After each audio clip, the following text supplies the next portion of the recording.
纪南希在迷迷糊糊之间感觉到一股异常的剧痛，她骤然睁开双眼，看男人正在欺负她。做让她愤怒的是，男人的眼里充满了恨意。狗男人，我靠！他是23世纪的一个全能大佬，在给病人做完手术回国的途中遇上了飞机失事，再一次清醒时以为自己命大活下来了，没有想到睁开眼看到的是这个狗男人在欺辱他。从男人的神色来看，应该是中毒了。他迅速捏住他的手腕，一探脉搏，果然如此，中了情毒。找死！滚开！他握住男人的手腕用力，准备将其从身上推开，但他发现自己浑身无力，他也被下药了。纪南希，你竟然敢骂本王！你费尽心机嫁给本王，难道不就是想和本王做这种事情吗？你挣扎什么？纪南希，你下毒害我母妃，指使人玷污心儿清白，算计轻轻摔断腿。我没有。纪南希，你说的话本王一个字也不会信。从现在开始，本王会让你知道什么叫做生不如死，这是你伤害我家人的代价。男人在说话之间，他迅速穿戴整齐，连看都没有看纪南希一眼。来人，秦王妃不贞，本王要休妻，立刻将其送到别庄，永远别再出现在本王的面前。纪南希双手得了自由，他的身体已经被掏空，在意识逐渐模糊之际，一股记忆涌入了大脑。这里是大齐国，刚刚那冷漠无情的男人是当朝秦王战神，也是他的夫君萧景祺。原主是虎威将军的女儿纪南希。纪南希10岁时对凯旋而归的萧景祺一见钟情，好不容易等到及笄，她想要嫁给萧景祺，奈何萧景祺心里早就有了白月光落心，他不甘心，于是向太后求情。太后一道懿旨下来，让萧景祺不得不娶她为妻。今天是他们2人的大喜之日。纪南希最终体力不支，双眸一闭，昏了过去。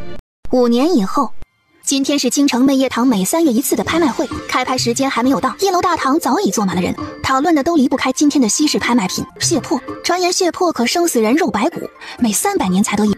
今天秦王爷和裴公子会来竞拍血魄，你们听说了吗？一个大齐战神，一个大齐第一公子，有好戏看了。王爷，今天和我们竞争血魄的只有裴公子，其他人听说您要买，都知难而退了。无论什么代价，一定要拍到血魄。是，王爷。王太妃病重，血魄是唯一救命药。这时，外面响起了主持的声音：接下来要拍卖的就是血魄，1万两，200万两。整个大堂顿时一片安静。在大齐，一品丞相1年的俸禄才1200两，普通的3口之家1年的开销也就50两。裴牧之作为洪氏书院的第1先生，俸禄是很高，但也高不过1品丞相，更不可能一口气拿得出200万两银子。萧景祺面色更冷了，他已经感觉出来了，裴牧之在故意针对他。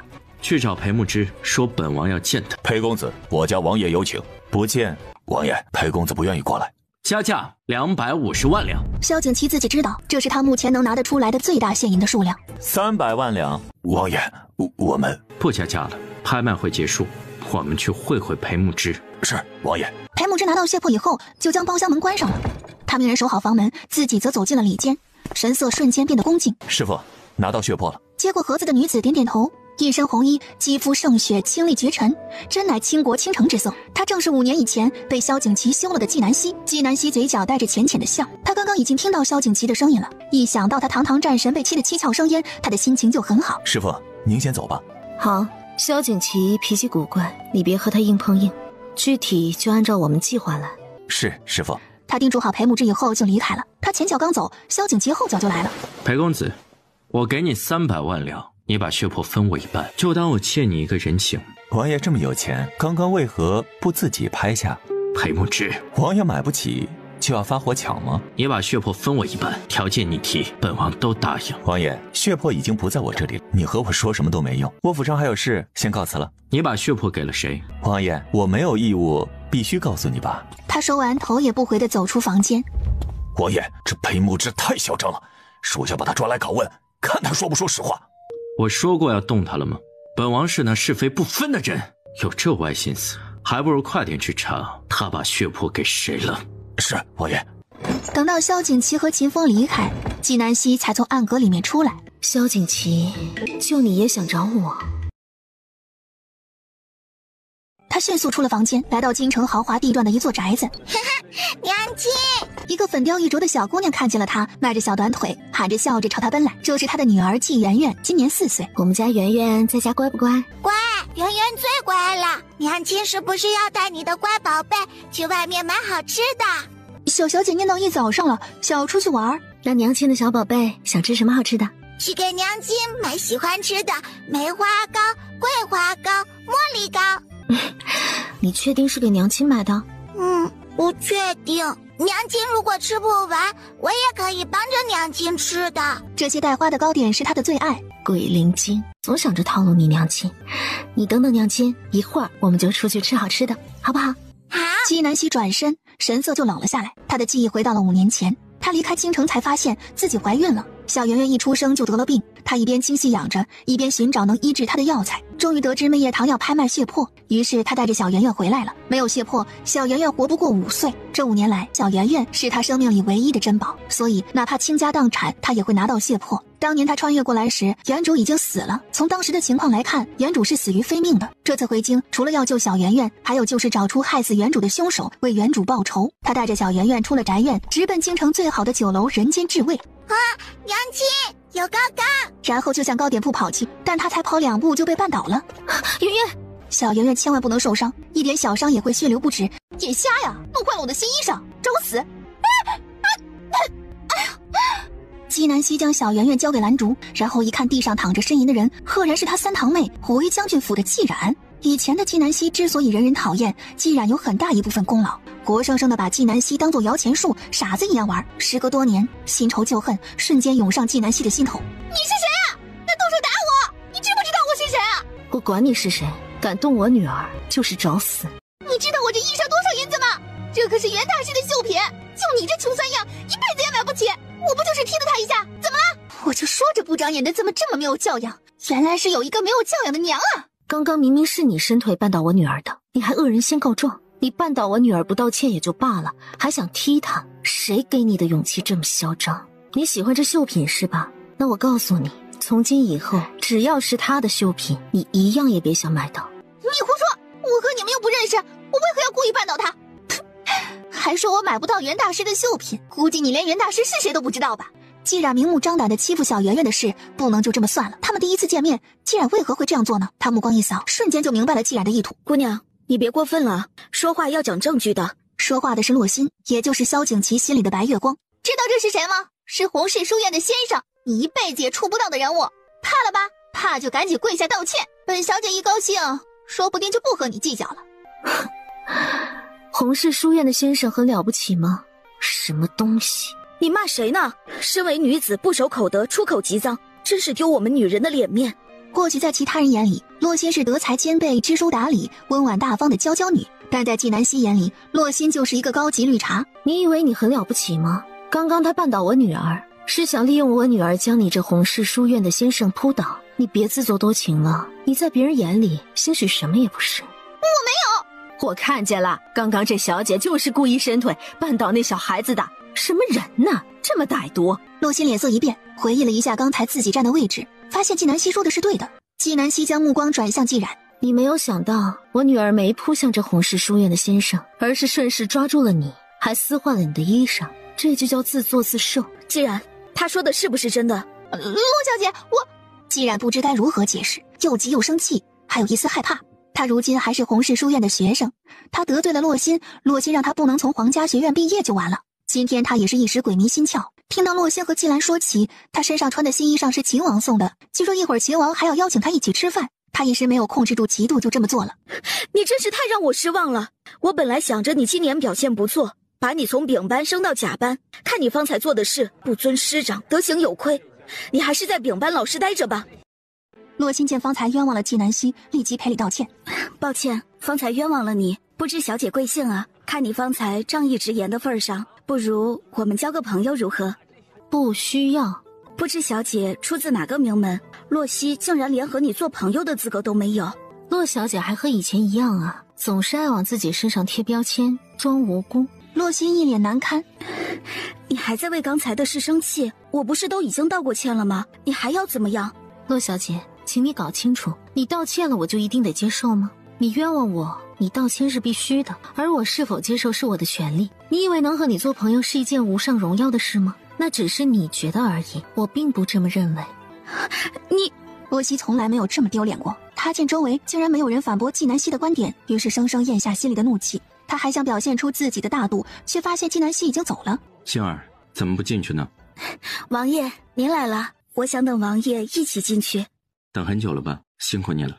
不辛苦，能和王爷一起吃饭，心儿心里觉得很幸福。纪南希带着小圆圆，他们三人才走进人间至位，智南希就看到了2道熟悉的身影。纪南希原本就是倾国倾城之色，他今天又穿了一身红衣，更是惹人眼。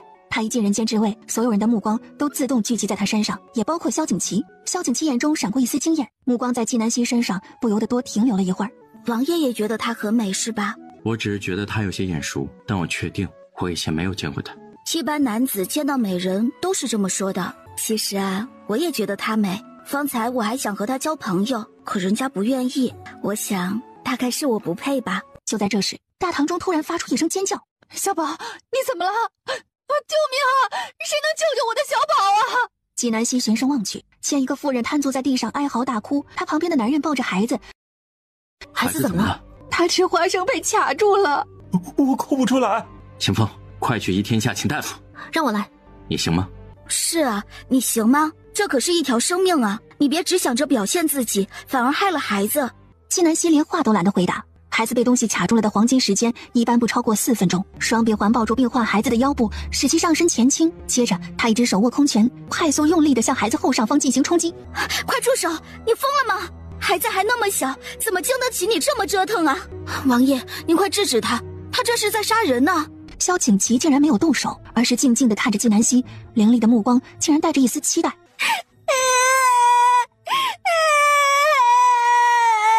小宝吐出了一颗花生，并大声地哭了出来。多谢救命恩人，是你救了我们小宝的命。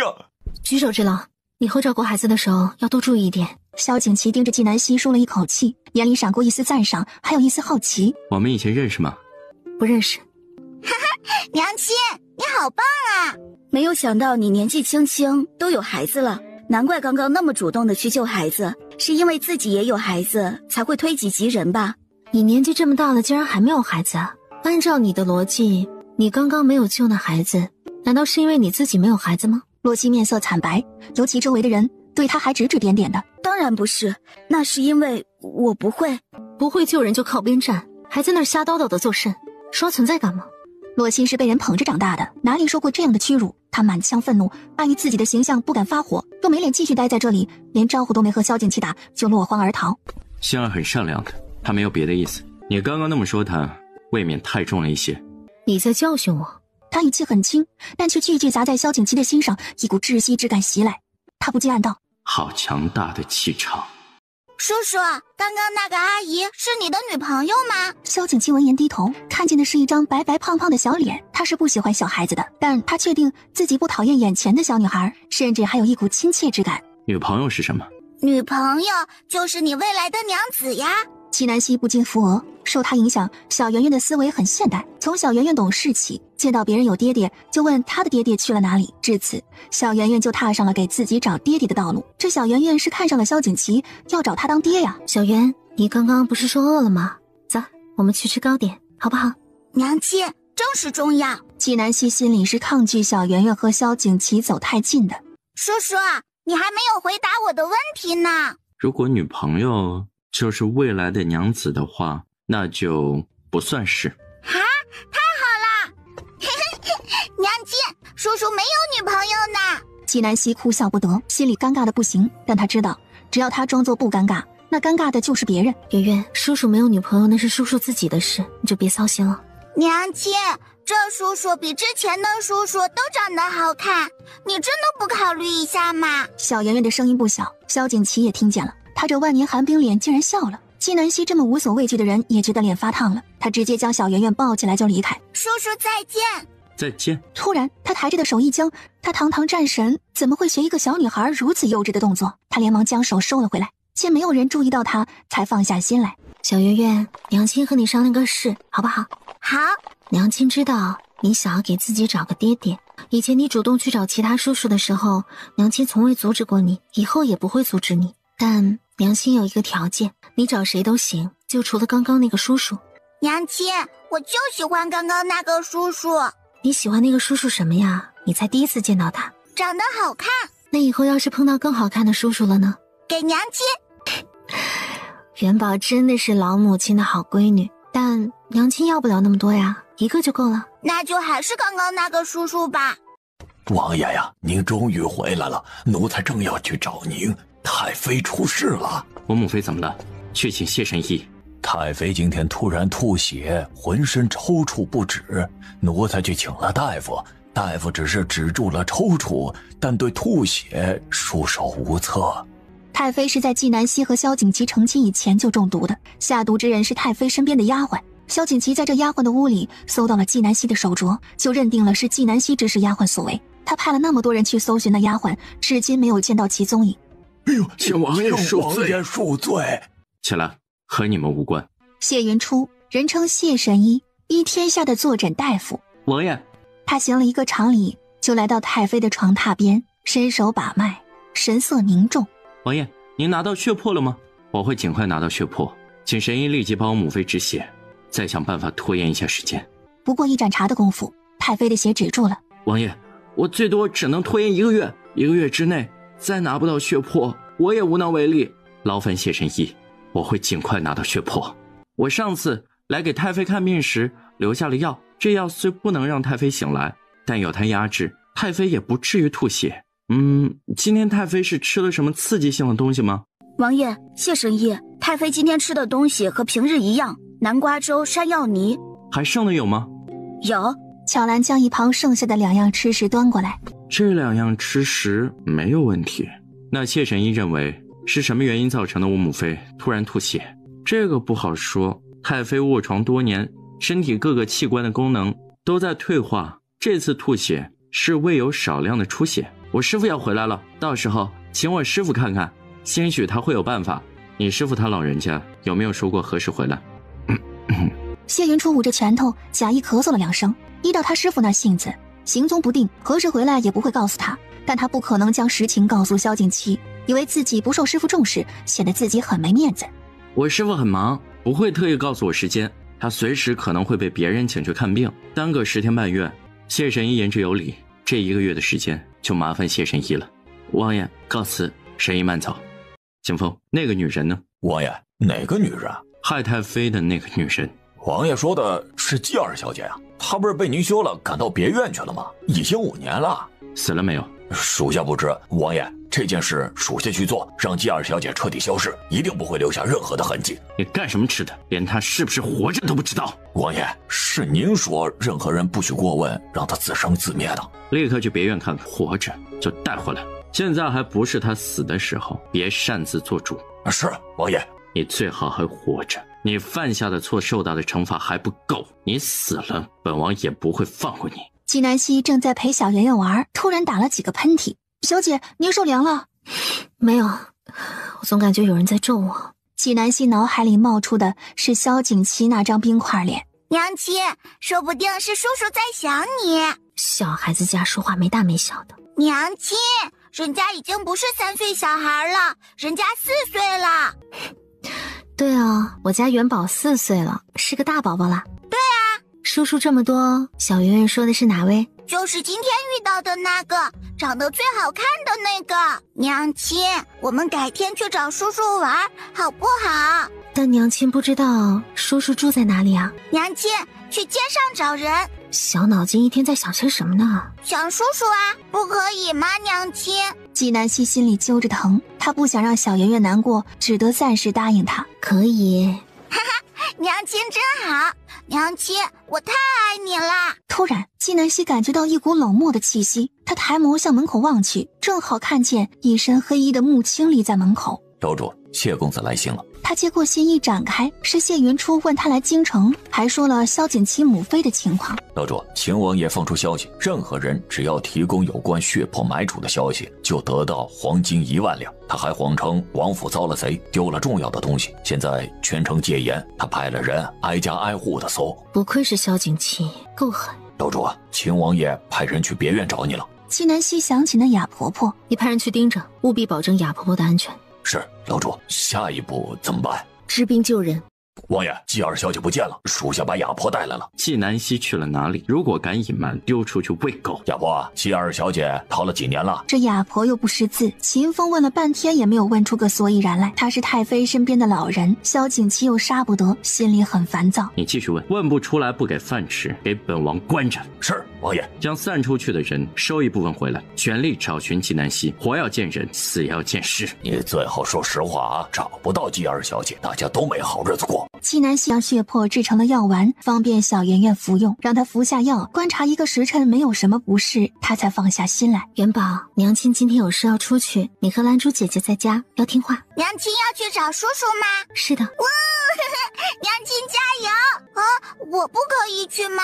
等娘亲忙完了来接你出去玩，好不好？好，那娘亲要早点回来。季南希温柔地摸了摸她的头，交代完兰竹才离开。她直接去了依天下。谢神医医术愈发精湛了。谢云初听到这个声音，快速抬眸，看到的是女扮男装的季南希。弟子谢云初拜见师傅。起来吧。师傅，您是什么时候到的？也不提前通知一声，弟子好迎接你啊。才到几日？师傅，您不疼我了？您都来了几日，竟然瞒着我？都是大孩子了，还撒娇？谢云初是他最小的徒弟，最喜欢在他面前撒娇。大孩子也是孩子，师傅，小圆圆没跟你一起来吗？他一起回来的。我有事要问你，秦王府太妃目前是什么情况？他将太妃的情况详细告知季南希以后，又问师傅，秦王昨日还问起您何时回来，您方便去看看吗？季南希在看到谢云初的书信以后，知道太妃的病很重，他今天出来就是专门给太妃看病的。以前的季南希招很多人讨厌，而太妃是为数不多善待她的人。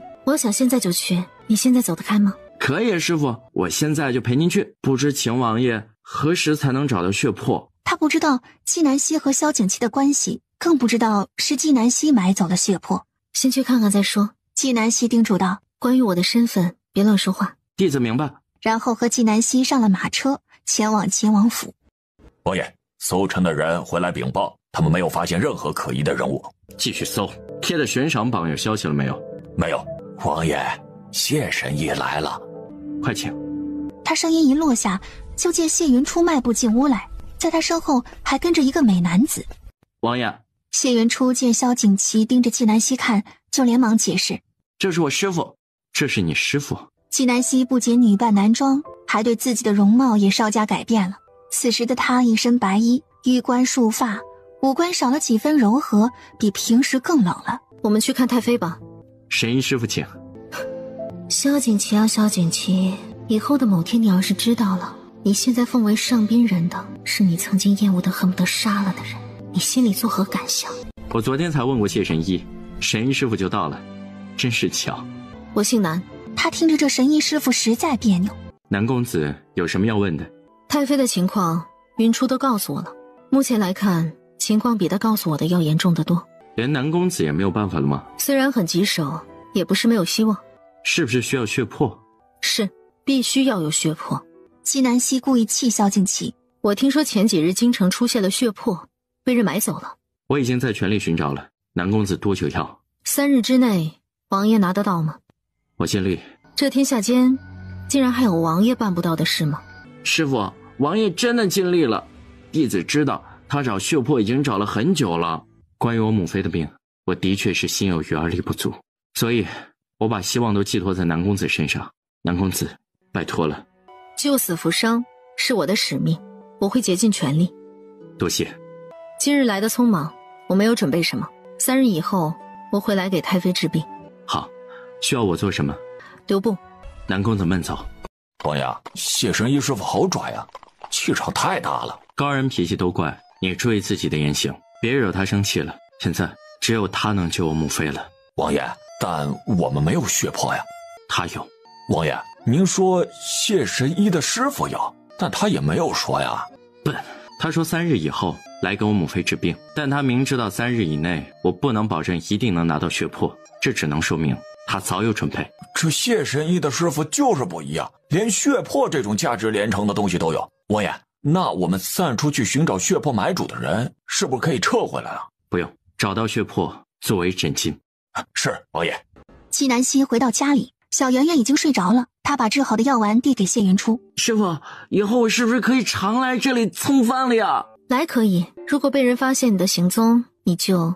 师傅，弟子保证不泄露行踪。去吧，晚上回来吃饭。弟子遵命，师傅。秦风拿着谢云初送的药给萧景琦。王爷，这是谢神医送的药，属下觉得这药应该是谢神医他师傅送的，没有想到他师傅想得如此周到呀。一天天的话多，你的事做完了吗？属下这就去做事啊。王爷，洛小姐来了，请她进来。王爷，太妃病情恶化了吗？星儿何故如此问？我听说谢神医这2日都出入王府，我担心太妃，特意来看看。萧景琦没有说话，他心里有些不悦。洛心的话仿佛在告诉他，王府的一举一动都在他的眼里。洛心和萧景琦关系很亲近，在见到萧景琦不说话的时候，他知道自己越界了。王爷，抱歉，我知道星儿是好心，王母妃的情况不容乐观，昨日还吐血了。不过谢神医师傅来看过了，说他能治好王母妃。谢神医师傅来京城了？萧景琦点点头。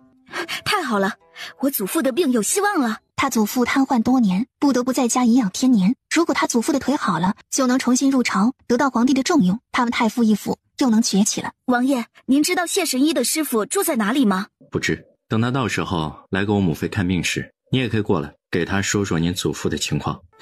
那谢神医的师傅何时来给太妃看病呢？3日以后。多谢王爷，我到时候一定来。王爷，我想去看看太妃。我陪你去。洛心见到太妃，一抹眼泪。看到太妃这样子，我太心痛了。这一切都怪纪南希。王爷，你说他怎么那么狠心呢？太妃对他那么好，他怎么下得了手的？洛心已经感觉到萧景琦愤怒了，但他觉得还不够，于是继续说道：纪南希真是我迄今为止见过的最恶毒的女子，她害了太妃还不够，星星妹妹因为她至今走路都一瘸一拐的，还有我。别说了。洛心心里对萧景琦这样的反应很满意。我是不是吓到你了？我跟你说过别提那个人的名字，何必因为他影响了我们的心情呢？王爷，不提他，难道他做的这些事就不存在了吗？王爷，您不能一直逃避下去啊！他做错的事就应该让他来承担，而不是让您一直活在痛苦当中。我有不可推卸的责任。王爷，如今太妃病情加重，不如将她接回来。您已经休了她5年，说不定她已经改变了呢。太妃一向喜欢她，有她在身边伺候，太妃有可能很快就会醒过来了。星儿，我知道你善良，他那种人到死都不会改的。我是不会让他接近我母妃的，他能下1次毒，就能下第2次毒。王爷别担心，无论发生什么事，我都会陪在您身边的。我先送你回去吧。小妍妍服下血魄以后，身体恢复得很快。这时门外响起一阵急促的敲门声，兰竹前去开门。秦王府丢了东西，例行搜查。有官府的搜查令吗？秦风还没有来得及说话，站在他身后的侍卫抢先开口：你听谁说秦王府办案需要官府搜查令的？秦王府就可以随便欺压老百姓了？你闭嘴！秦风呵斥身后的侍卫，他抬头看了一眼大门上的牌匾，不是什么府，而是3个龙飞凤舞的大字神仙居。听姑娘的口音，不是京城人，不知这是谁的府邸啊？无可奉告。发生了什么事？王爷，我们搜到这里，这位姑娘不让我们进。见过王爷。萧景琦见过兰竹的，他想起了那日在人间治卫救人的纪南希，他正要开口，就听一道声音从里面出来：兰竹，是谁啊？真巧，王爷都带人堵到我家门口来了，能不巧吗？此事是误会，王府丢了珍宝，很着急，这才来挨家挨户的搜查。珍宝？我看王爷是在找血魄吧。萧景琦也不奇怪纪南希会知道，毕竟这2日他闹的动静也不小。看来姑娘已经知道了，我也就不再隐瞒了。血魄对我而言就是珍宝。本王走到这里突然口渴了，不知姑娘可否请本王喝口茶？真是不巧，府上的茶叶刚好喝完了。白开水也行，本王不挑。萧景琦见纪南希不想让他进府，那他偏要进去。纪南希稳稳地站在大门口，寸步不让。王爷，白开水也没有。除了那日在人间治卫，萧景琦知道自己以前从未见过纪南希，听口音他又不是京城人，很有可能是最近才来到这里的。而且他见过纪南希救人，很有可能他就是个大夫。他明知道他在找血魄，他却非常坚定地不让他进屋。种种迹象表明纪南希心里有鬼，也许纪南希是他的突破口，通过纪南希就能找到血魄。还未请教姑娘贵姓？秦王这套近乎的方式不怎么样啊，而且秦王如此接近一个女子，我怕洛小姐生气。星儿度量大，怎会为这种小事生气？季南希不想和萧景琦多费口舌，直接撵人。我这里没有王爷要找的东西，请回吧。兰竹，关门。姑娘，我……兰竹，若是有人再敢往前一步，直接放狗。是，小姐。就在季南希转身进了院子的时候，她看到小圆圆迈着她肉肉的小腿向她奔来。娘亲，是叔叔来了吗？我都听到他的声音了。没有，你听错了。娘亲，撒谎不乖。趁机一溜烟的就往门口跑，正好看到萧景琦离开的背影。哈哈，叔叔！萧景琦的心在这一刻仿佛被什么柔软的东西狠狠地撞击了一下。你是来找我娘亲的吗？好巧啊，我娘亲正好说要请你吃饭呢。小圆圆，季南希的声音仿佛炸了一般袭来。她刚刚才和萧景琦针锋相对完，结果小圆圆转眼就说她要请她吃饭，这张脸往哪儿搁啊？有这么坑亲妈的吗？姑娘，你什么时候请我吃饭啊？季南希带着小圆圆天南地北的跑，每次见到别的小孩子和爹娘一起吃饭，她就会很羡慕。她特别渴望有一个疼爱她的爹爹陪她一起吃饭，一起玩。娘亲，我想和叔叔一起吃饭。有娘亲陪你一起吃饭，难道不好吗？不好，小圆圆要和叔叔娘亲一起吃饭。季南希的心揪得疼。2日以后5时，人间至味。季南希想到了一个计划，嘴角扬起一抹冷笑。好，小圆圆，回见。叔叔再见，叔叔记得一定要准时哦。好。然后转身，脸上的温和瞬间消失不见，仿佛刚刚那个和小圆圆热情告别的不是他。王爷，您当真要和他们一起吃饭啊？萧景琦没有说话。王爷，您平时和洛小姐吃饭都没有时间，要是洛小姐知道了，肯定会生气的。你懂什么？本王是为了血魄。王爷，您也觉得血魄在他们手中是不是啊？属下也是这么认为的。秦风一脸兴奋，他竟然和萧景琦的想法一样了，证明他终于跟上了自己主子的脚步。做好你的本分，管好你的人。本王再听到有人打着秦王府的旗号耀武扬威，绝不轻饶。是，王爷。元宝，刚刚是你说邀请叔叔吃饭是吗？娘亲，您不能反悔，你已经答应了的。娘亲不反悔，只是娘亲最近手头有点紧，你看。娘亲，我已经没有银子了。娘亲也没有银子啊，我看不如就算了吧，等我们有银子了再请叔叔吃饭。不行，娘亲说过要说话算数。小圆圆犹豫了半天，然后放开季南希的手就往屋里跑。过了一会儿，她抱着一个陶瓷的小猫咪过来。娘亲，给，这是她的存钱罐。那娘亲就不客气啦。娘亲，这里面的银子都是请叔叔吃饭的。娘亲知道，娘亲的元宝最乖了，这些银子娘亲只是暂时帮你保管而已。今晚娘亲给你做你最爱吃的红烧狮子头，好不好？好啊，娘亲最好了。男主走在身后，看着母慈女孝的画面，不禁摇头。他实在无法理解，一个明明不缺银子的娘，为何时刻想要坑女儿的那点银子，且乐此不疲。他不知道这是什么恶趣味。神仙居里一夜好眠，天一亮，季南希已经洗漱好了，他依旧男装打扮，叮嘱蓝竹照顾好小圆圆，然后出了门，来到依天下。谢云初难得起了个早，二人同乘马车前往秦王府。二人才下马车，就正好遇到了洛心。谢神医早，你就是谢神医的师傅吧？久仰大名，幸会。洛小姐的大名，我早已如雷贯耳。神医竟然识得我。姑娘一看谈吐非凡，容貌绝尘，岂能自由进出秦王府？放眼天下，恐怕只有洛小姐一人了。神医谬赞，其实我也没有那么优秀。季南希轻飘飘地看了一眼洛心，嘴角微扬，笑容又冷又邪。他不想洛心在这里浪费时间，突然感觉一道锋利的目光向自己刺来，定睛一看，萧景琦不知何时站在了门口。王爷，你挡我路了，让让。四人来到太妃卧房，季南希把脉，心里松了一口气。南公子，我母妃现在情况如何？服了3天的药，情况已经好转不少。一会儿我和云初给太妃治病。王爷，你让人在外面守着，期间不许任何人进来打扰，否则影响了治疗，后果自负。好，需不需要我留下来帮忙？季南希想到自己那些超前的医疗手法，果断拒绝。不需要，开始准备吧。神医，我是女子，方便留下来照顾太妃，不如我们留下来帮助你们吧。我刚刚说的话你没有听明白吗？是要我再说一遍？他早就看穿了洛心的目的。洛小姐，你先出去吧，如果有需要你帮忙的地方，我们再叫你。好，我就在外面守着，有需要随时叫我。萧景琦和洛心一起出了门。香儿，你刚刚太过了。王爷，我这不是为了我爷爷吗？你也别生气，我对他就只是客气客气而已。萧景琦觉得洛心是误会他的意思了，但他担心太妃也无心解释。王爷，里面怎么那么安静啊？我不放心太妃。疑人不用，用人不疑，我相信南公子。王爷，我想让太妃醒来的第一眼就看到我，让她知道我对她的孝心，不要再对我有偏见。你这些年对我母妃的孝顺，我都看在眼里。等我母妃醒来后，我会把一切都告诉她，你放心。就在这时，房门突然被打开。你给他们说说太妃情况，我歇会儿。是，师傅。王爷，治疗很成功，估摸一炷香的时间，太妃就能醒来了。太好了，多谢谢神医。南公子，多谢。太妃的身体还需要治疗，后续治疗由云初负责。好。太妃一会儿真的会醒吗？那是当然，我师傅说过的话从未食言过。南公子，我已经有血魄的线索了，但你以后不来了，不知道你住哪里。我拿到血魄以后，给你送到府上。你给云初就行。南公子，如今你是我母妃的救命恩人，看来我们缘分匪浅，不如交个朋友。秦王何时喜欢交朋友了？谢云初觉得这场面实在尴尬。王爷，我师父喜静，他不喜欢交朋友。就在这时，太妃咳嗽了一声，她慢慢的睁开了双眼。母妃，您醒了，有没有觉得哪里不舒服？琪儿，我怎么在这里啊？西西呢？你们在这里做甚？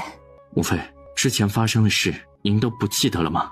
之前发生了什么事啊？西西和我约好了去石江南吃饭，我感觉自己睡了好久，他来了没有啊？纪南希搜索记忆，的确有太妃说的这么回事。太妃是在和他去吃了饭回来以后才中的毒，然后昏睡不醒。按理来说，太妃没有这昏睡的5年的记忆是正常的，但怎么把昏睡以前的记忆也丢掉了一部分呢？而且那么恰好就丢掉了吃饭这一段的记忆。太妃，我给您把把脉。太妃伸出手盯着纪南希，你不是西西吗？这才一会儿没见，你怎么变瘦了？母妃，他不是纪南希，他是南公子，来给您看病的。你当真不是西西？太妃，我是南公子。世间竟有长得如此相像的2个人，那西西在哪里呀？他离开京城去玩了，不知道什么时候才能回来，还说让您别担心他。琪儿啊，你要多关心西西。刚刚琪儿说你是来给我看病的，我得了什么病啊？母妃，您别担心，你就是有些身体不适，现在已经好了。啊，那就好。太妃，你先休息，我改天再来看你。琪儿，你送送大夫。是，母妃。南公子，我母妃什么情况？怎么失忆了？王爷，我第一次来给王妃检查的时候就发现了，王妃昏睡多年，不是因为体内的毒素，而是因为大脑。她头部受过重伤，是这伤造成她昏迷不醒。她如今这样的情况，只能说明她精神上受过重创，自己选择性的把那一段记忆给忘记了。一定是纪南希搞的鬼，不知道他和我母妃出去吃饭发生了什么。刚刚在太妃面前，萧景琦说纪南希的不是，他就忍了。现在他可不想再受这冤枉气。根据他的记忆，他从来没有下毒害过太妃。王爷口口声声说是纪南希搞的鬼，有证据吗？当然有证据，他收买我母妃身边的丫鬟，对齐妃下毒，事后还放走了丫鬟，做了还死不认账。他自己没有认罪，丫鬟也跑了，收买这种事是可以栽赃的。王爷就这么武断地认为是他做的。南公子认为他是无辜的。不是我认为，是事实如此。如果真的证据确凿，纪南希犯下如此十恶不赦的大罪，王爷是个有孝心的人，怎可能容忍他害太妃？这是萧景琦第一次听到这样的话，也是他第一次面对自己的内心。我母妃很疼爱他，为了我母妃，我可以暂时不杀他。秦王，你当真只是为了太妃吗？对于他下毒害太妃一事，恐怕你心里也是有所怀疑的，只是你厌恶他，所以你不愿意去深究，理所当然地认为凶手就是他。你是谁？为何这样帮他说话？王爷与其浪费时间在这里追究我是谁，不如去查查太妃经历了什么重创，忘记了一部分记忆。纪南希说完转身就走了。王爷，神医他们人呢？洛心端着一盘糕点突然出现。回去了。太妃醒来了吗？醒了，不过失忆了。洛心整个人顿时松懈下来。王爷，男神医这么厉害，他肯定会有法子的，您别担心。星儿，你有没有觉得南公子像某个人？我没有觉得南公子像谁啊。你再想想。王爷，南公子清俊高雅，医术通天，我实在想不出这世间除了他还有谁能如此。你说的对，兴许是我想多了。星儿，你也累了一个早上，先回去吧。有纪南希的消息了吗？没有，王爷。当年对太妃下毒的那丫鬟，继续给我找。王爷，您怎么想起这个人了？当年我们只差掘地3尺了，都没有找到这个人，可能早就死了。雁过留痕，本王活要见人，死要见尸。你去查查南公子住在哪里。王爷，南神医看着脾气有些不好呀，他要是知道您查他以后……你不知道悄悄查，还用本王教你吗？不用，王爷，属下这就去办。闪开！纪南希循声望去，见一个估摸1岁的小孩正颤颤巍巍地走在路中间，而那横冲直撞的风马距离小孩只有1米的距离了。纪南希一个飞身，在他将小孩抱在怀里侧身的时候，风马的身体正好擦过他的衣衫。小宝，你怎么到处乱跑啊？吓死娘了！他还小，你吼他也没用，街上人多，要照顾好他。谢谢恩人，谢谢恩人呐！喂，你怎么只谢他不谢我呀？我刚刚也帮忙了。侧目望去，定国公独此，10年未见，他还是那副吊儿郎当的样子。谢谢贵人，谢谢。纪南希现在的身份不适合和顾一峰相认，他转身就走。美人儿，茫茫人海，我们竟然能够同时出手救一人，这么深的缘分，不如交个朋友吧。我叫顾一峰，你呢？这时纪南希感觉到了一道不怀好意的目光，他侧目望去，正好看到季冉和季兰。他嘴角扬起一抹冷笑，将手臂上那朵彼岸花露了出来，然后又迅速用衣袖遮住。你是小希？顾一峰喊了出来。你不认得我了？我疯子，我回来了。你认错人了。顾一峰有些发懵，事情太过于突然，等他回过神来，纪南希身影早就不见了。张姐，刚刚那个女人不就是前几天欺负我的那个吗？她到底是谁呀？我找人到处打听，都没有她的消息。三妹，你觉得她不像你二姐？纪南希，那个丑八怪。张姐，你是在说笑话吗？纪南希如果长这样，又怎么会被贤王嫌弃扫地出门呢？我刚刚看到她手臂上的胎记了，那个彼岸花胎记和你二姐的一模一样。她不是被秦王关着的吗？怎么会在这里啊？如果她真是纪南希，我要她好看，看我今天不撕了她！纪南希此时正站在他们头顶的2楼处，将他们的一举一动尽收眼底，嘴角微扬，笑容又冷又邪，一切尽在他的掌控之中。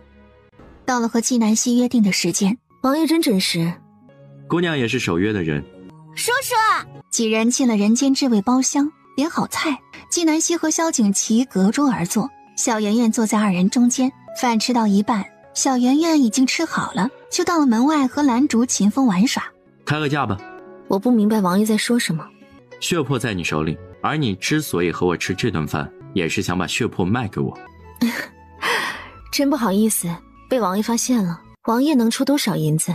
血魄应该已经不是完整的一株了，我也不可能出300万，本王出100万两银子。可以，1分价钱1分货。王爷出多少银子，我给多少血魄。萧景琦没有想到纪南希如此干脆，做事果断麻利，他眼中多了一分欣赏。我才怀疑你把血魄高价竞拍过来，然后再分成几块卖，如此赚更多的银子。王爷真聪明。这是1万两银票。王爷，血魄。萧景琦一愣，随即一笑，看来纪南希是早有准备，他越来越好奇。姑娘，生意都成了，不如交个朋友。还未请教姑娘贵姓，何方人士？王爷还是不要知道了，免得你后悔。本王做过的事，从未后悔。希望王爷记住自己今天说的每一个字。纪南希仿佛意有所指，按照季冉和季兰的行动速度，再加上他的刻意而为，他的身份应该很快就会曝光了。秦风，王爷呢？洛小姐，好巧呀，您也来这里吃饭呀？王爷在里面见重要的客人，现在不方便见您。王爷是见男神医吗？秦风还没有来得及回答，小圆圆就跑了过来。秦风哥哥，来呀，一起玩。洛心是见过小圆圆的，他看小圆圆和秦风的样子，瞬间就明白了，他口中的客人就是纪南希。王爷，我是不是打扰到你们了？这位小姐，真巧啊，我们又见面了。没有想到你和王爷这么熟了呀。洛小姐吃醋了，你真是误会了，我和王爷没有什么的，我们就是单纯的吃个饭，不是你想的那样。王爷倒是没什么，我只是替小姐着想，身为人母，不为自己考虑，也要为孩子考虑啊。这样不过脸面和男子私会，你也不怕你的孩子觉得丢脸吗？洛小姐以什么身份在和我说话？以秦王妃，还是为人师表？为人师表，你配吗？你怎么不想想自己曾经做了什么对不起人的事？若是以秦王妃的身份，那你应该把秦王看管严一点啊，别让他出来招惹我。她不是秦王妃。他看着洛心，语气是从未有过的严肃。你出去。抱歉，给你带来了困扰。我和他，你和他怎样跟我没有任何关系。银货两讫，在这件事上我们两清了。他拿起盒子起身就走。姑娘。情急之下，萧景琦直接伸手想要拉住纪南希，纪南希动作更快，微微侧身就灵巧地避开了。王爷自重。抱歉，是我唐突了。王爷的确是唐突了，然后转身离开。娘亲，叔叔呢？叔叔有事，我们回家。我要和叔叔打招呼。小圆圆歪着头看向屋内，挥手和萧景琦道别。叔叔再见。小圆圆，下次见。萧景琦离开人间之位以后没有回府，而是去了依天下。谢神医，这是给你师父的谢礼，请代为转交。我替我师父谢谢王爷。不知谢神医何时来我府上替我母妃施针？我现在走不开，一会儿忙完就去。纪南希和小圆圆回来以后，正在葡萄架下看蚂蚁搬家，突然听到一阵急促的敲门声。小姐，奴婢去开门。他看到一群凶神恶煞的人，为首的是季冉和季兰。你们是谁啊？要做什么？纪南希呢？长姐，和他废什么话？你们要做什么？果然如他家小姐所言，这一群人就是土匪。纪南希，你给我滚出来！你有本事偷人，还生了野种，怎么没本事出来见人呢？啪！在我的地盘撒野，找死！虎威将军去世以后，季府的人连规矩都丢了吗？未经主人许可擅闯入门，是强盗还是土匪？他有一个伯伯，2个叔叔，祖母也还在世，这是打算来保他的吗？他爹虎威将军还在世的时候，季府就是他的爹娘是当家人，后来他爹娘去世，就由他祖母做主，将一家之主的权利给了他祖母最疼爱的小叔。他伯伯叔叔们没有自己的房子，一家人还是住在一起的。这些婆子是奉了自己主子的命令来打探情况的，若此人真是纪南希，就绑回去。你是我二妹，季大小姐都带人找上门来了，难道还不知道我的身份？你真是二妹啊，太好了！但是我在街上看到你手臂上的胎记，我就猜到是你。你何时回来的？怎么不回家？没空。他若是主动找上门去，肯定会被季府那一堆人撵出来，不如放出诱饵让他们上钩。既然如今我们已经相认了，你就回家吧，家里人都很想念你。纪南希冷冷一笑，当年他被冤枉下毒害太妃的时候，他祖母不分青红皂白就做主将他赶出了季府。他出嫁的时候，季府没有给1文钱的嫁妆。二妹，收拾一下回家吧，我们等你。季大小姐，带着你的人立刻马上给我离开。二小姐，老夫人吩咐奴婢来接您回去了。她年纪大了，你也该回去尽孝了。纪南希要回去，他查出原主的死和季府有关，但不是现在回去。胡说八道！老夫人当初把我赶出府的时候就说过，她没有我这个孙女。你这婢子竟敢乱传话，就该直接打出去。二妹，你好好冷静一下，改天我们再来接你。滚！王爷！纪南希循声望去，见萧景琦站在门口，满眼愤恨。他一脸平静，一切都在他的预料当中。你当真是纪南希？王爷不是都知道了？堂堂战神什么时候变得这么不自信了？你不是一向只相信自己的判断吗？没错，本王从来不信旁人所言，只信自己亲眼所见。萧景琦说完，迅速上前，想要看纪南希手臂上的胎记。堂堂战神，如此卑鄙下流！萧景琦顾不得脸疼，只死死地盯着纪南希手臂上妖娆的彼岸花。萧景琦，你看够了吗？再看我把你眼珠子挖出来！现在请你出去，不要再来打扰我。时隔5年，你一点没变，还和以前一样厚颜无耻，满嘴谎话。纪南希，玩弄本王很好玩吗？萧景琦，你要不要脸？我回京以后哪一次不是你主动靠近我的？再说，你有什么值得我玩弄的？纪南希，你好大的胆子！你看本王那是什么眼神？什么眼神？你自己心里没数吗？萧景琦，以前那个视你为全世界的纪南希已经死了，你没事别在我面前找不痛快，请你出去。纪南希，你以为我们之间的账就算清楚了吗？你害我母妃、妹妹、心儿的账还没有算，谁允许你从别院逃出来的？你假装不认识本王，几次三番的戏耍本王，这些账本王只会一笔一笔的和你算。随时奉陪。小圆圆在屋里听到了萧景祺的声音，就跑了出来。叔叔，你怎么来了？小圆圆，叔叔和你娘亲有重要的事情要谈，你先出去玩好不好？我不能听吗？小圆圆还是小朋友，等你长大了就懂了。好，叔叔加油。小圆圆是不是我的女儿？你心里没数吗？也是，她怎么可能是我的女儿？萧景祺想到洞房花烛夜的事，纪南希根本没有落后，他才会休了她。纪南希，你跟别人生了孩子，如今又带到本王面前来，是为了炫耀吗？你真是本性难移，你还是一如既往的玩弄心计，爱慕虚荣。本王最讨厌你这样的女人。那真是巧了，我也最讨厌你这种自以为是的男人。请你以后不要再踏入神仙居半步，否则我打断你的腿。最近京中定然会谣言四起，你注意一下，别让小圆圆受到伤害。是，王爷，您真喜欢这孩子呀？她是第一个不害怕我的孩子。王爷，继二小姐是小圆圆的娘，要不要也顺带照顾一下？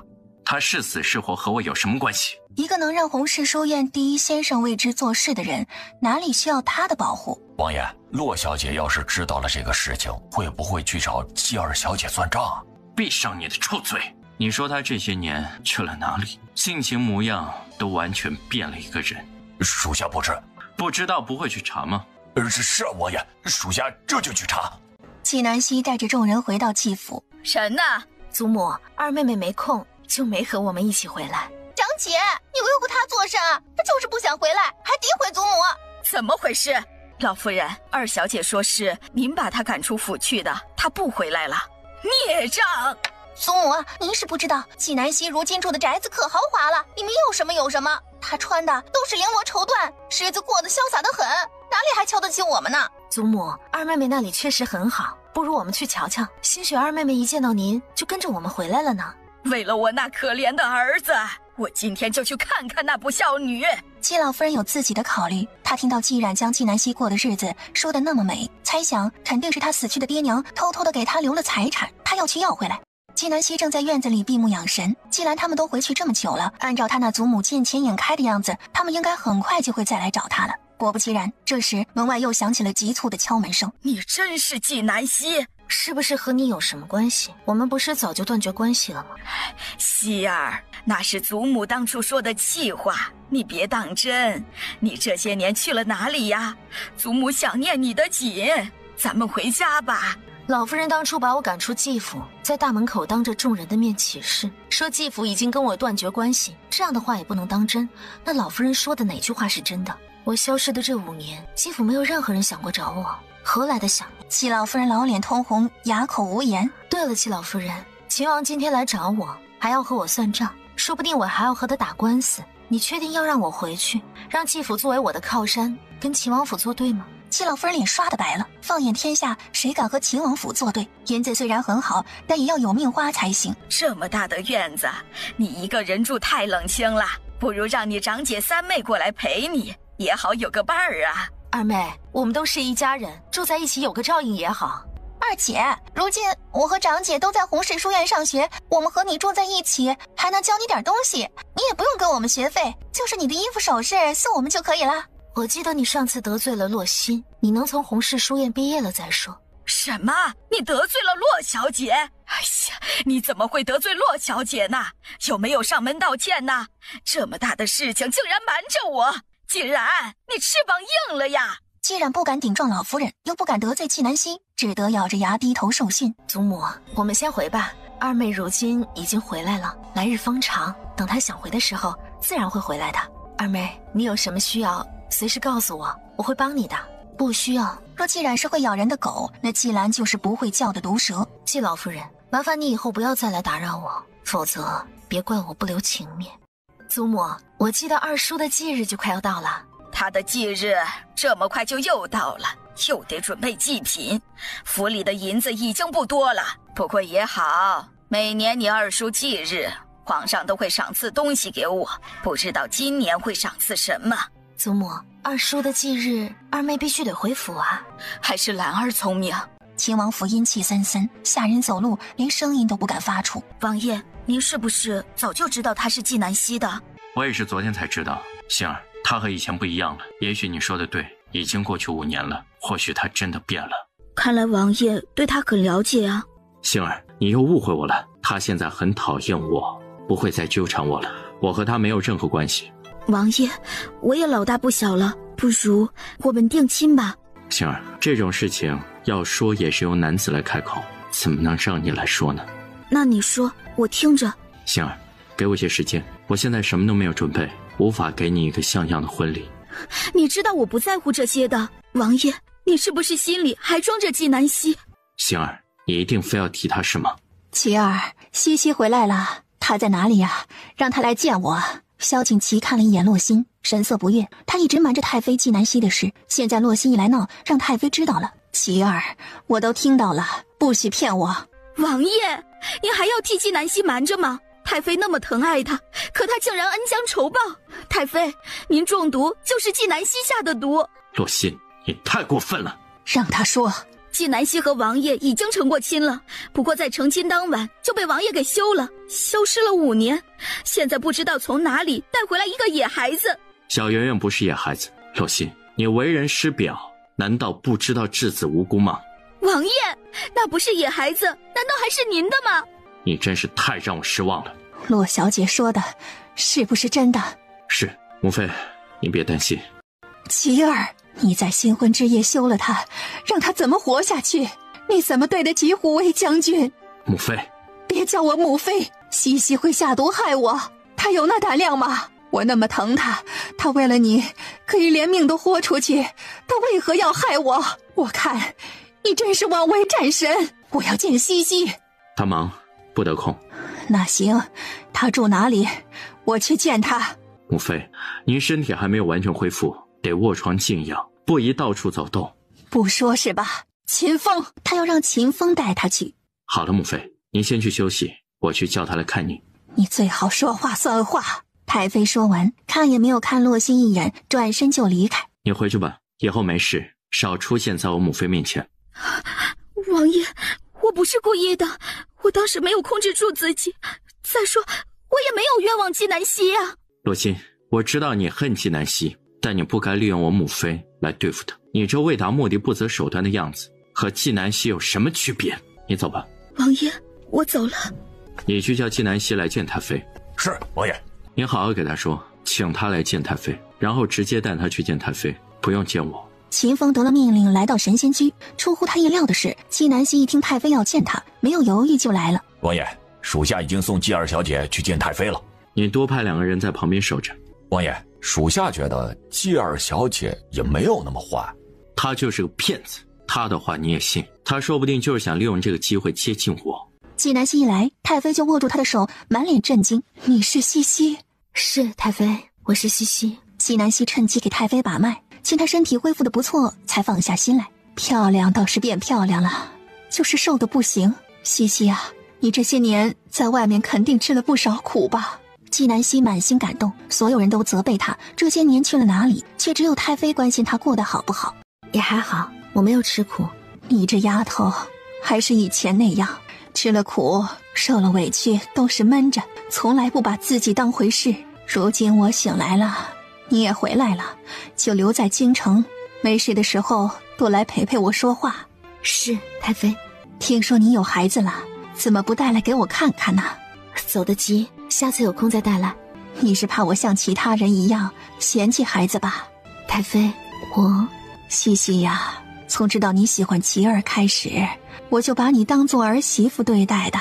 后来琪儿喜欢上了洛小姐，我就想你做不成儿媳妇，做女儿也一样，所以我疼你就像疼亲亲一样。如今你有了孩子，不就等于我有了外孙？这件事是琪儿对不起你，虽然我不知道这其中有什么误会，但她不该在新婚之夜就……太妃，都过去了，我已经不伤心了。是，都过去了，我还提那些事作甚？那孩子的爹和你一起来了吗？他如果来了，带来我看看，别回头欺负你。是，太妃。二人正在说话，秦风突然进来了。太妃，王爷吩咐他们过来伺候你。王爷人呢？王爷在处理公务。纪南希看着在那儿杵着的2个丫鬟，这是在防着他，以防他对太妃不利。西西啊，下次来一定把孩子带来给我瞧瞧。青青不在府里，琪儿又忙于公务，我一个老太婆子实在是无聊。是，太妃。太妃以前就喜欢纪南希，而如今纪南希更懂得人心，更得太妃喜欢。屋里时不时地传出太妃的笑声。萧锦旗在书房看公文，一直心神不宁的，脑海里总是会窜出纪南希谋害太妃的画面。正准备找什么理由去盯着纪南希时，秦风来报说谢云初来了。走，去看太妃。王爷，继二小姐还在太妃屋里，您不是不想看见她吗？话多。谢云初一走进屋，就看到了纪南希，他一脸惊讶。是。太妃，这位就是您刚刚提到的神医吧？纪南希看了一眼谢云初，谢云初立刻会意，是，就是他，谢神医，他医术可了不得了，也是因为他，我身体才恢复得这么好。太妃过誉。谢神医着实不错。母妃，先让谢神医给您把脉吧，他很忙。好。太妃，你好生休息，我改天再来看你。好，改天我们一起去吃饭，就以前我们经常去的那家。不行，王母妃大病初愈，不宜走动。纪南希，你到底安的什么心？王爷，你觉得我能安什么心？就是因为太妃卧床多年，现在能下地了，必须出去活动，这样更能促进各个器官的功能恢复。谢神医都没有说话，你又不是大夫，你有什么权利发言？王爷，其实我是我认为纪二小姐说的很对。我也认为西西说的对。萧锦旗看向秦风，秦风立即道：王爷，谢神医都这么说了，应该是可以的吧？琪儿，你整日忙于公务，连陪我吃一顿饭的时间都没有。西西不计前嫌，好心陪我，你应该感谢人家。西西，你先回去吧，我们到时候再约。是，太妃。纪南希转身离开。太妃，我这就给您把脉。谢云初想赶紧给太妃看完，然后好去追上谢南希一起回去。太妃，您的身子恢复得不错，改天我再请我师傅来给您把脉，看看治疗什么时候能停。好好，多谢神医。谢云初告别以后，连忙追上了纪南希。师傅，您是故意在等弟子吗？我看你对太妃挺尽心的。师傅，弟子我是大夫，救死扶伤乃是本职，对病人都是尽心尽力的。师傅，弟子看太妃的身体恢复的差不多了，何时可以结束治疗？为时尚早，针灸不比做手术，想要根除病因是一个很漫长的过程。太妃的记忆还没有恢复，而且我让你施的针不仅是治病，还帮太妃调理身体。师傅，您对太妃这么好，是不是因为王爷啊？不是，太妃是个温暖的人，我成了她的情，理应还她。师傅，我这2日听到了很多关于你不好的谣言，我们想办法澄清一下吧。云初，你知道世间最没用的是什么吗？不知。是喋喋不休的解释。师傅，当别人冤枉我们的时候，难道我们不应该在第一时间出来解释吗？云初，很多时候不要看一个人说了什么，而要看他做了什么。当语言没用的时候，我们就用拳头说话。师傅，要打架吗？算弟子一个，弟子把师兄师姐们都叫来，大家一起上。幼稚。师徒2人说着话，快到1天下时，纪南希才和谢云初道别。7月初3，纪凌渊的忌日，纪府派了人来请纪南希。这一次纪南希没有拒绝，他带着小圆圆去了纪府。到了纪府门口，林婆子在那里守着。二小姐，老夫人说了，你可以进去了。她来历不明，不能进去。她是我的女儿，是虎维将军的外孙女，何来的身份不明？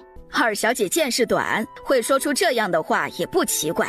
谁不知道孩子如果没有爹，那就是一件不光彩的事。这种丢人现眼的野种，不配进纪府的门。哼，我有爹，我不是野孩子。元宝，娘亲平时教你不能打人，对不对？娘亲今天再教你，忍无可忍时，无需再忍。你住着我爹留下的房子，花着他留下的银子，还敢侮辱他的女儿外孙，谁给你的胆子？再啰嗦，滚出纪府！纪南希一路畅通无阻，直达老妇儿的院子。呀，这是二小姐呀，真是女大18变，我都没有认出来。我当是谁？二小姐还记得我这伯娘不？二小姐来了，是不是应该向我们长辈请安呢？前些日子请你回来，你都不回来，如今自己倒是回来了。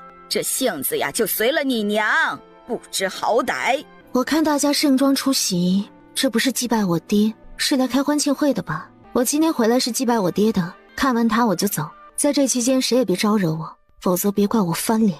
哼，纪南希，你威胁谁呢？一回来就耀武扬威的，真是有娘生没娘养的东西。二小姐，你已经被休了，如今我们好心收留你，你别不知好歹啊。二小姐，如今你能依靠的只有我们娘家人了，有话好好说，多跟你长姐学学。娘，哪有你这么夸自己女儿的？我有说错吗？整个季府也就季兰能让别人高看一眼。好了好了，老大家的，兰儿是个好样的，但你这当母亲的也不用整日炫耀。屋里众人故意把纪南希晾在一边，让他们看，哪知他抱着小圆圆就往祠堂而去。他们立即跟上纪南希，等到祠堂一看，纪南希正让小圆圆跪在虎威将军牌位前面磕头。来人，把这来历不明的东西给我打出去！兰竹，照顾好圆圆。纪南希将小圆圆塞到兰竹怀里，将家丁引到祠堂外面。他不想当着虎威将军的牌位动手。等到众人跟出来时，只见所有家丁都躺在了地上。纪南希，你简直无法无天！我无法无天，不是被你们捧杀的吗？还有谁想动手？一起上！二妹，有话好说，我们是一家人。纪大小姐，刚刚老夫人吩咐家丁动手的时候，你怎么不出来劝说大家是一家人呢？叔叔！纪南希抬眸望去，见萧景琦带着秦风站在不远处，一脸冰冷，满眼威严。怎么像个小花猫啊？他们欺负娘亲，把我推倒在地上。叔叔，我一点都不疼。脸都红了，怎么会不疼？纪南希听出了萧景琦语气的变化，他心里说不出的感觉。没想到这个时候，萧景琦还会关心小圆圆。不知王爷前来有何事啊？祭拜虎威将军。在他没有和纪南希成亲以前，他每年都会来季府祭拜虎威将军。后来休了纪南希以后，就再没有来过，都是在家里祭拜一下。啊，王爷请。老夫人连一个孩子也不肯放过。王爷，老夫人心里疑惑，难不成小圆圆是萧景琦的？她想了想，觉得不可能。哎呀，王爷，这孩子身份不明，就是个野孩子，玷污了祠堂，该打。我不是野孩子，不能打我，我乖得很。我母妃很喜欢小圆圆，老夫人也要为难。不敢。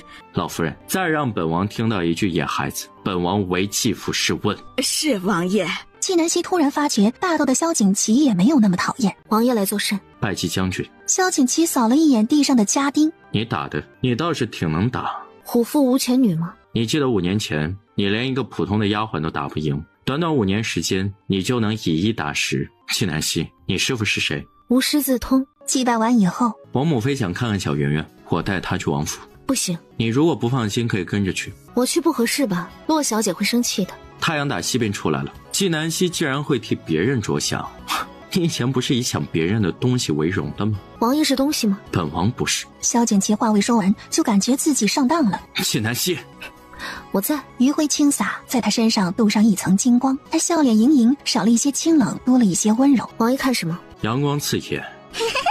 叔叔偷看娘亲。我没有。元宝，你肯定看错了，叔叔眼里的人是洛姨，不是娘亲。纪南希，你现在倒是挺有自知之明的嘛。人难道还能一辈子识人不清吗？你这么说，好像以前还是我的错了。难道是我一个人的错？娘亲，叔叔，能不能先吃饭呢？吵架也要吃了饭才有力气吵啊。走，吃饭。纪南希正想开口拒绝，萧景琦又道：要么你就去吃饭，一会儿带小圆圆回去，不然就让她留在王府陪我母妃，休想我把小圆圆送回去。他说完，抱着小圆圆就走了。到了秦王府，萧景琦早就让秦风提前回来，吩咐厨房准备饭菜。3人下了马车，直接去太妃的院子。太妃，婆婆好，我叫纪圆圆，今年4岁。小圆圆好啊，来坐婆婆身边来，让婆婆好生看看你。这小嘴和脸蛋倒是和你娘长得很像，眉眼和鼻子不像你娘。等长大了，或许就和我像了。欺负那些人又为难你了吧？不过我也没有吃亏啊，那就好。以前的你啊，就是太心软，别人都欺负到你头上了，你还一个劲儿地说没事，说是一家人。所以我说你是天底下最傻的姑娘。纪南希一脸惊愕，怎么，我说错话了？没有，只是觉得太妃对我太好了，别人都说我蛮横不讲理，愚蠢又无能。你别听那些人胡说，这人活在世上啊，无论你做什么，都会有人说好说坏，只要自己清楚自己内心纯善就行。太妃说的有理。这时下人来报说可以上菜了，纪南希几人入席，有小圆圆活跃气氛，席间倒也其乐融融。就在这时，下人来报说洛心来了。太妃，王爷，我们就先走了。坐下，你们母女是我的客人，哪有别人一来你们就要走的道理啊？他看着萧景琦，你们要说话去别的地方说去。洛心走进来，就正好听到这句话。太妃，王爷。小圆圆，走，陪婆婆消消食去。太妃牵起小圆圆的手就走，纪南希也跟着太妃走了。我来的是不是时候啊？打扰你们一家人了。不是你想的那样，星儿，是我母妃要见他们。那你去季府祭拜虎威将军的事呢？又是因为什么？这5年来，你从未踏入过季府的门槛，为什么今天偏偏要去呢？本王做什么事都要和你说一声吗？你以前做什么事情都会和我说一声的呀，为什么现在要瞒着我呢？星儿，你以前都很体贴懂事的，怎么现在这么胡搅蛮缠？王爷，您在避重就轻，不直接回答我的问题。是你在无理取闹，我们都冷静一下，走吧。王爷，我们认识10年了，我还记得那年冬天我将你从冰湖里面救出来，那是我第一次见你，我就喜欢上你了。王爷，我走了。太妃把纪南希和小圆圆带走以后，又让小圆圆在一旁玩。西西呀，你告诉我实话，小圆圆是不是琪儿的孩子？纪南希呼吸一顿，有那么一瞬间，他觉得太妃就是个神仙，什么都逃不过他的眼睛。他不想欺骗太妃，但也不想说实话。就在他犹豫的这一瞬间，太妃已经开口了：我已经知道了，你为何要瞒着我们呢？我担心王爷把对我的厌恶转移到小圆圆身上，而且我一个人也能照顾好小圆圆，能够保证她衣食无忧。西西呀，我知道你是一个好母亲，可孩子不仅需要母亲，还需要父亲呢。所以太妃是打算告诉王爷吗？太妃摇头。西西呀，我一直希望你和琪儿在一起，如今有了小圆圆，你就更能名正言顺地回来了。可是我不想。你不是很爱琪儿吗？这么好的机会摆在眼前，你怎么不好好抓住呢？只要你愿意回来，我保证你还是正妃。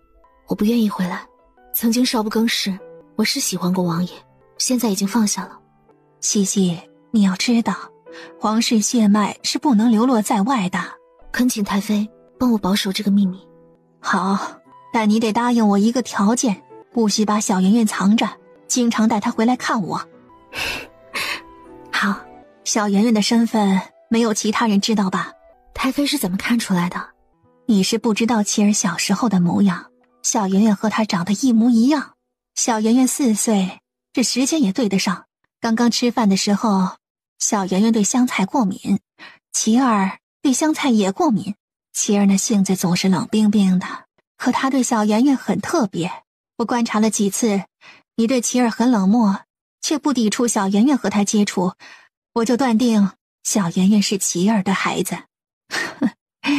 果然是父女连心，我看琪儿是真喜欢小圆圆。纪南希带着小圆圆离开了亲王府，忙碌了一天，小圆圆睡得特别香，睡了一夜醒来，第2日又生龙活虎了。娘亲，您今天是不是想吃桂花糕啦？不想吃。那娘亲想吃梅花糕吗？玫瑰糕、桃花糕呢？你又开始套路娘亲了。娘亲，说嘛，你想吃什么？那就桃花糕吧。那我陪娘亲去买吧。好。吃过午饭，小圆圆就缠着纪南希上了街。小圆圆，你们在这里做什么呢？娘亲，画画比赛呢，我也想参加。纪南希抬眸一看，眼前的墙上贴着一张榜，上面写着全国书画大赛报名时间。好啊，那你去报名吧。小屁孩，你才多大呀，就想参加这样的比赛，真是叫唤。我不是小屁孩，我已经4岁了。一般要6、7岁才启蒙，才4岁，哼，字都不认识几个吧，还想参加比赛？滚一边去，别挡着我看榜。姑娘可识字？我当然识字啊，我可是洪氏书院甲班的学生。这榜上明明写着，所有书画爱好者皆可参赛。没有年龄限制，我还以为你眼瞎没有看见呢。4岁的小孩懂什么叫画画吗？这明显就是来捣乱的。陈叔，发生什么事了？一股熟悉的声音在纪南希耳边响起，他循声望去，见是洛心，真是冤家路窄。洛先生，这个4岁小孩说要报名参加书画比赛，我只不过说了一句他太小了，他娘就在那里骂人。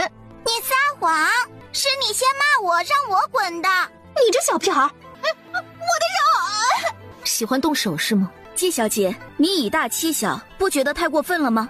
洛小姐，你的学生已经及笄了吧？我女儿才4岁，她刚刚以大欺小的时候，你怎么不说她过分呢？纪南希问。浅见为实，我刚刚没有看见我的学生欺负你女儿，所以不知你说的真假。不问来龙去脉，连整个事实真相都没有了解清楚，就只凭自己看到的片段断章取义，妄下结论。洛小姐就是如此为人师表的吗？你想参加比赛是吗？只要你赢过我，你就可以参加比赛。能不能参加比赛不是你说了算，你算什么？他说了是不算，但我说了算。5年前，季小姐在京城臭名昭著，5年后，看看你女儿能不能替你挣回一点面子。洛心话一出口，周围人纷纷开始议论，个个脸上都是鄙夷和不屑。不许你们骂我娘亲！你们给我娘亲道歉！你和我比赛啊！你要是赢了，我就给你娘道歉。比就比。小圆圆，随便画画吧，当玩就行。好，娘亲。哼，还当玩？笑死我了！小屁孩，你就等着吧。已经有好事者准备好桌子、笔墨，作画时间一炷香。小圆圆这边只有纪南希和兰竹守着，其余人都围在陈叔那边。小屁孩，认输吧。过了半炷香的时间，哼，我画完了。这么快？你能画出什么？才不是呢！我画的采蘑菇，我和娘亲背着背篓去山上采蘑菇。陈小姐，我看你要输了。我怎么可能输给一个小屁孩？陈叔瞟了一眼小圆圆的画，震惊不已。别急，姨，我娘说了，画画最忌浮躁。谁是你呀？别乱喊啊！可是你这么老了，也不能叫你姐姐呀。时间到了，我还没有画完。你先生定了一炷香时间，你没有画完是你能力问题。陈小姐，你输了。陈叔，学艺不精，输了就要认，道歉吧。陈小姐，你替别人出头，可别人未必会护着你。看来你不仅学艺不精，还愚不可及。对不起，我错了。孺子可教，记住，以后别以貌取人，我怕你被打得满地找牙。娘亲，我赢了他，是不是可以参加比赛啦？当然可以啦。不行，你又要作什么妖？季小姐，今天你女儿能赢了陈叔，纯粹是侥幸，这并不能代表她就有参赛的资格。这个告示写的不够规范，没有注明5岁以下的孩子不能参赛，我回去让他们重写一番。罗西，你想这么玩是吗？季小姐说的叫什么话？这是全国性的书画比赛，这么高雅又神圣的事儿，怎么能叫做玩呢？只是太遗憾了，你的女儿年龄太小，没有资格。小屁孩，赢了我又如何？结局还不是一样，一样不能参赛。罗西，你真以为红氏书院是你说了算？陈叔是吧？不仅这次比赛你参加不了，以后的任何比赛你也别想参加了。就你这样的品性，是怎么进入甲班的？哼，就凭你，笑死人了！让一下。众人循声望去，见是温润如玉的裴慕之来了。他正在府里看书，母亲来给他说，小圆圆被红氏书院的学子给欺负了。他马不停蹄地赶来。裴先生，你怎么来了？三哥哥。季小姐。季南希只轻轻点点头。裴先生，您认识季小姐啊？洛小姐是在打听我的私事。不敢。洛小姐，你手中拿了什么？这告示不严谨，我正准备拿回去让他们重写一番。的确是不严谨，是我们考虑不周，应该将比赛分为成人组和儿童组，任何人只要喜欢皆可参赛。裴先生，这是不是不符合规矩啊？教育要从娃娃抓起，少年强则国强，我这是培养大企的未来，有何不符合规矩？洛心咬牙愤恨，双手藏在袖中紧紧地拽着，对季南希的恨又增加几分。身为红氏书院的学子，没有扶弱之心，还恃强凌弱，平日里是怎么教你的？取消你此次参赛的资格。陈叔读的是甲班，却是垫底的，他爹已经许诺，只要这次书画大赛他能拿到前3的名次，就花钱给他买个小官做做，否则就要把他随便嫁人。裴先生，我错了，求求您别取消我的参赛资格。季小姐，我错了，这次比赛对我很重要，是我有眼不识泰山，不该仗势欺负你们。季小姐，只要你能让我参加比赛，我做什么事都愿意。我可没有这么大的能力决定你参不参赛，你求错人了。洛心一听，这不是在含沙射影的骂他吗？他敢怒不敢言。今日多谢裴公子的帮助，早就久仰裴公子大名，才高八斗，学富五车，今日一见，果然名不虚传。季南希和裴慕之道别，裴慕之一听，先是惶恐，接着微微一笑。他已经很久没有听到季南希夸他了。多谢季南希夸赞，再让我听到洛小姐对我的朋友评头论足，你就好生掂量掂量自己在书院的位置。裴慕之说完，也不管洛心的表情，默然离去。洛先生，这季南希到底是什么人呢？一个靠美色而活的人，他嚣张不了多久的。倒是你，怎么连一个孩子都比不了，真是丢脸。先生，我错了，只要您肯帮我，我一定帮您出这口气。不是帮我，是帮你自己。罢了，我也是看你可怜，你等我消息吧。多谢先生。他给小圆圆报完名出来，就遇到了季冉和季兰。二妹，你也来报名的？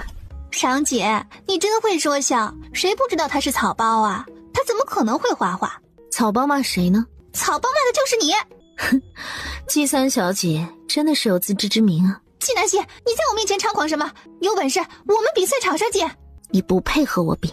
我看你是不敢吧？京城谁不知道你季南希除了吃喝玩乐，其他啥也不会，就是个废材。我娘亲才不是废柴，她画画可好了，她还教我画画呢。真是老鼠生的儿子会打洞。季南希，你生的种就和你一样爱撒谎。你不许骂我娘亲。小圆圆，你怎么能打人呢？季南希抬眸望去，见到萧景琦和洛心在日光中并肩而立。王爷说话都不分青红皂白的吗？上来就开始教训人。叔叔，是他先欺负我娘亲的。王爷，小孩子爱护娘亲是人之常情，哪里会辨别是非啊？只要大人分得清是非黑白就行了。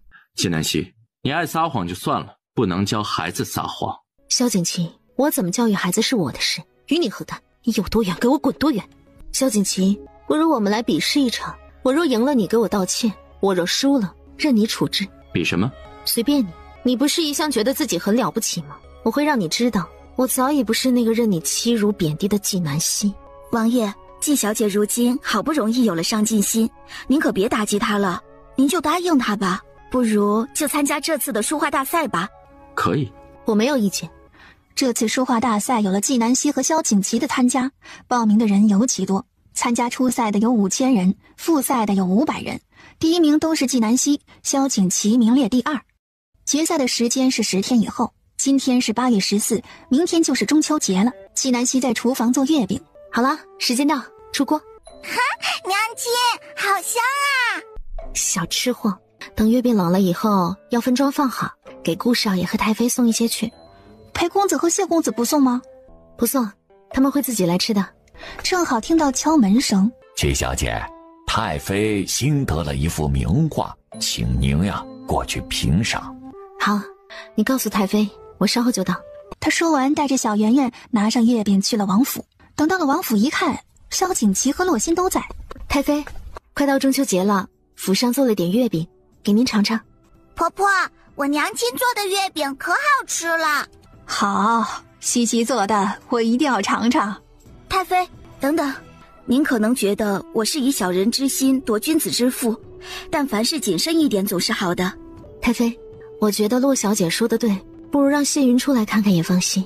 季小姐，谢神医那么忙，是你想喊就能喊来的，就是以前王爷想请他来看病，也得看他有没有时间呢。没想到谢云初这么厉害，真不错。兰竹，你去叫谢云出来。季小姐，你没有听懂我说的话吗？你得罪了谢神医倒是无所谓，但若是让谢神医误以为是王府不尊重他，以后他都不来给太妃看病了，你负得起这个责吗？负得起。你死性不改，冥顽不灵。王爷，您快阻止他呀！要是得罪了谢神医，可如何是好？萧景琦听说了季南希最近和顾一峰走得很近，他既然想表现，就让他去吧。咦，这包月饼的纸上的图案真好看呐！他给每个人的礼物上面画的图案都不一样。季南希，你可真多情，每个人都照顾到了。王爷说错了，不是每个人我都照顾到，比如王爷。纪南希没有留一丝面子，她觉得萧景琦八成是病了，最近说话总是阴阳怪气的。西西，改天我和小圆圆玩的时候，你给我们画一幅画吧。好，太妃，我是专门教学子画画的，不如我来给你画画吧，你想画什么都可以。我知道你是教画画的，那你怎么不去参加比赛呀？看到别人做什么都想抢，死性不改。正好此时谢云出来了。季小姐，听说您找我。纪南希扶额，他的这些徒弟哪里都好，就是欠他太热情了。他假意咳嗽2声。我给太妃做了些月饼，你检查一下。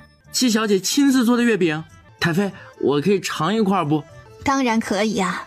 这月饼里面放了党参药材，对太妃的身体好，再加了桂花，中和了党参的涩味。太妃，这月饼我已经吃完了，您看我依旧好好的，月饼没有问题。多谢谢神医。西西，你不仅画画了得，这做月饼的手艺也是一绝呀，以后我有口福喽。太妃喜欢就好。萧景琦见太妃开心，他也露出了笑容。洛心看着他们其乐融融，仿佛他们是真正的一家人。王爷，把您送给太妃的画拿出来给季小姐瞧瞧吧。母妃，急什么？没看到我和小圆圆在说话吗？太妃，您不是叫我来看画的吗？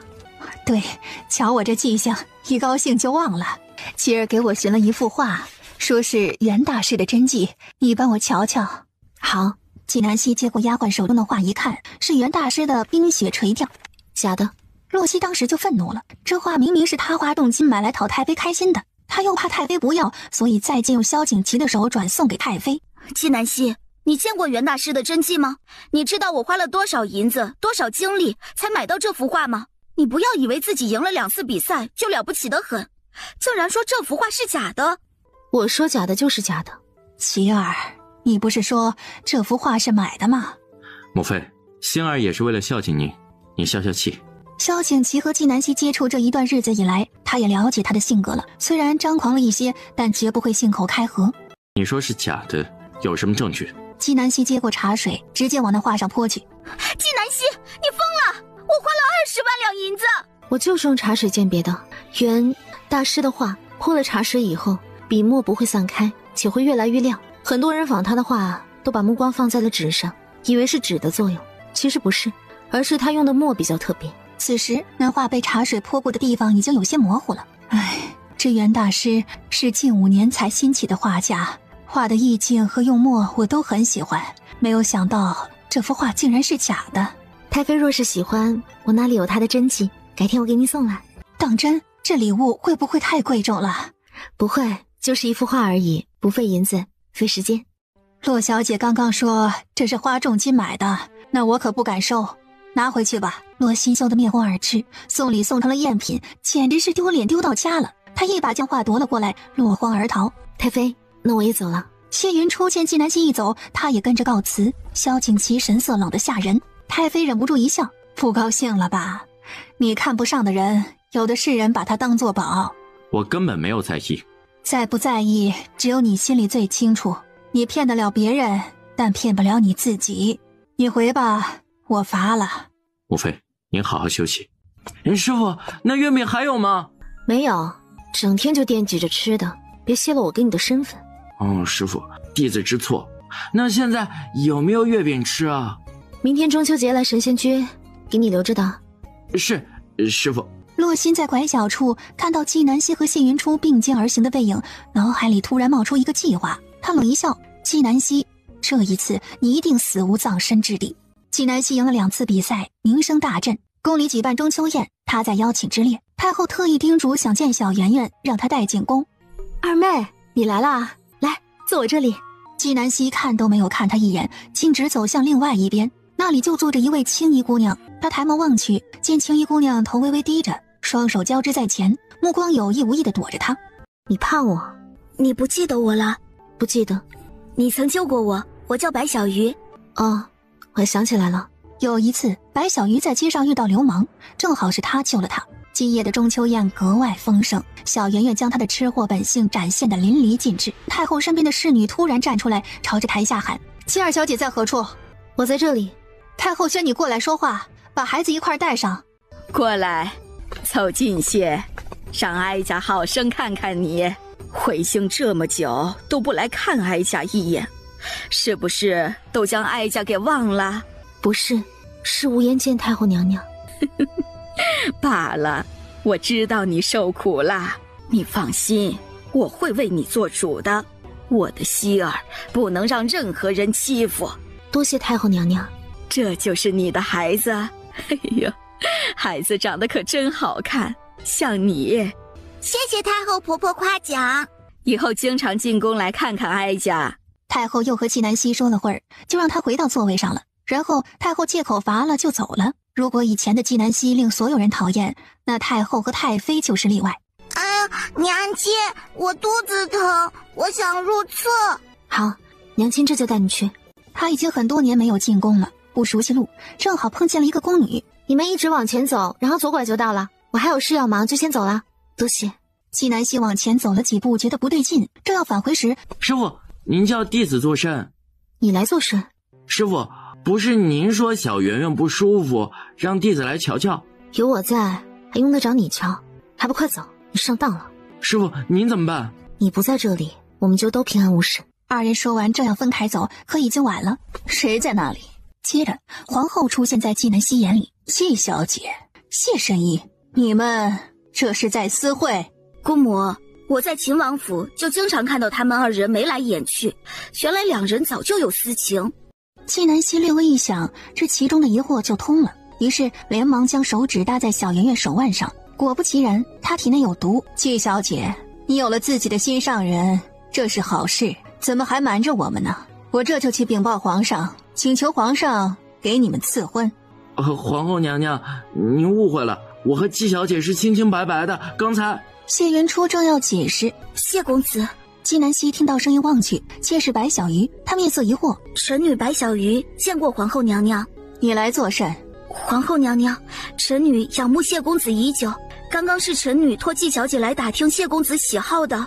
纪小姐，她说的可是真的？是真的。她说完的时候，白小鱼脸上露出了轻松释然的笑容。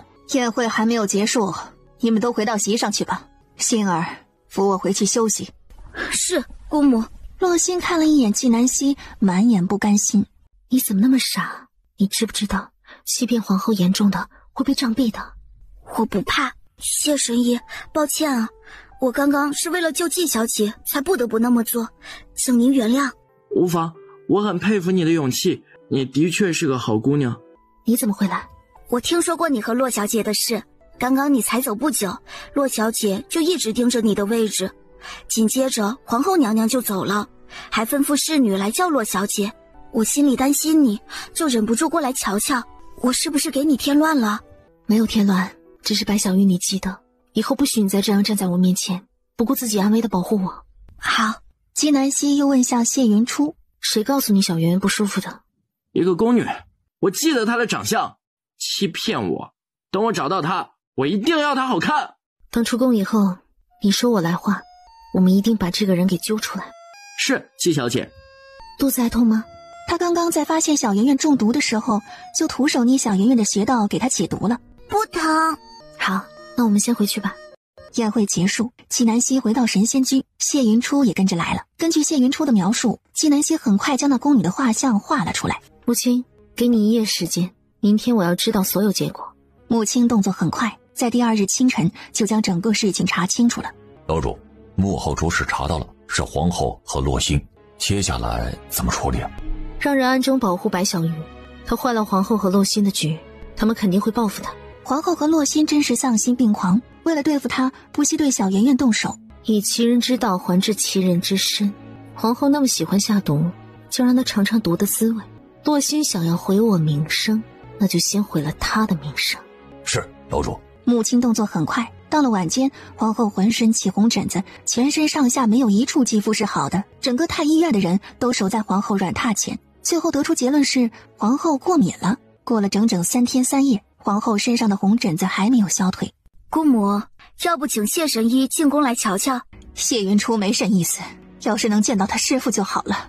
姑母，谢神医嘴巴紧得很，我想尽办法，他也不肯说出他师父住在哪里。不如让他进宫，姑姑逼问他，看他会不会说。好，就按照谢儿说的办。皇后娘娘的确是过敏了，不过这种过敏没有特效药，就只有等待，让其自行痊愈。需要多长时间？7天。本宫等不了那么久，你没有办法，你师父肯定有，他在哪里？皇后娘娘，草民师父已经离开京城了。前几日不是都还在京城吗？才走不久。怎么才能找到你师父？让他尽快回来。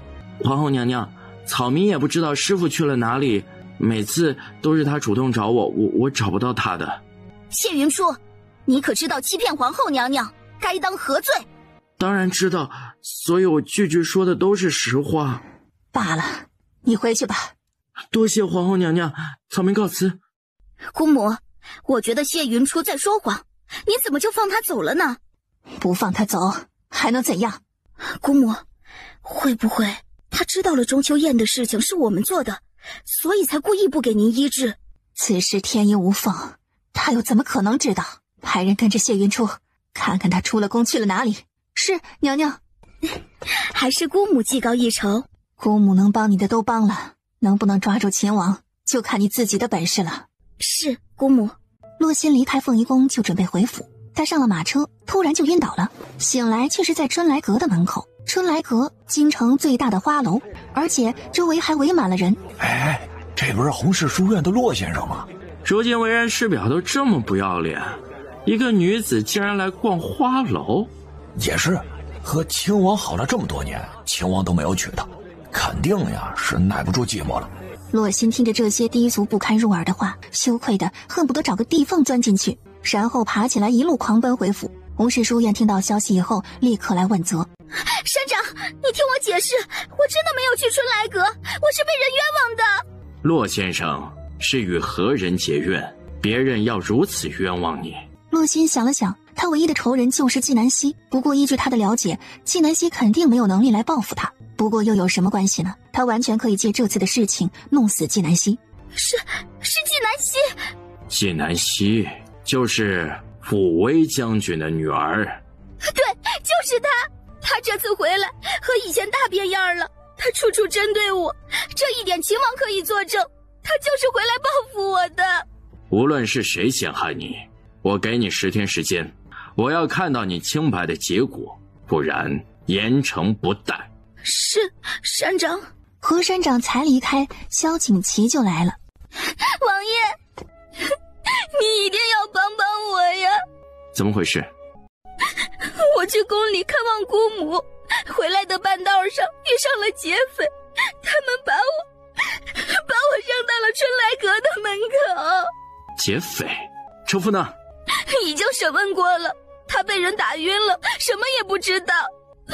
王爷，我平时与人为善，从来不得罪人的，是谁这么恨我呀？5年前我才险些被毁了清白，今天我的名声算是被毁尽了。王爷，我活不下去了。他没有想到5年以后这样的事会再一次上演。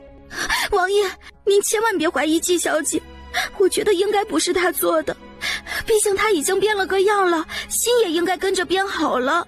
仙儿你放心，我一定会抓住害你的人，还你清白。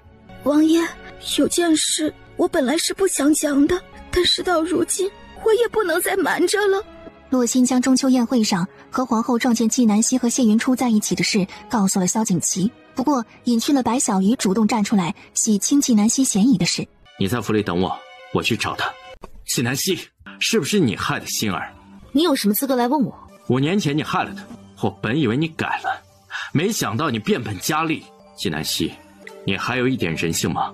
我就是太有人性了，不然以你带给我的那些痛苦，我早就一刀宰了你。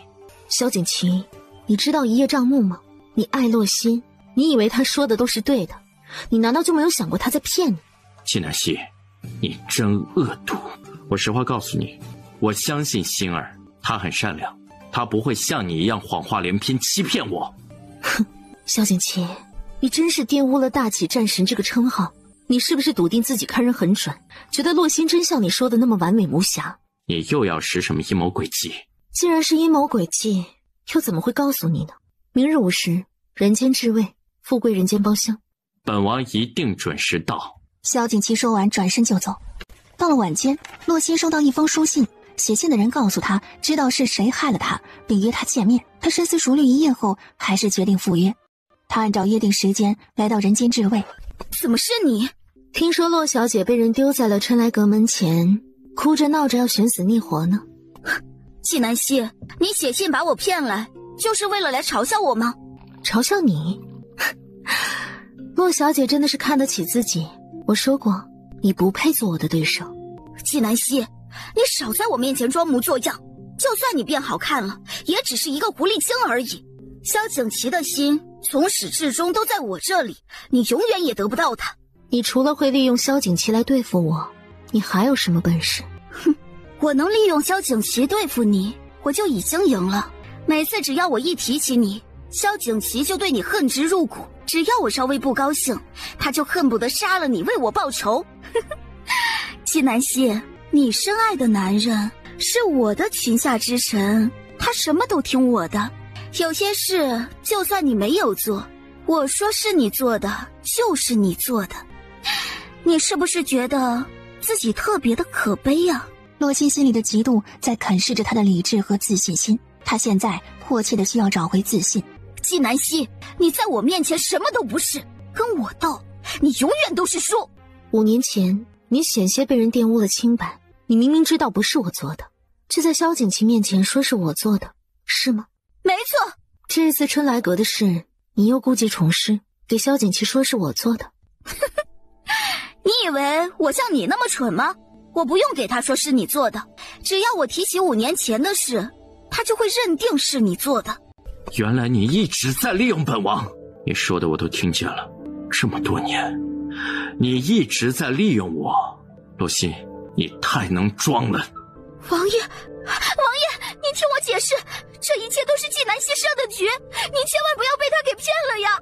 他欺骗了我，你难道就没有骗我？王爷，我不是故意要骗您的。5年，整整5年，你有无数次机会可以向我解释，可你没有。事到如今，你还想着利用我去对付别人。洛心，我终究是看错了你。王爷对这礼物可满意？纪南希，报复本王让你很高兴。当然。萧景琦，你不是笃定眼见为实吗？不是认为洛心善良吗？不是信誓旦旦的保证他一定不会骗你吗？可是到头来，你就是一个笑话。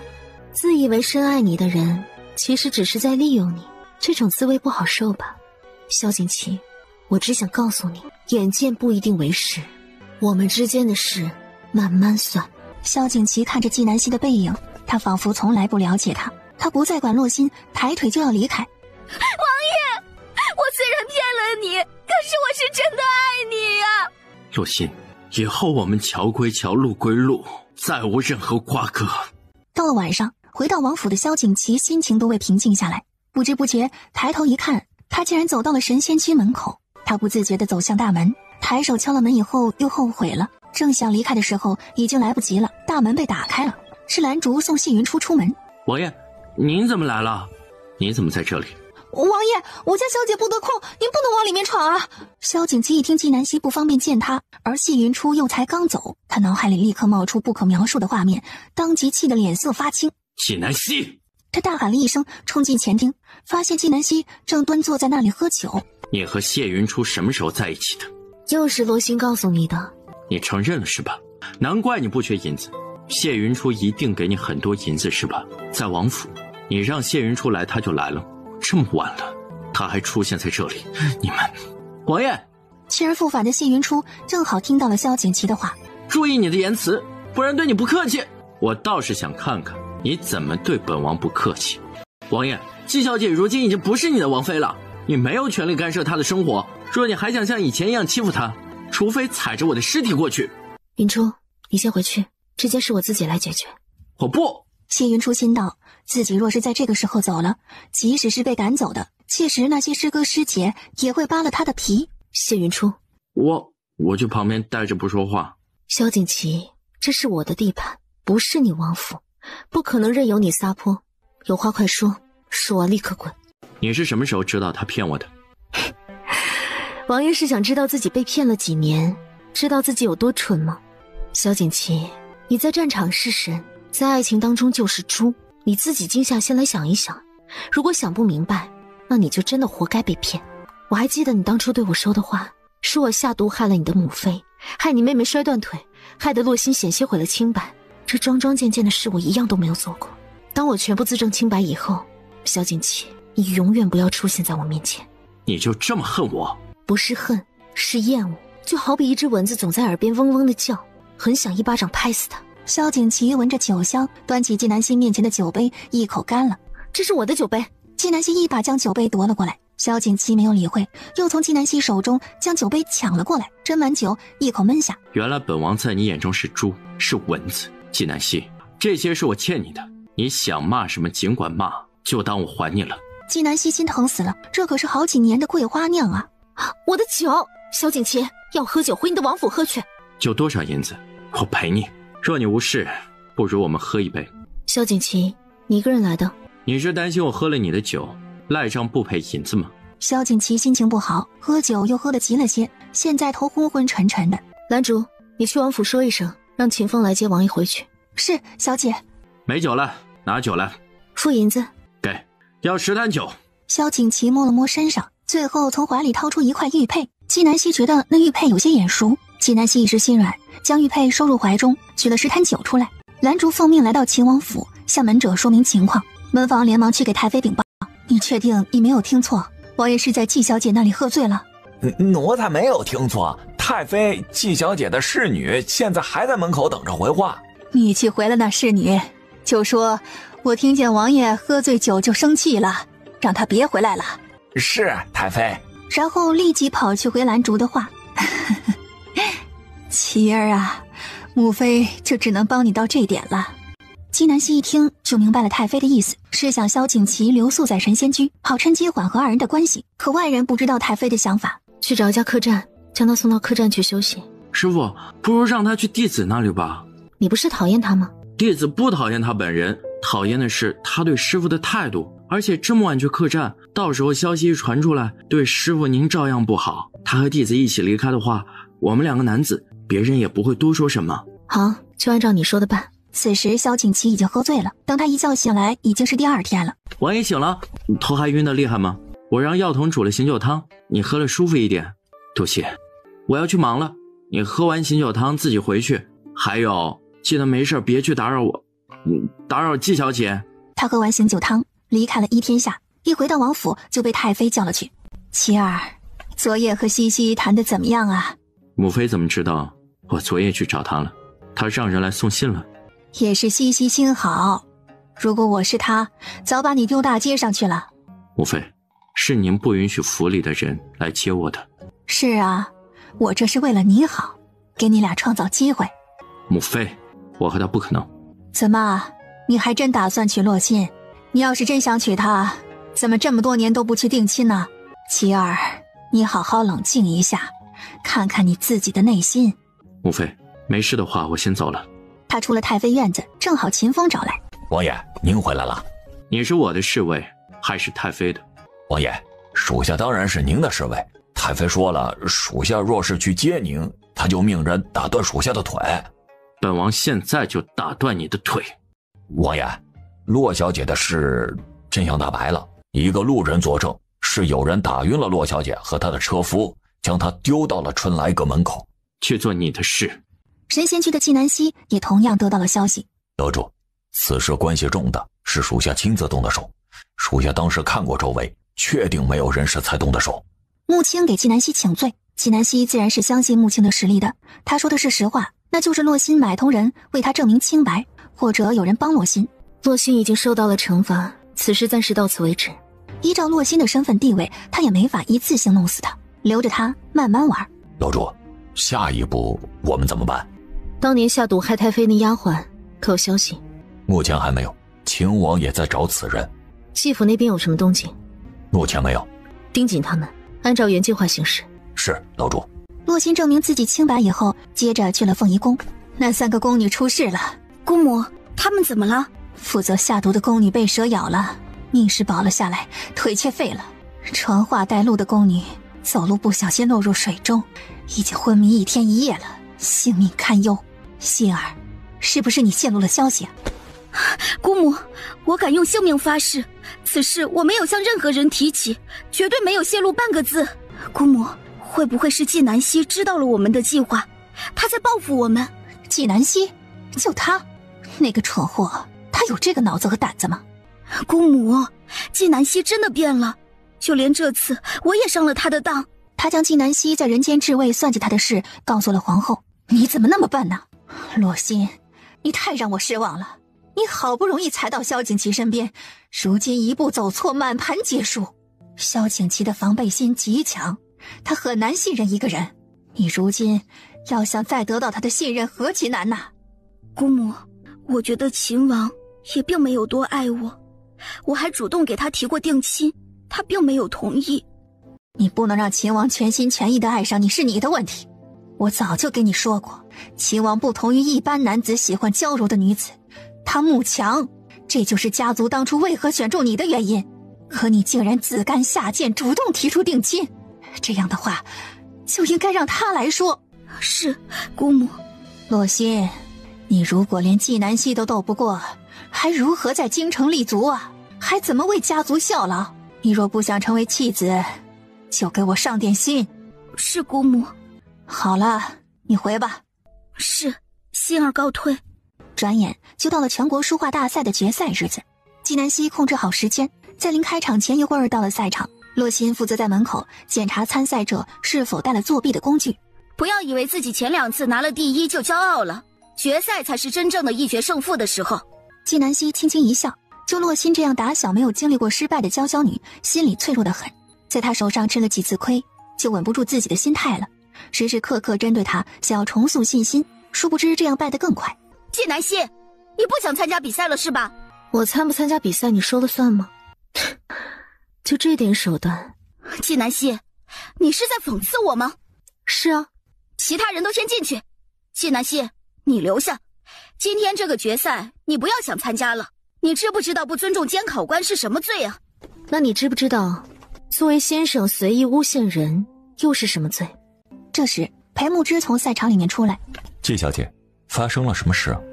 赛场里面每个参赛者的位置都是固定的，他见纪南希的位置一直是空的，开赛时间就要到了，他是专门出来等纪南希的。洛小姐问我前2次得了第1是不是骄傲了，我正在和她讨论这个问题。洛先生，比赛就要开始了，你拉着季小姐问这样的问题，是不是很无理取闹？洪氏书院组织的比赛，季小姐能够连续拿2次第1，的确值得骄傲，这难道不行？还是洛小姐认为应该打击参赛者的积极性和自信心啊？我没有。好了，洛先生，请注意你的言行，这是赛场。季小姐，请。纪南希看都没有看洛心一眼，迈步进了考场。萧景琦是来的最晚的一个参赛者。王爷，您快进去吧，不用检查了。洛先生，为了公平公正，请您按照规矩行事。王爷，一定要这样吗？其实我……洛先生不能做好自己的事，最好从这个位置下去。别，我检查就是了。比赛时间是2个时辰，监考官当场评分。大家先坐下啊，我会念前10名，剩下的名字呀，大家届时自行到榜单上去看。程先生拿着榜单一脸严肃，他是从第10名开始念的，直到念到第3名时，语速慢了下来。第3名韦魏，第2名萧景琦，也就是我们秦王。第1名就是在初赛、复赛中都夺得魁首的纪南希。让我们来恭喜纪南希在大齐国第20次全国书画比赛中荣获第1名。程先生说完，自己带头鼓掌。裴慕之鼓掌可用力了，还一脸自豪。萧景琦没有一丝意外，嘴角微微一扬，瞬间又恢复自然。洛心冷冷一笑：纪南希，我看你还能得意多久？程先生，我要举报有人抄袭。谁呀？纪南希。洛先生，你有什么证据证明季小姐抄袭？我当然有证据。裴先生，这一次你保不了她了。证据呢？证据就藏在纪南希的画里。洪氏书院对抄袭一向是零容忍的。洛心一提出抄袭二字来，纪南希的画已经被拿出来摆在了桌子上。纪南希画的是牧童放牛。众所周知，袁大师有幅作品就是牧童放牛。袁大师之所以被称为大师，是因为他的画风很奇特，人物形象生动。这幅牧童放牛和袁大师的牧童放牛一模一样。纪南希，你有何话可说？纪小姐，我来处理。你站那儿别动，我自己的事自己处理。各位先生，麻烦你们帮帮忙，我可以证明自己没有抄袭，请借一步说话。四人进了里间。袁随见过钟先生。你是袁随？啊，你就是最近风头正盛的袁大师袁随。袁随承蒙大家喜爱。纪南希知道口说无凭，他将能证明自己身份的东西一一拿了出来。还请三位先生帮我保密。为何要保密啊？这是多大的喜事啊！袁大，纪小姐低调，如果将她的身份公布出去，势必会引起骚乱。而且作画者讲究的是心境，若是让人知晓他的身份，他家的门槛都会被踏破，哪里还有时间来作画？对，还是钟老考虑的周到。多谢三位先生。纪小姐，你前两次的画怎么和这一次的画风差别这么大？前两次我用左手画的，这一次用右手画的。周老头儿，我们大齐的绘画水平要雄起了。嘘，低调。低调啊！四人从里间出来。钟先生，我没有说错吧？他就是抄袭了。对于这种抄袭者，一定严惩不贷。谁说纪小姐抄袭了？袁大师是有一幅画《牧童放牛》，但纪小姐和他的完全不一样。哪里不一样了？牧童不一样，牛不一样，山山水水都不一样。骆先生手中可有那幅画？有的话，拿来我们对比一下。这牧童放牛是纪南希前几年带着小圆圆在乡野玩耍时，小圆圆坐在牛背上悠闲自在的模样，他就画了下来。不过这一次的牧童是躺在牛背上睡着了，他记得这幅画是被裴木之拿去了的，可能是被洛心不小心看见并记下了，才笃定是他抄袭了。裴先生，袁大师的那幅画在你那里，你把它拿出来，只要两者一对比，就能证明纪南希抄袭了。骆先生记错了，我没有这幅画。你们为什么都要帮他？是不是因为他长得美？你们忘记了自己是教书育人的先生吗？怎么能被美色所惑呢？洛心，注意你的言辞，身份。好了，方才只是一个误会。纪小姐是这次比赛的魁首，做天下第一的料子，我觉得做魁首都委屈她了。萧锦旗长长的舒了一口气，他一直不急不躁的，好像从来没有怀疑过纪南希会抄袭。好了，把榜单贴出去，3日以后在洪氏书院举行颁奖典礼。裴木之见那三人走了。师傅，您是怎么说服他们的？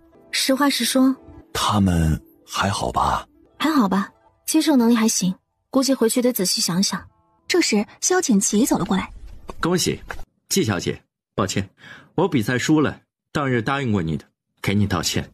王爷是个汉子，下次再夸我的时候挑好听的话夸。纪小姐，后会有期。萧锦旗和纪南希打完招呼擦肩而过。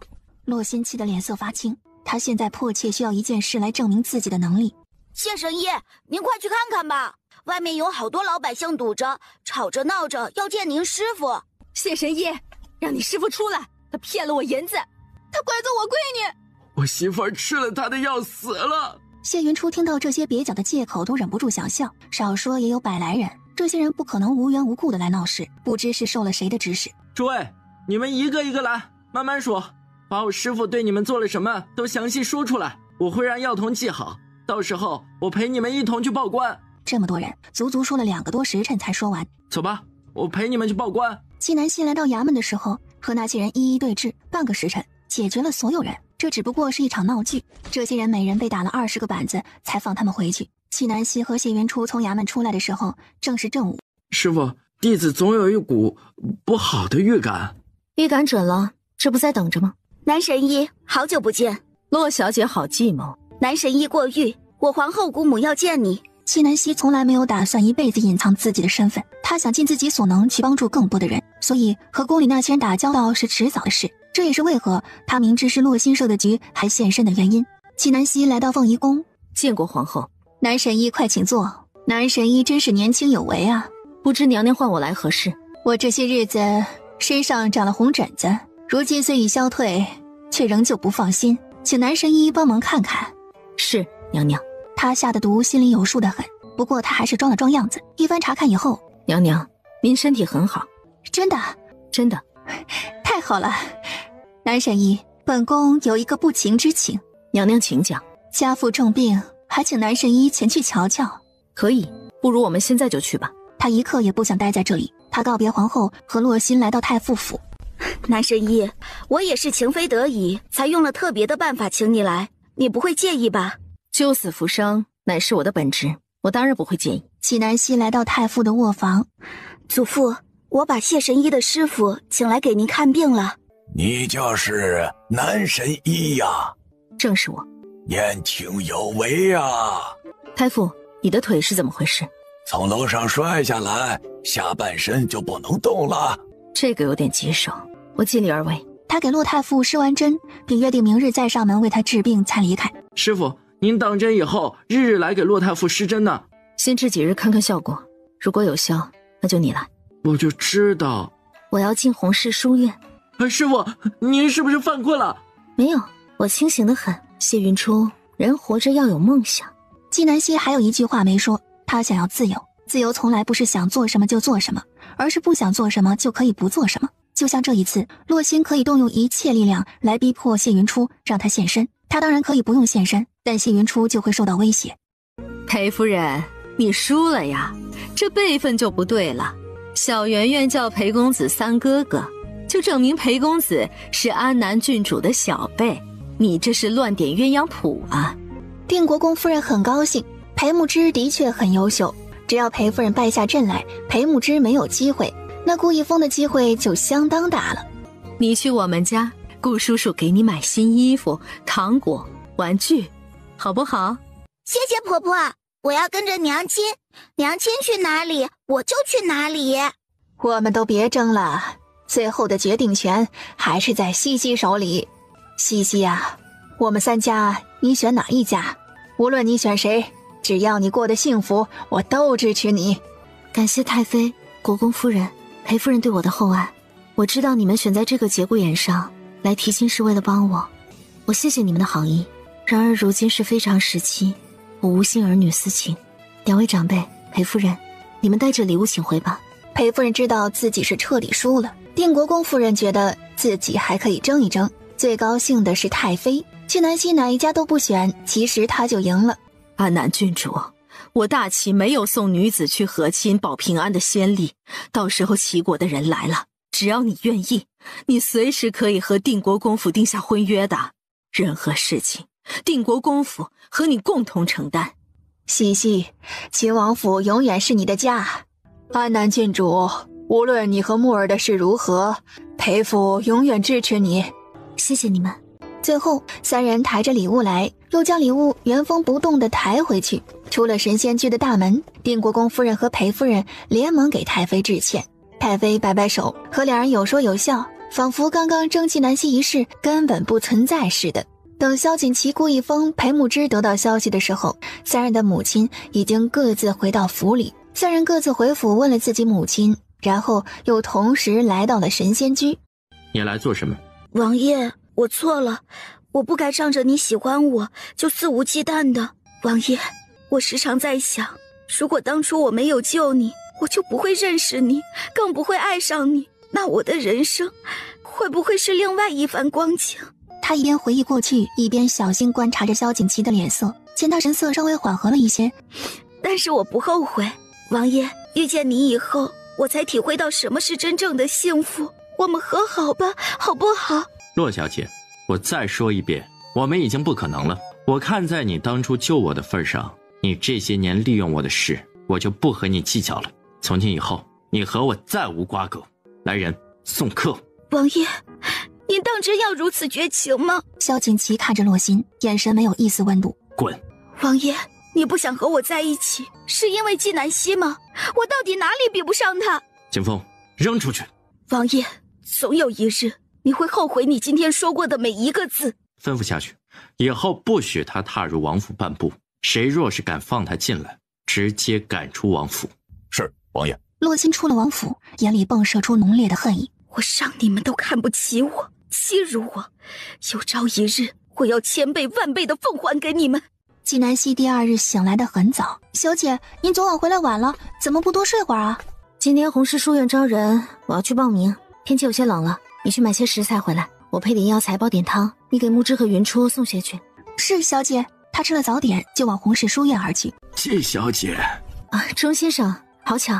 不巧不巧，你这是打算来红石书院读书？纪南希摇摇头。那你来做什么？报名做先生。钟先生一脸诧异，如果只是论画画的水平，纪南希是完全能够做先生的，但其他的知识也要知道一些。传言纪南希是一个连百家姓都认不完的废材呀。季小姐，这当先生是要考试的，您准备的怎么样啊？没有准备。走，我们先去报名，然后我拿几本书给你。好巧不巧，负责报名的正是洛心。洛先生，季小姐要来报名考先生，你登记一下她的信息。钟先生，要考我们红石书院的先生，必须家世清白，个人品性优秀。季小姐明显不符合。季小姐是大启英雄虎威将军的女儿，她怎么没有资格？钟先生，季小姐品德败坏，她这样的人也能做先生，岂不是误人子弟，将我们红石书院的脸面置于何地？说到底，钟先生只是德高望重的先生，在书院的权力还没有裴木之的大。洛心虽然敬重他，但并不畏惧他。洛先生连我的面子都不给了。我只是按照规矩办事。钟先生，我们先走，晚一点再来报名。季小姐，你何时来都没用，规矩就是规矩，谁也破不得。是吗？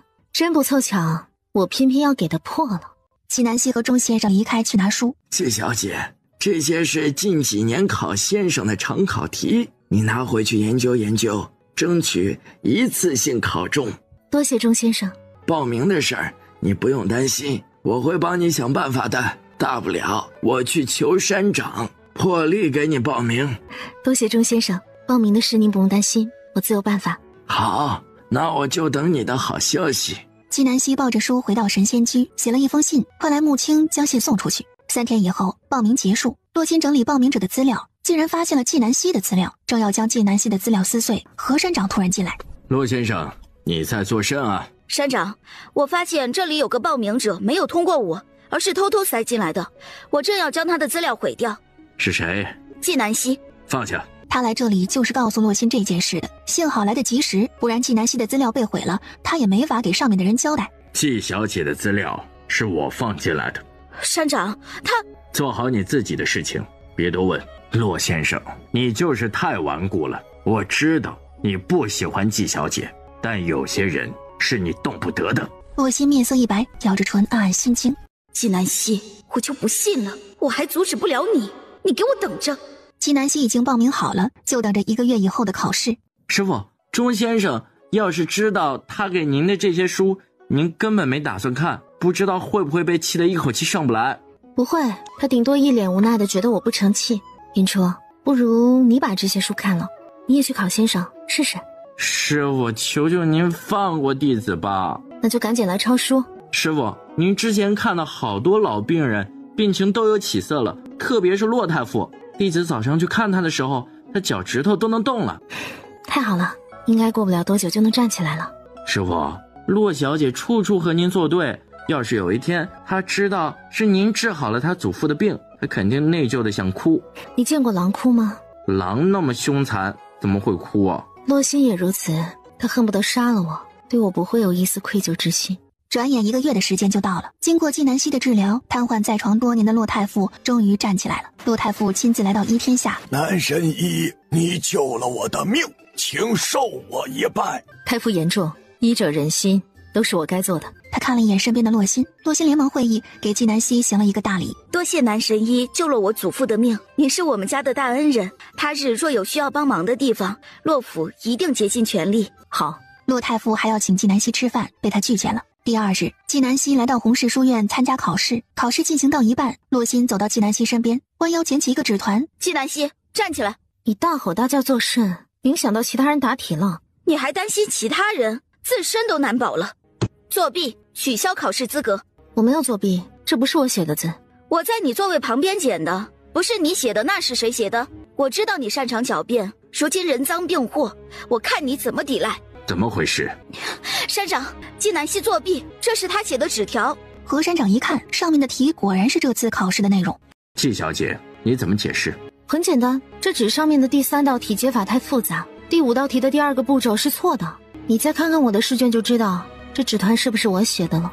何山长接过考卷仔细一看，这考卷上的解题方法比纸团上的高级多了，而且字迹也不一样，很明显不是出自同一个人之手。洛先生，这纸团你到底在哪里得的？我真的是在纪南希的座位下面捡到的，谁不知道纪南希什么也不会啊？他怎么那么快就做完了题？肯定是作弊的。以前什么都不会，别人可以学，倒是洛先生，你一直盯着纪小姐做甚？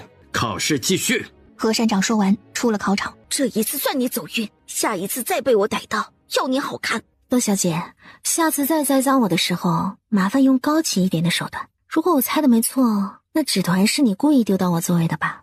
我没有。不用这么慌，就你这点小把戏，在我面前就像跳梁小丑一样，我都懒得跟你玩，滚一边去，别打扰我。半个月以后，师傅，今天放榜，您不去看看吗？不去，无论你去还是不去，名次都已经贴在那里了。师傅，弟子何时才能到您的境界？不以物喜，不以己悲。等你长大就明白了。小姐，喜报！小姐，您得了魁首啊！小姐，您太厉害了！恭喜师傅。小姐，您知道吗？你没有分数的，你全部满分。师傅，您怎么这么淡定啊？意料当中，没有惊喜。才来到门口的裴木之听到这话，当场就石化了。迄今为止，在洪氏书院所有的考试当中，纪南希是唯一一个满分的。恭喜师傅，从此以后您就要名垂青史了。书山有路勤为径，学海无涯苦作舟。是师傅。师傅，木之，你们书院让你来做甚？真是什么都瞒不过师傅。书院的意思，师傅您这属于大喜事，他们已经禀报给皇上，说书院里面的职位供您自由选择，问您有什么想法？我就想简简单单做个先生。是，弟子回去就将师傅的意思转告给他们。还有呢？师傅，您这成绩，书院太高兴了，决定为您举办一次宴会。弟子知道您不喜欢，已经替您回绝过了，不过他们还是想看看您的想法。这也太高调了吧。那弟子就回去给他们说您不愿意。别，那就办吧，好多年没有这么高调过了。是，师傅。西西啊！纪南希听到喊声望去，见萧景琦扶着太妃站在门口。太妃，您怎么来了？我怕一会儿来恭喜你的人太多了，我挤不进来，所以先来恭喜你呀。西西啊，你真是太了不起了。太妃过誉了。琪儿，你看看人家西西，全科满分，这是自大启建国以来的第1位。往后啊，大家只要提到西西，都得竖大拇指喽。萧景琦看着纪南希，眉间隐隐有欣赏之色。你拜了何人为师？纪南希这5年的变化太大，他为了避免有人起疑心，索性就承认有一个师傅，一个归隐的大师，独孤师傅。我就说嘛，只要有人好好教，西西肯定能成才。小圆圆呢？还在睡觉。太妃望着兰竹，你陪我去瞧瞧。王爷若是没事就回吧。我要等我母妃一起，我还没有看到小圆圆。小圆圆应该醒了，你去看吧。他目光落在纪南希身上，第一次认真的看她。她身量高挑，穿什么都好看，肌肤雪白，尤其是那双眼睛清澈见底，看似单纯无辜，却让人捉摸不透，神秘而魅惑。他见过他对小圆圆的温柔，对太妃的乖巧，对洛心的冷冽，对继父的人狠辣，对朋友的豪爽，对下人的宽和。他的一颦一笑，他都觉得好可爱。纪南希，我们谈谈吧。谈什么？我要怎么做？萧景琦话未说完，纪南希察觉到了不对，他不想听到他要说的那些话，迅速打断：去看看小圆圆吧。他起身就走了。萧景琦看着他的背影，还是把那句话说了出来：我要怎么做，你才能不那么恨我？对不起，纪南希。他以为纪南希没有听见，而纪南希却听见了。可他装作没有听见。他曾经也想过萧景琦要怎么做他才能不恨他，他不知道，因为他没有资格替已经死去的纪南希原谅萧景琦。张姐，你说纪南希有没有可能是作弊的？我听说他第一场考试骆先生说他作弊的，不过他的解题方法比那纸条上的高级多了，当场就被何山长否定了作弊的可能性。反正我不想在如远看到他。你不想看到他也没有办法，以他如今的成绩，只要他不胡作非为，书院肯定会以他为先。他不会就我们丙班的先生吧？我以前经常欺负他，还看不起他，他肯定会报复我的。张姐，我该怎么办呢？你放心吧，他不是那样的人，你又不是不知道，他以前可善良了。你那么骂他，他都笑着把他最喜欢的发簪送给了你。三妹，以后你也别这样和他直来直往的，这样输的只会是你。多谢张姐。谢我做甚，都是自家姐妹，我当然希望你们能和平相处，你明白我的意思吗？就你喜欢装，明明是在教我对付纪南希，还说什么姐妹和睦。知道，还是张姐最好啦。我们赶紧回去把这好消息告诉祖母，祖母肯定会想办法把她请回家。以后我们家也有人在红石书院了，再无人敢低看我们，真好。张姐，你说纪南希这次考得这么好，书院会不会给她什么奖励呀？不仅是书院，皇上也会赏赐的。真是太好了，我到时候也不要她什么，只要她把最好看的首饰给我就行了。自从大齐建国以来，注重人才的培养，每一年新考入书院的先生都要经过嘉圣帝的批准。臣女纪南希见过皇上。快平身，纪小姐，你知不知道你考了满分？知道。作何感想？皇上，我希望有朝一日我大齐学子都能如此，科科满分。纪南希此话一出，明贤殿顿时一片安静。这样的画面，嘉圣帝只是想想都觉得激动，求贤若渴的他好像遇到了一个稀世珍宝一样。纪小姐的愿望很好，实现起来却很难啊。不过朕能从你口中听到这话，已经是很欣慰了。泱泱学子皆为我大齐，大齐何愁不兴？皇上，愚公尚能移山，只要持之以恒，一切皆有可能。虎威将军要是知道纪小姐如今这么优秀，一定很欣慰。果然是虎父无犬女啊！王富贵，去库房挑选一套文房四宝送给纪小姐。是，皇上。谢皇上。过了一会儿，王总管拿着一套文房四宝过来。纪南希拿着文房四宝才出明贤殿，就被太后身边的宫女请去了慈宁宫。臣女见过太后。希儿，来哀家的身边坐。纪南希将手里的东西放下，然后坐到太后身边。希儿真的是长大了，比以前安静了，还知道给哀家行礼。哀家说过，在这里不用行礼，这里就是你的家。太后娘娘不让我行礼，那是对我的恩宠，而我如果真不行礼，那就是不礼貌了。好好好，只要希儿高兴，做什么都可以。听说你这次夺了魁首，皇上还赏赐了你文房四宝。是，太后娘娘。皇上对你这么好，你更要努力才是，万万不可再像以前一样顽皮了。是。希儿，传言秦王把你休了，关入别院，那你这些东西是在哪里学的？我从别院逃了出来，从外面侥幸遇到了这位师傅，我会的都是他教的。你从别院逃出来，怎么不来找哀家？你是不是觉得哀家不能替你做主？不是，太后娘娘，是我没脸见你。说的那叫什么话呀？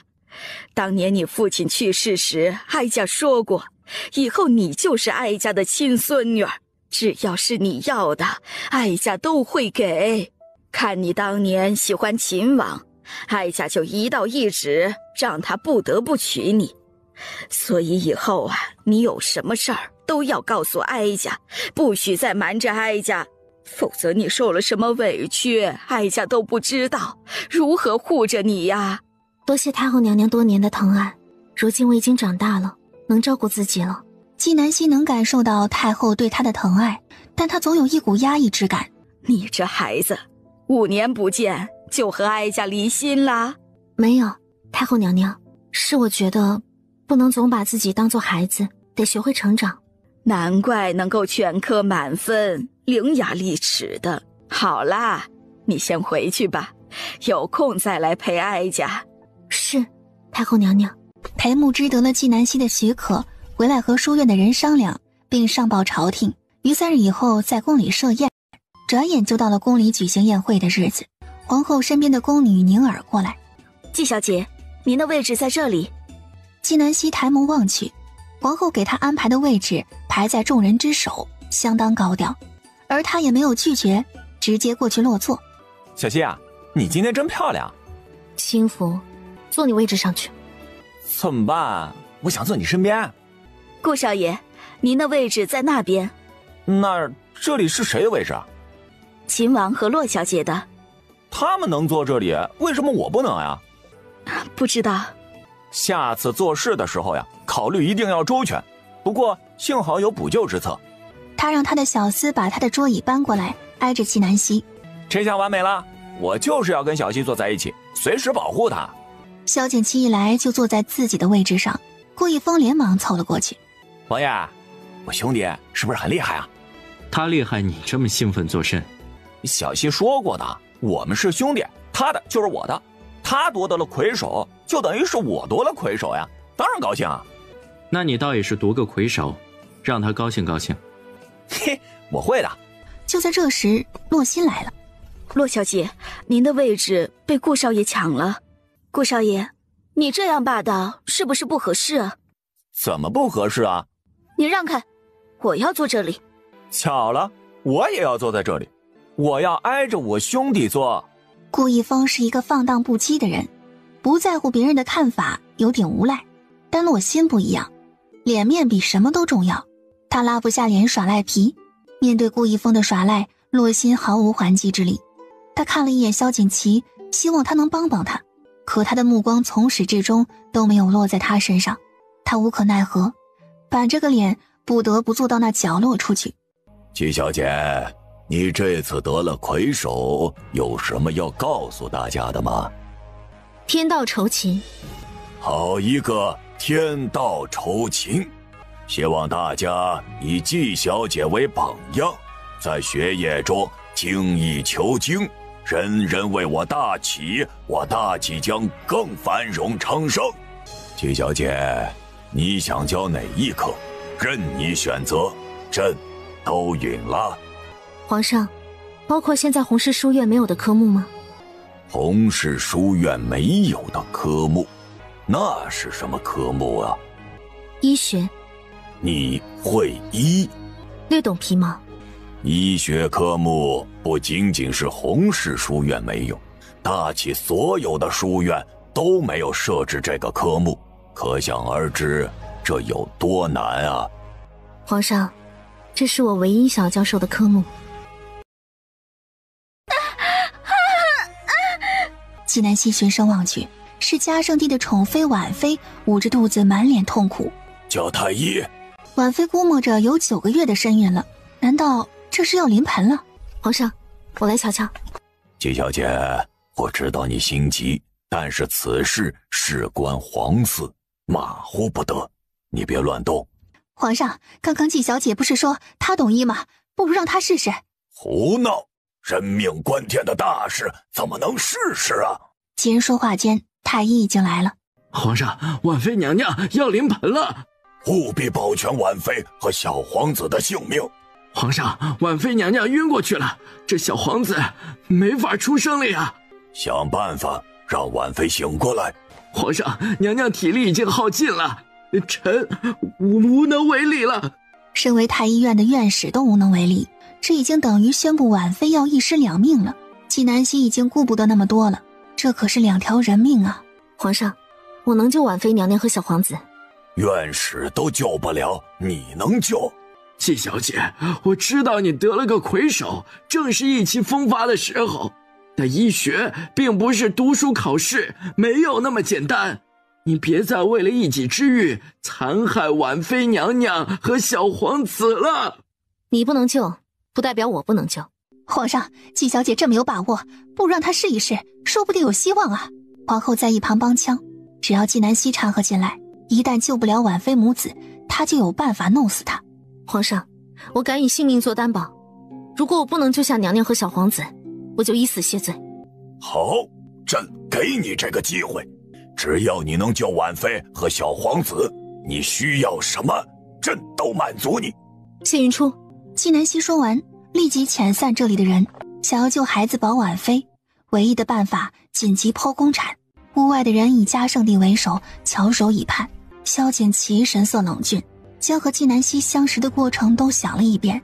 他手里那么巧合有血魄，和谢云初关系很亲近，对太妃格外的好，对他的冷淡，纪南希、南公子都有一个南字。好一个纪南希，果然一点没有变，和5年前一样是个骗子。就在这时，屋内响起了婴儿的啼哭声，房门打开，谢云初怀里抱着用小棉被裹着的婴儿，对嘉圣帝道：恭喜皇上，婉妃娘娘诞下一个小皇子，母子平安。太好了，这孩子眉目长得像朕，嘴巴呀像婉妃，朕要去看看婉妃。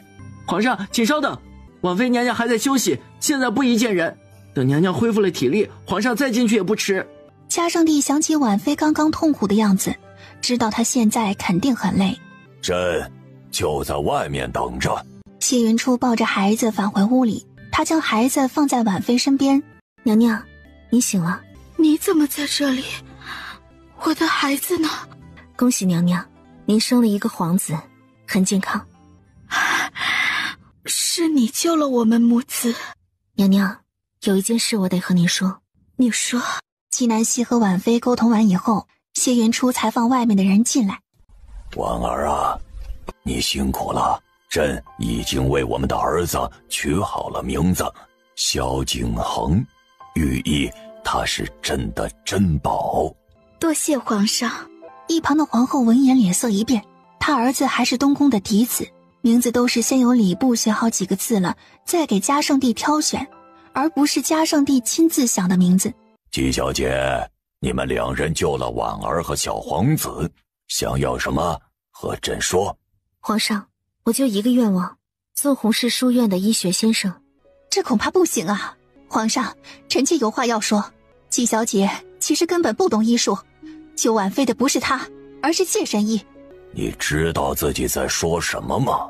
皇上，纪南希和谢神医关系亲厚，谢神医肯定会帮他达到他的目的。谢神医在接生的过程中与婉妃亲密接触，玷污了婉妃的清白，理应处死。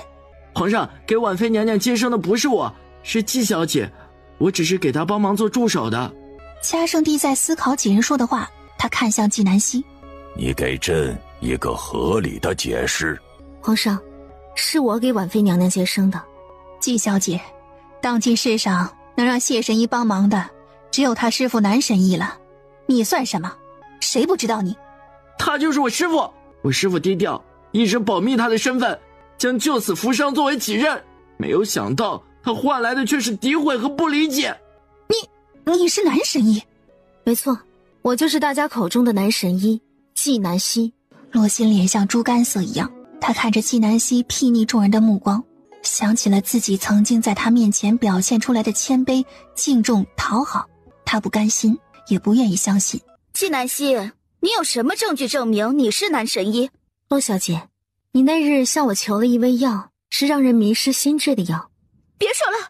洛小姐，我给你那药不能让人迷失心智，只是服下以后会睡得很沉。以后你若是再问我要害人的药，我就直接报官了。我没有。瞧我这记性，我前些日子睡得不好，就让杏儿去向南神医求了一味帮助睡眠的药，可能杏儿说的不清楚，南神医没有听明白。洛小姐没有说明白，我也没有听明白。敢问皇后娘娘，那我又是如何拿对药的？皇后一时语塞，竟然找不到话来反驳。洛小姐，你说巧不巧？前不久大家一起吃饭，我竟然在我的茶水里发现了我给你的那种药。看来你是想让我迷失心智啊。我没有。我没有当场揭穿你，根本就没有把你放在眼里。在我眼里，你就像一只哗众取宠的猴子。洛心咬着唇，一个字也说不出。他今天丢脸丢尽了，说不定要被书院除名了。他心里害怕极了。洛心，季小姐说的可属实。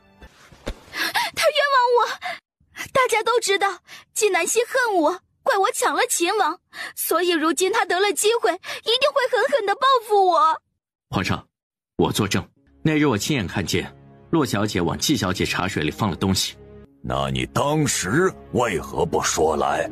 我还没来得及说，季小姐闻了一下茶水，就不动声色地把茶水倒了。王爷，你为什么要诬陷我呀？你为了讨好季南希，不惜这样对我吗？我可是爱了你10年的人呢。我也从来没有想过，我爱了10年的人，心肠如此歹毒。皇后没有想到事情会变得这样严重，她快步上前2耳光打在洛心脸上。洛心，你怎么可以一时冲动做下这等事？还不赶快向季小姐道歉！跪着走过去，一直跪到季小姐原谅你为止。季小姐不是那种小肚鸡肠的人，只要你诚心求她原谅，她一定会原谅你的。看来皇后娘娘还是不了解我，我这人性子不定，有时特宽宏大量，有时又很小肚鸡肠，比如现在我就是后者。皇后气得哑口无言，脸都绿了。皇上，是季小姐救了臣妾和恒儿的命，千万不能让她受了委屈啊。洛心品行不端，不配为师，即刻起从弘氏书院除名。皇上，杏儿已经知错了，她是一时糊涂，求皇上再给她一次改过自新的机会，就罚她在书院里做杂物吧。害人性命，我看洛小姐不是一时糊涂，而是蓄谋已久。报复我，你开心了吗？我只是就事论事。好了，这事到此为止。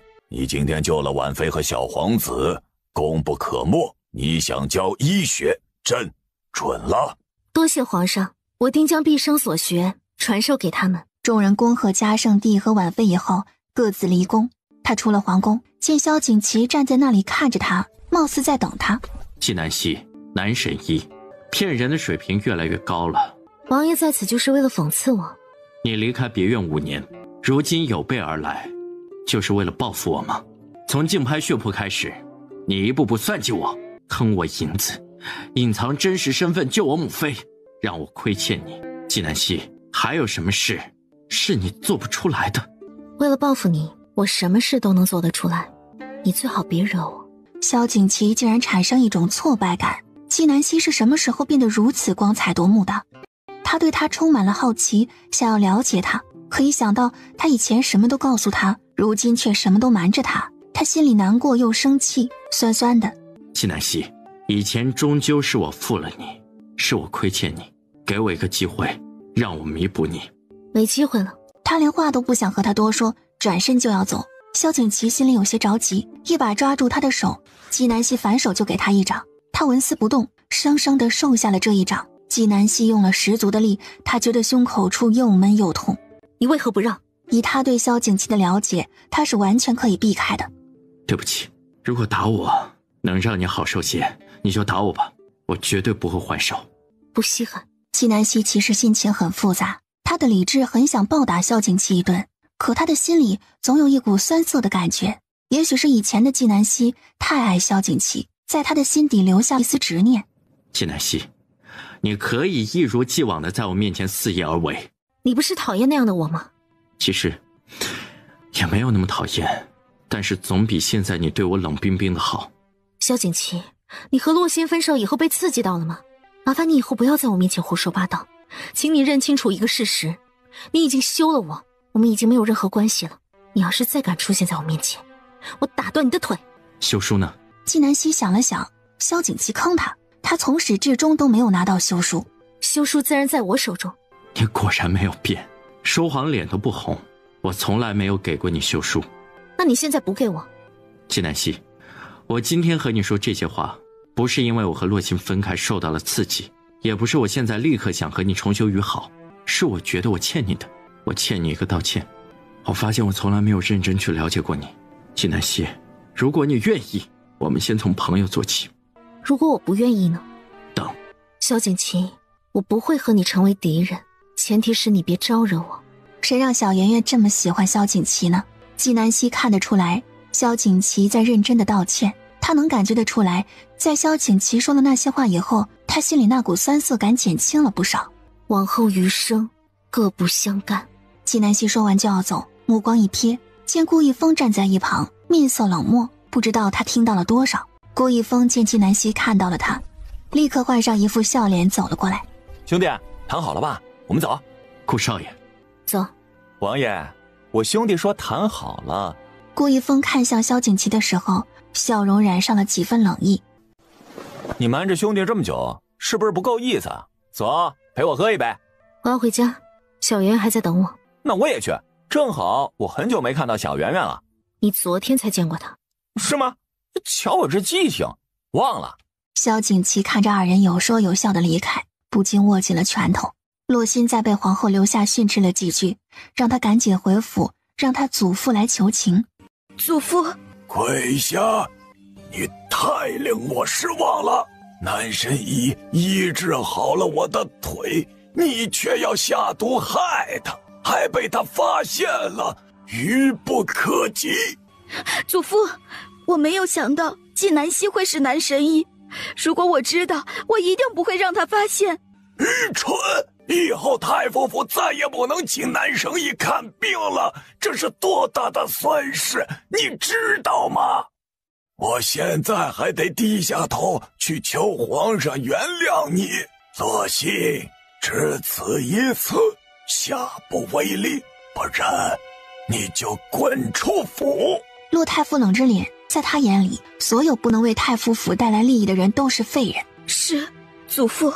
洛太傅来到皇宫见嘉圣帝，以80岁高龄，在明贤殿长跪不起。太傅是3朝元老，又是国丈，嘉圣帝怎么也要给3分薄面，就答应让洛心继续留在书院，只能做打杂的活儿。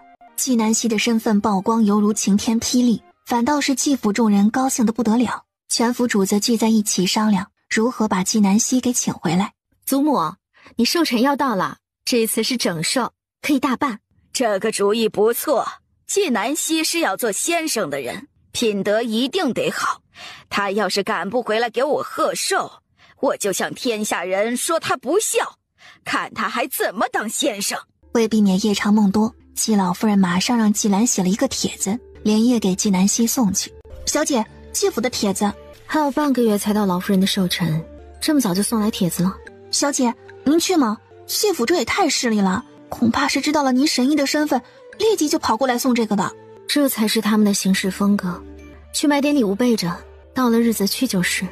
3日以后，纪南希开始收学子，到了第10日，一共有100人报名。纪南希经过筛选，最后留下来的只有20人。转眼就到了纪老夫人的寿辰。希儿，你来啦！这是我代替我爹给你的礼物。他爹是一个孝顺的儿子，他做了他爹的女儿，理应替他爹尽孝。纪老夫人身边的嬷嬷连忙打开盒子给他看，一看只是一根烧好的人参，他面色顿时就垮了下来。纪南希，你爹活着的时候，每年孝敬我的生辰礼物都极其贵重，怎么到了你这里变得如此寒酸？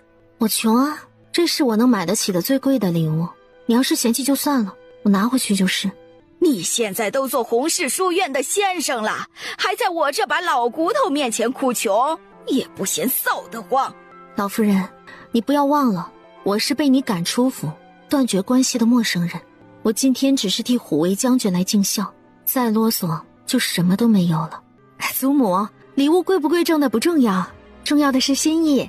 二妹已经很久没有回来了，我带她到府里到处看看。还是兰儿最贴心。我也去。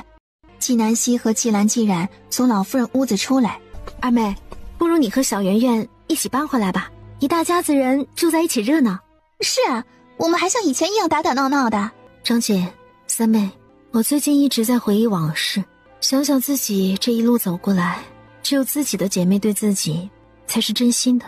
纪兰心里有些疑惑，她装作一副倾听者的模样。戚冉一脸惊愕，完全搞不懂纪南希的葫芦里在卖什么药。时间过得好快，一晃5年过去，我们3姐妹好久没有像这样坐着聊天了。我还记得当初我出嫁的时候，只有长姐跟三妹去秦王府看过我。我说过，我们永远都是亲姐妹，我永远会护着你，站在你这边的。秦王心里明明没有你，可你不要脸的死缠烂打，到最后还不是被休了？还是长姐心疼我。当时我在婚房里面饿得慌，是长姐给我吃的喝的。为了表示我的感谢，我决定送一件礼物给长姐。她从袖中取出一个金镯子，这镯子是足金的，色泽亮丽，光彩夺目。一向镇定的季兰眼里都闪过了一丝亮光。季冉更是贪婪，一把夺过季南希手里的金镯子。你感谢长姐做甚啊？那些东西是我送的。不可能，只有长姐才会这么心细，时刻关心我。你这大大咧咧的，怎么会想到如此周到？你肯定是想要金镯子故意哄我吧？把金镯子还给我。现在这金镯子戴在我的手上就是我的了。长姐，你看它。二妹，那个金镯子三妹喜欢就送她吧，你重新再送一样东西给我就是。凭什么送给你啊？是我给她送的吃的。季南希，你吃的是不是百合莲子羹？喝的是不是青梅酒？你怎么知道？我都说的是我送的，你还不相信？那天长姐在外面和客人聊天，我想去婚房看看你，正巧遇到你的丫鬟说你饿了，她和王府厨房的人又不熟悉，我就把席上的百合莲子羹和青梅酒给你端去了。长姐，她说的是真的吗？我刚刚只是找了个借口送礼而已，你一直护着我，即使不是你送的吃食，我也会感谢你的。齐兰放下心来，那些吃食的确不是我送的。所以啊，季南希，你欠了我这么大个人情，一个金镯子就想打发我吗？你还想要什么？听说皇上赏赐了你一套文房四宝，我正需要，你就把那个给我吧，以后等你有了好东西再慢慢还我的情。好，我到时候一定送你一份大礼。二妹怎的突然提起此事？回到这里忆起往事，有感而发。季兰没再深想，季冉更是毫无防备。季南希的目的已经达成，寻了个借口就离开了季府。5年前，季南希在被休以后，在体内发现了中毒的痕迹。他试图调查过真相，却毫无头绪。直到最近，他查到原主中毒一事和继父有关，最后唯一的可能，他在婚房吃的东西里面有问题。今天来继府就试探了一下。3天以后的早上，母亲查到了真相。季南希收到消息以后，正好要去弘氏书院上课。他走到书院门口，就遇上了季冉。季南希，你又穿新衣裳了？你不是说要送我一份大礼吗？下学以后，我在书院后山等你，送你一份大礼。好啊，一定要是大礼哈，不然我就将你在大婚之日偷吃的事说出去，让你丢尽脸面。下了学，季南希来到后山，见季冉果然在那里等他。礼物呢？见季南希两手空空，当即翻脸了。季南希，我的礼物呢？你哄我是吧？你还有脸问我要礼物？从小到大，你骗了我多少东西？每次我爹娘从边关捎来东西，你想要我都给。你穿的衣裳、戴的首饰，哪一件不是给我要的？我对你这么好，你又是怎么对我的？以前的季南希在外人眼里是个草包，但却没有害人之心。对于眼前这个吸血虫似的季冉，他也是真心相对的。谁让你傻？不骗你骗人！季南希，你应该感谢我。如果不是我跟你玩，你这样的蠢货根本没人搭理你。季南希，你知道我为什么那么恨你吗？像你这样的人，怎么可以嫁给秦王？我也喜欢秦王，但我却没有你好命。从小到大，你明明比我差劲，却可以过得比我好，就因为你有一个好爹爹。小时候明明一起犯错，被打的却是我，因为他们怕你爹，不敢打你。季南希，我恨你，恨不得杀了你。这就是你给我下药的理由？什么下药？我不明白你在说什么。才过去5年，就忘了是吧？那我提醒提醒你，大婚之日，你送给我的吃食里面被下了药。我没有。你事后为了毁灭证据，还把我的丫鬟推到水中淹死了。既然我倒是小看了你，我以为你只是贪心，没想到你这么心狠手辣。你有什么证据证明是我杀的人？季冉越心慌，说话越大声。他也很好奇，他明明下了药，季南希为何还活着？至于那丫鬟，他动手的时候没人看到。我当然有证据，卖你药的老板什么都说了。季冉见状，知道是瞒不住了，索性什么都说了出来。对，我就是恨你，我要杀了你。我一直在找机会，绝不能让你嫁给秦王。老天都在帮我的忙。我本来是想找机会把药下在茶水里的，但我担心秦王午喝了茶，正好你的丫鬟说你饿了，我就拉着他到席上，将下了药的粥和酒给他。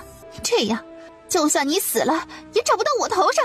你真命大呀，那么重的毒药都没有毒死你。你为什么要杀了我的丫鬟？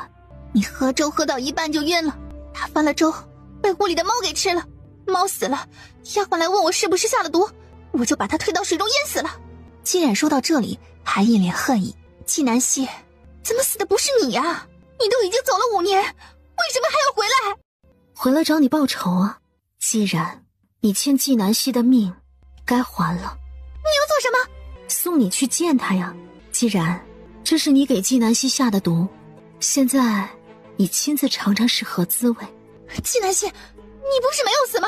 你放过我吧，你饶了我，我以后也不敢再欺负你了。你去地狱给季南希忏悔吧。母亲，动手。随着季南希一声令下，藏在暗处的木青现身，将毒药灌入季冉口中。短短几秒钟的时间，季冉就没了气息。木青一脚将他踢到山崖下，造成失足跌落的假象。季南希之所以选在书院后山，是因为以前的季南希每次心情不好都会来这里。害死你的人去陪你了，你可以放心去了。他让木青消除痕迹以后，离开了后山。等到了晚上，季冉还没有回府，季府的人连忙派人出来寻找。想到季冉是个姑娘，这么晚还在外面，被人知道了有辱她名声，季府没有敢大张旗鼓的找。等到了第二天午时才找到她。季府的人一致认为季冉是被害死的，请了仵作来验，并没有发现异常。后来只得认为是去后山玩耍，失足跌落丢了性命，草草下葬。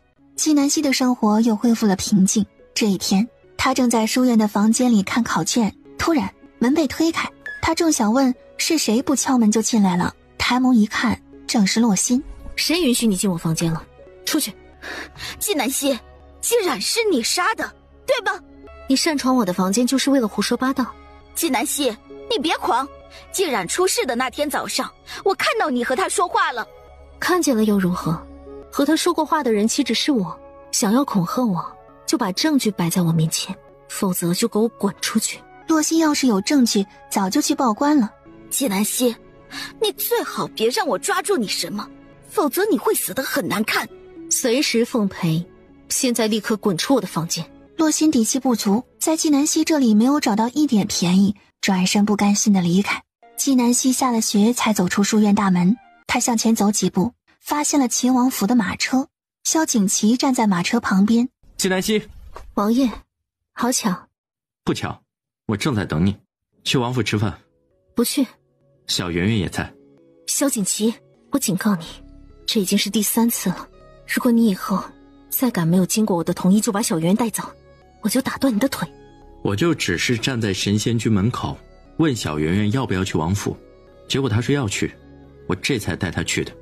别以为我不知道，你肯定是告诉他说我要去王府，他听了才会愿意去的。萧景琦被拆穿小心机有些尴尬，他摸了摸鼻子。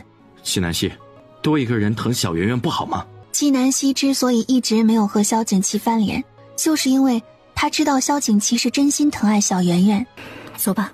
季南希为了小圆圆，心终究是软了下来。萧景琦嘴角微微一扬，和季南希一起上了马车。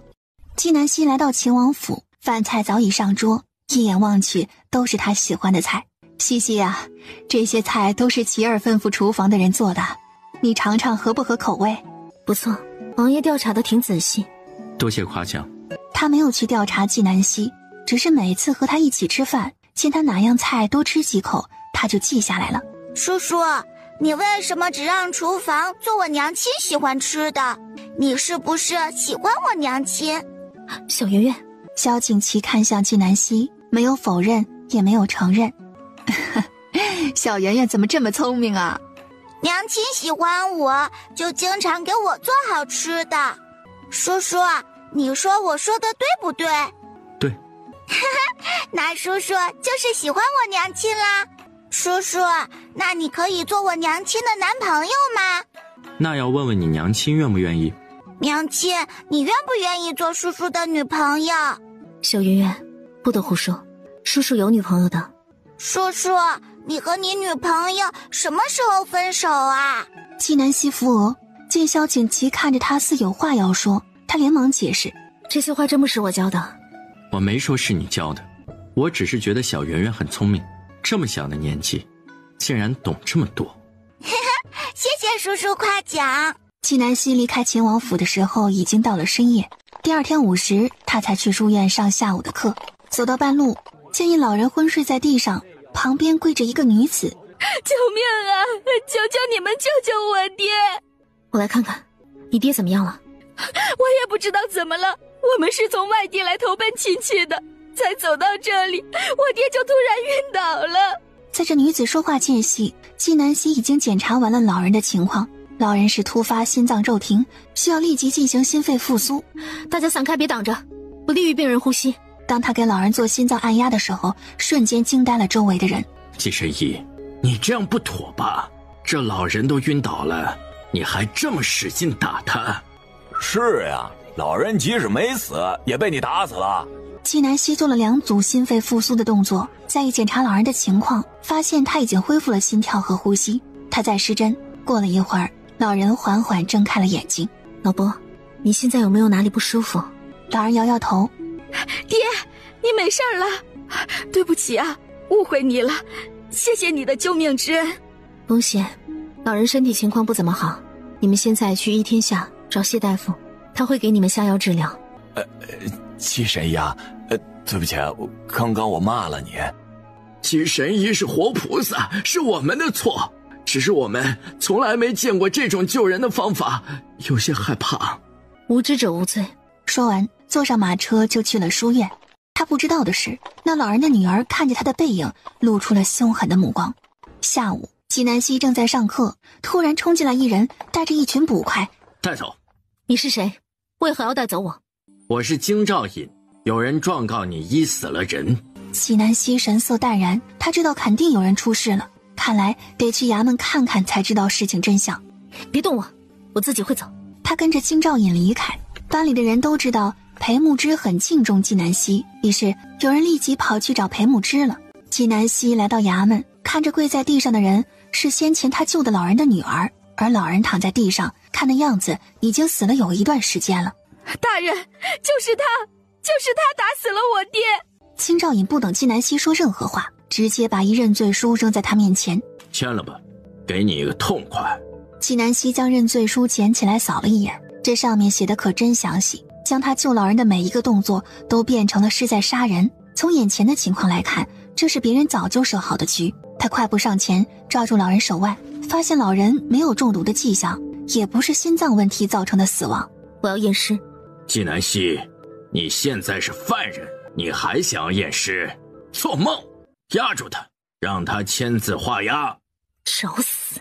纪南希看着扑上来的捕快，手脚并用，眨眼功夫10多个捕快全部倒在地上。纪南希，你竟然敢拒捕，袭击捕快罪加1等。姓陈的，你敢动我兄弟试试？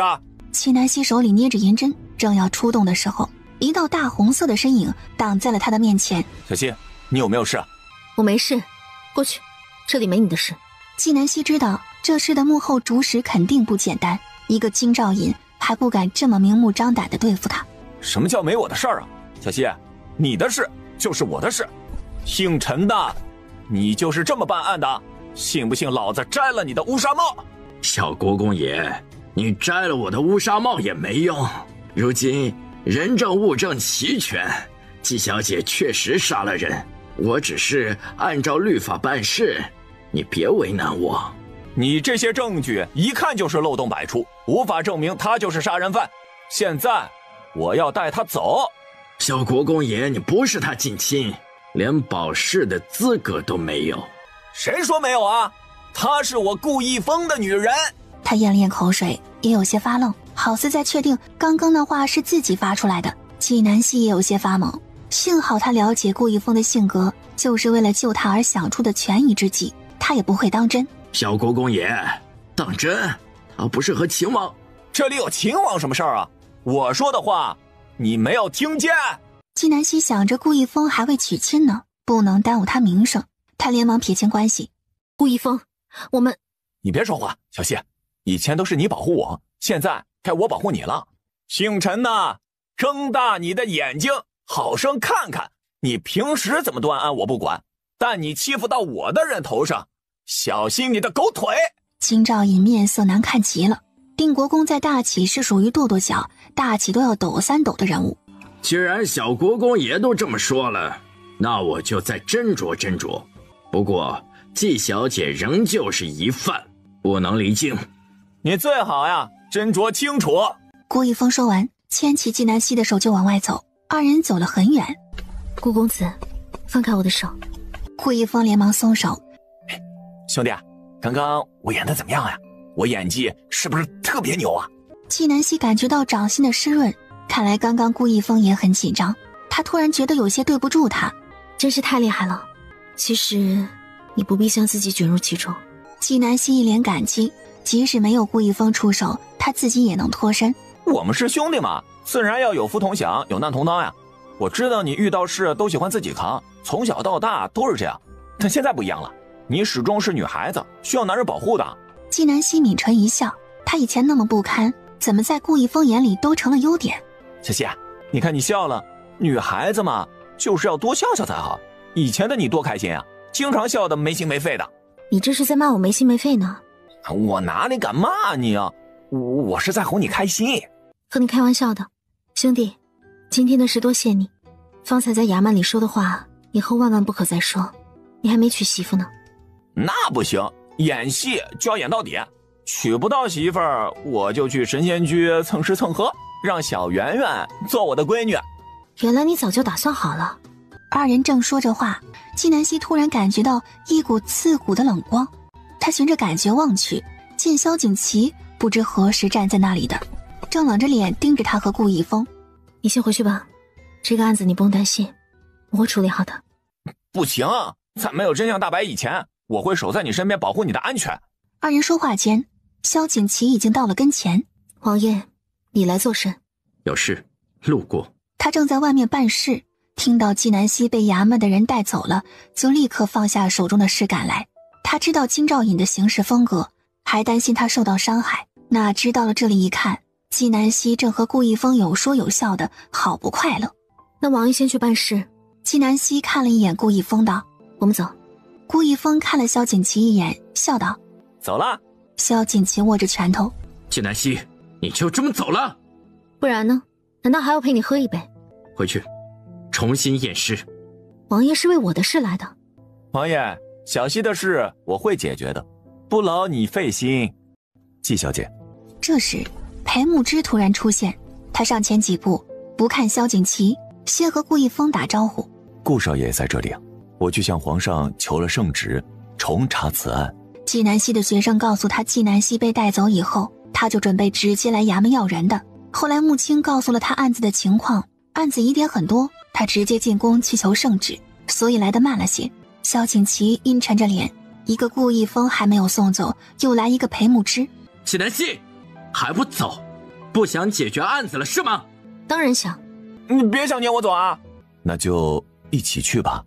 四人重新返回衙门，金兆尹正在整理卷宗，准备往上面报。小国公爷，您怎么又回来了？金兆尹笑着问，结果向顾一峰身后望去，进来的是裴慕之和萧景琦。他感觉自己惹到大人物了。王爷，裴公子，你们来有何吩咐？陈大人，接旨。金兆尹连忙跪下。裴慕之展开圣旨宣读完。陈大人，重新开审吧。金兆尹大脑一片空白，如今连嘉圣帝都亲自过问过这个案子了。陈大人。金兆尹颤颤巍巍地接过圣旨。萧景琦在金兆尹领旨的时候已经看完了卷宗。把仵作叫来，重新验尸。很快得出的结果是，造成老人死亡的致命伤是头顶的针，而不是心脏。这不是我的银针。你再查验一遍尸体。纪南希查验一遍尸体，和仵作验尸的结论一样。王爷，裴公子，小国公爷，我没有冤枉季小姐吧？人证物证齐全，他就是杀人凶手。按照律法，我要把他关入大牢。你说说看法。根据老人死亡的时间和银针在体内停留的时间来看，这根银针是我给老人治疗以后插进去的，所以这一点足以证明老人不是我杀的。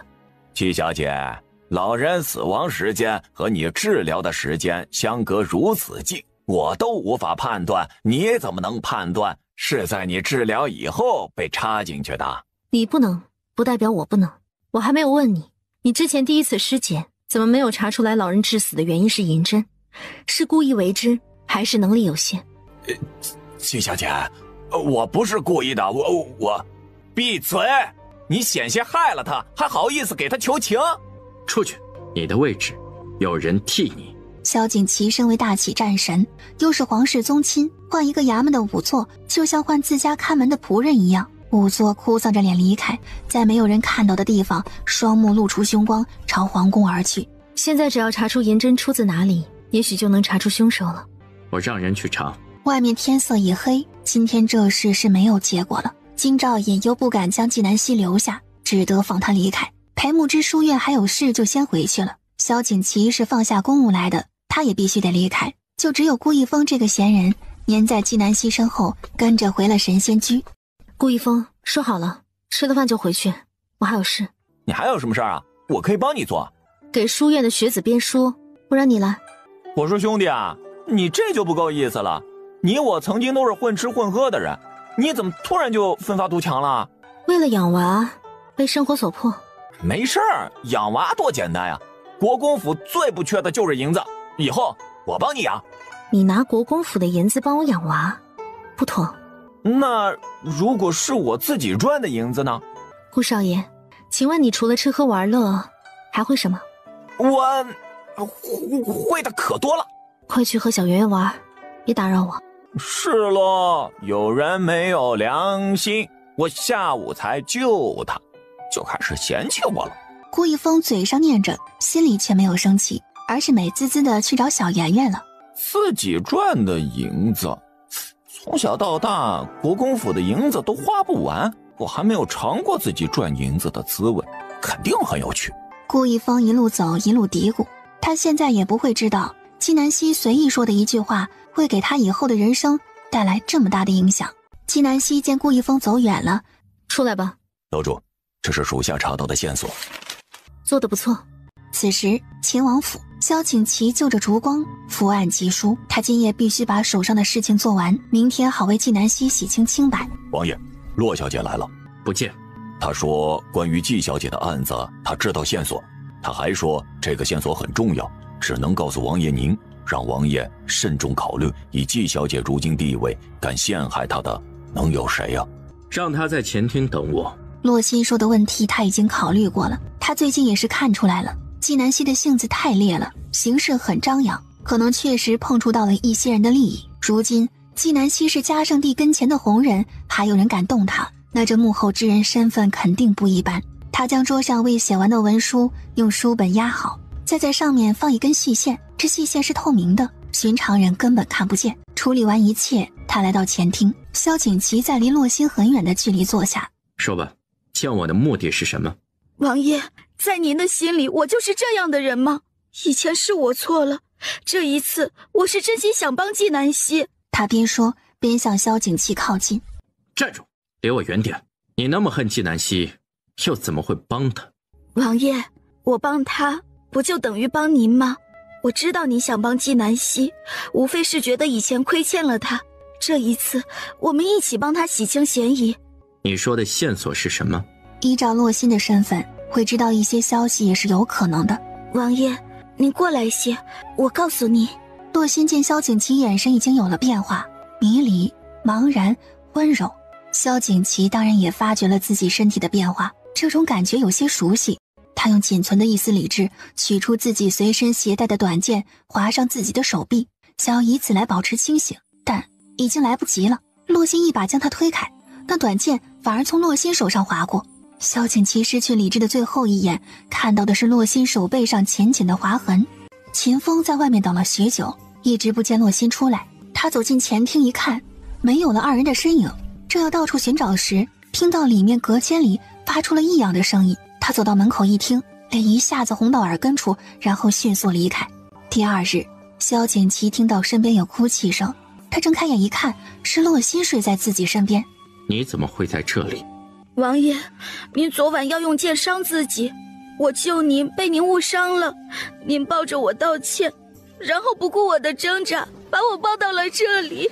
萧景祺已经穿戴整齐，面无表情地说：穿好。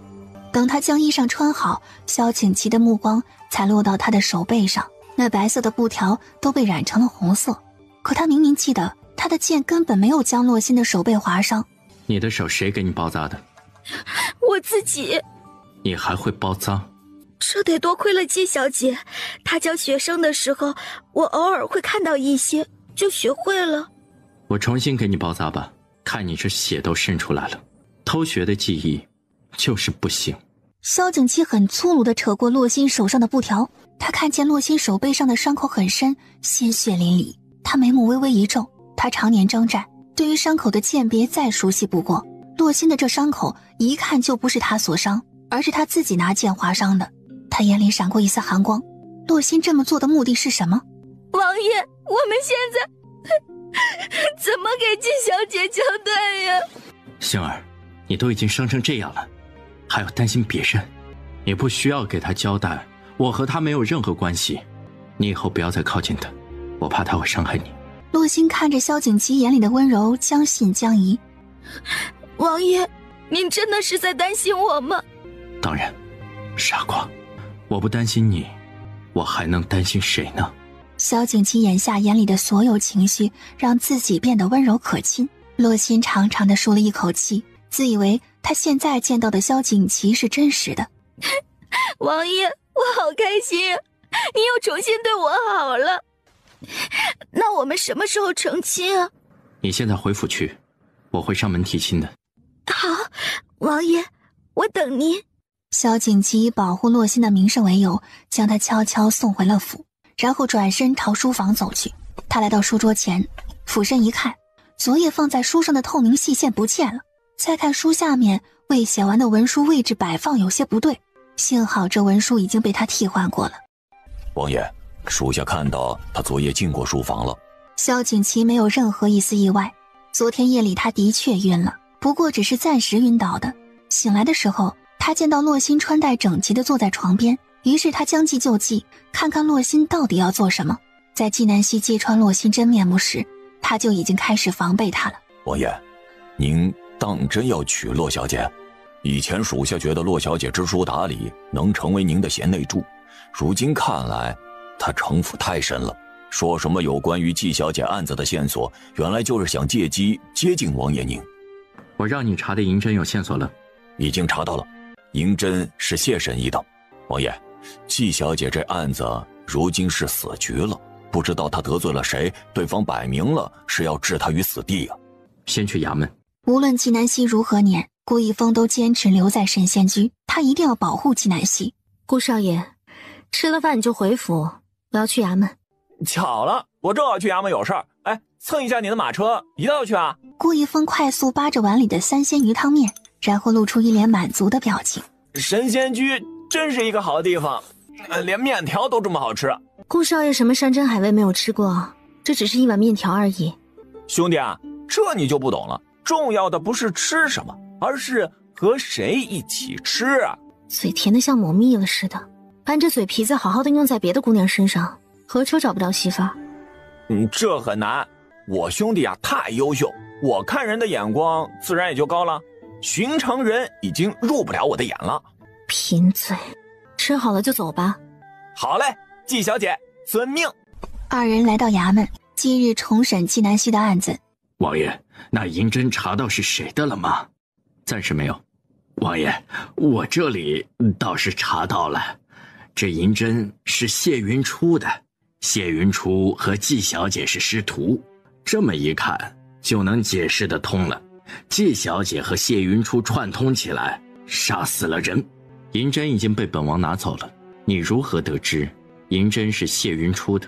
你别管我是怎么知道的，本王看你是事先就设计好了。说，你幕后主使是谁？为何要陷害纪南希？胡说八道！人证物证齐全，就是他纪南希杀了人。秦王，你要包庇杀人犯吗？陈大人演的一出好戏。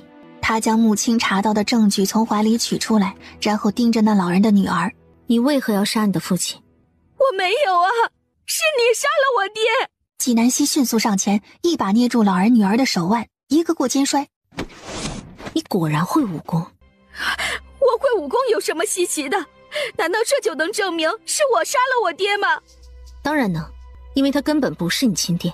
我没有，你诬陷我。我和你无冤无仇，为何要诬陷你？反倒是你，为了陷害我，不惜杀害将你养大的养父。你之所以陷害我，是因为吴家大公子吴松。吴松想学医被我拒了，对我怀恨在心。你当年被吴府丢了，如今想要认祖归宗，但吴府不认你。吴松让你陷害我，事成以后他帮你认祖归宗。你为了自己的荣华富贵，不惜杀掉将你养大的养父，其心可诛。老人女儿闻言瞬间瘫软在地，她知道自己完了。季小姐，这只是你的推断，你有什么证据？睁大你的狗眼看清楚。陈大人，你在这里面又充当什么角色呢？我自然是秉公执法。这时裴木之来了，身后还压着一人。季小姐，这是吴宗的小厮，他亲眼看见吴宗和这女子合谋如何杀害老人以及陷害您。陈大人，如今人证物证齐全，你不是要秉公执法吗？该如何处置？金兆义心跳加速，满头大汗，抬头一看，见萧景琦、顾一峰、裴木之都冷冷地盯着他。来人，把这女犯人拖下去，杖责100，关入大牢，3日后问斩。去吴府将吴大少爷抓来。季小姐，王爷，裴公子、顾少爷，这样可满意？不满意。生身之恩大于人，养育之恩大于天。一个人可以为了利益，利用并且杀害将自己养大的父亲，手段极其残忍，心肠极其歹毒。根据大启律法，应判为死刑，立即执行，以儆效尤。季南希此言一出，在场的人脸色都变了。陈大人还不去执行，难道需要我再进宫请旨吗？是，死刑立即执行。案子水落石出，京兆义笑着送几位出衙门。季南希上前几步，声音低沉冰凉：“陈大人，回去告诉你主子，这件事没完，才刚刚开始。”京兆义蓦然抬头，满眼惊恐，却见季南希神色如常，裴木之和顾一峰一左一右伴在季南希身边。萧景琦觉得很刺眼。季南希，你如今是书院先生，注意一下形象。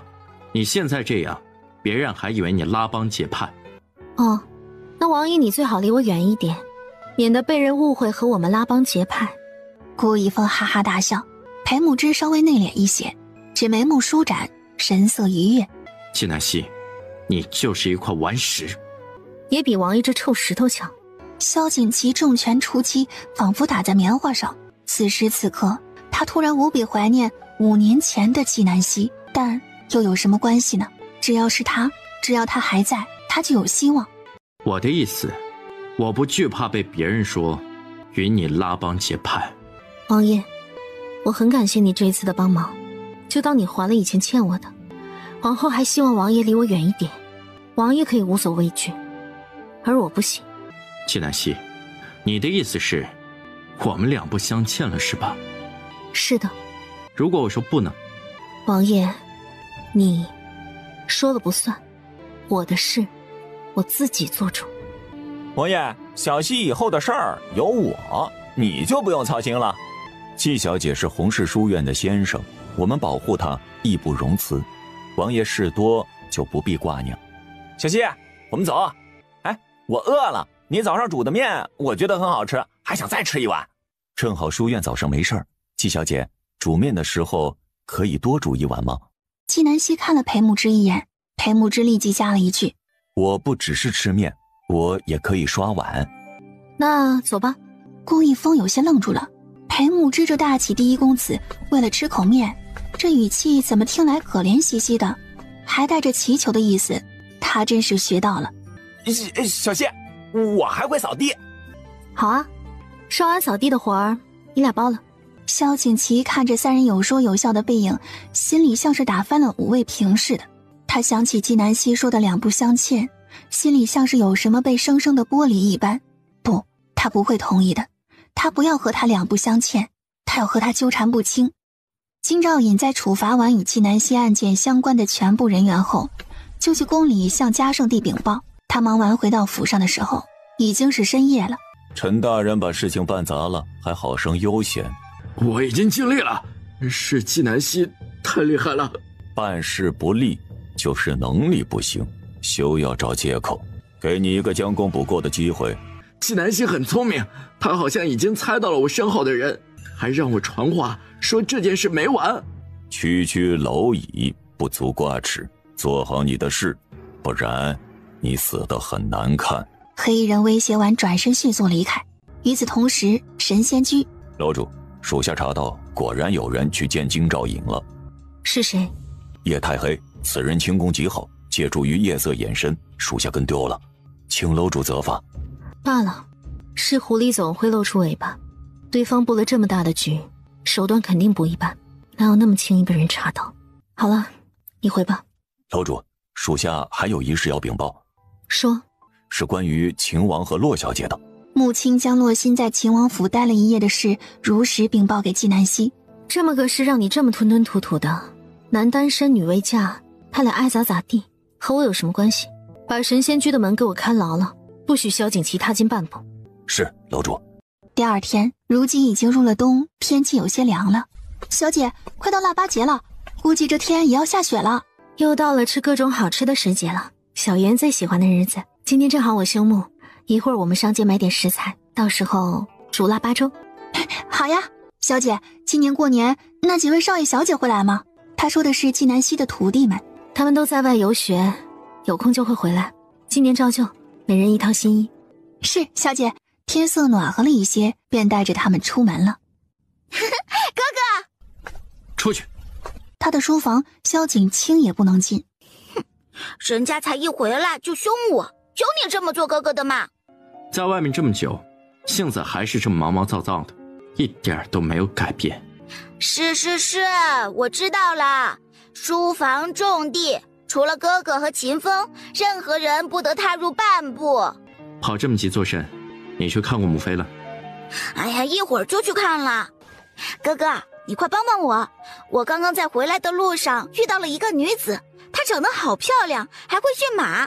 就你送给我的那匹马，你知道的吧？超级凶的。她就轻轻地摸了摸那马的头，那马就安静下来了。萧景清喜欢马是众所周知的。哥哥，你帮我找到她，让她来给我驯马。你是不是惹祸了？我都道歉了。我说，他将事情如实告诉了萧景琦。还好没有伤着人，不然你就不是道歉这么简单了。真是难得呀！既然有人能够压得住你，现在终于知道人外有人，天外有天了。我知道了，哥，你到底帮不帮我嘛？你觉得那样的女子会愿意来王府给你驯马？你就是明知道不可能才求到我这里。我告诉你，不要打着我的幌子在外面欺负人，不然我就把你送出京城，永远不许回来。哼，不帮就不帮，有什么了不起的？好了，我陪你去见母妃。你信上讲不是说要年边才回来，怎的提前回来了？是洛西姐姐说想我了，让我早点回来。她何时告诉你的？1个月以前吧。姨母舍不得让我走，又多留了我些日子，这次也是我自己硬要回来的。萧景琦算了算时间，1个多月以前，那时候纪南希才回来不久，萧景清去蜀山快1年了。洛心早不说晚不说，偏偏这个时候让他回来，他明显是别有用心的。洛心经常和你通书信。我去蜀山这么久，就只收到过洛西姐姐1次的书信，我倒是给她写过书信，她可能忙都没有回我。萧景琦没有再问，不过他更加确定了心里的猜测，洛心对萧景清别有用心。我刚刚问你的话，别和任何人提起。知道了。母妃，青儿个子高了也瘦了，不过我的青儿越来越美了。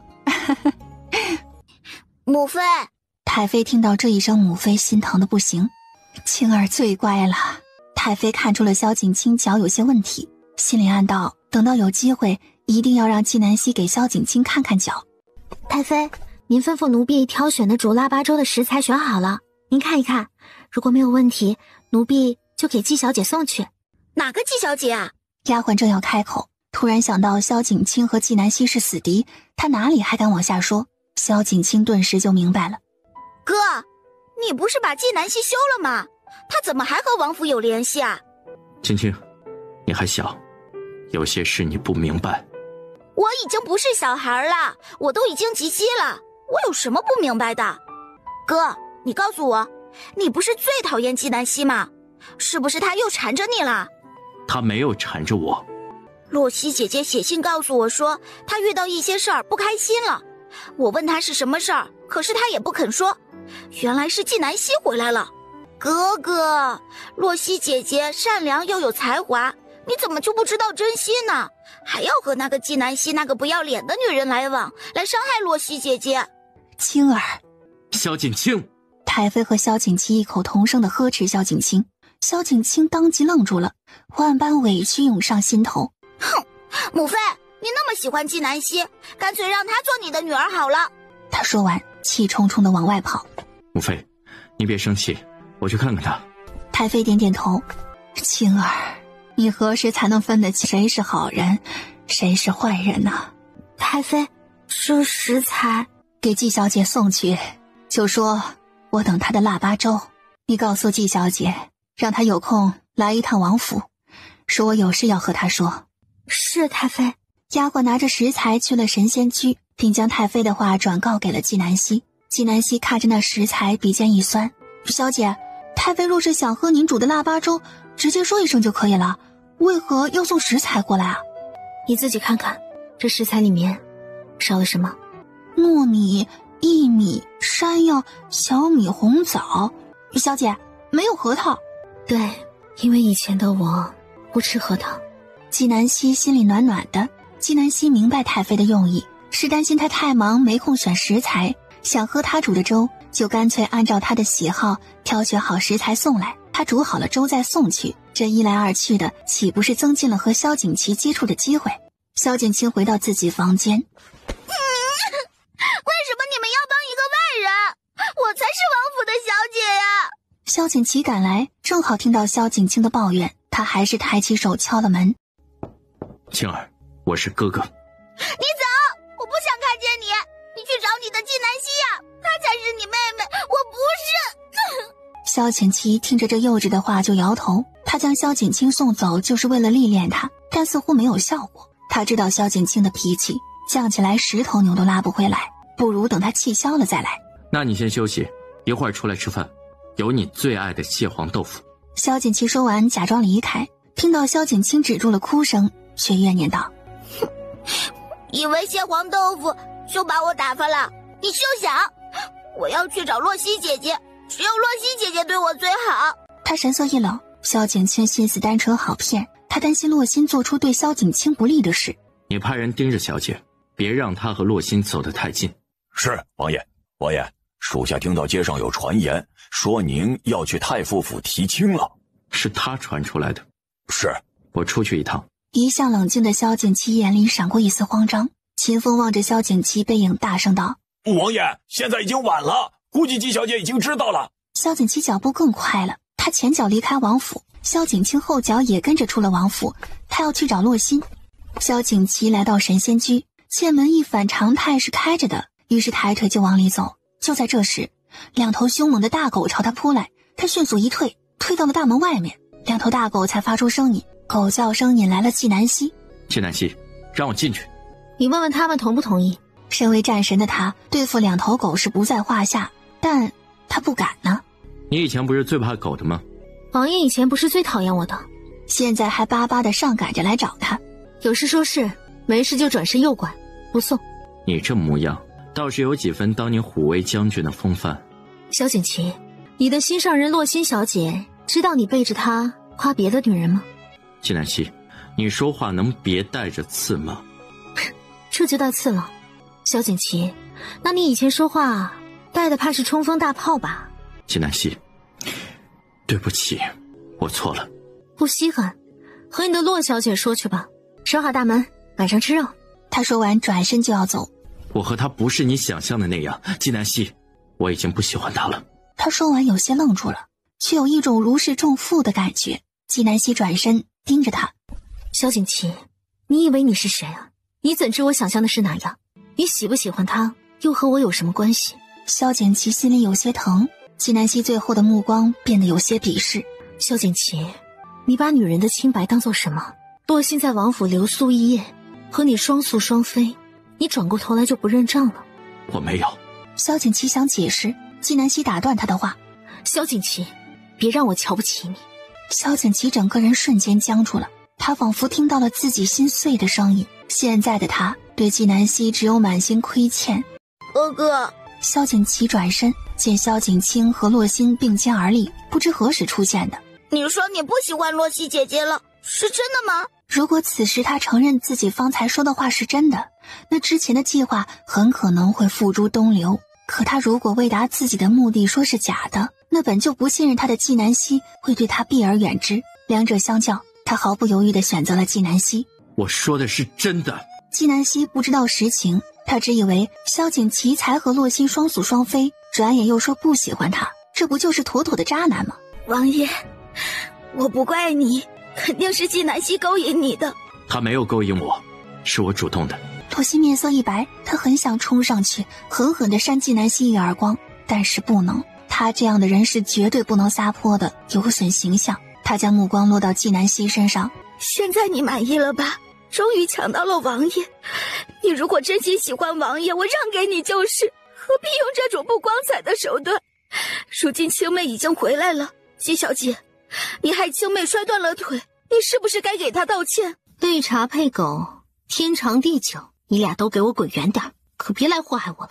萧景琦脸色都成了猪肝色，他不知道绿茶是什么茶，但骂狗肯定不是好话。可他一想到自己是来认错的，无论纪南希骂他什么，他都坚决不还口。王爷，他骂你，只要他解恨，骂我又何妨？萧景清刚刚直接被萧景琦的话给对愣了，他没有想到时隔5年再见到纪南希会是这样的局面。萧景清挺身而出，决定帮洛心讨回公道。纪南希，你怎么是你？萧景清冲到洛心前面来，朝纪南希望去，当即傻眼了。他脑海里冒出的是纪南希徒手制止马威胁他的画面，现在想来心里还有些后怕。你是纪南希？纪南希又肥又丑，怎么可能会变得这么漂亮？萧小姐倒是一点没变，嘴巴还是这么臭。你一开始就认出我了，所以你在街上是故意欺负我的？是你做错事在先，我只是就事论事。洛心见萧景清的反应有些不对劲，意识到纪南希就是刚刚萧景清在路上和他提到的那个会驯马的人，他心里一咯噔，有一种不好的预感。他之所以能拿捏住萧景清，就是因为从书上学会了一些驯马的知识，能让萧景清服从他。青妹，纪小姐如今已经不是以前那个纪南希了，你说不赢她的，我受点委屈倒没什么，只是你的腿。萧景清心里感动的不行，果然还是洛心心疼他。纪南希，就算你说的对，你没有欺负我，那你为何要欺负洛心姐姐？就许他欺负我，不许我还回去，这是哪门子道理？哥，纪南希欺负我，活该！你们都欺负我！说完就跑开了。纪南希，我今天所言句句属实。他知道今天自己是进不去神仙居的门了。说完也不等纪南希回答，转身就走。王爷，你答应娶我的还算数吗？你还愿意嫁？答非所问即是回答。萧景琦不想娶洛心，但他想知道洛心接近他的目的是什么，所以他如此问是权宜之计。我等了10年，此生非王爷不可。你带青儿来找纪南希的麻烦？我只是想让纪小姐给青妹道歉。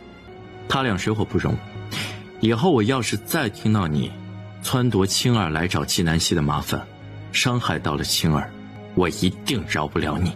洛心想起萧景琦提醒他，让他别来找纪南希的麻烦，免得被纪南希伤害，结果他在背地里却不喜欢他，他是在维护纪南希。现在萧景琦看似在维护萧景清，其实也是在维护纪南希。王爷，您如今维护纪南希都不在乎我的感受了吗？我曾经顾及过你的感受，你又对本王做了什么？可是纪南希呢？他做的伤害您的事儿还少吗？你回答不上来对吧？那我替您回答。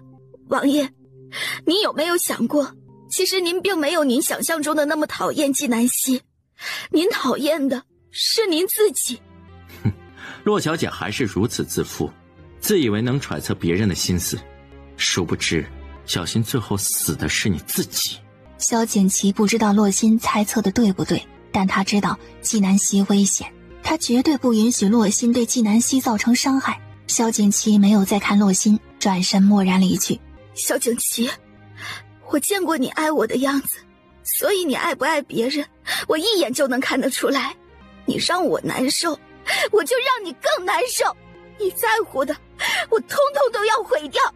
时间飞逝，一晃就到了腊月初8。婆婆，好久不见了。你也知道好久不见婆婆啦，都没有来看婆婆。娘亲忙，没空来，我在心里想念婆婆的。哟，这小人儿太招人疼了。太妃，这是您给的食材，我按照您的口味煮成的腊八粥，您尝尝。纪南希将碗从食盒里面取出来，和勺子一起递给太妃。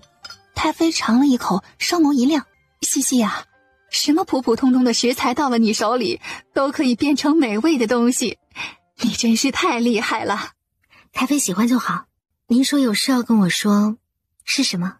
青儿回来了，你见过没？见过。纪南希见要说正事，就让兰竹把小圆圆带出去玩了。西西，我想请你帮我一个忙，这个事可能会让你为难，如果你愿意就做，不愿意我也不勉强你。你放心，就算你不愿意，我也不会生气的。我愿意。傻孩子，你都不知道我要让你做什么呢，你就不怕我让你杀人放火？太妃对我恩重如山，只要不违背律法和江湖道义，我都会竭尽全力的去做。而且就算是我自己去杀人放火，太妃也会拦着我。你这孩子就是招人稀罕，我就不再拐弯抹角了。我想请你帮忙给青儿治腿。与此同时，洛心也提着腊八粥来到了王府。萧景清听到消息，忙从自己院子跑出去迎接。萧景清和洛心来到太妃的门口，正好听到太妃在请纪南希给她治腿。谁稀罕他给我治腿了？母妃，你明明知道我不喜欢他，为何还要让他给我治腿啊？纪南希，是你害得我摔断腿的，现在还假惺惺的给我治腿，我看你是趁机想害我吧。你滚，我不想看见你。青儿，道歉。我不道歉可以，立即收拾东西，给我去蜀山，何事反省明白了再回来。萧景清知道太妃的脾气，虽然心有不甘，却不得不服软。对不起。我知道你对我不满，但我没有做过的事情就是没有做过。你的腿伤跟我没有任何关系，我帮你治腿是因为感动太妃的慈母之心，你不愿意就罢了，而你就这样一辈子，甘心吗？他当然是不甘心的，可他心里恨极了纪南希，始终迈不出那个坎儿。太妃见状不由得欣慰，看来纪南希是真的变了，能唬得住萧景清。以前是纪南希说一句，萧景清顶10句的那种，若再没有人治得住萧景清，他就长废了。你以为西西想给你治腿，你知不知道外面多少人排着队求着他治病？他又不是真心给我治腿，他是想讨好我，接近我哥。前几日在神仙居门口的事你忘了？你觉得我有必要讨好你吗？好，你想表现是吧？我就给你这个机会。萧景清心里打着算盘，如果纪南希治好了腿，他再慢慢找他算账；如果治不好，他一定整死他。3日以后我来王府。洛心见自己来了半天，这屋里没有一人和他打招呼。太妃，这是给您的腊八粥，您尝尝。不必了，西西亲自我煮的腊八粥我已经吃过了。你会煮粥？哼，该不会又把厨房给掀了吧？他还记得以前纪南希给萧景琦煮面的事，把自己的手烫伤不说，还差点把厨房给烧起来了。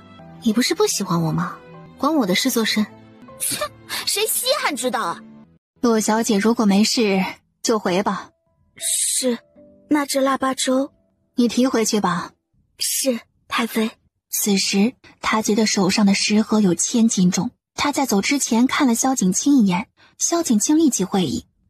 洛心姐姐，我送你。二人走出太妃的院子，正巧迎面碰上兰竹带着小圆圆回来。洛心最先看到小圆圆，于是，在小圆圆向他们跑过来的时候，他微微伸了伸腿。小小姐，陆小姐，你为什么要绊倒我家小小姐啊？放肆！你哪只眼睛看见我绊倒她了？萧景清看了一眼洛心，神色微微一变，欲言又止。季南希和太妃话别出来，正好听到小圆圆的哭声。怎么回事？他边说边查看小圆圆的身体，见除了破了嘴皮，其他没有大碍。小姐，陆小姐故意伸腿将小小姐绊倒了，她还不承认。你有什么证据证明是我绊倒她的？陆小姐，你说你没有故意绊倒小圆圆，你敢把你的脚伸出来吗？为何不敢？小圆圆跑过来的时候你是站着的吗？是又如何？你站着的时候裙子完全遮住了鞋子，你说小圆圆扑上来撞到你的，那为何你的裙子一干二净，被裙子遮住的鞋子上却有泥？洛心被打得头晕眼花，险些当场死掉。他本能的低头一看，鞋上果然有泥。真是草率了。洛心，我说过，你动我女儿，我一定弄死你，再有瑕疵，让你祖父太傅给你收尸。他说罢，抱着小圆圆离开。等洛心回过神来的时候，姬南希已经走远了。他觉得腿好疼，一直牵扯到心脏，感觉要窒息了。他也没有在意，可能是自己绊倒小圆圆的时候用力了。萧景清见洛心离开以后，就回到了太妃的院子。过了一会儿，太妃丫鬟进来，将刚刚洛心绊倒小圆圆、季南希打了洛心的事禀报给太妃。太妃面色一沉，怎么现在才来告诉我？传令下去，以后不许洛心踏入王府半步。是太妃。萧景清没有帮洛心说话。洛心回到府里，那只脚一直在疼，但是看着又没有异样，他疼痛难忍，就去依天下看看。今天是腊八节，裴慕之和谢云初都去了神仙居。师傅，三哥哥，七哥哥，这是怎么了？嘴皮怎么破了？怎么弄的？小圆圆不仅受了伤，还被洛心冤枉说是他故意撞倒洛心的，心里委屈极了，直接就哭了。是洛小姐。什么？师傅，就这么算了？三哥不会让小圆圆白白受伤的。你们师傅就是这么忍气吞声的。裴慕之和谢云初相视一眼，连忙不约而同地摇头。姬南希是最护犊子的人，那洛心肯定有的受了。谢云初也不再问，等他回到依天下。谢神医，终于回来了，我等你许久了。谢云初想到小圆圆那委屈巴巴的样子，那可是他们众师兄弟捧在手心里的宝啊。洛小姐有何事？我的脚疼，麻烦你帮我看看。我看看吧。谢云初检查过后，他确定是季南希动的手脚。洛小姐，你这脚我治不了，不如你去找我师傅吧。谢神医，麻烦您再帮我看看吧，或者你去求求你师傅，看看我这脚怎么治。洛小姐，你最近是不是吃的特别多啊？啊？你的脸是有多大，让我为了你去求我师傅？你痛的这脚就是故意绊倒小圆圆的那只脚吧？洛心没有想到谢云初已经知道了王府的事，那他刚刚讨好他，不就是像猴子在耍丑吗？洛小姐，下次再让我听到你欺负小圆圆或者我师傅，你疼的就不只是脚了。哦，不对，你不敢欺负我师傅，你只敢对一个4岁的小孩动脚，吃软怕硬的东西，滚！依天下不欢迎你。洛心无地自容，连起身穿鞋袜都没穿，光着脚落荒而逃。小姐，现在怎么办啊？去其他医馆看看。我就不信了，除了季南希和谢云初，我就找不到其他人看病了。一个破大夫而已，有什么了不起？小姐，他们名声太大，其他大夫都把他们当神，我们在京城可能真的找不到其他大夫看病了。死丫头，你到底是哪边的？竟说话来气我，还不快走！你要痛死我呀！洛心走遍了城中的大夫，一听季南希和谢云初都不治的人，他们也连连拒绝。最后他的脚已经不能下地了，回到太傅府还是下人抬着进去的。腊八节的后半夜，天空下起了雪。季南希今天要带学子去依天下考试，正要出门，就见顾一峰双手提着东西进来了。小希啊，你要出门啊？正好我来得及时。顾少爷，你每次来都拿这么多东西，国公府要被你搬空了。一开始顾一峰拿东西到神仙居来，季南希都是拒绝的，但效果不佳，他越说顾一峰拿的越多，索性他就通过别的途径给国公府送各种名贵药材。这估计不可能，国公府什么都缺，最不缺的就是银子，而且这一次买东西啊，我没有用国公府的银子。你抢的？你就这么不信任你兄弟啊？这是我人生中的第一次赚银子。兄弟有进步。这是好想球、泥叫叫、影子蟹，都是给小圆圆的玩具。小朋友有玩具，我们大朋友也有。大朋友？我？除了你，还有谁能做我的大朋友啊？我看你这儿呀，什么都不缺，我就给你买了胭脂水粉，水蜜阁制作。那儿的掌柜说，买胭脂水粉就得买全套。只见纪南希捏了捏眉心，好无奈的样子。小希，你不喜欢吗？我特意问了100个女子，其中有85个回答最希望收到的礼物就是胭脂水粉。我以为你也喜欢呢。我也是女子，当然喜欢的。你这一次赚了多少银子？1万两银子。所以你这次赚的银子都给我和小圆圆买礼物了？是啊，兄弟啊，我给我爹发誓了，再也不用国公府的银子了，我要出人头地，自力更生。嗨，但是我现在身上只剩下3个铜板了。要多少银子？我不要银子，我是男子汉，怎么可以问你一个女子要银子？小希，你行行好，收留我吧，一天给我3顿饭就行，我可以干活，还可以写欠条，算我欠下的饭钱。你可以不用国公府的银子，但可以回去吃饭啊。我给我爹娘说了，没有赚到银子，我连饭都不回去吃了。哎，小希，我可是你兄弟啊，你不能见死不救啊。10天？15天？5天？啊，好，10天就10天。你自己在这里玩，我出去有事。我陪你啊，我总不能吃白饭吧？我跟着你还可以保护你。纪南希见时间来不及了，也没有和顾一峰多说，二人乘马车来到一天下。纪南希进屋去监督学生考试，顾一峰在外面等他。今天我们要考的急救方法有心肺复苏、外伤止血、夹板固定、脊柱搬运法。我念到名字的站出来考试，其余的人在一旁等着。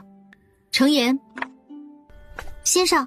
在他面前平放着一个模具人，他边做边解说。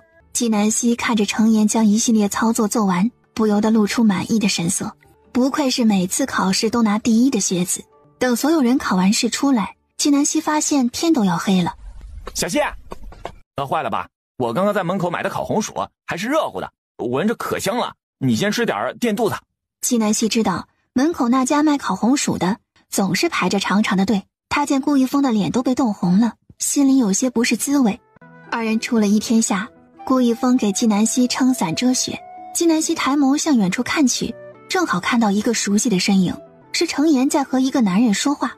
纪南希看到那男人对程岩动手动脚的，而程岩不停地后退。纪南希快步上前，握住那男人的手，反手一扣。你没事吧？程岩面色惨白，摇摇头。放开我！你是谁啊？我操！纪南希手指微动，男人大叫一声，疼得直接晕了过去。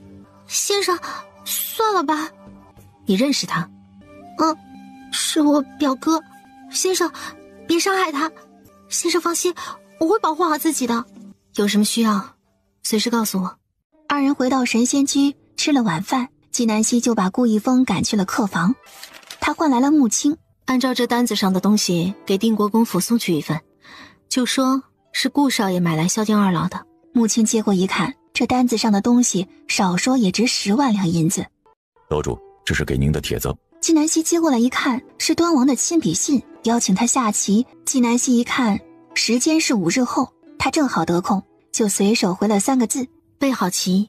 第二天早上，纪南希才起床，程岩就来了。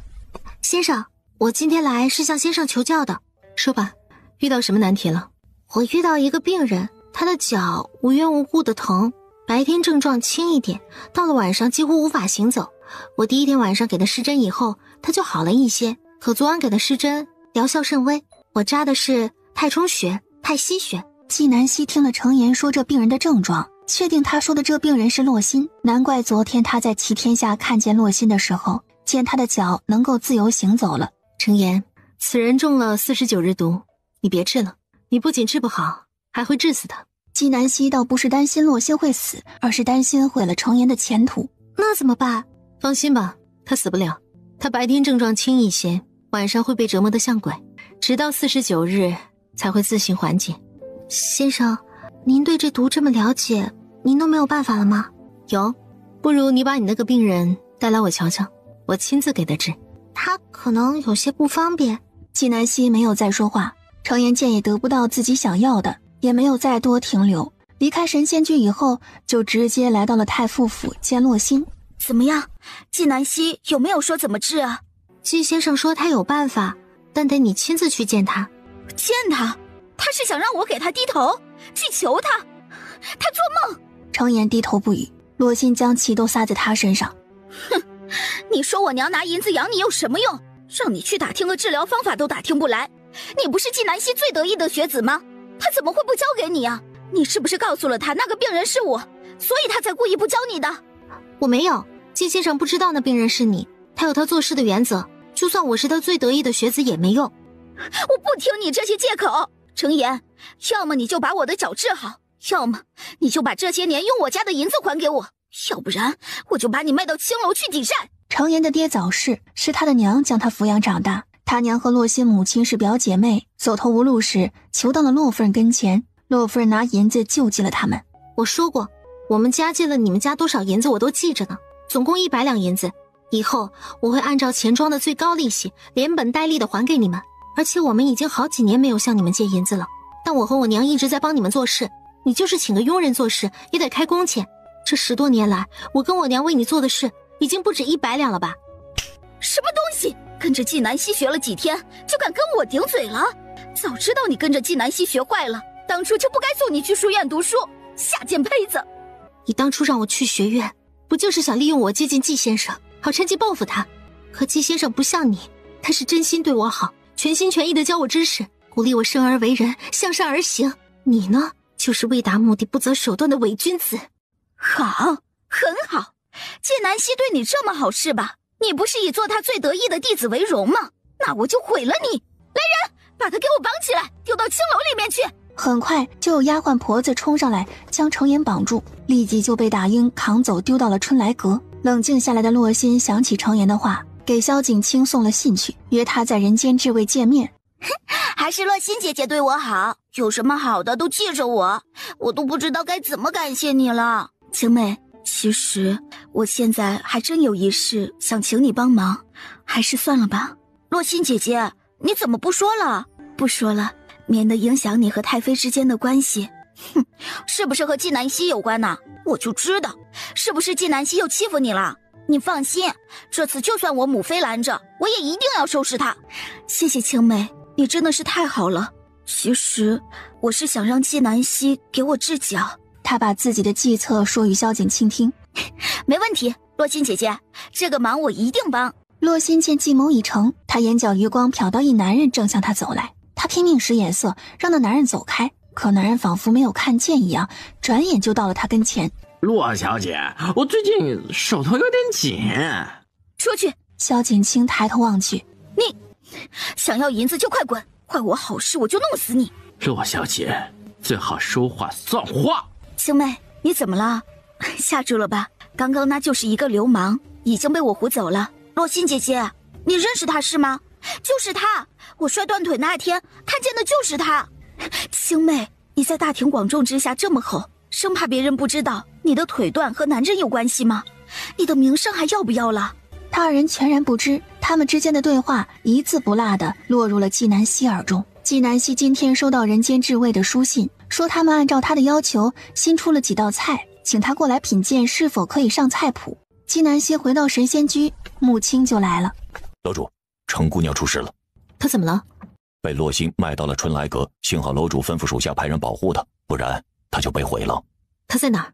在隔壁房间休息。纪南希快步朝隔壁房间走去。没事了，程颜，想哭就哭吧，憋在心里会生病的。你放心，我不会白白让你受到伤害的。先生，我是洛心派来您身边的奸细，你杀了我吧。说吧。先生，我是洛心的表妹，是她让我去学医，潜伏在您身边害您，但是我从来没有做过任何伤害您的事。这一次因为我没有找到治脚的办法，她就把我给卖了。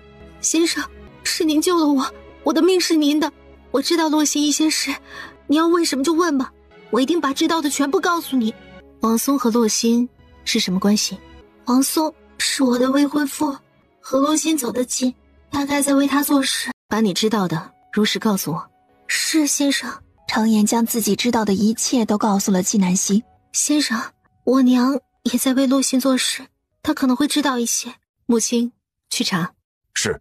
这些日子你就先在这里休息，免得出去被洛心看见，他又对你动手。洛心从人间至位回到府里。小姐，程岩被人救走了。谁救的？不知道。快去把他娘抓来。母亲回来的很快，她向纪南希禀报程夫人不见了。纪南希立即吩咐穆青去找，不然晚了程夫人可能就没命了。深夜，穆青带回了昏迷的程夫人。第二日，到了纪南希和太妃约定的日子，要去给萧景清治腿。他给萧景清检查腿，唯一的办法就是断裂以后再重接。纪南希，你是什么狗屁神医啊？会不会治病啊？哪有把人的腿打断了再重接的？我看你就是想害我。萧景清，我来不是来听你骂人的，你爱治不治。我同意你给我治腿，但是有个条件，你必须得给洛心姐姐治脚。青儿，你别得寸进尺。西西，抱歉，让你受委屈了。你走吧，这病你不治了。纪南希看了太妃一眼，走到萧景清面前，徒手把萧景清的腿给劈断了。萧景清都没有来得及反应就晕死了过去。寻常人都不知道他的手怎么动的，他就已经把萧景清的腿给接好了。他见萧景清没有苏醒，就随手一捏他人中。纪南希，我杀了你！你再动，这腿就真废了。青儿，你感觉怎么样啊？就在这时，门房前来禀报：太妃，洛小姐来了。打出去。太妃，让她进来吧，正好有些事也该解决了。太妃，我错了。你别急着认错，我没有想让你进来，是西西让你进来有事要说。萧景清，5年前萧景清摔断腿，你不听我解释，上来就给我一巴掌，此事你可记得？当然记得。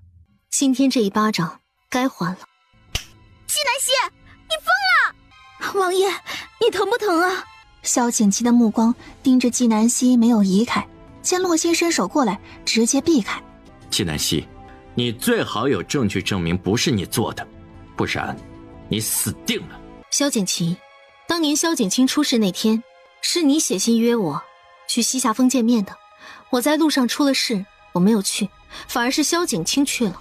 结果他出事了，你就没有想过，本来应该出事的是我才是受害者。纪南希从怀里掏出一张破破烂烂的纸，这张纸是由很多碎块拼接而成的。这可是你写的？萧景琦看完以后，神色更凝重了。这笔记的确是他的，但他却不知道自己什么时候写过这封信。纪南希，这封你在哪里得到的？5年前你让人给我的。那送信之人是谁？我不知道送信的是谁，我是从丫鬟手中得到的信。纪小姐好生厉害，明知道自己的丫鬟已经死了，就把事情推到丫鬟的身上，来一个死无对证。洛心见萧景琦看完信以后，似乎什么也没有想起，他长长的舒了一口气。丫鬟是死了，可还有人活着。我记得当年你说我与男人私会，是那男人把你推下崖的，你可还记得那男人长什么样？我当然记得了，我昨天还看见他了。洛心抿了抿唇，一脸淡定。王松嘛，估计他现在肉都臭了吧。正好我昨天就遇到了这么个人，你看看是不是害你的人。随着纪南希声音落下，穆青带着王松、程岩母女进来。你们，洛小姐在害怕什么？莫不是见到鬼了？就是他，是他把我推下崖的，就是他害我摔断了腿。萧景清，你为什么说我和他私会？我在街上看到过这个男人跟着你好几次，后来我听人说你要去栖霞峰和他见面，我那日就专门在季府门口等着，果然看见你打扮的花枝招展的出门。我打算一直跟着你到栖霞峰当场捉奸的，可是跟到半路突然跟丢了，我就直接去了栖霞峰。到了那里见到一个男人，我正要上去呢，那个男人发现了我，然后就把我给推了下去。你的意思是你在栖霞峰没有见到我，你根本没有看到我和这个男人见过面，那你凭什么说我和别人私会？又凭什么诬陷我是我害你摔断腿？萧景清到了此刻还没有认识到自己的错误。那个男人看见我撞破你们私会的好事儿，故意杀我灭口。你来说。王松的确被洛心杀了，不过还没有死透，被纪南希给救了。我以前暗中跟踪过纪小姐好多次，想要趁机杀了她，可一直没有找到机会。后来有人告诉我，纪小姐会去西霞峰，于是我就提前在那儿等着，等了半天，终于见到有人来了。我心里一慌，就直接把人推下崖了。后来才知道，我推的人不是纪小姐。你撒谎！纪南希，是不是你指使他做的伪证？你为了证明自己的清白，真是用尽了手段，卑鄙无耻的小人！啪！母妃，你为什么打我？我做错了什么呀？摔断腿的人可是我呀！萧景清，你的腿摔断了，和西西有什么关系？是你自己好奇心作祟，是你行事不够谨慎，判断力不够强。如果你相信西西为人，主动和他说清楚情况，你又如何会被摔断腿？是你自己活该。西西才是最无辜的，他明明什么也没做，却因为你的错误而背负了冤屈、痛苦、辱骂、折磨。萧锦清，你有没有想过，这5年来，西西是如何撑过来的？萧景清嚎啕大哭，他知道自己错了，可是她是秦王府的娇娇女，她习惯性的把错往别人身上推。养不教，母之过，你长成今天这样，我也有责任。西西，我没能替你父母照顾好你，让你受了这么多年委屈，对不起。西西，我给你赔罪了，至于你要怎么处置他，我都不管了。太妃，您不必这样，您伤了自己，我心里也不好受。萧景清已经泣不成声，太妃今天说这些话，从来没有人说给他听过。对不起。萧景清看着纪南希，说出了迟到5年的道歉。纪南希，对不起。纪南希心里像是被刀刮一样疼，那是以前的纪南希留在心底的痛苦和冤屈。纪南希安抚好太妃，正要开口，就听萧景琦问王松：你是受何人指使？为何要害纪南希？是他。王爷，不是我做的，这一切都是他做的。洛曦，到了现在，你以为凭你的手段你还能脱罪吗？你以程颜前途威胁程夫人为你做事，程夫人害怕却又不得不做，就想到了王松。王松经常问程夫人要银子，不然就毁了程颜。程夫人将王松介绍给你，你还可以给王松银子。如果一旦事情败露，王松死了，程颜也安全了。你先是指派王松杀我，但是他一直没有机会，你就给萧景清透露，说我和王松私会，指使萧景清去捉奸，没有想到最后害了萧景清。事后王松回来给你讲，说他害错了人，你怕事情败露，就做了伪证，说我害了萧景清。洛心，你还有何话可说？我是冤枉的，我没有做过。就是你指使我害纪小姐。洛心姐姐，一开始就是你和我说纪南希与人私会，是你拉着我上街，撞见那男人跟纪南希的，也是你告诉我纪南希要去栖霞峰的。纪小姐，是洛小姐让我去找人来害你的，我不知道是你啊。我要是早知道是你，我宁愿自己死，也绝不会伤害你啊。纪南希，你好本事啊，竟然可以收买这么多人为你作证。但是法律是讲究证据的，你说我才是这一切的主谋，那证据呢？洛心隐隐有些得意，时隔多年，证据早就被毁得一干二净了，只有人证，连律法也拿他没有办法，何况纪南希呢？洛心，你太高估自己了，对付你没有那么麻烦。纪南希抬手就要断了洛心经脉，他要废了他。王爷救我！萧景琦，你要护着他，是吗？王爷，您的命是我救的，我从冰湖里面把您救出来的，您要救我呀！萧景琦的顾虑很多，洛心是太傅嫡孙女，皇后侄女，纪南希无依无靠，若他真的伤了洛心，没有谁能够护得住他。纪南希，这件事还有很多疑点，可能真不是洛心所为，等真相调查清楚。滚开！你如此心疼他，不如陪他一起死。纪南希，你不能动他，因为你动了他，我现在也护不了你。萧景琦，我今天偏要动他，谁拦谁死，包括你。就算我死，你也不能动他。纪南希，你背负5年冤屈，我也有责任，这是我欠你的。如果我的死能化解你的恨，那就如你所愿。萧景琦，想死是吗？满足你。纪南希手捏3根银针，对准的皆是死门。纪南希，你闭嘴，老实跪着。太妃知道纪南希早已不比往昔，他和萧景琦之间的结不破不立，因果轮回，错了就是错了，不付出代价就想抹平伤痛，人间从来没有这种好事。纪南希存了必杀之心，出招极狠。萧景琦推掌向纪南希，看似猛打纪南希，实则是迎接死亡。此时纪南希的1根银针已经进入了他的身体，手中那剩余的2根银针飞向洛心。他反应过来，用身体做盾，深深地接住了那2根银针。他当即倒在地上，动弹不得。太妃，救命啊！你快阻止纪南希，王爷快没命了。洛小姐，琪儿倒下了，我也不会护着你，我会下令把王府的门关了，你逃不掉的，你欠西西的该还了。太妃，我要是死在王府，王府也脱不了罪，我祖父和姑姑肯定会为我报仇的。王府能够承受住他们的怒火吗？如果洛小姐刺杀我呢，那岂不是死有余辜？萧景琦觉得整个身体仿佛撕裂了一般疼。萧景琦，你真是爱极了他呀，宁愿自己死也要护他周全。你以为你死了，洛心犯下的错就能一笔勾销吗？我告诉你，不能。你欠我的你来还，他洛心欠我的他来还。纪南希说完，快步走到洛心跟前，一把揪住他的衣领提起来，重重扔下。纪南希，住手！母妃，阻止纪南希！太妃没有回答萧景琦。如果纪南希真的杀了洛心，那他就用自己的命去换纪南希的命。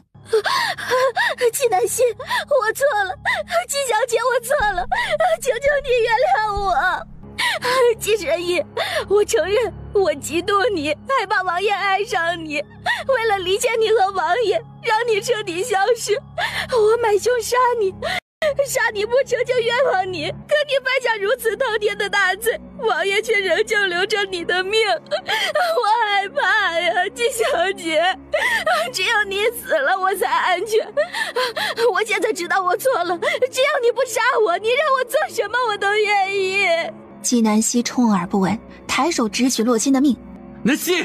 萧景琦这一声南希，仿佛划破了一个时空而来。当他真正喊出这一声南希的时候，心里那股熟悉的感觉越来越强烈。纪南希没有一丝犹豫，掌风一出，锐不可挡。纪小姐，手下留情！洛心两眼绝望，一口鲜血喷出，当场晕了过去。纪南希的眼前多了一个人，是安心，太后身边的侍女。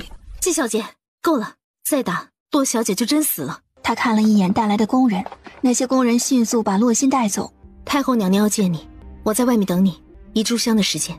太妃，今日之事皆因我而起，我会一力承担所有后果，绝不牵连王府。西西，洛心害的是王府的小姐，你替我们查到了害青儿的真凶，我们应该感谢你。祸福与共，又怎么能置身事外？纪南希，把我体内的银针取出来，我陪你一起去。不需要，1个时辰以后你就能恢复自如。想要活命，1个月之内不能运功，否则必死无疑。纪南希说完，看着王松、程岩和程夫人，带进宫。太妃却坚持要陪她进宫。慈宁宫，希儿，跪下！太后娘娘，我没错，为何要跪？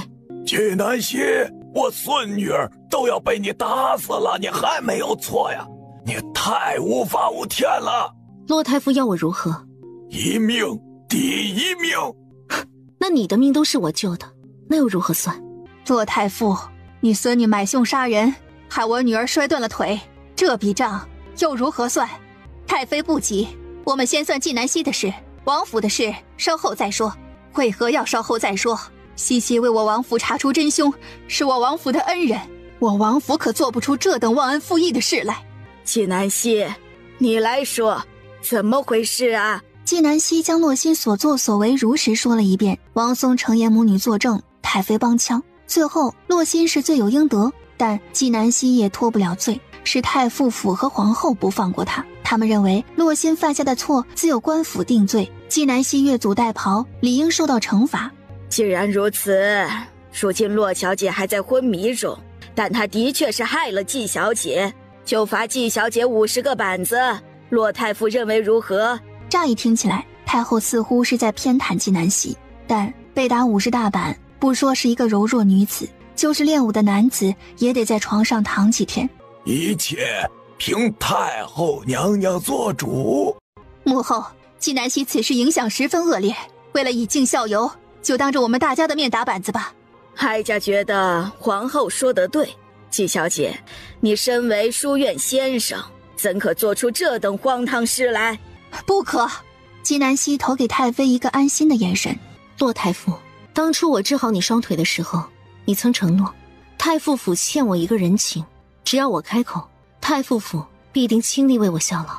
我倒是没有想到，太傅口中的还情是恩将仇报，有这样的祖父教出来这样的孙女，也再正常不过。洛太傅，你太傅府欠我的情，该还了。纪小姐给人看病，竟然要别人还恩情，这样挟恩图报的人，妄称神医。神医是世人给我的称呼，还我恩情是你主动许下的承诺。洛太傅自己言而无信，怎么反倒有理了？纪小姐，你救了我父亲和你毒杀星儿，这是两回事，不能混为一谈。现在我们再说星儿的事，你别岔开话题。第一，洛心买凶杀我，对我生命造成危险。第二，洛心诬陷我害萧景清，做伪证，对我造成了不可磨灭的精神伤害，亵渎大齐律法。第三，洛心造谣，说我与其他男人有不正当关系，对我的名声造成了不可挽回的伤害。这5年，我食不下咽，夜不能寐，背负不贞不洁行凶浪荡之名，无端受了世人的攻击辱骂。皇后娘娘，这笔账又如何算？纪南希看向太后，见她面色依旧严肃，她将情绪掩藏得很好。太后娘娘，你也认为我该打50大板吗？太后眼眸一转，却是答非所问。希儿，你受了这么多委屈，怎么不告诉我呀？傻孩子，你觉得我老了，护不住你了是吗？纪南希抿唇，这太后变脸怎么像翻书一样？莫不是精神有问题？太后娘娘，我已经长大了，不能总在您的羽翼下生活，很多东西必须得我自己面对。希儿，以后再遇到这样的情况，万不可自己擅自做主，一定要告诉我，我会帮你拿主意的。是，太后娘娘。大家都散了吧，此事到此为止。太后娘娘，此事还没有完。洛小姐这样的品性，不配留在书院，带坏学子，应该开除她，永不录用。纪南希，你别得寸进尺。纪南希，这书院不是你说了算。希儿，得饶人处且饶人，算了吧。已经晚了。就在这时，裴慕之突然出现，他手里拿着圣旨。太后娘娘，皇上知道了纪小姐的事，特此吩咐臣来宣旨。太后点头。奉天承运，皇帝诏曰：纪小姐胆大心细，忍辱负重，明辨是非，作为先生，为天下人做了很好的榜样，特此赐良田5000亩，布帛500匹，白银5万两，以示安慰。皇后震怒，正要开口，却听到洛太傅咳嗽2声，连忙闭嘴。皇后娘娘，您对皇上的处置有什么不满吗？没有。裴慕之继续念另一份圣旨。洛心心狠手辣，不配为师，从书院革职，永不录用，并给纪小姐公开道歉，恢复纪小姐名誉。钦此。臣领旨。他知道嘉圣帝这圣旨一出，太傅府彻底输了。西西，快谢恩呐！多谢皇上。纪小姐，你最好别有把柄落在本宫手里。说完，不等纪南希回答，落荒而逃。洛太傅冷哼一声，拂袖而去。纪先生，您手疼吗？下手不重，不疼。洛太傅一口鲜血喷了出来。洛太傅，你可得好好活着呀，你还欠我的人情没有还呢。纪南希的声音又凉又狠，像是一把尖刀插进太傅的心脏。皇后想要发作，太傅立即阻止。扶我走。季先生，皇上想见您。你先回去复命，我稍后去向皇上谢恩。是。裴牧之离开，季南希望着王松、程颜母女。太妃，这件事程颜是无辜的，其他2人，你想怎么处置？我带回去处置。季先生，对不起，我当年为了妍儿，又害怕洛小姐的威胁，就让王松和洛小姐勾结去害人，没想到那人是您，给您带来这么大的伤害，对不起。程夫人说完，用尽全身的力气撞向柱子，当场身亡。娘，带你娘走吧。你娘虽然做错了，但她所有的选择都是为了你。她不是一个好人，却是一个好母亲。处理好你母亲的后事，如果你还想回书院，随时可以回来。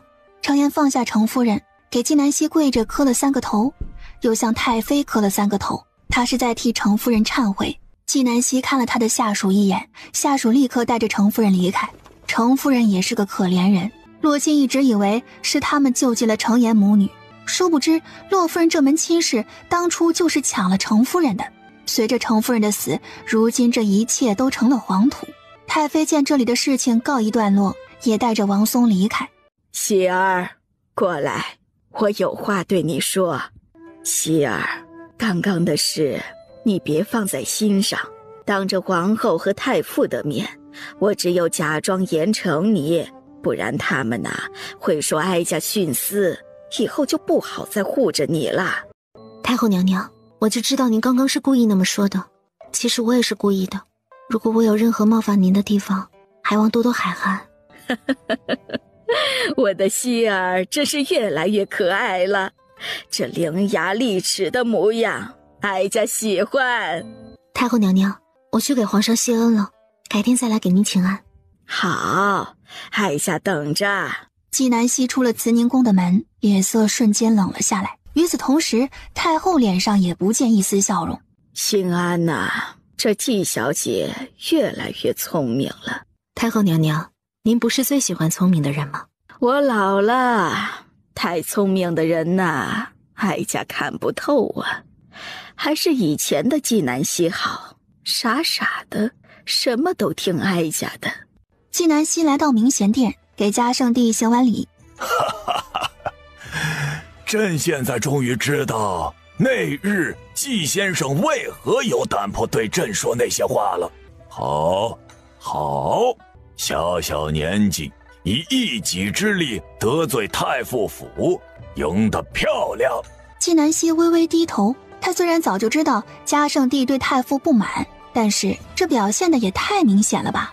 皇上，我只是以事实说话。有你父亲的风范，你爹军功盖世，却依旧一心为民，淡泊名利。失去他是朕之不幸，也是大齐的不幸。幸好呀，你爹又给了朕一个季南希。季南希一听这话要变味儿了，他没有开口，只听到嘉圣帝把话说完，直到夜幕降临，他才离开皇宫。小谢，是顾一峰站在夜色里，他向他奔来。顾一峰最近是住在神仙居，但都是早出晚归，但无论多晚他都会回来。今天他去的地方有些远，回来的自然就晚了。听兰珠提起，他知道季南希肯定出事了，连口水都没有来得及喝一口就往宫里赶。你怎么来了？顾一峰没有说话，张开双臂将季南希搂进怀里，抱着她紧紧的。小希，别动，就一会儿。顾一峰的声音充满了从未有过的温柔，在这深冬的夜晚，寂静的宫道上，给了季南希最温暖的安慰。兄弟，好了。小希，下雪了。季南希抬眸，正好看见一片雪花缓缓落到他的掌心，顿时掌心传来一股微凉。季南希心里一个机灵，迅速将顾一峰推开，语气半带玩笑半认真地说：兄弟，我怀疑你是想出卖色相，然后赖账不给饭钱。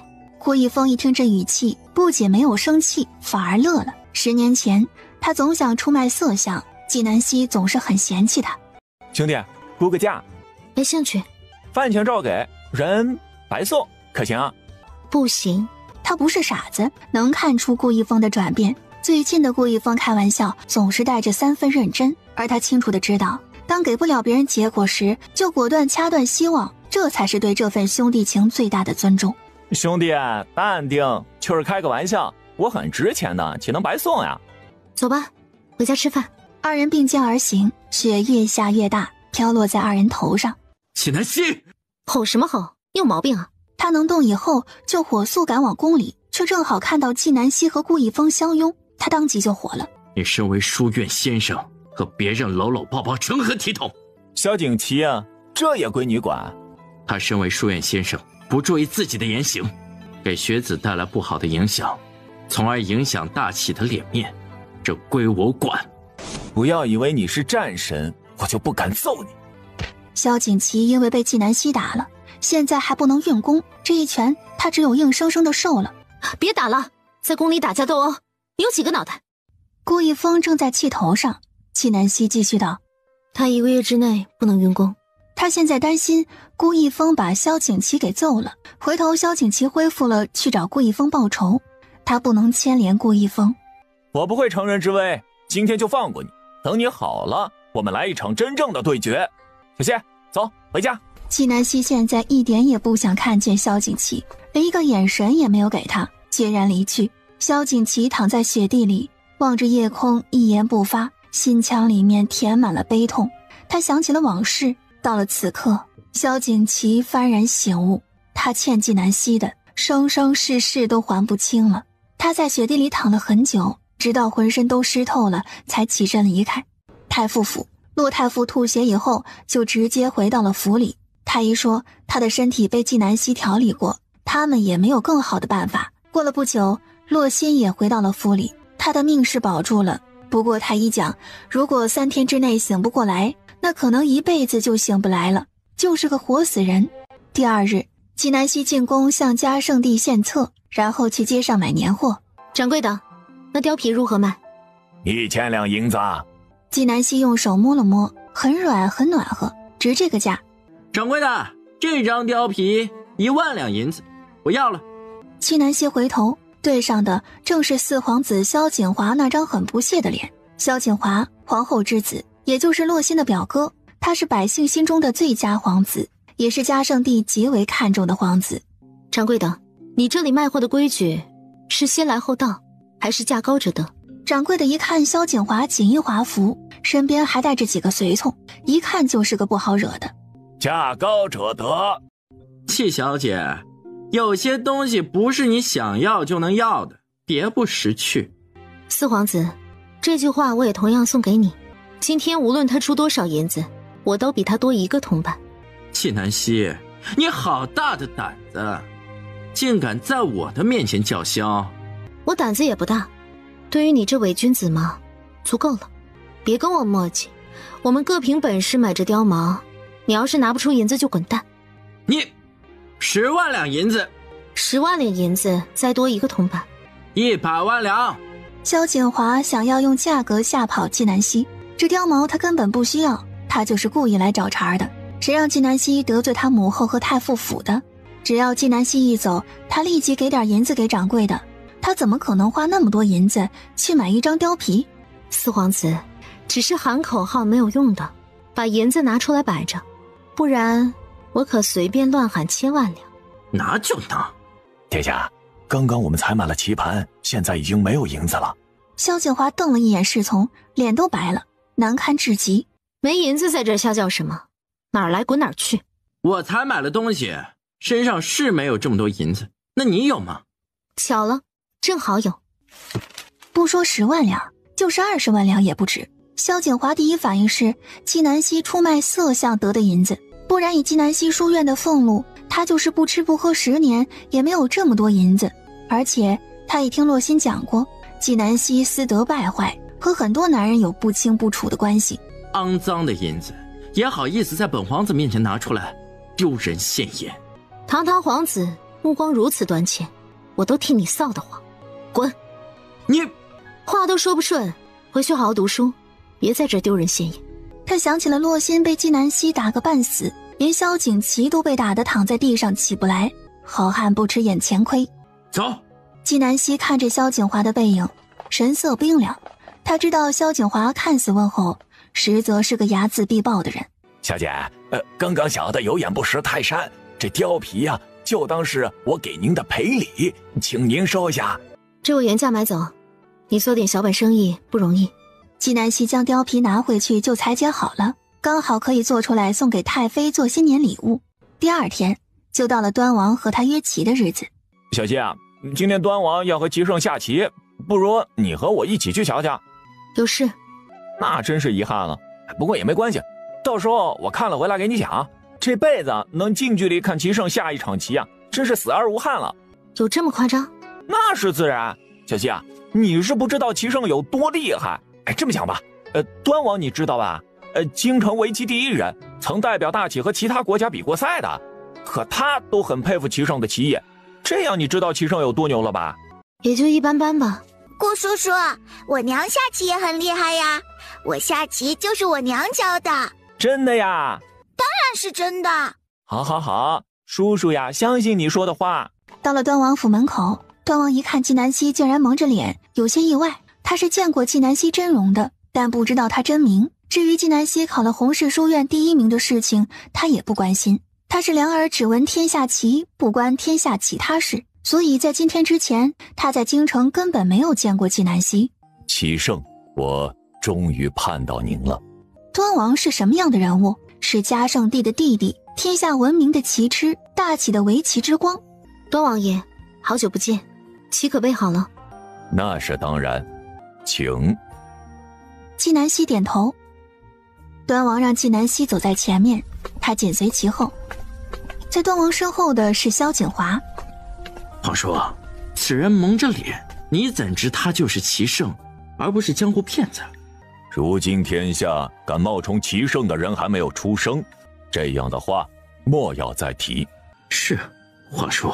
大启重教育，如果他有一项拿得出手的技能，他就有更大的把握争取太子之位。所以他不断花心思靠近端王，说是能拜齐胜为师，这将是他无上的荣耀。纪南希来到庭院，眼帘里突然窜出一个人影，是顾一峰。齐胜啊，我们数年未见，您的棋艺定然又精进不少，不必对我手下留情啊。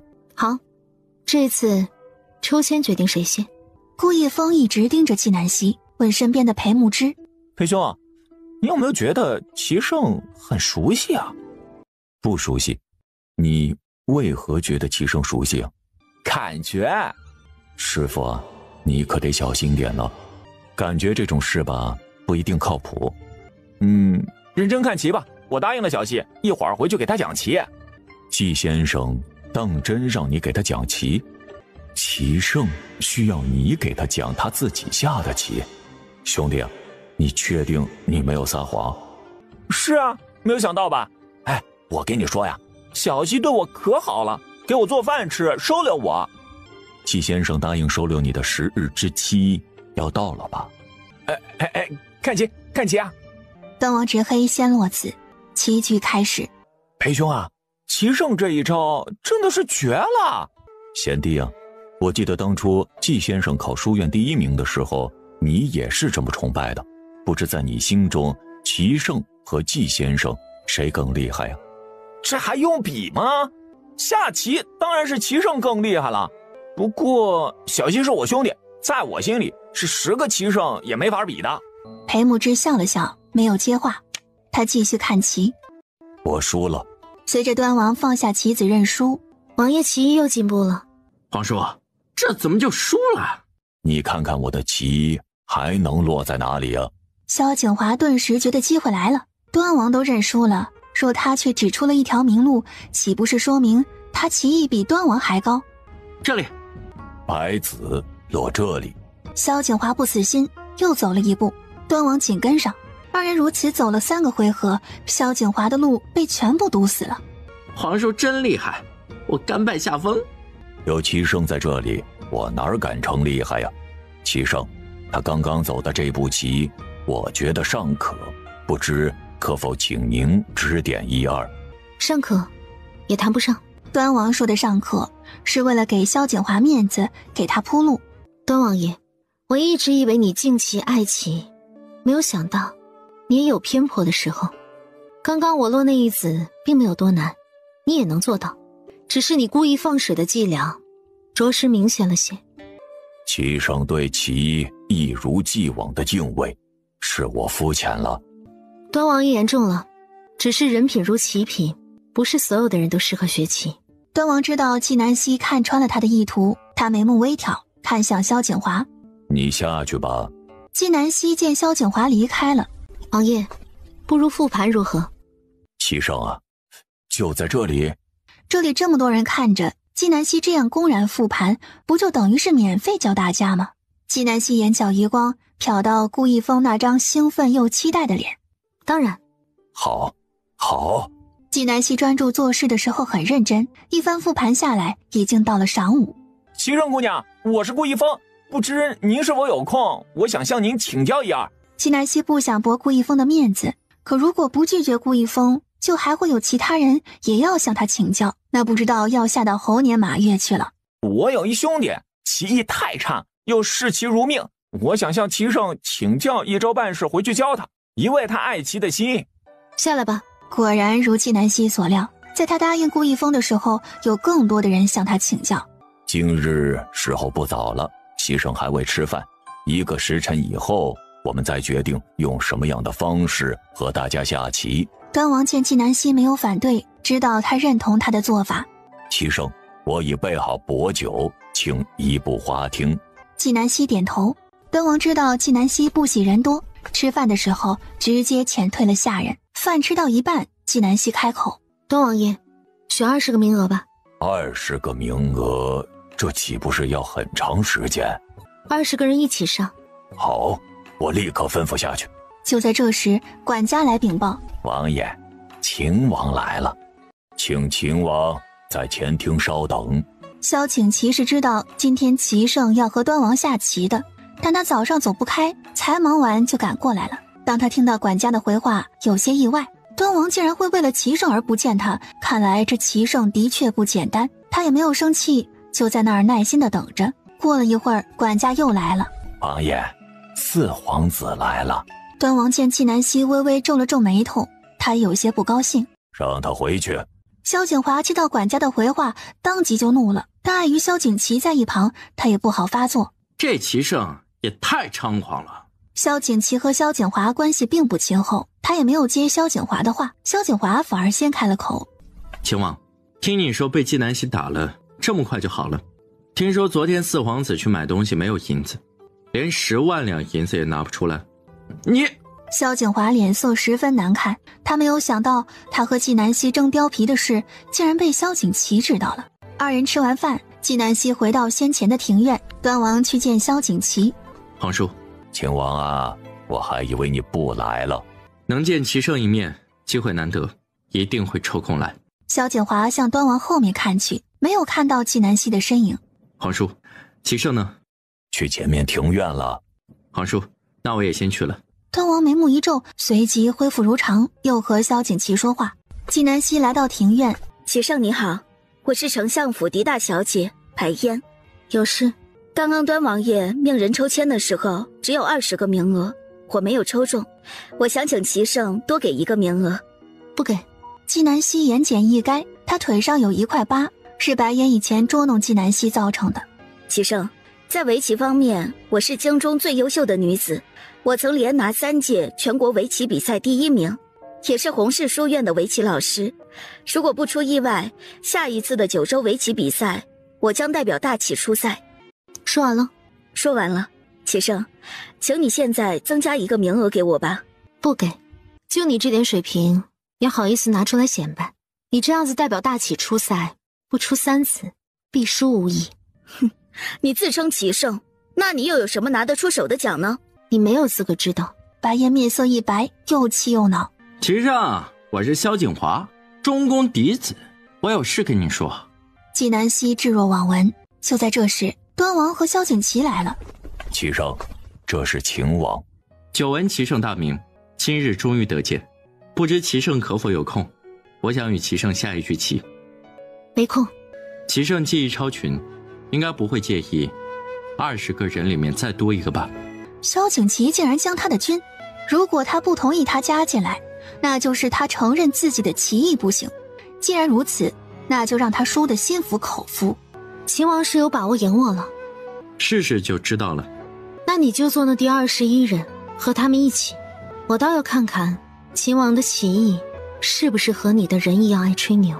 那21人盘膝而坐，纪南希从第1人开始依次往后下。第1人恰好是顾一峰。棋圣不必手下留情。纪南希走了3个来回，走到萧景祺面前，落下第4子。萧景祺还在思考手中的棋子该落在哪里。秦王，你输了。秦王，你的棋艺这么差的吗？我都还没有输，你怎么就输了？他抬眸看向顾一峰的棋，再和自己的棋对比，顾一峰的棋比他还要差。再环顾其他人一眼，这21人他的棋是最好的，为什么最先输的是他？为什么是我？因为我是言而有信的人，我说过一定会让你输。棋圣，我们再比1局。再比10局都是同样的结果。秦王以为自己是谁？你想让我和你比，我就得和你比。输了棋，要么走人，要么闭嘴。东王走过来对萧景祺道：棋圣的性格就是如此，你也不必介意。不过我刚刚看过了，棋圣呀和其他人下的都是指导棋，只有和你是必杀之招。你是不是得罪过他呀？我今天是第一次见他。我以前呀曾见过棋圣下必杀招，是为了惩治一个棋霸。如果有机会，我倒是想再领教领教必杀招。直到天黑，纪南希才从端王府离开。他上了马车，才走不远，楼主，有人跟踪我们，带到前面巷子，全部解决，一个不留。是，楼主。马车速度不减，在驶入巷子以后突然不见了。小心点，主子吩咐了，生擒。纪南希坐在屋顶，悠闲自在，神色冰凉。生擒我？能生擒我的人还没有出生。你主子要是有胆量就自己来，别躲在后面做缩头乌龟。放这说话的人回去报信，其余人杀掉。纪南希话音落下，那戴着斗笠的车夫从另一边屋里飞身下去，不过眨眼功夫，除了为首之人，其余黑衣人全部死亡。滚！为首之人吓得魂飞魄散，连滚带爬的跑了。走，在离纪南希很远的一个屋顶，在那上面立着一人，一身玄衣，目光冷凉凌厉，正是萧景祺。他也见到了那些刺客，那车夫的身手都相当于他的副将了。这棋圣的身份定然不是表面上那么简单。楼主，属下刚刚看见秦王了。车夫没再多言。那为首之人带着一身鲜血回到萧景华的府邸。主子，他们太狠了。其他人呢？全死了。棋圣那车夫就不是人，属下都没有看见他怎么动手的，他们就全死了。棋圣呢？有没有见到他的真实模样？没有。棋圣有话带给殿下。说。他想让殿下亲自去找他，别做缩头乌龟。主子，我们现在该怎么办呀？他棋圣是神仙吗？他又不知道是我派人去杀他的。嗨，今天的事不许走漏一点风声，不然我杀了你。去查，京城这么大，我才不信查不到他住在哪里。是，主子。端王府。王爷，棋圣遇到危险了，不过又平安了。幸好他没事，不然我会愧疚终生呀。备车进宫，我要见皇上。端王来到明贤殿，和嘉圣帝寒暄以后，就提起了正事。皇兄啊，之前臣弟和你说的事有眉目了，棋圣回来了。朕知道今天你们还一起下棋了，你呀还输了。皇上，臣弟的确是黔驴技穷了，但棋圣不一样。臣弟敢说，在围棋方面，如今大棋无人能胜过棋圣。这一次的围棋赛，臣弟想请棋圣参加。你不是说棋圣淡泊名利，不会参加这样的比赛吗？皇兄，为了大起围棋的未来，臣弟只能请您帮忙了。你是想让朕做这个恶人？不敢。这种身怀绝技的高人性格都很古怪，一不小心把人得罪了，想要再找他就难了。不过有个人很聪明，他一定会有办法把齐胜给请来参加比赛，就是皇兄经常提起的季先生。这就选他进宫，你正好可以见见他，有你在中间牵头，相信他完成任务起来更顺利。是，皇兄。季南希正在陪小圆圆玩耍，就接到了嘉圣帝的口谕宣他进宫。他随口向宣旨的小太监问了一句：皇上宣我进宫，所为何事？小太监有次发高烧，还是季南希救的。端王爷也在，似乎和齐胜有关。季南希听到这里，想起了端王多次和他提起的事。端王不知道他的真实身份，只有一个可能，嘉圣帝让他去找齐胜。他现在不能和端王碰面。你先坐着喝杯茶，等等我。季先生先忙，不急。季南希进屋，吩咐兰竹几句，兰竹迅速离开。他又等了几分钟，才出来和小太监离开。他到了宫门口，正好见到端王府的马车离开，心放了下来。季先生呀，刚刚端王提议说第1次的围棋大赛要请齐胜参加，但他不好出面。朕如果出面，就有强权压制的行为，怕引起齐胜不满。所以啊，朕准备将这个任务交给你，由你来请齐胜出山，参加这一次的围棋大赛，将来代表大齐参加9州的围棋大赛。季南希闻言，这端王果然还是不死心，竟然到嘉圣帝这里把他卖了。他现在是骑虎难下。季先生呀，这齐胜不知道你了解不了解，朕也下过旨意，端王几次3番相请，可他就是不露脸，金银财宝、高官厚禄，任他挑选，他都不动心呀，实在是个怪人呐。不过，朕相信你的实力，这点困难对于你而言不足为惧。是，皇上。你有空可以去找端王沟通一下，他刚刚有事走了，不然你们还可以见一面。臣女有空就去见端王爷。季南希和嘉圣帝说完以后就出了宫。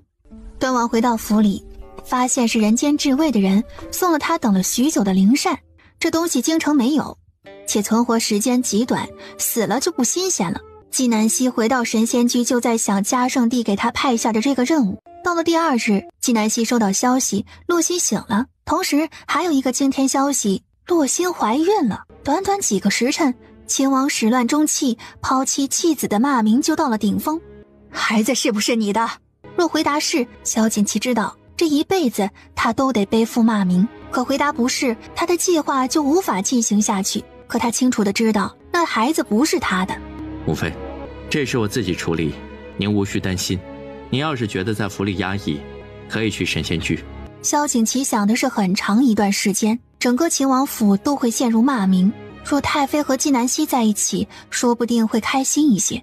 你做了这样的事，我还如何有脸去见西西？你把西西当成什么？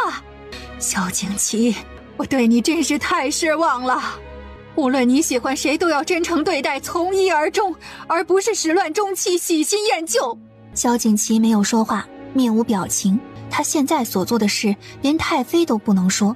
萧景琦没有任何的反抗，他现在满脑子都是季南希肯定也知道这个消息了，他已经不在乎他了，那肯定是不会难过了。他突然很庆幸，如今不管他做什么，再也伤不到季南希分毫，如此季南希就安稳了吧。不打算去。你，萧景琦，你去祠堂跪着，去给列祖列宗反省，一天想不明白，一天不许出来，不许吃饭。他虽然不喜欢洛心，但也绝不能容忍萧景琦毁了别人姑娘的清白，还不负责任。是，母妃，儿子不孝，您别生气了，气坏了身体。他正要去祠堂，却见宫里的人来了，是传的嘉圣帝旨意让他进宫面圣的。巧兰，备笔墨。他迅速写好一封信，交代巧兰送去神仙居。而此时的季南希也很忙，他原以为这件事和他无关，无非就是洛心侥幸活了下来，再蹦跶一些日子而已。可嘉圣帝和太后竟然派了人来宣他进宫。他在宫门口遇到了萧景琦，他没有打算和萧景琦说话，径直就往宫里走。季南希，你看到的、听到的都不是真的。我懂，就像我现在看到的你，也不是真的。说完转身就走。季南希见到嘉圣帝，嘉圣帝安慰他一番以后，让他安心做好先生，其他的事不用担心，他会给他撑腰。他出了明贤殿，见萧景琦远远地站着，他未作停留，直接去慈宁宫。希儿，这秦王太过分了，我这就下旨，让他恢复你的王妃之位。那个洛心想要进府，也只能做个侧妃。太后娘娘，我不嫁，我也不稀罕王妃之位。你这傻孩子，就是这么倔，明明喜欢得不得了，却偏偏要说自己不在乎。哀家说过，只要你喜欢的，哀家都会给。可我不喜欢他。那你喜欢谁呀？国公府的顾家小子，还是裴府的裴公子啊？无论你喜欢谁，哀家都会给你们赐婚，让你风风光光的出嫁。无论是顾一峰还是裴慕之，我谁都不喜欢。希儿如今变了，嫌弃哀家了，连哀家的话都不听了。太后娘娘，我已经不是以前的季南希了，凡事我有自己的主见。如果太后娘娘真疼爱我，以后的婚姻大事，我想自己做主。好好好，希儿长大了。多谢太后娘娘成全，如果没事，我就告辞了。去吧。季南希从慈宁宫离开，才出宫门口就遇到了白嫣。白嫣是从她姑姑，也就是宜贵妃的宫里出来。季南希，你以前一直纠缠的秦王都和洛心有孩子了，你还有脸出来呀？我要是你，就会躲在家里一辈子不出来，省得丢人现眼。你天天往宫里跑，像舔狗一样，萧景瑜看都不看你一眼，你怎么不去死？萧景瑜，五皇子，宜贵妃的儿子，也是白嫣的表哥，出了名的温润如玉，偏偏家公子。季南希，你……季南希一把抓住他的手腕向前一推，他站立不稳，一个踉跄摔倒在地上。你敢打我？你能打我，我为何不能打你？白嫣，收起你的那副趾高气昂，谁都欠你250两银子的模样。想要别人尊重你，先学会尊重别人。你以为你比我好，其实在我眼里，你狗屁都不是。白嫣被骂得一愣一愣的，她完全不知道怎么反驳。以后遇到我最好闭嘴，再敢啰嗦，我见你一次打你一次。季南希将白嫣碾成渣渣，说完再也不看他一眼，扭头就走。秦王，朕信任你，让你手握重兵，将大齐的安危交于你，你就是这么回报朕的？无法保护自己心爱的女子，始乱终弃，喜新厌旧，这样的你如何让大齐百姓信任你？如何让朕把大齐安危交给你啊？萧景琦老老实实的挨训，他没有做任何解释，他的计划还在实施过程中，不能透露一点风声。一旦消息走漏，他将会让整个秦王府陷入万劫不复之地。萧景琦，你哑巴了？倒是吭一声呀，像个男子汉一样顶天立地。我错了，我错了，错在一开始太信任洛心，才给了他如今伤害我的机会。我错了，错在不相信季南希，给他造成了不可磨灭的伤痛。我错了，错在错怪季南希多年，让他承受无法言说的委屈。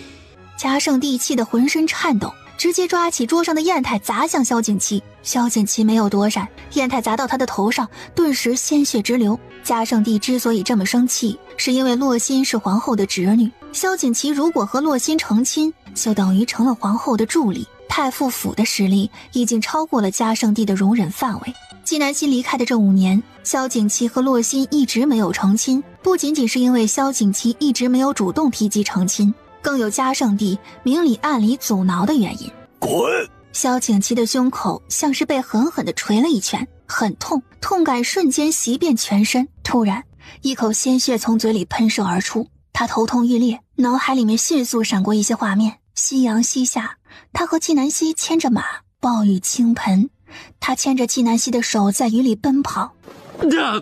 秦王，你怎么了？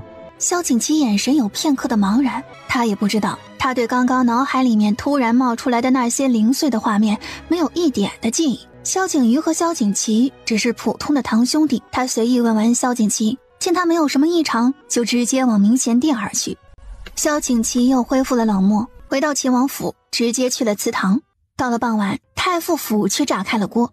秋雨，传信去秦王府，叫萧景琦立刻马上就来见我，问问他还要不要他的儿子。小姐，如此去秦王府传信。秋雨是个服从主子命令的好丫鬟，自然是将洛心的话原封不动地传了过来。这才刚发现就知道是个儿子了，如果真生了个儿子，还不得翻天？去，把这话原封不动地说给秦王听。萧景琦闻言，儿子？他和洛心清清白白的，连亲吻都没有，怎么会有儿子？是谁的儿子还不知道呢，但只得咽下这口怒气，将话传了出来，让洛心稍安勿躁，他会给他一个结果。至于儿子，留得住是缘分，留不住也是缘分。洛心闻言当场就晕过去了。今年的大雪下的时间太久了，直到大年30早上，纪南希推开窗户，看见鹅毛大雪漫天飞舞，染白了他的世界。娘亲，我想婆婆了，我们去看婆婆吧。小姐，几位公子小姐来信了，还给你寄来了礼物。等到午时暖和一些的时候，你去秦王府给太妃送些吃食，把那件披风也带上，顺便把小圆圆带去见见太妃。是，小姐。兰竹带着小圆圆来到王府，太妃拿着纪南希送给她的礼物，眼眶一红。兰竹，你说这披风是西西自己做的？是啊，太妃，是我家小姐亲手一针一线缝的。这款式很好看啊，我从来没有见过，这上面还绣有图案，真精致啊，特别是这朵兰花，很眼熟。兰竹心一跳，不敢接话了。太妃让巧兰去把她昨日才拿到的新衣拿出来，和这披风上面的兰花做对比。两者相较，这披风上的兰花手法更成熟。这衣裳是我在霓裳阁定制的，他们这兰花的绣法怎么和西西的绣法如此相似啊？难道是他们抄袭了西西？兰竹听着松了一口气，但她怕说多错多。太妃，奴婢就先回去了，再玩一会儿吧，我还没有陪小圆圆玩够。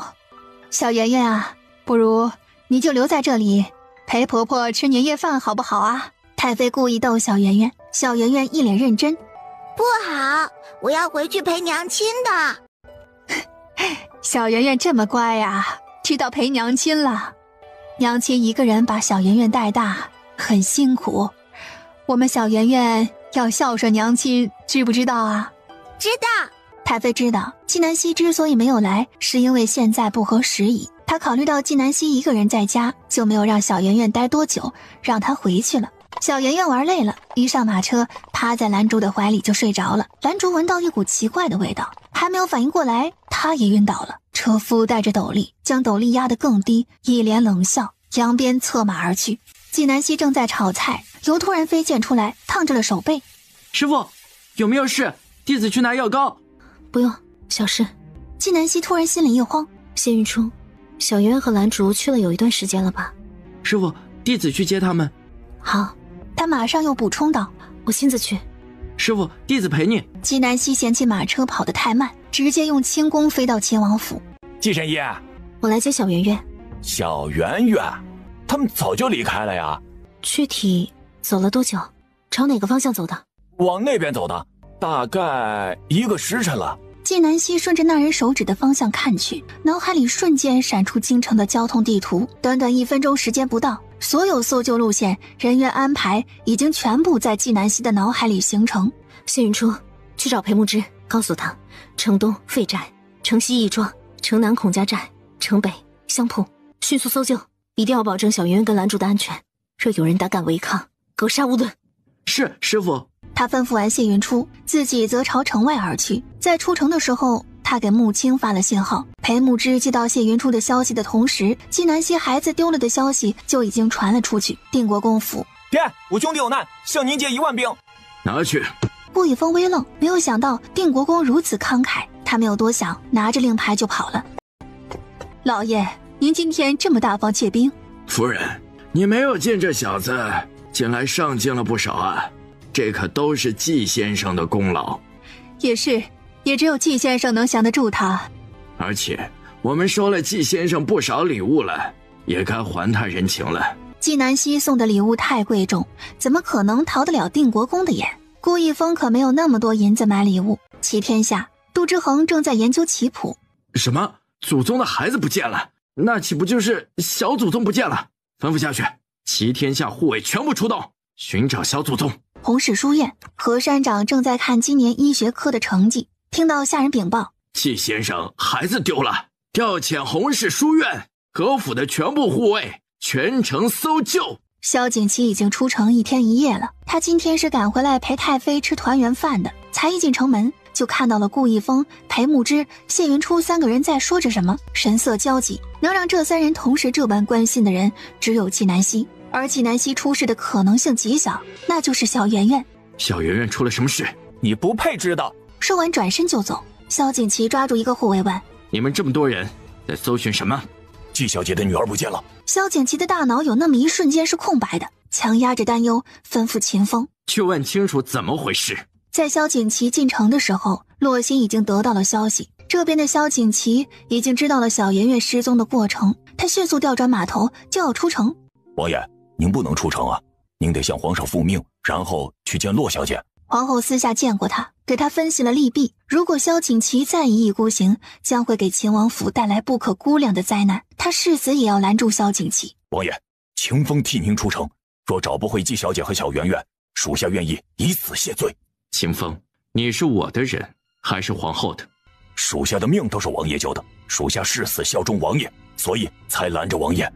滚！王爷，等等，王爷，我家小姐说小世子闹腾，她不舒服，请您一定要去见她。回去告诉洛心，如果想进王府的门，就老实点，不然就去死。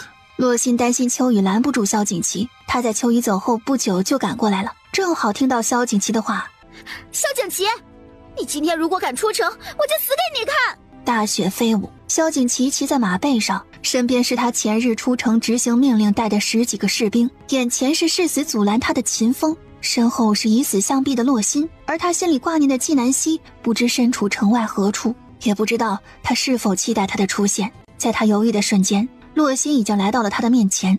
萧景琦，我以10年前的救命之恩命令你不许出城，如果你今天敢出城半步，我就死在你面前，让你做一个不忠不孝不仁不义之人，背负千古骂名，永生永世翻不了身。洛小姐，你终于说出了你的心里话。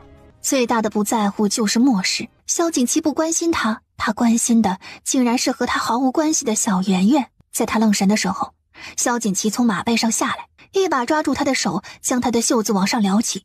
洛小姐，10年前你救了我，我记得我身上的短剑划伤了你的手臂，你手臂上的伤呢？萧景琦检查了洛心的2只手臂，上面没有任何伤口。他脑海里最近经常冒出一些零碎的画面，稍纵即逝。洛心闻言，他面色惨白，两眼金荒。洛小姐，你如何解释？洛心见萧景琦只问这一件事，并没有提及其他事，他迅速冷静下来。萧景琦，你把我当做什么？我救了你，怀了你的孩子，我对你至死不渝，你对我呢，居然不管不顾，你如今竟然怀疑我对你的救命之恩，萧景琦，你良心何安呢？你不是以死相逼吗？滚远点死，别挡着本王的道。萧景琦说完，转身就准备上马，突然他觉得心口一疼，他低头一看，胸前伸出的剑端鲜血淋漓。王爷，洛心有些傻眼了，他只知道萧景琦要走了，不顾他以死相逼的挽留，要去见纪南希，他只有杀了他才能阻止萧景琦。萧景琦强撑着咽下一口血，命令秦风去找纪南希，从现在开始，纪南希的命令就是我的命令，保护他，他安你安，他死你死。王爷，属下带您去看大夫。去。是，秦风誓死保护纪小姐。秦风将萧景琦托付给侍卫，让他们立刻带他去看大夫，而他上马迅速出城。小姐，你杀了秦王，那是秦王啊！谁让他记起来了？他不该记起来的。秋雨听不明白他在说什么。秋雨，跟着他们，看看秦王去了哪里。是，小姐。兰竹和小圆圆是被冷水泼醒的。娘亲，小姐。兰竹醒来，听到的第一声就是小圆圆的哭声，她一把将小圆圆抱在怀里。开始打量四周。眼前有一个桌子，一根燃着的蜡烛，还有3个蒙面人。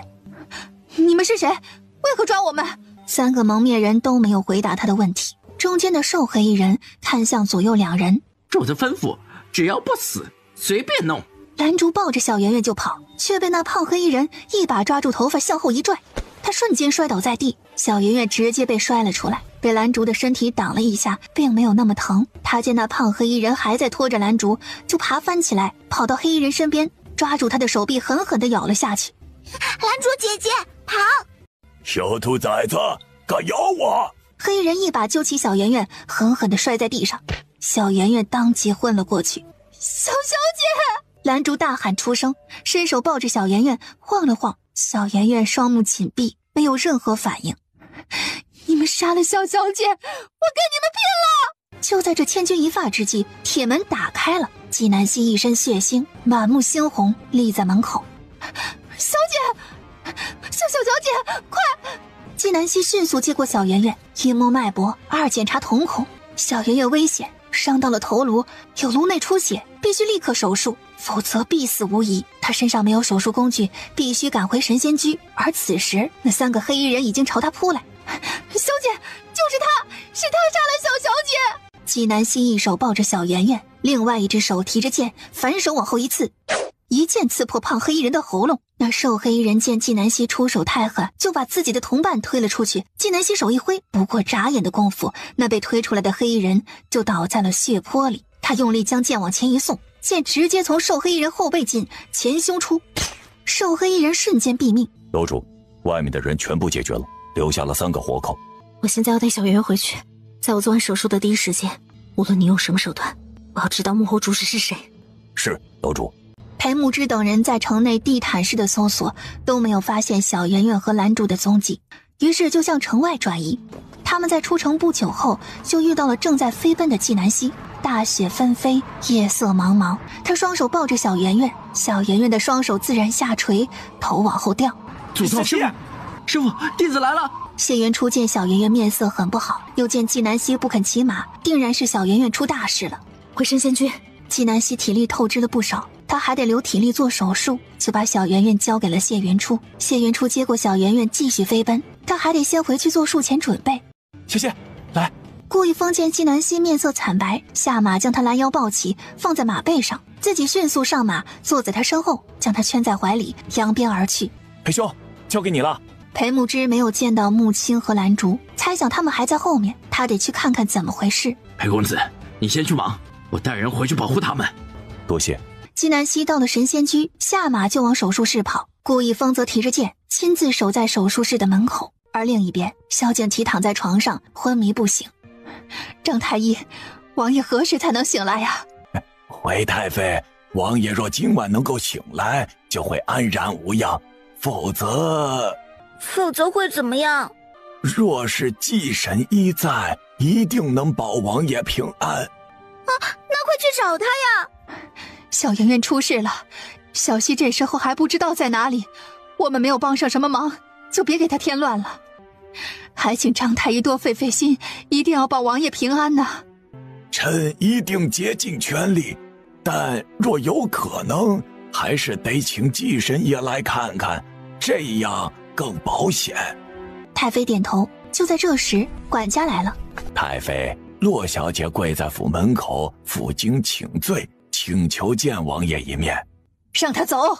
萧景清跑出去的时候，听到了管家说洛心来了，他跑去了大门口。洛心，你还有脸来？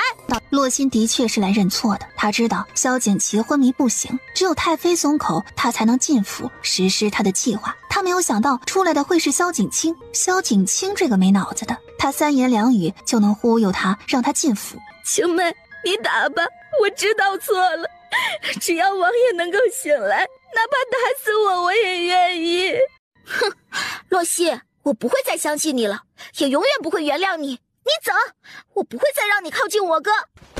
青梅，我做错了事，不敢奢求你的原谅，但你想想，我肚子里有王爷唯一的血脉，都说血脉相连，你让我去见见王爷，说不定王爷感觉到孩子的存在，他就醒过来了呢。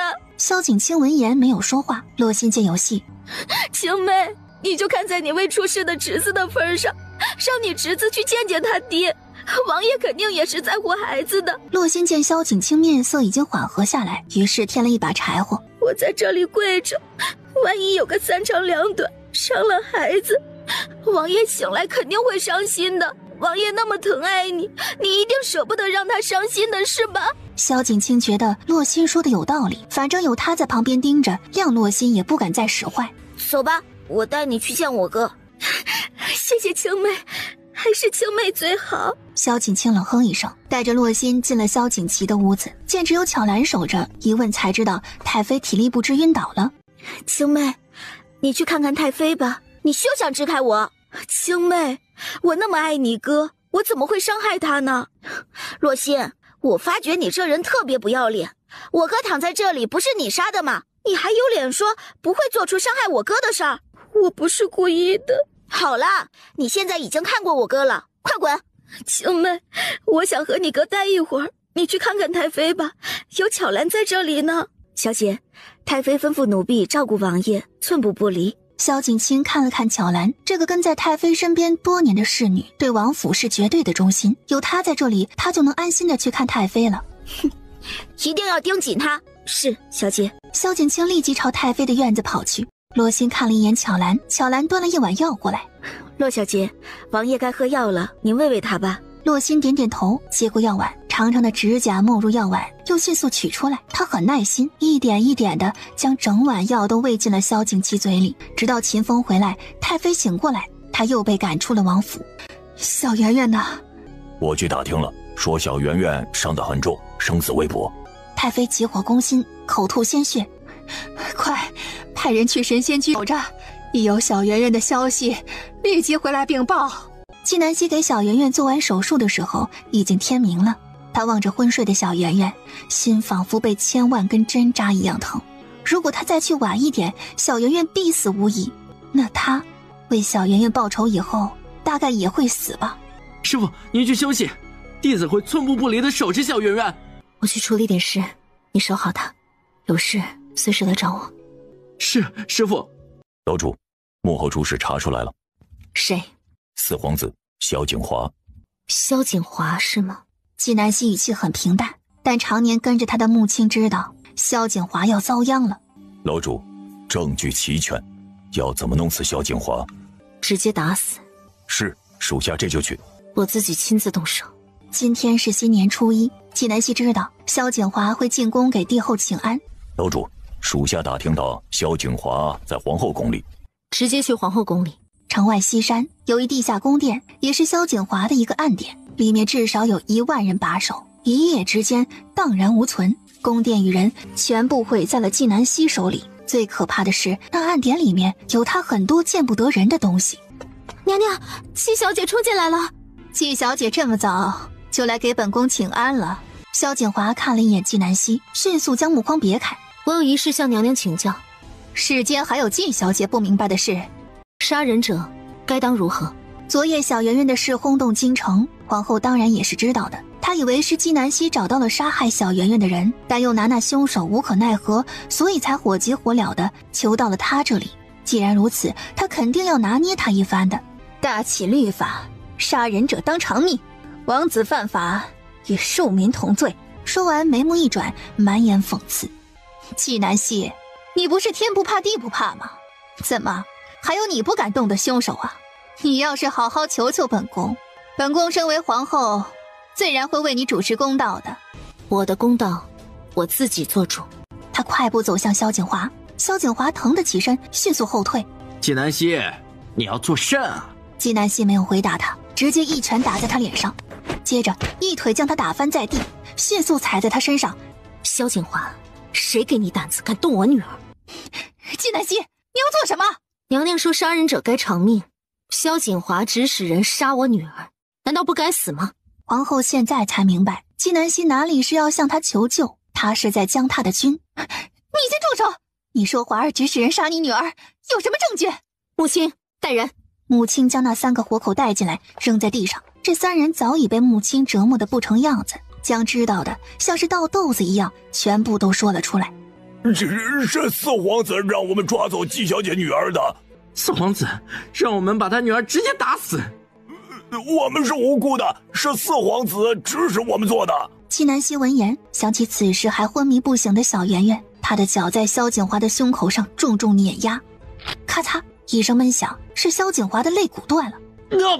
萧景华觉得自己仿佛瞬间就不能呼吸了，可他动弹不得。季南希，你要是敢动我儿子，我就杀了你！是吗？那我偏要试试。他说完，将踩在萧景华胸上的脚抬起来，再重重地踩在他的手臂上，咔嚓，萧景华的手臂断了。皇后几乎要崩溃了。来人，把季南希拿下，无论生死，本宫答应你们任何条件。瞬间，所有的侍卫将季南希团团围住。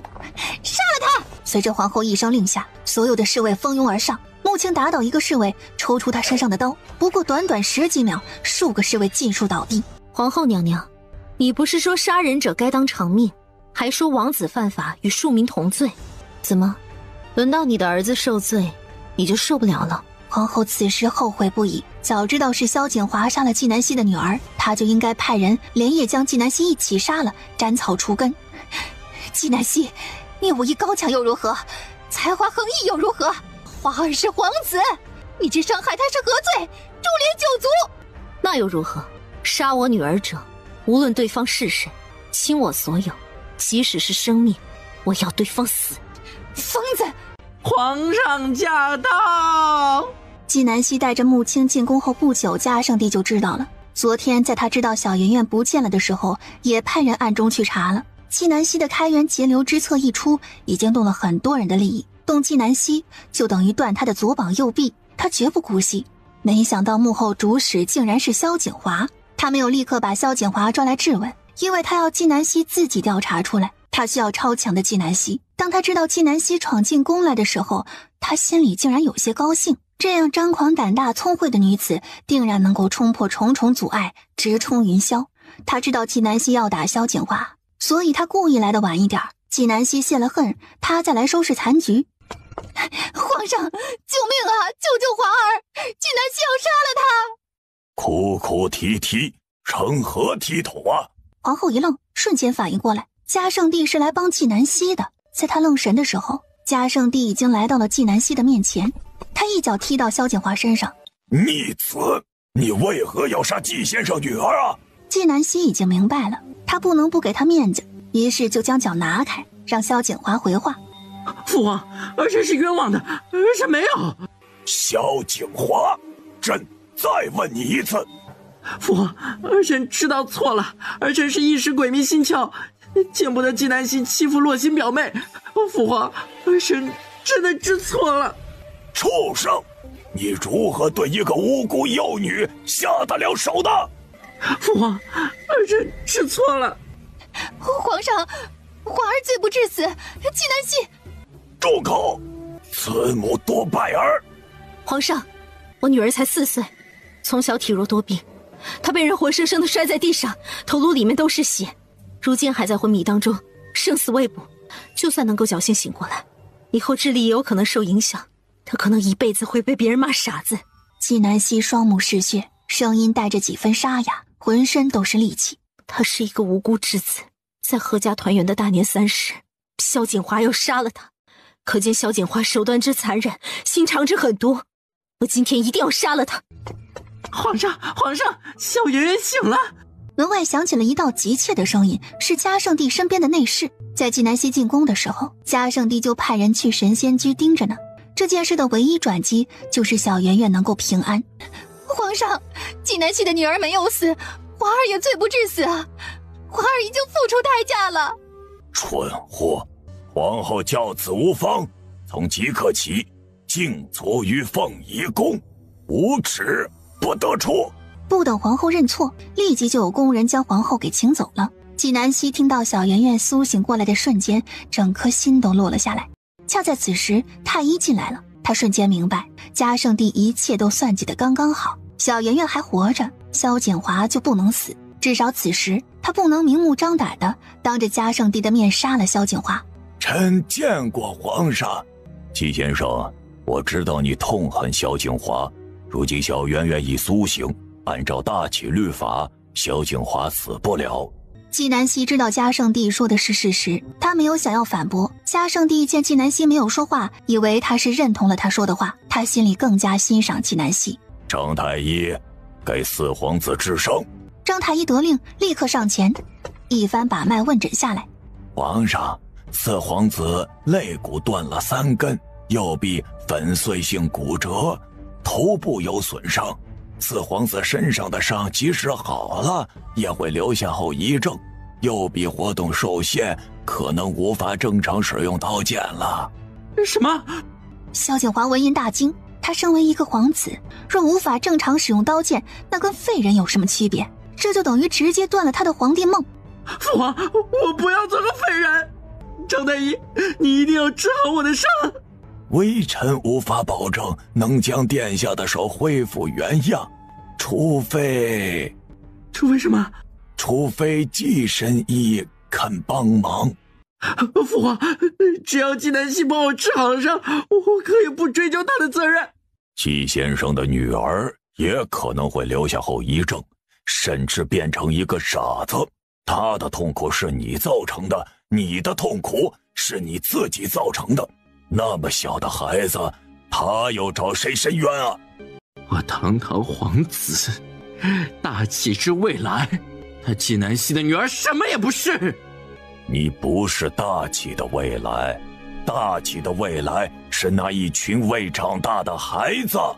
身为皇子，鼠目寸光，心狠手辣，这手废了也就废了。嘉圣帝声音冰凉，看向张太医，给他治伤，有命活着就行。萧景华死了，纪南希可脱不了干系。大启可以死一个萧景华，他却不能失去一个纪南希。是皇上。皇上，我还有话要说。哦。萧景华贪污受贿，卖官卖爵。他话音落下时，穆青已经将证据递到了他手上，他顺手给了嘉圣帝。皇上，这是我在城外西山地下宫殿里面找到的，当时里面的人正在销毁证据，这是我们抢下来的。你给朕解释。父皇，儿臣知错，请父王恕罪。张太医，这伤也不必治了。萧景华，从现在开始，你不必再插手户部的事宜。你贪污了10万两债款，限你3日之内给朕拿出100万两来充国库，否则以死谢罪。是，儿臣领罚。萧景华十分不甘心地回答。嘉圣帝有些后悔，他应该再来晚一点，让纪南希再把萧景华打得狠一点。纪先生啊，快回去看看你的女儿吧。书院那边朕会下旨，你最近就在府里好生陪陪你女儿。多谢皇上。嘉圣帝再不管萧景华的死活，转身离开。张太医也走了，纪南希也准备离开。听到萧景华的声音传来：纪南希，你以为你赢了吗？只要本皇子不死，你就永远只是个臣子，永远被本皇子踩在脚下。哼，一个被放弃的皇子，不知道你在猖狂什么。你说你是为了洛心才害我女儿，萧景华，没这么简单吧？你到底为什么要害我女儿？她那么小，会阻碍你什么？洛心肚子里的孩子？纪南希试探地问。萧景华目光微微一闪：纪南希，你的孩子就该死。若不是他，秦王早就该娶洛心了。就是因为他，秦王才抛弃洛心和他肚子里的孩子。你和洛心的关系什么时候这么好了？心疼到如此地步？洛心肚子里的孩子不会是你的吧？胡说八道！洛心是和我从小长大的妹妹，我关心她是应该的。她肚子里的孩子是萧景琦的，不是我的。说说而已，如此激动做甚？萧景华，你难道不知道什么叫欲盖弥彰吗？纪南希，我警告你，你要是感动洛心，我做鬼也不会放过你。随时奉陪。萧景华，从你动我女儿的那一刻起，你这辈子就注定得不到安宁。你随时小心你的脑袋。他说完转身离开。慈宁宫，太后娘娘，季小姐已经安然无恙地离开皇宫了。太后听着安心的禀报，那慈祥的眉目微微一挑。浑浊的双眼闪过一丝寒光。听说季小姐女儿已经醒了，这一次四皇子被打得特别惨，连在户部的差都丢了，这样一来就是个消散的皇子。今天皇上偏帮了季小姐，以后在大齐再无人敢惹她了。这季南希怎么就这么好命？安心没有敢接话。季南希回到神仙居，兰竹从外面跑进来给她跪下。小姐，是奴婢没有保护好小姐，请小姐责罚。不关你的事，你已经做得很好了。季南希把兰竹扶起来，见她眼睛布满了血丝。你好生休息，只有你休息好了，才能照顾好小圆圆。是，小姐。兰竹才离开，穆青就进来了。阁主，秦王受伤了。怎么回事？穆青将洛心如何刺伤萧景祺的事说了出来。秦王府，太妃已经知道小圆圆苏醒了，她悬着的心略微放下。张太医，王爷怎么样了？张太医说萧景祺昨晚如果醒不来就会死，但昨晚萧景祺的确没有醒来，今天依旧昏迷不醒。太妃啊，恕臣医术浅薄，无能为力，只能请季神医来看了。季神医现在应该已经出宫了，他的女儿也已经醒过来了，他估计会有时间来看王爷的。太妃真的下不了这个脸，她不知道该怎么去给季南希开口。正在犹豫的时候，下人来禀报：太妃，季小姐来了。太好了，王爷有救了。快请。太妃见季南希满脸疲惫，知道她一直没有休息。西，太妃，您不必说，我都懂。季南希来到萧景祺床边，迅速把脉，接着检查伤口。她是听了穆青的禀报立即赶过来的。她不想太妃老年丧子，这是其一。其二，有些事她需要问清楚萧景祺。季南希检查完萧景祺的身体以后，得知他的确是失血过多。至于昏迷不醒，谁又能叫醒一个故意装睡的人呢？太妃，王爷身体状况的确不怎么好，我现在要为他进一步的检查，才能下结论。太妃对季南希绝对的信任，她立刻明白了他的意思。西，拜托了。季南希点头。太妃等人离开，屋里就只剩下萧景祺和季南希。不用再装了。萧景祺缓缓睁开双眼，映入眼帘的是季南希冷漠而疲惫的眉目。季小姐果然聪明。小圆圆如何？太妃派人去神仙居盯着了，过了这么长的时间，你会不知道？果然，一切都瞒不住你。你是来揭穿我的？没兴趣。你说10年前救你的人的手臂被你的短剑划伤了。是。他心里暗喜，季南希竟然在关注他，不过却是他想多了。昨天萧景祺和洛心闹的动静有点大，恰好被季南希的人听到了。你装昏迷，应该不仅仅是为了查出当年救你的人吧？那你以为我还能做什么？堂堂战神竟然被一个手无缚鸡之力的女子给杀了，这传出去简直是笑话。我虽然封住了你的功力，可只是让你1个月不能运功，你是完全可以避开洛心的，除非你是故意让他得逞的。而且洛心伤了你，不可能全身而退，是你吩咐下去不让治洛心的罪，所以他才能逍遥法外。你让他伤你，一是想还他救命之恩的情，二是将计就计，引蛇出洞。你知道洛心肚子里的孩子不是你的，而这孩子背后还有更大的秘密，这才是你要查的真相。萧景祺眼里划过一丝欣赏，他做的这一切连一直跟在他身边的秦风都没有看透，反而被季南希看得清清楚楚。季小姐今天来不是揭穿我的，那就是来合作的。与你合作无异于与狼共舞。季南希直接拒绝了。萧景祺，当年救你的人除了手臂伤，你还记得多少？萧景祺皱眉，他似乎都记得，却又似乎都不记得具体的细节，除去那近日才想起来的手臂伤，其他一点都没有印象。气不得了。季小姐，我有一样东西给你，或许你能查出些什么。我动不了，床下面有个碗，你自己取出来。季南希取出来一看，是一碗药。洛心昨天来过，这碗药是他喂给我喝的，我后来逼了出来。他当时根本没有昏迷，自然将屋里人的话听进了耳朵里。季南希，除了你，我没有可以信任的人了。我知道你恨洛心，我没有共同的敌人，不如一起合作吧。洛心是你心爱的女人，你的救命恩人，何时变成我们共同的敌人？萧景祺，我今天来不是为了和你谈合作，而是替以前的季南希弄清楚真相。他话说到这里就停顿了，话锋一转：“萧景琦，过去的事你当真都忘了？什么事？赤焰峰的雪，北陵的晚霞，洛平的水。你说的这些地方，我以前去过，并没有什么特别的。你果然忘得一干二净。这药我带回去查验，有消息再来告诉你。张太医也是你的人吧？不然他为何要帮萧景琦隐瞒他撞晕的事？”萧景琦盯着纪南希，他有些怀疑纪南希是不是在他这里安插了眼线，不然怎么什么都知道？纪南希见他没有否认，就知道自己说对了。他出了屋子：“太妃，王爷不会有生命危险，但短时间内也醒不过来。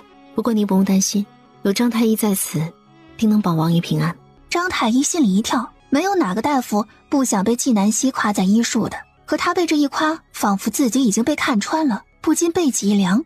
西西，多谢你。”太妃真诚地说道。纪南希又和太妃说了一下小圆圆的情况，然后才离开王府。他回到神仙居，就开始查验那碗药。与此同时，洛心已经知道了纪南希去秦王府的事。他打听到纪南希看过萧景琦以后，萧景琦都没有醒来，他才略微安心。小雨，更衣。洛心乔装打扮一番，等到天黑，悄悄出了门。他最后进入的是萧景华的府邸。萧景华此刻正躺在床上，浑身都痛。他把城中的大夫都请了个遍，无人能够止住他的痛。在他正在哀嚎的时候，侍卫带进来一个头戴斗笠的人。此人看到萧景华，一把将斗笠掀开，赫然就是洛心。表哥，我来晚了。那该死的纪南希，他怎么下得了手啊？把表哥伤成这样，我要杀了他！星儿，你怎么来了？我不是告诉你最近不要和我见面的吗？表哥，我也不想这个时候和你见面。我这不是听说你受伤了，我担心吗？你要是真担心我，就去想办法给我买药，最好是去找纪南希买药，只有他的药能够止痛。萧景华痛得面部表情都扭曲了。快去！表哥，纪南希去看萧景琦了，你说他们两个会不会和好了？怎么，你还真想嫁给萧景琦？我没有。洛心，别忘了对我的承诺，无论用什么办法，一定要给我买到药。快去！洛心微微一愣，萧景华从来没有对他这么凶过。他没有继续待在这里，起身出了萧景华的府邸。小姐，你和纪南希之间有仇，怎么去买药啊？哼，不去纪南希那里买，派一个生面孔去依天下买。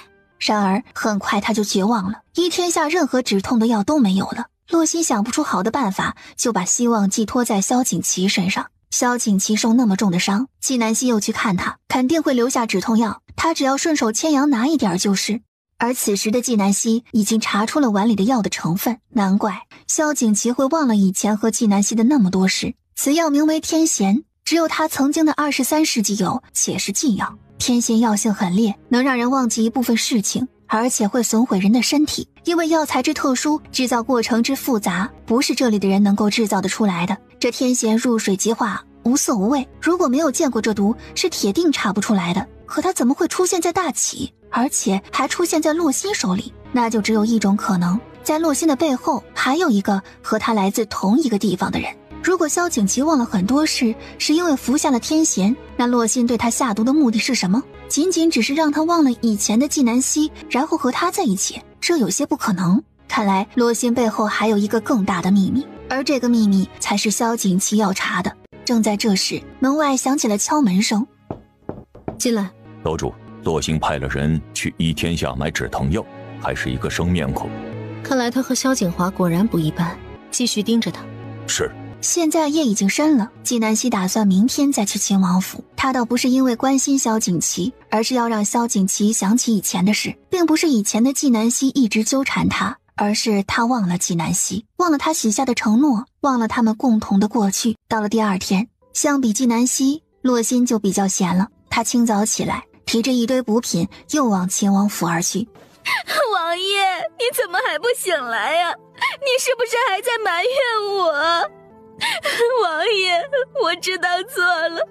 王爷，您不为我考虑，也要为我肚子里的孩子考虑考虑啊！你一定要快点醒过来，我们的孩子不能没有爹呀！洛心抹着眼泪，哭得差不多，才问站在一旁的秦风：“王爷这样一直昏迷着，他不疼吗？”王爷喝的药里面应该有止疼药吧？再说他昏迷着，也不知道疼。洛心就听进了前半句，心里暗喜。秦风，我想为王爷做些什么补偿他。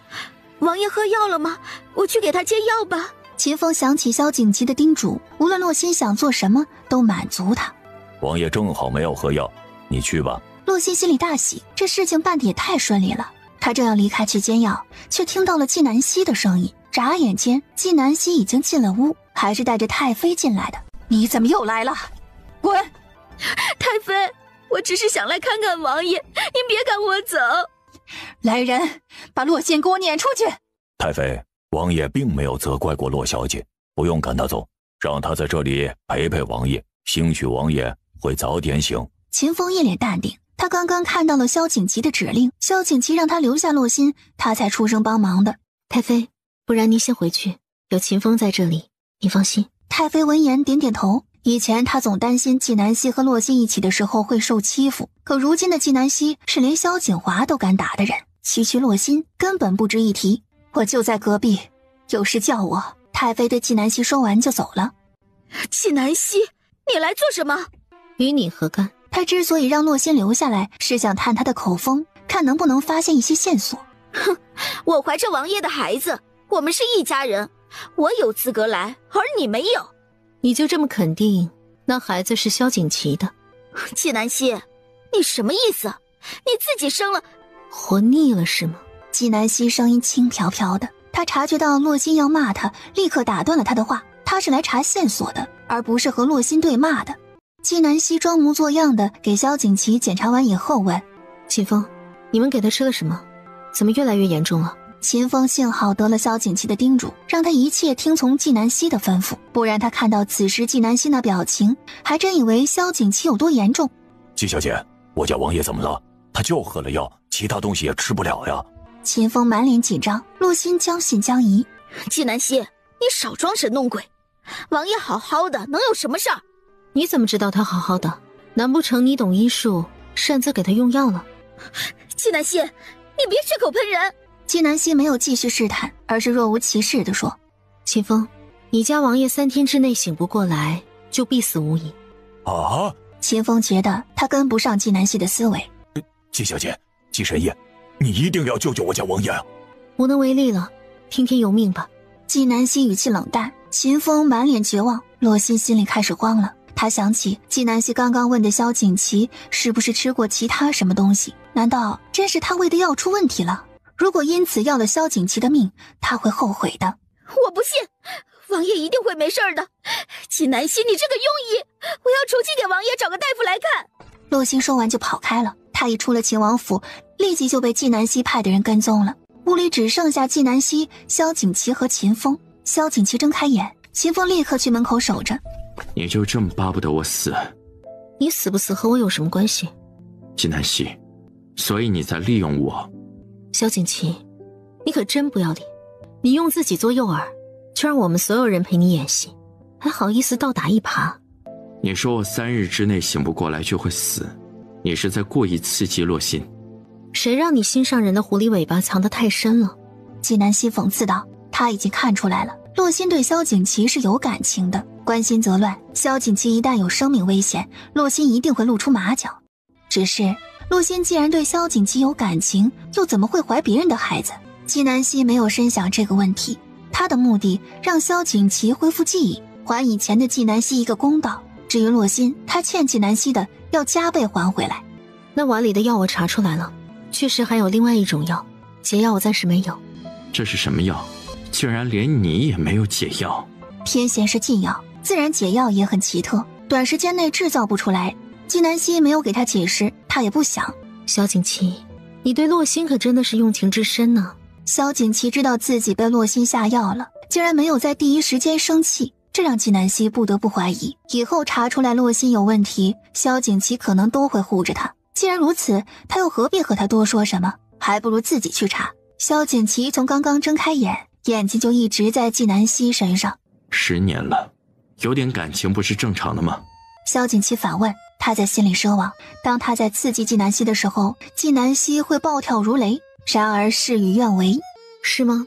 那你可得保护好他，因为我绝对不会放过他。纪南希声音又冷又狠，他说完就走了。萧景琦望着纪南希决然的背影，突然觉得心口一疼。王爷，您怎么了？属下去喊纪小姐。别去，清风，全力配合纪小姐，无论她想做什么，即便要洛心的命。萧景琦声音冷得吓人，面色又白了几分。王爷，您确定洛小姐不是您的救命恩人吗？确定。可是当年属下找到你的时候，确实只有洛小姐在您身边。如果她不是您的救命恩人，那是谁救了您啊？你问我？属下立刻去查。纪南希，我们之间到底有怎样的过去？到了晚上，穆青来见纪南希。楼主，洛星从秦王府离开，就去见了萧景华，不过是哭着出来的。看来洛星只是萧景华的棋子而已。萧景华这两天有什么动静？不停找大夫，听说昨晚嚎了一晚上，没有人能够给他止痛。这就奇怪了。纪南希眉目微蹙，他们都能拿得出天弦，却不能给他止痛，难道那个人不在京城吗？继续盯着萧景华，看看他暗中和什么人来往，密切注意洛心，他可能在这2日会有动作。是，楼主。小圆圆已经脱离了危险期。小姐，秦王来了，在门口。纪南希倒是有些意外，萧景琦的确伤得很重，现在还不宜下床，而且他那伤口也不适合坐马车。你来做甚？看小圆圆。不用，他很好，你们回吧。纪南希，你不能这么自私。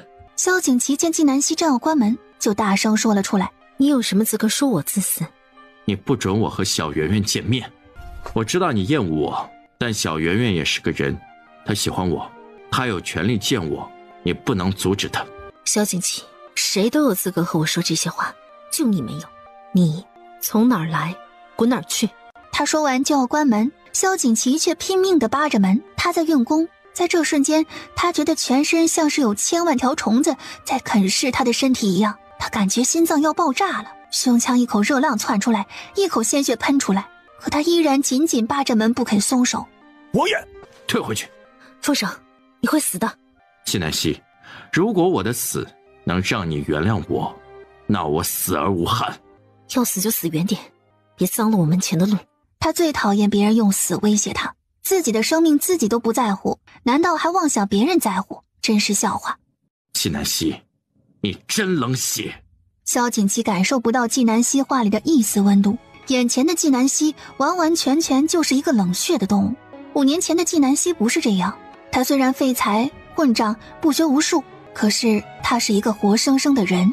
纪南希，你变了，我宁愿你像以前一样什么都不会，但你至少在乎我。你如今虽然变好了，可你的心却冷了。可你的心里没有我。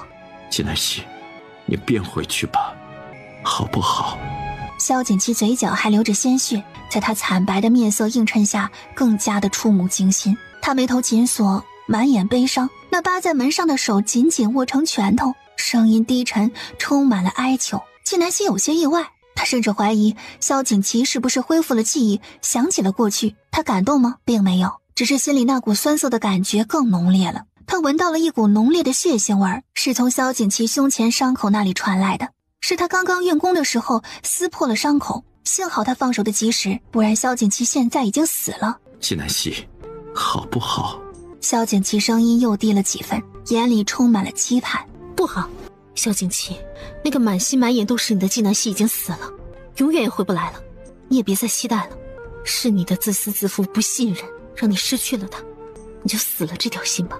纪南希盯着萧景琦，见他眼里的光一点一点的消失，最后两眼空洞，双目无神。他不知道纪南希只是一个外来者，只以为纪南希还活着，只是生他的气，埋怨他，不肯原谅他而已。你说他死了，那你又是谁？我只是一个不爱你的人。不，你骗我！你明明就是纪南希，你明明还活着，怎么就死了？突然，他的头又开始疼了。他晃了晃头，纪南希的脸变得模糊。出现在他眼里的纪南希是以前那个胖乎乎的纪南希，赤焰峰的血很厚，胖乎乎的纪南希穿得像个粽子，身上的伤口也在雪里打滚，笑得没心没肺。齐哥哥，那个冰雕好漂亮，像朵花，我要。好，我给你摘下来。南希，是燕峰的雪真漂亮，以后每年我都陪你来。萧景琦对着纪南希说完这句话，因为体力不支，顿时就倒下了。王爷，秦风冲上来一把扶住他，纪南希也有些怔住了。萧景琦刚刚说那句话的时候，那样的深情是他在他身上从未见过的。扶他进来。等到萧景琦躺在床上，他迅速给他施针，他脉象逐渐平稳下来。季小姐，我家王爷怎么样了？死不了，休息半个时辰，带他离开。我家王爷这个样子，怎么走啊？怎么来的怎么走？怎么，你们还想赖上我神仙君？不敢。季小姐，我有话对你说，我家王爷不是你想象的那种人，他也没有维护洛小姐，他一直叮嘱我，让我听你的命令，服从你的安排。即使你要洛小姐的命，我家王爷一直惦记着小圆圆的伤，今天天黑就让我陪她走路来的。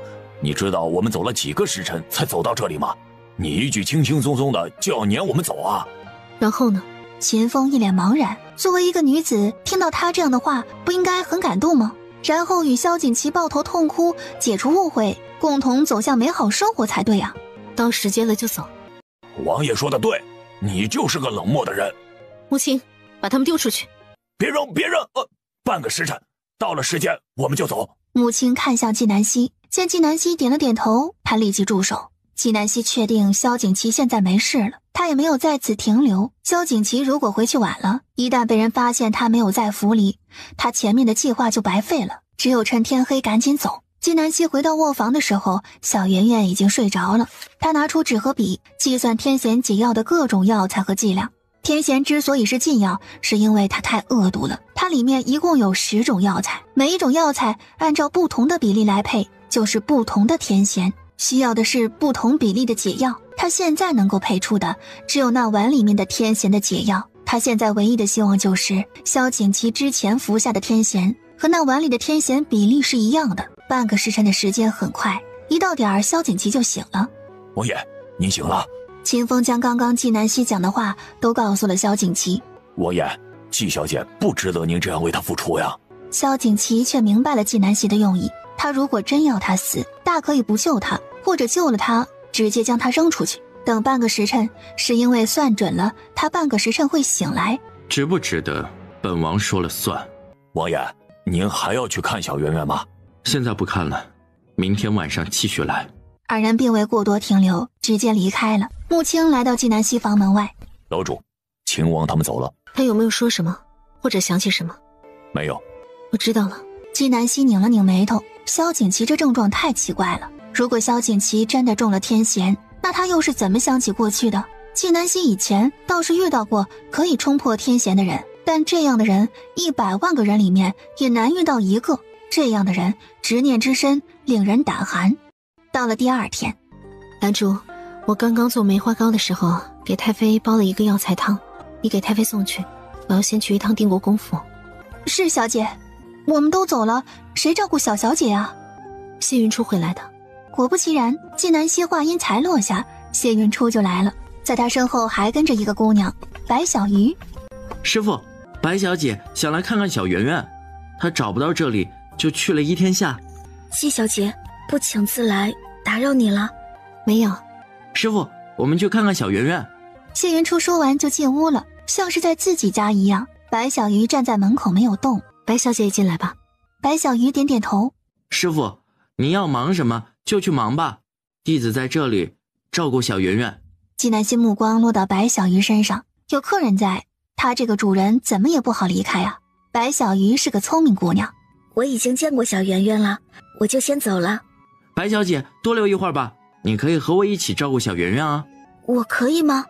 我觉得没有问题。哎，师父，您觉得呢？纪南希突然觉得自己在这里就是好亮的一盏灯。当然没问题。有谢云初和白小鱼照顾小圆圆，纪南希就去了定国公府。与此同时，兰竹已经从秦王府出来了。他在门口遇到了洛心，秋雨站在洛心身旁，手里提着一个食盒。兰竹奉纪南希的命令把汤送来以后就离开了。我先去王爷房间，你去打听打听，兰竹来做甚。是小姐。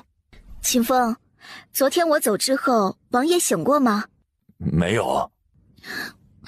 王爷，您快醒过来吧！只要您醒过来，您怎么惩罚我都可以。我快受不了了，看着您躺在这里，我心如刀割，我真的恨不得将自己千刀万剐来替您受这份罪。我就是舍不得我们的孩子。王爷，您别睡了。洛小姐，你打扰王爷休息了。洛心表演完毕，自然离萧景琦远远的。这时候秋雨进来，在洛心旁边低声道：南竹是来给太妃送汤的，说是纪南希亲手煲的汤。洛心眼里闪过一丝嫉妒，心里的恨意越来越浓。王爷，我走了，我明天再来看你。洛心走到床边，和萧景琦打完招呼，提着食盒就走了。小姐，您走错了，这边是出府的路。谁说我要出府了？我要去看看太妃。洛心来到太妃的院子，正好太妃在休息，她连太妃的面都没有见到，就被赶了出来。在出府的路上，正好遇见了准备去看萧景琦的萧景清。洛心，你怎么这么不要脸呢？还好意思出现在这里？青梅，你还在生我的气啊？你忘了以前我对你有多好吗？洛心边说边靠近萧景清，萧景清满眼厌恶。你离我远一点！便伸手推洛心，洛心向后一倒，撞翻了秋雨手里的食盒，食盒落在地上，里面的东西洒得到处都是。我的汤，青梅，这是我专门给太妃做的汤，现在被你打碎了，我死开！把你的东西拿走，我们才不稀罕呢！他说完，再不看洛心，径直朝着萧景琦的院子走去。洛心见萧景清的背影消失在眼里以后，迅速止住了眼泪，眼里闪过一丝冷意。把地上的碎瓷片捡起来，一颗也别留下。等秋雨检查完，二人迅速离开。小姐，不好了，太妃中毒了！怎么回事？去秦王府。小姐，你现在不能去秦王府啊！为何？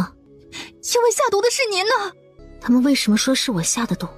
萧小姐说，太妃是喝了您的汤中毒的。她从兰竹的话里已经知道是有人在陷害她了。现在最重要的事就是赶去救太妃，只要太妃安然无恙，那她才能更好的洗清冤屈。你把拿着汤出神仙居的情况跟我说一遍，一路上遇到了什么人，都不要放过。是小姐。主仆二人说话间已经到了秦王府。他一进屋就见很多人，张太医、谢云初，就连萧景琦也醒了。师父，现在什么情况？弟子也不知道太妃是什么情况。在谢云初说话的间隙，纪南希已经给太妃把完脉。好烈的毒，太妃中的是醉心，你能解吗？不会。只见纪南希从随身携带的银针里取出最长的一根，直接扎入太妃的手腕处的穴道，银针瞬间变黑。醉心溶于油脂，无色无味，进入人体，侵入人体的每一寸肌肤，直至全身肌肤溃烂，心脏才会停止跳动。纪南希一边给太妃解毒，一边给张太医普及知识。张太医听得十分认真。解此毒，需连扎3处穴道，手腕处、人中、耳后。纪南希说完，收针。纪神医，你说此毒是剧毒，难道就这样轻松解了？如果是我施针就已经解了，但其他人不行。如果是其他人，得再配合服药。纪南希走到萧景琦面前。太妃的毒我已经解了，我没有下毒害太妃。至于谁是凶手，我相信很快就会有答案。萧景琦凝视着纪南希。此时纪南希说凶手很快要有答案了，他心里其实早就有答案了，只是差的是证据。这汤的确是我亲手煲的，兰珠从我手里接过汤，一直送到了太妃屋里。在这期间，那汤一直没有离开过她的视线。我和兰珠都不可能下毒，那汤就是在太妃院子里被动的手脚。巧兰，兰竹说她把汤交给你的，你收拾后面的情况吧。兰竹把汤交给我就走了，那汤一直放在那里没有动，直到太妃睡醒来要尝尝纪小姐亲自煲的汤，我给太妃盛了1碗，太妃才喝了1口就晕倒了。那汤从兰竹的手上交到你手上，直到太妃喝的时候，这期间一直在你的视线里吗？是。有没有其他人碰过这汤？没有啊。期间洛心去过太妃的院子，难道也没有碰过这汤？没有，洛小姐也给太妃提了汤来，她见你先拿来的，怕太妃不吃她的，她就把汤带回去了。季南希，你还有什么好说的？都是你害得我母妃，你不是想让洛心给你顶罪吧？我告诉你，洛心那汤是我亲眼看到她提回去的，她在半路上撞到了我，东西全都洒了，她没有机会下毒。哥哥，你别相信季南希，他就是凶手，你快把他抓起来，给母妃报仇。闭嘴！季南希倒是有些意外，萧景琦没有阻止他，他慢慢走到巧兰面前，盯着他看了半天。巧兰被看得头皮发麻。季小姐，你看我做甚啊？我一直想不明白，巧兰，你为什么要背叛太妃？我不明白季小姐你在说什么。你不明白啊？那我再说的直白一点，你从10岁跟着太妃，至今已有10年，是太妃收留了无家可归的你，你为什么恩将仇报，反而下毒害太妃？我没有。季南希嘴角勾起一抹冷笑，他手指一动，捏着的银针飞向巧兰。巧兰眼疾手快，以迅雷不及掩耳之势避开。武功挺不错啊，季南希讽刺道。他神色一冷，4根银针同时飞出，分别打在巧兰的双手、双膝处。巧兰立刻跪在地上，四肢麻木，毫无反抗之力。季南希一个箭步落到他面前，捏住他的下巴，从他嘴里取出毒药，以免他服毒自尽。在我面前想死，没那么容易。说吧，为什么下毒害太妃？我就是隐瞒武艺而已，你凭什么说我下毒害太妃啊？哦，看来你不服气啊。那我来告诉你，我第一次怀疑你，是我刚刚回京，太妃吐血，请谢云初来止血。太妃只是昏迷不醒，有谢云初的药控制着，病情不可能突然恶化。谢云初当时已经发现了问题，但他查验出了吃食没问题，也就没有再细查。直到后来他和我提起，我才起了疑心。你们当时有几个人轮番照顾太妃，我一一调查，最后发现你的嫌疑最大。你胆子倒是大得很，今天又敢对太妃下毒。这些都是你的推测，你有什么证据？你能在太妃身边潜藏10年没有被发现，可见心思之缜密。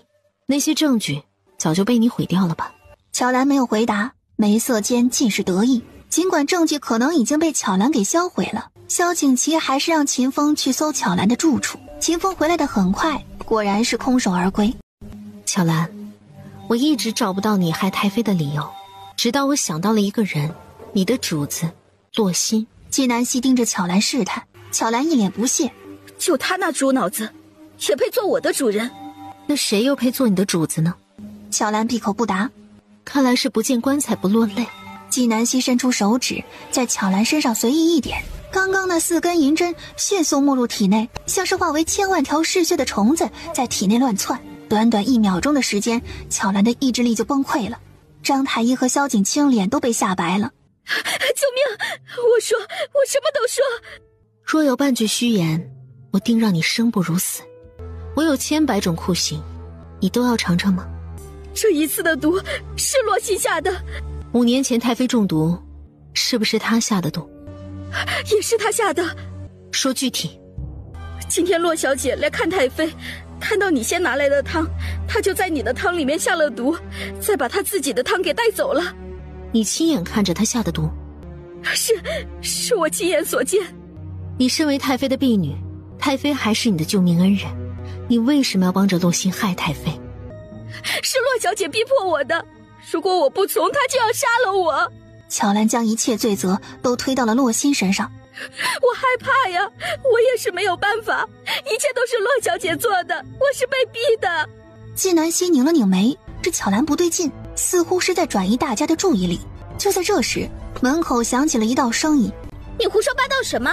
我做了什么？洛心从秦王府回到太傅府，就一直在等秦王府传出太妃中毒的消息。他见时间差不多了，就赶来秦王府看戏。王爷，您醒了，真是太好了。我在外面听到季南希下毒害了太妃，是不是？季南希，你怎么那么狠心呢？太妃对你……洛心，够了，别再演戏了。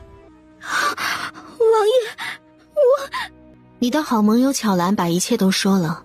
洛小姐，你这拙劣的演技，我看了都尴尬。洛小姐，你就认了吧， 5年前你为了陷害季小姐，下毒害了太妃。太妃中毒以后，你时常来看太妃，是你指使我给太妃的吃食里面下药，就是担心太妃醒来。去年太妃吐血，也是你让我下药害的。今天你又给太妃下药，你想趁王爷昏迷的时候要季小姐的命。王爷，我没有做，你要相信我，是季南希，是他指使巧兰诬陷我的。洛心跪在萧景琦面前哭诉，萧景琦毫不留情，一脚踢向洛心。我母妃中毒，我妹妹摔断腿，你险些被人毁了清白，这桩桩件件都是你做的，你却诬陷给季南希。你知不知道因为你，她受了多少委屈？这5年，你陪在本王身边，说季南希是凶手，说要严惩季南希，到头来你才是凶手，你将本王玩弄于股掌之中。萧景琦抽出秦风身上的佩剑，横在洛心脖子上。你口口声声说爱本王，你就是这么爱本王的？你接近本王有什么目的？洛心被吓住了，他感觉到了萧景琦眼里的杀意。如果他现在承认了一切，依照他做的那些事，会被当场杀死。我没有做。当年说是我指使他下毒的那个丫鬟去了哪里？死了，被洛小姐杀死了，身上绑着石头，扔府里的湖里了。你胡说，明明是你杀的。他说完一愣，他已经不打自招了，他知道自己完了。秦风，去看看湖底有没有尸骨。秦风带着人离去，洛心瘫软在地，他现在肠子都悔青了。如果他不是想趁萧景琦昏迷的时候置季南希于死地，他也不会对太妃动手，也就不会败露。如今他要怎么才能脱罪？他见萧景琦死死地盯着他，心里十分害怕，不停地往后退缩，直到退到了太妃的床边。正好此时太妃醒来了。乔兰，你怎么跪着？乔兰低着头没有回答。太妃，您感觉怎么样了？母妃，你终于醒了，你吓死我了，都是洛心那个坏女人下毒害的你。青儿说的是真的。萧景琦点头。扶我起来。萧景清把他扶起来，他下床走到洛心身边，抬手就给洛心一耳光。洛心，我虽不喜你，却从来没有害过你，你心肠怎的这般歹毒？你是没有害过我，但是你对我好过吗？你喜欢吃杨梅干，我和季南希明明是在一家店铺买的，你为何要当着我们的面夸他买的杨梅干要好吃一些？季南希给你买1两银子的汤圆，你吃得一干二净，我花100两银子给你买的山珍海味呢，你却看都不看一眼，你为什么要厚此薄彼呀？你明明知道我和王爷两情相悦，为何要强行让季南希和王爷在一起，让他在中间横插一脚？如今王爷都已经把他休了，他还带了一个野种回来，像他那样不知羞耻的女人，你为何还是喜欢他不喜欢我？太妃，人人都夸你慈善温厚，可谁又知道你这一切都是装出来的，你虚伪心狠恶毒。太妃冷眼看着洛心，不仅没有愤怒，反而很同情。洛心，你真可怜。5年前你是处处比西西优秀，但你知道我为什么不喜欢你吗？西西去买的杨梅干是她自己一颗一颗亲自挑选的，颗颗色泽鲜艳，颗粒饱满。而你呢，为了敷衍我，买的那些杨梅干有的都是发霉的。杨梅干是同一家的，但你们心意是不一样的。西西之所以给我买1两银子的汤圆，是她身上只有1两银子。你花100两银子买的山珍海味，是你们出去吃饭吃不了，你给我打包来的。西西有一颗赤诚之心，你有吗？你没有。你自以为德才兼备，高高在上，对人好就是施恩一样，你从没有付出过真心。至于你说的我让西西横插在你和齐儿之间，那更是不存在的。齐儿原本一开始的意中人就是西西，你从始至终才是那个局外人。在我这里，哪怕西西还如之前一样什么也不会，他也永远比你强。就在这时，秦风进来了。王爷，从湖里打捞上来一具尸骨。为了保证纪南希的绝对清白，让张太医验的是死者年龄、身高、左腿腓骨断裂，这些都符合那死去的丫鬟特征。王爷，我们下去打捞的时候，这尸骨上面的确是绑着石头的。洛心，你还有什么话要说？萧景琦，你要对我做什么？你当年以为是纪南希下毒害太妃的时候，她不是一样活得好好的？你根本就没有把她怎么样。怎么，现在换了我，你就一副要杀了我的样子？你别忘了，我还怀着你的孩子。护毒尚且不食子，萧景琦，你要亲手杀死你的儿子吗？洛心，事到如今，你还想玩弄本王？本王从始至终就没有碰过你。你怀的孩子是谁的？为什么要冤枉给本王？我怀的就是你的孩子，你有本事就杀了我。你以为本王不敢？你从一开始接近我就是有目的的，当年根本就不是你救的我，你给我下药让我忘记一切，是不是？你一直在装昏迷，你和纪南希联手给我下套。你那天故意当着我的面说萧景琦3日之内醒不过来就会死，就是为了逼我动手。你还不是太蠢，就是反应慢了点。我以为你会对萧景琦再次动手，没想到你竟然对太妃动手，你找死。萧景琦啊，萧景琦，可怜我对你痴心一片，事事为你考虑，到头来你的心里竟然装着的还是那纪南希。你说我没有爱过你，我玩弄你，可你有什么资格来指责我？你从始至终爱的都是他纪南希。萧景琦，我恨你，我恨你们！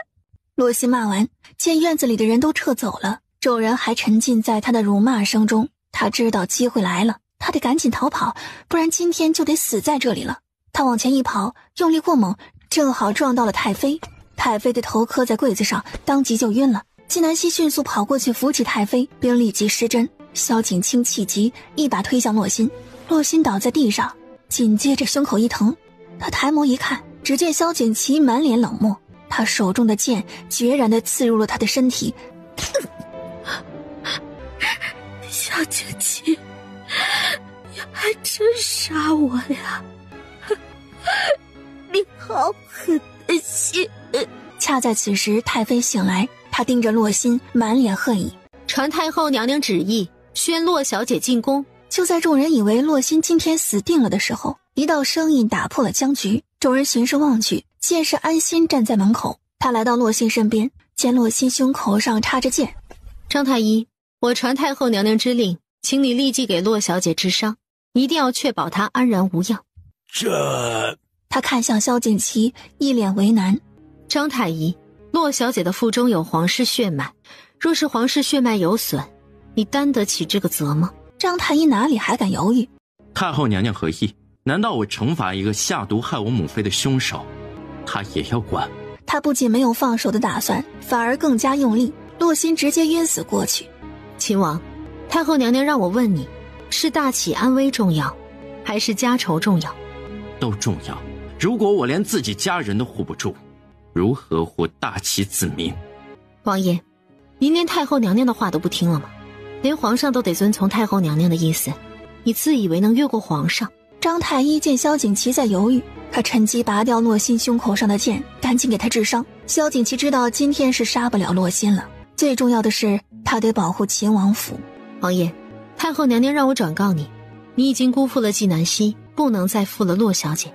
洛小姐如今怀着你的孩子，你如果再做出始乱终弃的事，这秦王也别当了。安心一脸严肃，我只是负责传话的，王爷若是有不满，进宫去找太后娘娘说去。张太医已经给洛心止住了血。就在这时，洛太傅带着人来了，他要带洛心离开。洛太傅自知理亏，他让人抬着洛心就准备走。这时候突然发现门被堵住了。纪南希，这里头没你什么事儿，让开。洛世民，有你这么跟救命恩人说话的吗？你孙女自己害了太妃，却诬陷给我，这账怎么算？洛太傅在来这里之前，大帝已经了解了事情真相。他原本是想把洛心直接逐出太傅府，随秦王府怎么处置的。可太后下了命令，说皇室子嗣单薄，洛心腹中有皇室血脉，不能死。他迫于无奈，这才厚着脸皮来接洛心的。纪南希上前，在洛心身上点了2处穴道。从他醒来开始，白天平安无事，每到深夜他将会全身疼痛，唯一缓解的方式，那就是跪着。无人能救他，只有痛满2个月，自行缓解。纪南希的目的不只是收拾洛心，他还要查洛心背后的人。他故意让洛心痛，就是为了引蛇出洞。洛太傅不敢接纪南希的话，催促下人带着洛心赶紧走。纪小姐，太后娘娘要见你。正好，我也想见见太后娘娘。西西，太妃已经感觉到了，太后对纪南希的关心似乎并不像表面上那么简单。太妃不必担心，我有分寸。我陪你一起去。纪南希想了想，洛西下毒害太妃这件事，萧景琦也有责任。这件事他无法代劳，得萧景琦自己去处理。2人一起进了宫，到了慈宁宫，见过太后娘娘。秦王，你看看你做的好事。太后娘娘，此事的确是我的错，是我冤枉了纪南希。那你打算怎么弥补希儿呢？只要纪南希肯原谅我，我愿意做任何的事。那你重新再娶希儿一次。洛小姐已经怀了你的孩子，你必须对她负责。希儿呢，对你一往情深，之前是因为种种误会，你们才分开。如今误会已经解除，你们就和好吧。希儿，毕竟洛小姐怀的是秦王的孩子，小圆圆是别人的孩子，你就委屈点儿，做个侧妃，让洛小姐做正妃。这正妃侧妃呢，就是个名分的问题。相信秦王对你的宠爱不会比洛小姐少。我不同意。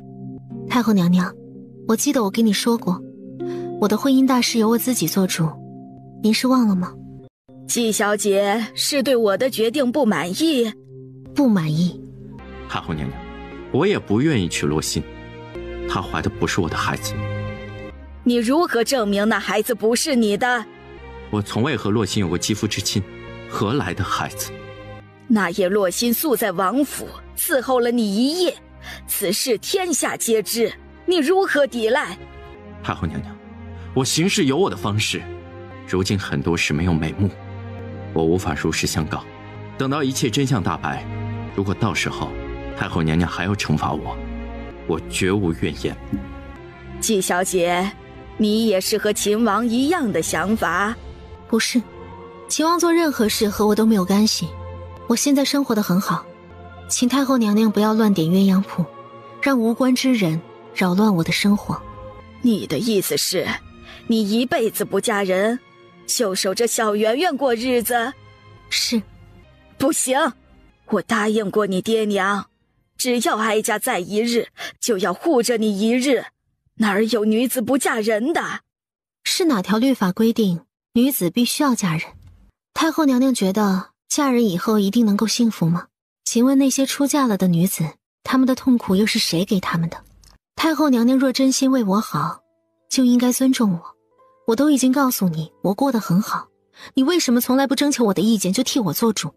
还是太后娘娘打着对我好的名义，另有目的？放肆！太后娘娘自知理亏，就要以强权压人。太后娘娘觉得我像是畏惧强权的人吗？纪南希，你终究只是一个臣子的女儿，若不是哀家护着你，你早死千百回了。太后娘娘，我尊你是长辈，经你护佑之心，感念你对我的恩情，但任何人不能干涉摆布我的生活。我是活生生的人，不是傀儡。太后咬了咬牙，不知道说什么。她知道如今的纪南希在大齐是什么地位，是把嘉圣帝儿子打了，嘉圣帝还护着他的人。太后娘娘，我看你脸色不好，要多静养，少管闲事。若需要我把平安脉，尽管吩咐，我就不打扰你休息了，告辞。纪南希说完，转身就走。萧景琦拱手给太后行了一礼，也跟着纪南希离开。纪南希竟然骂他多管闲事，太后想到此处，一口鲜血喷了出来。太后娘娘，奴婢去请太医。不用，哀家好得很，好得很。段静啊，段静，你要是还活着，又怎么会让你母后受一个臣子的女儿欺辱啊？萧景琦和纪南希一起出了慈宁宫。纪小姐，一起审巧兰。纪南希抬眸盯着萧景琦，你怎么像看傻子一样看着我？难道到现在我还看不出来巧兰另有目的吗？萧景琦，你认为我们之间已经和解了，还是你觉得你之前亏欠我的一切，随着误会解除就烟消云散了？纪小姐，我们只审犯人，不提供其他。等到这件事结束，你想要什么我都可以给你，即使以命相还，行吗？希望秦王说到做到，若有违背，要了你的狗命。纪南希撂下狠话就走。萧景琦不仅没有生气，反而嘴角一扬，二人一同回了秦王府。萧景琦看向纪南希，让纪南希先问。纪南希伸出2根手指，不轻不重地敲了桌面3次。你是倾国人？巧兰闻言，瞳孔瞬间放大，满眼惊恐。看来我猜对了，倾国派你做细作，潜伏在秦王府内。后来你发现洛星和你的目的是一样的，你就找他和你合作。巧兰面如死灰，她在大齐潜伏10年，自以为伪装的很好。她精心策划数年，没有想到自己的目的就这么被纪南希给说了出来。纪小姐，我是倾国精挑细选出来的细作，就连太妃也是我们精挑细选的人。我认为自己也做得极好，你是怎么识破我的身份的？你一个细作，配我给你解释吗？哼，败者为寇，要杀要剐，悉听尊便。你在哪里得的天选？什么天选？纪南希眉目一挑，看来给洛心天贤的另有其人。我没有问题了。纪南希准备起身离开，让萧景琦来审问。他的目的是查出给洛心天贤的人。至于敌国奸细这种事，萧景琦身在其位，这是他的职责，他不便插手太多。你不用离开，我相信你。不用。纪南希还是走出了房间。师父，给弟子讲讲呗，你是怎么发现他是奸细的？10年前，大齐和倾国一战，倾国大败。过了没有多久，太妃就遇到了巧兰，当年恰好是萧景琦带兵和倾国开战的。正在这时，萧景琦出来了。我现在要带巧兰进宫。他对纪南希解释。纪南希点头。等我从宫里出来，就去神仙居找你。不用。纪南希离开，谢云初紧随其后。萧景琦看着纪南希的背影，神色一暗。他带着巧兰进宫，将真相如实告知。皇上，臣失常，请皇上惩罚。你的确有罪，该罚。朕命你戴罪立功，将这件事的盘根错节全部查清楚。是，皇上。你和纪先生打算如何呀？如果他愿意，臣愿以性命相还，护他一生。萧景琦，你以后可得擦亮眼睛，要是再负了纪先生，把他给朕气跑了，朕唯你是问。是，皇上。纪南希回到神仙居，唤来穆青，将巧兰的事告诉了他。楼主，按照现在的局势来看，巧兰和洛小姐萧景华没有关系，那洛萧2人身后就还另有其人，这才是我们现在要查的人。所以你现在知道该怎么做了吗？属下知道。皇上看太傅府早就不顺眼了，你最近辛苦些，把所有证据收集齐，太傅府的好日子该到头了。是，楼主。萧景琦来神仙居的时候已经晚了。纪小姐，我来了。萧景琦是独自一人来的，他脸色疲惫，强忍着伤口的疼痛。我想进去看看小圆圆，我已经很久没有见到她了。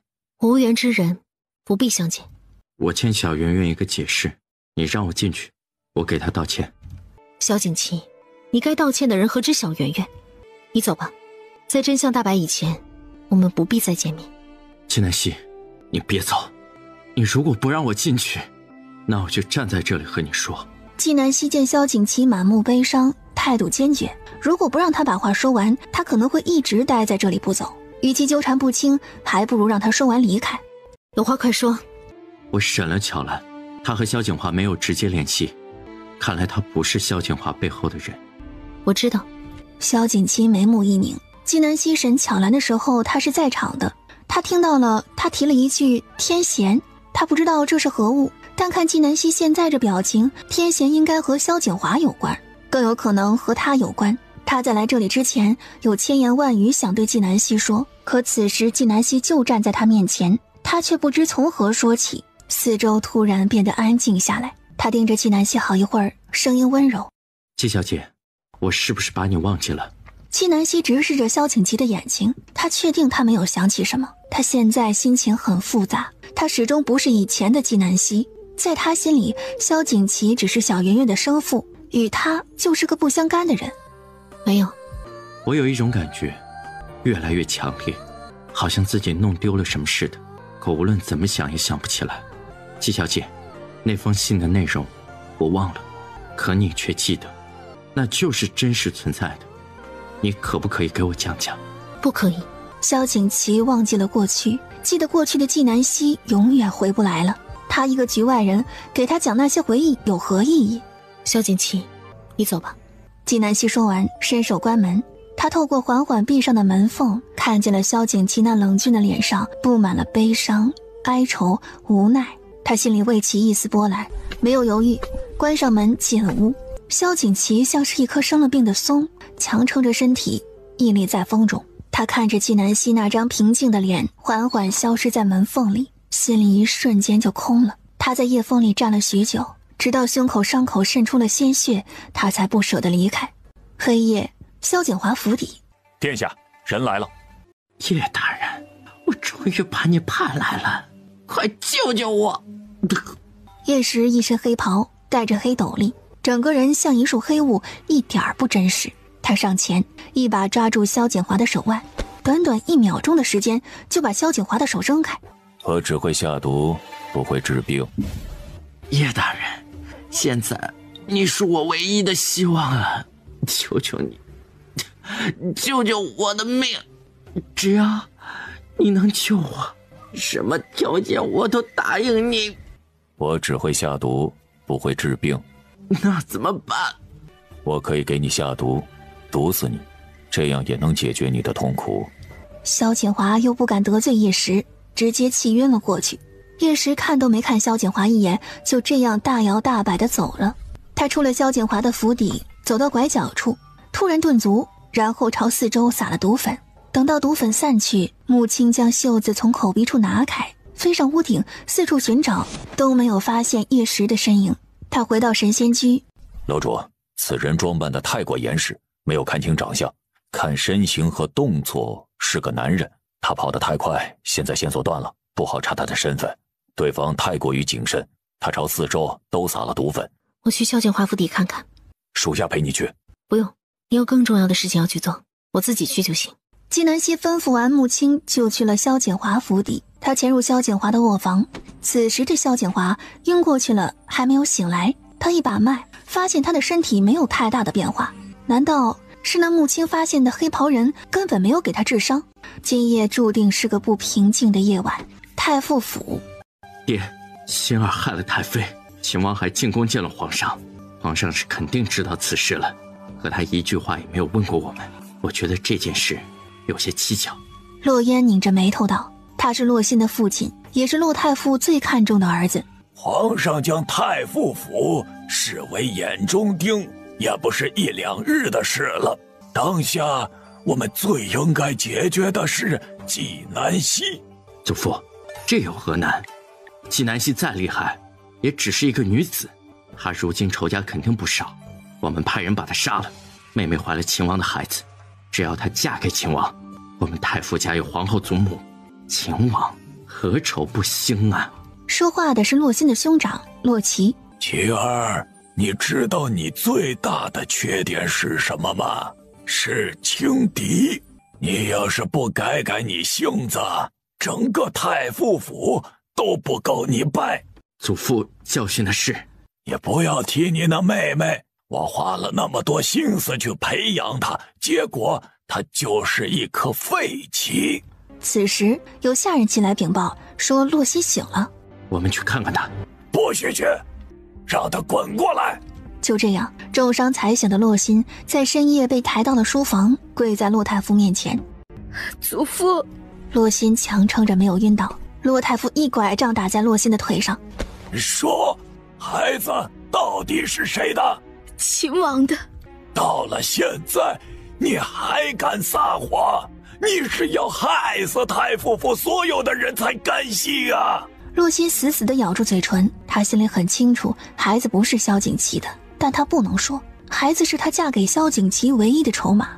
妹妹，你说吧，孩子到底是谁的？孩子是谁的，我们就去找谁负责。心儿，你一向懂得顾全大局，现在不是耍脾气的时候。你是想利用孩子嫁给秦王？我告诉你，你最好死了这条心。秦王已经明确告诉太后，这孩子不是他的，他不会娶你。你现在唯一活命的方法就是把孩子的亲生父亲说出来，否则为了太傅府的门风，你就只有死。就在这时，门口响起了一道虚弱的声音：孩子是我的。众人循声望去，满眼震惊。洛心哭得更厉害了，他知道这辈子他和萧景琦再无夫妻缘分了。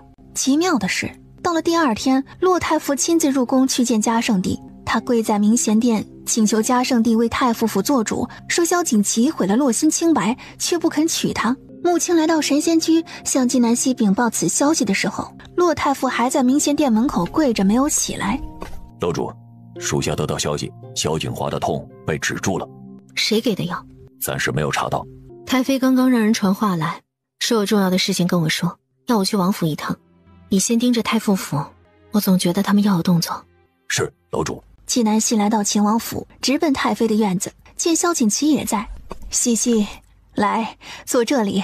太妃，您今天感觉怎么样？我给您瞧瞧。好。萧景琦的目光从纪南希进屋就一直在他身上。太妃，您身体除了中毒之后稍微有些虚弱，其他都挺好的。西西，多亏了你让谢神医给我施针，你还总是给我煲药菜汤，给我细心调理身体，我才能恢复得这么好。今天我让你来，是有一件很重要的事要告诉你和琪儿，我恢复记忆了。真的？王妃，那太好了。纪南希只微微挑眉，没有过多的惊讶，仿佛一切尽在意料之中。我想起了5年前的事，西西来找我一起去石江南吃饭，吃完饭西西去结账，我在后面走得慢，然后我发现了洛心的秘密。我当时路过一房间门口，听到了里面洛心和一个男人的声音。正在这时，店小二给他们房间送菜，店小二和我打招呼，里面的人马上没有了声音。接着萧景华出来和我打招呼，我特意往里面看，看到了洛心头上的发簪。我识得那发簪是皇后赏给她的。我装作什么也不知道，想赶紧回府来把这件事告诉你们，结果后面的事情你们都知道了。所以琪儿，洛心早就背叛你了，那孩子铁定不是你的，肯定是萧景华的。我知道。萧景琦竟然没有意外，他看向纪南希，见他神色如常，原来他也是早就知道了。你们都知道了？你们什么时候知道的？太妃，现在这个已经不重要了，现在的重点是太傅府已经认定孩子是萧景琦的了。纪南希话音才落下来，管家来报：王爷、太妃，皇上派人来了，请王爷进宫。萧景琦在纪南希来王府之前就得了骆太傅进宫求嘉圣帝的消息，他看了纪南希一眼：我先进宫，回来再和你商量后面的事。你放心，这一次我一定不会让他们的阴谋得逞。他说完，不等纪南希回答就起身离开了。西西呀，这么多年辛苦你了。纪南希抿了抿唇，没有说话。如今所有的误会都已解开，西西，你心里如何想？我还是之前的想法，希望你和琪儿能重归于好。若是不能，我也能理解。毕竟破镜可以重圆，但裂痕始终存在。你能不能接受那些裂痕将会伴随你的终生，这得遵循你的内心。太妃，你之前说萧景琦一开始的意中人就是我，这是何意？10年前琪儿镇守西陲，彼时和倾国还未开战，他写信来告诉我，说他遇到了一个姑娘，很可爱，胖乎乎的，他很喜欢，但姑娘还小，他还在等她长大。他说那个姑娘是虎威将军的女儿纪南希。纪南希心头一怔，10年前，以前的纪南希和萧景琦偶遇，萧景琦的确说过此话，要等她长大。后来萧景琦凯旋而归，纪南希满心欢喜相迎，可他迎来的是一个忘了他的萧景琦。如果10年前萧景琦就服下天弦忘记了他，那他又是如何在5年前写下的那封信？太妃，我得进宫一趟。好，注意安全，去吧。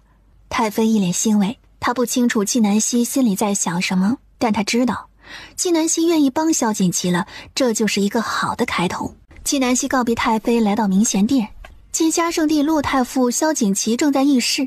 骆太傅额头都磕破了，大有嘉圣帝不为他做主，他就血溅当场的架势。皇上，我有办法证明骆小姐腹中的孩子是谁的。太好了，需要些什么东西啊？朕立刻让人准备。纪南希，你少危言耸听，从古至今从来没有听说过有鉴别腹中胎儿的生父的办法。你没有听过不代表不存在，不然您的腿是怎么好的？纪先生说得对，太傅啊，纪先生能够为骆小姐的孩子找到亲生父亲，那是好事一桩，可以让他们一家人团聚，你有何不开心的？骆太傅哑口无言。皇上，事不宜迟，让洛心进宫，我立即开始鉴别。嘉圣帝一指令下，洛心、萧景华等人都进了宫。这件事动静很大，皇后也来了。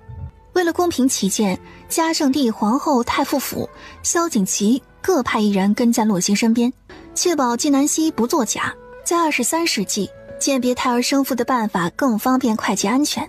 纪南希给洛心把脉，发现胎儿的月份很小，他决定采用母胎外周血做亲子鉴定。一炷香的时间，结果出来了。纪南希拿着结果回到明贤殿，皇上，结果出来了，骆小姐腹中的孩子是萧景华的。你骗人！纪南希，你为何要害我？萧景琦微微向前护住纪南希，向嘉圣帝禀报：皇上，10年前大齐和倾国开战，臣发现一开始大齐的战败和萧景华、洛心有关。萧景琦，你别含血喷人！当年大齐和倾国一开始的战败是你轻敌造成的，休想把责任怪罪到我头上！王爷，你为了纪南希，竟然可以随意诬陷我吗？秦王，你有什么证据？不然诬陷皇子的罪名，你担得起吗？你信口雌黄！你继续说。10年前，倾国挑衅大齐，大齐开战，臣镇守西陲，奉命出征。一开始汉江之战，大齐战败，臣坠入冰湖。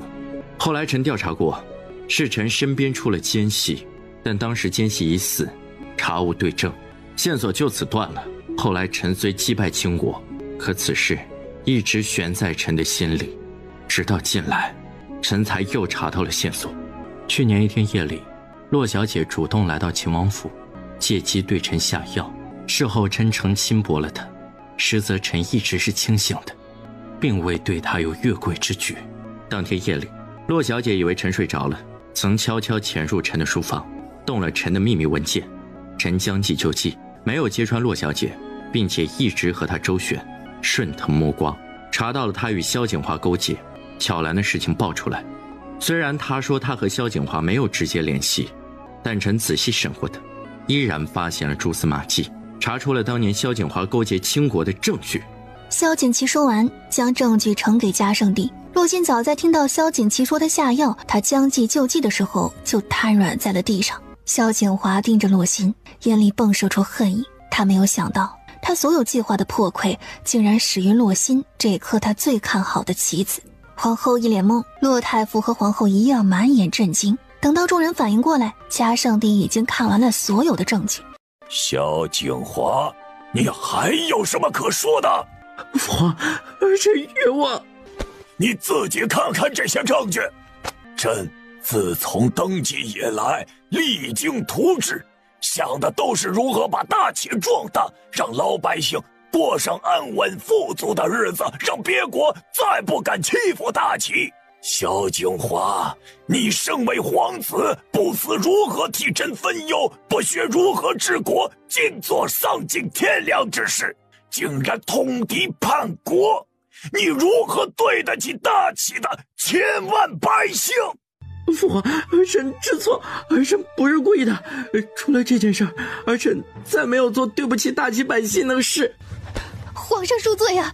花儿曾经年少无知，才会犯此大错，求皇上给他一个改过自新的机会。皇上，四殿下已知错，求皇上看在他这些年尽心尽责的份上，从轻处罚。皇后娘娘，洛太傅，当年汉江一战，我大齐损失5万精兵，这5万血魄，何其无辜？谁又给他们重活一次的机会？萧景华通敌叛国，证据确凿，现贬为庶人，关入天牢，无朕旨意，永不得出狱。谁若求情，与萧景华同罪。皇上，求您放过华儿吧。拉下去！父皇，饶命啊！父皇！嘉圣帝冷哼一声，拂袖而去。洛太傅盯着洛心，还不走？纪南希盯着嘉圣帝的背影，若有所思。嘉圣帝处理萧景华的事，看似怒到了极致，实则却给了他们周旋的余地。帝王心果然难测。纪小姐，你在想什么？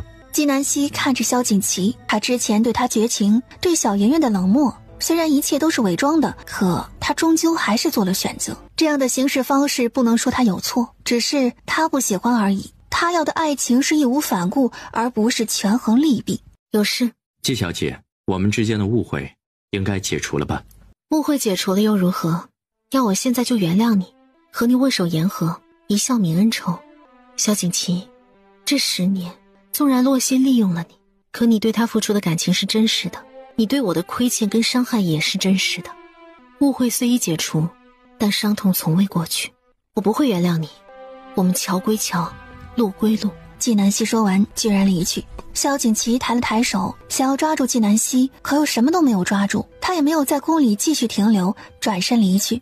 这偌大的明贤殿一下子安静下来，只有皇后独自一人跪在冰冷的地板上。侍女平儿从殿外跑进来：“娘娘，您快起来！这么冷的天，您的身体怎么吃得消啊？”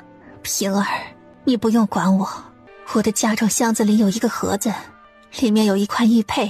你把那玉佩拿去，平儿，我和四皇子的安危就交给你了。娘娘，您放心，奴婢这就去。皇后看着平儿的身影消失，眼中闪过一丝不明的情愫。太傅府，洛太傅将明贤殿发生的一切都告诉了洛渊、洛奇。爹，皇上对4殿下这处罚是什么意思？这件事明明心儿也参与其中了，皇上却丝毫不提心儿的过错。我们太傅府是不是安全了？你们在朝为官多年，还没有看清那坐在龙椅上的是个什么人呢？皇帝是个眼里揉不得任何沙子的明君，他今日的处罚是在给我们机会，让我们做选择。太傅府和4殿下是一体，荣辱与共，但4殿下做的这混账事儿和太傅府关系又不大。皇上是个明君，可他又想削弱太傅府，所以他给我们下了套，给我们机会往里面钻，我们也不得不钻。爹，您的意思，我们主动削弱太傅府的实力，以求平安？祖父，您不会是想让心儿去死吧？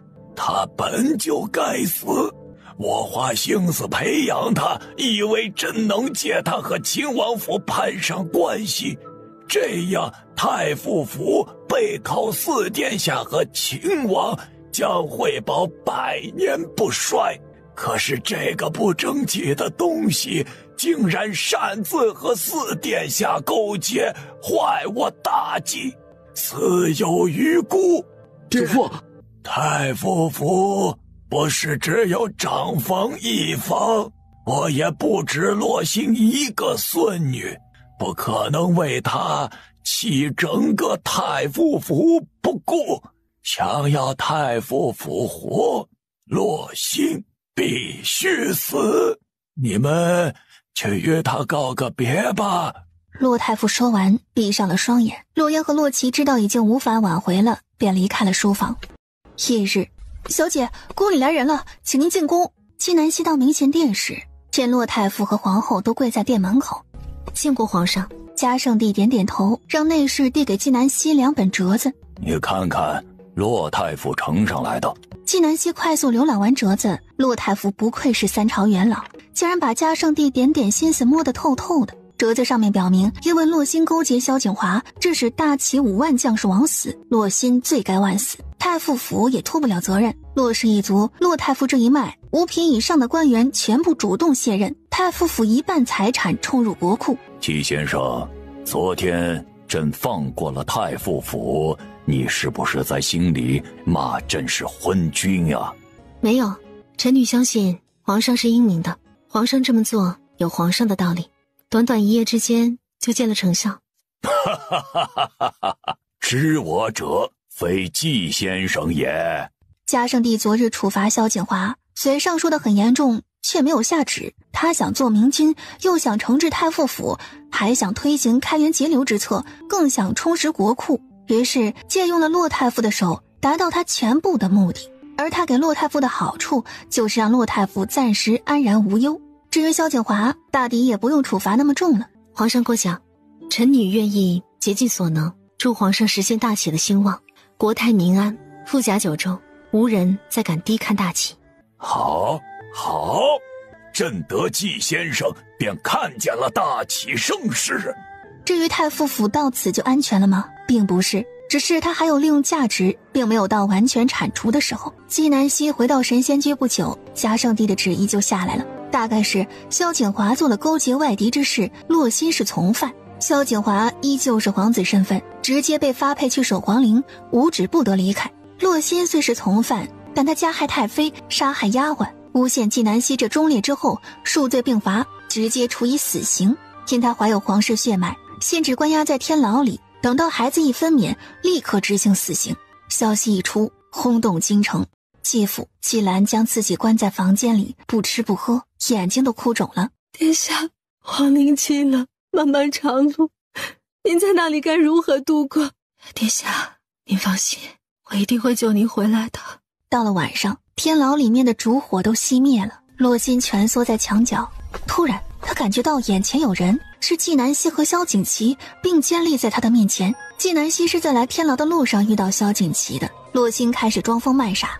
洛心，如果你想靠装疯卖傻来逃避死刑，我告诉你没用，有我在，你就是真疯，我也能让你变成正常人，你一定得死。纪南希话一出口，洛心瞬间安静下来，他缓缓抬起头来。纪南希，我真后悔当初没有杀了你，让你有机会反过来害我。你是后悔10年前在冰湖里没能杀了我，是吧？你记起来了，10年前是你把我推入冰湖的。5年前他来到大齐，发现这具身体内有极大的寒气，也是因为如此，一开始怀上小圆圆的时候险些没有保得住。在以前的纪南希记忆里，恰是10年前书院组织游学，到了西陲他坠入冰湖的，可他具体怎么坠入冰湖的却是一点记忆也没有。他没有恢复记忆，他只是在试探洛心。是我把你推入冰湖的又如何？你命可真大呀，那么冰的湖水都没能冻死你。你哪只手推的我呢？2只手都推了是吗？纪南希，你要做甚？我怀着皇室血脉，你不能动我。纪南希充耳不闻，二话不说，手里银针一动，直接废了洛心的一双手。洛心肚子里的胎儿是无辜的，她不会伤害胎儿。纪南希直接挑断了他的手筋，牵扯着他的每一根神经都痛，他感觉身上的肉像是被利刃一刀一刀的割下一样，犹如千刀万剐。纪南希，你不能好死，你会遭报应的，太夫妇不会放过你的。罗西，到了今天你还对太傅府心存希望，真是愚不可及。皇上利用你，让太傅府为他办事，太傅府利用你保平安，你的亲生父亲兄长为了依房的平安舍弃了你，就连你以为爱你的萧景华，为了得到萧景琦的兵权，也利用你接近萧景琦。洛心，生而为人，你得了世间几人的真心？又有几人真正在乎过你？没有吧？你的亲人、朋友、学子，可有一人为你求过情？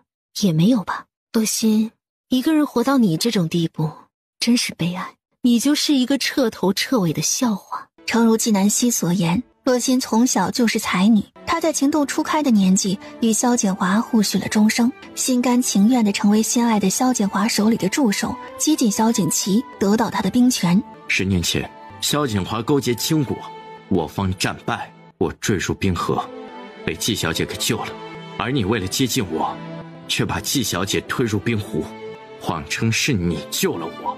你害怕我记起纪小姐，所以给我服下了天弦。我醒过来以后，才会不记得之前的事，是不是？萧景琦啊，萧景琦，可惜了，天弦之毒无人能解。知道天弦有多厉害吗？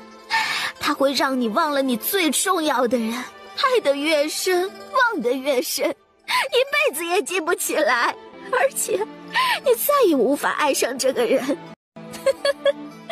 萧景琦，你现在知道已经晚了，你这辈子都无法再爱上他了。你在撒谎，我中途就恢复过记忆，那封信就是最好的证明。你知道我恢复了一些记忆，又给我重新服下了天弦，是不是？是又如何？那个骗子说天弦是绝情绝爱之药，你服下之后绝对不会恢复记忆。一开始你什么都不记得，可是日子一长，你就记起一些了。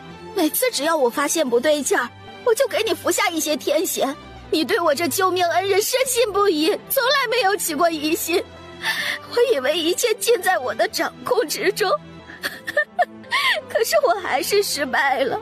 你就算服下了天弦，你还是喜欢他。萧景琦，我这一生唯一算漏的，就是没有想到在接近你的过程中会爱上你。洛心说到最后又哭又笑，声音极其凄凉悲惨。萧景琦，这10年你有没有一丝喜欢过我？我一度认为我很爱你，即使后来知道你做了很多丧尽天良的事，我也在想，我应该是在乎你的。可当我手中那剑毫不留情地刺向你的那一刻，我才知道，我从未爱过你。你撒谎！王爷，我知道你恨我，所以你才不愿意承认你爱过我，对不对？你是爱过我的，对不对？王爷，我求求你，你告诉我，你爱过我。以前纪小姐被冤枉做了那些事，本王虽恨她、厌她，却从未想过要杀她。而你，本王可以毫不犹豫地要了你的命。就算我忘了她，洛心，我也不会爱上你，也从未爱过你。洛心瘫软在地，他见萧景琦满目深情地望着纪南希，他终究是输了。萧景琦啊，萧景琦，你不爱我，纪南希也不爱你，你那么伤害他，他这一辈子也不会爱上你。洛心放肆的大笑，笑到最后哭得不能自已，接着一会儿笑一会儿哭，这一次他是真疯了。纪南希见洛心这个样子，是绝对活不到孩子出生的，就算他不动手，也会有人要洛心的命，而他想要的答案已经得到，就转身离开。萧景琦看着洛心，像看一个陌生人一样，他未作停留，转身朝纪南希追去。在纪南希和萧景琦离开后不久，洛心的牢房出现了一个黑衣人。没用的东西，主子这么扶持你，你竟然连一个纪南希都斗不过。此人戴着帷帽，见不到脸，声音雌雄难辨。他爱我，他爱我。真疯了？罢了，反正你都是要死的。既然如此，不如死得有价值些。用你的死好好教训纪南希一顿。黑衣人说完，一掌打向洛心的天灵盖，洛心顿时倒在地上，没了气息。曾经盛极一时的太傅嫡孙女、皇后侄女，在这孤独寒凉的夜晚凄惨死去。另外一边，萧景琦已经追上了纪南希。纪小姐，多谢你的救命之恩。纪南希没有说话，这句感谢虽然迟到了10年，可他替以前的纪南希收下了。纪小姐，对不起，这么多年误会了你，给你带来了这么多的伤害，对不起。我的命是你救的，我的命就属于你。之前我曾说过，等我调查完这一切，我会给你一个满意的交代。萧景琦取下自己身上的剑，将剑柄对着纪南希，剑端对着自己。剑给你，我人在这里，任凭你处置，我绝无怨言，绝不还手。萧景琦，你不要以为我不敢杀你，少跟我玩这招，滚！纪南希，给我一次机会吧。如果我死了，我毫无怨言；如果我侥幸没死，我才有资格和你重新开始。不然横在你我之间的10年，我拿什么来偿还给你？纪南希看着萧景琦，他也没有想到会是这样的结果。罪魁祸首是萧景华、洛心，萧景琦也是受害者，他是被迫忘了以前的纪南希的。但就算知道了真相，也没有意义了。萧景琦，已经晚了。以前那个满眼都是你的纪南希真的已经死了，他永远回不来了。你放过你自己，也放过他。他死了，那我也死一回，我去把他找回来。萧景琦动作迅速，将剑柄塞到纪南希手里，握住他的手，用力将剑刺进他的胸口。萧景琦，你疯了！纪南希迅速撒开手，拖住向后倒的萧景琦，并点了他的穴道止血。他给他止住血以后，就把他给带去了神仙居疗伤。萧景琦昏迷以后，仿佛回到了北陵，那是萧景琦和纪南希初次相识的地方。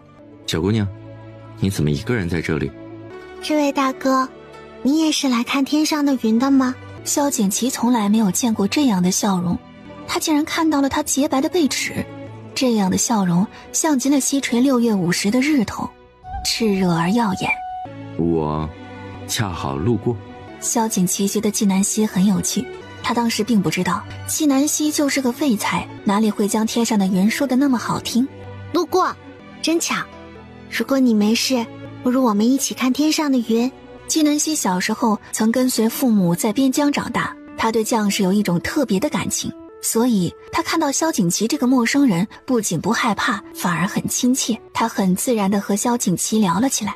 萧景琦做了一个很长很长的梦，不知过了多久，他才从梦中醒来。纪姑娘，这是萧景琦醒来以后说的第一句话。他睁开眼，看到的是纪南希，可是这个纪南希似乎和梦里的纪南希有些不一样。他微微一怔，这是纪南希第一次在萧景琦眼里看到了陌生。萧景琦，你想起了什么？他是期待萧景琦恢复记忆。根据洛心所讲，不知道他给萧景琦服下了多少天弦。如果强行给萧景琦服解药，在未知比例的情况下，对他的身体伤害极大。萧景琦知道自己做了个梦，可到底梦见了什么，他也不记得了。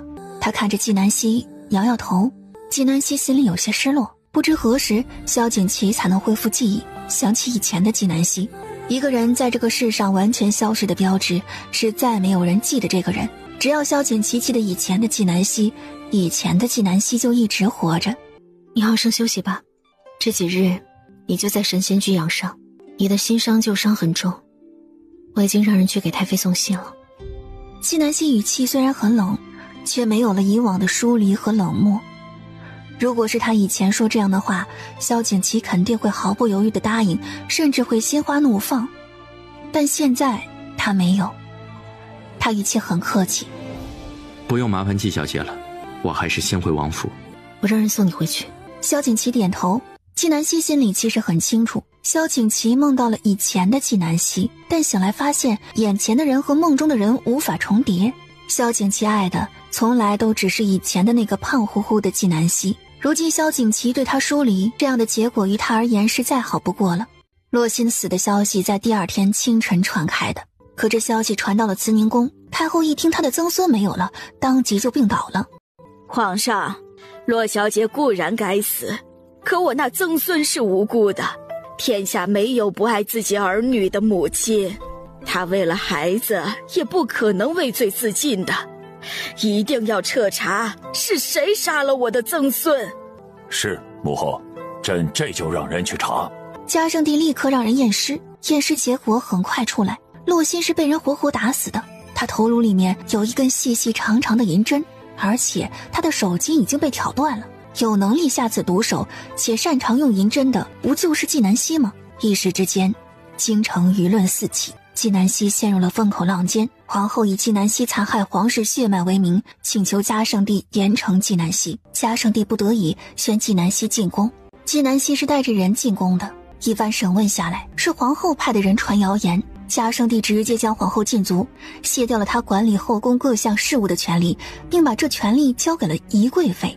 至于洛心到底是怎么死的，没有了皇后的闹腾，太傅府的不管不问，谁又会真正的关心呢？嘉圣帝还是担心太后的病，就让纪南希去看看。太后娘娘，你身体无大碍，安心静养便可。希儿的医术我自然是相信的，都怪我太心疼那未出世的曾孙，想起他我就难过。太后娘娘节哀。洛小姐，真不是你杀的？希儿，在我面前你就给我说实话，你给我交个底儿。你放心，无论你做了什么，我都替你兜着。洛心不是我杀的。我是相信你的，我就是问问。纪南希抿了抿唇，没有多说什么。这件事很显然是有人想要利用洛心来陷害她，皇后也是被人利用了。现在听到太后的问话，她暂时排除了对太后的怀疑。希儿，元宵节你带着孩子来宫里陪爱一下吧。太后娘娘，我女儿重伤未愈，不能来宫里陪你。孩下老了，记性不好了，既然如此，那就你来吧。我也来不了，我要陪我女儿。除夕夜没有陪她，元宵节不能再错过了。太后拧眉，似乎有些不高兴，她眼中闪过一丝恨意和怒意，虽然稍纵即逝，却也让纪南希背脊发凉。太后娘娘，没事的话，我就走了。去吧。纪南希快速离开慈宁宫。此时丞相府，白丞相坐在主位上，两边位置上依次坐着7、8个人，全是他的亲信。诸位，我们的皇上秉承先祖遗愿，要对我们世家动手了。胡呸！皇家太忘恩负义了，当初要不是我们的老祖宗捐银子，大清能度过这个难关吗？没想到洛太傅这么不经打，这么轻易就倒下了。我们的皇帝找到了帮手，虎威将军的女儿。这一次太傅府的衰败，这女子呀立了头功。一个女子而已，杀了就是，有何值得畏惧的？杀不得，杀不得，此女太过凶悍。白丞相见众人讨论的差不多，才开口：洛太傅在倒下以前，其实跟我通过信了，要我们大家一起联手来反击纪南希，可是计划却没有来得及实施，太傅府就败了。今天把诸位叫来，是想让大家想想看，有没有什么好的办法，把纪南希拉拢过来，为我们所用。这个女子是个难得的人才，如果不能为我们所用，我们再想办法把她击败。至于杀了她，这是下策，不如用美男计。纪南希单身这么多年，身边没个男人，她肯定是需要男人的吧。我觉得丞相大人的儿子白展少爷就挺合适。这户部侍郎是春来阁的常客，说出来的话也极其的龌龊。大家再想想其他的办法。众人议论纷纷，都在出谋划策，想要怎么算计纪南希。此时的纪南希已经到了神仙居，他临窗而立，目光有些放空，神色冰凉。突然他打了一个喷嚏，连忙理了理衣襟。小姐，您是不是吹着风了呀？纪南希摇头叹气，山雨欲来风满楼啊！小姐，你想说什么？大启这栋摇摇晃晃的楼，是该把那些长满蛀虫的木料给换了。小姐，把那些木材换了，那这楼不得塌了吗？有我在，塌不了。走，给我磨磨。他要给嘉圣帝写折子，兴国之策2，以新换旧，各个击破。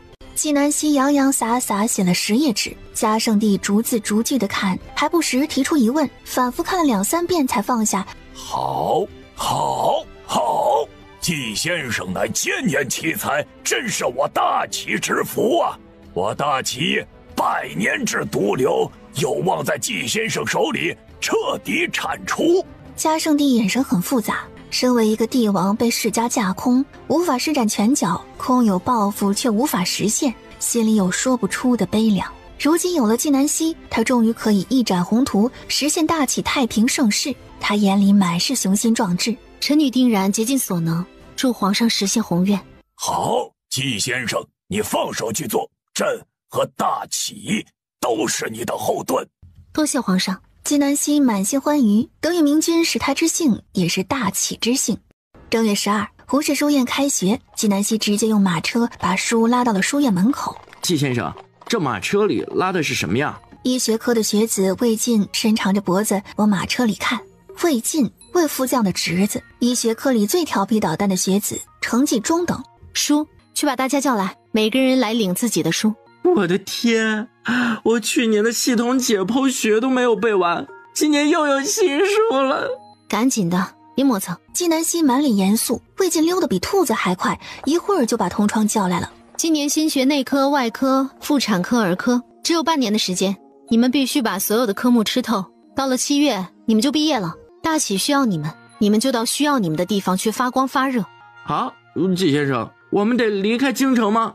我的要求必须去，但如果你们实在不想去，可以提出来，我尊重你们。纪南希的强国梦只是他的，眼前这一群朝气蓬勃的年轻人只是他的学子，不是他的下属，他没有权利要求他们必须做什么。我听季先生的，季先生让我去哪儿我就去哪儿，绝对服从命令。把书领下去，一会儿我来给你们上课。纪南希看着黎昭，程岩没有来，班里事务就辛苦你了。是，先生。黎昭，寒门之子，在班里的成绩仅次于程岩，行事稳重，勤奋向上，深得纪南希喜欢。这些学子每人抱着一摞厚厚的书离开。纪南希给每个学子发了新年红包。他之所以给学子发红包，是因为班里寒门学子很多，他们是没有银子读书的，他在变相给他们帮助。纪南希给学子发银子的消息传得很快。裴慕之听到同僚在议论，纷纷露出羡慕的目光。他理了理袖口，弹了弹身上并没有的灰尘。银子吗？他师父还真新衣裳呢，每年过年都有一件，他炫耀吗？等到裴慕之暗自愉悦的时候，一道讽刺的声音钻进了他的耳朵。裴先生，你也是见不得纪南希这种哗众取宠的做法的是吧？白烟见大家都在讨论纪南希的事，只有裴慕之没有说话。他以为裴慕之和他一样的想法。裴先生，我们应该联合起来抵制纪南希，把他赶出书院。像他这样又歪门邪道的人，根本不配做先生。等他一走，你就是书院的第1先生了。你觉得我这个提议如何？滚！裴先生，我知道你和纪南希走得近，你是觉得她长得漂亮，但以你的身份，想要什么样的美女没有？而且纪南希根本就配不上你，她和那么多男人不清不楚，私德败坏，你就应该离她离得远远的。啪！正在裴慕之准备发火的时候，纪南希不知何时进来的。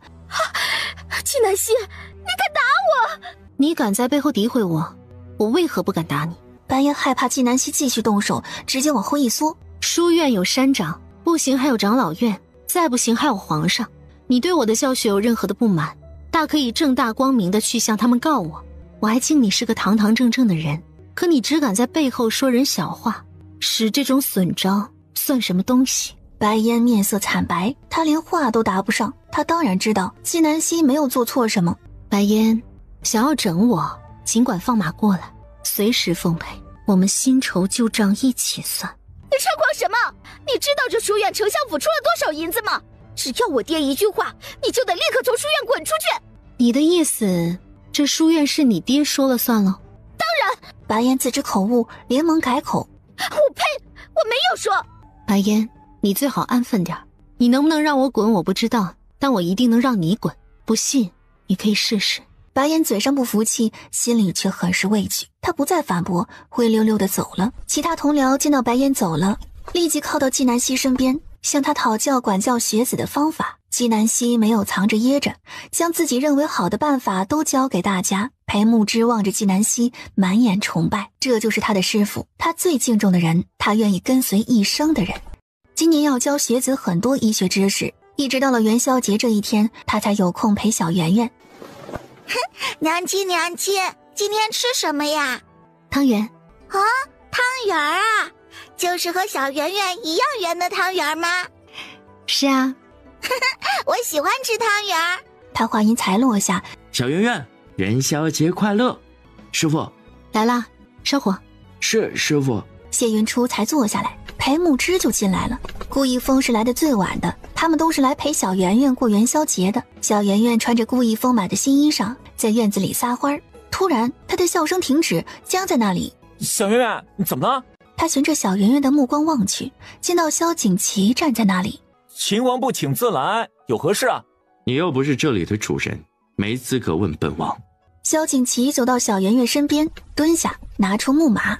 小圆圆，到叔叔这里来，叔叔给你玩具。不要！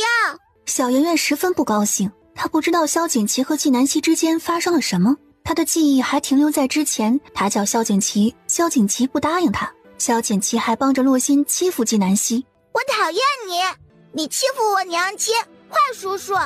你欺负小希了？他上前揪住萧景琦的衣襟。放开！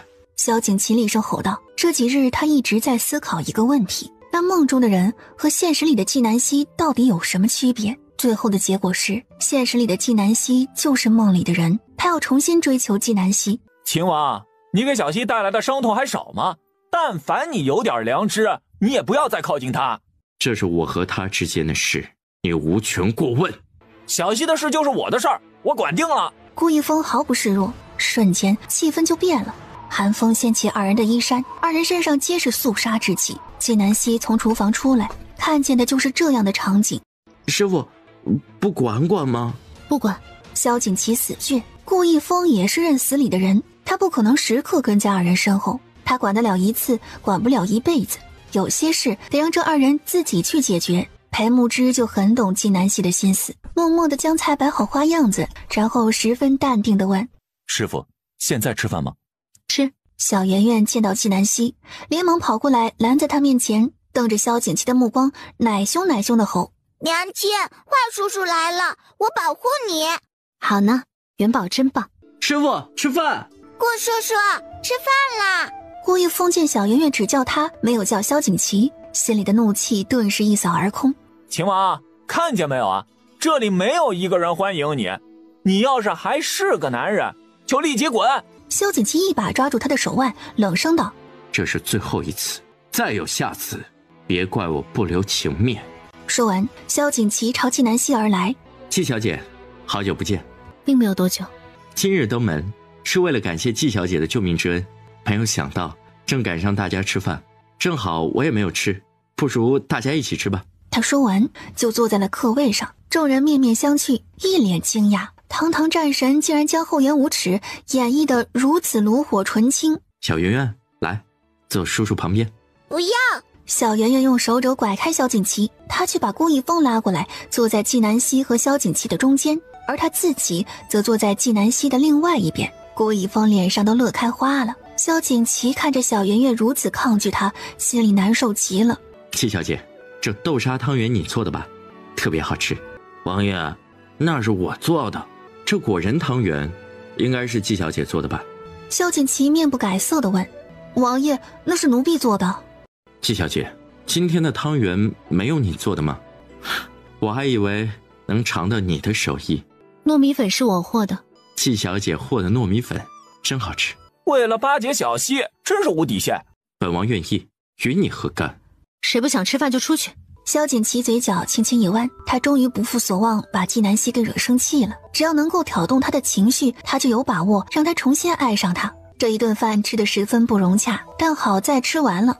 夜深了，萧景琦为了不引起纪南希的反感，他也没在神仙居逗留。顾一峰见神仙居的大门已经合上了，抬手一拳打向萧景琦的脸，萧景琦快速闪开，便毫不客气地踢了顾一峰一脚，二人顿时扭打在一起。过了一会儿，等二人放开彼此的时候，都变得鼻青脸肿的。顾一峰，如果定国公不是只有你一根独苗，你今天就死定了。秦王就这点手段呀？你喜欢小溪，我也喜欢小溪，我们可以公平竞争，但你让人去我钱庄使坏，想把我支开，这招是不是太损了？没错，是我。顾一峰，爱情是自私的，我喜欢纪南希，所以我不允许任何的男人靠近她。你对纪南希根本就不是喜欢，你们一起长大，只是玩伴而已。如果你真的喜欢她，裴木熙和纪南希走得那么近，你怎么可能和裴木之成为好兄弟？萧景琦啊，你懂什么是爱吗？爱是成全，是让对方自在欢喜。我知道小溪不喜欢裴木之，而裴木之也只是敬重小溪，并无男女之情。就算裴木之真的喜欢小溪，我们也可以光明正大的竞争。我当然希望小溪最后选择的是我，但如果不是我，只要他开心，他和谁在一起，我都祝福他。但这个谁不包括你。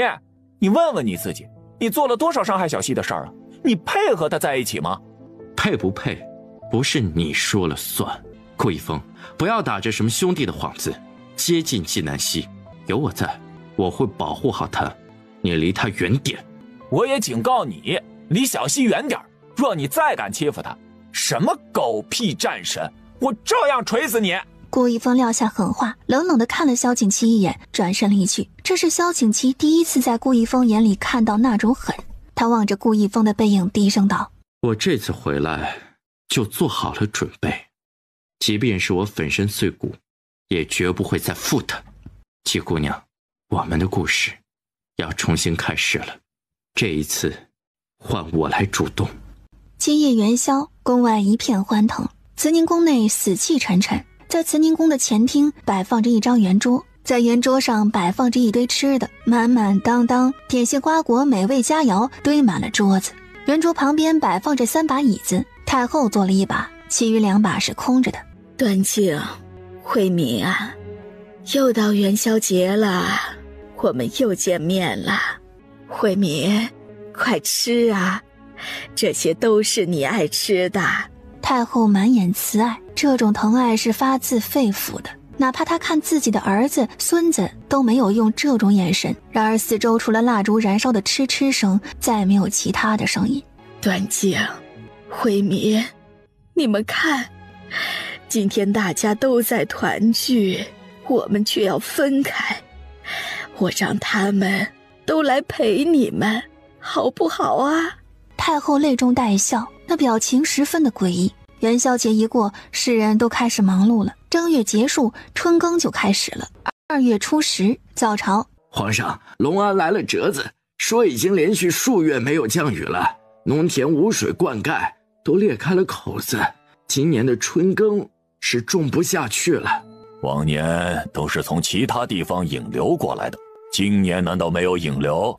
去年冬季干旱严重，往年周边引流的水都没有了，当地的县官实在没辙，这才上报的。皇上，近年来干旱不断，国库存粮所剩无几了，丞相你有何看法？回皇上，臣无计可施，不过季先生应该有办法。除了季先生，众爱卿还有什么办法？臣等无能为力，请皇上责罚。嘉圣帝强忍着没有发火，他看向白丞相，见其微眯着眼睛，一副事不关己高高挂起的神态。众朝臣都有以他为首的趋势。惩罚你们有什么用啊？拿着朝廷的俸禄什么都不做，一群废物。按照常理，帝王发怒，朝臣应该噤若寒蝉才对，但这些朝臣不一样，大部分的人装作没有听见，小部分人见大部分的人没有动静，他们也不敢动了。到了最后，嘉圣帝发表了一番慷慨激昂的话，又发了好大一通火才拂袖而去。嘉圣帝回到御书房，他坐在龙椅上安静地等着。皇上，工部侍郎柳承川求见。嘉圣帝一喜，果然如纪南希所言，他说只要他发表了那一番言论，只要朝堂上还有一人是一心为民的，那人都有极大可能会主动来求见他。快请进。臣柳承川见过皇上。平身。柳爱卿见朕有何事啊？皇上，刚刚您提的隆安水利一事，臣有话要说。说。臣想在隆安开凿渠道，引流灌溉。开凿渠道，引流灌溉。柳爱卿，你可了解隆安地势？臣的老家就在隆安，臣当然了解。皇上，臣知道隆安地势险峻，想要修水利简直是天方夜谭，但臣有信心可以做到。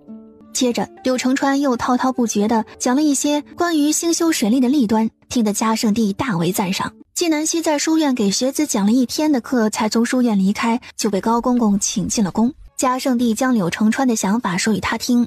纪先生啊，朕觉得柳承川是一个可造之才，符合你的计划，朕想把他选作计划第一人。皇上英明，臣女只是提出计划的人，具体计划怎么执行，还得是皇上做决定。计划的宗旨是为大齐，为朝廷，为皇上挑选人才。此人做侍郎太屈才了，如果这开凿渠道之事能够成功，朕觉得提拔他。纪先生认为他做什么合适啊？听皇上说了柳大人的言辞，他在公事一方面的确很擅长，不如就工部尚书，正好就让工部尚书做我们手中的剑，指导施家老巢。纪先生此计甚好啊！皇上，臣女会竭尽全力助柳大人成事。好，隆安灾情刻不容缓，朕立刻宣旨，让柳承川即刻启程前往隆安。纪南希从皇宫出来的时候已经天黑了，他看见宫门口停着一辆马车，就知道是萧景琦来了。自从元宵节以后，萧景琦就像个幽灵，时常出现在他眼前。纪小姐，走，我送你回去。不需要。神仙居这么远，你打算走路回去？是又如何？我正好没事，陪你走回去。萧景琦，麻烦你离我远点，你现在已经影响到我的正常生活了。远一点是多远？这样可以了吗？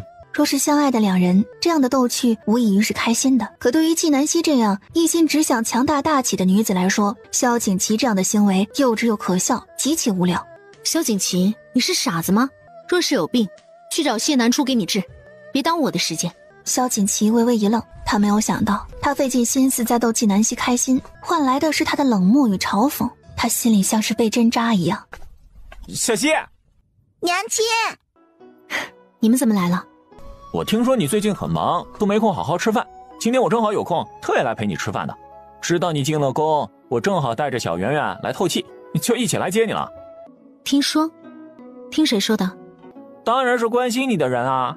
顾立风可不敢说实话，要是让纪南希知道他在密切关注他的一切，他不得宰了他。萧景琦就这样眼睁睁地看着纪南希和顾一峰、小圆圆他们一起离开。今天是他萧景琦没有接到纪南希的第20天，嘉圣帝颁布的柳承川前往隆安的圣旨。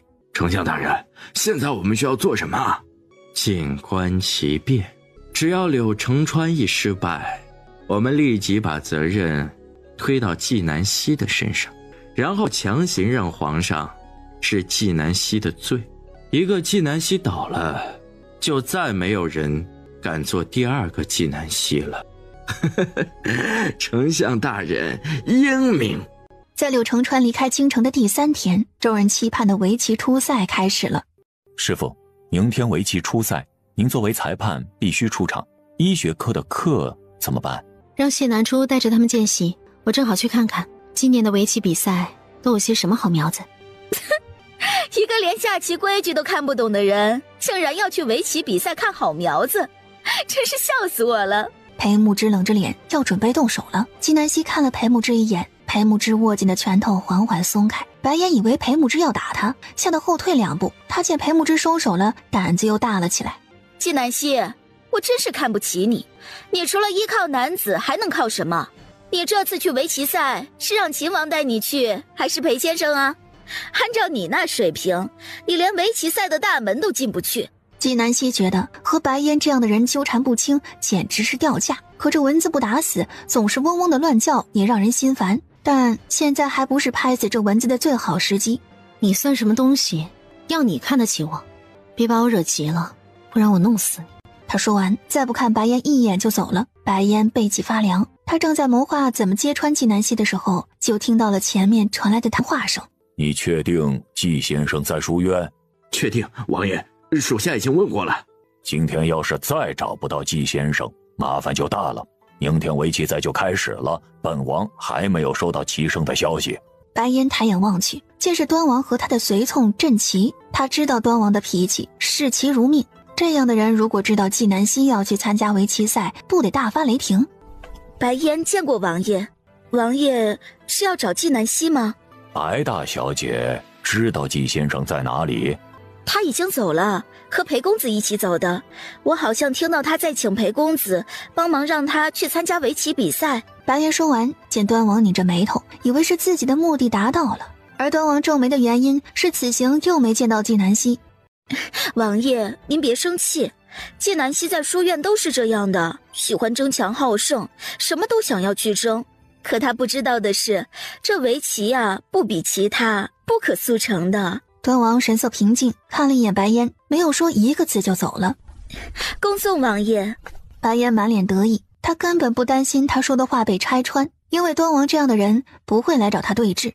王爷，今年的围棋比赛很重要，关系到明年的9州围棋比赛。这纪先生不会真想参加围棋比赛吧？做好自己的本分，少管闲事。这白大小姐你注意一下，这种背后诋毁人的人少接触。是，王爷。到了第2天，围棋比赛开始。纪南希一身白衣，戴着面纱。杜之恒今天的任务就是保护他的身份。祖宗，这围棋比赛还有一会儿才开始，您先歇一会儿，一会儿等棋赛开始了，您再去看看。行。他这才刚坐下，端王就到了。棋圣，您已经到了，我还担心您不来呢。答应纪小姐的，就一定会来。看来还是纪小姐有面子呀，我怎么都找不到您。纪先生一出面，立刻就找到您了。几人正说着话，萧景琦进来了。皇叔，你怎么来了？来看看。他心里还惦记着之前纪南希遇刺那事，后来他也查过，却没有查到纪南希的任何消息。今天听到齐胜要来，他是特意来看看有没有什么新线索。齐胜，好久不见。裴牧之很恭敬地给纪南希行了一礼，纪南希微微点头，算是回应了他们。原来齐胜已经到了呀。纪南希呢？他不是负责接待齐胜吗？他人呢？又去哪儿偷懒了？白大小姐胡说八道什么？白大小姐，你眼瞎呀？你哪只眼睛看到小希偷懒了？纪小姐只负责请齐胜来围棋比赛，其他的事都是由齐天下负责。这齐天下丞相府也是出了银子的，他担心事态严重，丞相府到时候为难纪南希，于是连忙解围，看向纪南希。齐胜，这围棋比赛马上就要开始了，不如我们先去看看。纪南希点头，白烟咬着牙，这些人可真是在乎纪南希啊，他人都不在场，这些人都那么维护他。纪南希一直等到比赛结束才离开。皇上，今天的围棋初赛圆满完成，就是纪先生把齐胜请来了，可他人却不知道去了哪里。纪先生没有去齐天下，那他可能去忙了吧？端王不要与纪先生计较，他就是个大忙人，就连朕要见他都得让高权亲自去请他。嘉圣帝提到纪南希，没有一点不悦，反而眼里都是笑意，是君臣的信任，更是长辈对晚辈的爱护。端王顿时明白纪南希为何如此嚣张了，因为有嘉圣帝撑腰啊。既然嘉圣帝都这么说了，端王再不提其他，说了一下复赛的事情就离开了。纪南希算好时间进宫，和端王再一次完美错过。臣女见过皇上。你终于舍得出现了。纪南希抿唇浅笑，他感觉嘉圣帝话里有话。刚刚有人给朕告你的状了，你刚刚来的时候没有遇到端王？没有。朕听说端王找了你几次都没能找到，你为何故意躲着他呀？有些事纪南希可以瞒着其他人，但不能瞒着嘉圣帝。从某种角度上讲，他和嘉圣帝是盟友。他今天来见嘉圣帝，就是来坦白身份的。皇上，臣女现在不宜和端王见面。哦，为何呀？因为齐胜就是臣女。朕今天不问你，你准备瞒朕到什么时候呀？皇上，臣女没有瞒着你，你也没有问臣女是不是齐胜啊。大胆！纪南希，你可知罪？臣女不知犯了何罪，还请皇上明示。纪南希呀，你知不知道齐胜对大齐有多重要啊？嘉圣帝十分严肃。朝廷虽然一直没有请到齐胜，却一直有派人暗中保护他。每年都有敌国的人刺杀齐胜，我们都替他暗中挡了。纪南希并没有多惊讶，只是解惑了。难怪以前穆青经常给他禀报，说总有人替他们解决麻烦。你整天在外面跑来跑去，一旦齐胜的身份泄露，你知不知道有多危险啊？嘉圣帝是真生气了，狠狠地瞪着纪南希。纪南希心里一暖。皇上，这就是臣女为何一直隐瞒齐胜身份的原因。算你聪明，你真是齐胜？是，皇上，臣女就是齐胜。难怪连端王都请不来的人，你一出马就请来了。朕还暗自高兴你又立了一大功，没有想到你请的是你自己呀。嘉圣帝满眼笑意，他高兴的是纪南希最终选择了主动坦白。纪南希是信任他的，而且天下人追捧的齐胜是他最信任的臣，他一直暗中保护的人是他最得力的帮手。你放心，朕会保护好你的身份，连端王也不会告诉。多谢皇上。纪先生啊，你实话告诉朕，你还有什么不会的？皇上，臣女不会的还有很多。嘉圣帝见纪南希不说，他也懒得问了。无论纪南希会什么，最后都会回馈给大齐。他只会保护着天降的福星，不会有任何的疑心。你今天去了围棋比赛，有什么收获呀？大齐围棋，未来可期。纪南希将自己在围棋赛场上的所见所闻告诉了嘉圣帝，嘉圣帝甚为满意。接下来就等待3个月以后的围棋复赛。凤仪宫，平儿，你把这封信送出去。皇后把亲笔信交到平儿手中。上次她让平儿将玉佩给那人，结果那人没能救萧景华，如今她也是无计可施了。如果没有萧景华，她这一辈子也毁了。是，娘娘，奴婢一定将信送达。平儿戴着帷帽，趁着夜色出了宫。到了第2天，纪南希照常去书院。纪南希，你明知今天长老院要来人，怎么还来得这么晚？还有昨天的围棋比赛，你不是负责接待齐胜吗？你去了哪里？与你何干？纪南希，你知道齐胜的身份有多重要吗？你要是怠慢了他，小心我禀报皇上，让你吃不了兜着走。告状，去吧，我等着。哼，我会去的。齐胜虽然是你请来了的，但你还不知道吧？他现在对我可好了。白颜一边说，一边观察着纪南希的面色。哼，齐胜亲自指导我下棋，还夸我棋艺很好，说我将来在围棋上会有很大的造诣。他还说，以后我在围棋上遇到了任何困难，都可以去请教他。那你知道齐胜住在哪儿吗？哼，齐胜住在哪里，怎么可以随意告诉别人？你连他住哪里都不知道，怎么向他请教？白烟语塞，旁边的有些同僚都忍不住笑了起来。白烟恨不得找个地缝钻进去。以后不要说齐胜夸过你的那些话，齐胜不会那么没有眼光。你！就在这时，长老院的人来了。纪南希抬眸望去，见来人是长老院的陈长老。吵什么？成何体统？纪南希，尤其是你，要做先生就好好做先生，整天弄那些不务正业的事做甚？如果不想做先生，就滚出书院。白烟满眼得意，这陈长老是他爹的先生，他就知道陈长老一定会帮他的。你说我不务正业？难道我说错了？陈长老没有想到纪南希竟敢顶嘴。要知道长老院的人说话是没有人敢反驳的，长老院联名提出的意见，连嘉圣帝有时候都不能反驳。难道你连自己有没有说错话都不知道？我现在宣布，立刻将纪南希从书院除名。就你还没有将我除名的资格。长老院有权决定书院先生的去留，我怎么没有资格啊？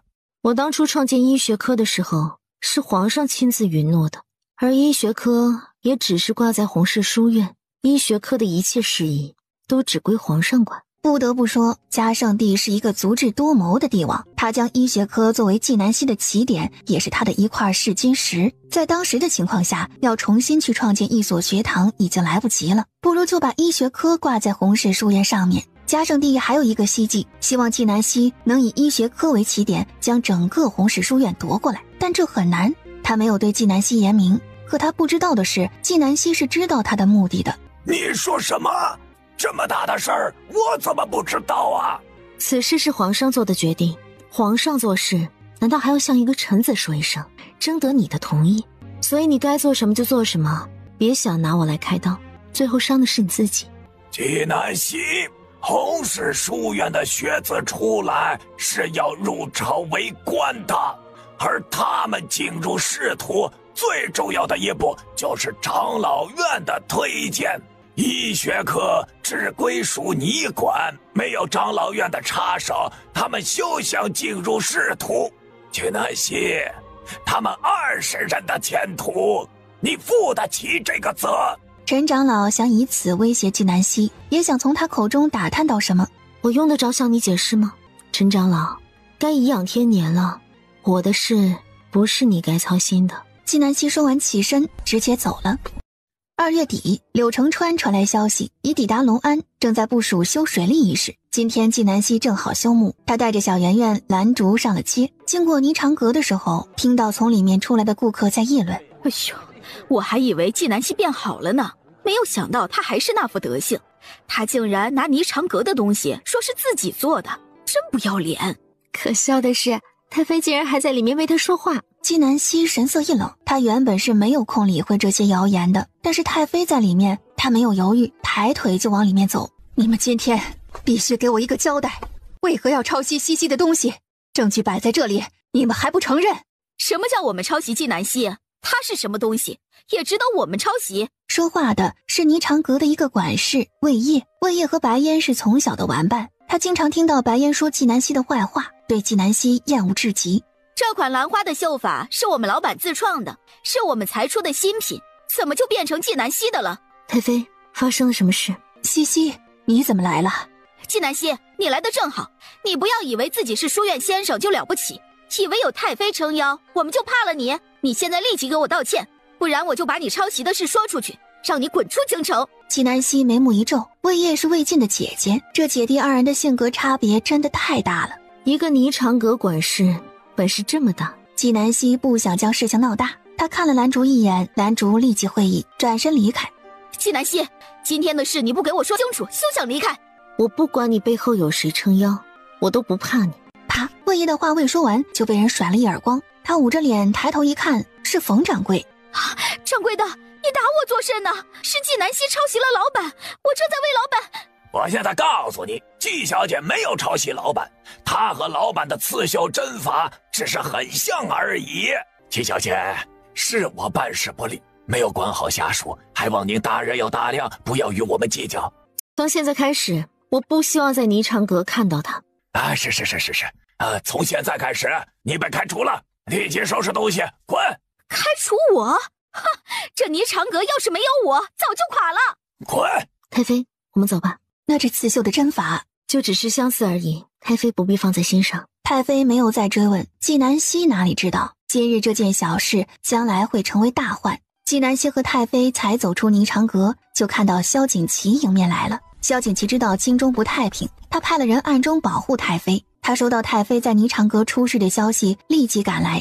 母妃，你没事吧？没事了，西西已经解决了。太妃见萧景琦有话要说，刻意为他们创造机会。我先去马车里休息。纪小姐，真巧。有事吗？有事，请你吃饭。人间至味新出了一道菜，打出的招牌是天下一绝，我们去尝尝。不去。太妃才走出不远，闻言连忙倒了回来。人间至味出新菜了，那我要去尝尝。小圆圆啊，婆婆要去吃饭，你陪婆婆好不好啊？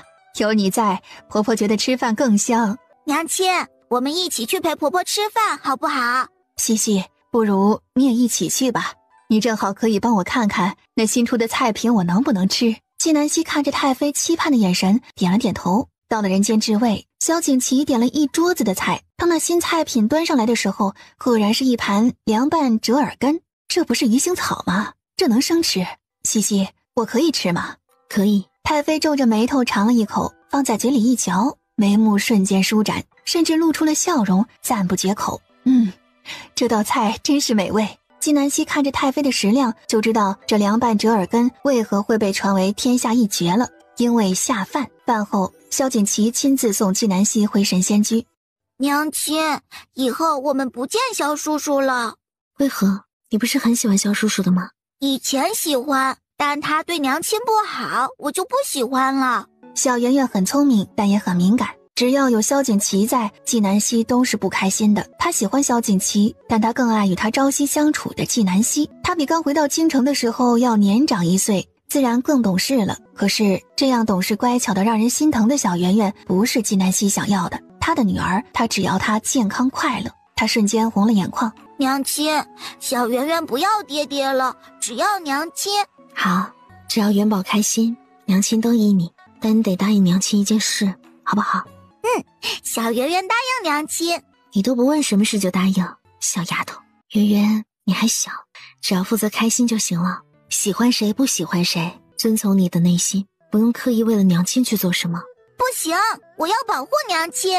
好，圆圆长大了，懂得保护娘亲了，一切就顺其自然吧。他也只有在小圆圆面前会妥协。纪南希又恢复了忙碌的日子。3月15，纪南希正带着学子在依天下见习，就见高权来了。纪先生，皇上请您速速进宫。纪南希心里一顿，有一种不好的预感，连忙随高权进宫。隆安来了消息，柳承川失踪了。皇上，臣女请旨，前去隆安。朕会派1万精兵护送你，注意安全。嘉圣帝知道隆安危险，但他再也找不出比纪南希更适合的第2个人，只有派精兵保护他的安全。多谢皇上，臣女立刻启程。纪南希没有拒绝嘉圣帝的好意，他是悄悄离开皇宫的。嘉圣帝为了保护他的安全，立刻对外宣旨，将他禁足在宫中，理由是他御前失言。一时之间，京城各方势力对纪南希失去了嘉圣帝的宠信这件事深信不疑。3月25，嘉圣帝依旧没有打算放了纪南希的打算。京城各方势力蠢蠢欲动，他们准备趁此机会直接把纪南希弄死在宫里。而他们不知道的是，昼夜兼程的纪南希已经到了隆安。隆安十分贫瘠，山多且高，天气恶劣，1年下不了几次雨。隆安县的地图给我。在柳承川来到隆安的时候，他暗中派人保护了他，可时至今日，他派出去的人都没有消息传回来。据嘉圣帝讲，柳承川是在挖山洞的时候失踪的，当时山洞塌方，里面有20-30人，一个也没有出来。纪南希派人进去搜索，没有任何的线索，仿佛这20-30人凭空消失了一般。母亲带上人，天色一黑，我们去柳大人失踪的地方看看。是，公子。隆安县城衙门，陈大人，在这喜庆的日子，您为何不高兴呀？你是不知道啊，我愁啊。隆安已经7-8个月没有下雨了，今年春耕是废了。今年隆安百姓吃什么？我真的是恨不得割自己身上的肉给他们吃。隆安有大人，真是隆安百姓之福啊！此时紧闭的大门被风吹开了，快把门关上。小心饭菜的香味飘到街上去，被人发现。大人，那柳大人已经失踪这么多天，朝廷也应该派人下来了。我们是不是要低调一点？锦溪这样的聚会就不要举行了？你讲的这是什么话呀？大家为了隆安百姓都辛苦了，这是大家一起正常吃饭，共同为隆安百姓谋福，哪里有什么聚会？大人实在是高明呀！此时纪南希带着人已经来到了响水崖，跟随来人进到洞里。公子，您看这里，这4处都是干燥的，只有这里的土壤是湿的。我们用树枝刨开一点土壤看了，发现有水进出来，我们就不敢轻举妄动了。纪南希蹲下身，用火把照着一看，的确有水进出来。纪南希根据土壤的湿度，再结合周围的情况，迅速估算出这地下水的水流大小范围。这水流一旦出来，下面那个村庄一定会被淹没。这里不能动，大家先去别处找找。看看有没有其他线索。公子，这山洞只有这么大，我们已经找了无数遍了，莫不是真如传言，柳大人他们开山凿渠道，得罪了山神，被山神抓走了？妖言惑众，给我找，掘地3尺，也要找到柳大人。生要见人，死要见尸，不然你们别来见我。是公子。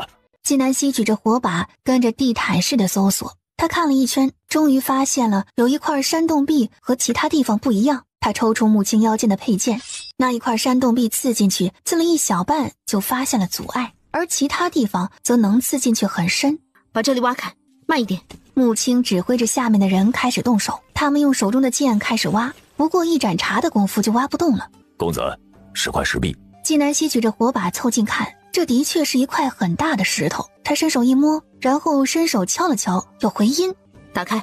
如果他推测不错，这块大石头不是长在这里的，是被人搬来堵在这里的。巨石移开，眼前出现了一个黑黢黢的大洞。公子，找到柳大人了。纪南希连忙过去，发现柳成川躺在一块石头上。他一摸脉搏，发现脉搏很虚弱，于是迅速施针，把柳大人抬出去，慢一点。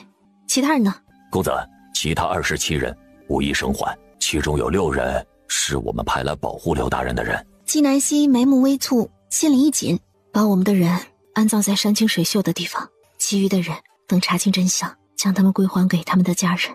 公子，龙安没有山清水秀之地，我来了就有了。纪南希声音平淡，却透着异常的坚定，转身离开了山洞。为了隐瞒柳成川生还的消息，纪南希只能暂时将他安置在城外。纪南希回到屋里，提笔写下：柳大人安，臣以袁公子身份继续留在隆安，待到隆安水利城，臣再归。他将信用蜡封好，绑在信鸽腿上，信鸽展翅飞向京城。公子，柳大人醒了。柳大人，我是纪南希，你感觉怎么样？纪南希来到柳成川的床边，摸着他的脉搏，发现脉象平稳，就是身体太虚了，其他方面尚可。你是纪先生？是我。你告诉我，到底发生了什么？他们人呢？他们都死了是不是？只有我活着。柳成川从床上翻下来，跪在纪南希面前。纪先生，我对不起你。快起来说话。柳成川跪着不肯起来。纪先生，是你的人救了我，我们被堵在山洞里面，没有水没有吃的，是你的人用他们的血救了我。他们说只要我活着，他们就完成了任务。纪南希的情绪一向控制得很好，他双手微微收拢，浑身散发出寒意，眸子里都是戾气。纪南希控制好自己的情绪，迅速冷静下来。刘大人，慢慢把所有的情况告诉我，让所有人的死都变得有意义。当时我们正在挖响水崖，才挖进去没有多久就塌方了，我们被困在里面。后来听到外面有说话声，我们以为是来救我们的，没想到外面的人听到我们的呼救声，直接把洞口给堵住了。和你一起掉入山洞的人都是些什么人？我带来的有10个人，还有你们的6个人，剩下的11人都是当地的百姓。当时外面的说话声，你能分辨出是谁吗？柳成川摇摇头。纪南希担心柳成川的身体，就没再多问了。柳大人，你先在这里休息，暂时不要露面，后面的事情我来处理。多谢纪先生，只是如此一来，这兴修水利的事耽搁了，就会影响到今年的春耕，这老百姓可怎么活呀？柳大人不必担心，耽误不了。柳大人安心养身体，等到你的身体好些了，有重要的事交由你去做。是，纪先生。纪南希确定柳成川身体没有大碍以后，就带着穆青离开了，目的地隆安县城。穆青，之前让你散布的消息如何了？公子，属下按照您的吩咐，将齐州袁家的3公子逃婚出来的消息散布到了隆安县了。很好。纪南希话音落下时，他乘坐的马车已经进了隆安县城。是谁呀？坐这么好的马车来？不会是这2天传的那个齐州的袁公子来了吧？齐州袁家是江南一带有名的富人，听说吃的碗呐都是金子做的。纪南希从马车上缓缓走下来，他看了一眼周围，对穆青道：哪里有鲍鱼龙虾？我要饿死了，快去吃饭。大婶，这隆安哪里能够吃到鲍鱼龙虾呀？他说完，还掏出一锭银子放在大婶手中。隆安几个月没有下雨了，没有鲍鱼龙虾，想吃啊得往南走。公子，这没有鲍鱼龙虾，其他好吃的也行，只要有鱼有肉。也没有，这也没有那也没有，那你们吃什么？草根、树皮、咸菜。富裕的人家有窝窝头。龙安这么穷吗？早知道就不来这里了，连口像样的饭菜都吃不到。纪南希转身离开之时，不经意地瞟了一眼围观的人群，那里面站着一个瘦男子，普通老百姓的模样。他继续上了马车离开，他默默地数着，刚好数到3，马车停下，他让穆青掀开帘子，看见的果然是刚刚那瘦男子。公子，我知道哪里能够吃到鲍鱼龙虾。当真？在哪里？快带我去。公子，请跟我走。过了1炷香的时间，纪南希坐在悦来酒楼的大堂里，看着眼前的鲍鱼龙虾，满眼惊讶。刚刚那位大婶说大家饭都吃不上，你怎么知道这里有鲍鱼龙虾？我是专门替悦来酒店拉客人的，挣个把铜板，养家糊口。难怪如此。母亲，赏。公子，你慢慢吃，我就不打扰您了。瘦男子离开的同时，眼里的恭顺骤然消失不见，满是冷光。纪南希点头，笑容冷了几分。瘦男子说是专门为酒楼拉客的，既然是正经拉客，为何不在他一开始问的时候就光明正大的上来拉人？而且瘦男子的言行举止不像是普通老百姓，看来袁公子的名声在隆安已经传开了，有人在给他设局。这时候，有一衣衫褴褛的老奶奶抱着一无精打采的孩子进来乞讨：“贵人，求求您赏口吃的吧，我孙子已经3天3夜没有吃饭了。”既然如此，不如坐下来一起吃吧。吃吧，孩子饿坏了。纪南希见这孩子和小圆圆一般大，心更软了。老人家，你刚刚说你家几年没有种庄稼了，但朝廷不是每年都有发放粮食下来，而且是按照人口分配的，你们怎么会没有粮食吃？公子，我也是看你好心才告诉你，这朝廷啊没有良心，皇上是个昏君，根本不管老百姓死活。我们这隆安县全靠县令老太爷养着，不然我们呐早就饿死了。是吗？这朝廷是够没有良心的。纪南希随口附和，老奶奶点点头。公子，你也别在这里待了，这里穷山恶水的，赶紧走吧。多谢老人家提醒。这时候掌柜的上来结账，一报账1000两银子。1000两银子？你们抢银子呀？这位爷，整个隆安只有我们一家有这些好东西，我们运过来也要路费呀，这价格已经很地道了。这位掌柜的说得对，大家都是为了吃口饭，不容易，不就是银子吗？我们不缺，就当做好事了。是，公子。穆青取出一沓银票，少说也有10来万两，然后从中抽出1000两给掌柜的。掌柜的接过银票，满眼金光。纪南希的目的已经达到，和穆青离开。老板，这袁公子果然是个人傻银子多的肥羊，还假好心。这一次我们狠狠地把他榨干，够我们吃1年了。好不容易来一只肥羊，好多人等着拿它下锅呢，我们能分多少就分多少，别贪。是，老板。很快，人傻银子多又好骗的袁三公子的名声在隆安就传开了。公子，他们会上钩吗？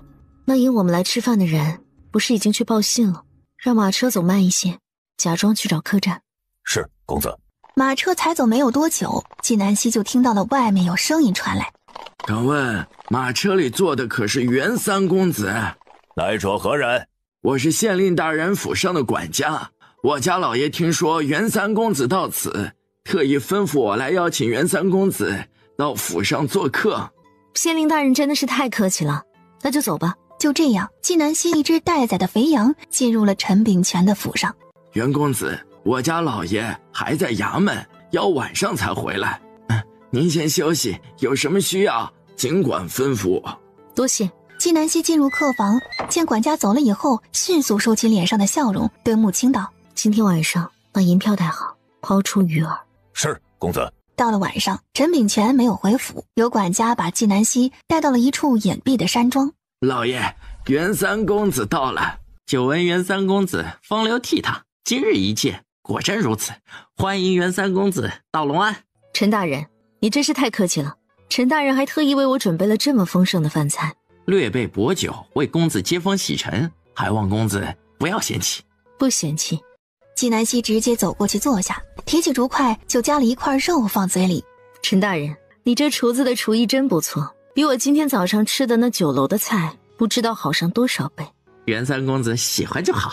众人入座，大家推杯换盏，酒过三巡，终于进入了正题。陈炳全借着酒劲儿向纪南希哭诉他的不容易。纪南希一感动，直接让穆青当场数出1万银票，算是赠送给龙安县的。袁三公子，我是觉得和你投缘，忍不住向你说一下心事，并没有要你银子的意思。陈大人，既然有缘，就不要跟我客气，我缺的是朋友，不是银子。这一顿饭，纪南希依靠手里的银子和众人成为了酒肉朋友，而且他对酒动了手脚。这些喝下酒的人将知无不言，言无不尽。京城，嘉圣帝把纪南希软禁在明贤殿的偏殿内，他认为在自己的眼皮子底下，纪南希是最安全的。然而才过了没有几日，纪南希就死了。此时的嘉圣帝才知道，原来有那么多人迫不及待地希望纪南希死，即使在他的眼皮底下，他也护不住纪南希。他依旧将纪南希不在京城的消息捂得死死的。一个假纪南希死了，又换另外一个假纪南希，可依旧有人嗅到了不一样的气息。他们已经发现了真正的纪南希不在京城，而是去了隆安。到了晚上，纪南希将昨晚那些人说的话全部整理出来。此时，陈炳全的管家到来，请纪南希去吃饭。他才走没有多久，他的下属就收到了京城传来的消息，他来隆安的事情暴露了，危险。我们得去找公子，把这消息禀报给公子。公子下了死命令，没有他的命令，谁也不能打草惊蛇。而且没有穆青的信号，我们也不知道公子在哪里。纪南希还不知道危险已经来临。袁三公子饿了吧？陈炳全依旧很客气，但是他没有像之前一样伸手去抓纪南希的手。纪南希眉目一皱，他微微向他靠近2小步，他迅速往后退了1步。陈大人这是怎么了？袁三公子，你是不知道，今天为了给你弄这么一桌吃的，我们可是费了好大的劲儿。纪南希已经发觉了不对劲，他低声朝穆青吩咐：穆青，情况有变，提前收网，趁机发信号。纪南希说得很快，笑着从容地和众人打招呼：陈大人费心了，天上飞的地上爬的水里游的都有了。袁三公子不必客气，相识就是缘分，既然都做好了，就敞开吃吧。既然陈大人都这么说了，那我就不客气了。酒过3巡，穆青几次想要离开，都被外面的人拦了回来。纪南希面上不动声色，心里越来越警惕了。穆青，太冷了，回去给我取披风。是，公子。袁三公子堂堂男子汉，这身体着实单薄了些。来来，多喝酒，暖暖身子。昨天晚上，纪南希可以在酒里动手脚，因为这些人没有任何的防备心。现在却不行了，现在这些人防他防得很紧。他又等了一会儿，按照穆青的速度计算，就在路上耽搁一会儿，现在也应该到了。看来穆青是出事了。陈大人，这酒也喝得差不多了，头有点晕，我就先回去了。袁三公子莫急呀，还有这么多菜没有吃，这些都是专门为你准备的，不吃多浪费啊。多谢陈大人的好意，我已经吃饱了。袁三公子是要去找你的护卫吧？陈炳全依旧坐着，他拍了拍手，立即有人抬着一个铁笼子进来，这铁笼子里面关的竟然是穆青。公子，陈大人什么意思？袁三公子，哦，不，我应该叫你季小姐，还是季神医，或者季先生，虎威将军独女，洪氏书院先生，皇上面前的大红人。陈大人身在隆安，对京城的事知道的倒是挺清楚的。既然知道我的身份，还要绑架我，难不成陈大人是要和朝廷作对？季先生可不要诬陷我，我是个忠臣，怎么会和朝廷作对呢？我不过是替朝廷抓到了一个假冒季先生的骗子而已，然后一不小心，这骗子还畏罪自尽了。陈大人真是贴心，看来之前朝廷派来隆安的人也是被陈大人用这样的手段对付的。季先生真是聪明，但为时已晚，今天你休想逃脱这里。来人，将这假冒纪南希的人拿下。随着他声音落下，整个屋子瞬间涌进了许多侍卫，他们手持刀剑，将纪南希团团围住。杀！纪南希再厉害，也只有一双手一双脚，对方可能有上千上万人，他不敢掉以轻心，将手中的药粉一扬，而他迅速闪到陈炳全身后，用银针抵住他的脖子，威胁道：放了我的人，不然杀了他。放了他，麻烦陈大人送我们离开，不然现在就杀了你。陈秉权依然很淡定，被纪南希压着就往外走，其他人也很淡定。纪南希眉目一皱，看来他们定然留有后手。纪小姐，没有想到吧？你在京城能呼风唤雨，到了隆安，你就只能栽在我手上。你放了我，我看在你为隆安捐银子的份上，我一定留你全尸。既然都是死，我为何不拉着你一起死？陈大人，你说你和丞相都死了，这隆安的秘密是不是就不攻自破了？我们死了，你也得死，这样对你没有任何的好处。不如我们谈谈，你想要什么？我们合作，共赢。我从不与猪狗为伍。陈大人，你让弓箭手注意点，别把你射成了筛子。就在这时，有仆人慌张跑进来。不好了，有人杀进来了！他话音才落下，纪南希就看见一群人冲了进来，为首的是萧景琦。萧景琦一身戎装，风尘仆仆，浑身都是肃杀之气。他进来的第一时间是搜寻纪南希的身影，他迈步毫不犹豫地向纪南希走来，与他并肩而立，站在院子中央。别怕。他说完，朝着那些弓箭手和侍卫大喊：你们给我听着，我是萧景琦，奉皇上之命前来捉拿陈秉权等人。皇上知道你们只是听命行事，是无辜的，只要你们放下武器，束手就擒，朝廷可以不追究你们任何责任。若你们继续顽抗，继续和朝廷作对，朝廷将会对你们严惩不贷，株连九族。萧景琦做事向来很果决，以往遇到这样的情况，他都是吩咐下面的人直接杀，而不是像现在这样讲道理。但现在不一样了，在纪南希这里，他不敢冒险。与此同时，纪南希部署的人也赶来了。陈秉权看着院子里乌泱泱的人，再看看自己部署的人，他知道大势已去，没有再挣扎。纪南希吩咐穆青把和他吃饭的那些人分开关押，萧景琦遵守承诺，把那些侍卫都放了。纪小姐，你有没有事？多谢，皇上让你来的。我自己要来的。当他发现纪南希不在京城以后，就去给嘉圣帝请命。嘉圣帝一开始是不同意的，最后他强行来的，他带的都是自己的兵。母亲，你找个人带王爷去休息，你跟我去衙门找证据。我不休息，跟你一起去衙门。我不插手隆安的事，你就把我当做你的侍卫吧，随便使唤。我有自己的人，我用着不习惯。用着用着，说不定就顺手了。你自便。然后和母亲离开。萧景琦当真跟随在他身后。经过一夜的时间，纪南希根据那晚上那些人说的话，将所有的证据准备齐全，就等天亮升堂。此时天边才泛起一度白。纪小姐。纪南希抬眸盯着他，没有说话。萧景琦朝纪南希的头伸手，纪南希迅速退后一步，神色骤然冷了下来。你的头上有纸屑，可能是刚刚翻东西的时候掉在他头上的。他继续伸手想要给纪南希拿下来，纪南希再次后退，并自己伸手把纸屑从头上拿下来。你就这么讨厌我？萧景琦，我很感谢你今天能来帮我，但也仅仅只是感谢而已。有些明知没有结果的事，就不要再做了。没关系，你不用回应什么，我要为你做什么，那是我心甘情愿。纪南希看了他一眼，没有回应，走了出去。到了天明，纪南希直接升堂，让穆青把陈秉权带上来。陈秉权都到这个份上了，还演戏啊？什么叫演戏？我一生兢兢业业，为了隆安百姓而奋斗。我做错了什么？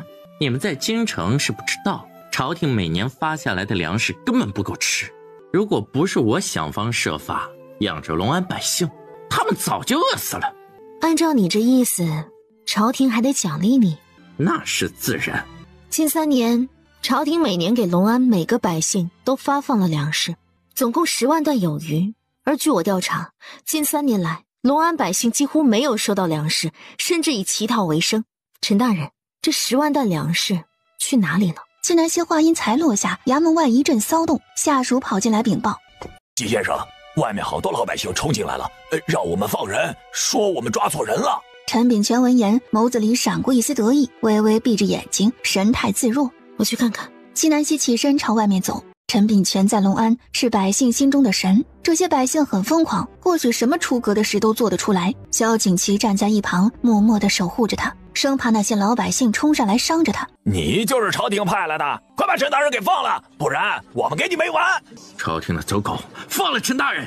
这不是向我们问路的袁三公子，你怎么是朝廷的人了？你就是个骗子！安静！此刻跟这些人讲道理是行不通的，只有将事实摆在他们面前。我是朝廷派来隆安彻查隆安水利赈灾粮食一案的纪南希，之前为了查案，才不得已伪装成袁三公子。纪南希说完，解开发带，如瀑布一般的青丝瞬间倾泻而下。他取上身上的腰牌，这是御赐的剑令牌如剑君。现在陈炳全就在里面，我今天要公开审理他，你们可以选出10个信得过的代表去旁听。今天我就让你们看看，你们一直敬仰的陈炳全到底是个什么人。我们凭什么相信你啊？你们可以不相信我，但是你得相信朝廷，相信皇上。如果朝廷真的不管你们的死活，那朝廷为何每年都会派人来隆安为你们修渠道，包括前不久来的柳大人？选好代表就进来，如果有人想闹事，有如此棍。纪南希一掌打向一旁的棒槌，棒槌当即碎了。很快老百姓就选出了10个代表进了公堂。陈大人，你想清楚朝廷每年发放的赈灾粮食去哪里了吗？我不明白你在说什么。你不说是吧？那我说给你听。纪南希将那晚上陈炳全说的话一一说了出来。大前年朝廷公拨下粮食3万余担，你私自做主，把这些粮食给你的人分了，只留下10担不到给百姓，还给百姓说这些粮食是你从隔壁县借的。前年朝廷同样下发下来了粮食，你依旧将大部分中饱私囊，留下很少的部分给百姓。百姓原本收成就不好，你还让他们上交粮食，说要还上一年借的隔壁县的粮食，而老百姓的这一部分粮食，你依旧和你的人吞掉了。去年的粮食也是，你县令府的粮食已经发霉，米粮已经发霉，而他们老百姓的家里锅灶已经生灰，那些被饿死的老百姓已经白骨累累。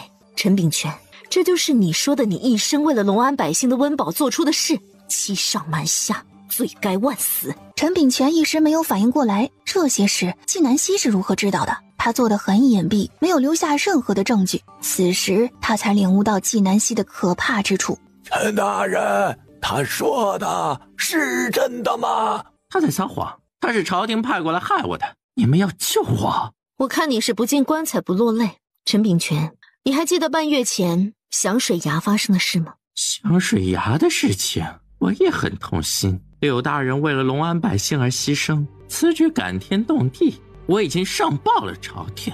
陈炳全，你真的是丧尽天良！27条人命，这一次你整整害死了27条人命，毁掉了至少27个家庭，可你竟然没有一丝悔过。27个人，不应该是28个人吗？陈炳全疑惑不已。纪小姐，响水崖的事情和陈大人无关，是刘大人带人挖山洞，惹怒了山神，被山神埋在了里面。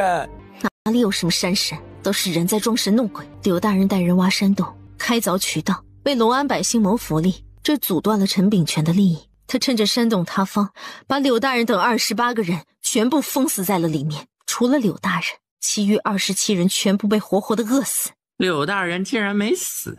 陈炳全，你这是不打自招了吗？我知道你们不相信我说的话。陈炳全给你们宣扬，说朝廷明面上是派人来给你们修渠道，给你们造福，实则是监视你们。还说就是因为朝廷每年在隆安动土，得罪了山神，隆安才会不降雨，越来越穷。今天我在这里告诉大家，朝廷从来没有忘记过你们，皇上更是一直记挂着你们。你们永远是大齐的一份子，永远与大齐共荣辱，同繁荣。纪南希这番话说得热血沸腾，那10个百姓代表更是热泪盈眶。皇上真的没有忘记我们？当然，一刻也不曾忘记。皇上最关心的就是隆安的水利，希望隆安的每一个人都能吃饱穿暖。难怪啊，我就说朝廷怎么这么奇怪，怎么每年都派人来，这样子不像是不管我们死活的。陈炳全听到其他人的谈话，不禁冒冷汗。短短几句话就击破了他这么多年来精心维护的民心。陈炳全还在犹豫之际，突然脸上被甩了一耳光。我们把你当做隆安的救星，没有想到你是个祸害啊！是你害了隆安的百姓，杀了他！祸害！之前隆安百姓对陈炳全有多崇拜，如今就有多恨他。不需要纪南希动手，隆安百姓就不会放过他。纪南希见隆安百姓的情绪到了最高点，于是让穆青把柳成川带来，还有那个死去的27个人。那些死者家属嚎啕大哭，他们直接冲到衙门里面，对着陈炳全拳打脚踢。纪南希看着这些老百姓发泄的差不多了，才让穆青止住他们。陈炳全犯下如此滔天大罪，是要送到嘉圣帝面前的，他现在可不能死了。随后将他关入天牢。纪南希从衙门出来的时候，天气骤然放晴了，他抬手遮住阳光，微微眯了眯眼，脸上露出了久违的笑容。就在这时，他余光瞟到了前方拐角处的一个人，身着黑衣，鬼鬼祟祟。这人也知道自己被纪南希发现了，迅速逃开。属下去追。不用，你还有更重要的事情要做，让隆安每家每户派个代表来，我要开仓放粮。是，小姐。萧景琦与纪南希并肩而立，共沐浴在暖阳之下。他侧目看着他，满眼是光。纪小姐做事雷厉风行，一心为民，佩服。多谢。你的任务完成了，是不是得回京了？你想我回去？你回不回去和我有什么关系？你不回，我就不回。纪南希，现在在你身边的不是秦王，只是一个普通的人。是满怀愧疚，对你心心念念的萧景琦，是想用一生一世来弥补你的萧景琦。纪姑娘，别赶我走，好不好？萧景琦声音很软，带着几分哀求讨好。然而纪南希一听到这句纪姑娘，当场就变了脸。她不是萧景琦的纪姑娘。萧景琦，麻烦你离我远点，我不想看到你。你就这么厌恶我？对。好，我走。萧景琦说完，头也不回地走了。纪南希看着他离开的背影，反而松了一口气。他心里没有一丝的眷恋，在收回目光的时候，正好看见柳成川在等着他。纪先生，您真了不起。隆安的问题已经困扰皇上多年，之前每年派人来都没有解决，没有想到被您解决了。皇上说的对，您是大齐的福星呀。柳大人过奖了，隆安的问题还没有彻底解决，我目前只解决了暂时的民生，可隆安的长久生计还得靠柳大人啊。我的身体已经恢复好了，随时听从纪先生吩咐。这是隆安地图，柳大人，1天之内我要看到以隆安为中心整个西周的水利部署图。1天？有问题吗？再不快点，今年的春耕就真的废了。朝廷去哪里找几万担的粮食再发给你们？是，我一定完成任务。柳成川任务很重，他没有停留，拿着地图就走了。柳成川担心的问题是切切实实存在的，为今之计只有爆破，他得去配置炸药。他将自己关在屋里，一直到了深夜才出来。他打开房门，看到的就是萧景琦那张担忧的脸。你再不出来，我就要破门而入了。你要做事？就是担心你将自己关在屋里，不吃不喝，是不是遇到了什么困难？有什么我能帮得上忙的吗？有。什么？离我远点。纪南希说完，将萧景琦推开，然后去厨房找吃的。果然吃的太清淡，就会饿得很快。他来到厨房，到处找吃的，可是什么都是空的，连剩菜剩饭都没有。母亲，他喊了一声，他的手太酸了，不想自己动手做饭。柳大人去动员百姓修渠道，母亲担心他的安全，就保护他去了。纪南希没有多言，现在这个时候，他无比想念在神仙居的日子。无论他回去多晚，兰主总是给他留的有热乎乎的、香喷喷的饭菜。昨晚的事是我的错，你想吃什么，我给你做，好不好？他克制着眼里的心疼，他生怕自己表现得太过，让纪南希离他更远。纪南希，我们重新认识，重新开始，从朋友开始做起。作为朋友，为你做一顿吃的，这是可以的吧？萧景琦语气很真诚，分寸把握得极好。纪南希想了想，还是拒绝了。我自己做。我来吧，你的手得好好保护着，还有更重要的事等着你去做。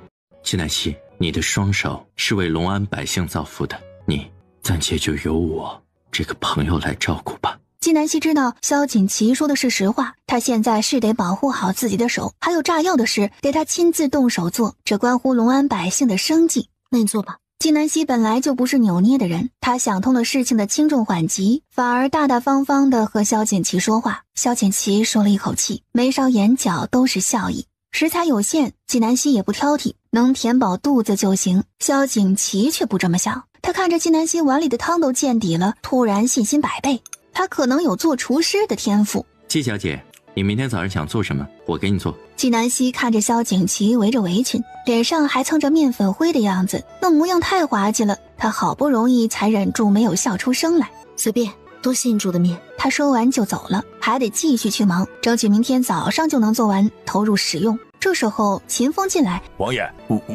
王爷，你这样子。萧景琦一摸脸上，发现都是面粉灰，他这才知道刚刚纪南希笑他是因为这个，他还以为是纪南希看见他就高兴呢。闭嘴！你要是敢把今天看到的事说出去一个字，我宰了你。属下不敢。秦风一本正经收起了笑容。穆青很晚了才回来向纪南希禀报，楼主，柳大人都动员的差不多了，百姓都很配合，估计明天就可以动工了。纪南希满意的点头。穆青看着满屋子的东西，想到纪南希是不是一直没有出门，就关切了一句：楼主，您吃饭了没啊？属下要给您留饭的，王爷说不能打扰您，等您忙完了他给您做。纪南希恍然明白，难怪他去厨房的时候冷冰冰，萧景琦做了这么多就是为了给他煮一顿吃的，他心里有些不是滋味。他并没有多想，吩咐了穆青一些事，接着继续做手上的活儿。纪南希屋里的灯亮了一夜，直到天明，爆破需要的炸药全部做完，正好此时传来了敲门声。他打开门，纪先生，全部都准备好了，什么时候开工啊？等我吃口饭。纪南希道，他一夜未合眼，再不吃东西身体吃不消。兔肉面来喽！萧景琦的声音随之而来，他一进屋看见柳承川在。柳大人早。柳承川看看纪南希，再看看萧景琦手上端着的香喷喷的面，觉得自己来的太不是时候。纪先生，那你先吃东西，我在外面等你。纪南希点点头。龙安百姓都吃树根了，你竟然还能抓到兔子？纪南希望向萧景琦，见他双眼布满了血丝，满脸疲惫。你为了抓只兔子一夜没睡？你不也一夜没睡？快吃吧，一会儿面冷了就不好吃了。你来龙安都瘦了。纪南希心里酸酸的。纪南希，我知道你不喜欢我，但是也要吃饱了才有力气讨厌我。萧景琦将竹筷塞到了纪南希手里。龙安这里的伙食太差，我担心你日夜操劳累垮了身体，就趁夜去抓了只兔子。这兔子肉很新鲜，你尝尝，不够我再给你加，锅里还有的。萧景琦絮絮叨叨轻言细语地哄着纪南希，心里像是打翻了五味瓶似的。这面吃也不是，不吃也不对。他正要将竹筷放下，穆青进来了。楼主，外面来了好多老百姓，他们情绪高得很，请求立即开工，不想耽误春耕。纪南希正要离开，萧景琦突然叫住了他。纪南希，你心里能够装得下整个龙安，为何装不下一个我？我们之间除了男女之情，也还可以有其他的关系。我们同为大齐子民，现在龙安需要你，我也想出一份力。你护着龙安，就让我暂时护着你，可好？萧景琦满目期盼。到了此刻，纪南希再没有理由拒绝，不然就成了他小气拘泥于儿女情长的漩涡出不来。好，多谢王爷，算我欠下你一个人情。纪南希快速把面条吃完。兔肉很好吃，但萧景琦，以后别再熬夜去抓兔子了。这份情他受不起。他说完跟着穆青出去了。萧景琦看着纪南希把一碗面吃得一点不剩，心里早也乐开了花。又听到纪南希叮嘱的话，心里更像是吃了蜜一样甜。龙安的山坡上的确没有兔子，他骑了2个时辰的马去隔壁县城的山上抓的，然后又骑了2个时辰的马回来。等把兔子面做好，天才刚刚亮。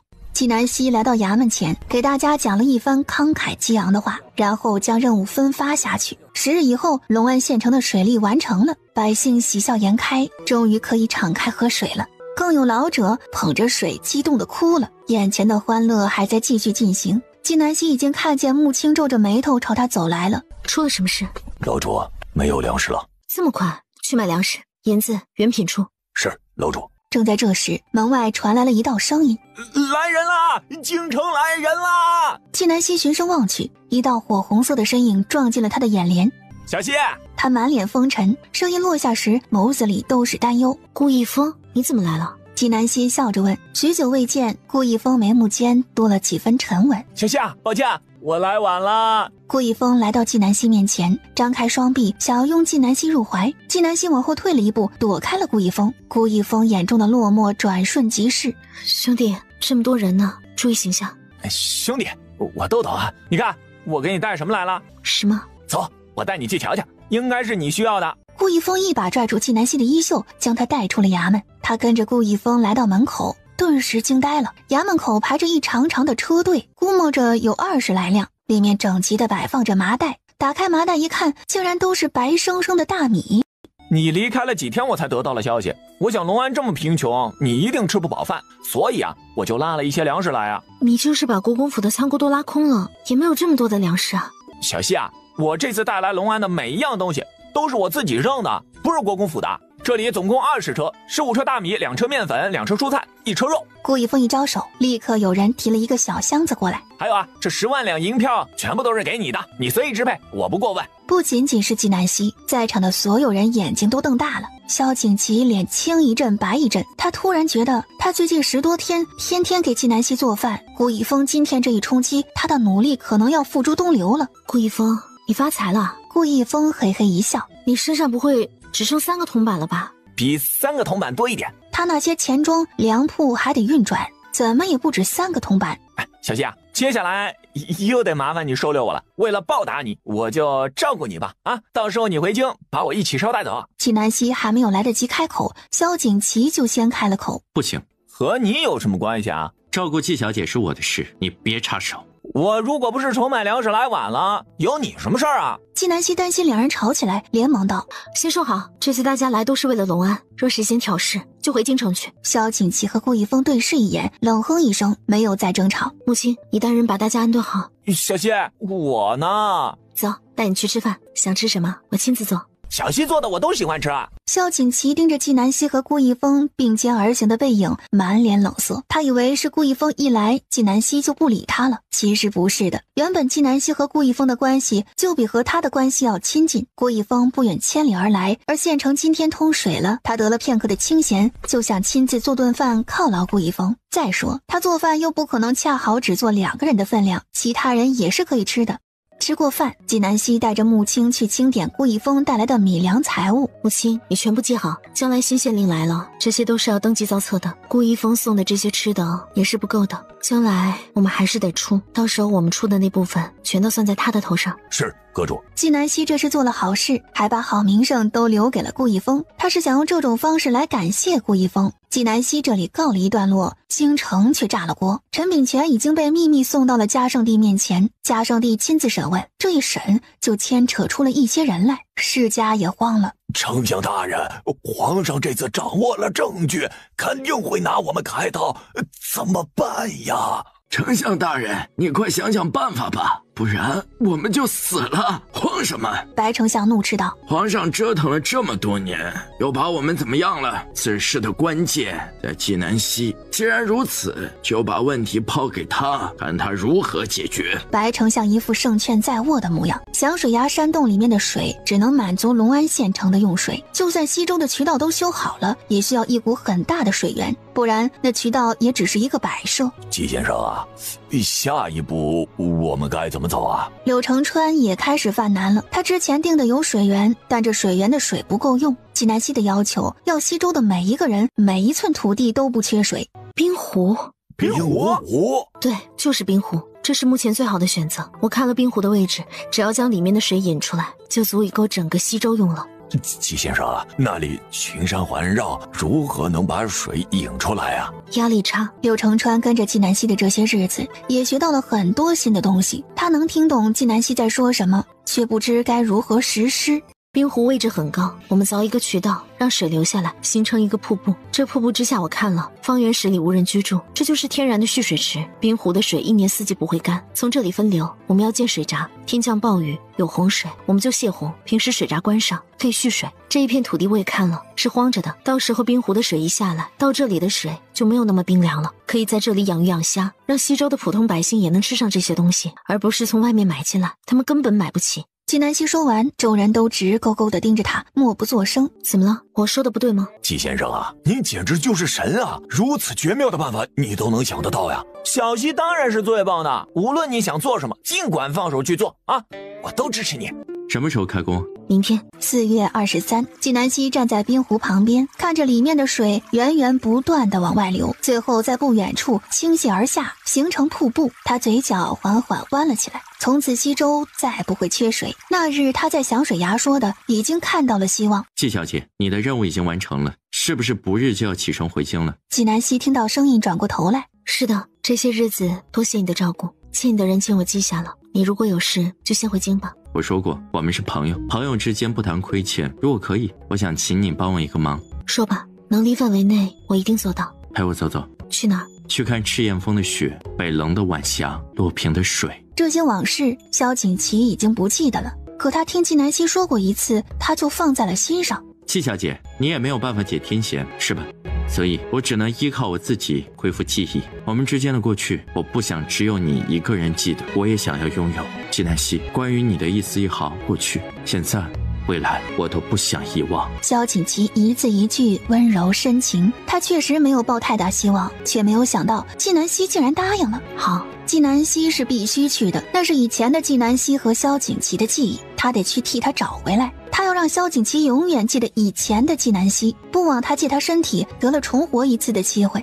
5月初3，历时差不多2月，季南希的任务完成，启程回京。他和萧景琦去了赤焰峰。季小姐，你还吃得消吗？可以，快走吧，争取快一点到。我拉着你走，也会轻松一点。他话一出口，脑中突然闪出一个画面：南希，拉着我的手，这样会让你轻松一点。萧景琦突然捂住头，他感觉头要炸裂了。怎么了，萧景琦？你想起什么了？萧景琦抬头，眼睛看着的是季南希的脸，脑海里却是以前季南希那张满脸笑容、胖乎乎的脸。齐哥哥，你怎么对我这么好啊？因为……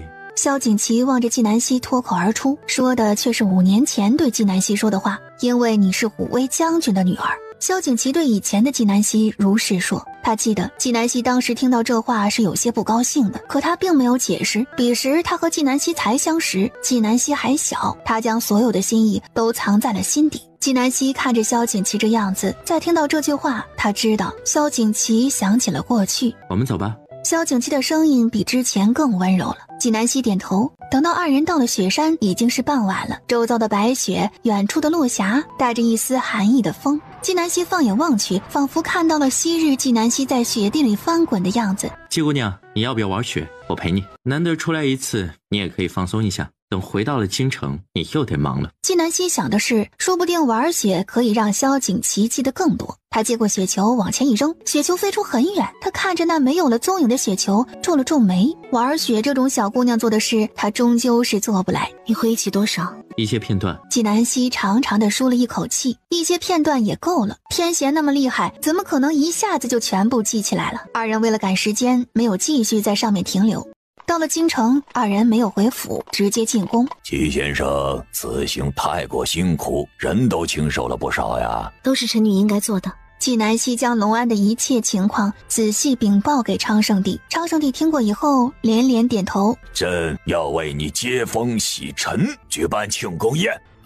你不能拒绝。如今季信阳涉案，季南希立了这么大的功劳，他如果不高调的奖励他，会有人心叵测的揣测他的心思，为难季南希的。是皇上。秦王，你来做甚呢？皇上，微臣来请罪，微臣私自带兵前往隆安，请皇上责罚。萧景琦，你可知没有朕的旨意，你私自带兵离京是什么罪啊？你自己看，有多少人弹劾你啊？这些折子，朕都替你压下来了。你带人去了隆安，季先生早就写折子禀报朕了，说是你救了他。看在你救了大起大功臣的份上，这次你私自带兵离京的事儿朕就既往不咎了。萧景琦看向季南希，他没有想到季南希会想得这么周到。谢皇上。季南希回到神仙居，娘亲，2个月不见，小圆圆又长高了，欢天喜地朝季南希跑来。小圆圆乖不乖？嘿嘿，乖。娘亲，我想你了。小圆圆搂着季南希的脖子，在她脸上使劲亲了一口。季南希心里仿佛吃了蜜一样甜，身上所有的疲惫都消失得一干二净。她突然闻到一股饭菜香。男主，谁在做饭？是顾少爷。顾一峰。季南希满脸惊讶。顾一峰送去隆安的东西，几乎把他的家底都搬空了。他对季南希总是毫无保留，无论他身上是有1万两银子，还是有10万两银子，他留给自己的总是只有几个铜板，其他的都给了季南希。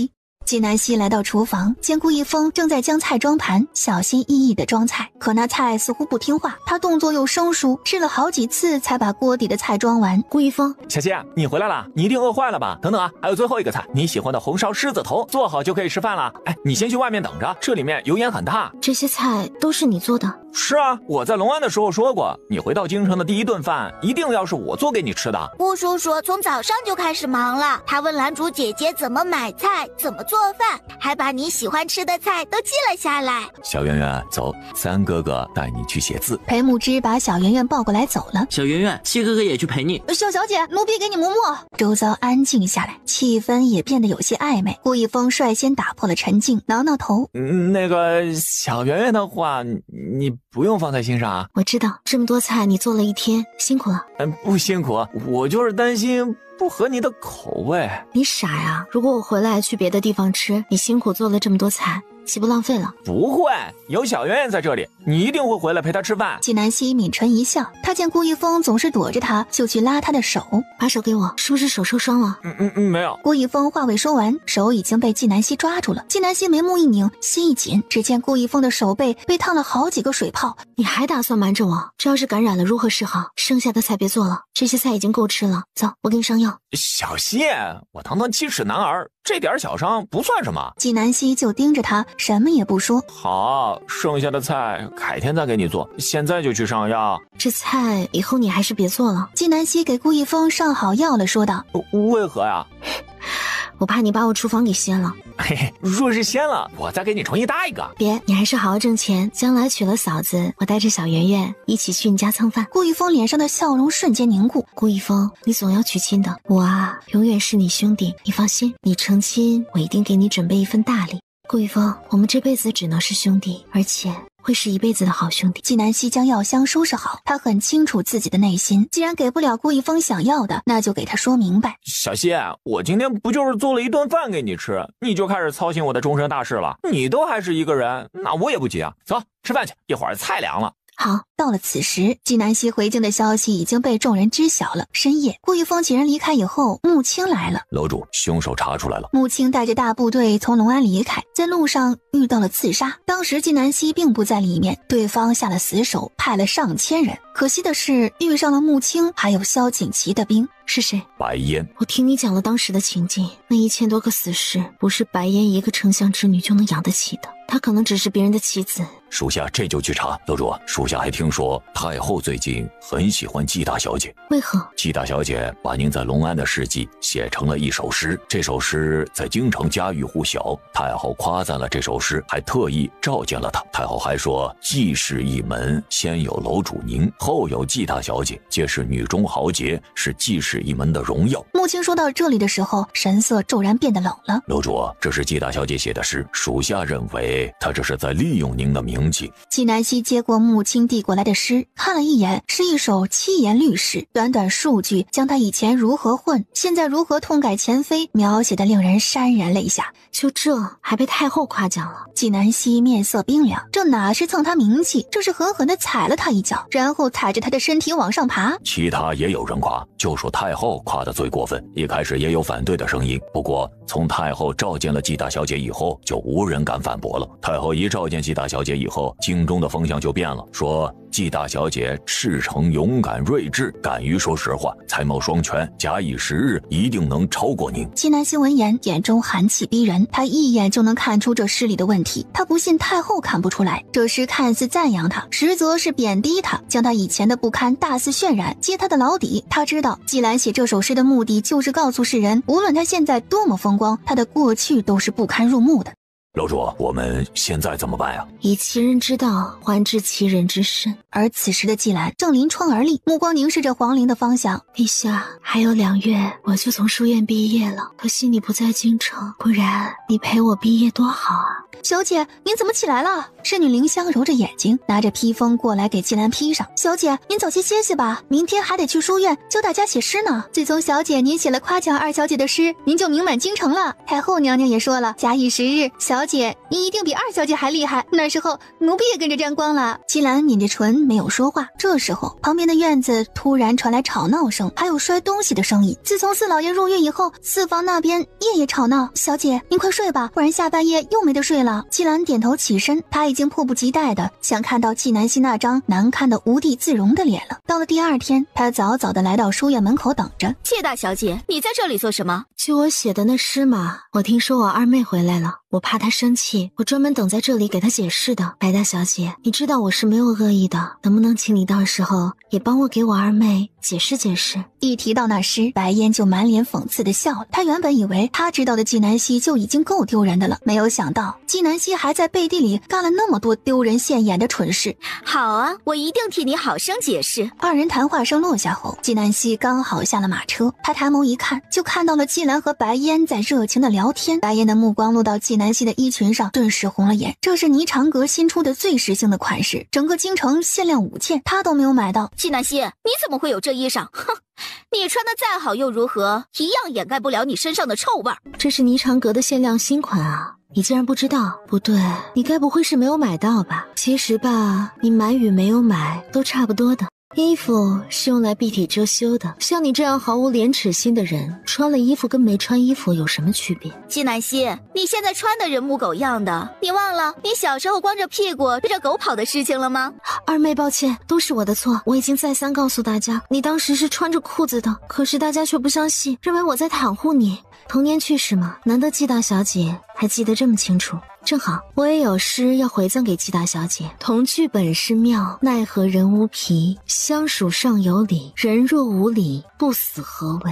哼，纪南希，你这也叫诗啊？是从哪里偷来的东拼西凑的吧？白烟讽刺道。他不说还好，他一说季兰更尴尬了。对啊，就是东拼西凑的，这种东西当然不能叫诗。那你还说回赠给季大小姐一首诗？白烟反问完才知道他上当了，纪南希就是故意在讽刺季兰。我写的诗并无恶意，你要是接受不了，我可以写诗道歉，都是我的错。我还以为二妹如今成为了书院先生，不会再像以前一样小气了。我写的诗也没有恶意啊，都是诗，不就是换个方式表达自己的想法而已。难道只允许季大小姐表达自己的想法，我就不行了？纪南希问，季兰哑口无言。只是我只擅长写这种诗，如果季大小姐想要切磋一下，我这里还有好多这种诗。我不想。哦，季大小姐来而不往非礼也，这首诗是我送给你的，你可记好了，不然我会不高兴的。纪南希嘴角勾起一丝冷笑，又冷又邪。纪兰身上一凉，情不自禁地往旁边一躲，还微微低了低头。纪南希，你仗势欺人算什么？算你大爷！知道蛇鼠一窝吗？纪南希神色一冷，反手捏住白烟的手指，只听咔嚓一声响，白烟的手指断了。上一个伸手指我鼻子的人，坟头都长草了。纪南希，我会告诉我爹，让我爹杀了你。我在书院随时奉陪。纪南希没有再逗留，转身进了书院。白烟手疼得要命，有丫鬟扶着去治手了。季兰看了看白烟的背影，今天早上的事都在他的预料当中，他现在只需要安静的等待。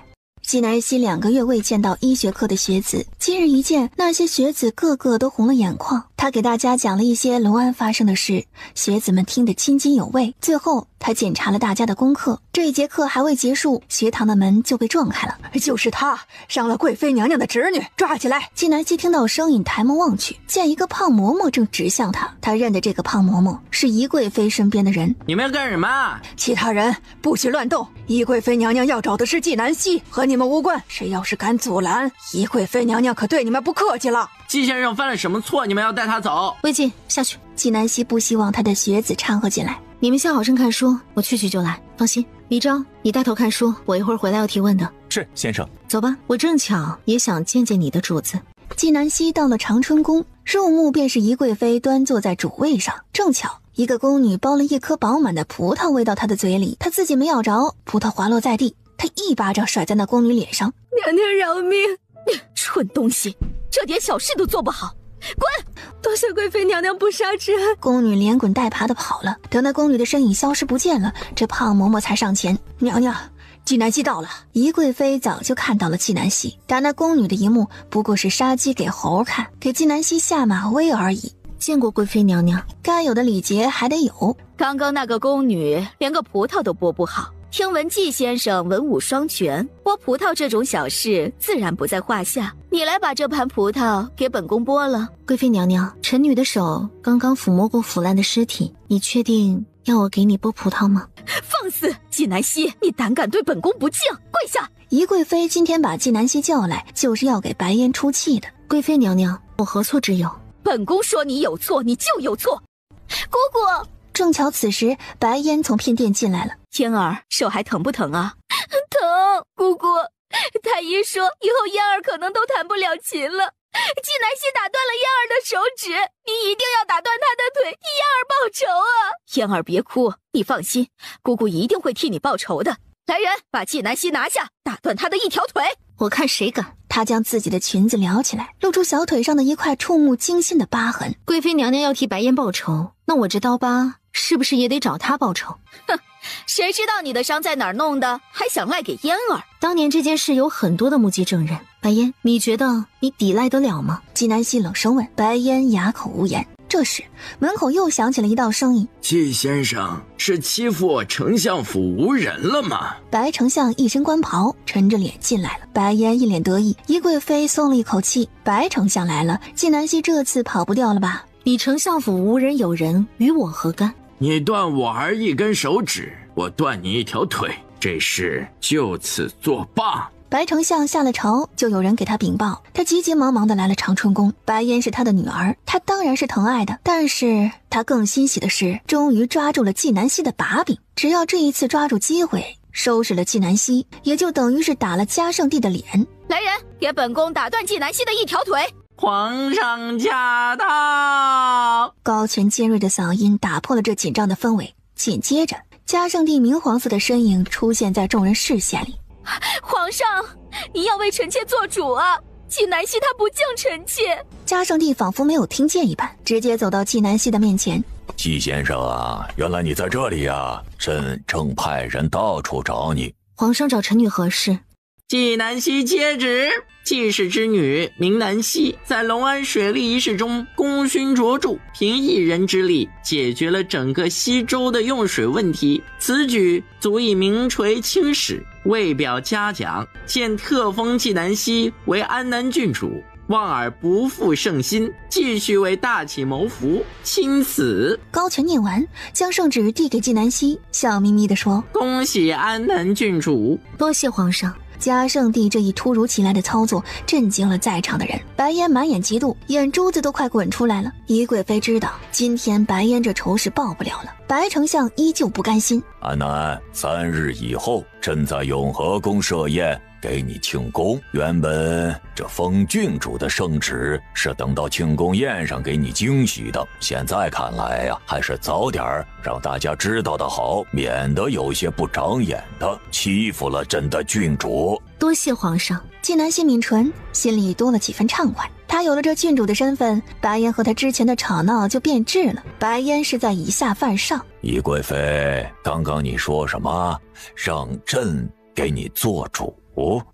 皇上，都是误会，没有什么事了。嘉圣帝对宜贵妃的识趣很满意，又看向白丞相，有什么话要说呀？臣无话可说。没有什么话说呀？丞相无事，还是少往这里跑，这是朕的后宫，不是丞相府。是，皇上。安南郡主啊，走吧，你不是还要回书院上课吗？是，皇上。季南希跟着嘉圣帝走了，白烟看着季南希的背影，气得直跺脚。姑姑，爹爹，这季南希也太嚣张了，我的手就白给他打了。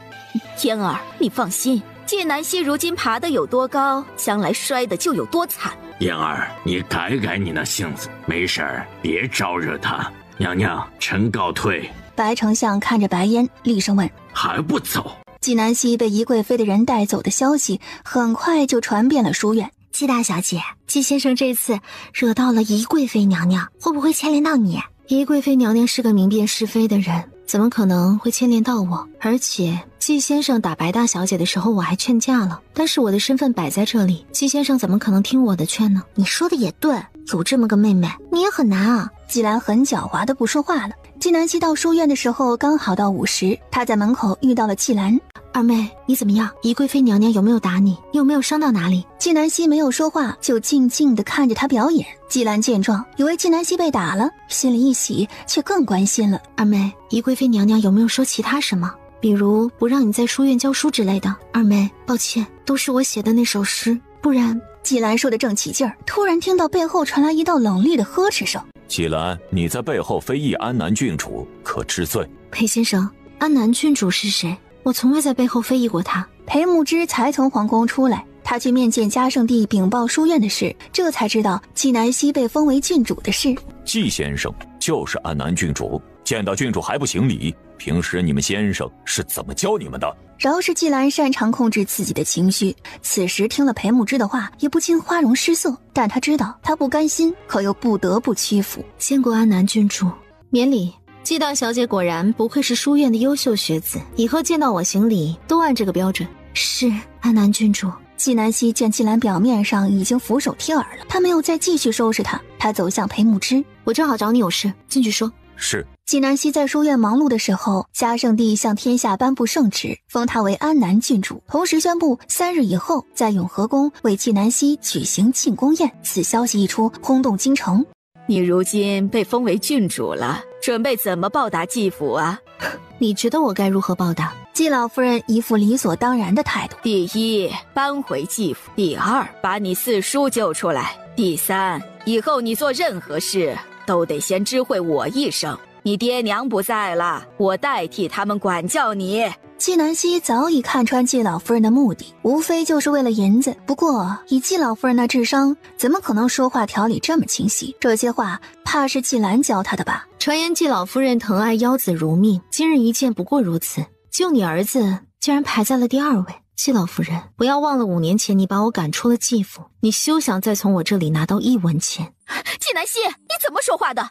老夫人再怎么说也是你的祖母，你怎么没大没小的？三夫人陪着季老夫人一起来的。自从季然死后，她消停了一段时间，这不，他们3房的日子实在是过不下去了。又听到季南希被封了郡主，她也想着来捞一把油水。季南希盯着三夫人，我记得季府的宅子是当初皇上赏赐给我爹的，季老夫人是我爹的母亲，她可以居住，你们其他人又算什么？别惹急了我，我让你们都滚出季府。季老夫人一见三夫人使不上力，看来只有使用杀手锏了。她心一横，顿时瘫坐在地上，大声尖叫：“哎呦，季南希打死人了！”季南希任由季老夫人在地上撒泼打滚，她嘱咐母亲：“只要他们不进来，随他们在外面闹。”是。季南希不愿意和季老夫人多废话，直接进了屋。季老夫人见杀手锏对季南希都没有用，她被三夫人搀扶着从地上爬起来。娘，这季南希心狠得很，不如我们给她来点更狠的。您在这里跪着，让大家都看见，知道季南希有多不孝顺，这样她一害怕，还不得赶紧把您请进去？哼，地上那么硬，你怎么不跪？哎，娘，我只是她的三婶儿，威胁不了她。您是她的祖母，这不一样啊！季老夫人一听是这么回事，但那石地板实在太硬了，她这老骨头吃不消啊。娘，你想想四弟，他如今被关在牢里，吃不饱穿不暖，生不如死，他可是您身上掉下来的肉啊，您最心疼的儿子，您要是不救他，他就真的只有死了。季老夫人其实是知道三夫人心里的鬼主意的，无非就是想利用她套住季南希，而她又的确心疼季信阳，还想要季南希兜里的银子，舍不得孩子套不住狼。季老夫人下定决心，拉着三夫人的手，咬牙跪了下来。娘，您不能只跪着呀，您得喊，使劲大声的喊，让周围的人都听见，这样才能威胁到季南希。哎呦，跪着都费劲儿，我怎么喊呢？哎呀，娘，您不喊没用啊，吸引不来人，您就白跪了。季老夫人一听是这么个理儿，她也顾不得这张老脸了，大声喊道：“哎呀，大家快来看呐！季南希没天理了呀！季南希不管我这老婆子的死活，往我一把屎一把尿的把她拉扯大。哎呀，季南希打死人了！”季老夫人骂了好久，骂的声音都哑了，浑身无力，但她的目的明显达到了。在她周围围满了人，都是指责季南希的。哎，老三家的，季南希怎么还不出来呀？哎呦，不行！哎呦，我不行了，我要起来！哎，快扶我！哎，娘，您再忍忍。你们在这围着做甚？一道冷厉的声音骤然炸开人群，众人循声望去，见是萧景琦。季老夫人，你冤枉安南郡主，可知罪？秦王，我……可当他看到萧景琦眼里的杀意的时候，后面的话顿时卡在了喉咙里，一个字也说不出来。滚！季老夫人连忙拽住三夫人的手爬起来，由三夫人搀扶着落荒而逃。其他围观的人见状也纷纷逃散。萧景琦进了府，见季南希正在和小圆圆玩耍。小姐，季老夫人走了。季南希看到萧景琦，就猜到人是被他吓走的。他们说了小姐好多坏话，小姐，属下担心他们会毁了您的名声。无妨，以前的季南希的名声坏的已经不能再坏了，如今他的名声不是季府那些人想毁就能毁得掉的。穆青见没有他的事了，就转身离开。萧景琦像是变戏法似的，从身后拿出一束花，递到季南希面前。恭喜你，安南郡主。季南希一愣，却没有伸手接花。我从军营回来的路上看到这些花特别漂亮，就想着采些回来送给你。你如果不喜欢，我改天去给你买几盆来放在这里，但你得告诉我你喜欢什么花。你把花放在那里吧，方才的事多谢你。跟我不用如此客气。萧景琦蹲下身来，又从背后像是变戏法似的取出了一只蜻蜓，递到小圆圆面前。喜不喜欢？小圆圆眼睛一亮，正想伸手去拿，可一想到以前的事，顿时就把手缩了回来。我不要。小圆圆，你告诉叔叔为什么生叔叔的气啊？你欺负我娘亲。那你告诉叔叔，叔叔什么时候怎么欺负你娘亲了？如果是叔叔错了，叔叔道歉好不好？你帮坏人，不帮娘亲。萧景琦想起了之前的事，满心愧疚，他神色暗了暗，想要抱抱小圆圆。小圆圆伸手将他的手拐开，还往后退了2步。不要你抱，我不喜欢你。小圆圆，对不起，是叔叔错了，叔叔以前做的不好，伤了你和你娘亲的心，但叔叔保证啊，以后一定把你和娘亲放在第一位，再也不会让你们伤心了。你说真的吗？当然是真的了，不如你再给叔叔一个机会，我们做朋友，然后你看看叔叔的表现，再决定是否要原谅叔叔，好不好？娘亲，可以吗？你自己做主。好吧，如果你再欺负我娘亲，我就再也不会理你了。好，以后叔叔保护你和你的娘亲。萧景琦伸出双手，小圆圆扑在萧景琦的怀里，露出了开心的笑容。季南希见小圆圆开心，自然也是欢喜的。萧景琦怀里抱着小圆圆，季南希在身边浅浅笑着。他采回来的花散发着淡淡的香味儿，温柔而恬静。神仙居岁月静好，季府可就乱套了。季老夫人直接踩空，从马车上摔了下来，当时就摔断了一条腿。此时大房、3房、4房的人挤满了屋子，大夫已经给季老夫人接好了腿，不过这几房人全然不顾还有大夫在场，就开始争议此事。都怪这季南希，如果他让娘进屋，娘就不用跪这么久，也就不会摔跤了。对，就应该让季南希出医药费。三弟妹，你这太没用了，银子没要来，还把娘弄伤了。要是我去呀，季南希现在已经乖乖的跪在我们面前了。大爷看了大夫人一眼，没有说话。娘，现在可怎么办呢？季南希不肯帮忙，四爷还在牢里受罪啊。兰儿，你说句话呀！正巧此时大夫看完走了，季兰见没有外人了，才开口：祖母，我觉得二妹肯定也不是不想帮我们，她可能还在生我们的气吧。不如明天再去书院求求她，那里人多，还有大家帮忙着说理，说不定她就肯回来了。季老夫人听了季兰的话，她想的是书院那个地方人多嘴杂，她就往那儿一躺，她才不信季南希不妥协。兰儿，这是个好办法，真不愧是季府最有出息的姑娘。还有，第二天，季南希到书院门口的时候，季老夫人已经躺在了那里，周围还围满了看热闹的人。老天爷呀，你睁大眼睛看看，季南希那个丧尽天良的打断了我的腿呀！老婆子，我不活了！哎，你们快看，那不是季先生吗？季南希，你把我的腿打断了，你赔我10万两银子！季南希看着季老夫人席地而坐，那条受伤的腿长长的伸着。3夫人和4夫人站在一旁，像是看戏的一般。季老夫人，你的腿当真是我打断的？你可知污蔑郡主，该当何罪？季南希，你休想用郡主的身份压我！我的腿就是你打断的，你快赔我银子，不然我去报官抓你！愚不可及。季老夫人，我看在你生了我爹的份上，我对你一再忍让，没有想到你竟然得寸进尺。你是不是认为你在背地里做的那些事都没有人知道？陈大夫，你来说说，是怎么回事？随着纪南希的声音落下，从马车上又下来一人，正好是昨夜给季老夫人治腿的大夫。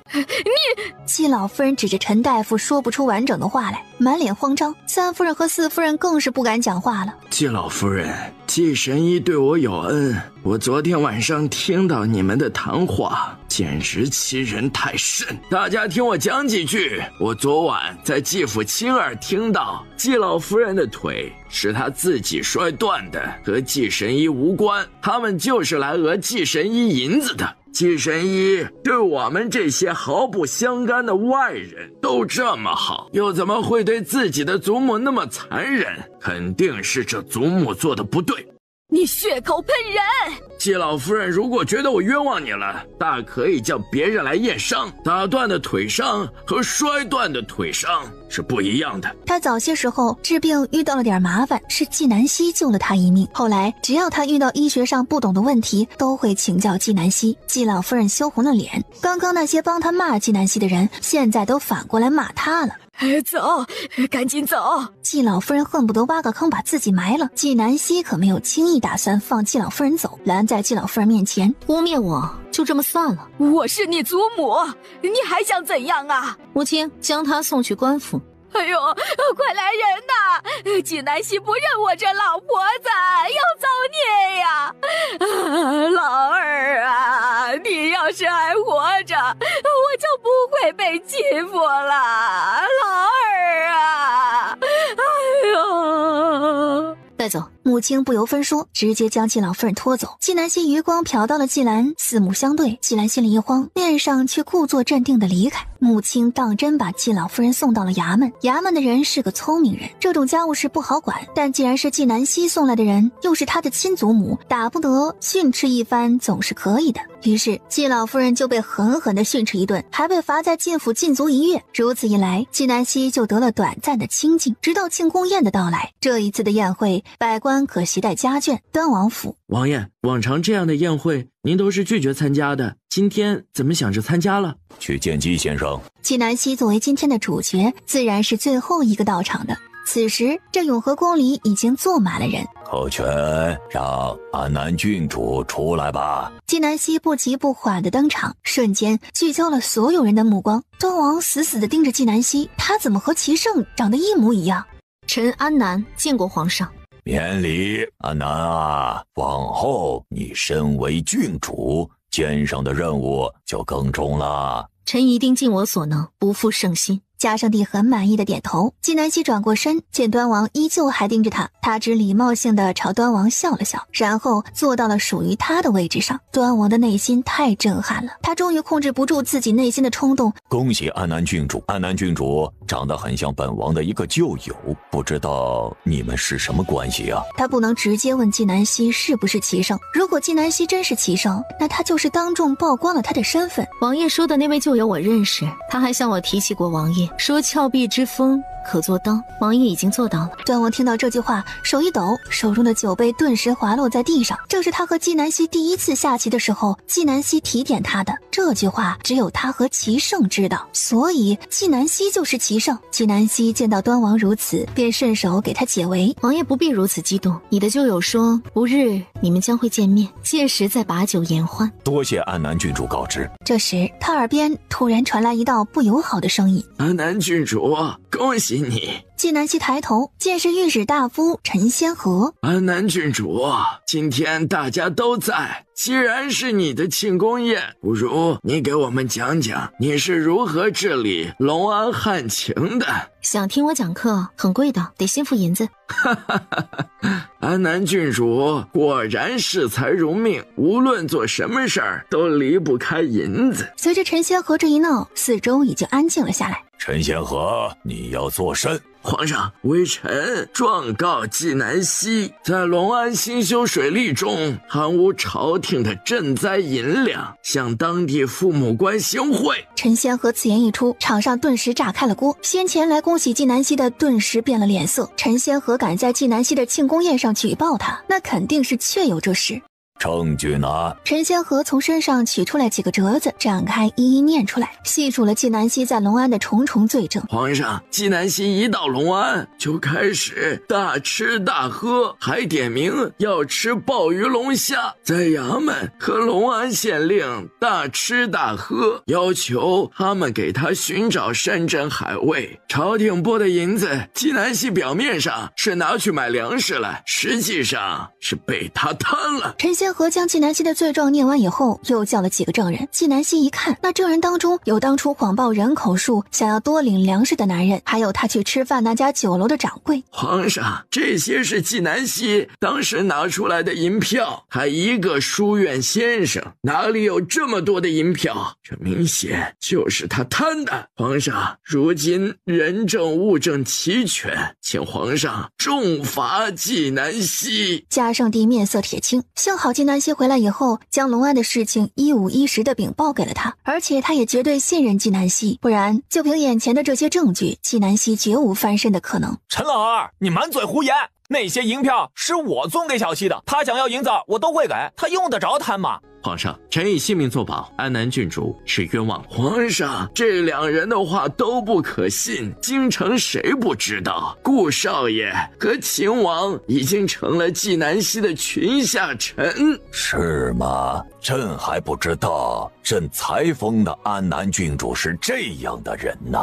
皇上，这人年纪大了，看走眼是难免的。丞相的意思是朕老了？臣不敢，臣的意思是纪南希太狡猾了。臣一心为民，心里只有皇上和朝廷。臣以为纪南希和臣一样，没有想到是臣看走眼了，痛心呐。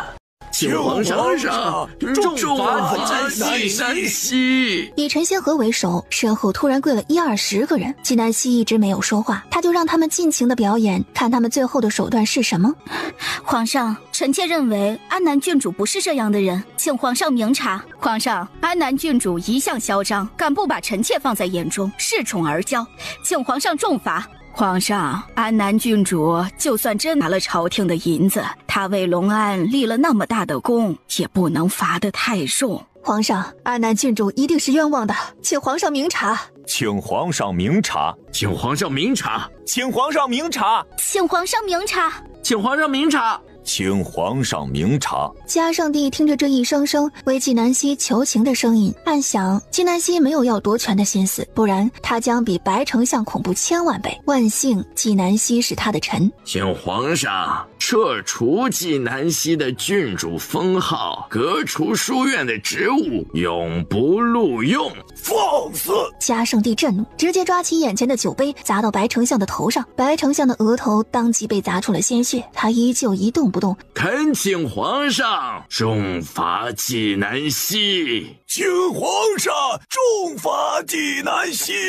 却见纪南希突然站了起来，他来到陈仙河面前，一脚将他踢出几米远。纪南希，你竟然敢踢我！我是3朝元老，踢的就是你，大气蛀虫。纪南希目光凌厉，浑身散发着冰冷的气场，一时间四周的温度仿佛都降低了。陈仙河，这就是你说的证据确凿，今天让你见识见识什么叫做证据确凿。上证据。母亲站到殿中央，从怀里取出早已准备好的折子，大声念了出来。昌庆10年，立茂一案，陈仙河受贿50万两银子；乾平5年，思翁一案，陈仙河受贿100万两银子；嘉圣6年，黎阳水灾，陈仙河贪朝廷银子20万两。陈仙河犯下的桩桩件件罪恶，足足一盏茶的功夫，母亲才念完。母亲把证据摆在他的面前。纪南希站在陈仙河的身旁，声音冷冽：陈仙河，睁大你的狗眼看看，你的亲笔信、记账本，你这些年贪下的银子足以给你累10个粉，你手上沾的命，你就是死10次也不够偿命。早就有人弹劾陈炳全了，可你收了他的银子，一直替他压着。陈仙河，这才是证据确凿，你死不足惜。纪南希直接将陈仙河踢飞，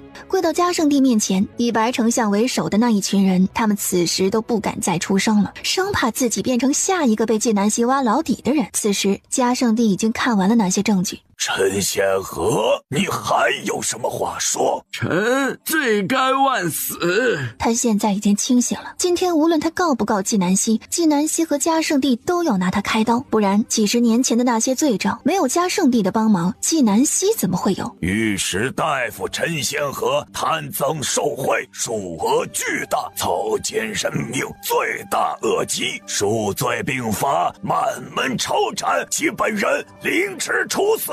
陈仙河接受不了，直接晕死过去。嘉圣帝一挥手，有侍卫将其拖了出去。安南啊，让你受惊了。为朝廷效劳，臣之职责所在。嘉圣帝看着众人，朕告诉你们，在隆安水利一事中，安南郡主不仅没有贪1文钱，反而自己倒贴了数十万两银子。他把自己出的银子都算到了顾公子的头上，没有想给自己争1分名利。顾公子在隆安水利中捐了不少银子和米粮，立下不小功劳。现在朕宣布，以后皇粮也由顾公子负责。秦王在隆安保护安南郡主有功，但他私自带兵离京，功过相抵，朕就不追究了。朕希望大启多一些像安南郡主顾公子一样为朕分忧的人，少一些像陈仙河一样的蛀虫。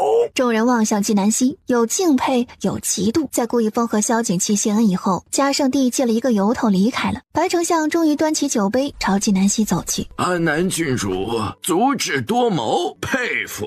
丞相老谋深算，我也佩服。白丞相将杯中的酒一口饮尽，然后手一滑，酒杯掉在了地上。安南郡主，你看这酒杯，刚才还好好的在我手里，转眼就碎了。这酒杯就像人的命运，一切都掌握在别人的手里。别看现在很风光，说不定到时候怎么死的都不知道。是吗？在我看来，是丞相的年纪大了，该回家休息了。他捡起飞到自己面前的瓷碎片，你别小瞧了这小小的酒杯，只要它小，随时都可以要你命。所有人都未来得及看清他的动作，他手中的碎瓷片已经从白丞相的脖子上划过。白丞相感觉脖子一疼，连忙伸手一摸，没有一点伤。他内心大骇，白丞相，下次再动我的时候，先想想自己有几条命。这一次是陈仙河，下一次是谁呢？白丞相脖子上青筋暴起，他愤怒又恐惧，他盯着纪南希好一会儿，冷哼一声，拂袖而去。宴会进行到这里也差不多结束了。出了宫门，见到端王还在那里等着。安南郡主，端王朝他走来，之前没有认出您来，实在是抱歉。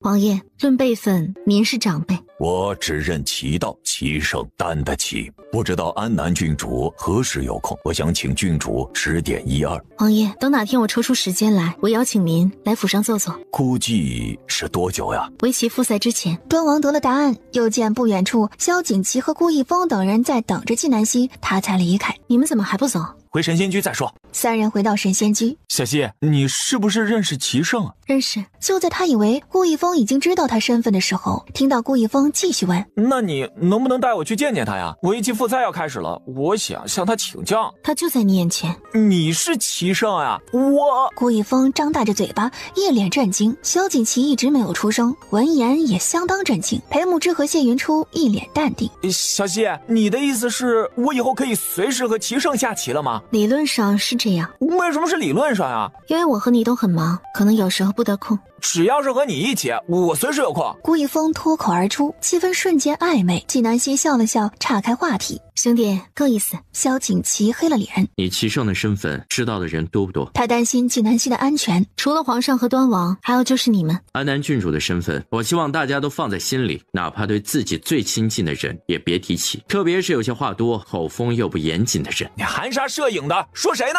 好了，别吵了，很晚了，你们都回去吧。是，师父，我改天再来。小谢，我一定会保护好你的秘密的。因为在我心里，你的命比我的命还重要。我相信你。纪南希见他们都离开以后，就去了书房。郡主，继府四夫人求见，说有重要的消息向您禀报。让她进来。丹主很快将四夫人带了进来。见过安南郡主。你有什么重要的事要和我说？安南郡主，我可以说，但我有个条件。你觉得你有资格跟我谈条件？不说就出去。别赶我走！我说，你娘其实不是跟着你爹殉情的。你说什么？安南郡主，我知道你如今能耐大，我只求你一件事，别让你死殊死。我的孩子还小，他们不能没有爹呀。只要你救了你四叔，我就告诉你细节。我救不了，皇上已经不允许我插手此事。四夫人突然掏出一把匕首，横在自己的脖子上。安南郡主，皇上对你那么好，你一定能救得了，不然我就立即死在你面前。我死在你这里，你怎么也洗不清嫌疑吧？你就这么爱你丈夫？我只知道他是我孩子的爹，没有了他，我和孩子会被赶出继府。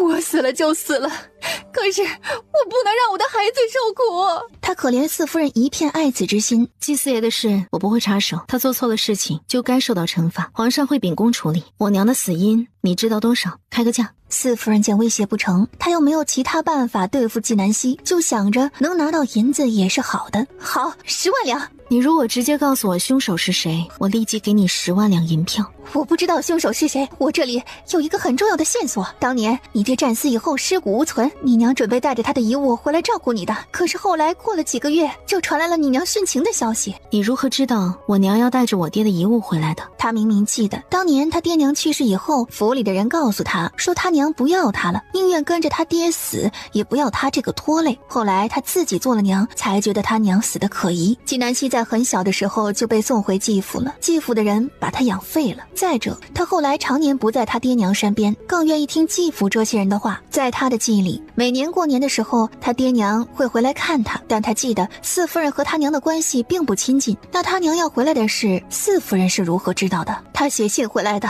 让老夫人照顾好你。信呢？还在吗？我们当时看了信，怕你知道，所以就把信给烧了。你的意思这件事，你们其他3房连同老夫人都知道？四夫人点头。纪南希神色骤然冷了下来。你们既然知道我娘要回来接我，为何要骗我，说我娘不要我了？这都是老夫人的主意。我看不只是老夫人，你们都不想我娘回来吧？这样你们就可以瓜分我爹娘留下的遗产了。四夫人不知如何反驳，默认了。你还有什么其他要说的吗？没有。就这还不能确定真假的消息，你要10万两银子？1亿两银子也行啊。滚！你霸占了我爹娘多少遗产，克扣了我多少月钱，少说也有上万两，我还没有问你要银子，你竟然敢开口！将来我查清真相，如果你说的是事实，那你以前吞掉的我爹娘的银子我就不和你计较了。若你敢骗我，银子1分不少的还给我，我还要扒你的皮。是。四夫人不敢再停留，起身落荒而逃。她怕跑慢了，银子没有骗到，命都交代在这里了。到了午时，纪南希在书院收到消息，纪信阳丢了乌纱帽，直接变成了一个普通百姓，而且他的直系后代永远不能入朝为官。他就知道嘉圣帝不会让纪信阳死。下午，纪南希忙完准备回神仙居，安心就来了，说是太后要见他。二人才出书院，就碰到了纪兰。纪大小姐，安心姐姐，你怎么来了？太后娘娘要见安南郡主。对了，你之前给太后娘娘绣的香包，太后娘娘说很好用，她现在睡得可好了。真的，能为太后娘娘尽一份绵薄之力，是我的荣幸。安心和纪兰热切地聊着，二人很有默契地望了纪南希。纪南希也不打招呼，直接就走了。安南郡主，太后娘娘要见你，你往哪里跑？我怎么不知道太后娘娘说要见我？你不是奉旨出来闲聊的吗？你继续。我刚刚不是告诉你了吗？你刚刚有告诉过我什么吗？纪南希反问。安心哑口无言。他刚刚和纪南希说话的时候，周围确实没有人，连个证人也没有。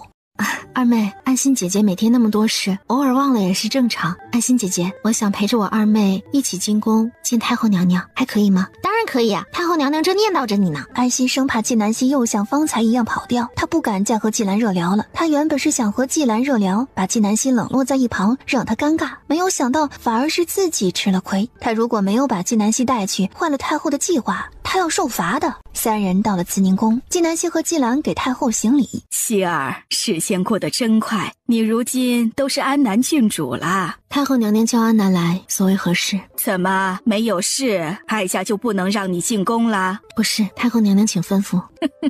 瞧你这认真样，我是见你被封了郡主，特意给你准备了礼物。他看了一眼安心，安心立即去取礼物了。哀家听说你给太妃送礼了？是。那怎么没有送给哀家？是不是在你心里，太妃比哀家要亲近一些？新年的时候，你给太妃送了礼，也没有哀家的。纪南希突然看不明白太后这是要做什么，她觉得这件事很诡异。不如就把你这次送给太妃的礼物也送哀家一份吧。纪南希心里疑惑，他送给太妃的血魂草只有太妃和萧景琦知道，太后是怎么知道的？安南郡主不会舍不得吧？太后见纪南希在犹豫，豫，又追问了一句：血魂草和血魄不一样，血魄可活死人生白骨，重在救人；血魂草重在强体，可以使一个老弱之人变得强壮。它还有另外一个很重要且鲜少有人知道的作用，就是解百毒。太后娘娘，您说完了，这血魂草已经被我制成了药丸，如果您真想要，我可以把这药丸给你。好，一会儿哀家让安心跟着你去取。纪南希见太后要血魂草这么迫切，心里更疑惑了。那剩下的一颗血魂草，他取了一半来制成药丸，还有一半是留着的，不过他不想给太后而已。这时安心抱着一个盒子过来，这根镶着宝石的金簪子是哀家给你的礼物，那一对银手镯是给小圆圆的，那孩子呀，哀家看着就喜欢。这手镯哀家请高僧开过光的，小圆圆戴上，保她一生平安。多谢太后娘娘。纪南希拿到了东西，不想在这里过多停留，正准备离开的时候，他听到了一道温柔的声音。祖母。他转身看见萧景瑜白衣飘飘，轻摇羽扇，迈步进殿来。纪大小姐也在啊，真是巧。见过殿下。安南郡主。纪南希点头。太后娘娘，臣女听安心姐姐说，那香包您用了以后特别能睡好觉，改天臣女再给您绣一个。好，兰儿就是体贴。纪大小姐还懂医理呀？不懂，是臣女的祖母有头疾，多方求医效果不佳，臣女就试着做香包让她佩戴在身上，不曾想效果甚好，正好太后娘娘需要，臣女就给太后娘娘也做了一个。纪大小姐慧智兰心，实在难得呀。臣女不如安南郡主，她样样都是拔尖的。天生我材必有用，纪大小姐不要妄自菲薄。兰儿，这人没有十全十美的，你看你会做香包，希儿就不会，就凭这一点，希儿啊就不如你。希儿，你说是不是？太后娘娘此言差矣，真是不巧。绣香包啊，我也会。纪南希看着纪兰，你在香包里放了天麻、五味子、百合、茯苓、珍珠。他刚刚靠近太后的时候，看到她身上带着的香包，看那针脚的绣法不像是宫廷的，又闻了闻药材味儿，猜测是纪兰做的。天麻5钱，五味子1钱。纪南希竟然连剂量都说出来了。纪兰面色一白，太后有些不高兴。萧景瑜露出好奇之色。纪大小姐，我说的可对？如果你不服气，可以请太医来称重。不用了，你说的都对，不愧是神医。安南郡主，就算你能准确说出里面的药材，也不一定就能代表你会做香包呀。做香包讲究的不仅仅是里面的药材，更有外面荷包的美观，这就是关于刺绣的问题了。纪大小姐的刺绣是全京城的一绝，至今无人超越。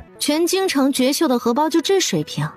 安南郡主如此瞧不起人，可敢跟纪大小姐一比？你是她的谁？能代表她吗？二妹，既然你不服气，上衣阁马上就要招绣娘了，我们比一比绣技，你可敢？随时奉陪。哎，希儿，你也不必如此较真，这香包是兰儿的心意，哀家觉得心意最重要。太后娘娘，这些药材的确是有帮助睡眠的，随便一本药理书上都写的有，可剂量不对是会害死人的。纪大小姐真是有自知之明，大概这些药材都是胡乱抓来放在里面的吧，都没有过一下秤。按照这个剂量，使用者后期会产生依赖，直至完全昏迷，成为活死人。太后脸露惊恐，一把扯下香包扔在地上。太后娘娘，您不是说心意最重要，怎么不继续带着了？安南郡主是在教训哀家吗？我只是在陈述事实，这用错药的人没错，我这好心提醒的人反而还错了。太后气得嘴唇哆嗦，偏偏一个反驳的字也说不出来。纪兰见太后没有呵斥她，她还在幸灾乐祸，没有想到就被点名了，她立即跪下，请太后娘娘恕罪。祖母，请您看在纪大小姐一片好心的份上，原谅她这一次吧。纪南希看着萧景瑜眼里的心疼，原来她在乎的是纪兰呢。太后怒视着纪兰，虽然她还有利用价值，但一想到纪南希说的最后会成为活死人，她就心有余悸。纪大小姐既然不懂医理，以后这些东西还是别碰了。是。太后娘娘，太后娘娘，告辞。太后现在也不想看到纪南希，她看了安心一眼，示意她跟着纪南希去拿东西。你俩也走吧，哀家乏了。是，太后娘娘。祖母，您好生休息，孙儿改天再来给您请安。萧景瑜说完，和纪兰一前一后离开。纪南希走路很快，在即将出宫的时候遇到了白烟。纪南希，你怎么总是阴魂不散，走到哪儿都能遇到你？放肆！见到本郡主还不行礼？我偏不行礼，一个破郡主有什么了不起的？你又要打我是吗？你再敢动手，我就告诉所有人你仗势欺人。我偏偏就仗势欺人，你又奈我如何？难道你想以下犯上不成？还是你觉得我不配当这个郡主？你对皇上的赐封不满？白烟面红耳赤，哑口无言。他哪里敢对嘉圣帝的赐封不满？他爹已经警告过他了，说纪南希如今风头正盛，让他没事别招惹他，免得连累丞相府。可他就是控制不住自己。安心，你跟在太后娘娘身边多年，最是熟悉宫廷礼仪，见到郡主不行礼，出口辱骂郡主，该当何罪？轻者杖责20，重者杖责100。白烟一听，面色煞白，很不甘心的行礼。见过安南郡主，早这样不就完事了？滚！白烟恨得咬牙切齿，他没有脸再待在这里，正要起身离开，看见萧景瑜和纪兰并肩朝他走来。你们俩怎么会在一起？萧景瑜没有开口，他认为没有向白烟解释的必要。白大小姐，殿下是来给太后请安的，恰好碰到的。白烟不相信，他眼里的嫉妒像是熊熊烈火一般。纪大小姐为何不说实话？真是枉费刚刚武殿下维护你的一片真心呢。安南郡主莫要胡说，武殿下才高8等，白大小姐人美心善，她们才是郎才女貌。萧景瑜闻言，眼神瞬间就暗了。白烟听到纪兰这么说，脸上好看了一些，立即走到萧景瑜身边。表哥，我刚刚去看表姑了。他还未说完，萧景瑜直接走了。白大小姐，你看你那么热情，萧景瑜一个字都没有和你说，甚至都不想跟你说话，而他却要维护纪大小姐。你和纪大小姐在他心里孰轻孰重，你难道没数吗？啪！纪南希话音才落下，白烟就一巴掌甩在了纪兰脸上。纪兰，我警告你，以后不许再靠近我表哥，再让我看见你勾引他，我挖了你的眼珠子。他骂完以后拂袖而去。纪兰捂着脸看着纪南希，满眼恨意。纪大小姐，借刀杀人好玩吗？你若安分一点，大家井水不犯河水，相安无事。若你再惹我，下次就不是打一巴掌这么简单了。纪南希警告完，转身就走。安心立即安慰纪兰几句。纪大小姐，你快回去冰敷一下你的脸。你放心，刚刚发生的事我会禀报给太后娘娘，太后娘娘会为你做主的。他说完，不等纪兰回答，小跑着追上纪南希。纪南希最后给了安心一粒药丸，安心拿回慈宁宫呈给太后。太后面色当即就黑了，这哪是在送礼，这是在打发乞丐。给太妃的是整的一颗血魂草，给他的就一粒小小的药丸。天生这血魂草他是非要不可，不然他也不会厚着脸皮朝纪南希要了。安心将刚刚在宫门口发生的事禀报给太后。太后娘娘，依照奴婢看，纪兰、白烟二人加起来都不是安南郡主的对手。你错了，看人目光要长远。纪兰虽不如纪南希，但却能成为他最大的对手，因为他还有哀家。太后娘娘英明。纪南希将太后送的礼物仔细检查了一遍，没有发现任何问题，但他依旧不放心，让穆青拿着礼物去，照着样子打一副一模一样的。3天以后，围棋复赛开始。齐胜，您来了，里面请。我已经煮好了茶，就等您了。杜之恒呢？你说杜骑长啊？他有事去忙了。纪南希眸光一冷，围棋复赛多重要的事，杜之恒怎么可能放下这里不管？萧景琦和顾逸风也察觉到了不对劲，我去看看。一起去。纪南希跟上萧景琦。齐胜，杜骑长没有在里面。纪南希上了2楼，就听到一间房里传出声音：杜骑长，只要你把齐胜请到丞相府去，齐天下分你一半，你们休想伤害齐胜一分一毫。杜之恒，你别不识好歹。纪南希听出了是杜之恒和白丞相的声音，他正准备抬脚踢门，萧景琦已先他一步将门给踢开了。齐胜，杜之恒担心又惊喜，纪南希给了杜之恒一个安慰的眼神。白丞相请我去你府上所为何事？自然和齐胜对弈。没空，你刚刚说把齐天下分给杜之恒一半，这齐天下你占多少？6成。你呢？3成。把6成买过来。齐胜，6成的齐天下值100万两银子。杜之恒冒着冷汗，他看向顾逸风和萧景琦，这2人竟然没有一丝担忧。那叫100万两啊！如今大起，国库每年进账也才几百万两。齐胜这性格倒是和安南郡主有几分像，极其嚣张。你想买，也要我愿意卖才行。是吗，白丞相？你这些银子从哪儿来的？要不要让安南郡主来查查？白丞相笑容凝固，眼中划过一丝狠。想买我那6成可以，150万两，1分不少。你别得寸进尺。成交。他取下腰间令牌，递给杜之恒，找人去城会钱庄取银票。接着对白丞相道：“你立字据。你拿得出150万两？1文钱不少你。”萧锦旗不放心银票，亲自带着人去取。有萧锦旗在，银票很快就被取回来了。此时白丞相已经把字据写好了。白丞相点了银票数额是对的，接着签字画押，以后丞相府和齐天下就没有半分关系了。杜之恒在门口立个牌子，上面写丞相与狗不得入内。你欺人太甚！白丞相，齐胜是皇上都看中的人，你想做甚？谁若敢欺负齐胜，就是和定国公府作对。你是自己走，还是我把你扔出去？纪南希语气又冷又狠。白丞相见眼前形势不妙，于是让管家抱着银票离开。老爷，现在我们发财了，这齐胜好像不聪明呀。6成的齐天下卖150万两，我们赚大了。你懂什么？如果不是他说要让纪南希来查我，谁会买这齐天下？纪南希就是个疯子，谁被他盯上谁倒霉。杜之恒看着纪南希，祖宗，您今天亏大了。不出3日，那150万两他会全部吐出来。这笔账就当是齐天下给朝廷交的税。如果我没有猜错，齐天下每年的收入大部分都进入了他的荷包。如此一来，齐天下的收入少了，上交朝廷的税就少了。杜之恒没有否认，他是齐天下的齐长，只是做事的。齐天下真正的掌权人是白丞相。这里依旧由你负责，但有一点，账面清明，不然我绝不轻饶。是，祖宗。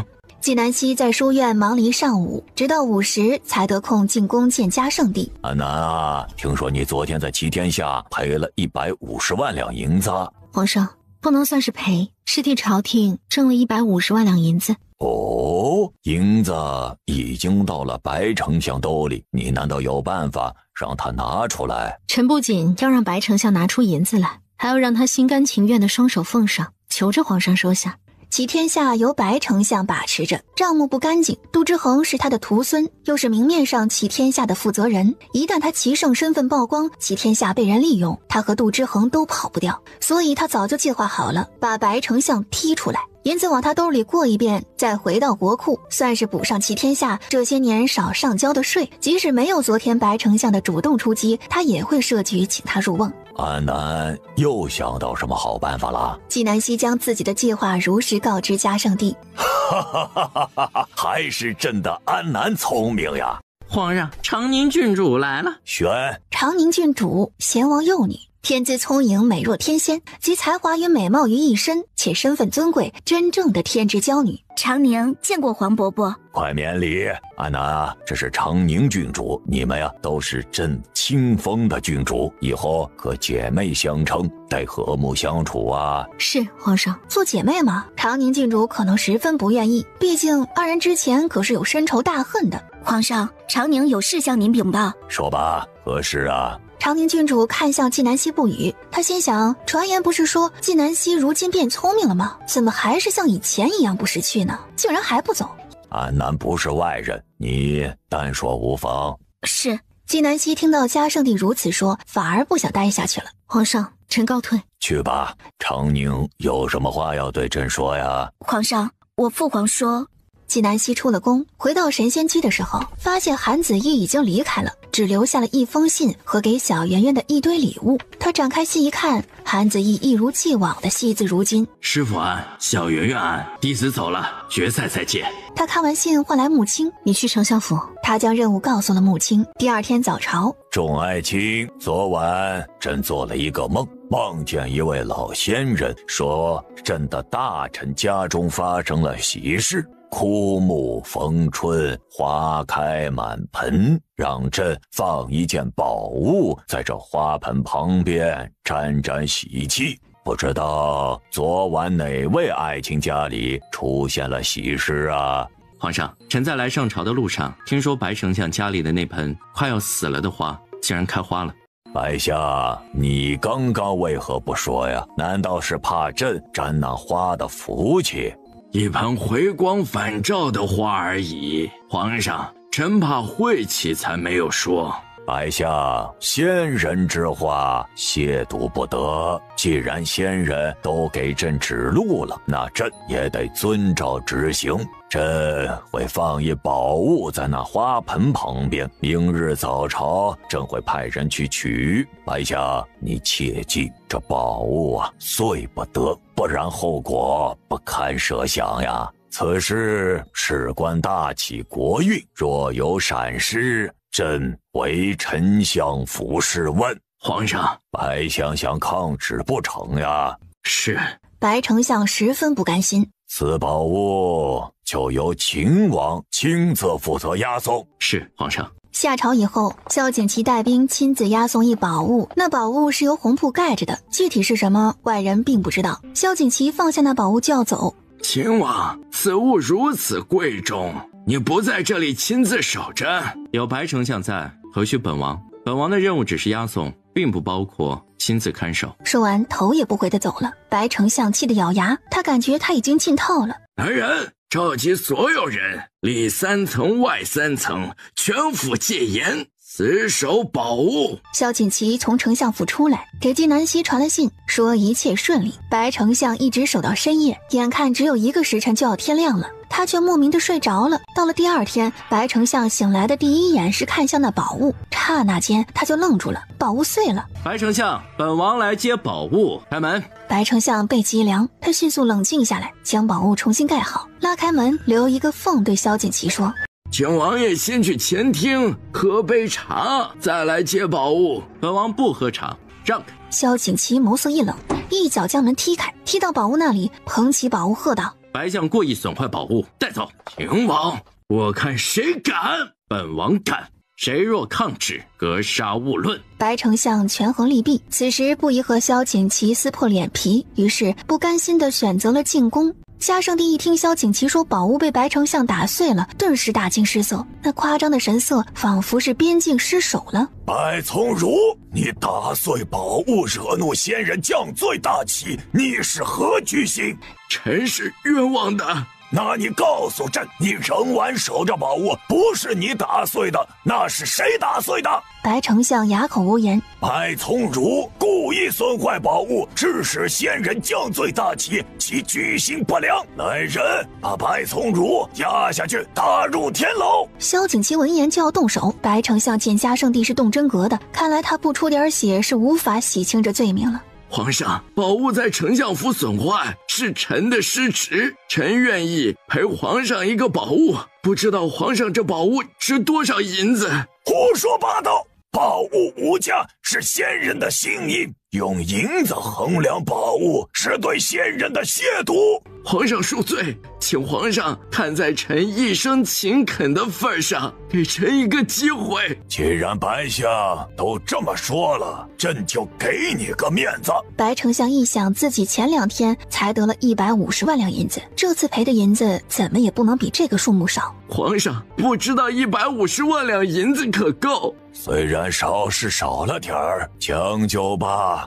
谢皇上隆恩。白丞相恨得牙痒痒，坑了他的银子竟然还嫌少，而且他还得感恩戴德，这一切的阴谋都是纪南希做的。第2日，纪南希进宫见嘉圣帝，嘉圣帝想那150万两银子就龙颜大悦，于是免掉了齐天下1年的税收。安南，你的第1批学子马上就要毕业了，你有什么安排啊？皇上，他们重点学的是医学，臣希望他们学以致用，但臣会给他们机会选择，留在京城或者去往其他地方。好，朕许诺，但凡留在京城中的，根据能力大小都会有合适的官职。多谢皇上。转眼7月到来，弘始书院医学科的第1批学子毕业。与此同时，纪南希开始招收第2批学子。先王有一妾，深得其喜爱，此妾有一子，使其心头爱。此子想学医，奈何没有通过纪南希的考核，就没有进得来，就让长宁郡主来做这件事。他那日在明贤殿求嘉圣帝，就是为了此事。岂料嘉圣帝丢给他一句话，说医学科的事是由纪南希负责，他不插手。长宁郡主是绝对不会主动去给纪南希开这个口的，这样的脸他丢不起。思来想去，他找到了太妃。纪南希将第一批学子送走以后，终于松了一口气。纪南希牵着小圆圆，小圆圆提着糕点，母女二人朝秦王府而去。婆婆，我给您带来好吃的。太妃笑得合不拢嘴，一把将小圆圆抱了起来。小圆圆真乖啊！西西来了，快坐。长宁郡主坐在一旁，见纪南希这么随便，竟然不给太妃行礼，还任由他的孩子在太妃身上坐着。堂堂书院先生，礼教竟然如此差。西西，你们不来，我都要派人去请你了。太妃找我有事？不是我，是长宁郡主想请你帮个忙。太妃看向长宁郡主，她把话都说到这个份上了，就等着长宁郡主来接这个话。她明白长宁郡主的意思，是想让她直接给纪南希开口，但是她不会这样做的，她不想利用她和纪南希之间的感情。长宁郡主却看向纪南希，她在等纪南希主动询问她。纪南希哦了一声，就不说话了。婆婆，明天我和娘亲还要出去吃好吃的，您去不去啊？去呀，只要有你和你娘亲在，婆婆就喜欢去。那我明天来接你。长宁郡主见纪南希不主动和她说话，不禁拧眉。她见太妃和纪南希二人聊得开怀，似乎把她给忘了一般。罢了，为了她那可怜的娘亲能够被她父王重视，她就屈尊委屈一次吧。纪南希，我有个弟弟想学医，你就把他收了吧。你这是在命令我？你做先生收个学子不是理所应当的吗？你和你弟不在我的理所应当范围内，难道你有意见？你弟没有经过我的考核，没有资格进入医学科，就算求我也没有用。纪南希声音冷漠。他当时问那贤王庶子为何学医时，他竟然回答说听别人讲跟着他学医可以正大光明的摸任何女子，享尽人间美色。他当即就让这庶子滚了，以后医学科永不招收此人。我怎么可能求你，真是笑话。希望你最后不要成为一个笑话。长宁，你也别怪西西，他做事一向有自己的原则。太妃觉得他的原则就是对的吗？是的，我相信西西。长宁郡主抿了抿唇，压下心底的不满。太妃，长宁告辞。有空再来。接着吩咐侍女送客。西西啊，这长宁郡主什么都好，就是心气高了些，你尽量别和她产生冲突啊。好。纪南希知道太妃是替她着想。长宁郡主事情没有办妥，心里烦闷得很。出了秦王府，就想着去街上逛逛，遇到了正巧来买东西的季兰。郡主，这是怎么了？还不是那个纪南希，我家郡主吩咐他点事他都做不好，就惹我家郡主生气。郡主，不知是什么事，兴许我可以帮上忙。长宁郡主想的，季兰和纪南希是姐妹，又有太后这层关系在，说不定她真有办法。我有个弟弟想要进医学科，纪南希不收。季兰想到自己马上也要成为书院的先生了，是时候该立点威信了。郡主放心，这件事我一定给你办妥。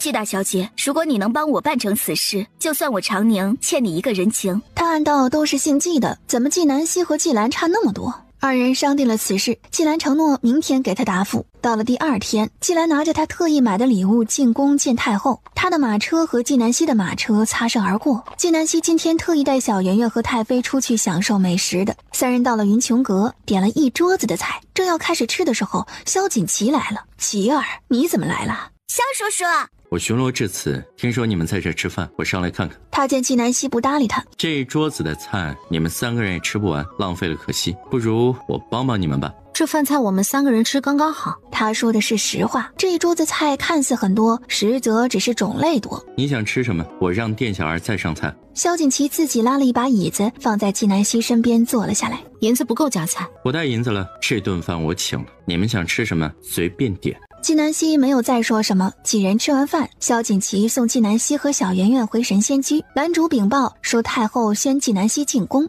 我陪你去。你不是要去巡逻？其实我没有巡逻，我是听秦风说你要请我母妃吃饭，我故意算准时间去的。纪南希抿了抿唇，没有说话。他知道萧锦旗对他自己的本职很负责，怎么可能巡逻到中途跑去和他们吃饭？如果真是这样，估计明天弹劾他的折子就堆在嘉圣帝的面前了。季小姐，太后无缘无故不会让你进宫的，估计是因为长宁郡主的事，我陪你去。如果太后为难你，我替你挡着。萧景祺目光真诚，昨天长宁郡主去秦王府的事，他后来知道了。走吧，一会儿晚了，太后又要找借口为难你了。果不其然，太后见到纪南希姗姗来迟，顿时心里就有些不高兴了，但她面上依旧慈眉善目。希儿，如今看到你和秦王出双入对，哀家真是高兴。想当初哀家问你，秦王、顾公子、裴公子，你中意谁的时候，你还犹豫不决呢。纪南希面露不悦，既然如此，他不如将计就计，正好可以让萧景祺远离他。太后娘娘，其实我现在也觉得顾逸风和裴慕之很优秀的。萧景祺原本听到太后那话，他就知道是挑拨离间的，可纪南希的话一出口，他心里顿时就像熬了一锅酸汤似的。太后娘娘，您这么一说，爱慕我二妹的人太多，秦王该担心了。兰儿提醒得对，哀家年纪大了，喜欢看你们这些年轻人呐，成双成对，和和美美的样子。太后笑得脸都起了褶子，可眼底一丝笑意也没有。纪南希可以让萧景祺误会他，但不代表他允许纪兰肆意诋毁他。纪大小姐难道忘了在书院给你表白心意的那几个世家公子，还有人发誓今生非纪大小姐不娶？这样一看，纪大小姐以后的夫家还是要把你绑起来才行，免得那些对你有心的人把你偷走。一家有女百家求，这是好事。希儿，今天让你进宫来，是有事要告诉你。纪南希听旨，哀家命你收贤王第五子萧景城为医学科的学子。太后娘娘，恕安南不能接旨。纪南希，你想抗旨，就算哀家再疼你，你也不能胡来。太后娘娘，皇上说了，医学科的事情由我全权负责，任何人不得插手。你纪南希污蔑哀家，藐视天家威严！来人呐，把纪南希拿下！随着太后下令，四周涌进来一群侍卫。萧景祺摸着佩剑，满脸杀气，他护着纪南希，看着太后。今天谁敢动纪南希，就是与本王为敌。萧景祺，连你也要与哀家作对？任何伤害纪南希的人，都是我萧景祺的敌人，包括你，太后娘娘。你为了一个纪南希，难道想造反不成？太后娘娘，若你今天执意要伤害他，我就只有对不起你了。萧景祺没有犹豫，他的话一出口，震惊众人。他虽然没有直接回答，但那话里的意思却很明显。如果太后一定要杀纪南希，那他就一定会杀了太后。纪南希内心也是震撼的，他从来没想过萧景祺如此爱他。然而他迅速清醒过来，萧景祺不是为了他，是为了以前的纪南希。太后娘娘，秦王说的是胡话。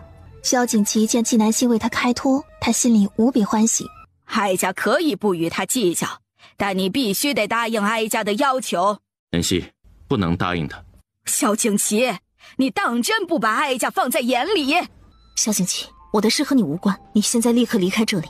纪南希，现在已经晚了。早在10年前，我在北棱第一次见到你的时候，就注定了今生你的一切都与我有关。纪南希，你之前为了我一次次的放弃自己的原则，现在由我来守护你的原则，你尽情的做你自己，不必妥协。纪南希听着萧景祺的告白，心里千百滋味，哽在喉咙。太后娘娘，纪南希这一年行事如何，大家都是有目共睹的。他做的一切都是为了大齐，他不招收萧景城，肯定有他的原因。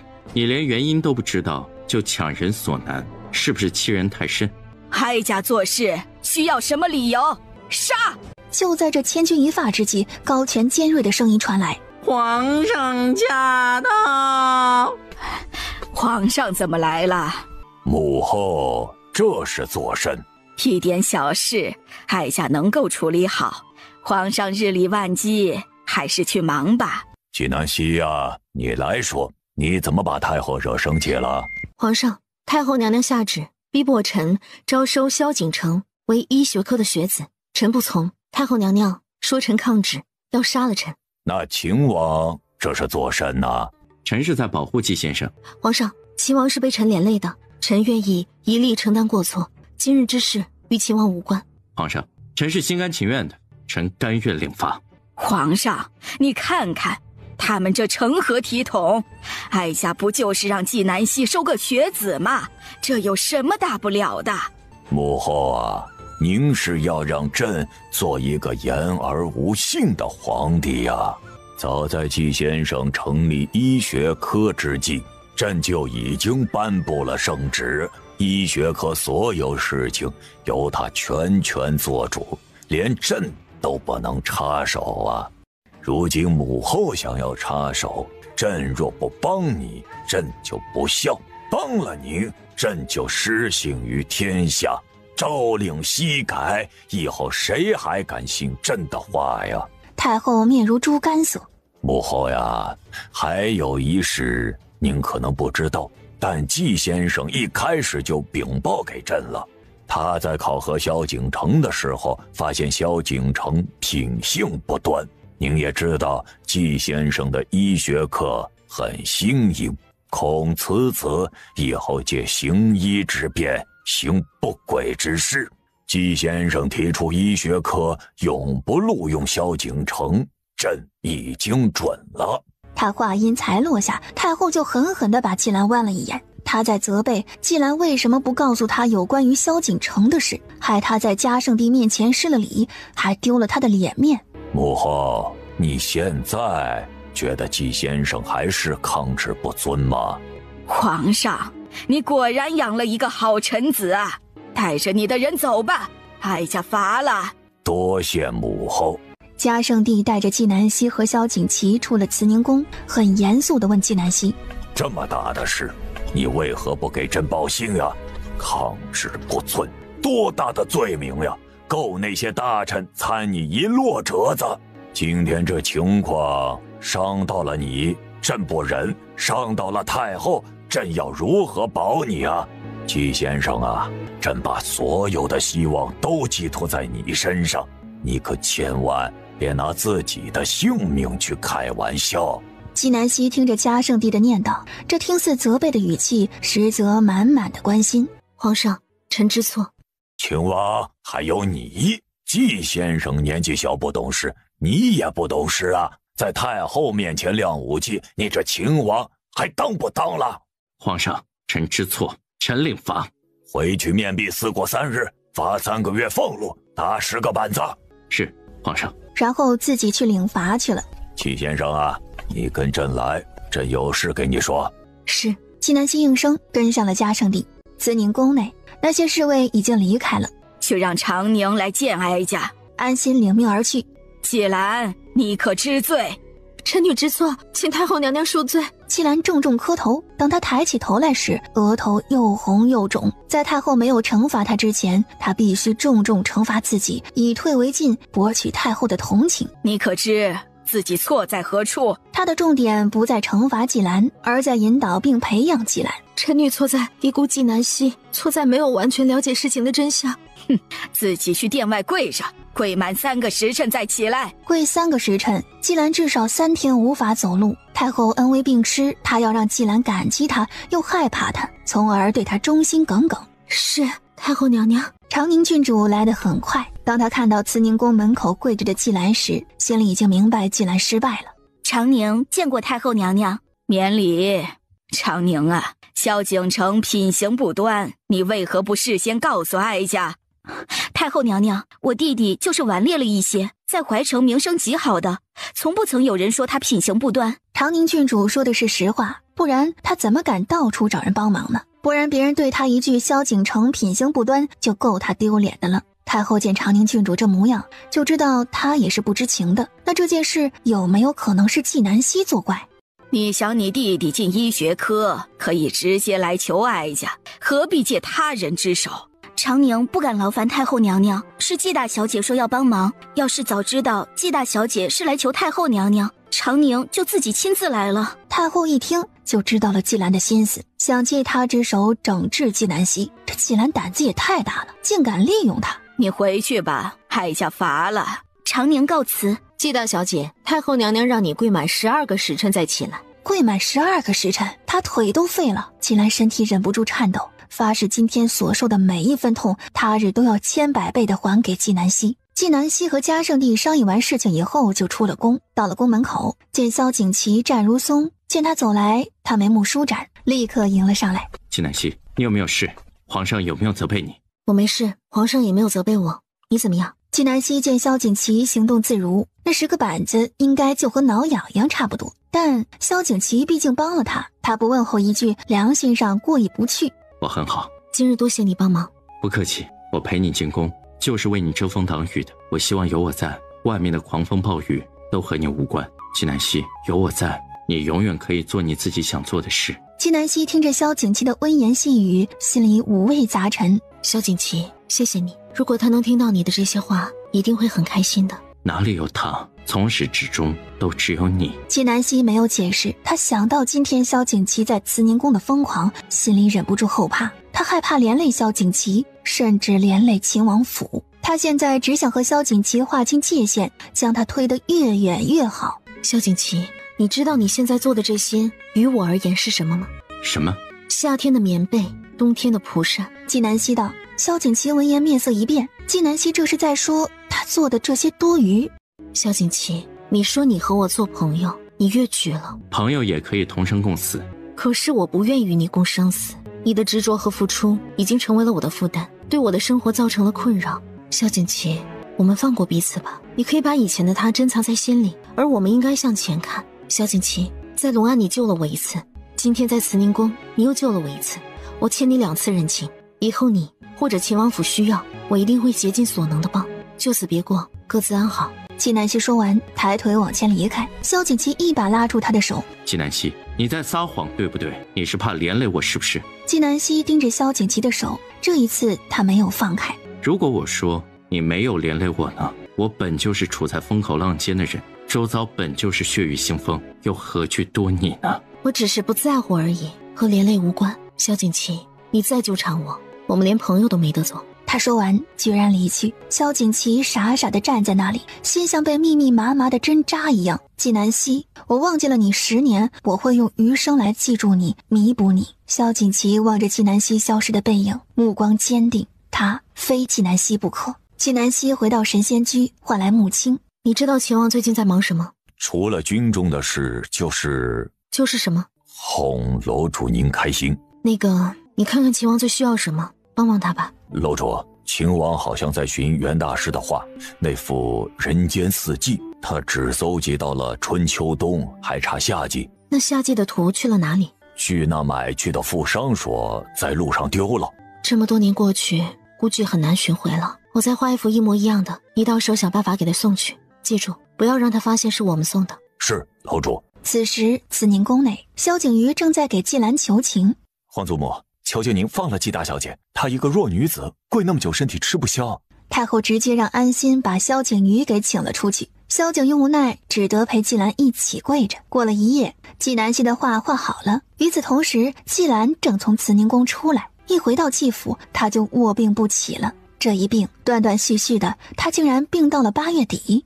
9月初1，弘氏书院开学，季兰精心装扮也掩盖不了她眉目间的病态。从今天开始，她就是天下第一书院的先生了。季兰怀着喜悦的心情从马车上下来，看到了正站在书院门口的季南希，认为季南希肯定是故意在这里等着嘲讽她的。季南希，你是不是太过分了？要欺人太甚。他还记得1个月之前，他才从皇宫出来，但他被太后罚跪的消息已经传得沸沸扬扬了。他的爹娘责备他，就连一向看重他的老夫人也给他脸色看。白燕知道萧景瑜给他求情的事，更是专门跑到了他的房里打了他一巴掌。季大小姐病了1个月，是傻了吗？有病就得吃药，别在这里像疯狗一样见人就乱叫。你一向都是卡着时间来书院的，今天来这么早，还在这里等着，难道不是故意在等我出现，好在大庭广众之下欺负我吗？你怕是有被迫妄想症吧？狗不咬我，我从不打狗。季兰恼羞成怒，正要开口，突然萧景瑜出现在他身旁。季先生何必咄咄逼人？有话难道不能好好说？不能。之前季兰被太后罚跪，回去生病以后，萧景瑜还去神仙居找过他，让他给季兰治病，他没有答应，萧景瑜就和他起了冲突。现在萧景瑜又不分青红皂白地训斥他，他怎么可能和他好好说话？季先生，让您久等了。高权将手里的书递给季南希，目光落到萧景瑜身上。殿下也在这里。季先生在这里是等你？是，皇上吩咐奴才来给季先生送书的。他看着季南希道：皇上说读季先生一言，受益匪浅。多谢皇上夸奖。季先生是不是遇到了什么事？季兰尴尬又害怕，原来是他误会了季南希，但他是绝对不会道歉的。没事，那我就走了，皇上还等着我伺候呢。季南希点头，拿着书就要走。季先生，抱歉，下次再英雄救美，麻烦睁大眼睛看清楚，别是非不分。季兰咬着唇，恨不得找个地缝钻进去。季大小姐，你刚刚也误会季先生了。殿下没事，我就走了。季兰不敢看萧景瑜，落荒而逃。季南希进了书院，直接往医学班而去。季先生！季南希听到喊声，循声望去，见是萧景城。你不收我，我还是成为了洪氏书院的学子。他花了银子进入了家班，成为了季兰的学子。与我何干？萧景城语塞。季南希直接进了学堂。9月初6，玉秀宫。季南希到的时候，其他人已经到了。这次胜出的人不仅有丰厚的赏金，还能在上一阁做绣娘。最重要的是，还能挣个好名声。时间到，所有人停下。随着考官下令，由其他考官将所有绣品收起来。所有参赛者在此等候，半个时辰以后出结果。长宁郡主，这次魁首肯定是您了。长宁郡主，您针法真快。长宁郡主，我刚刚看到考官拿着您的绣品笑了。长宁郡主只回答了季兰：针法快是练出来的。长宁郡主好勤奋呐，不知道您最近有没有研究新的针法？有啊，梨花针法，我今天的绣品里就有这种针法。梨花针法，众人一脸崇拜。季南希也听到了他们的谈话，只微微挑了挑眉。只听这针法的名字就觉得好好听啊，一会儿一定要好好的欣赏郡主的绣品。郡主您真厉害。伟业拍着马屁，长宁郡主没有接他的话。这时考官出来了。今日的绣品有人作弊。这考官是上一阁的陆长司，人称铁娘子。司音，把2幅绣品拿出来。随着他话音落下，众参赛者面面相觑，大家都在猜测是谁做了弊。安南郡主、长宁郡主，请你们给我解释解释，为何你俩的绣品一模一样？谁抄袭了谁？季南希，你不打算解释一下吗？不打算。陆长司，我用的是梨花针法，是我师傅2个月以前创的。我师傅远在襄城，2个月的时间，这针法还未传到京城来。其他人除了在我这里现学，我不知道还能在京城哪里见到这套针法。那为何安南郡主绣的针法比你的娴熟？她绣的比我好。你自己上来看。长宁郡主上前仔细看着2幅绣品，顿时面色惨白。季南希的绣技明显比她成熟，就这梨花针法也用得比她好。陆长司，有的人是人人夸赞的天才，现抄现卖应该也不是难事吧？就是啊，陆长司，抄袭的肯定是季南希。我也觉得长宁郡主不是做那样事的人，但安南郡主就……安南郡主，你有什么说的？现抄现卖都比某些人绣得好，绣得快，证明某些人绣技也就那样。哼，你终究还是承认了抄袭，偷别人的东西一次，一辈子都是小偷。陆长司，这针法3个月以前就在霓裳阁出现了，你派人去一查便知。事关2个郡主的清誉，陆长司立即派司音去霓裳阁。司音回来的很快，带来了冯掌柜还有几张纸，上面有日期、印章。陆长司，霓裳阁的掌柜有话对您说。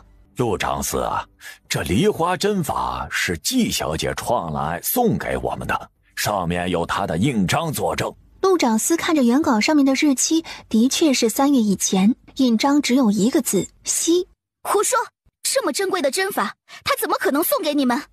季小姐闲来无事创着玩的，我们那里有很多针法都是她创的，作为回报，她穿我们霓裳阁的衣裳，我们从来不收她银子。白眼陡然想起，之前他费尽心思都买不到霓裳阁限量级的衣裳，季南希才从隆安回来就穿上了，原来他和霓裳阁还有这层关系。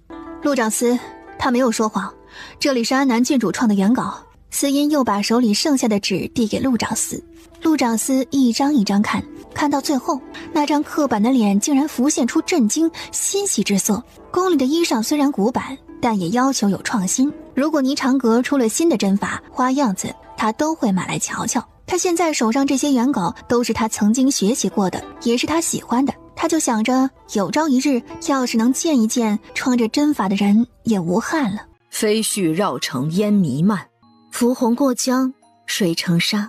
众人不知道二人在说什么，正云里雾里的时候，陆长司给纪南希行了一礼。原来是您，陆长司不必客气。纪南希扶住了陆长司的胳膊。陆长司是个人才，他的确教过他一些东西，但二人没有在现实中见过面。陆长司，你为何要给纪南希行礼啊？安南郡主秀技卓越，我着实佩服，他该受这一礼。长宁郡主，你在现场抄袭安南郡主的针法，甚至还能秀出3分神韵，已属实难得。但你的做法是不对的，不问自取便是妾，可耻。长宁郡主闻言身体一颤，陆长司骂他的这些话，不正好是刚刚他骂纪南希的那些话？纪南希，你认识我师父花九九？不认识。他倒是认识一个名叫花九九的姑娘，但此人却不是长宁郡主的师父。安南郡主，长宁郡主抄袭你，你要怎么处置？让他亲笔写道歉信，贴在城门口，永远不许撕下来。纪南希，你太过分了！你可以杀了我，但不能羞辱我。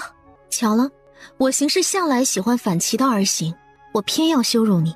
抄袭别人你还有理了？长宁郡主，谁给你的脸？我说了，我没有抄袭。你扪心自问，这针法你是从何处看到的？这套针法他才创出来不久，霓裳阁都还没有用上。除了霓裳阁，他还给他的徒弟送去了一份。按照计划，这套针法是要用在第1批冬装上的，这是商业机密，是不能泄露的。长宁郡主一会儿说这针法是他新研究的，一会儿说是他师父自创的，前言不搭后语。纪南希怀疑他这针法来路不正，这也是纪南希要严惩长宁郡主的原因。长宁郡主不敢回答，因为这针法的确是他用不正当的手段得来的。他知道这套针法还没有现世，而那人也不会来参赛，他就用这套针法来比赛，赢了比赛，没有发现这套针法就是他自己创的。如果被人发现，他就说这针法是他师父创的。长宁郡主正准备落荒而逃。长宁郡主，你今天若是敢踏出这道门，我一定会追究你这针法的来源，到时候就不是写道歉信这么简单了。算你狠，这道歉信我写。他快速写好道歉信，狼狈逃离。我现在宣布，今年上一阁招绣娘比赛，第1名安南郡主，第2名季兰，第3名魏烨。陆长司只念了前10人的名字，纪南希直接拒绝进入上一阁，他忙不过来。季兰对于这样的机会求之不得，魏烨的想法也如此。二人进入了上一阁。恭喜安南郡主，不知道您一会儿是否有空，我有问题向您请教。好。陆长司时常去买霓裳阁的新品来借鉴学习，他对设计这些新品的人很好奇，于是就留了信给冯掌柜，让其转交给纪南希。纪南希每次都是有问必答，刚刚二人对的诗就是彼此在信里用的暗号。众人见纪南希和陆长司去叙旧，露出羡慕嫉妒恨的神色。季兰的面色是最难看的，他还记得那日在慈宁宫，他主动提及和纪南希比绣技的事，趁纪南希没有想起来，他赶紧溜。纪南希看着他落荒而逃的背影，神色一冷。他不是不收拾季兰，是时候未到。等到纪南希回到神仙居的时候，已经傍晚了。他一到门口，就看到萧景琦手里捧着4幅画卷在等他。季小姐，声音里都是喜悦和思念。自从上次二人在宫门口分开以后，他就去渭城执行任务了，今天才回来。这一回来就迫不及待地赶来见纪南希。季小姐，这是袁大师的人间4季图，送给你。萧景琦把画放到纪南希手里，以为他听到的是袁大师的真迹，会心花怒放。然而纪南希脸上没有一丝惊喜，只有无奈和诧异。你不喜欢吗？我以为你会喜欢的。他曾和纪南希比试过作画，知道他画技很了不得。喜欢画画的人，没有谁不喜欢袁大师。袁大师的画作很值钱，你不喜欢就拿去卖掉，还能赚些银子。纪南希的确没有欣喜，他一开始盯着萧景琦手里的画卷，是因为他一眼就认出了这画是他的。袁大师的画我不缺，你拿走吧。神仙居那么大，这4幅画也占不了多大的地方，你就把它放着，即使不卖，收藏也好。这4幅画我已经收集很久了，直到最近机缘巧合才收集到了最后的1幅画。袁大师最近都没有新作，以后想找到他的真迹就更难了。萧锦旗观察着纪南希的脸色，见她依旧不为所动，又继续哄着。那你不喜欢画，你喜欢什么？我再重新去给你找。我喜欢大起山川河流，繁花似锦，河清海晏。他生怕他再说出什么，萧锦旗又当真，然后跑去寻宝。此时的他哪里知道，他的随口一说，萧锦旗却用一生来铭记。好，只要你喜欢，我都给你。季小姐，我口渴了，不知可否进去喝杯茶？纪南希听着这蹩脚的借口，看着堂堂战神可怜兮兮、风尘仆仆的模样，实在没好拒绝。喝了茶你就走吧。好。萧锦旗满心欢喜。进了神仙居，小圆圆正在院子里踢毽子。娘亲，萧叔叔，你好久没来看我了。叔叔这1个月出去有事，一回来就来看小圆圆了。兰竹，给王爷端杯茶来。兰竹端着热茶出来的时候，正好顾一峰来了。小希啊，听说你刺绣大赛得了第1名啊，我买了2坛仙子醉，一会儿我做饭给你庆祝庆祝。算了，我怕你把我厨房给掀了。我厨艺进步了，你让我试试就知道了。萧锦旗是有些口干的，可他端着那茶怎么也喝不下去。季小姐，既然要庆祝，不如我们出去吃吧，我请客。王爷也在啊，你什么时候来的？我都没有看见你。你眼神不好。纪南希不想看见他们2个吵架，于是对顾一峰道：你不是说要做饭吗？好，让你尝尝我最新研究的菜百花齐放，这名字是不是很高雅？名字听着还行，就不知道菜怎么样。哎，你尝尝就知道了。顾一峰心想，纪南希这么有才华的人，定然喜欢这种高雅有内涵的名字，所以他才特意取了这个菜名。季小姐，我走了。他得说话算话，说了喝杯茶就走的。纪南希点头。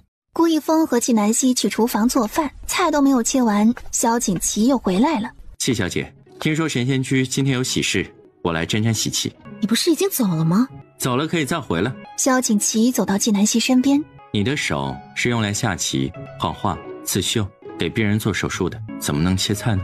我经常用刀切菜，这种粗活我来做就行。真是不要脸！小希以前切菜的时候你怎么不说呀？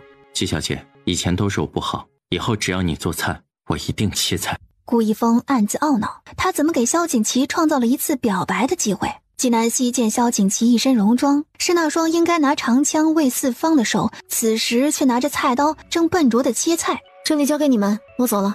他一走，萧锦旗和顾一峰瞬间安静了下来。过了半个时辰，所有的菜上齐，那道百花齐放就是蘑菇蒸肉。顾一峰将蘑菇的伞背面雕刻成花的样子，然后在上面用各色花瓣点缀，中间放了一片绿色的叶子，整盘菜是一个新的形状。小希，快尝尝，这里面有肉的醇香，蘑菇的清香，花的芳香。不错，谢谢。这道菜全是我一个人做的，和其他人无关。来，你多吃一点，喜欢的话我下次再给你做。季小姐，这道白菜豆腐也是我一个人做的，你尝尝。你俩以后是不是都不想来吃饭了？二人闻言立即扒着自己碗里的饭，不说话也不争着给纪南希夹菜了。一顿饭吃完，众人离去。穆青来见纪南希，楼主，去平遥城的人回来了。平遥城，当年纪南希母亲去世的地方。查出了什么？楼主，属下查到了当地的一个大婶季夫人生前给他留了东西，托付他必须亲手将东西交给您。属下想尽了办法，他宁死也不拿出来，必须见到您才肯给。他人呢？他不肯来。他说季夫人叮嘱他了，京城人心险恶，让他千万不能来京城找你。这意思只有我亲自去见他。如果我不知情，一直不去找他，他也不来找我，那我娘托付给他的东西怎么办？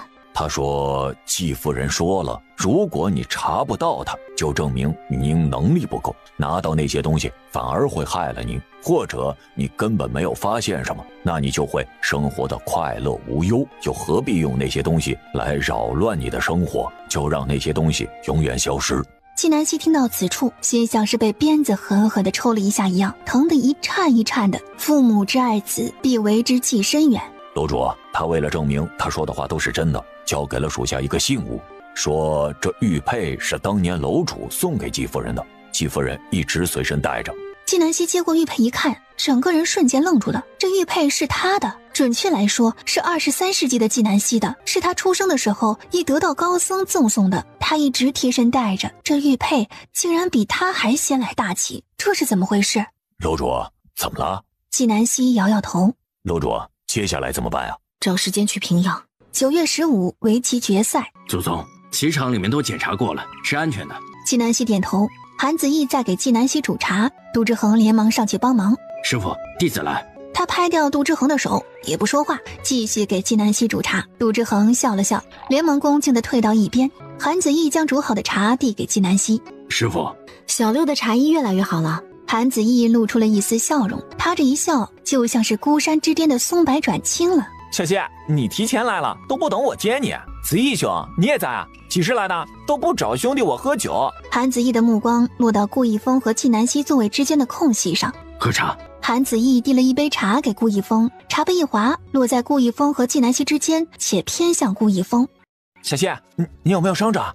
萧剑奇迅速上前，见纪南希身上一滴茶水都没有见着，他才放下心来。顾一峰身上也没有茶水。子义兄，你是故意的吧？他被迫坐得离纪南希远些。是皇，茶水不烫，小六小心些。他看出了韩子义是故意的。二人一开始认识的时候，韩子义不许任何人靠近他，连他那些徒弟都不行。孤僻症就是这样。萧景琦见纪南希维护韩子义，他也就没再说什么了。顾一峰也知道韩子义的特殊，自然不会怪他。几人又说了会儿话，直到比赛开始，端王才到。纪南希看着端王有些疑惑，一个如此重视围棋比赛的人，怎么会接连晚到？他压下疑惑进了赛场。棋赛到了尾声。就在这时，赛场上发出一声巨响，走水了，走水了！南希，小希，师傅！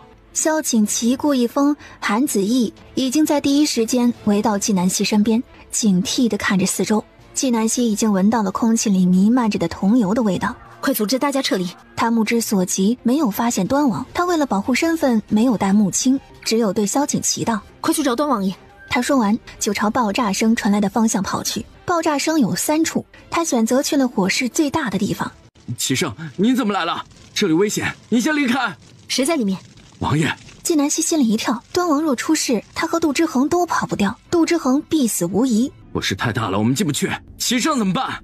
把衣裳脱下来，确保外面的人员安全，尽快把火熄灭。纪南希一边吩咐，一边把杜之恒的衣裳浸在水里，然后迅速提起来，从头上盖下来。人已经跑进了火海。王爷，齐胜被火困住了。萧景琦和顾峰闻言，此时的纪南希已经找到了端王。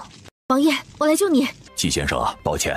纪南希没有来得及多想这句话，他只以为端王是觉得他进来救他，拖累了他。王爷，别说话，你放心，我一定救你出去。纪南希想把端王扶起来，可端王却站不起来。我腿受伤了，纪先生不用救我了，你走吧。王爷，我扶你，你手搭在我肩膀上。他说完，一把将端王扶起来，撑着他就要离开。二人刚走到门口，头顶上的几大块木板恰好断裂。在这千钧一发之际，纪南希决定把端王推出去。南希，小希，师傅！就在纪南希以为自己会被木板砸中时，萧景琦因为有武艺在身，他毫不犹豫地冲上去，将纪南希圈在怀里，把他的头埋在胸膛，死死地护住他。他后背的衣裳瞬间被烫穿，暴露在外的皮肤散发一股烧焦的味道。他一声没吭，连眉头也没有皱一下。他失去了半条命。萧景琦，你怎么样？你怎么那么笨呢？这样多危险！他看着萧景琦的后背，那里血肉模糊，他终究是红了眼眶。他从头到尾没有给过萧景琦一次好脸色，可在他最危险的时候，萧景琦挺身而出，用命护他周全。他心里又酸又苦。纪南希，你怎么会在这里？他想到刚刚杜之恒说的话，齐胜被困火海，而出来的却是纪南希。你是齐胜？长宁郡主瞪大双眼，不可置信。他一时无法接受这个结果，傻傻的愣在那里，大脑一片空白。纪南希现在可没心思理会他。纪小姐，目前无人死亡，受伤的有10多个人，我已经吩咐人去请谢师叔了。谢云初火急火燎的赶来。师傅，你有没有伤着哪里？吓死弟子了。我没事，去把伤员全部叫过来。是。纪南希对谢云初道：“你给端王检查。”他则转身对萧景琦道：“我来帮你处理伤口。”萧景琦点头。纪南希小心翼翼地给他剔除坏肉，涂抹上烫伤膏，动作轻柔地包扎好。伤口面积太大，以后可能会留疤，但我会尽力帮你去除疤痕的。无碍，我背上的伤疤很多，不介意再多一块。他感觉到纪南希的温柔，没有什么比这更让他欢喜。谢谢你，萧景琦。你和我永远不用说谢谢。你在这里休息，我去看看其他伤员。好。萧锦旗望着纪南希的背影，那提着的那口气才落了下来。刚刚太险了，再晚一步，伤的就是纪南希。纪南希来到端王身边，王爷，你觉得怎么样？好多了。师傅，王爷的小腿骨折了，右手食指指骨碎裂。王爷，你怎么会一个人在里面，还受了这么重的伤？前2次比赛，端王一直都在赛场里面，直到所有参赛的人离开，他才会走。有东西忘在房间里面，我回去拿，被反锁在里面了。我摔了一跤，估计把腿摔断了。纪南希一听端王这话下，乍一听是没有毛病，可仔细分析就漏洞百出。现在场合不对，他也没有细问。王爷，你先休息，一会儿杜之恒派人送您回去，我会按时来王府给您看伤。我现在先去看看其他伤员。过了半个时辰，纪南希和谢云初已经将全部伤员的伤口处理完毕。诸位，今天的事是齐天下的责任，等我们把事情调查清楚，一定给大家一个满意的答复。抱歉，今天所受的伤，我免费给大家医治。安南郡主果然大仁大义呀，就喜欢出风头。齐天下的事关你何事？说话的是白烟，他手背被烫了一下，有些发红。他正想以此讹杜之恒。你在我的地盘质问我，关我什么事？白烟有些没反应过来，齐胜从他爹手里买下了齐天下，这齐天下应该是齐胜和杜之恒的。你是齐胜？怎么可能？白烟情绪瞬间失控，他一直讨好的、哀求的，竟然是他的敌人，是他一直看不起的人。他一想到自己曾经在纪南希面前卑颜屈膝，就觉得无地自容，这不可能。纪南希，你这个废物，怎么会是我敬仰的齐胜啊？把他带走，他疯了。纪南希看向在白烟身边的白展，他现在不宜再和白烟起冲突，如今的他正处于风口浪尖。今天的事，那些世家都会狠狠地参他一本，他不能再留下把柄。等所有人员离开，纪南希才问杜之恒：“纵火的人呢？”带上来。杜之恒一声令下，护卫押着一人上来。祖宗，此人是负责齐天下洒扫的。安澜郡主，小的不是故意的，小的不小心打翻了灯，点了装桐油的桶，郡主饶命啊！你同时点燃了3处装桐油的桶，是谁指使你纵火的？如实告知，你还能免受皮肉之苦。就是小的不小心点燃油桶的，郡主饶命！不见棺材不落泪。纪南希手指一动，银针直接扎入下人的痛穴，下人瞬间感觉身体被4分5裂，简直生不如死。我说，是骆大少爷指使我做的。胡说！骆大少爷为何要指使你纵火？小的不知道。骆大少爷说，只要我放火，他就给我1000两银子。纪南希把下人身体内的银针取出来，对杜之恒道：“带上他进宫。”此时已经天黑，纪南希将情况如实禀报给嘉圣帝。等他从宫里出来的时候，已经深夜了。母亲，你去查端王。是，楼主。翌日早朝，嘉圣帝面前已经堆起了一摞折子，全是弹劾纪南希的。皇上，纪南希隐瞒自己齐胜的身份，犯了欺君大罪。皇上，纪南希身为齐天下的负责人，御下不严，造成这么多人受伤。皇上，端王爷是大齐围棋的中流砥柱，如今身受重伤，纪南希必须为端王爷的伤负责。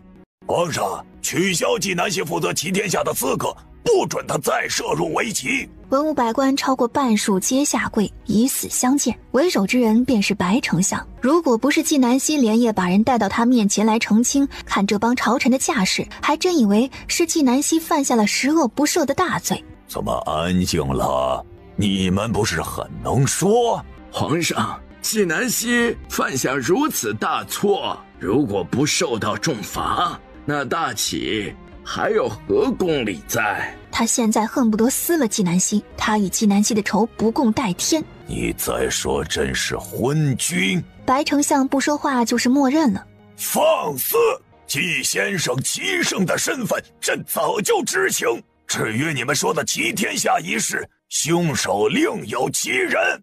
纪南希神通广大，找个替身，多简单的事儿。找替身这种事是白丞相擅长的手段吧？纪南希的声音紧随着白丞相的声音砸了下来。他身着红衣，眉目凌厉，信步而来，犹如带着一股风。启禀皇上，齐天下纵火案的主使洛奇已经带到。他之所以昨天晚上没有去抓洛奇，就是想看看今天这些文武百官的反应。果不其然，这些世家都想要他的命。萧景琦压着洛奇，一脚下去，直接把洛奇踢跪下。你为什么指使在齐天下放火？齐天下死了人，纪南希身为负责人，他脱不了干系。他害死我妹妹，我要替我妹妹报仇。荒唐！齐天下里面如此多的人，如果不是他们拼死相救，你知不知道因为你的一己之私会害死多少人？洛星是罪有应得，是朕下令判处洛星死刑，你是不是也要杀了朕？洛奇埋头不语。这时有人押着杜之恒和那放火的下人上来了，二人昨天都被关入了大牢。洛奇指使人纵火伤及无辜，致使端王、秦王重伤，死刑立即执行。洛奇微微抬了抬头，脸上没有任何的表情，只眼里闪过一丝决心赴死的坚毅。很快有人上来把洛奇拖了下去。事情到了这里，百官才发现他们又被纪南希和嘉圣帝联手摆了一道。嘉圣帝早就知道凶手是谁了，刚刚是在看他们表演。皇上不能只惩罚纵火的人，纪南希身为齐天下的主事，他也有责任。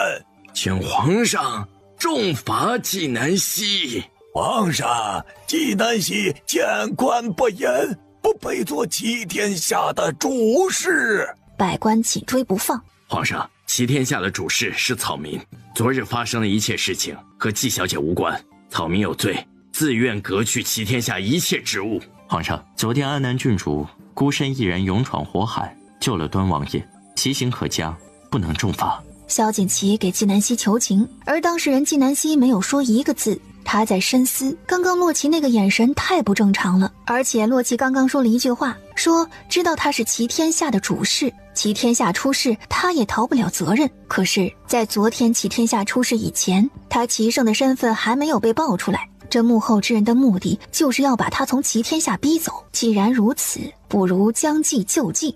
皇上，安南能力不足，自愿请辞，把齐天下归入朝廷，不再插手为齐一事。齐天下归入朝廷，这做主的自然就是嘉圣帝。他倒是要看看谁胆子这么狂妄，敢来向嘉圣帝讨这个权利。嘉圣帝也有些意外，但他知道纪南希是个不会认输的人，他这么做一定有他的原因。准奏。百官松了一口气，他们终于赢了一回纪南希。随着嘉圣帝一声退朝，百官离宫。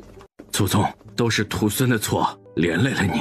此事与你无关，你不用放在心上。趁这段时间好生放松，去陪陪你师父。过一段时间九州围棋比赛集训，你会很忙的。祖宗，那和我有什么关系？纪南希笑而不语。你什么时候去拜访端王爷？我陪你一起去。纪南希看着萧景琦，他觉得他看穿了他的心事。我去给王爷治伤，你不用陪我。王爷是我的叔叔，我身为侄子，去看看他也是应该的。找借口的水平倒是进步了，能得安南郡主一句夸奖，死而无憾。你怕是对夸奖二字有什么误解？杜之恒觉得现在太阳光都没有他头顶的亮光刺眼。祖宗，王爷，我就先走一步了。杜之恒说完，得了二人的点头，立即开溜。纪南希目光随意一瞟，看到萧景琦后背都被血染红了，他后背的伤那么重，今天还主动跟着他去洛府抓洛奇，他心下不忍。去一天下，我给你换药。好。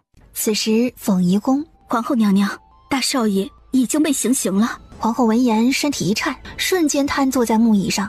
娘娘，您节哀呀！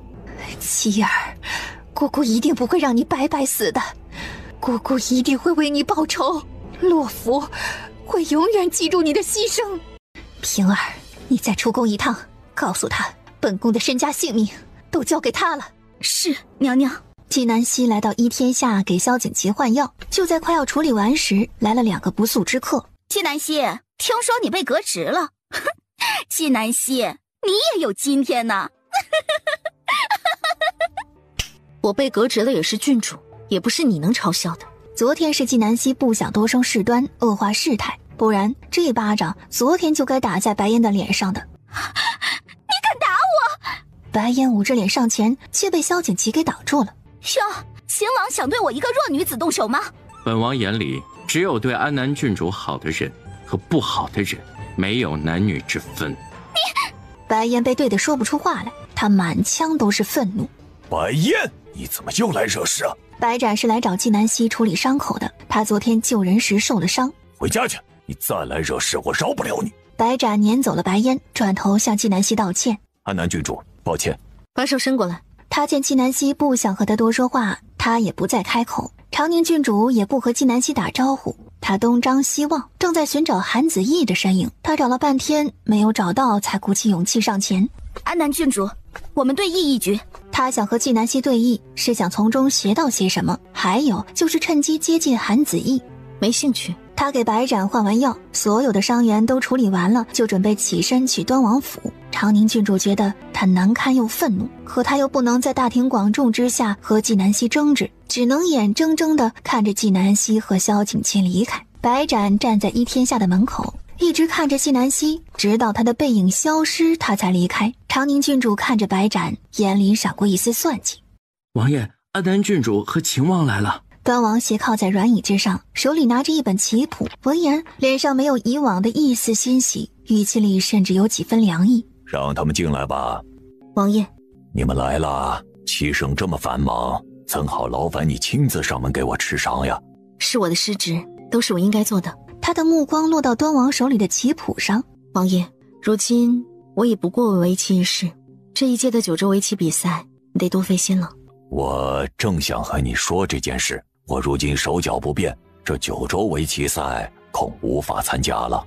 九州围棋赛，他和端王若都无法参加，那大棋又是必输无疑。而且每个国家将要派4个选手参赛，如今去哪里挑选4个棋手？王爷，这您不必担心，离九州围棋比赛还有6个月，3个月之内，我保证让你的手脚恢复如初，不影响你参赛。端王摇摇头。所以王爷是不想参赛了，和腿脚不便无关。安南郡主啊，实不相瞒，我这一辈子为围棋而生，如今到了这个年龄，我也奔不动了。未来是属于年轻人的，让年轻人去闯吧。纪南希见端王把棋谱合上，那上面写着九州围棋比赛近5年的棋谱。一个说不想参加围棋比赛的人，却在研究近5年的比赛棋谱，这似乎不合常理。王爷曾明志要为大起围棋奋斗终生的，您如今撒手不管，皇上可能不会答应。相信皇兄会理解我的一片苦心。纪南希没有再提这件事，给端王换完药以后，又叮嘱了几句才离开。阵旗备将，进宫。是，王爷。萧景琦背着药箱跟在纪南希身后，像一个跟班。他等纪南希上了马车才跟了上去。我去书院。我送你去书院。我晚点要去军营。你的伤？这点小伤不算什么，以前在战场上受伤是家常便饭。萧景琦说的云淡风轻，望着纪南希笑脸盈盈。你下次再来端王府的时候，我陪你。整日跟着我，你不怕别人骂你不务正业？我没有不务正业，皇上说你是大齐的福星，保护你是正经事。纪南希抿了抿唇，没有接话。萧景琦知道纪南希在想心事，也没有再打扰他，直到把他送到了书院门口才离开。明贤殿，你说你不参加九州围棋比赛，如今纪先生不管围棋之事，你也不管，你这是存心让大齐在九州丢脸啊！皇上，都是臣弟的错，臣弟愿意接受任何惩罚。朕不同意。你在这个时候撒手不管，是存心让朕难堪。等明年九州围棋比赛一过，朕再准许你离开，你就是硬撑，也要把这比赛给朕撑下去。皇上，不是臣弟不负责，是选手不够，臣弟无能为力呀。离比赛还有一段时间，选手的事你可以慢慢挑选。至于选手，只要不是十恶不赦之徒，只要他能为大齐争光，朕都算他戴罪立功。只要你明年带着大齐选手进入九州前3，朕许诺你一个愿望，不违背组织律法，朕都答应你。实在是大齐的围棋比赛在九州太丢脸了，嘉圣帝无奈才给出这么丰富的条件。臣弟定不负圣恩。嘉圣帝看着端王离去的背影，脸上的笑容渐渐消失。让纪先生有空来见朕。哎，罢了，明天再去请他来。第二天，纪南希照常去书院，医学科和甲班是挨着的。纪南希走到医学科门口的时候，正好碰见季兰和萧景城在甲班门口说话。他视若未见，季兰却叫住了他：“安南郡主。”纪南希顿足回眸，神色微凉：“恭喜安南郡主，不用再管齐天下的事，得了一身清闲。怎么？难道你以为我走了，你就能接管齐天下不成？”季兰语塞，面色相当难看。姬大小姐上次在慈宁宫跪了1天1夜的事似乎忘了，好生珍惜你这先生的名头，别惹我，不然你会一无所有。不知为何，季兰听到此话，心里顿时产生一种恐惧。安南郡主这么拽的吗？你有意见？别以为我不知道你用的什么手段进到书院里面来的，再啰嗦，从哪儿来滚哪儿去。萧景城哑口无言，纪南希不再和二人啰嗦，迈步进了学堂。萧公子，你先进去吧，先生要来授课了。季兰很客气地和萧景城说话，然后转身离开。萧景城嬉皮笑脸地目送季兰离开，目光落到纪南希身上时，那不正经的笑容渐渐凝固，转而变成了不符合他平日习惯的阴冷和沉稳。下了学，纪南希被高权请进了宫，嘉圣帝将端王昨日进宫的事说与纪南希听。纪先生啊，你心里的计划还要瞒着朕。纪南希一点不意外嘉圣帝能够识破他的计划，但他现在没有证据，只是推断，所以有些话他不能说。你在怀疑端王？是，皇上。所以你怕了？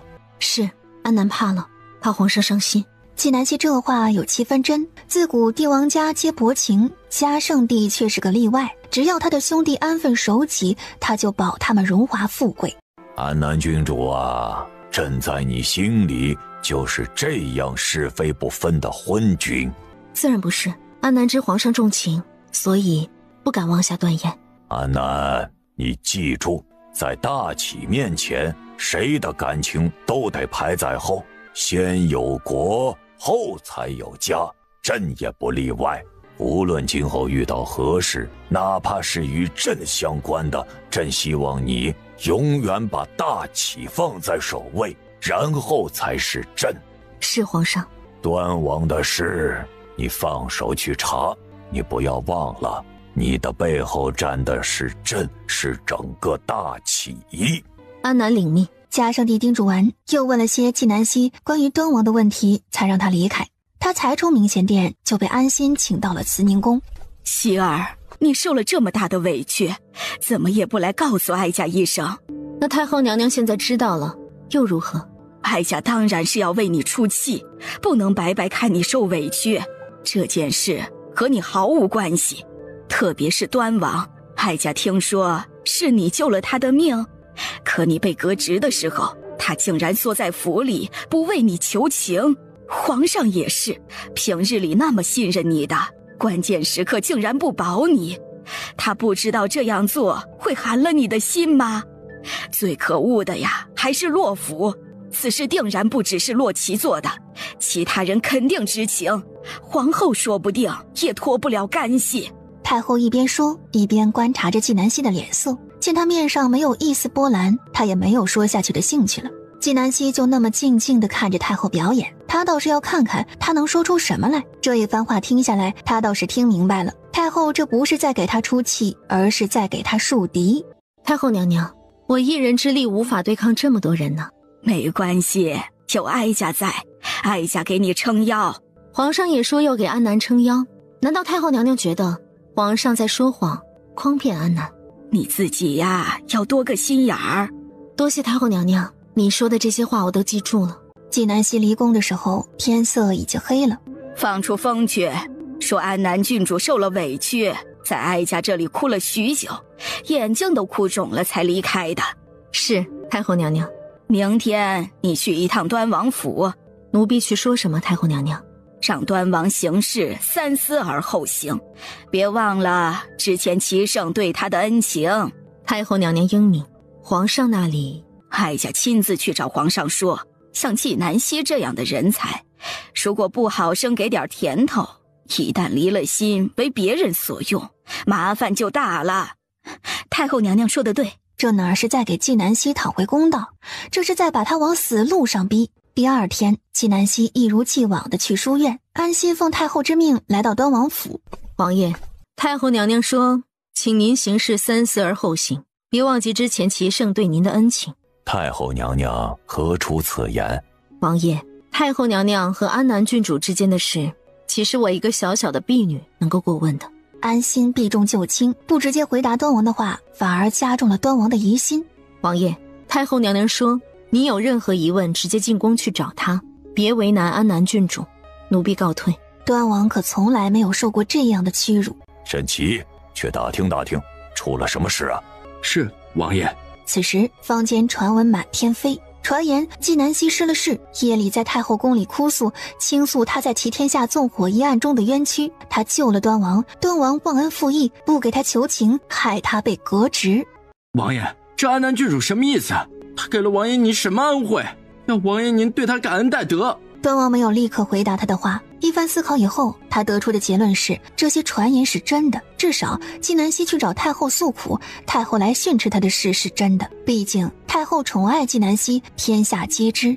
我本以为和齐胜是高山流水，到了最后也终是分道扬镳，权势名利的诱惑，没有谁能逃得脱呀。这坊间的传言已经被有心人传到了嘉圣帝耳朵里。皇上，昨天安南郡主从这里出去以后，确实去了太后娘娘的宫里，这些谣言会不会……你觉得安南郡主聪不聪明呀？安南郡主是奴才见过的最聪明的女子。安南不仅聪明，且目标明确，她知道自己想要什么，不会做这种糊涂事，毁了自己一生。他话音才落下，太后就进殿来了。母后，您怎么来了？皇上，哀家听说了宫外的谣言，那些谣言你可千万不能信呐。安南对你忠心耿耿，就算偶尔有不满，那也只是小女儿家的任性，你不必放在心上。母后的意思是，安南在你面前说过对朕的不满。皇上难道还为这点小事生气？小姑娘正在气头上，偶尔抱怨几句有什么的？皇上啊，像安南郡主这样的人可不多了，你得恩威并施，不然哪一天她有了异心，你后悔都来不及。朕对她如此信任，她竟然还敢有异心？哀家是来给你提个醒，你怎的净瞎猜呀？皇上，安南是哀家看着长大的，就像是哀家的亲外孙女儿一样。若有一天你不待见她了，直接革职让她回家即可，不要为难她。太后叮嘱完，起身离开。嘉圣帝看着太后的背影，神色渐渐冰冷。纪南希下午下了学，就听到2天前惊天动地的消息，一个是外面的谣言，另外一个是萧景华要从皇陵回来了，而且还成为了围棋比赛的选手。师父，现在怎么办？随他们闹吧。师父，萧景华的事可以不过问，但那些谣言若是被皇上知道了，对您十分不利。皇上怕是早就知道了，你不用担心，我自有分寸。我先进宫。师父，我陪您去。你在宫门口等我即可。是。安南见过皇上。你才来见朕，你知不知道今天来了5、6拨人，都是来告你状的，还有人说你要谋反。安南对皇上忠心耿耿。今天端王跟朕要了萧景华做围棋选手，朕按照你的意思应允了。纪南希眉目微蹙，这端王的路越走越偏了，他想拉估计也拉不回来了。安南何时能收网啊？3日以后。第2天，萧景华就从皇陵回来了。萧景华拜见王爷，多谢王爷的救命之恩。回来就好，这一次的围棋比赛你一定好好表现，戴罪立功。是，王爷。叫王爷多生分呀，你叫我，你还是像以前一样叫我王叔。为了方便学棋，你就住在王府。是，王叔。萧景华感觉自己在做梦一样，他以为自己这一辈子只能在皇陵孤独终老了，没有想到自己还能回到京城。最重要的是，他终于有了机会报复纪南希。王爷，安南郡主来给您换药了。让他进来吧。纪南希进来时，见端王和萧景华谈笑风生。萧景华在皇陵的这段日子早就沉淀下来了。安南郡主，以后端王府你就不用亲自来换药了，让你的徒弟来就行了。王爷，我当日承诺所有伤员的伤，我免费亲自医治，不能食言。安南郡主如此重承诺。是的，我一直在践行自己的诺言。王爷，您呢？诚信乃人在世立足之根本，本王向来看重。纪南希笑容冷了几分，转移了话题。王爷，我后天早上再来。端王看着纪南希离去的背影，陷入了沉思。又过了2天，到了纪南希和嘉圣帝约定的日子。太后娘娘，朝中已经吵得不可开交了，可纪南希还没有出现，皇上震怒。这一次，纪南希的好日子是到头了。太后手里的佛珠转得更快了，而一向的慈眉善目已然消失不见，取而代之的是凌厉和狠毒。而此时的纪南希正在端王府，他已经给端王换完了药。安南郡主还有事啊？王爷，走吧，皇上已经等不及了。端王不解，王爷，这是皇上给你留的一丝体面。端王抬眸望向屋外，那每次都陪纪南希来的萧景祺，此时一身戎装，手持利剑站在那里，在他四周都是兵。我皇兄什么都知道了。皇上只是怀疑，但我都知道了。安南郡主啊，请容本王去换一身衣裳。王爷请。过了一会儿，端王换好衣裳出来，直接被纪南希和萧景祺带进了宫。皇上，安南郡主来了。宣，罪臣拜见皇上。你何罪之有啊？罪臣一手策划了齐天下纵火一案，你为何要策划纵火案，诬陷安南郡主？嫉妒。罪臣嫉妒安南郡主的才华，只有让她不涉入围棋，罪臣才有机会在9州围棋比赛上一鸣惊人。撒谎！当初是你劝朕去找安南郡主来参加围棋比赛的。端王，你在维护谁？皇上，人心是会变的，人心会变，但你端王不会变。你做了这么多，是为了皇后。端王看着嘉圣帝十分惊讶，目光瞬间恢复平静，默认了。皇上，一切都是罪臣一人所为，和旁人无关。自身都难保，还想维护别人？你设计齐天下纵火案，让朕夺了安南郡主齐天下主事一职，你再以退为进，让朕给你特权挑选围棋选手，这一切计划都是为了让萧景华回来。皇上，他们都是无辜的。放肆！望朕如此信任你，器重你，只要你开口，朕哪一次没有如你愿？没有想到，朕最信任的弟弟竟然如此算计朕。安南，你来说。纪南希见端王眼里没有一丝的悔过之心，顿时就怒了。要知道，他当时是冒着生命危险去救端王的，结果他才是跳梁小丑。皇上，此事的主谋不止端王爷，还有皇后娘娘、洛府。嘉圣帝有那么一瞬间的震惊，接着就是愤怒。他曾经费尽心思的削弱洛府的实力，而他最信任的弟弟刚刚竟然在维护洛府。你给朕一个解释。臣弟有罪，愿意接受任何处罚。安南，你说。嘉圣帝又失望又痛心，他已经给了端王几次机会了，可端王仍然冥顽不灵。皇上，滴血验亲，一切就真相大白了。其实他自己已经做过一次了，但为了让嘉圣帝确认证据确凿，他提出再做一次。他话一出，嘉圣帝立刻就明白了是什么意思，当即看着端王，眼里第一次起了杀心。端王身体一颤，瘫软在地。来人，去把皇后萧景华带来。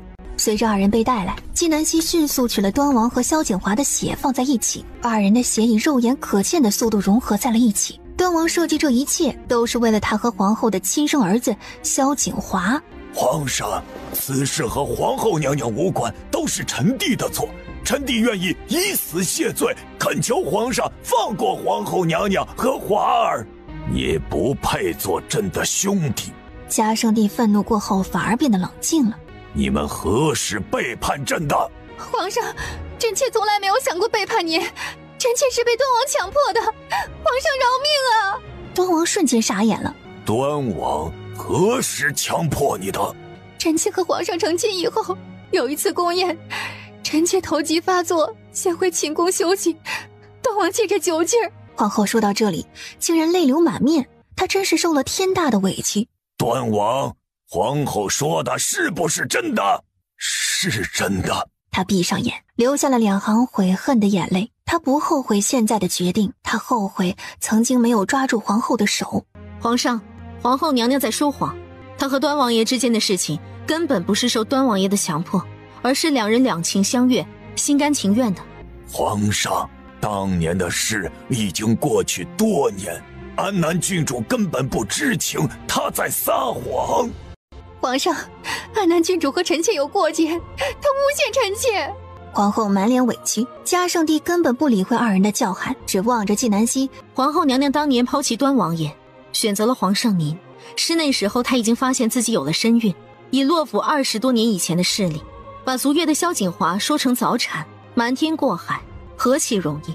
端王爷，你不惜毁掉自己的名声，用自己的信仰去保护的，只是一个不断利用你的女子。20多年以前，她嫌弃你视其如命，不思进取，所以为了荣华富贵抛弃你，转身投入了皇上的怀抱。如今她同样为了荣华富贵，告诉你，你有了自己的亲生儿子，就是利用你让萧景华回来。就在刚刚，她依旧在利用你对她的旧情，诬陷你酒后轻薄于她，因为她知道你不会揭穿她。端王爷，为了这样薄情寡义、贪慕虚荣、冷酷无情的人，你值得吗？你对得起自己的信仰和梦想，对得起皇上和大齐百姓对你的期望，对得起我不顾生死冲进火海去救你的心吗？我们都在关心你，你却把我们都利用了。纪南希又气又恨又遗憾，一个好好的大齐人才就这么被毁掉了。端王笑了笑，他看着皇后，我不后悔。那个陪他整个少年时光的女子，曾经发誓说要和他白头偕老。虽然这个女子最后食言了，可他还记得当初自己的承诺，今生非他不可。皇上，安南郡主说得对，臣弟愧对大齐，愧对围棋，愧对皇兄您，臣弟愿意以死谢罪。皇兄，除了这件事，臣弟再也没有做过任何对不起您的事。端王说完，嘴角流出一股黑血，身体向后倒去。皇帝！王爷！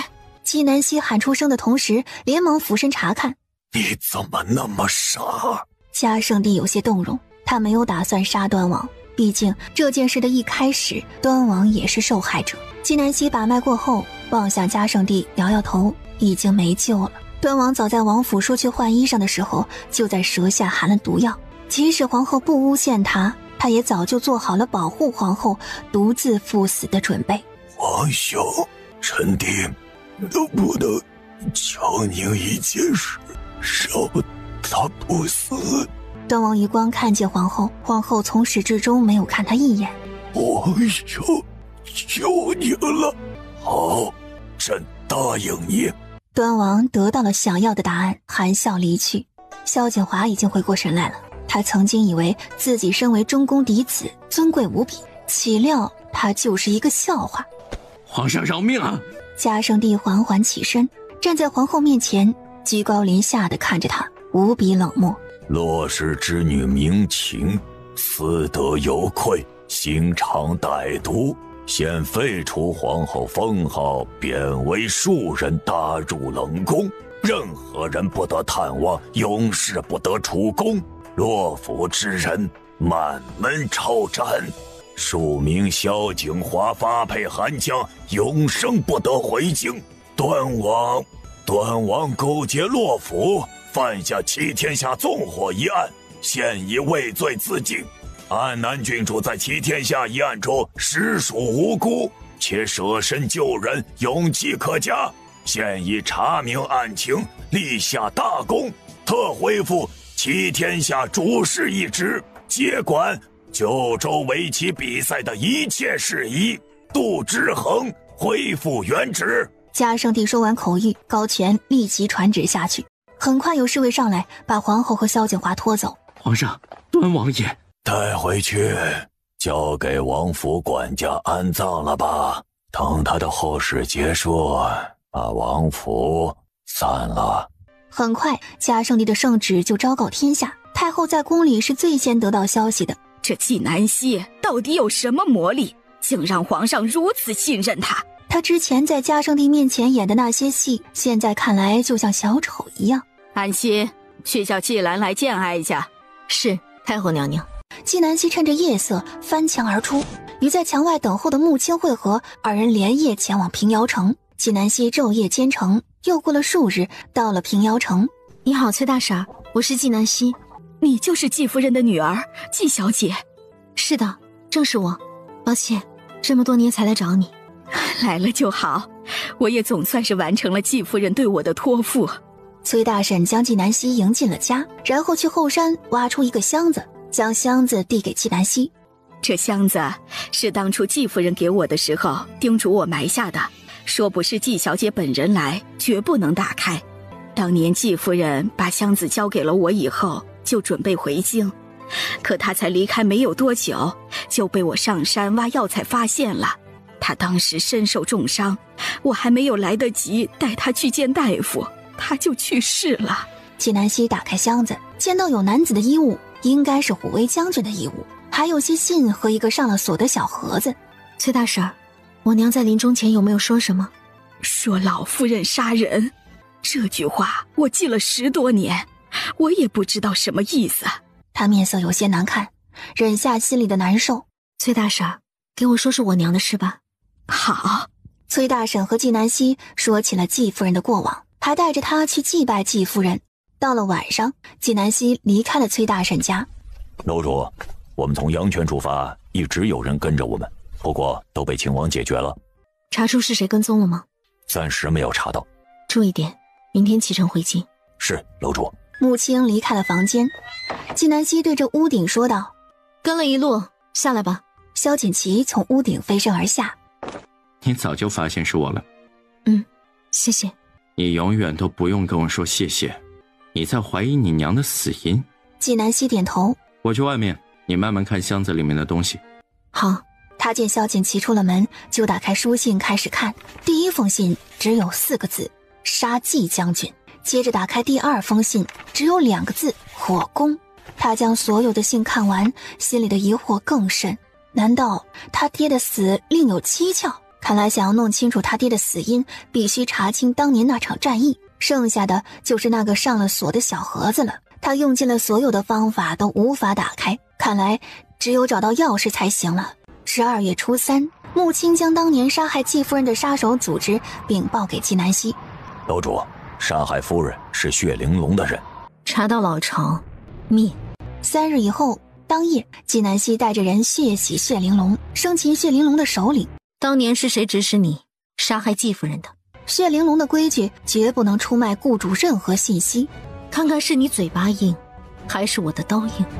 你说，将你身上的肉一刀一刀剔下来，是什么感受？话音落下之时，首领手上的肉就当真掉落了一块。出奇的是，竟然没有血流出来。他刀法精准，完美的避开了血管。这首领刚刚被打得快死了，都没有这么恐惧。现在看着纪南希，像是看魔鬼一样。谁给你胆子，敢杀我娘的？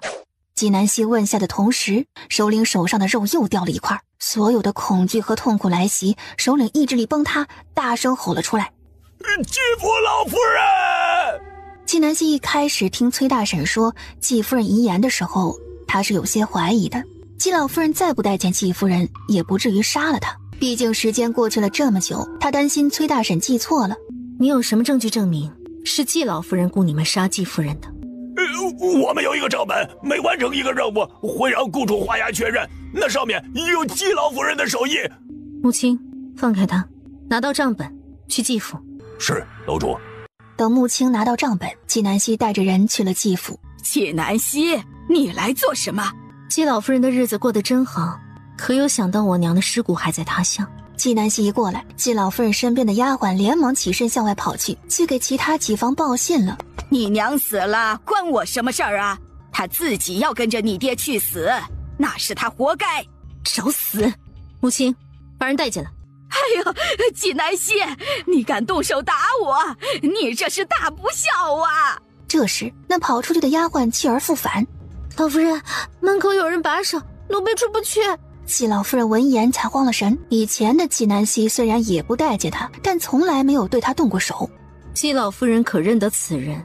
纪南希指着趴在地上的血玲珑首领。季老夫人盯着那首领的脸看了半天，才反应过来，顿时面色大变。她却极力否认。不认识，这账本上面的字、手印，可还记得？季老夫人只是机械的摇头。你来说。就是他，是他亲手把英子交给我，让我杀了季夫人。季老夫人，人证物证齐全，你为何要杀我娘？季老夫人听到这句话已经傻眼了。此时在院门口的纪房夫人和季兰等人听到此处就愣了。他们如今知道纪南希的厉害，他们可不想趟这浑水。你为什么杀我娘？说，不然我杀了你。你娘死了，我就可以霸占你们二房的全部财产给老四。你娘太厉害了，她如果不死，我就什么都得不到。你爹是我养的儿子呀，你们二房的财产都是我的，你娘凭什么霸占着不给我呀？你虐待他的女儿，杀了他的妻子，住着他的房子，还要把他的财产给你的其他儿子。季老夫人，我爹也是你的亲生儿子，你为何要如此偏心？我娘又做错了什么？仅仅因为她是我爹的妻子，因为她有权利继承我爹的遗产，所以你就杀了她。今天我就杀了你，给我娘报仇。纪南希把剑往前一送，就要杀了季老夫人。就在这时，他的剑突然被萧景琦握住。萧景琦，你拦我做甚？你不能杀他。萧景琦握着的是纪南希的剑端，手掌心已经被划破了，鲜血直流。滚开！南希，她是你祖母，你杀了她，你就是不孝。如今多少双眼睛盯着你，你这是把把柄往别人的手里送。杀母之仇不共戴天，不孝算什么？逆天又何妨？你若再敢拦我连你一起杀。南希，我从来没有想过阻拦你，这样大逆不道的事，我来替你做。萧景琦握着剑端，直接往前一送，剑插入季老夫人胸口。萧景琦趁机把剑夺了过去。安南郡主，我从来没有给过你休书，我还就是季夫人的女婿，女婿也是半个儿子，儿子为母报仇，天经地义。他满脸寒冰，手又往前一送，季老夫人直接晕死过去。来人，把罪犯季夫人带走。萧景琦，这是我的事，和你无关，你无需插手。我说过，10年前我见到你的第一眼开始，你的事就是我的事。无论你想做什么，你尽管放手去做，任何事我都可以给你兜着。安南郡主，你的手是用来下棋、画画、做手术的，这打打杀杀的事，以后都由我来替你做。我会把季夫人带去衙门，此事我亲自查办，定严惩凶手，以为季夫人在天之灵。萧景琦，我就信你这一次。他知道萧景琦的出发点是为了他好，他也不会真在这里就把季老夫人给杀死。他刺季老夫人的那一剑是为了他娘，那是他身为女儿应做的，而他最终也要把季老夫人送去衙门，接受律法的制裁。走吧，安南，你如果不放心，可以在一旁听审。纪南希点头，他出了院子，就看到几房的人在一旁站着。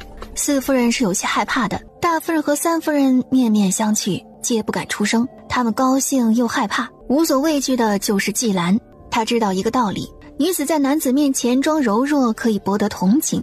王爷，我祖母做了什么？你要带走她？季兰抿着唇，一副不畏强权，是要以弱小身躯保护老夫人的坚强模样。本王做事难道需要你同意？季兰眼里噙着眼泪，仍旧一副倔强模样，却不敢答话了。安南，我们走吧。纪南希点头。季兰见纪南希有萧景琦护着，而他爱的萧景华却因为纪南希被流放苦寒之地，想到此处，他心痛又愤怒。纪南希，祖母是长辈，她无论做了什么事情都是可以原谅的。你这样逼死祖母，还有良心吗？你是什么东西，也配教我做事？纪南希眉目一跳，眼中闪过一丝寒光。这宅子是当初皇上赏赐给我父亲的，你们没有资格住在这里，给你们3天时间收拾东西滚。纪南希，你不能这样赶尽杀绝。老夫人做了对不起你的事儿，我们又没有对不起你，你凭什么赶我们走啊？安南郡主，怎么着我们也是一家人，一家人就应该住在一起。你这样把我们赶走，别人会说我们家庭不和睦，你会被人笑话的。当初我娘写信要说回来照顾我，你们把信烧了，还告诉我说我娘不要我，让我恨我娘的时候，怎么没有想到我们是一家人？你们住我爹娘的房子，用我爹娘的银子，还虐待我这么多年，难道这也叫对得起我？这府里的东西只要是我爹娘置办的，你们一样也别想拿走，不然一律按照盗窃罪处理。大夫人和三夫人敢怒不敢言，季兰看着纪南希，恨不得剥了他的皮，可他不敢。纪南希警告完以后就走了。萧景琦把季老夫人带到衙门，立即开审，人证物证齐全，季老夫人无法狡辩，直接被判入狱，至死不得以任何理由出狱，只能老死在牢里。王爷饶命啊！我不是故意的，我错了。早知如此，何必当初？纪南希，我是你的祖母，你怎么狠得下心呢？你看在你爹的面子上放过我，我一定改，我以后一定会对你好的，再也不使坏了，我以后再也不偏心了。天牢那个地方不是人待的呀，我一把年纪了，在那里面活不长了。安南郡主，我求求你，你放过我吧。我放过你，我娘能活过来吗？季老夫人，你一直疼爱的老幺此刻正在赌坊，你都要坐牢了，他都没有来看你一眼，更没有为你求情。你看看，这就是你偏心的好儿子。你平时在府里耍横，如今那些人都对你避而远之。季老夫人，你落到今天这个地步，是你罪有应得，余生你就在牢里忏悔去吧。你最好永远活着，别死了去地底下，脏了我娘的眼。对于季老夫人这样养尊处优的人来说，让她在天牢那种肮脏的地方受尽折磨和屈辱，简直比直接杀了她还让她痛苦千万倍。压下去！纪南希看着衙差将季老夫人押走了才离开，他终于可以告慰他娘的在天之灵。萧景琦走了过来，我送你回去。纪南希点头，他看着萧景琦手上的伤，抱歉。没关系，小伤。回神仙居，我给你包扎。二人回到神仙居，临到傍晚，神仙居来了3个不速之客，季府的大爷、三爷、四爷。安南郡主啊，那是你祖母，就算做错了事儿，她如今已经知道悔改了，你怎么能把她送到大牢里面去啊？纪南希，你别以为你现在了不起了，你这叫忘恩负义，赶紧把你祖母给放出来，不然我跟你没完。纪南希，我们都是为了你好啊，有继父在，我们都是你的靠山。曾经我弱小无依，你在朝中尚且有官职的时候，你都没有成为我的依靠。如今我是书院先生，你是整日泡在赌坊的赌徒，你拿什么做我的靠山？我又何须你做我的靠山？季四爷面红耳赤，满脸难堪。可如今季老夫人进了天牢，再没有人私下拿银子体贴她了，她日子肯定过不下去，不得不来威胁纪南希。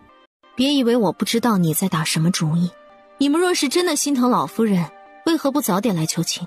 现在罪都定了，在我面前假惺惺，你们无非就是想继续赖在我爹娘的房子里面不走。我告诉你们，不可能。当年我爹娘把我送回来的时候，本以为你们叔叔伯伯可以照顾我，可我在府里过的是什么日子？吃不饱穿不暖，无人教导。我不信你们看不见，只是你们不在乎我，更不在乎我爹娘，不愿意管我的死活罢了。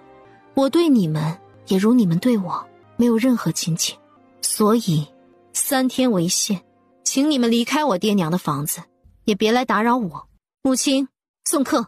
穆青冷着脸，抱着剑，直接站到季氏3兄弟面前。3人对穆青的武艺早有耳闻，哪里还敢造次，直接灰溜溜的滚了。安南，京城的戏班子出了新戏，我们去听听如何？萧景琦想到纪南希开心，他刚刚在一旁听纪南希和季府那3兄弟谈话，他才知道纪南希身为虎威将军的独女，过的日子连普通人家的丫鬟都不如，他很心疼，很难受。我去了，你去和小圆圆玩吧，我想静静。好。萧景琦转身离开，纪南希的思绪飘到了很远。突然他听到一阵琴声，琴声婉转悠扬，瞬间拨动了他的心弦。他跟随着琴声而去，见萧景琦坐在古琴面前，修长的手指划过琴弦，发出悦耳的声音。夕阳的最后一道光落在萧景琦身上，仿佛给他披上一层金光，让他看起来无比的温柔。弹得真好，像一股清泉吐经山花烂漫之地，最后流入大海，归于大海，可以抚平人烦躁的心。当真？纪南希点头。你以前也最喜欢这首曲子，我还记得那时候你一受了委屈就来找我，然后就吵着要听这首曲子。无论一开始哭得有多么的伤心，只要我一弹完曲子，你立刻眉开眼笑了。他若是知道你还惦记着他，肯定会很开心的。安南，从来都只有你，也为何总是说他？你不会觉得自己如今变了个人，你就不是以前的纪南希了吧？我和他本来就是两个人。为何如此说？很多事无法解释。你不想说，我也不勉强你，等你想说的时候再给我说吧。纪南希没有接话，或许他一辈子也不想说。纪南希替母报仇的事很快就在京城传遍了，她名声大振，众人夸她是个孝顺的好女儿，特别是在老夫人这件事上分寸把握得极好。她不仅替她母亲报了仇，也替她父亲全了人孝。慈宁宫太后听到了纪南希报仇的消息，整个人脸色大变。安心，你说这纪南希到底是个什么变的？这世间还有什么秘密能瞒住她？太后娘娘，纪南希只不过就是聪明一点而已，但她归根结底还是个人，是人就会有软肋，只要抓住了她的软肋，就不怕她不屈服。纪南希是个硬骨头，她没有软肋，最好的办法就是让她死，她死了，自然什么秘密也发现不了了。太后娘娘英明，现在仇视纪南希的可不止太后一人。主子，逍遥楼是我们最大的赌坊，如今被安南郡主给捣毁了，我们损失巨大，现在怎么办？逍遥楼明面上是赌坊，背地里却是血玲珑的老巢。安南郡主毁了我的东西，自然是要他10倍还回来。3天时间一到，纪南希就让穆青带着人去纪府守着，最后纪府3房人直接被赶了出去。他们在京城有老宅子，不过已经有很多年没有住过人了，房子破旧，3家人住在一起十分拥挤。季兰看着眼前乱糟糟的院子，大家挤在这小破院里，大人的吼声，下人的喊声，孩子的哭声，他头都要炸了。别吵了，兰儿，这刚刚搬进来是有点吵，等归正好以后就好了。娘，让3房4房搬出去吧，这样一来我们就够住了。这宅子是大家的，没有正当理由不好赶呐。娘，办法我来想，我如今是书院先生，怎么能和他们挤在一起？说出去让人笑话。好，你放心，我会单独给你一个采光好的房间。季兰抿唇不满，但也只能将就。我出去逛逛，等收拾好了我再回来。12月15，宫里传出消息，要为萧景瑜选皇子妃。嘉圣帝的几个皇子，如今适龄的有萧景瑜、萧景睿。萧景瑜是最有希望继承帝位的。纪南希得了闲，正在悠闲自得时，安心来请他进宫。他到了慈宁宫，见萧景琦也在。太后娘娘，见安南何事？瑜儿要选妃了，瑜儿才华横溢，一表人才，配你正好。但哀家听说秦王一直没有给你修书，今日叫你们来，就是让秦王当面把修书给你。安南呐，我知道你想摆脱秦王，只是苦于一直拿不到修书。今日哀家就做个恶人，帮你一次。萧景琦冷着脸，给了修书，他和纪南希就彻底没有任何关系了。他绝对不会给修书的。秦王，安南是哀家看着长大的，哀家视她为亲外孙女儿。你以前让她受的苦，哀家就不跟你计较了。今天当着哀家的面，你把休书拿出来吧。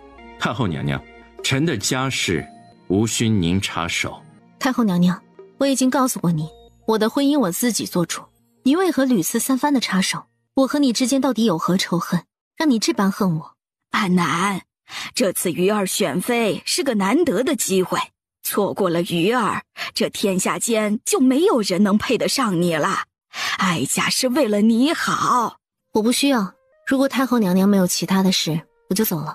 萧景瑜喜欢的是季兰，太后却把她塞给萧景瑜，这会儿引起萧景瑜的不满，萧景琦也会和萧景瑜发生矛盾。白烟也喜欢萧景瑜，他可不想掺和到他们复杂的感情里面。纪南希，纪南希没有理会。纪南希出了慈宁宫，遇到高权，被请去了明贤殿。安南，萧景瑜的婚事，你有何看法？皇上，武殿下有自己喜欢的人，他要成亲，定是想和他喜欢的人一起，和臣无关。那安南心里可有心仪之人？没有。朕看顾少爷、裴先生对你都甚好，这二人也不错。还有秦王对你也回心转意了，而且他也没有给你休书，你要不要考虑一下？纪南希突然觉得他如今的身份有些尴尬，说和萧景琦没有关系，却没有休书；说要有关系，二人仿佛的确没有什么实质性的关系。安南啊，无论你看上谁，朕都下旨给你赐婚，有朕在，谁也不敢欺负你。多谢皇上，但臣心里现在并无儿女私情，若臣以后遇到自己想嫁的人，一定会如实禀报皇上的。好，到时候朕给你准备嫁妆，以朕女儿的身份从宫里风光出嫁。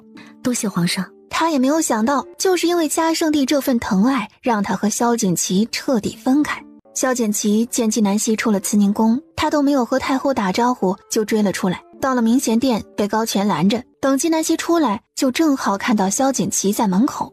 安南，你等我，我有话对你说。萧景琦说完，见纪南希点了头，才进去见嘉圣帝。纪南希在门口等了一炷香的时间，萧景琦才出来。他见萧景琦面色凝重，皇上和你说什么了？皇上说让我把休书给你。安南，这也是你心里所想吗？他想起嘉圣帝刚刚说的话。秦王，安南和你分开这么久，既然他心里没有你，你就放手吧，别耽误他幸福。而且当初是你休了他，是你不要他在先的。萧景琦以为嘉圣帝会如此说，是因为纪南希在嘉圣帝面前表露了什么。安南，你心里真的想要休书吗？萧景琦，把休书给我吧。安南，可我不想给啊。萧景琦眼眶红红的。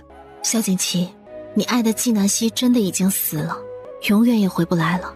萧景琦，我们各自安好吧，我不喜欢你，也就不耽误你寻找幸福了。纪南希，你明明就是他，你为何要说他死了？我的幸福就是你，没有了你，我还有什么幸福可言？纪南希，你不要放弃我好不好？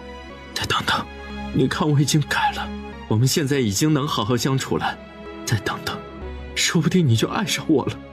萧景琦，有些人失去了永远就回不来了。抱歉，我不是他，代替不了他。放手吧，萧景琦，放过我们彼此吧。不，萧景琦，你当真以为一纸休书就可以困住我？我们和离吧，和离书我签好字以后会送到你的手上。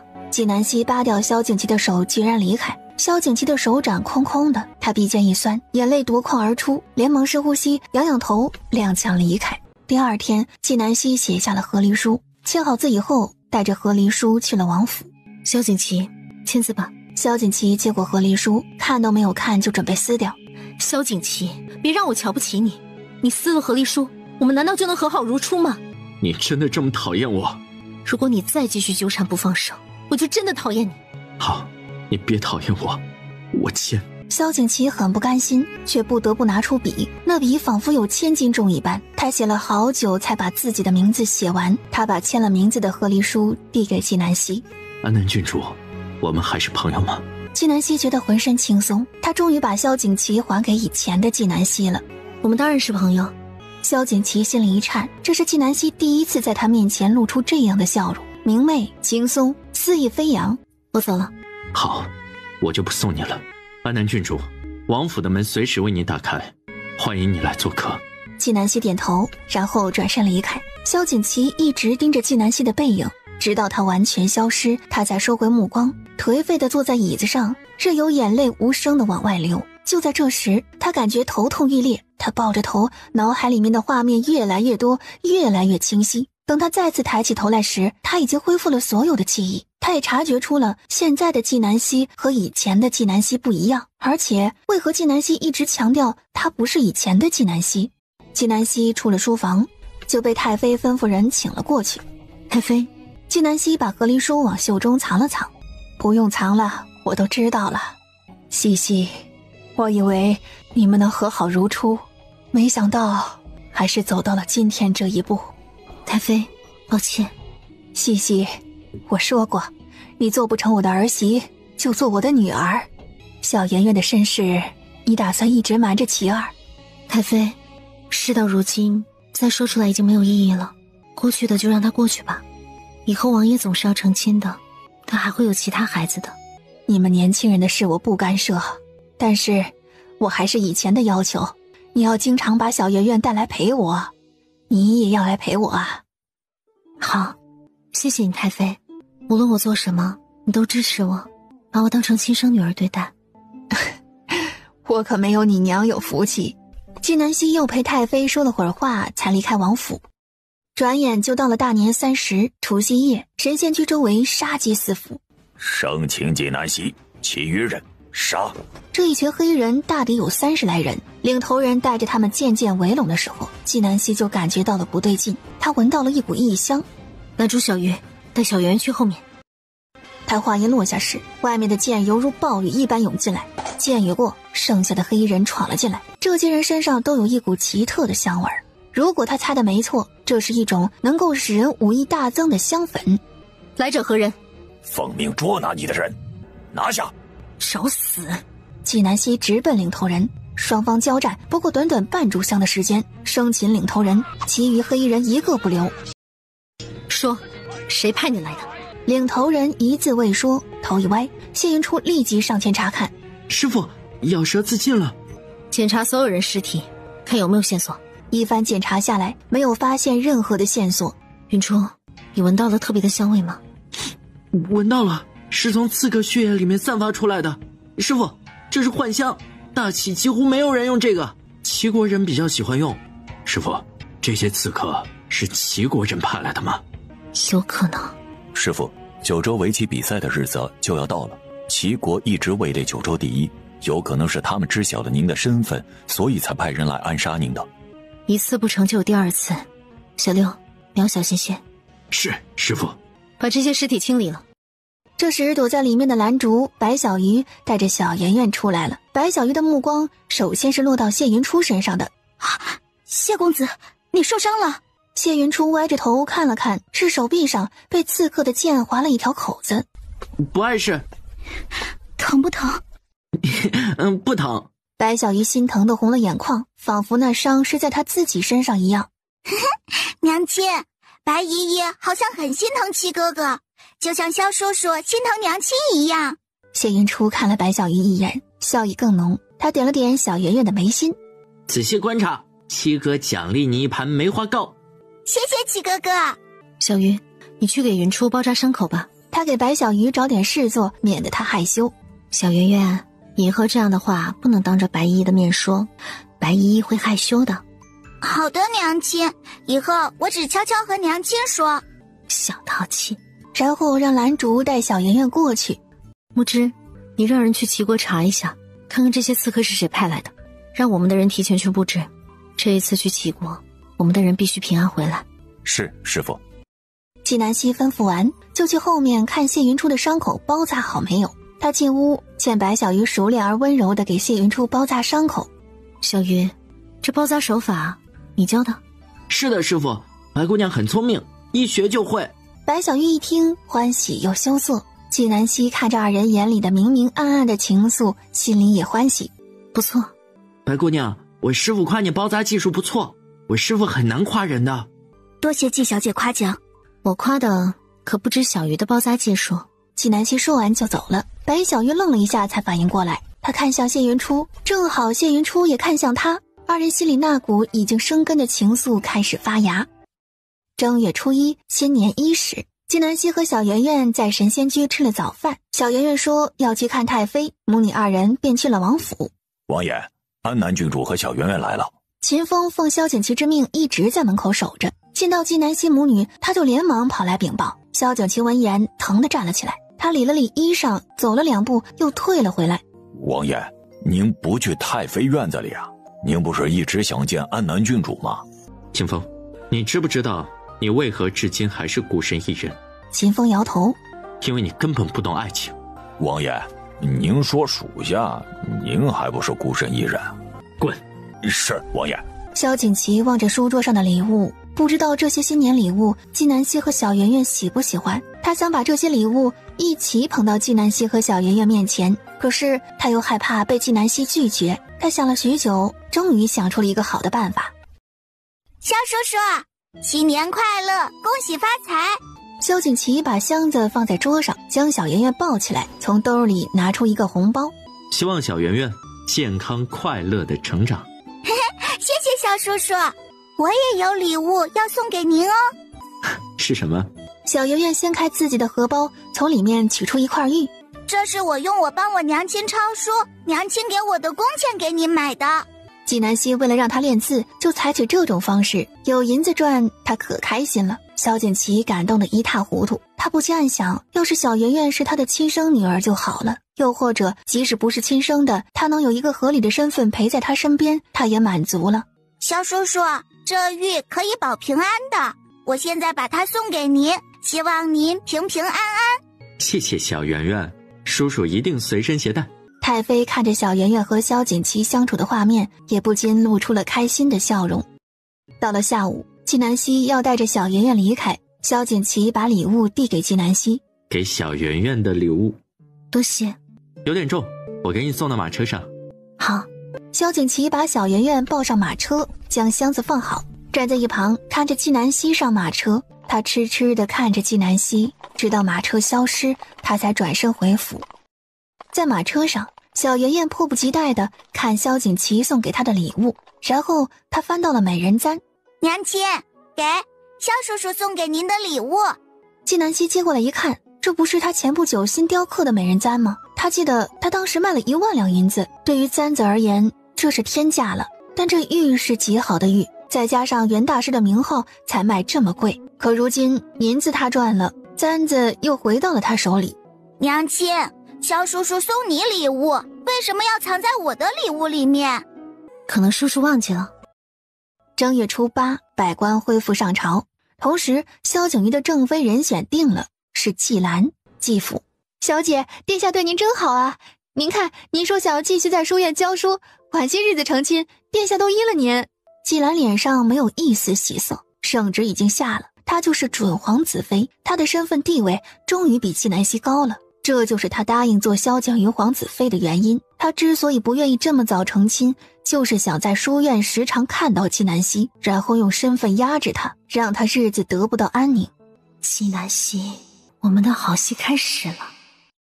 3日以后，明贤殿，嘉圣帝看着眼前即将启程去齐国的几人，鼓励道：你们要相信自己，努力下好棋，为大齐争光。朕等着你们传来佳音。是皇上。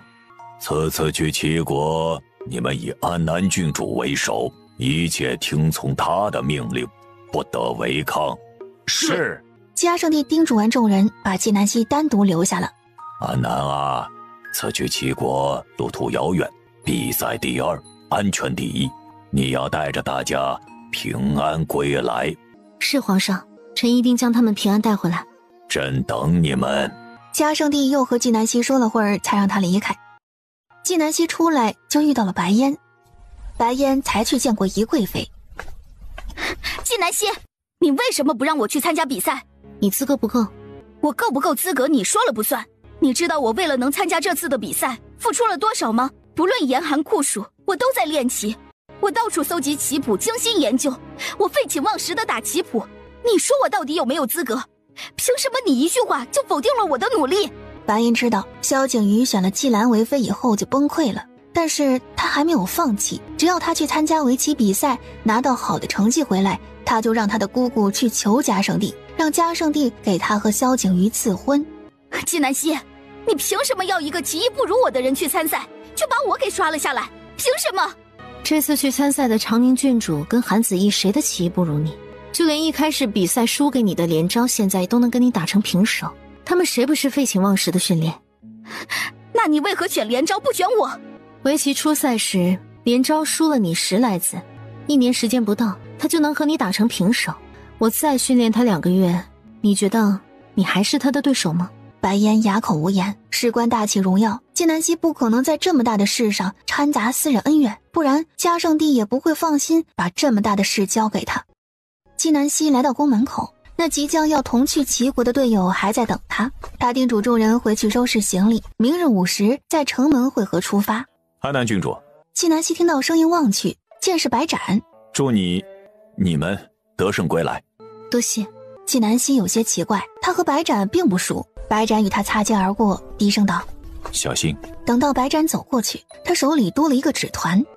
纪南希回到神仙居，安顿好小圆圆，到了第2天便启程去齐国。子义兄，我把小希交给你了，你要照顾好他啊。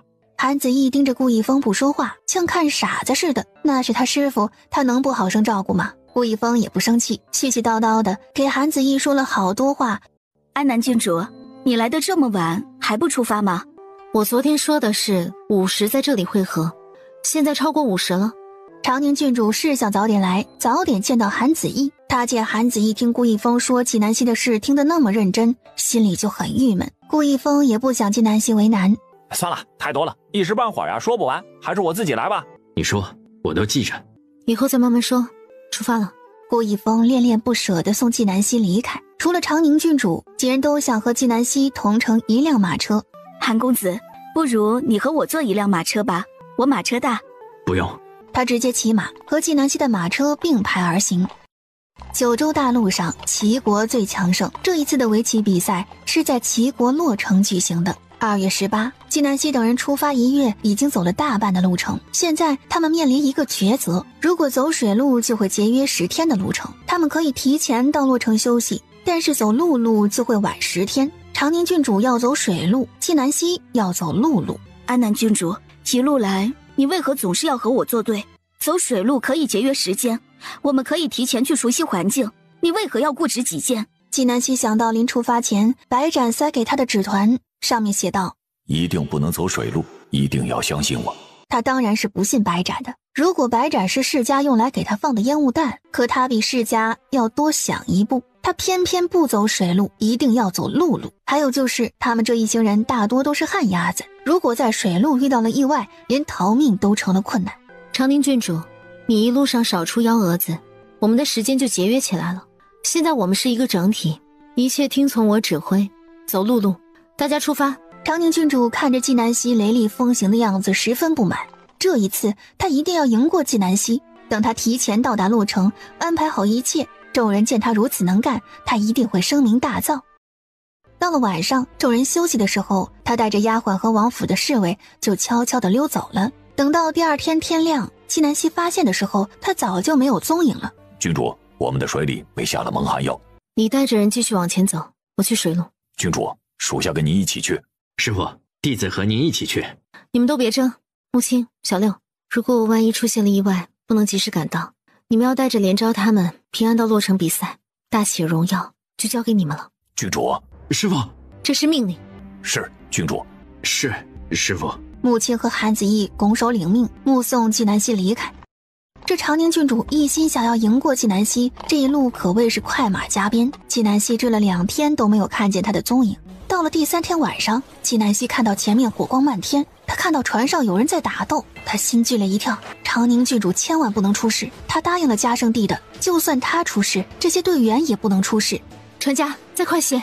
姑娘，无法往前了，火势太大了。你在这里等等我，我尽快回来，船前加10倍。他脚尖向后一用力，飞到了着火的船上。他看到了贤王府的侍卫。长宁郡主呢？安南郡主，你终于来了，求求你救救我家郡主，她在2楼。纪南希现在顾不得这么多，连忙冲去2楼。等他找到长宁郡主的时候，见他正躲在角落里缩成一团，满脸恐惧。你怎么现在才来？快带我走！你想死在这里是不是？快走！这些人太恐怖了。纪南希一手拽着长宁郡主，另一只手拽着那已经被吓软的丫鬟，将2人带到了他刚刚乘坐过来的船上。船家，快，以最快速度靠岸！船家，快，以最快速度靠岸！不行，只能朝前开。对方想要我们的命，估计早就在左右靠岸之处设下了埋伏，向后退太远了。唯一的办法只有一路往前，还有一线生机。闭嘴，开船。长宁郡主说的这些道理，他又怎么会不懂？但是他之前为了尽快追上长宁郡主，特意选了一条小船，左右有加工。现在又是晚上，这小船估计朝前开不了多远就坏了，到时候更危险。长宁郡主被纪南希喝住了，他没有再开口讲话。可是他对纪南希已经产生了恨意，如果纪南希死了就好了，那这次的齐国之行所有的功劳都是他的，甚至无人知道他今晚有多窝囊。这个想法从冒出来的那一刻就不可能熄灭下去。最后船家成功靠岸，果然如纪南希所料，左右全是埋伏。他一边保护长宁郡主主仆，一边杀敌。他已经感觉出来了，这些杀手仿佛只针对他，根本没有要杀长宁郡主的意思。在一旁观看的长宁郡主也发现了这一点，他刚刚冒出来的那个想法更加的强烈了。救命！长宁郡主下定决心向纪南希冲去，纪南希本能的转身救他，可他迎来的是长宁郡主推向他的双手。长宁郡主直接向前一推，纪南希猝不及防向后一退，而在他背后的杀手趁机一刀砍向他，他背后立即感受到一股撕裂般的剧痛。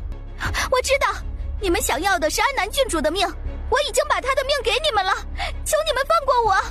瞬间所有杀手都朝纪南希而去，突然从暗处飞来一支箭，直直地朝着纪南希而去。就在纪南希以为自己危在旦夕的时候，萧景琦仿佛从天而降的神一样出现在他面前，替他挡住了那支飞来的箭。四周响起一阵打斗声，是秦风带着人在杀敌。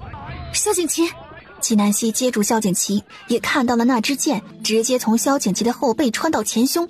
安南，还好我赶上了。安南，如果我再晚来一步，你若死了，我绝不独活。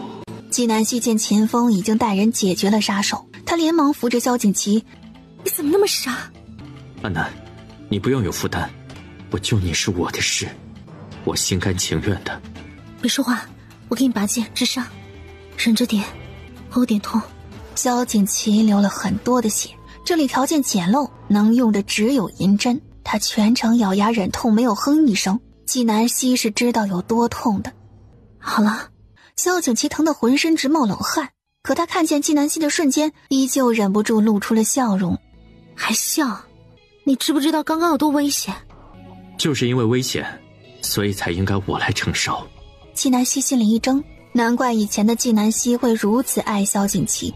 每一次他遇到危险，萧景琦从来没有犹豫过，要么替他抵挡危险，抵挡不了就陪他一起死。他爱他高于自己的生命。纪南希突然有些羡慕以前的纪南希，以前每次萧景琦遇到危险，他就会难受，他以为是以前的纪南希留在他心底的意识，可这一次他清晰地意识到，那是他自己的心疼。他觉得自己一定是疯了，不然怎么会出现这种幻觉。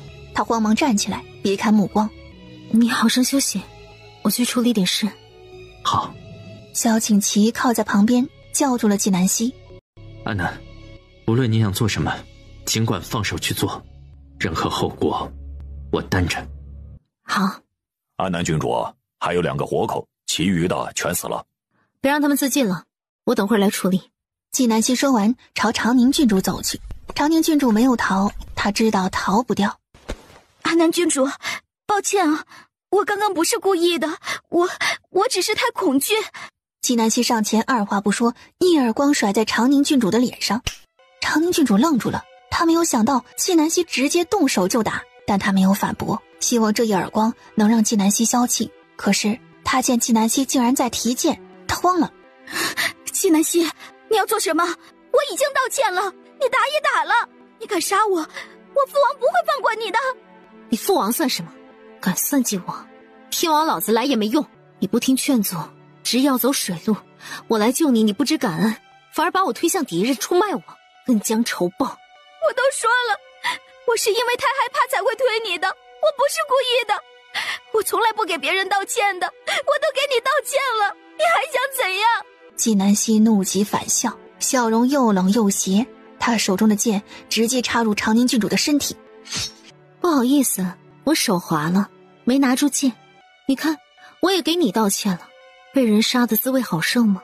长宁郡主捂着胸口，她感觉自己要死了，痛得无法呼吸。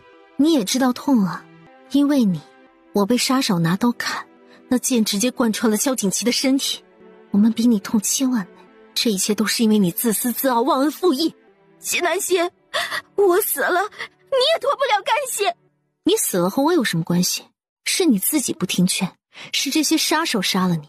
我已经尽力救你了，你刚刚大概也是这么算计的吧？害死了我，把我的死推给杀手。长宁郡主，你没有想到吧？报应来得如此之快。纪南希丢下长宁郡主，起身就走。秦风，此地不宜久留，带上那2个活口，撤。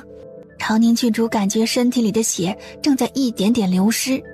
秦王，我是你妹妹，你不能丢下我呀！我没有你这么狠毒的妹妹。他说完，和纪南希一起离开。长宁郡主听到萧景祺冷漠的声音，内心升起一股绝望。这周围没有一个行人，他连求救都找不到人，而他的伤口还在继续流血。他的意识越来越模糊了。就在他以为自己必死无疑的时候，在他面前出现了一个黑衣人，准确来说是出现了一团黑雾。想活命吗？想活。很好，我救你，你杀了纪南希。萧景祺此刻的伤不宜继续赶路，纪南希在附近找了一个客栈，让他住下养伤。你的伤很重，不宜动，你先躺着休息，我去审那几个杀手，晚点再来看你。萧景祺一把拉住纪南希的手。安南，我给你上药。纪南希看着萧景祺的手，萧景祺立刻放开。抱歉，你背上的伤得处理。纪南希看萧景祺的手，不是因为厌恶他，而是在思考他为什么不抵触和萧景祺的接触。你不用跟我道歉。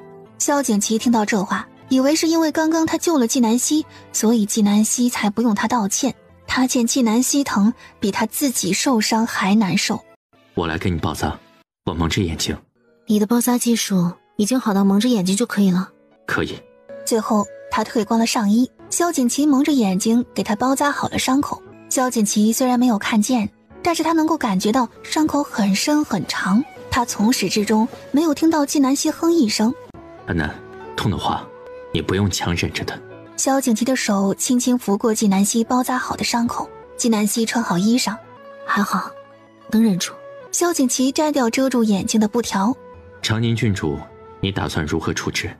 他死不了，这次只是给他一个教训，等到天亮他找到大夫就可以活了。好，他回京如果找你麻烦，我来处理。不用等到回京他就会给我找麻烦，我自己会处理。你去休息吧，我去审杀手。我陪你。不用，你休息好了就回京吧，等你伤好了些我们再去追穆青他们。我不走，这一次去齐国，你们在明，我在暗，我就是奉命保护你们的，只是在路上耽搁了，来晚了。以你齐王的身份出现在齐国，你知不知道有多危险？你担心我，你以为你就不危险吗？狩猎者榜单第5，纪南希，悬赏金100万两黄金。狩猎者榜单第2，萧景祺，悬赏金5万两黄金。你可比我更危险。这个狩猎者榜单也不知道是谁排的，普通人根本不知道这个。二人互相打趣。这榜单第1天机子也不知道是谁，悬赏金5000万两黄金，5年了，一直高居榜1。纪南希仿佛没有听见。你确定还要去齐国？确定，你去哪我就去哪。那你好生养伤，等你休息2天我们就出发。纪南希审完杀手已经到了午时，他吩咐秦风买了药材，亲自给萧景祺煲了汤，多喝一些，促进伤口恢复。纪南希将碗递到萧景祺面前，萧景祺是在替他承受痛苦，于情于理他都要报答他的救命之恩。可萧景祺不接他手中的碗，只盯着他看。你没有力气吗？那我喂你吧。我自己来。萧景祺接过碗，大口喝着汤。慢一点喝，锅里还有。纪南希抿唇一笑。萧景祺望着纪南希，心里仿佛春暖百花齐放一般。纪南希终于对他笑了。看我做事。因为你好看。这药汤效果真好，才喝半碗就有力气打趣我了。安南，我说的是真的，我突然不想那么快好了。为何？我伤好了，你要离我远远的。不会，我们是朋友。再说你还是我的救命恩人，你慢慢喝，一会儿我来收碗。我锅里还熬着汤，没有关火。他找了个借口迅速离开。萧景祺嘴角渐渐浮现一丝笑容，他刚刚看出来了，泰山崩于眼前都面不改色的纪南希，竟然在他面前紧张了。他养了2天的伤，和纪南希继续出发，花了3天的时间追上了穆青他们。他们前脚才到，长宁郡主也很快就赶到了。长宁郡主装作什么事都没有发生一样。穆青，你们走路遇到危险了没有？没有。众人齐刷刷地看向长宁郡主，眼里充满了鄙视厌恶，都是因为他执意要走水路，耽误了大家的行程。大家再休息1天，明天一早继续出发。纪南希是为了萧景祺的伤考虑，既然为了赶时间，不如现在马上就走。你想走现在就可以走。他有些意外，长宁郡主受了那么重的伤，短时间内赶了这么远的路，脸上看不出受伤的迹象，这不像是她一个弱女子身受重伤不久的行为。长宁郡主没有反驳，转身去找房间休息。纪南希与他擦身而过的时候，不经意探了一下他的脉搏，他顿时就惊讶了，长宁郡主的伤好得也太快了些。3月18，纪南希等人抵达齐国洛城，到了洛城门口，齐国负责接待的人已经在那里等着了。你就是纪南希啊？正是。跟我来吧。接待者语气傲慢得很，带着纪南希等人前往住所的路上，一路上说个不停，讲的都是齐国的规矩，一直到了品齐轩门口才停下。这里面目前住了一位贵人，你们没事别去打扰他，惹恼了他呀，别来求我去救你们啊！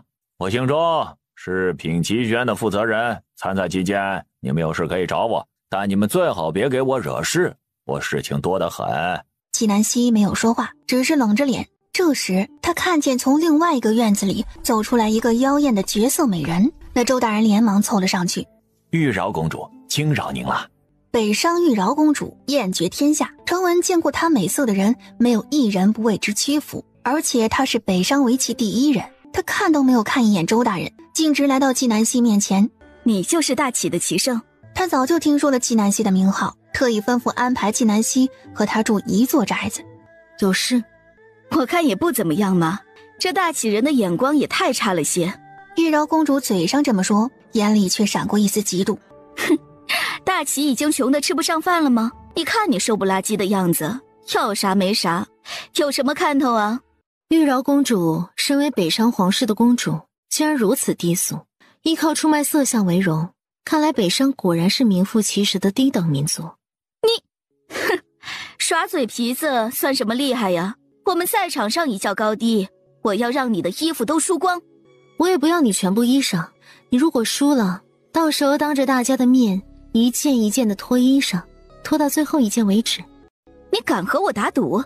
你们大启从来没有进过9州前3，就算你是齐胜，也只是大启的齐胜，在我这里你什么也不是，而我一直都是9州第3，你拿什么跟我比？一直在9州第3很了不起吗？今年我来了，你就不是了。哼，这个赌约我接下了。纪南希，我要让你让大启成为我的手下败将，让你们大启从此无脸再来参加9州比赛。拭目以待。玉娆公主说完，目光落到纪南希身边的韩子义身上，略显失望。往后一看，见到萧锦旗，顿时眸色一亮。萧锦旗此时是纪南希护卫首领的身份，玉娆公主径直来到萧锦旗身边，长得不错，然后与萧锦旗擦肩而过。她的身体有意无意地往萧锦旗身上靠，萧锦旗满眼厌恶，幸好她闪得快，玉娆公主一点都没有碰到她。纪南希见玉娆公主调戏萧锦旗，满脸不悦。萧景祺立即压低声音解释：“没有碰到我，而且我觉得你最美。”纪南希脖子间感受到萧景祺温热的气息，顿时面色一红。他没有来得及细想，就听到那周大人在开骂了：“大启的齐胜有甚了不起啊？知道玉娆公主是什么吗？也是你敢得罪的，真是不知天高地厚。”闭嘴！大启如何，岂是你能智慧的？齐国派你来是来接待我们的，还是来挑事的？周大人没有想到纪南希真敢对他，他立刻闭嘴了，而他心里却种下了对纪南希的恨。他将纪南希等人带到这里就不管了。有些人没有见过世面，以为还在大启可以任性妄为，殊不知这是在强盛的齐国，这狂妄的性子迟早要出事，可别连累我们。你在教训我？我指名道姓说是你了吗？这齐国养的狗也不拴好，到处乱叫。你骂我？我指名道姓骂你了？长宁郡主哑口无言，满脸愤怒。在齐国期间，你最好别给我惹事，不然对你不客气。要作死，等比赛结束，回大齐去死。长宁郡主咬着唇，一个反驳的字也说不出来。他望着纪南希的背影，露出狠毒的目光。众人安顿好以后，出于好奇，都跑出去逛街去了。纪南希和萧景琦走在最前面，他一看到萧景琦，就想到刚刚玉娆公主看萧景琦的样子，恨不得把他扒光看个够。恭喜秦王。为何突然恭喜我？秦王就要抱得美人归了。安南，你的意思，你答应我？想什么呢？我说的是今天在品奇轩看你看吃了的那人。在我眼里，美人二字，只有安南你才担得起。油嘴滑舌。纪南希板着脸，他加快了脚步。萧景琦才反应过来，纪南希好像有些吃味儿，他觉得这事太不真实了。纪南希看中了街边的一个摇铃，十分的漂亮，正想买来给小圆圆带回去。这时耳边传来一道声音：姑娘，我们店新出了一道菜，麻辣香锅，你要不要来尝尝？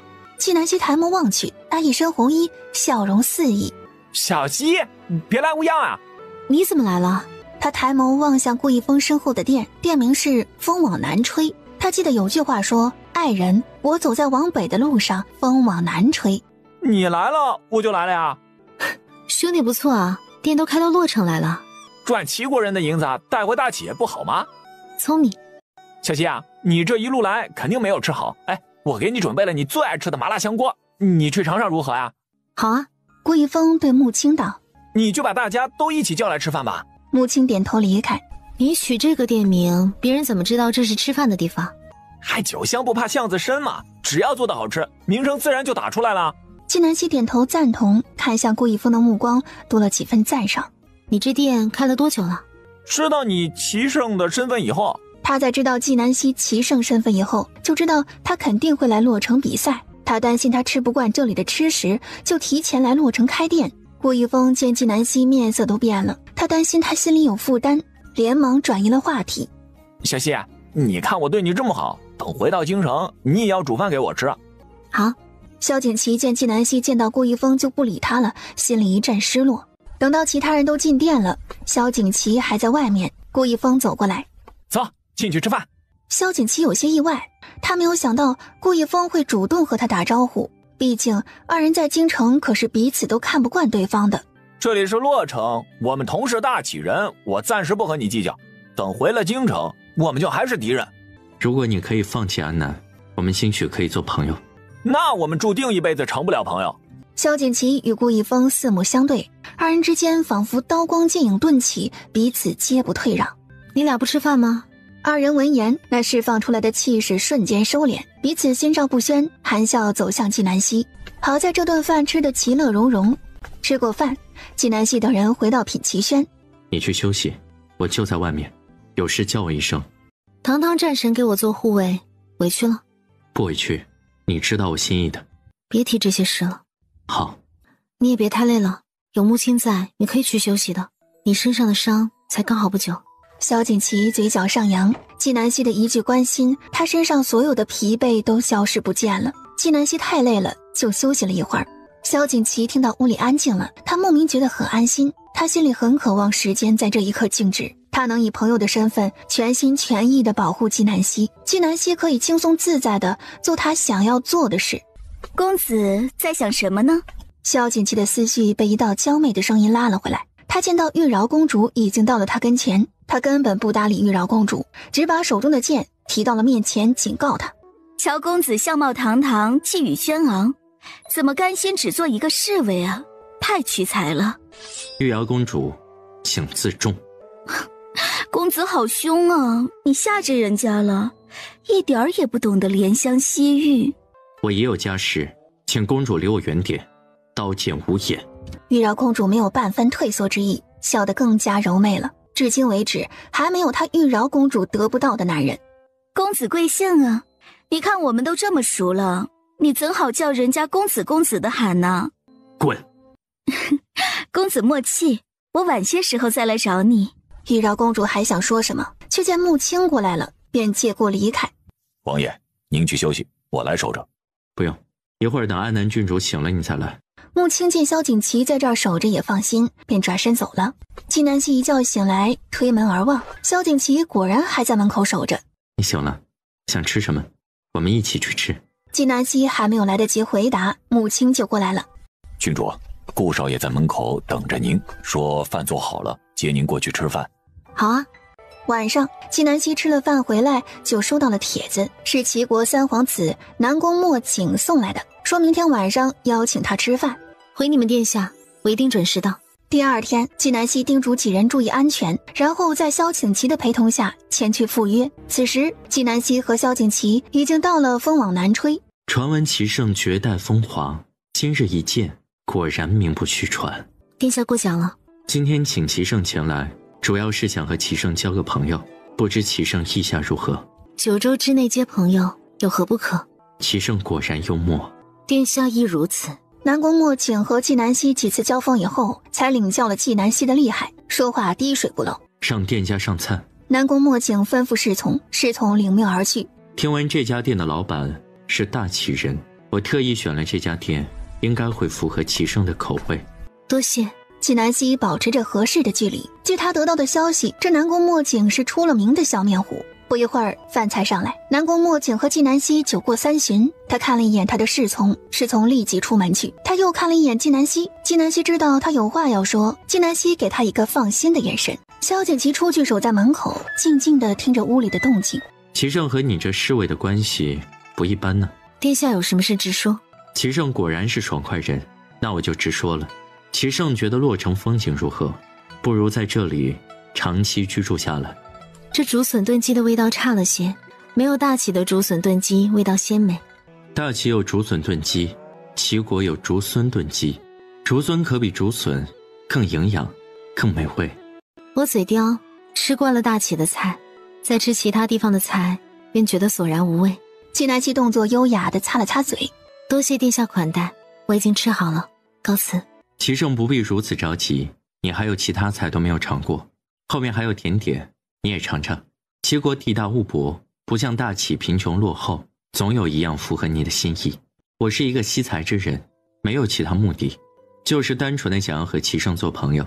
当然，我更欢迎齐胜在洛城长期居住下来。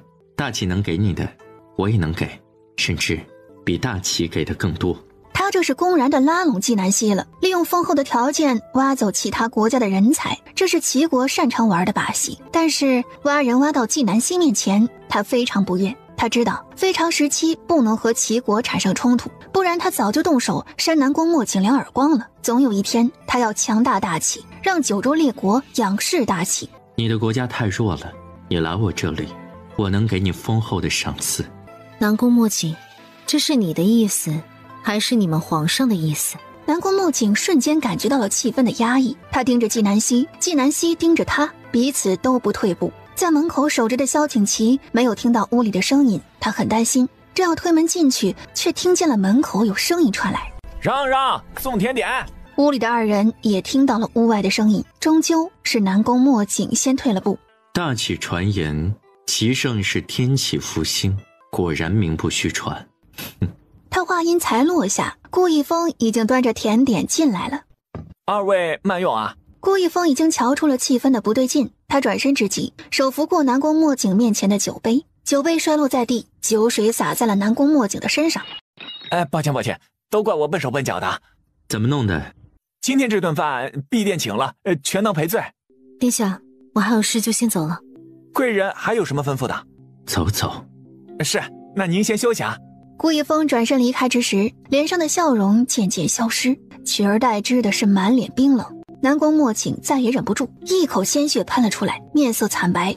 殿下，您怎么了？南宫莫景心像被火烧一样，一时难受的说不出话来。殿下，属下这就去把这几个大起人给抓起来。住口！南宫莫景缓了过来，他刚刚和纪南希对峙，纪南希连他的衣角都未沾到，却能重伤他。大齐有纪南希这样的人，强盛起来只是时间的问题。他苦觅多年，想要寻找的就是这样的人。一会儿备一份厚礼给齐胜送去，就说我和他一见如故，相知恨晚，让他在齐国遇到任何事随时找我。殿下，那齐胜如此不知好歹，你为何要对他这么好呀？对呀，我为什么要对他这么好？你都这么想，那其他人肯定也会这么想，包括大齐的皇帝。季南希和萧景琦在楼下等着顾一峰。你胆子也太大了，得罪他，你不想在洛城开店了？你不在洛城，这店也就没有存在的意义，开不开都无所谓。你当真这么想？小希，我何时骗过你啊？那好，等我们比赛结束，你尽快把这店转出去，最好和你没有任何关系。好。季南希和萧景琦从房间里出来，正好看见南宫墨景从面前离开。你闻到了什么特别的味道没有？萧景琦抽了一下鼻尖，摇摇头。你闻到了什么？大年30那天，神仙居来了刺客。所以你刚刚闻到的是那次在神仙居闻到的味道。季南希点头，他迅速看了一眼周围，倒是没有发现可疑之人。二人回到品奇轩已经很晚了，季南希和萧景琦分别，他进屋休息。他的房间和长宁郡主的房间是挨着的，他一回来，长宁郡主就知道了。萧景琦回来便进屋休息了。他一进屋就感觉到了不对劲，他没有迅速点灯，而是等眼睛适应黑暗，然后摸着腰间的剑朝那危险的气息而去。就在他即将碰到那危险的气息的时候，一个软乎乎的东西向他砸来，他本能的避让开。哎呀，你摔疼我了！与此同时，萧景琦已经点亮了灯。你在我屋里做甚？玉娆公主不仅不害怕，反而笑得更妖娆妩媚了。她一手搭在胸前，一手夹住萧景琦的剑端。当然是来找你的，见你不在，人家只有在这里等你了。滚！萧景琦厉喝一声，抽回了剑。他当然不会信玉娆公主的话。公子拉我，你是自己走，还是我把你丢出去？我要你拉我起来。萧景琦很生气，但玉娆公主的身份注定了她现在不能出事，不然他真想当场杀了她。你睡了没？萧景琦连忙去开门，在他打开门的瞬间，玉娆公主以迅雷不及掩耳之势挂在了他身上。安南郡主，公子怎能那么怕安南郡主啊？你又不是他的夫君，你和我有什么可怕的？闭嘴！不是你看到的那样，你听我解释。这是你的自由，不用向我解释。不是的，看来我来的不是时候，你们继续。季南希说完，转身就走。公子，安南郡主不理你，我理你呀。玉娆公主去拉萧景琦的手，萧景琦反手一剑朝她刺来。玉娆公主没有想到萧景琦真会杀她，她目光一凛，迅速避让。可她的身手怎么比得过萧景琦？眼看萧景琦手中的剑就要刺中她胸口的瞬间，剑却被弹开了。她抬眸一看，是满脸冷气的季南希站在她的面前。堂堂北上公主如此下作恶心吗？哼，你敢骂我？骂你又如何？这是我的侍卫休息的房间，你孤身一人穿成这个样子，来这作甚？不要告诉我是我的侍卫叫你来的，我的侍卫没有你这么不要脸。你身为北上公主，没有学过礼义廉耻吗？我的侍卫已经明显拒绝了你，你怎么还厚颜无耻地往上贴？季南希的声音冰冰凉凉，却字字如刀，刮着玉娆公主的自尊。还不滚！事情一旦闹起来，眼前的情景，你觉得是谁没有理？安南郡主，今天这仇我们算是结下了。玉娆公主落荒而逃。安南，你听我解释。萧景琦见玉娆公主走了，连忙抓起季南希的手。我一进屋，她就在屋里，我正要赶她走，你就来了。萧景琦一把将季南希拉进屋，将她圈在前面，轻身向前，在她耳边低声道：隔墙有耳，我怀疑他是别有用心，想进屋找什么，没有想到我会突然回来，这才用了这下作的手段，以此来迷惑我。看来玉娆公主的美色没有迷惑到你啊，这都看出来了，够理智。除了你，没有人可以迷惑我。她可能已经在怀疑你的身份了，你注意一些。我们这次最重要的任务是比赛，其他的事暂时别节外生枝。我认同你的想法，你刚刚找我有什么事？我想去一趟南宫墨景的府邸。我陪你。好，刚刚如果我不回头，你真刺中了他，你怎么办？我就说他躲在我的房间想要行刺我，我只是正当防卫。这理由倒是不错，只是你的身份就暴露了。我身份暴露，不过是早一点面对他们而已。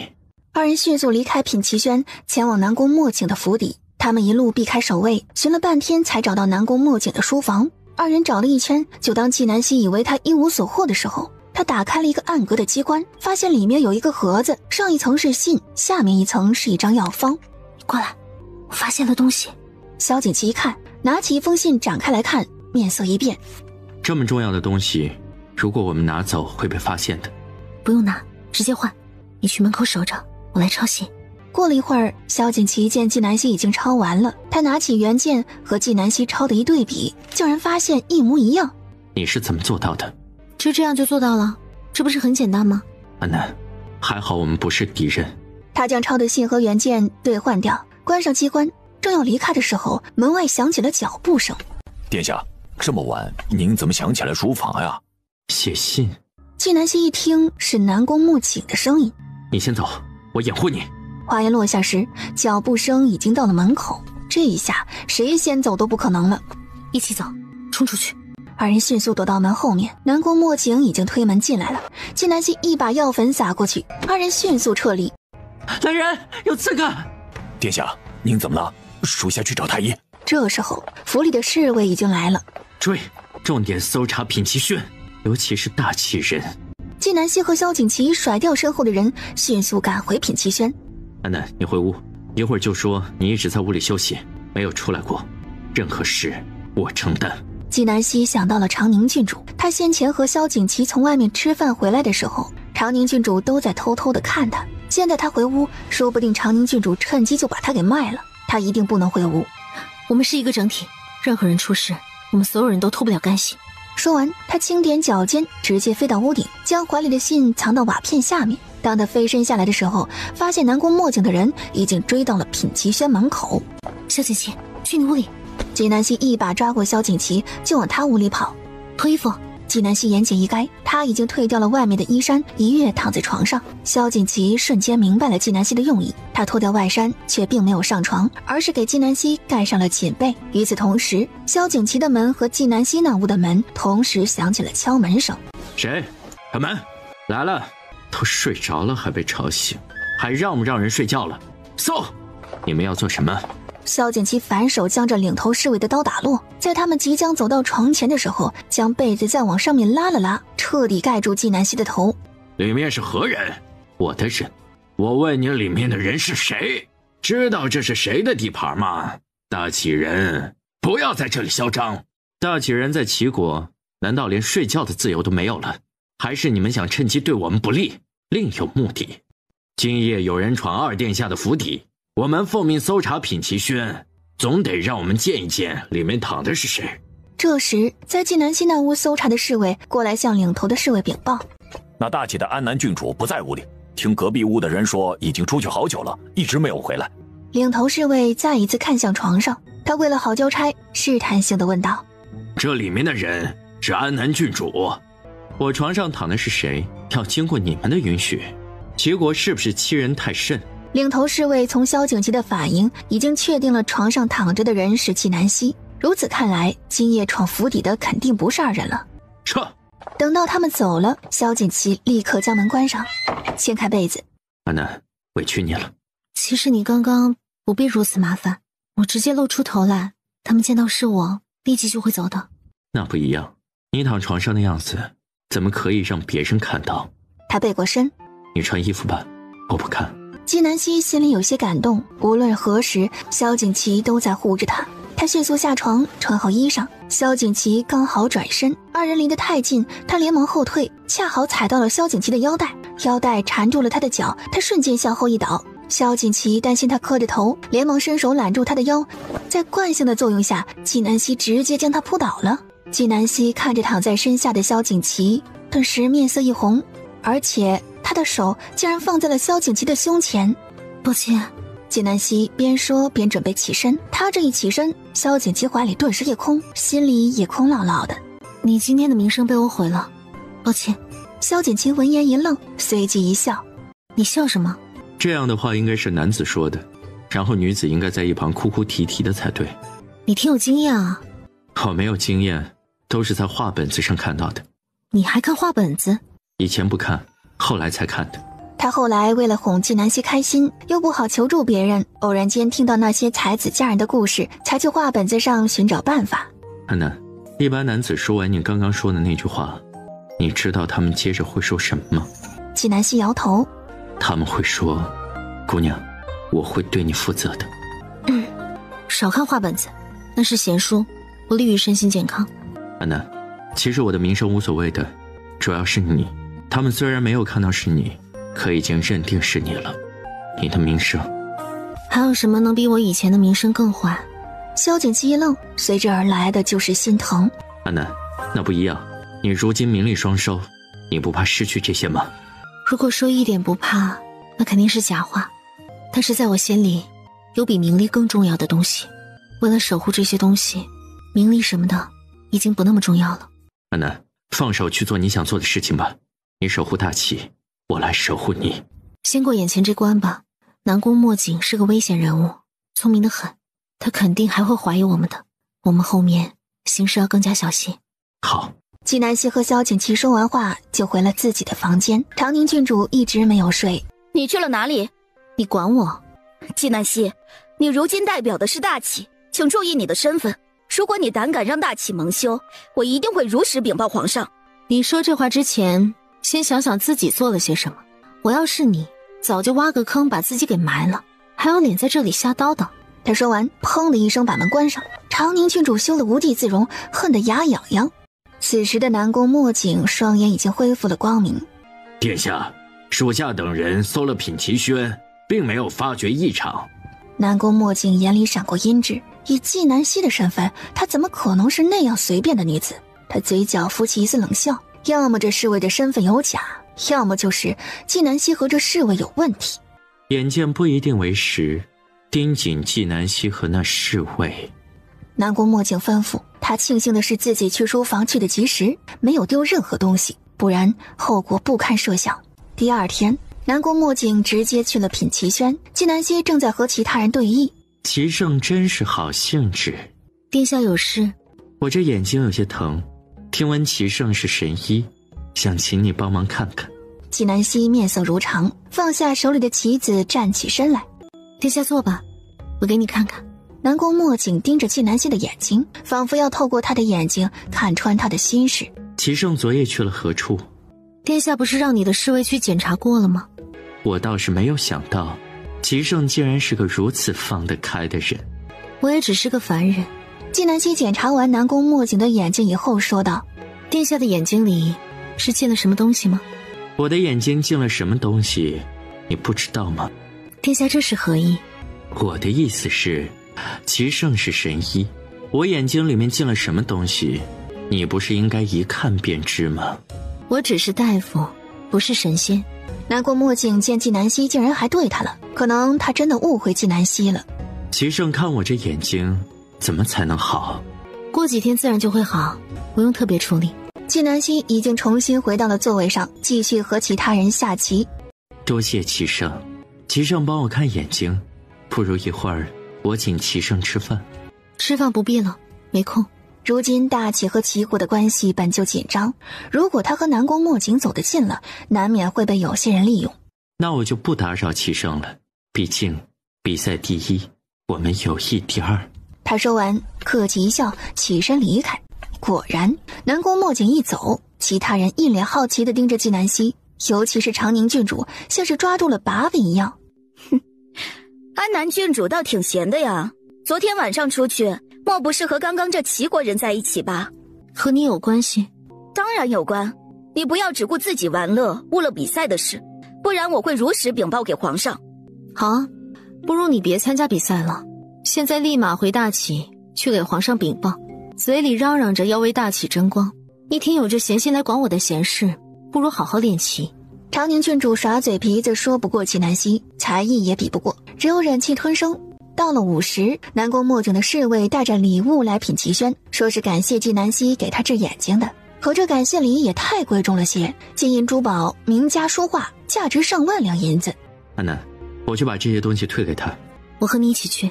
纪南希大张旗鼓地去退礼，一是打南宫墨景的脸面，第二是告诉众人他和南宫墨景不熟。接下来的日子，纪南希都在品奇轩里陪着队友下棋。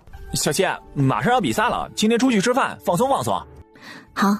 纪南希最近2天一直在训练大家，他也想让大家在赛前放松，轻松上阵。小六，你去把大家召集起来，一起去吃饭。汉子义领命而去。纪南希抬眸寻找萧景琦，却发现他正在和玉娆公主说什么。萧景琦背对着他的，玉娆公主是面对着他的。他见玉娆公主满脸笑容，玉娆公主的脸都快贴到萧景琦的脸上了，并且投给了他一个挑衅的眼神。他面色当即不好看了。而且他不知道的是，萧景琦和玉娆公主之间其实离得有一段距离，只是视觉错位关系，二人看起来离得近。而且他不知道，此时的萧景琦满脸怒意地呵斥玉娆公主：“不想死就给我离远点儿！”秦王，你说如果齐国人知道了你的身份，是你死还是我先死？所以那天夜里你去我屋里，就是为了寻找证明我身份的东西。真不愧是秦王呢，自己身份暴露也面不改色，是条汉子。我喜欢。你猜的没错，我就想依照你的风采，不可能只是一个普通侍卫。不过我当时也没有找到能证明你身份的东西。你想不想知道我是怎么发现你的身份的？不想。要是大家知道堂堂齐胜和秦王在品齐宣私会，会怎么样？你若是敢伤他半分，我定杀了你。唉，我还以为秦王不解风情，原来只是把风情都给了安南郡主啊。安南郡主可真是有福气。我表哥府邸出事的那天晚上，你和安南郡主明明就出去过，为了躲避追查，你们竟然假意睡在一个床上。整个大齐敢有胆量和安南郡主躺在一个床上的人，除了安南郡主的前夫秦王萧景琦，还能有谁呢？玉娆公主满脸得意，她为自己的正确分析而沾沾自喜，笑得风情万种。秦王，我是不是很聪明啊？死得也快。王爷你放心，我不会给别人讲你的身份的，我可舍不得你陷入危险。萧景琦没有再理会玉娆公主，他要去找纪南希商量此事。玉娆公主已经知道了他的身份，那其他人也要不了多久就会知道了。纪南希一直看着萧景琦和玉娆公主在那儿走走停停，他面色越来越冷。顾一峰的目光一直在纪南希身上，他将纪南希的每一个表情都收入眼中。顾一峰心里酸酸的。大家吃完饭已经天黑了，顾一峰将纪南希送到了品齐轩门口才离去。纪南希才进门，萧景琦就唤住了他。安南，玉瑶公主找我是因为发现了我的身份。他给你保证不会泄露你的身份是吗？萧景琦点头。他帮你保密身份的条件是什么？没说。玉娆公主会无缘无故的帮你保守秘密，看来他说看上你是真的。安南，你吃味了？没有，我累了，回去休息了。纪南希说完便走了。萧景琦盯着纪南希的背影，慢慢的嘴角浮现出一丝笑容。3月25，9周围棋比赛开始。这次比赛分为单人赛和团体赛。10日以后，比赛到了决赛阶段。团体赛的前3依次排名是齐国、北商、大齐；单人赛的前3排名依次是纪南希、南宫墨景、玉娆公主。现在马上要进行的是团体赛争夺最后的冠军。师父，我们的人不齐，还差1人。替补的队员呢？也不在。弟子已经找遍了他们所有可能出现的地方，我再带着人去找。来不及了。纪南希皱着眉，之前这几人都是跟在他身边的，怎么到了如今这关键的时刻却不见了身影？纪南希，你是怎么带队的？现在人不见了，我们还怎么比赛？你急甚？这事如何能怪我师父？别吵了，我有办法让大家顺利参加比赛。这时裁判宣布，请大家进入各自席位，比赛马上开始。裁判，我有话要说。你有何事？我们齐队3人上场。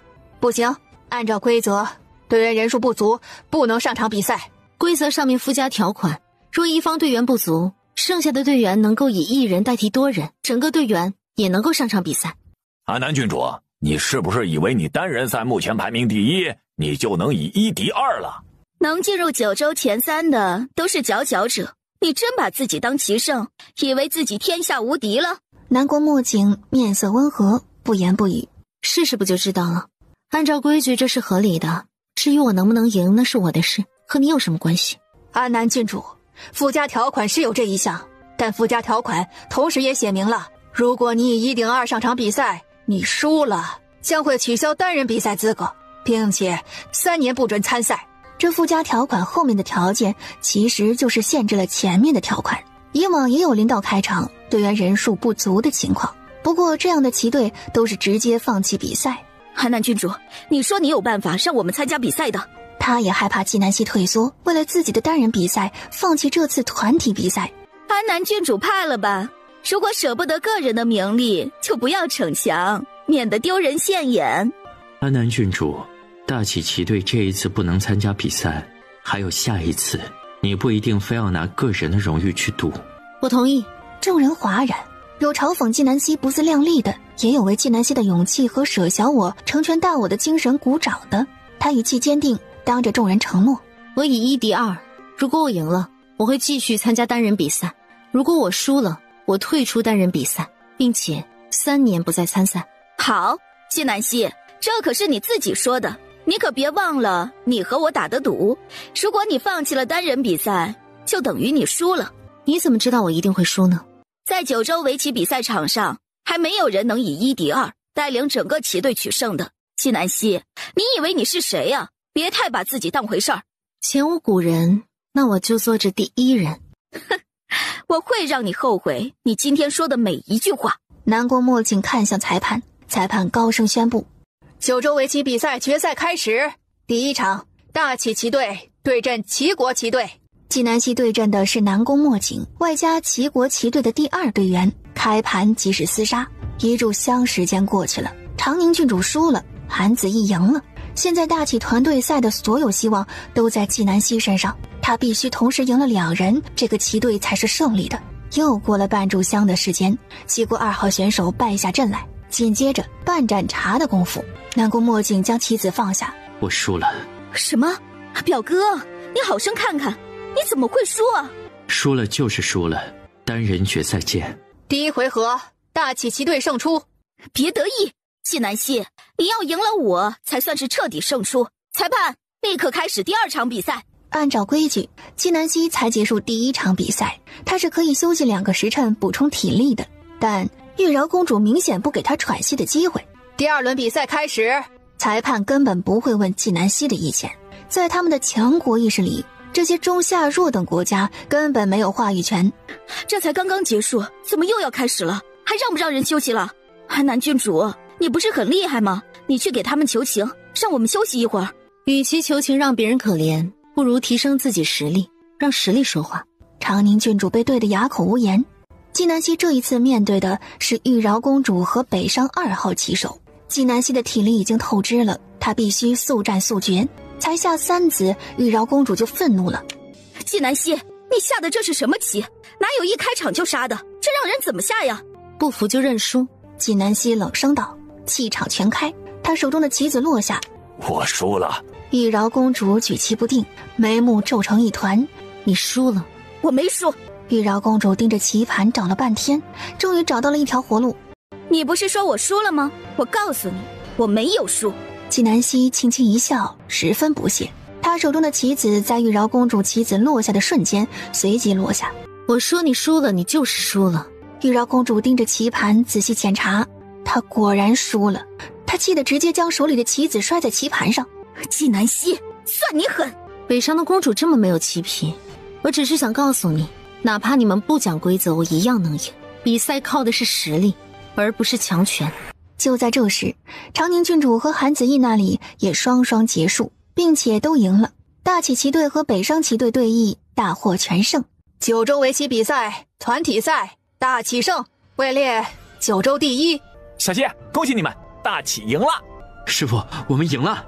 安南，萧景琦满脸喜色，他好想把纪南希拥入怀里，给他一个大大的拥抱。可千言万语，最后都化成了一句话：安南，恭喜你，也恭喜你们，是大家共同努力的结果，大家辛苦了。你别得意，明天才是我俩一决胜负的日子，随时奉陪。安南郡主棋艺了得，我是越来越喜欢你了，也越来越想把你留在齐国。二殿下可能嫌弃自己活得太久了。萧景琦和顾一峰很自然地站在纪南希身边，护着他。安南郡主，你觉得我要是强行留下你，能有多少胜算？你敢？你动他试试。想要动他，除非我们死。安南郡主才貌双全，护花使者真多呀。他看着萧景琦和顾以风，我不介意人多，齐国不是大齐，你们全部留下来，齐国也养得起。只怕齐国没有这么大的胃口，吞不下会噎死。齐国皇帝也这么想，这只是我的意思，你连你们皇帝的意思也代表不了，有什么资格和我说这样的话？萧景琦沉声问。气场一释放，南宫墨景瞬间感觉到气氛的压抑。大齐战神果然不一样，只是不知道秦王隐藏身份来齐国有什么不可告人的目的，无可奉告。二殿下还是把精力放到比赛上，明天不会输得太难看。既然安南郡主都这么说了，那就明天决赛见。纪南希几人回到品奇轩，穆青就来禀报了。郡主，人找到了，都还在昏迷中。去看看。纪南希进屋一瞧，一把脉便知都是中了迷香。他给几人施针，一会儿功夫，几人醒来。怎么回事？郡主，我们正在你的身后，然后有人拍我的肩膀，我转头就被迷晕了，后面的事就不知道了。你看清楚迷晕你的人了吗？没有。明天我们还有一场比赛，穆青，你带他们先走，小六陪着我就行。郡主，属下不走。穆青。是，郡主。穆青心里万分难受，却不得不执行命令。我也要留下来。郡主，我也想留下来看决赛。都不怕死是吗？今天就是最好的例子，还好只是迷晕了你们，再有下一次，你们敢保证还有今天的好运气？我带你们是出来比赛的，不是送命的。临走之前皇上说了，比赛第二，安全第一。纪南希语气很严肃，他已经嗅到了危险，南宫墨景不是说说而已。南宫墨景嘴上说只是他的意思，但齐国皇帝如果没有这意思，他一个皇子哪里来的胆量说那些话？长宁郡主现在对纪南希无所谓了，他的荣誉已经拿到手了，他也想看看单人赛的巅峰对决，这是偷学棋艺的绝佳时机。说什么为了安全考虑，其实就是想甩开我们，觉得我们是累赘。而且齐国二殿下对你这么好，谁知道你背着我们做什么见不得人的勾当？长宁郡主，安南郡主行事光明磊落，上次为了救你还身受重伤，你怎么可以诋毁他？太没有良心了！你要想作死，没有人能拦你，但如果你连累了其他人，我绝不饶你。他看着穆青。事不宜迟，到了下半夜，你们悄悄起身，然后出了齐国的地界，在大岐山饶城等我们。是，郡主。所有人必须听从穆青的命令，有谁敢违抗命令，我绝不轻饶。到了下半夜，穆青带着众人离去，萧景琦和韩子义留下来陪纪南希。到了天明，纪南希准时出现在赛场，而此时的穆青已经带着长宁郡主几人顺利出城了许久。你们想不想回城去看比赛？不能回去，安南郡主会生气的。你傻呀，他是想独自一人面对危险，他对你那么好，你怎么忍心让他一个人在那里呢？连昭不说话了，想想觉得长宁郡主也说得对。我们现在回去，他知道你是去帮他的，不仅不会生气，反而会高兴的，以后也会对你更好。长宁郡主继续蛊惑，他知道连昭年龄小，单纯好哄，只要把连昭哄去，纪南希也不能拿他怎么样。可是穆大哥一直守着我们逃不开呀。连昭心里着实担心纪南希。我来想办法，你们趁机先跑，我们在城门口集合。长宁郡主说完，和几人点头示意，这个合作算是达成了。他走到穆青面前，我饿了，你去给我找吃的。穆青太了解长宁郡主狡猾的性子，他将干粮递了过去。先将就，等到了下一个城再找吃的。长宁郡主一把将穆青手中的干粮拍掉，现在没有了，去给我找吃的。穆青的恭敬都给了纪南希，他可不会惯着长宁郡主，他直接不理会长宁郡主的话。你如果不去给我找吃的，我就死在你面前。穆青心里很担心，他怕长宁郡主伤着自己，然后还怪罪到纪南希头上。你别乱动，我去给你找吃的。穆青正想出去叫其他人来守着长宁郡主，正在这时，长宁郡主抡起身边的石头，重重地砸在穆青的头上，穆青当场晕了过去。长宁郡主趁机躲开其他侍卫，然后偷溜回城。此时的纪南希正和南宫墨景对弈，二人已经到了关键时刻。南宫墨景手里的棋子已经举了半天了，他找不到落子的地方，他眉头已经拧成了一团。而纪南希一脸淡定，想不出来就别为难自己，认输有那么难吗？南宫墨景面色很难看，因为这句话是以前他羞辱大启棋手的。纪南希，你是我见过最厉害的棋手，佩服。南宫墨镜将棋子丢下，站起来，向众人宣布：我输了，输得心服口服。大启对阵齐国，大启胜。这时候，有侍卫跑到南宫墨镜身边，低声说了什么。南宫墨镜望向纪南希，笑得诡异。安南郡主真是未雨绸缪啊！纪南希猜到南宫墨镜可能已经知道了其他人已经提前走了的事，但是我想留的人还没有留不住的。安南郡主，你就放心在洛城住下来吧。南宫墨镜，你知道你为什么会输吗？因为你太把自己当回事了。九州虽大，宇宙却更浩瀚。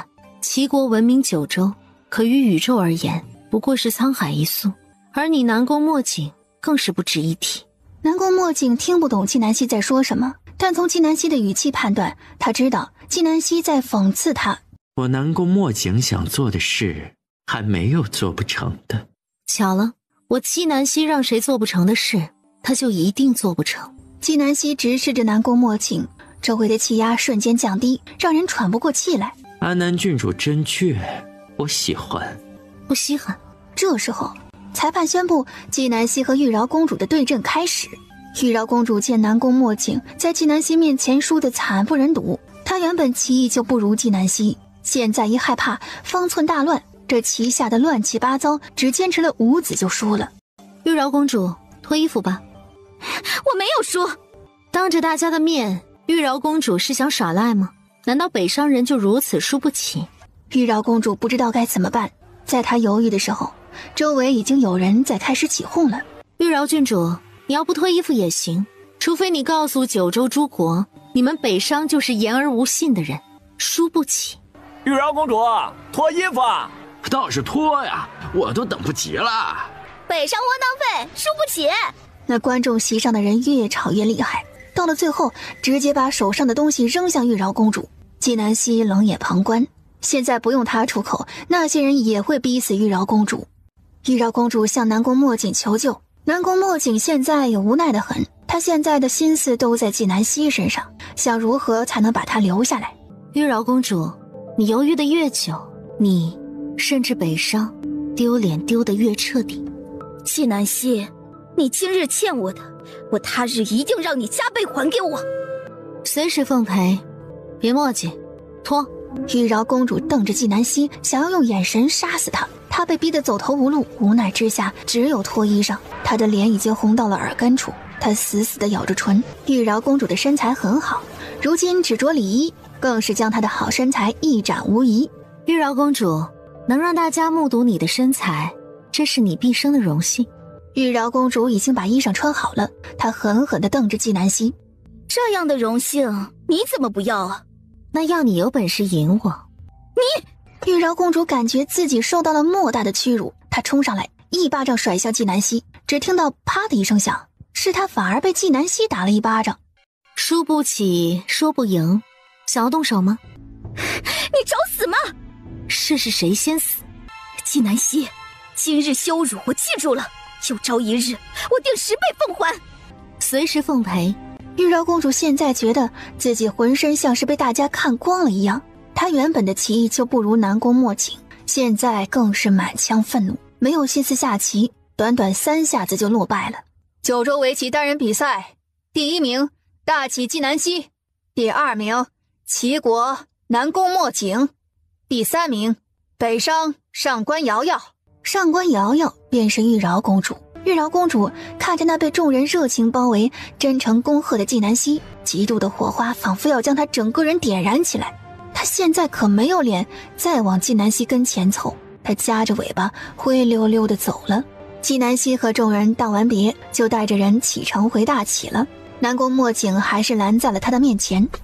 安南郡主这么着急回去？想家了，自然着急。英雄四海为家，安南郡主，洛城也可以成为你的家，你想要什么，我都能满足你。我想要你的人头，给吗？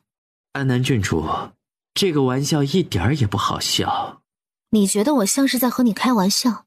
南宫墨镜脸上的笑容彻底消失。安南郡主，你会回来的，到时候我一定大摆宴席给你接风洗尘。你就不怕接风洗尘变成你的葬礼？让路吧，我们要走了。南宫墨景笑了笑，侧开了身体。纪南希带着人离开。这时候有侍卫过来，在南宫墨景耳边说了几句话。纪南希，你逃不出我的手掌心的。召集所有人，埋伏10万湾，除了纪南希，其余人一个不留。是。纪南希等人顺利出了城。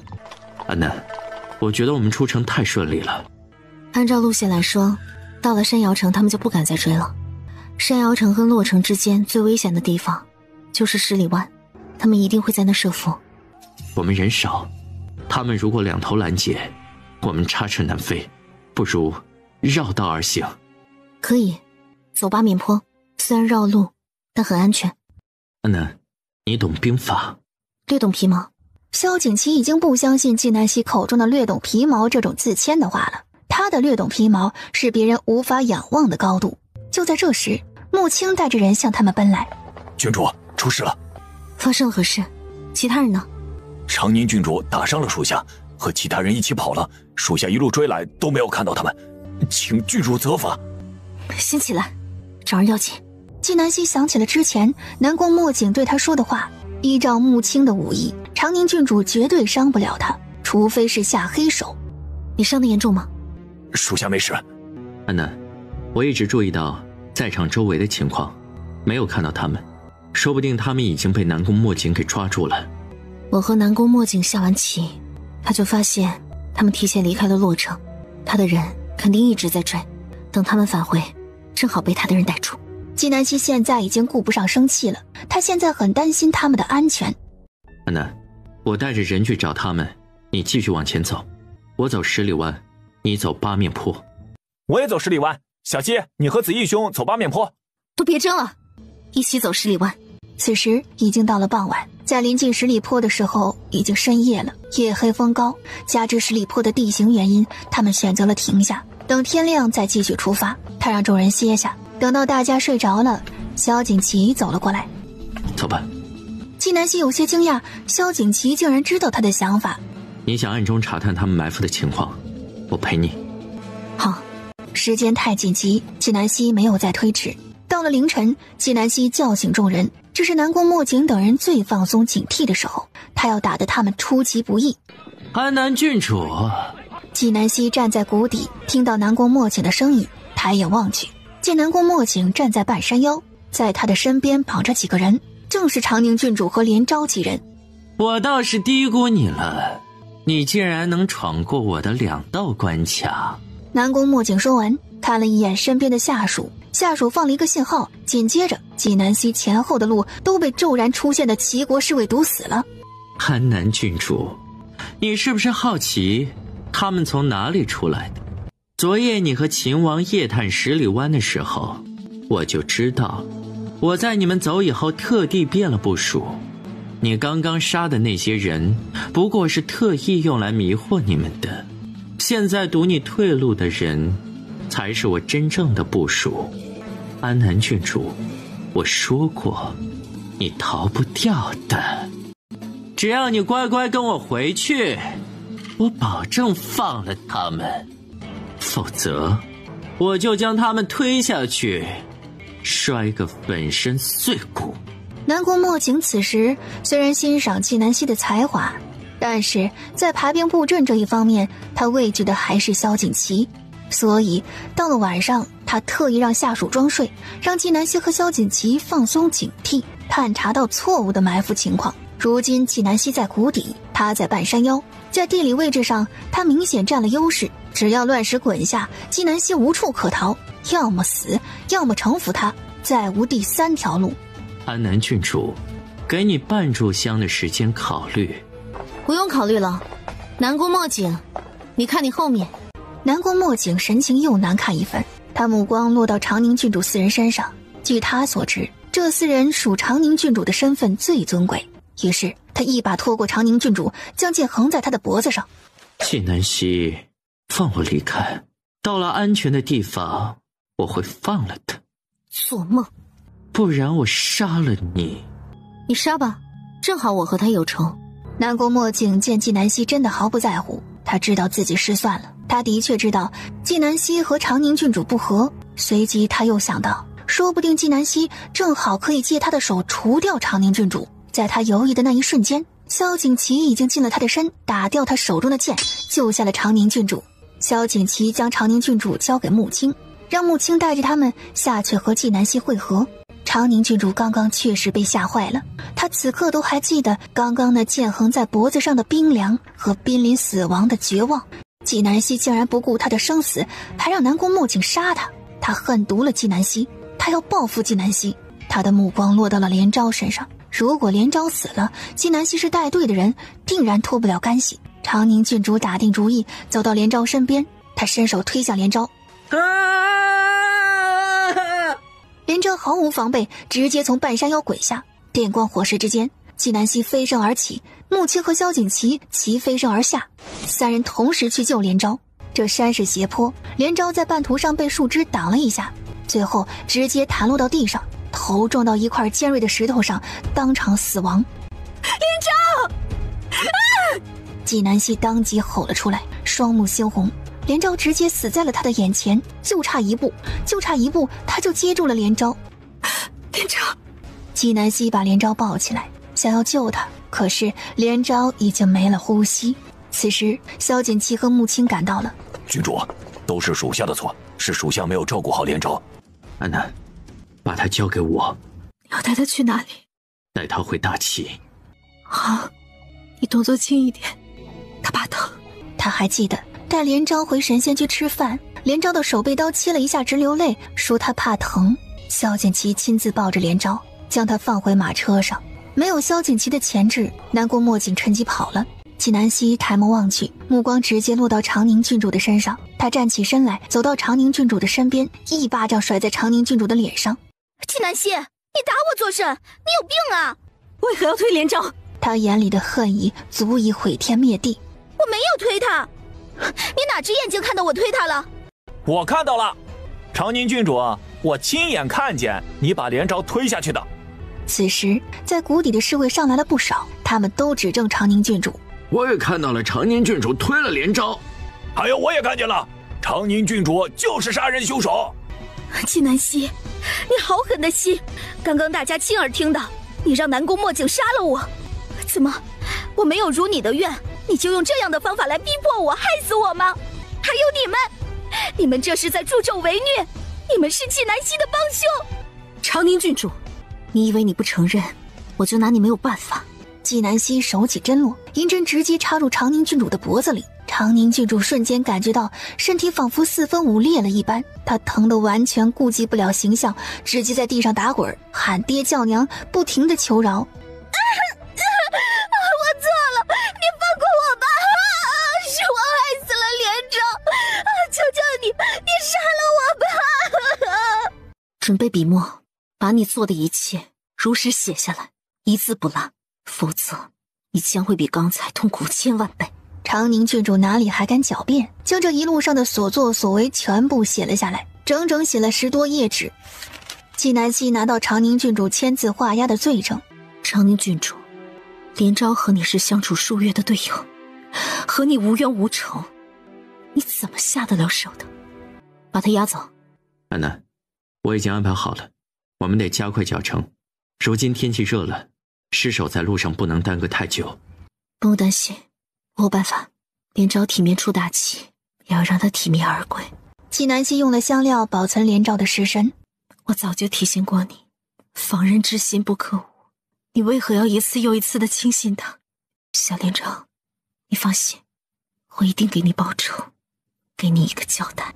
纪南希对着连昭说完话，然后启程。他们昼夜兼程，在5月初10这一天赶到京城。到了明贤殿，他将长宁郡主的所作所为全部禀报给嘉圣帝，并呈上证据。嘉圣帝闻言震怒，但长宁郡主才为大齐立功，就免了他的死罪，当即判长宁郡主入狱，无圣旨，只能永远在天牢里，至死不得出。纪南希，你以为你赢了吗？我告诉你，不久你就会来天牢陪我了，你的下场将会比我凄惨1000万倍。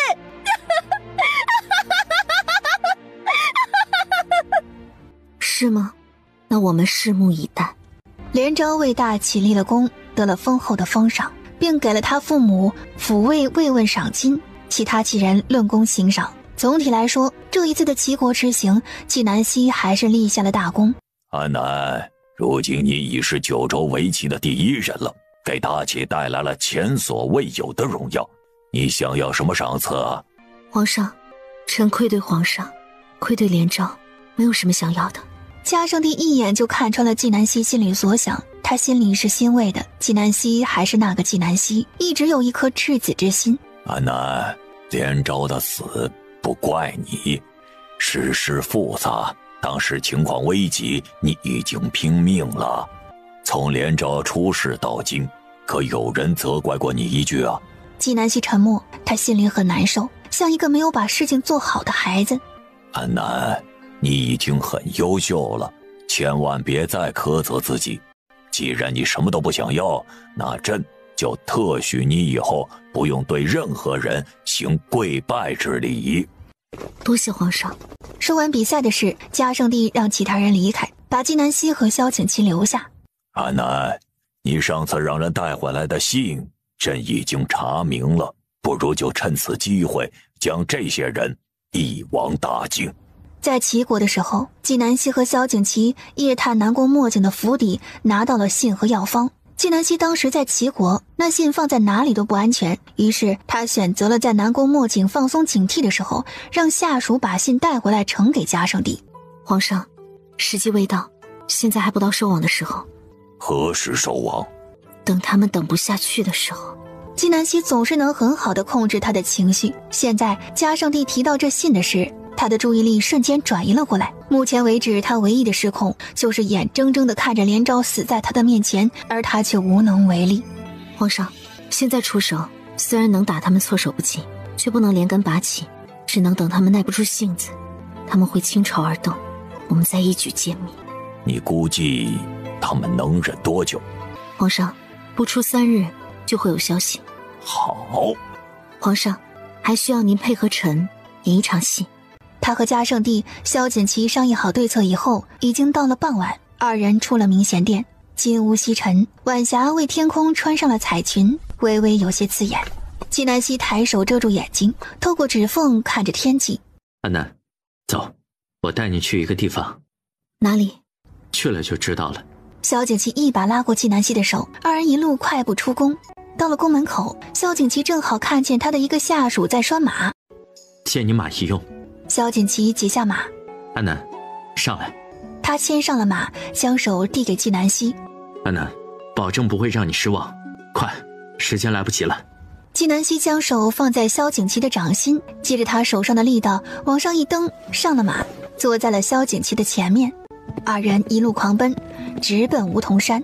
纪南希坐在了马背上，感受着萧景祺胸膛的温暖，吹着带着微微凉意、些许温柔的晚风，披着金色的霞光，直到梧桐山。安南，看，晚霞。萧景祺先下了马，他牵着马指着前方，眼里装着的却是纪南希。纪南希依旧坐在马背上，他看着远方，夕阳真温柔，像极了萧景祺额头的汗珠，脸上的疲惫，嘴角的笑容，眼里的光芒。谢谢你，萧景祺。你若是喜欢，我可以天天带你来。萧景祺见纪南希的面色好了很多，他也跟着高兴。夕阳无限好，只是太短暂，不过半盏茶的功夫，日落就彻底下了山，只在山的边缘留下浅浅的金光。美好的东西放在心里即可，不必日日相看。我们回去吧。他准备下马来，这下山的路两个人不好骑马走。你别动，我牵着马走。好。二人回到京城，纪南希去王府接小圆圆。太妃担心小圆圆的安全，就在纪南希离开京城以后，把她接去了王府。娘亲，萧叔叔。太妃，这段日子小圆圆麻烦您了。不麻烦，有小圆圆在这里，我还开心了不少。饭菜已经备好了，先吃饭，我家西西都瘦了。哥，你看娘都不问你一句，现在不仅是我，连你这亲儿子都比不上纪南希和小圆圆了。闭上你的嘴！萧景清撇了撇嘴，跟着萧景琦进了前厅。众人入了座，开始用饭。萧景清给小圆圆夹菜，还无意说了一句：“哥，我终于知道你为什么对小圆圆这么好了。”萧景琦抬头示意萧景清继续说：“你对香菜过敏，小圆圆也对香菜过敏，你们连吃东西的口味都差不多。”太妃假意咳嗽，打断了萧景清的话。他刚刚看见了纪南希和萧景琦进门时的模样，虽然谈不上有情有义，却也不再是以前那样的冷漠疏离。此时将小圆圆的身世爆出来，还不是最好的时机。娘，你怎么了？萧景清忙着去关心太妃，这话题就被岔开了。但萧景琦却把这句话听进了心里，他望向纪南希的眼神多了几分深意。纪南希直视着萧景琦的目光，他知道小圆圆的身份可能瞒不住了。吃完饭，萧景琦送纪南希回神仙居。安南，萧景琦上前2步，理了理小圆圆额前的碎发，动作轻柔，目光宠溺。回去好生休息，不用担心，凡事有我。你回去吧，这段日子也很辛苦。我看着你们进去了，我再走。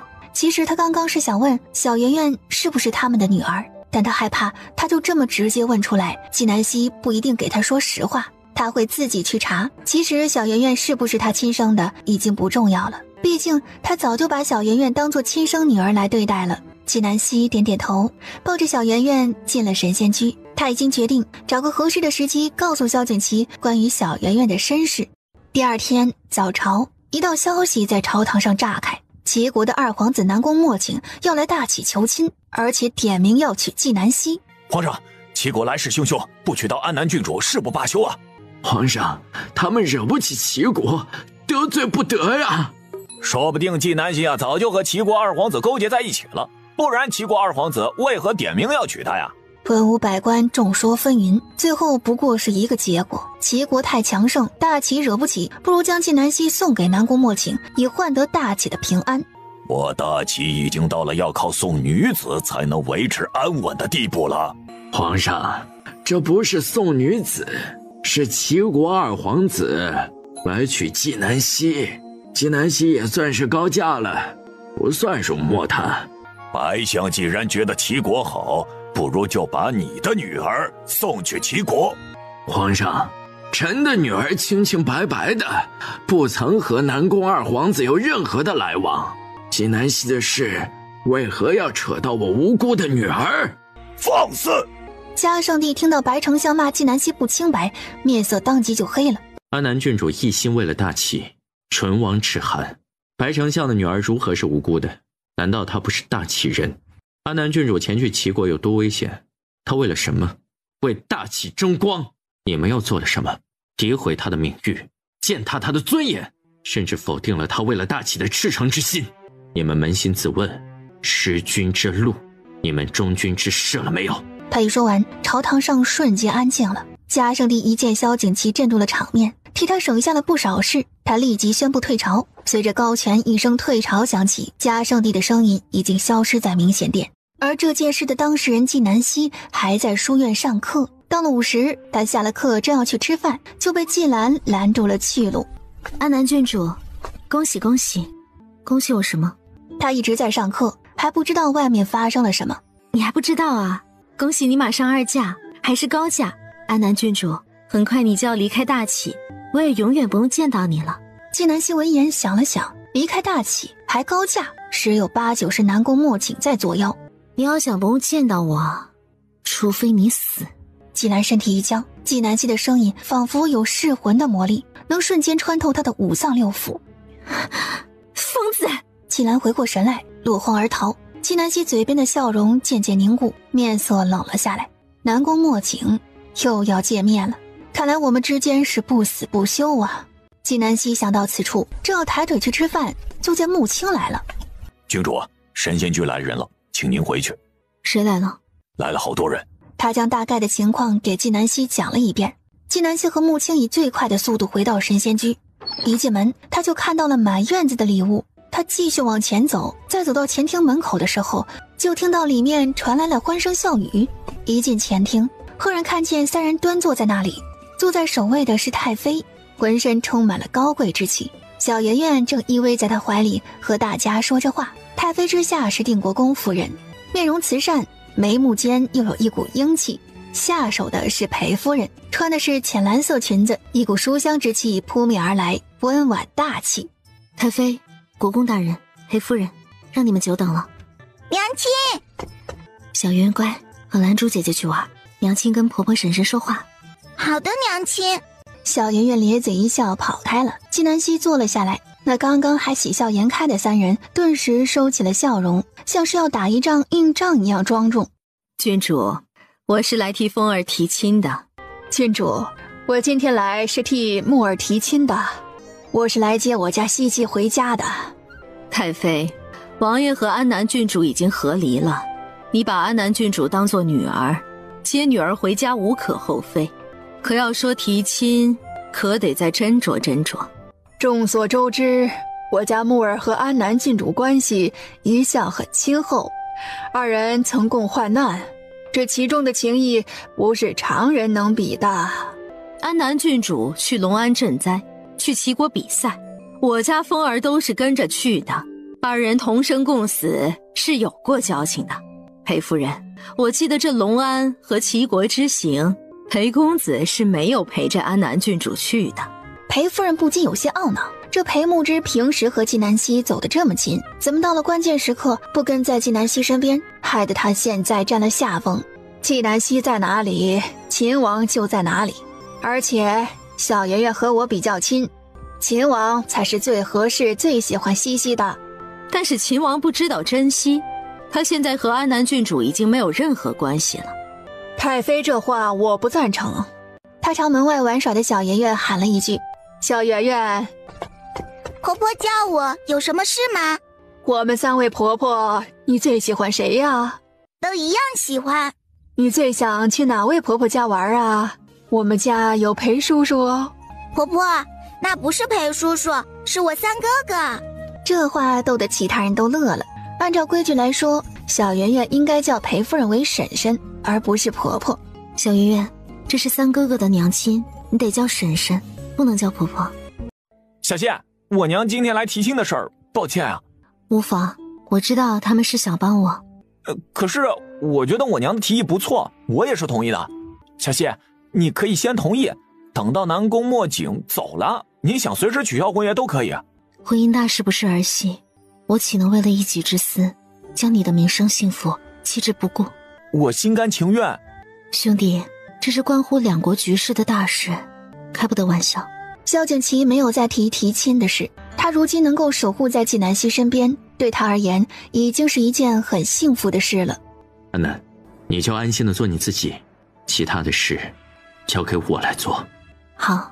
纪南希觉得萧景琦真的在改变了。裴牧之依旧一言不发。裴兄，你怎么看？裴牧之望着纪南希，还没有开口解释，纪南希就开了口。我都明白。他知道裴牧之是为了保护他，才无法如实告诉裴夫人他们之间的师徒关系。是，纪先生。5月29傍晚，纪南希一身红衣站在城门口，神情冰冷。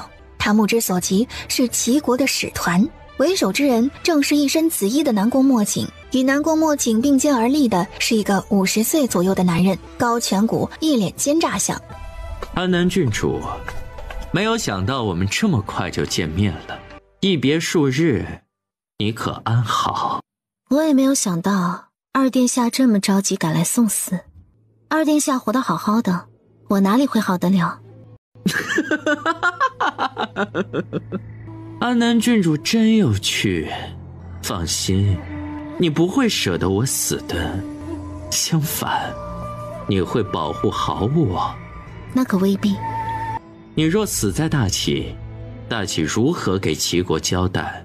到时候两国开战，安南郡主心系天下黎民，如何舍得让大齐百姓陷入战乱？不过安南郡主，你还是太善良。我若是你，我想要对方的命，我才不管其他人的死活。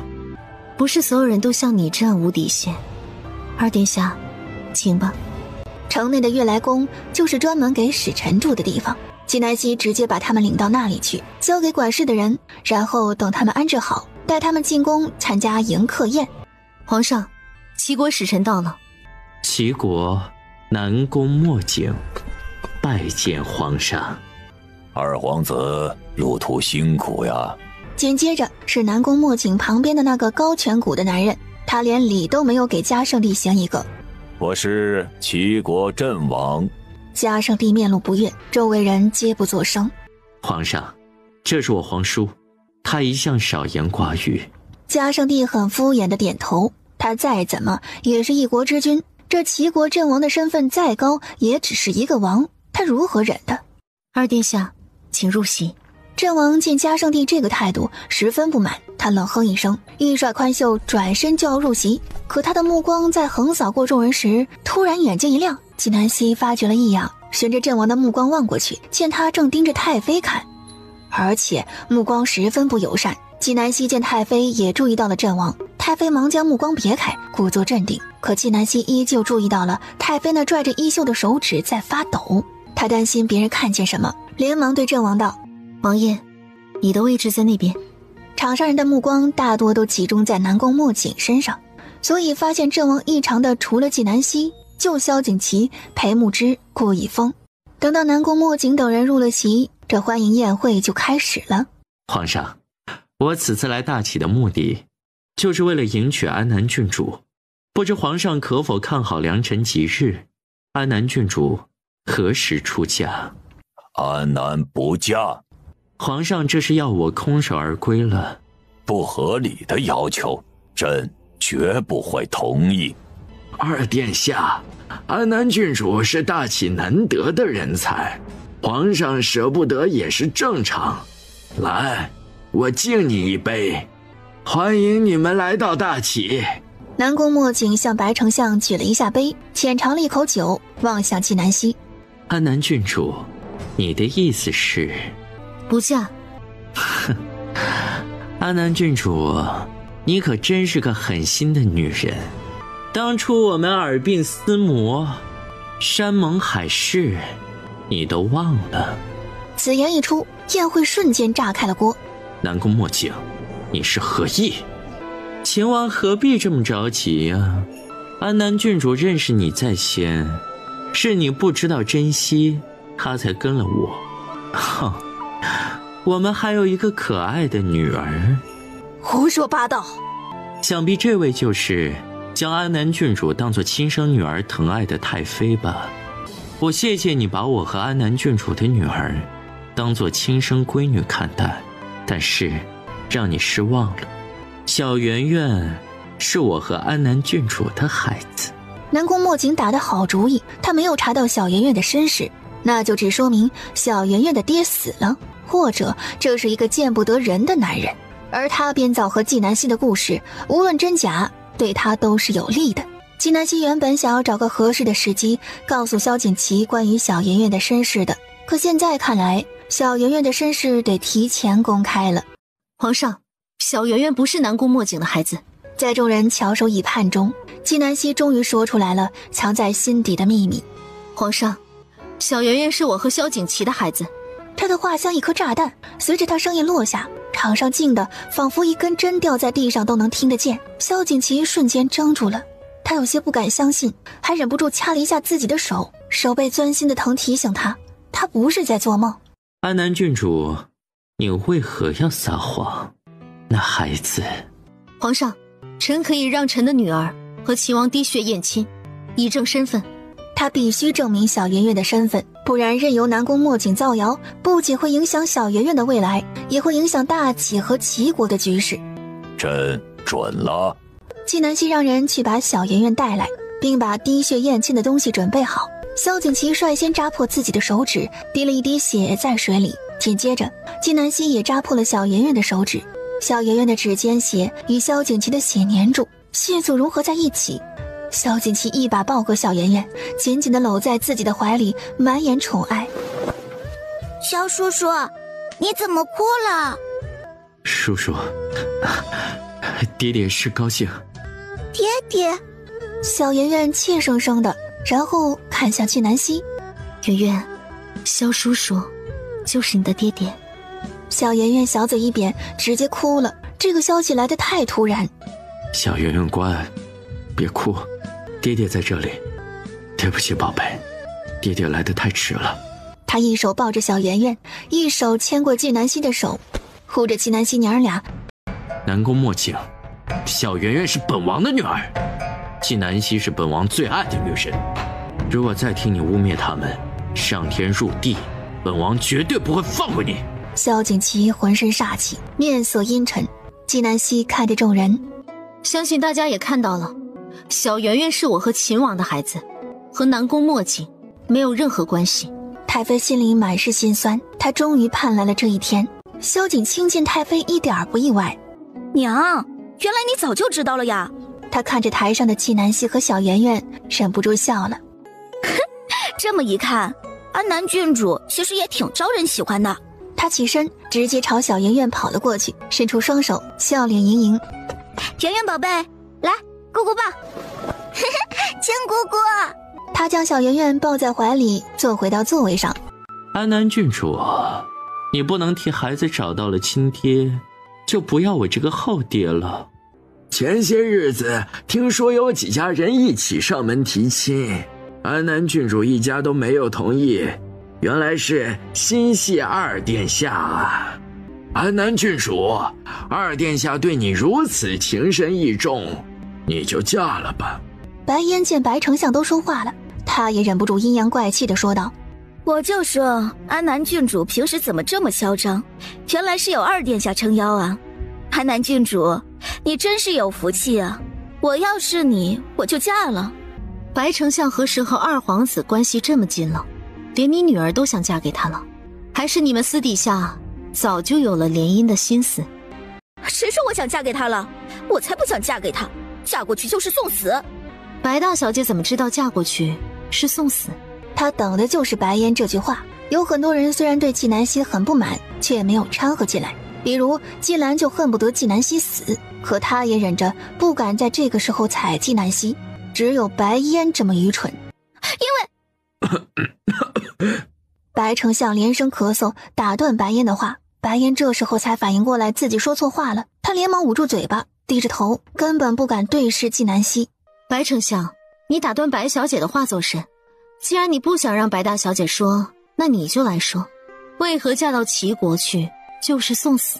白丞相尴尬又愤怒，这是大家都心知肚明的问题，可是在这个时候他不敢说出这句话。二殿下，原来嫁到齐国就是去送死啊，这么机密的事怎么只有白丞相知道啊？南宫墨镜盯着纪南希，他眼里的深情和挑衅早已消失不见。他在犹豫思量的瞬间，萧景祺的声音骤然响起：南宫墨镜，你打着求娶的名义来让大齐女子送死，当真以为大齐无人了？南宫墨镜知道如今的大齐再不是昔日的大齐，有纪南希和萧景祺在，别的国家想要动大齐也得好生掂量掂量。秦王这话就严重了，我只是来求亲的，别无他意。安南郡主，我和白丞相不熟，我也不知道白丞相为何要擅自揣测我的心思。白丞相，你看你这么替别人吆喝，结果别人根本没有把你放在眼里，还真把自己当回事了。白丞相老脸红得像猪肝，他紧紧地咬着牙，满脸愤怒，就不知该如何反驳。南宫墨镜等人在这里也相当尴尬，他直接起身向家圣帝告别，说出宫休息。纪南希负责接待南宫墨镜等人，自然要送他们回悦来宫休息。到了悦来宫门口，安南郡主，你是如何在短短5年的时间从一个废材变成顶级天才的？纪南希心里一跳，他想到了当初在南宫墨镜书房里看到的那张药方，那张药方是23世纪的药方，难道南宫墨镜也是来自未来的灵魂？他想到了他娘留下的那个打不开的盒子，还有比他还先到这个世界的他的贴身玉佩。南宫墨镜，你又有什么资格来问我？机缘巧合，我也认识了一个人，这个人和安南郡主很像，你说你们是不是来自同一个地方？青亥里皮蓬，碳氮养肤奶。南宫墨镜一愣，他听不懂。纪南希轻轻一笑，这药方的主人另有其人。二殿下，我是货真价实的虎威将军的女儿，土生土长的京城人，我怎么不知道京城有一个人和我很像？二殿下，来到大启的地盘别这么嚣张。如今的大启早已不是昔日任人搓圆捏扁的大启，不是你能惹得起。安南郡主真有趣啊，你知不知道你在我面前表现得越强，越是能够挑起我的欲望。安南郡主，我已经决定非你不可。纪南希轻轻抬手，手中的银针划过南宫默景的脖子。南宫默景连忙抬手摸脖子，脖子上没有任何的伤口。他明明感觉到脖子被划破了，疼得钻心。他瞳孔一缩，背脊生出一阵冷汗。二殿下，你确定要将一个随时可以悄无声息取你性命的人放在身边？你是一个有野心且足够聪明的人，我知道你在想什么。如今的大启你们吞不下，与其两败俱伤，不如各自发展，共存九州。纪南希知道南宫默景是聪明人，强行带他走，结果就是两国开战，到时候落得两败俱伤，便宜的也是别人。安南郡主，我满怀期待而来，你总不可能让我空手而归啊，这样我很没有面子。不过也不急，安南郡主，我会在京城待一段时间，说不定你就会爱上我了，自愿跟我走呢。南宫默景说完，不等纪南希回话，转身进了悦来宫。纪南希盯着南宫默景的背影，目光寒到了极致。安南，萧锦旗抱着小圆圆，不知何时站在了纪南希的身后。他刚刚说的话是什么意思？什么叫你们来自同一个地方？他刚刚不放心纪南希，就跟在了后面，恰好听到了南宫默景和纪南希的对话。纪南希没有一丝意外，他刚刚知道萧锦旗在身后，也知道南宫默景是故意来让萧锦旗听见的。不用理会他，他又在憋着使坏呢。安南，我们回家吧，小圆圆都睡着了。纪南希见小圆圆趴在萧锦旗的怀里，睡得很香甜，像一只软软糯糯的小猫。给我吧，我带她回神仙去。安南，你何时带着小圆圆回家？他知道应该给纪南希时间，但是他恨不得和纪南希、小圆圆日夜相伴，而且如今有南宫默景等人在，将纪南希和小圆圆带回王府，也能更好的保护他们。我们已经和离了。那我重新追求你。纪南希一怔，这是和离以后萧景琦第一次这么直接的表达他的心意。安南郡主，我未娶，你未嫁，我们还有可爱的云宝，你给我一个机会，让我重新追求你，可好？纪南希不语，他很清晰地听到自己剧烈的心跳声。我先带元宝回去睡觉。萧景琦心里满是遗憾，他就要知道答案了。不过也没关系，来日方长，和纪南希还有一辈子呢。我送你们回去。到了神仙居，纪南希安抚好小圆圆，吩咐穆青去查齐国的阵亡和太妃之间有什么关系。此时王府，太妃坐在窗边，她看着明月星辰，眼神很复杂，她的思绪仿佛飘到了久远的过去。王爷，快30年了，您放心，大不了我就去陪您，绝不给妻儿抹黑。与此同时，萧景琦也在书房吩咐秦风暗中调查阵亡，而在悦来宫的南宫默景正在和阵亡说话。王叔，您和太妃相识？何止认识？王叔，您觉得安南郡主是个什么样的人呢？很可怕的存在。那萧景琦呢？大气战神，令人闻风丧胆的存在。太妃是萧锦琦的亲生母亲，是安南郡主的恩人，二人情同母女。你动太妃，你觉得萧锦琦和安南郡主会放过您？皇叔，您来大启是为我娶亲的，不是来添乱的。我知道分寸。他当然知道动太妃很危险，可是越是危险的东西越有诱惑力。到时候死了，你可别怪我没有提醒你。嘉圣帝的寝宫，皇兄，求求你给宁儿一条生路吧。长宁郡主在被关入天牢以后不久，他就来了。他在明贤殿的门口跪了3天3夜，直到晕倒。皇兄，宁儿小时候您还抱过她，您还夸她，说她聪慧，说她是皇室的骄傲。皇兄，天牢暗无天日，宁儿最怕黑了，她在里面一定会很害怕的。贤王，你的女儿是命，连昭同样是他父母的命，因为你的女儿连昭连害怕的机会都没有了。朕看在你我兄弟的份上，对你已经很宽容了，再求情，休怪朕无情。皇兄，臣弟了解宁儿，她不是那样心狠手辣的人，这其中一定有什么误会。皇兄，臣弟有句话不知当讲不当讲。讲，是关于安南郡主的。之前在齐国，宁儿就发现了安南郡主的一些端倪，她写信稍稍告诉了我。皇兄，依照安南郡主的实力，她是完全可以做下一个白丞相的。嘉圣帝一听是关于纪南希的事，顿时就来了精神。他想起了纪南希曾经告诉过他的话，现在他只需要配合演戏就行。胡说！安南郡主赤胆忠心，她怎么会像白丞相那样的狼子野心？皇兄，我们是亲兄弟，这大齐始终是姓萧的，臣弟和您肯定是一条心，绝不会说假话。皇兄，说不定这一次齐国来求亲，就是安南郡主和齐国二皇子的戏谋。当真？那是当然，我们是亲兄弟，我还能骗您？贤王一脸忠诚，他和嘉圣帝从小一起长大，二人感情很深厚。贤王认为他的话，嘉圣帝一定会听的。不过皇兄也不用担心，臣弟有一计，可解此忧。贤王将自己的计划说了出来。这样难道不会委屈你女儿？我们萧氏儿女能为大齐做些什么？死而无憾，这是他的荣耀。朕考虑考虑。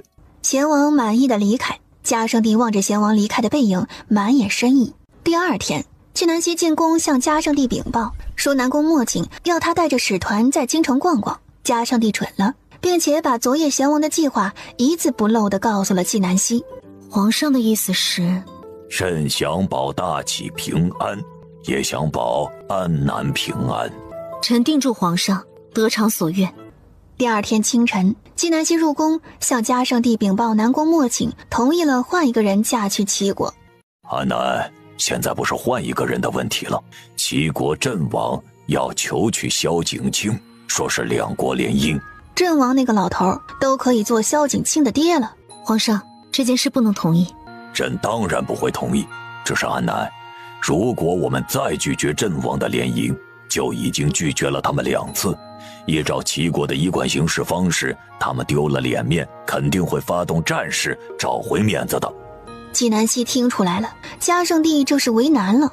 安南，你看看这折子，朕还没有回复。嘉圣帝让高权把折子递给纪南希，纪南希看着折子上面的话，顿时就火了。阵王那嚣张的语气根本没有把大齐放在眼里。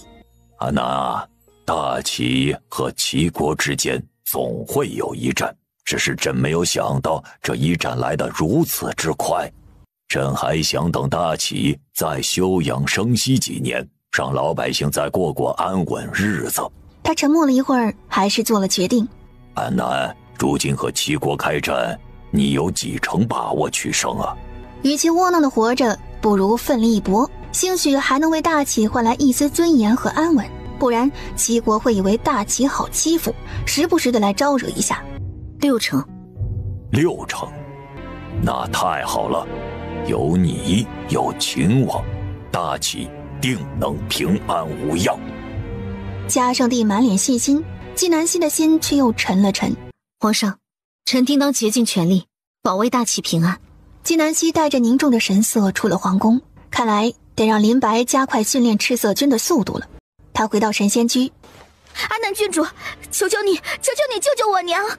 都说太妃出事了。怎么回事？萧小姐说太妃一早就出门了，只留下了这封信。王爷去军营了，萧小姐只有来找您了。纪南希接过信，展开一看，上面只有寥寥数字：琪儿、青儿，我出去散散心，勿念。萧景清哭够了，哽咽着说：我娘昨天把自己关在屋子里一整天，今天早上有人给了她一封信，她接到信以后才离开的。信呢？屋子里没有，应该被我娘带走了。安南郡主，我知道我以前对不起你，我错了。他一想到可能永远也见不到太妃了，就心如刀割，到了最后直接跪了下来。安南郡主，对不起，只要你能救回我娘，我把命给你都可以。你在这里待着，哪里也别去，等我回来。母亲，你让人去军营通知王爷，再派人去看阵王，在不在悦来宫？完事以后来秦王府跟我会合。是，楼主。纪南希说完，人已经出了书房。他到了秦王府，问守卫那送信之人的情况。送信人是齐国的侍卫。楼主，郑王不在悦来宫，早上就出门了，至今未归。属下问了悦来宫的人，他们也不知道太妃去了哪里。纪南希脸色一点一点下沉，冷到了极点。纪南希沉默片刻，等他再次抬眸的时候，他心里已经圈出了太妃可能出现的范围。母亲，召集所有人，行动。此时的悦来宫，南宫莫景满脸震怒，他早就发现郑王不见了，派了很多人去寻找，都没有找到。殿下，安南郡主的侍卫刚刚也来询问了，估计他们已经发现王爷不见了。活腻了，我已经警告过他，招惹谁也别去招惹太妃，把人全部散出去找，一定要赶在安南郡主之前找到他，不然就等着死吧。此时春来阁作为京城最大的花楼，房间号为活色生香的房间很大，灯火迷离，令人沉醉。30年不见，你都成太妃了，不过还是和当年一样漂亮。那么多人，我一眼就认出了你，崔时珍。我当年就说过，你逃不出我的手掌心。崔时珍是太妃的名字。郑王捏住太妃的下巴，目光变得凶狠。虎威将军能救你一时，他能救你一辈子吗？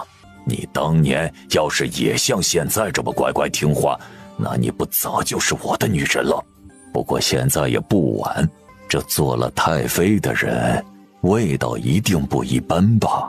南宫莫景说，我要是动了你，纪南希和萧景琦会杀了我。我也怕呀，不过牡丹花下死，做鬼也风流呀！我已经把这1层楼的房间都包下来了，今天我们就玩个尽兴。等我玩够了，我一定给你一个体面的死法，把你打扮得漂漂亮亮的，再把你送回秦王府。我要让全天下的人都知道，我玩了大齐的太妃！哈哈哈哈哈哈！纪南希不是智勇双全吗？秦王不是天下无敌吗？我看他们能奈我如何？郑王骂够了，发泄完心中的不满，然后伸手拉太妃腰间的裙带。此时的纪南希正好走到了城门口，他想去城外找，让穆青带着人搜城内。他必须悄悄的，尽量别让任何人知道。一旦有其他人知道，添油加醋的，太妃的名誉就毁了。楼主，查到太妃和郑王的事了。说，30年前太妃在边关被郑王抓住。太妃的娘家就是边关的。30年前，太妃还是待字闺中的姑娘。一次游玩途中遇到了郑王，被郑王劫走。后来虎威将军是在当地最大的花楼里面找到太妃的。纪南希听到这里，最大的花楼，纪南希迅速调转马头，去春来阁，你带人在春来阁周边盯着，不准南宫莫景带人靠近。另外派人等着秦王，见到秦王直接带他来春来阁。是，楼主。纪南希没有从正门进入，而是从春来阁的背面直接爬上3楼。而此时的郑王正在抽太妃的耳光。刚刚他在伸手准备解太妃腰带的时候，太妃就醒了。太妃一脚踢到了他的隐蔽之处。瘦婊子，敢踢老子这是看得起你！你以为你还是当年的黄花闺女啊？你个老妖婆，信不信老子杀了你啊？对，有种你就杀了我！他今天接到郑王给他的信，说如果不来就把当年的事公布天下。他倒是无所谓，但是他怕给儿孙丢脸，于是他毅然赴约。在来之前，他已经做好了死的准备，没有想到一见到郑王，郑王直接对他下了药。想死？没那么容易，等老子把你玩够了，自然会杀了你。他直起身体，面目狰狞地朝太妃而去。南宫势力，你敢动我，我做鬼也不会放过你！你叫呀，你越叫我越兴奋。砰！郑王的话未说完，刹那间门被踢开，他都没有来得及看一眼，整个人就被踢飞，撞到墙上。太妃，我来晚了，你没事吧？纪南希蹲下身来，连忙帮太妃解开身上的绳子，而另外一旁的萧景琦则居高临下踩在阵王的身上。我没事。王爷，把他带到隔壁去。纪南希给太妃收拾整齐，除了脸上有些肿，其他地方根本看不出刚刚被折磨过。纪南希知道，只有让太妃亲眼看到阵王死，这心里的梦魇才能消失。太妃，你说怎么处置此人？不要有任何顾忌，所有后果我来担着。娘，您说，我来做，别脏了您的手。纪南希看向萧景琦，见他双目猩红，虽然他尽力克制着，可他看起来依然像是一头发了狂的雄狮。我自己来。你们不能杀我，我是齐国的正王，杀了我，齐国的铁骑会踏平大齐的山河，俯视千里，你们会后悔的。齐国？什么玩意儿？太妃是你能动的吗？他一只脚踩住阵王的手，直接活生生的将阵王的手折断。你说你好生待在齐国不好，偏生要来大齐惹事。当年我爹收拾了你，你怎么不长记性？大齐也是你这只齐国狗能嚣张的地方。纪南希用同样的方法，直接把他双腿给劈断了。阵王晕过去又醒过来。你这恶魔，我不会放过你的。可惜了，你已经没有机会了。纪南希看着萧景琦，你来，我去准备东西。你要准备什么？你要做什么？纪南希，毒妇。当然是送你上路。纪南希说完离开。太妃看着萧景琦，琪儿，你不能杀他，杀了他，你就是大齐的千古罪人。要杀，也是我来杀。我连自己的娘都护不住，我要这名誉作甚？娘，此人竟敢妄想娶青儿，还打着两国联姻的幌子，实在该死。太妃听到萧景琦所言，气得浑身颤抖。她自己受了委屈还可以隐忍，但是她绝不能让她的儿女受到侮辱。她夺过萧景琦手里的剑，刺向阵王，正好刺到阵王的胸口上。她像是发了疯一样，使劲刺着阵王。萧景琦一把抱住太妃，他看着太妃如此痛苦，忍不住流了泪。纪南希拿着东西回来时，阵王只剩下最后一丝气息了。纪南希迅速从身上掏出药粉，撒在阵王身上。阵王的尸体以肉眼可见的速度消失，从此阵王在人间彻底消失了。母亲，收拾房间，消灭完所有痕迹。是，楼主。太妃望着纪南希，目光里充满内疚、心疼。她必须坚强起来，配合纪南希。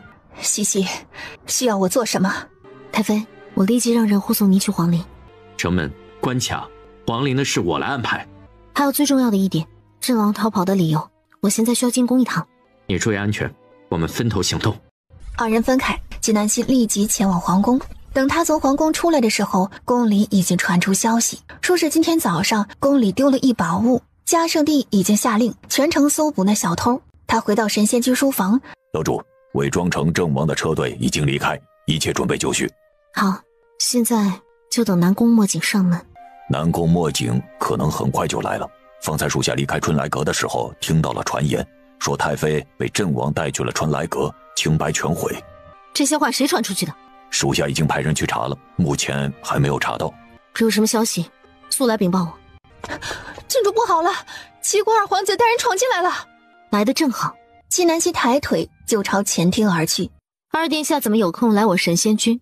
安南郡主，阵王呢？二殿下问我这话何意？安南郡主别装了，我已经听说了，是你杀了阵王。听说？听谁说的？纪南希，你休要诡辩。阵王是他带来大齐的，如今人没了，他回齐国没法交代。而且阵王是他的敌对阵营的，兴许对方还会栽赃到他身上，说是他杀了阵王。你把阵王交出来，我就当此事没有发生过。齐国和大齐还是友好邦国。阵王不在我这里，我今天更没有见过他。二殿下若是不信，大可以自己去查。南宫墨景见什么也问不出来，在这里只有浪费时间。我会去查的，安南郡主。一旦证明是你杀了阵王，我们就只有战场上见。随时奉陪。南宫墨景带着人火速离开。他来到街上时，那些谣言的风向已经变了。听说了吗？齐国的阵王偷了皇宫的宝贝跑了。我也听说了，早上就跑的，那守城门的拦都没有拦得住。哎，这齐国人真是不要脸。南宫墨景心里已经有了不好的预感，他迅速将人分成几波。到了下午，所有人返回禀报消息，阵王早上确实乘坐马车离开了京城。南宫墨景的面色一点一点往下沉，这一切看似正常，却又处处透着诡异。他决定进宫一趟。是谁在胡说八道？此事关乎太妃的名誉，一定要查清楚。于是嘉圣帝让人把太妃请进了宫，来的还有萧景祺和纪南希。太妃啊，你今天去了哪里啊？皇上，臣妇今天去皇陵见王爷了，告诉王爷她有孙女了。太妃的脸为何有些肿呢？人老了，不小心磕到了。嘉圣帝派人将皇陵、守城门的侍卫、春来阁的老鸨全部叫来问话。皇上，太妃是早上卯时来到皇陵的。皇上，阵王是寅时3刻出城门的，他走得很快，我们拦都没有拦得住。皇上，春来阁今天并没有齐国人来过。皇上，传阵王把太妃绑架到春来阁的人已经抓住了。穆青带着传谣言的人进来，传谣言的人跪下，交代了事情的来龙去脉。皇上，有人出100两银子让我们抹黑太妃，皇上饶命啊！从明以后再也不敢了。二皇子，如今人证物证齐全，是你齐国的阵王自己走了，和我们无关。南宫墨景觉得很憋屈，也很无奈，这一切都像是早就安排好了的戏一样，可是他又拿不出证据。如果这一切都是纪南希安排的，他有些害怕，甚至不敢将她娶回齐国。到了如今这样的形势，娶谁已经不重要了，重要的是活着离开。皇上，既然我王叔已经离开了，那我也准备明日启程。二皇子这么着急呀？难得来大齐一次，不再多看看？来日方长，以后有的是机会。嘉圣帝不再挽留，南宫墨景向嘉圣帝作揖，然后转身离开。其他几个证人也离开了。此时这里已经没有外人了，嘉圣帝才问太妃：“这是怎么回事啊？”太妃将事情的来龙去脉如实告诉了嘉圣帝。这阵王简直欺人太甚，该死！皇上，都是臣妇的错，给大齐带来了如此大的麻烦，臣妇自愿领罚。太妃何错之有啊？错的是阵王。好在阵王如今已经死了，太妃可以安心了。老秦王为大齐牺牲，留下你们孤儿寡母，朕保护你们是应该的。多谢皇上。太妃也不便插手其他事，嘉圣帝就让他先退下。安南、秦王，现在你俩有何看法？皇上，现在就等阵王死讯传回齐国，一切按照计划行事。皇上，臣已经做好了准备，随时应战。安南，你让你的属下继续去查，是谁在后面造谣？是，皇上。到了晚上，穆青来向纪南希禀报，那背后造谣的人已经查出来了。楼主，现在怎么办？纪南希没有想到这件事太后会插手。穆青查到那花银子雇人传谣言的人正是安心。我明天一早进宫。夜来宫。殿下，我们明天真的要回去了吗？不回去，在这里做甚？像我王叔一样吗？阵王不是已经回去了吗？他永远也回不来了。你去神仙居告诉安南郡主，说我有他同伴的线索，让他来见我。南宫墨景知道纪南希想见那个和他来自同一个地方的人。纪南希收到消息，赶到了悦来宫。到了第二天，纪南希一早就进了宫。皇上，这就是查到的最后结果。纪南希将太后雇人诋毁太妃的事如实告知。阿南，陪朕去慈宁宫。此时的慈宁宫，太后悠然自得地坐在桌边喝茶。太后娘娘，这天越来越热了，奴婢给您备点冰镇酸梅汤来解暑，可好？年纪大了，喝不得冰的。就在这时，嘉圣帝和纪南希迈步进了殿。皇上怎么有闲心来看哀家了？嘉圣帝沉着脸，太后将周围的侍女屏退。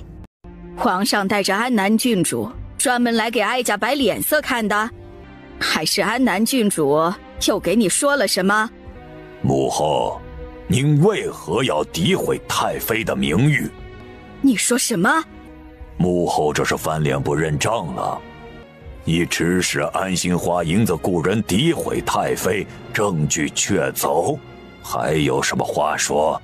皇上，我知道你宠幸安南郡主，但是至少也得明辨是非吧？难道他说什么就是什么？安心，你来说，若有半句谎言，直接乱棍打死。安心，这件事是不是你背着哀家做的？安心有那么一瞬间的愣神，不过刹那间他就知道了太后的用意，他当即跪了下来。皇上，都是奴婢一人做的。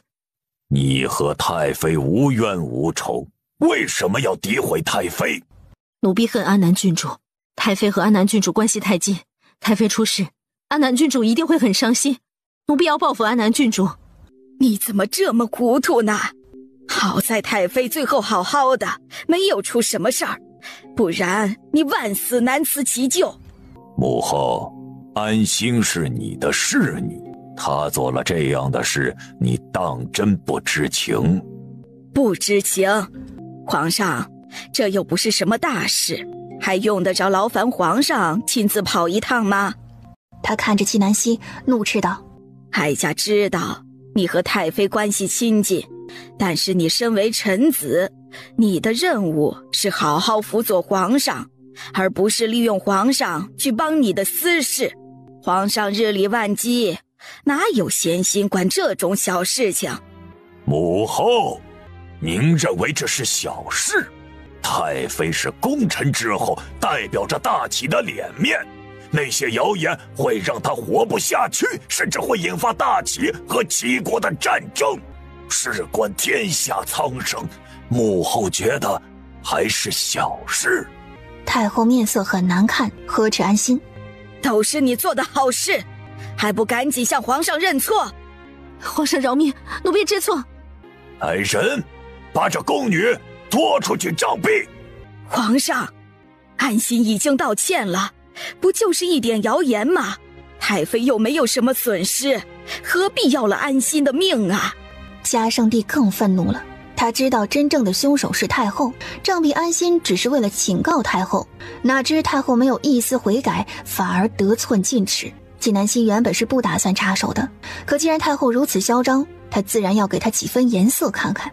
他将指尖的药粉弹向安心，只见安心的眼神瞬间变得有些迷离。太后娘娘，您说这件事情跟你没有任何关系，是吗？哀家从不说谎。哼，安心，是不是太后娘娘指使你去诋毁太妃的？是。安心，太后娘娘，您怕什么？安心，把太后娘娘指使你诋毁太妃的事情如实招来。是。太后娘娘说，她对付不了纪南希，但是可以对付太妃。谁让太妃那么帮纪南希，她就是要太妃死。胡说！太后暴跳如雷，可安心像是没有反应一样，还在继续说：来人，把安心拖出去，乱棍打死。太后娘娘年事已高，就在慈宁宫静心礼佛，为大齐祈福，无事不得外出。皇上！嘉圣帝起身，看都没有看太后一眼，转身离开。纪南希，你对安心做了什么？太后娘娘说什么呢？安心如实招供，有什么问题吗？纪南希转身，笑容阴冷。太后娘娘，我已经警告过你，别惹我，别动我身边的人，再有下次，太后娘娘的下场就不是被软禁了。太后还没有反应过来，纪南希已经远去了。午时，南宫墨景启程回齐国，随行的是玉柔公主。到了傍晚，他们出了京城的地界，按照规矩，玉柔公主需要下轿拜别家乡。她从花轿上下来，掀开红盖头，露出赫然是长宁郡主的脸。纪南希，没有想到吧，我还是从天牢出来了。长宁郡主啊，不对，应该是玉柔公主。在你成为玉柔公主的时候，长宁郡主就已经死了。你以为你赶上好事了？你不过是代替我去齐国送死的而已。你什么意思？你恐怕还不知道吧？是你父王亲自求皇上，说要你代替我去齐国，而皇上为了保护我，便答应了你父亲的请求。你在齐国见识过南宫墨景的厉害，你一个替身，你觉得他会给你好日子吗？我不嫁了！你如今是玉柔公主，知道逃婚的下场吗？逃婚，被齐国抓到是死，被带回大齐也是死，他无路可退。纪南希，你够狠，但是我绝不认输。我们走着瞧。玉柔公主满脸狠毒，决然走上了马车。第二天，纪南希照旧去书院上课，她在书院门口遇到了白展。安南郡主，有事？恭喜你。恭喜我什么？你不用嫁去齐国，可以好好的在京城了。在京城，我就可以时常看见你了。白展那么冷漠的一个人，在纪南希面前竟然变得异常的温柔。白大人这话要是被你爹听见了，可不得了。你爹可巴不得我嫁去齐国。安南郡主，抱歉。你是在替你爹给我道歉？是，安南郡主是大齐的复兴，我们应该保护你，不应该伤害你。纪南希很敏锐地发现了白展讲话的不对劲，他这才认真打量白展，看起来像个好人。你故意在这里等我，就为了跟我说这些话？是，安南郡主，之前你们去齐国路上的事我听说了，你选择的是陆路，谢谢你选择相信我。纪南希想说他其实根本不信任白展，可是这一刻白展的目光特别真诚，真诚的他不敢说出他不信任他的真相。为什么帮我？因为我喜欢光明。白展说话的时候总是看着纪南希的，他说了这么一句无厘头的话。安南郡主，可不可以再信任我一次？你先说说看，到时候你自然就知道了。好，上次的事多谢。白展忙摇头，接着低头。纪南希没有再说什么，迈步进了书院。正在上课的纪南希不知道朝堂上已经吵翻了天。皇上，安南郡主在齐国的时候就和齐国二皇子走得近，齐国二皇子竟然单独请他吃饭呀！皇上，安南郡主早就和齐国二皇子勾结在一起了，臣这里有他们勾结的证据。皇上，安南郡主消失的这5年，其实一直在齐国，她就是隐藏在齐国的奸细。皇上，安南郡主正在一步一步侵入大齐，出卖大齐。安南郡主她罪不可恕。所有的罪证通通指向纪南希。这时高权将证据呈给嘉圣帝，嘉圣帝一一仔细看完。白相，此事你如何看啊？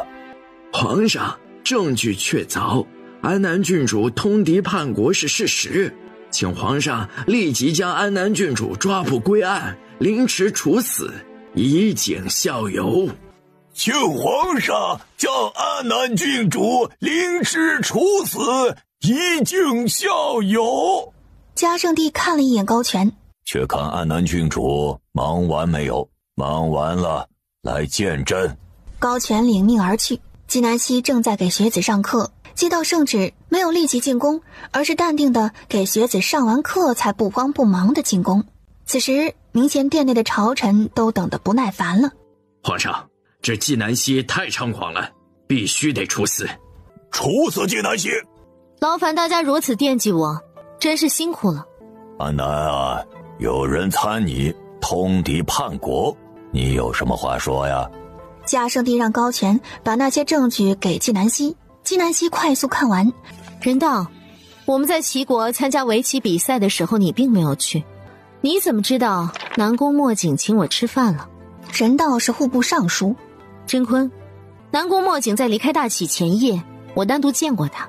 此次齐国使臣来大齐的一切事宜都是我在负责，我去见他有何不妥？真坤吏部尚书。接着纪南希又念出刑部尚书的名字。冉辉，我和南宫墨景之间的书信往来，你是在哪里得的？这些信的笔迹的确像我，但却不是我的。这样的谎言，找个人鉴定笔迹就知道真假了。朝廷拢共有6个尚书，如今的工部尚书柳承川是纪南希的人，不过人还在隆安。剩下的5个尚书竟然有3个是白丞相的人，还不算底下的其他官员。纪南希将手上的折子随意念了几本，然后往旁边一扔。安南郡主，你也太放肆了！白丞相终于忍不住了，这可是他准备了很久的证据，如果这一次还是被纪南希逃脱了，那他以后拿什么和纪南希斗？你以为仅仅是这些证据吗？白丞相一声令下，紧接着走进来2个侍卫。这2人是跟着你们去齐国的侍卫，他们可以证明你和南宫墨景来往密切。是吗？那你们倒是说说看，看见我和南宫墨景做了什么？他说话的瞬间，已经将手上的药粉弹向了2个侍卫。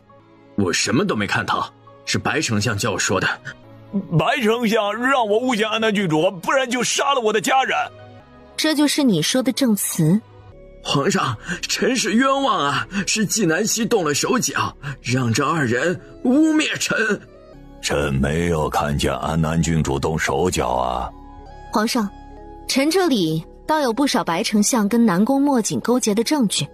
哦，呈上来，给朕看看。这些证据嘉圣帝早就看过，可现在再看这些，他依旧火冒三丈。白相，如何解释啊？嘉圣帝将那些信件砸到白丞相脸上，白丞相捡起来一看，这些信是他和南宫墨景来往的信件，怎么会在纪南希手里？皇上，臣还有人证，证明白丞相跟南宫墨景勾结。穆青立即让人押着几人上来，这被押上来的人正是在路上刺杀纪南希的人。皇上，臣当初带队去齐国参赛时，在半路中中了埋伏，这几个杀手是当时留下来的活口，他们已经招供，是受了白丞相指使。说，白丞相让你们都做了什么？白丞相和南宫墨景合谋，指使我们杀了安南郡主。白红堂，人证物证齐全，你还有什么话说？皇上，臣冤枉啊！臣虽然和安南郡主不和，但臣绝没有杀安南郡主的心，更没有和南宫墨景勾结的理由。你有，白丞相，你和南宫墨景勾结，为的就是要我的命，因为我活着我就挡了你的路。我之前一直瞒着我齐胜的身份，就是为了避免招来杀身之祸。可我身份暴露以后，大年30晚上，南宫墨景就派刺客围攻了神仙居。你和南宫墨景通的信，有一方的时间就是在我齐胜身份暴露以后。齐国的围棋一直是9州第一，无论9州哪一个国家出现围棋方面的人才，齐国都会去抢，抢不来就会杀。这就有了我带队去齐国的路上，你派人在水路设伏杀我的事。白丞相，我说的可对？白丞相语塞，他一时之间不知道该怎么反驳。我在齐国，南宫墨景的确私下找过我，但我从未单独见过他。他找我的目的也是让我弃大齐，投奔齐国。当我生是大齐人，死是大齐魂，怎可做叛国者？于是南宫墨景开始挑拨离间，他故意和我走得很近，消息传回大齐，你在散布谣言，而南宫墨景依旧不死心。在我们启程回大齐的时候，他依然在路上围劫我们，他步步紧逼，直至追到大齐来求亲。这一切都是他的阴谋，而你白丞相正好想要我的秘密，你们一拍即合，狼狈为奸，所以你诬陷我通敌叛国，目的就是要我死。白丞相，你还有什么不服？安南郡主不愧是才女，这逻辑思维很强，但是这一切都是你的推理而已，没有证据的推理只是假想，当不得真。谁说没有证据？众人循声望去，见是一身戎装的萧景琦，秦风抱着一个盒子跟在他身边，在他身后压着的是白丞相的心腹侍从。秦王这是作甚？他认出了秦风手里的盒子，正是他书房机关暗格里的盒子。皇上，臣在白丞相书房里搜到了南宫墨景写给他的信，还有他这些年来贪赃枉法的证据。他交盒子给高权，然后到了嘉圣帝手里。白丞相的心腹将白丞相这些年做的事全部说了出来。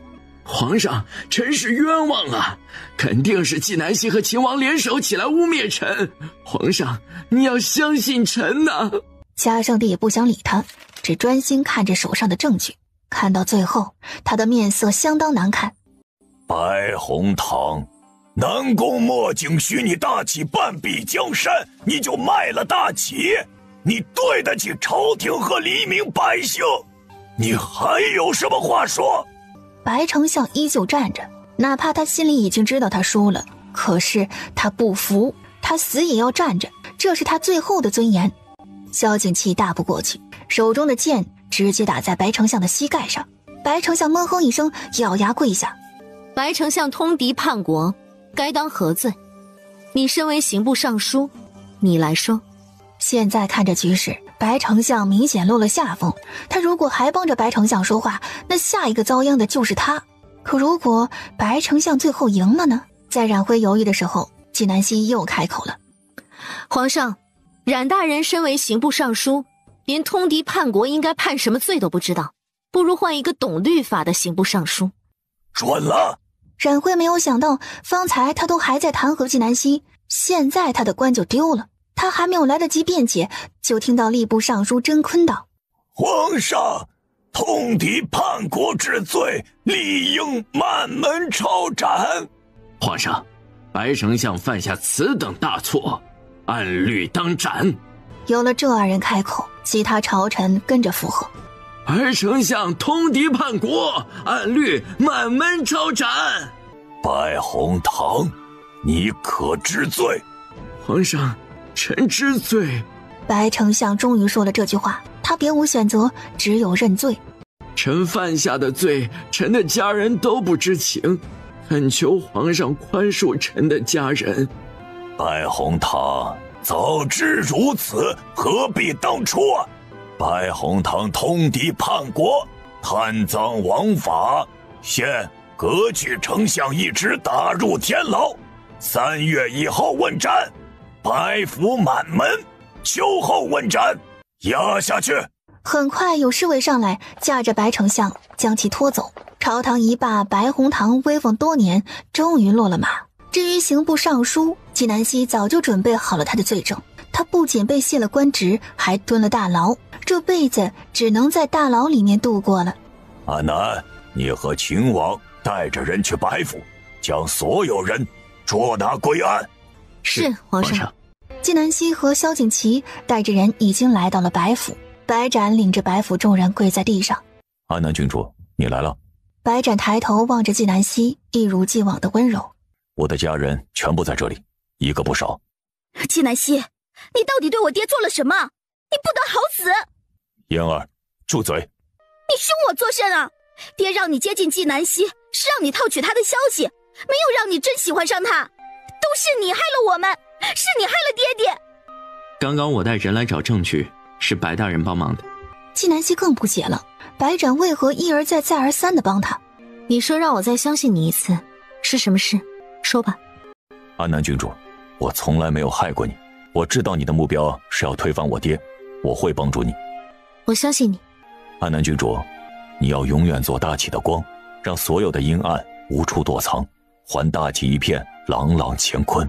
他还有一句话没有说，纪南希也永远是他心目中的光。好，我答应你。他心里酸酸的，白展是个好人，是个身处黑暗却心向光明的好人。还有什么要跟我说的吗？没有。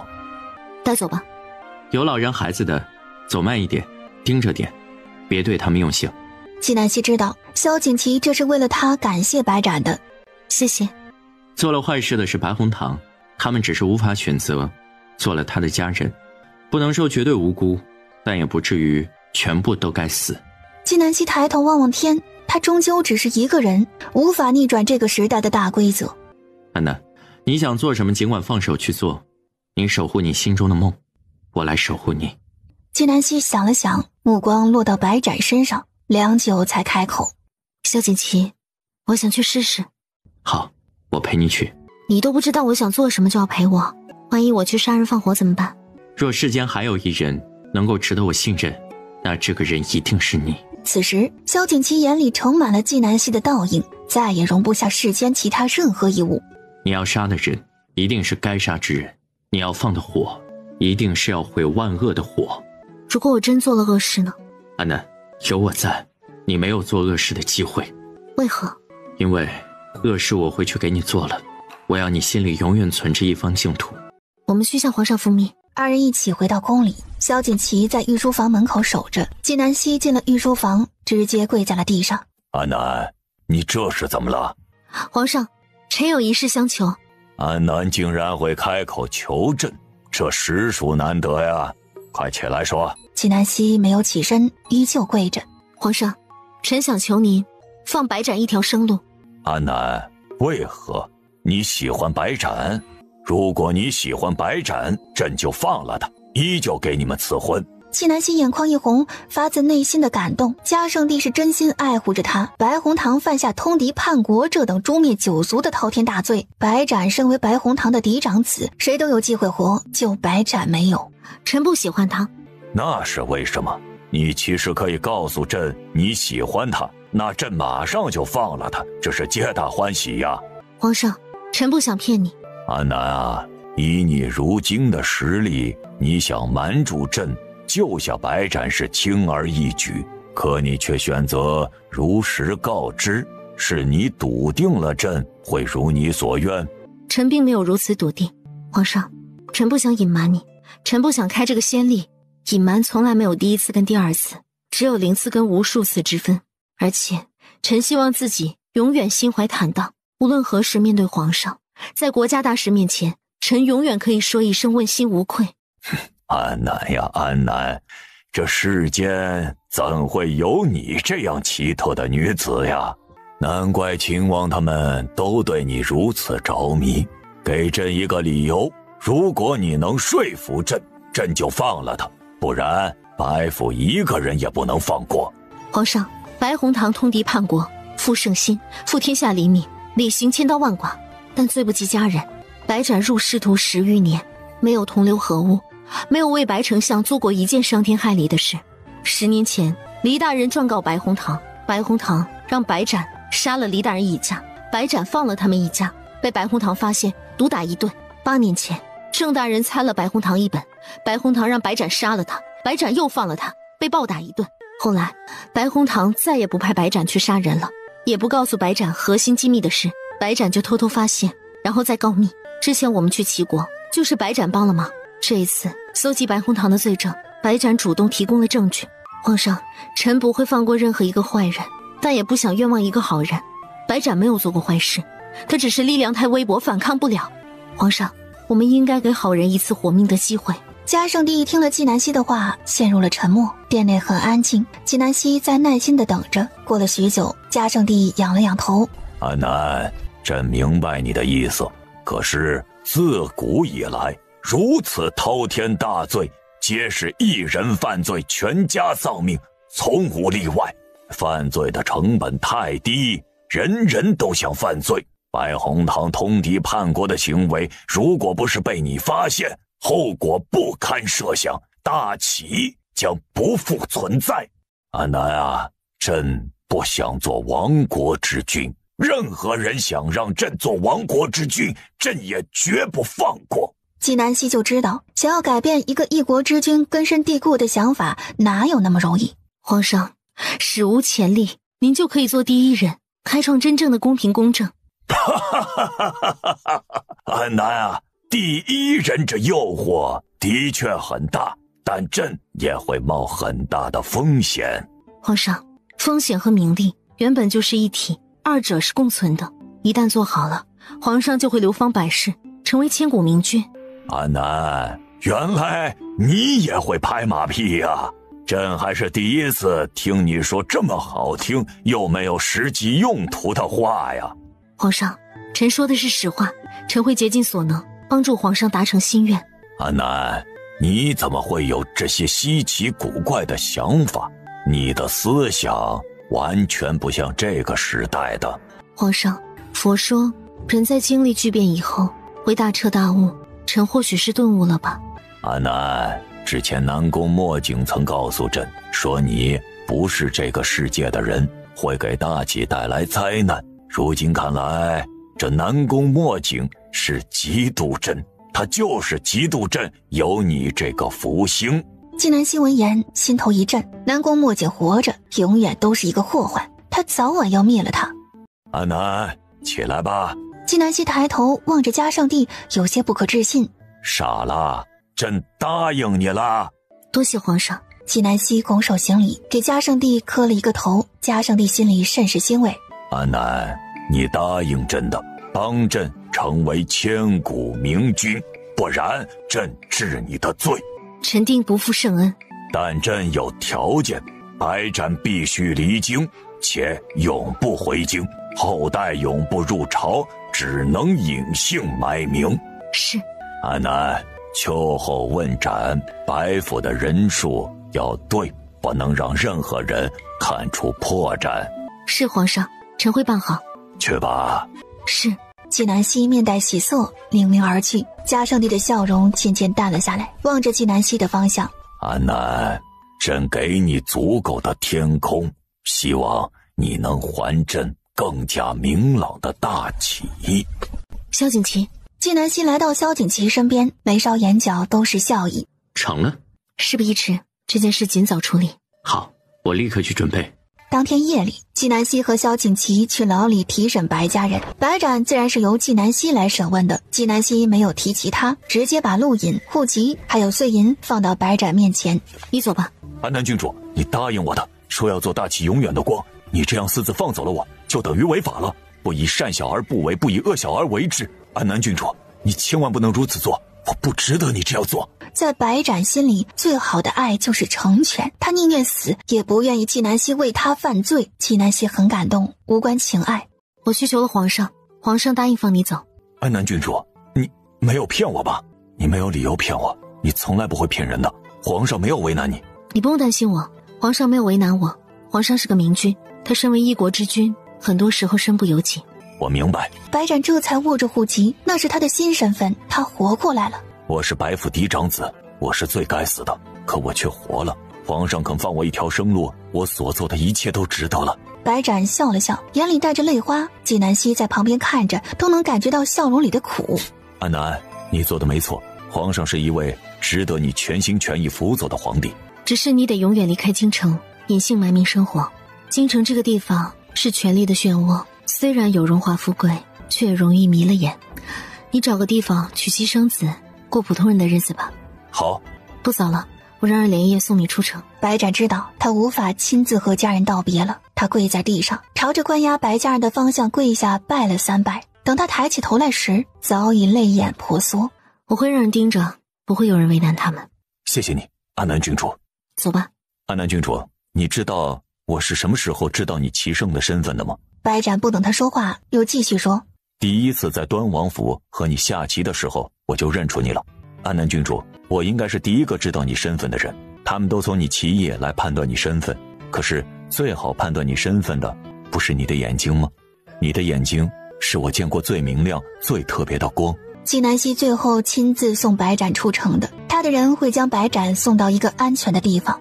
6月的深夜，月明星稀，白斩坐着马车走了。夜风骤起，吹拂着纪南希鬓边的碎发。如果说顾一峰教会了萧景琦包容和守护，那白斩就教会了萧景琦成全和克制。起风了，我们回吧。安南。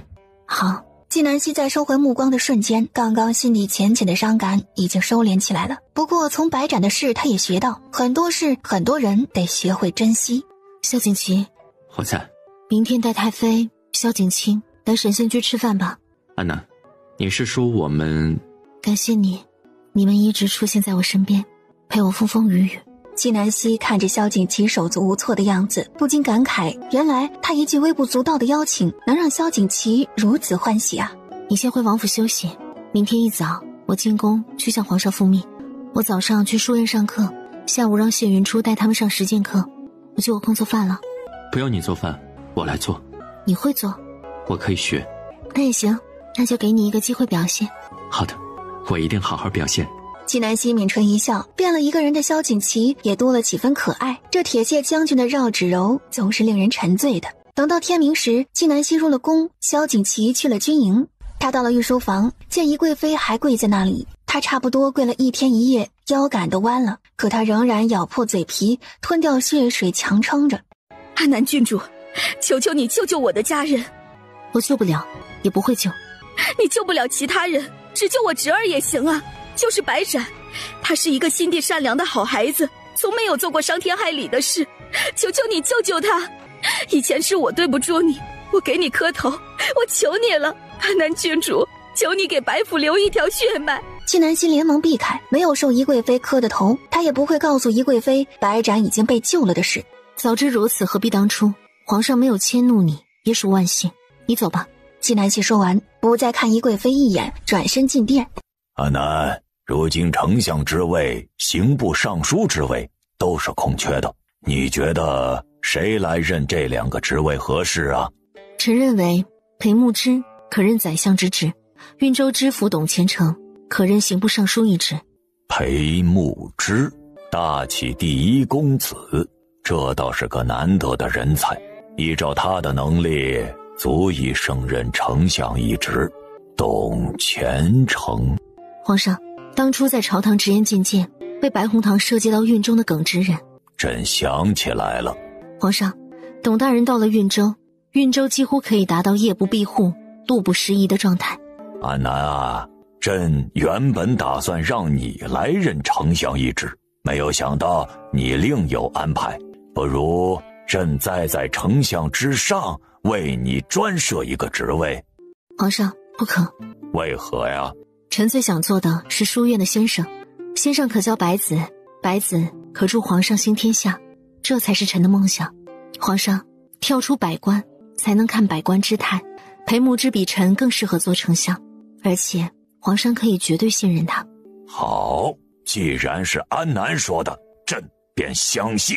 二人商议决定以后，夏圣帝差人拟旨，纪南希出了御书房，直接去书院。他才到书院门口，就遇到了萧景瑜和季兰。萧景瑜还是那副温文清高的模样，丝毫没有受到白府之事的影响。他外祖父家被满门抄斩了，他没有为他们求一句情。安南郡主，恭喜啊，推倒了白象，该你一步登天了。恭喜我做甚？难道不是应该恨我？如果殿下此时去天牢，还能和你舅舅叙叙旧。萧景瑜脸色难看，纪南希再不看二人，直接去了书院。殿下，我们走吧。纪南希如今正得势，我们拿他没有办法。兰儿，你别担心，如果他敢欺负你，你告诉我。他似乎忘了刚刚被纪南希对得哑口无言的样子了。好，殿下。纪兰假装很感动，二人也跟着进了书院。到了午时，纪南希回到神仙居，萧景琦带着太妃萧景清来吃饭。与此同时，穆青带回消息：楼主，我们派去护送贾阵王的人回来了，他们路上遇到了杀手，贾阵王死了。那回来的人呢？刚将消息送到就死了，他身受重伤，硬撑着一口气回来了。楼主，京城已经传开了，说是阵王遭遇了劫匪，尸骨无存，在他坐的马车里发现了皇宫里丢失的宝物。查了这消息是从哪儿传来的吗？已经派人查了，还没有结果。楼主，这消息传出来还在我们的人回来之前，看来对方早已准备好了，齐国必定很快也会收到消息。纪南希明白穆青是在担心什么，这消息一听就听出了不对劲。劫匪杀人手段之残忍，都让阵王尸骨无存了，那宝物怎么还在？如今贾阵王在大齐境内出的事，齐国肯定会找大齐要个说法。以齐国一贯的行事方式，自然是直击开打。这幕后之人岂能不明白这个道理？纪南希担心的是，这幕后主使如果是大齐人，那此人到底是何居心？查到消息是谁散布出去的，立刻禀告我，派人去出事的地方看看，能不能查到什么线索。另外，盯紧齐国，让林白准备好。是，楼主。纪南希从书房出来，直接来到前厅，准备继续陪大家吃饭。西西，快来吃饭。好。纪南希上前来一看，桌上的菜都没有动，只有小圆圆的碗里有一点萧景清剔出鱼刺的鱼。萧景琦面前放着包好的虾。菜是不是凉了？我让兰珠拿去热一下。不用热，天热，菜没有凉。其实你们不用等我的，大家都饿了，可以先吃的。必须等，一家人吃饭就该齐齐整整的。萧景琦将面前包好的虾放到纪南希面前。趁热，一会儿凉了就不好吃了。郡主，我跟你讲，刚刚我想偷偷吃一个我哥哥剥的虾，结果就被他打了。你看，我的手现在都还红着呢。在我哥的眼里，我还不如这虾。姑姑，我也不如这虾。爹爹说我要吃虾，让姑姑剥。爹爹剥的虾只给娘亲吃。这鸡汤是谁给吹凉的？不喝了。爹爹吹凉的，我要喝。哦，姑姑，我还是比你好一点儿，爹爹至少给我吹凉鸡汤了。啊，小丫头，敢打趣你姑姑了？青儿，别吓着小圆圆。是了，这个家里我的地位最低了。你也很好，谢云初向我夸你了，说你实际操作能力很强，学东西很快，加油。当真？哈，谢先生当真夸我了。哇，太好了！郡主，不，季先生，我会继续努力的，不会让大家失望的。众人展言，神仙居里的一切是那么的美好，让人莫名舒适心安。吃完饭，纪南希和萧锦旗说了穆青禀报的事。看来战事得提前了，我也让人去查这消息是谁传出来的。纪南希点头。安南，无论什么情况，我们一起面对。好。他觉得现在的他和萧锦旗更像是志同道合、很有默契的战友。过了2日，穆青查到了那散布消息的人，不过此人是个酒鬼，酒后落水死了，线索就此断了。与此同时，裴牧之正式接任丞相一职，成为大齐史上目前最年轻的丞相。此时，弘始书院，师父，弟子今日奉旨接任丞相一职，请师父指教。谦逊恭顺，忠君明志，以兴大齐为己任，永不忘初心。弟子一定铭记师父教诲。为师相信你。弟子定不负师父所望。小希，快坐。你怎么想起来看我了？我虽然没有天天来看你，但你天天在我心里啊。被一个人天天惦记着，有没有很感动啊？当然感动，但是这话要是被你以后的娘子听见了，我可惨了。所以还是莫要再说了。顾一峰喜欢纪南希，天下皆知，还娶什么娘子啊？霓裳阁出了新款衣裳，只有一件，被我抢到了。哎，你穿上试试。你这霓裳阁的老板是不是嫌弃银子多？为何出新款只出1件衣裳呀？多出几件，多卖些银子不好吗？纪南希伸手扶额，他觉得头大。小希啊，你是不知道啊，为了抢这件衣裳呀，霓裳阁的门口排了很长的队，我凌晨就去排队的，我终于抢到了。顾一峰一脸自豪，他见纪南希不为所动。小希，你不喜欢吗？喜欢。哎，那就换上吧。今天裴兄升职了，我特意在人间至味订了包厢，一会儿啊，大家一起去吃饭，给他庆祝庆祝。你这又是买衣服，又是来接我，就是为了让我去吃饭？是啊。你还请了萧锦旗？是啊。纪南希算是明白了，顾一峰想让他穿着他买的新衣裳，然后去刺激萧锦旗。顾一峰，我觉得我身上的衣服挺好的，你送的衣服太贵重了，我不能收。还有以后别再为我买礼物了，贵重的心意应该给贵重的人，能够接受你心意的人，那个人不是我。小希，顾一峰，我是输了吗？其实就是一件衣裳而已，没有那么多的含义。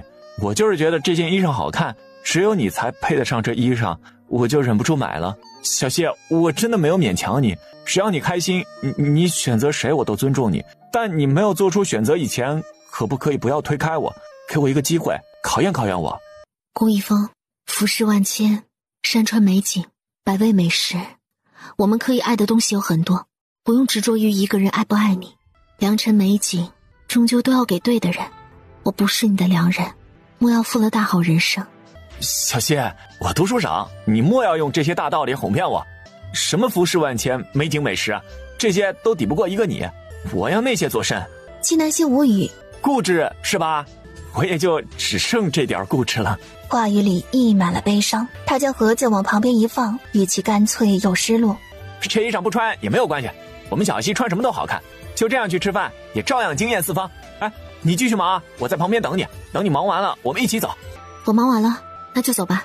6月25，纪南希就接到了嘉圣帝的急诏，让他立刻进宫。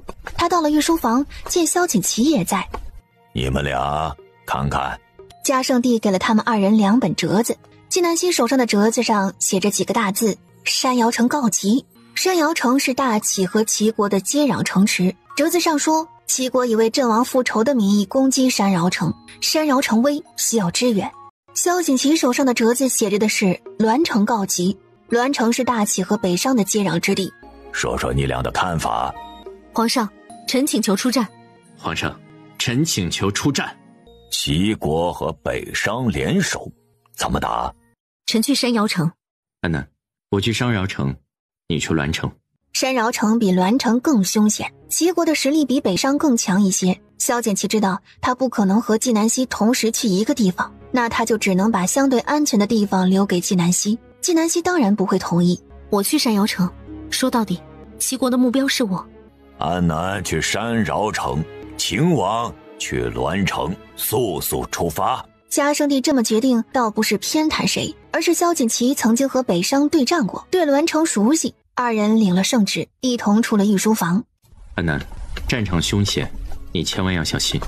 我把我的人都给你。你先顾好你自己，不用担心我。纪南希望着萧锦旗，萧锦旗，祝愿我俩凯旋而归。萧锦旗知道纪南希有他做事的原则，他只有让他的人悄悄在暗中保护纪南希。他不知道的是，纪南希也准备派自己的人暗中保护他。好，安南，注意安全。军情紧急，二人就此别过，各自带着人火速前往前线。纪南希昼夜兼程，他仅只用了半个月就到了山饶城的地界，在离山饶城200里路的地方安营扎寨，因为山饶城已经被齐国占领了。母亲吩咐大家停下，休整半日，晚上进宫。是，郡主。安南郡主，谁让你停下的？这都要到山饶城了，为什么在这里停下？我是主将，在这里一切我说了算，我还用得着听谁的？大家行军半个月都没有好好休整，又累又饿，以这种状态去杀敌，就是去送死。魏副将一脸不服气，还想反驳，纪南希又厉声警告：谁若敢不听军令，擅自行动，军法处置。魏副将悻悻离去。纪南希拿出地图，叫来几个副将，将自己的部署告诉了他们。等到晚上，天一黑，纪南希一声令下，所有士兵听他指挥，前往山饶城攻城。山饶城的守城将领是齐国的陈佩，这人骁勇善战，虎威将军就是中了他的埋伏，死在了他的手上。他才来到城门口，原本漆黑的城楼瞬间亮了起来，城楼上布满了弓箭手。大齐是无人了吗？竟然派一个女人来！兄弟们，这女人长得挺漂亮呀，杀了其他人，这个女人就赏给你们玩，让你们也开开荤。谢谢将军。城楼上的齐国士兵开始起哄，更有人向纪南希吹口哨。师父，弟子去杀了他们。对方在故意激怒我们，就这样冲上去，我们就是活靶子，按照计划行事。安南郡主，当年你老子不是我的对手，如今你更不是我的对手。如果你现在束手就擒，我会让手下的兄弟好好疼你，保证让你舒服。你这细皮嫩肉的，肯定舒服。哈哈哈哈哈哈！纪南希身边的将士恨得牙齿咯咯直响。陈佩侮辱纪南希，就是侮辱大齐。郡主，下令吧，不杀了齐国人，誓不为人。纪南希见时机已到，他大声朝城楼上喊：杀！随着纪南希一声令下，不仅仅是他身边的人开始行动，城楼上的人也动了。放箭！可城墙上却没有一支箭飞出去，他大为疑惑，侧目一看，大惊失色，只见四周的弓箭手尽数倒下，围在他身边的是一群浑身杀气的黑衣人。他立即指挥手下士兵应战，然而一切都晚了。纪南希带着士兵冲进城，不过一炷香的时间，齐国士兵尽数灭亡，陈佩被生擒，山饶城重新回到了大齐手里。纪南希吩咐穆青带着人清扫战场，他到了以前守城将军的府邸。弟子灵白拜见师父。灵白话音落下，四周一片惊叹。起来说话。是师父。师父，陈佩已带到。带上了。紧接着，林白将陈佩带到纪南希面前，一脚踢向他的膝盖。陈佩一阵吃痛，跪在地上。纪南希，我小看你了，今天落到你手里，要杀要剐，悉听尊便。打！啪！林白一耳光打在陈佩脸上，顿时陈佩的门牙掉了一颗，满口鲜血。刚刚骂我的时候不是很嚣张吗？再骂一句试试。纪南希，你继续打，打得他满地找牙。纪南希厉喝一声，陈佩又挨了3耳光，脸已经肿了，他已经骂不出来了，门牙掉光了。我以为齐国的陈佩将军有多了不起，如今看来也不过如此。我刚刚听你讲，当年你杀了我爹，现在要弄死我，是吗？陈佩不知该如何回答，只满心害怕。以前都是他折磨别的俘虏，他知道那些折磨俘虏的手段有多狠。林白，废了他。是，师父。短短眨眼的功夫，旁观者都还没有喘得过气来，陈佩就已经成了废人，脚筋手筋皆断。喜，主已经杀了老子！想死没那么容易，先带下去。他还有事要问陈佩，现在当着这么多人的面不方便。林白将陈佩拖走，其他众将领顿时松了一口气。纪南希的雷厉风行让他们自叹不如。今夜一战，纪南希成功镇住了他们，可总有那不怕死的往前凑，比如魏副将。安南郡主，你这样对陈佩会激化大齐和齐国的矛盾，给大齐带来更大的损失。不要以为会下几个棋，会扎几针，就敢领兵打仗。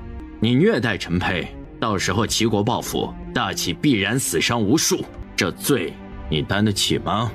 魏副将认为该如何做？自然是将陈佩平安送回，向齐国表达我们的诚意。我们没有要开战的意思，一心求和。如此一来，齐国才可能原谅我们，和我们和平共处。齐国算什么东西？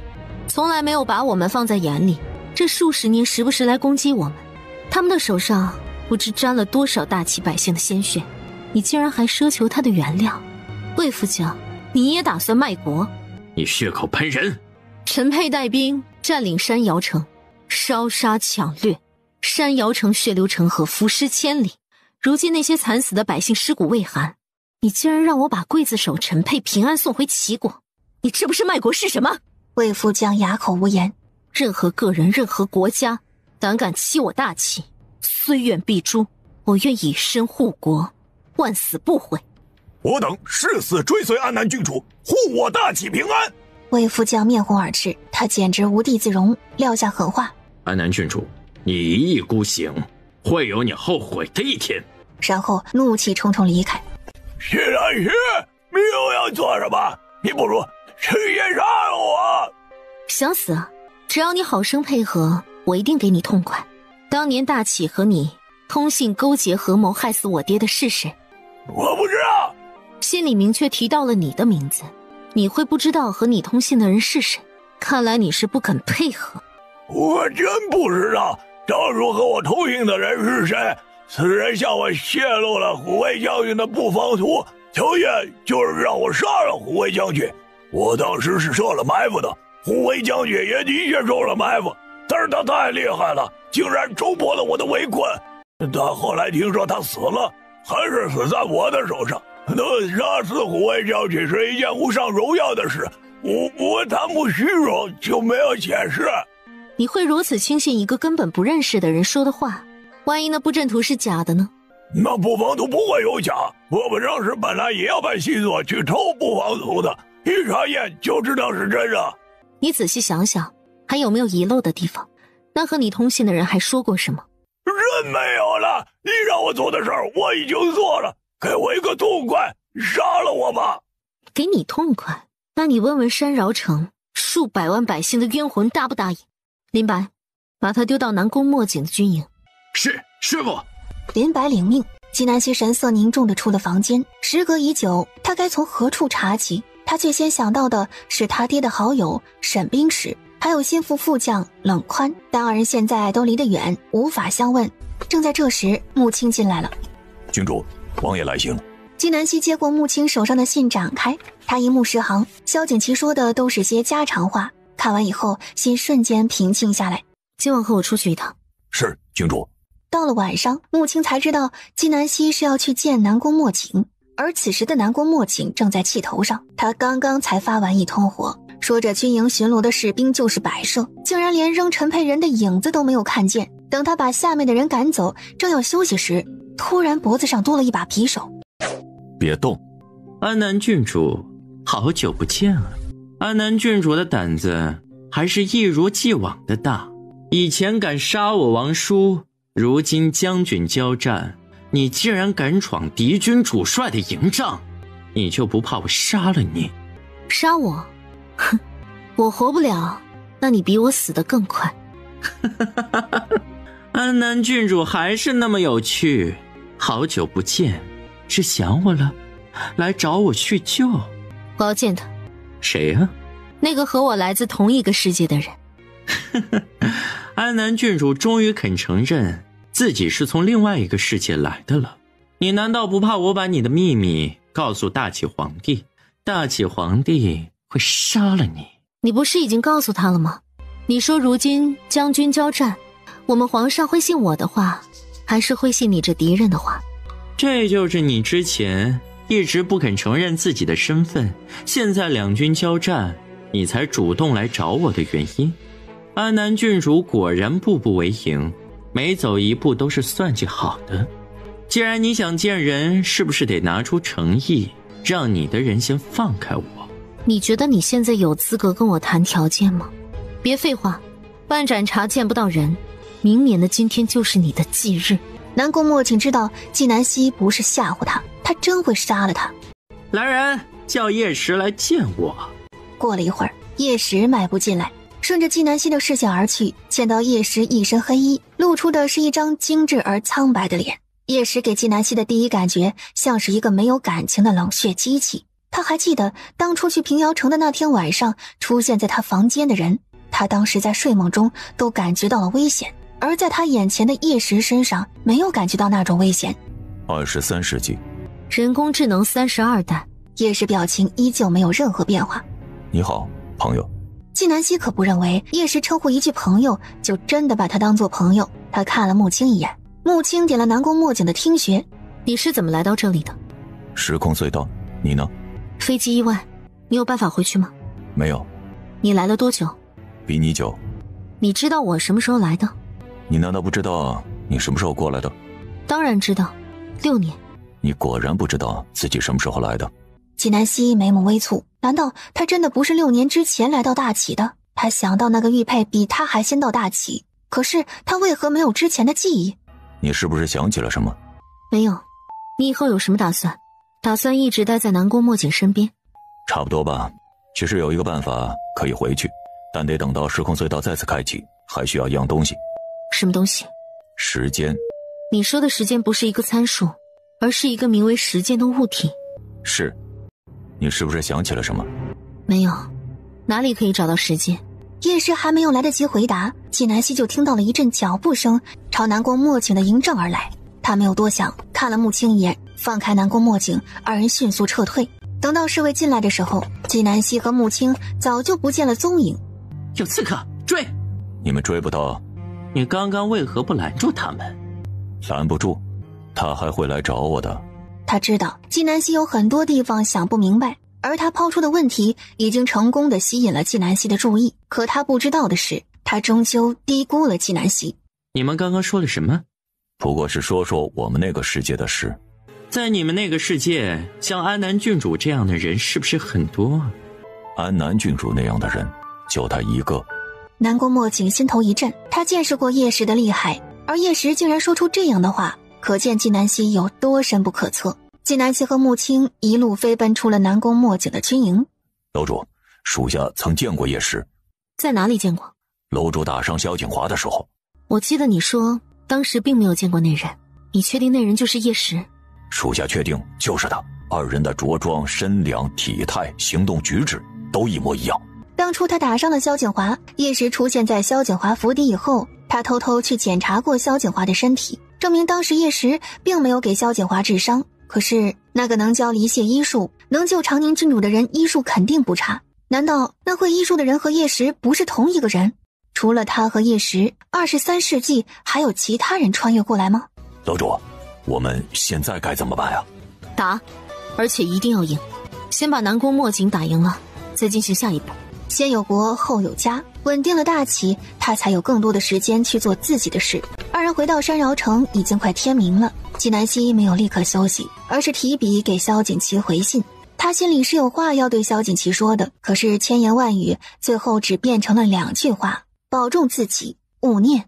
到了午时，纪南希正在和林白说晚上的事，穆青就进来了。郡主，有人找您。见过安南郡主，我是沈冰使的女儿，我叫沈真，桃之夭夭，吉叶真真的真。不知沈小姐见我有何事？我爹和安南郡主的爹是好朋友，如今我爹听到安南郡主在领兵攻打齐国，特意让我来这里找你，看看有没有什么需要帮得上忙的。纪南希有些意外，昨天他还在想关于他爹的死，他得找沈冰使问一些情况，没有想到今天沈真就到了。劳烦沈冰使惦记，那就辛苦沈小姐了。你先住下，等需要帮忙的时候，一定告诉沈小姐。多谢安南郡主，如果郡主不介意的话，可以叫我珍珍。好。纪南希叫来侍女丁香，你带沈小姐下去休息，一会儿出来了和我们吃饭。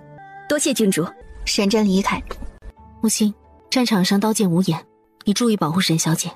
是，郡主。我们继续说晚上的计划。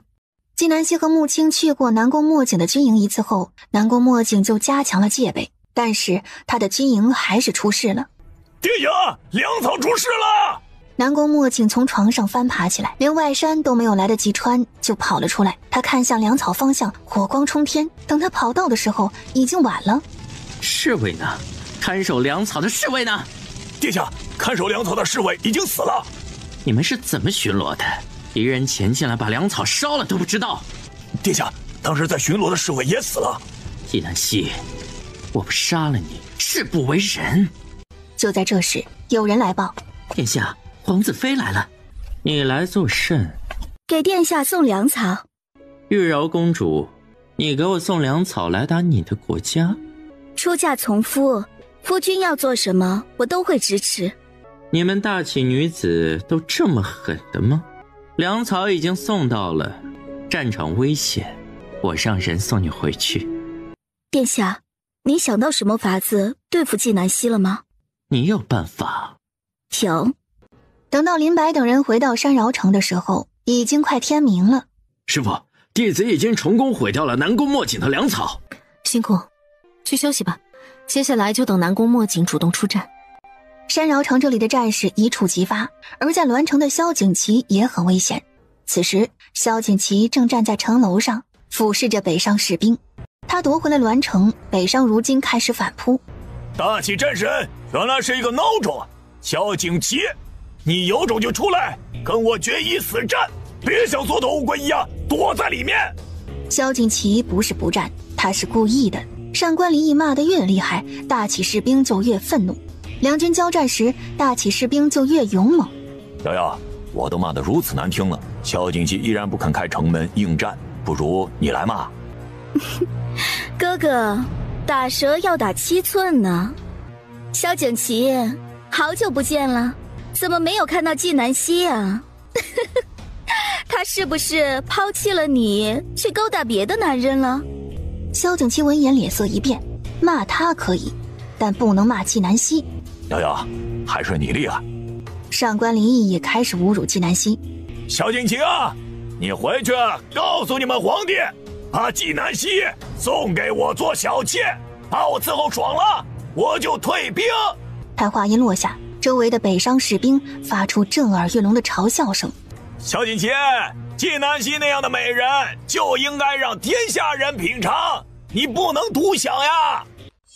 嗖，一支箭从城楼上朝他飞来，直中他的心脏。萧景琦屹立在城楼上，手里还举着弓箭，目光寒冽。哥哥，撤！可惜已经晚了。萧景琦带着人冲了进来，直接一刀，手起刀落，上官离异人头落地。玉娆公主在北商士兵的保护下成功逃脱，剩下的北商士兵尽数被斩杀。在山饶城的纪南希也在第二天午时等来了南宫墨景的攻城。阿南郡主，我们又见面了。南宫墨景，你是来送死的吗？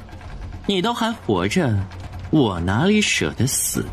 纪南希，你烧了我的粮草，这笔账我们该算一算了。那要看你有没有这个本事找我算账了。放箭！撤！开城门！杀！纪南希穷追不舍。郡主，我觉得有点不正常啊。你看那些逃跑的士兵，步伐整齐，秩序一点不乱，小心有诈。观察的不错。那现在应该让大家停下来呀。沈小姐，他有他的张良计，我有我的过墙梯。南宫墨景眼看纪南希要追上来了，就停下和他过几招，接着又猛跑，就这么追追停停，大概过了半个时辰，到了黑水崖，南宫墨景才命人停下来。南宫墨景，你继续跑啊！阿南郡主，你终究还是太年轻了。骑场虽如战场，但战场远远比骑场更凶险，你太轻敌了。是吗？南宫墨景，有什么招数尽管使出来。放信号。随着信号弹在空中响起，原本安静的四周瞬间涌现出无数的齐国士兵。纪南希，没有想到吧？我说过，你终究还是太嫩了。在棋场上你能赢我，但在战场上，你必输无疑。南宫墨景，你哪来的自信？棋场上你是输，战场上你一样赢不了我。安南郡主，我的兵力是你的10倍，不是所有人都是萧景琦，都能以少胜多。你已经入了我的包围圈，如果你束手就擒，我齐国的大门永远为你敞开，并且我立即下令退兵，10年之内，齐国铁骑不踏入大齐半步。南宫墨景，不如你来我大齐，我许你齐国5年平安，如何？南宫墨景面色一沉，纪南希都值10年，他怎么就值5年了？不愿意啊，最多5年半，不能再多了，你就值这个价。纪南希，你别敬酒不吃罚酒。可惜你在我这里，你什么酒都别想吃。南宫墨景，你看看你埋伏的人。他埋伏的几个山头的人正在成批的倒下。与此同时，琴声响起，大齐士兵像是早就知道了一样，迅速捂住耳朵。齐国士兵迅速抱头大喊，像是着了魔一样，疯狂嘶吼。南宫墨景用武力抵挡住琴音。纪南希，你做了什么？怎么害怕了？南宫墨景知道照这样下去他输定了，他觉得不对劲，回头一望，见那些士兵的头颅被一根蚕丝直接割断，蚕丝的另一端在不远处的山头上，一粉裙姑娘双手灵活地动着蚕丝，在粉裙姑娘的旁边坐着一白衣男子，男子全神贯注地抚琴。纪南希举剑指向天，这时琴声骤然停止。杀！大齐士兵听到号令向前冲去，双方血战，1个时辰不到，齐国战败。南宫墨景在亲信的死保下逃跑，大齐大获全胜。纪南希立在战场中央，眉目飞扬，身姿挺拔，浑身肃杀之气，他像是神一样。这时有5个意气风发的年轻人朝他走来。师傅，弟子程川拜见师傅。弟子谢金拜见师傅。弟子九九拜见师傅。纪南希看着眼前跪着的几个徒弟，嘴角上扬，满脸欣慰。辛苦大家了，都起来吧。不辛苦师傅。 5人起身。师傅，九九想你了。师傅也想你啊。师傅，您就只想九九，那弟子呢？师傅当然也惦记你。二师兄真是每次都跟我争宠。他向四周看了一眼，发现谢金躲在后面。三师兄，你躲在后面做甚？师傅辛苦了，都是弟子应该做的。韩子毅向来孤僻，他安静地站在一旁。林白是大师兄，性格又稳重，他看着眼前的师弟师妹，眼里都是宠爱。师傅，我们先去打扫战场。等到林白几人走了，其他人才围了上来。安南郡主，他们都是你的徒弟？是啊。张副将没有再开口，他看向纪南希的眼神是前所未有的恭敬。沈真一直站在纪南希身边，他在审视纪南希。收拾完回城，今晚庆祝出战告捷，我请大家喝酒吃肉。是，郡主。纪南希正要和沈真说话，他目光掠过战场时，看到了一个熟悉的身影，那身影仿佛也注意到了他，连忙逃跑，往人群里钻。郡主，您看到了什么？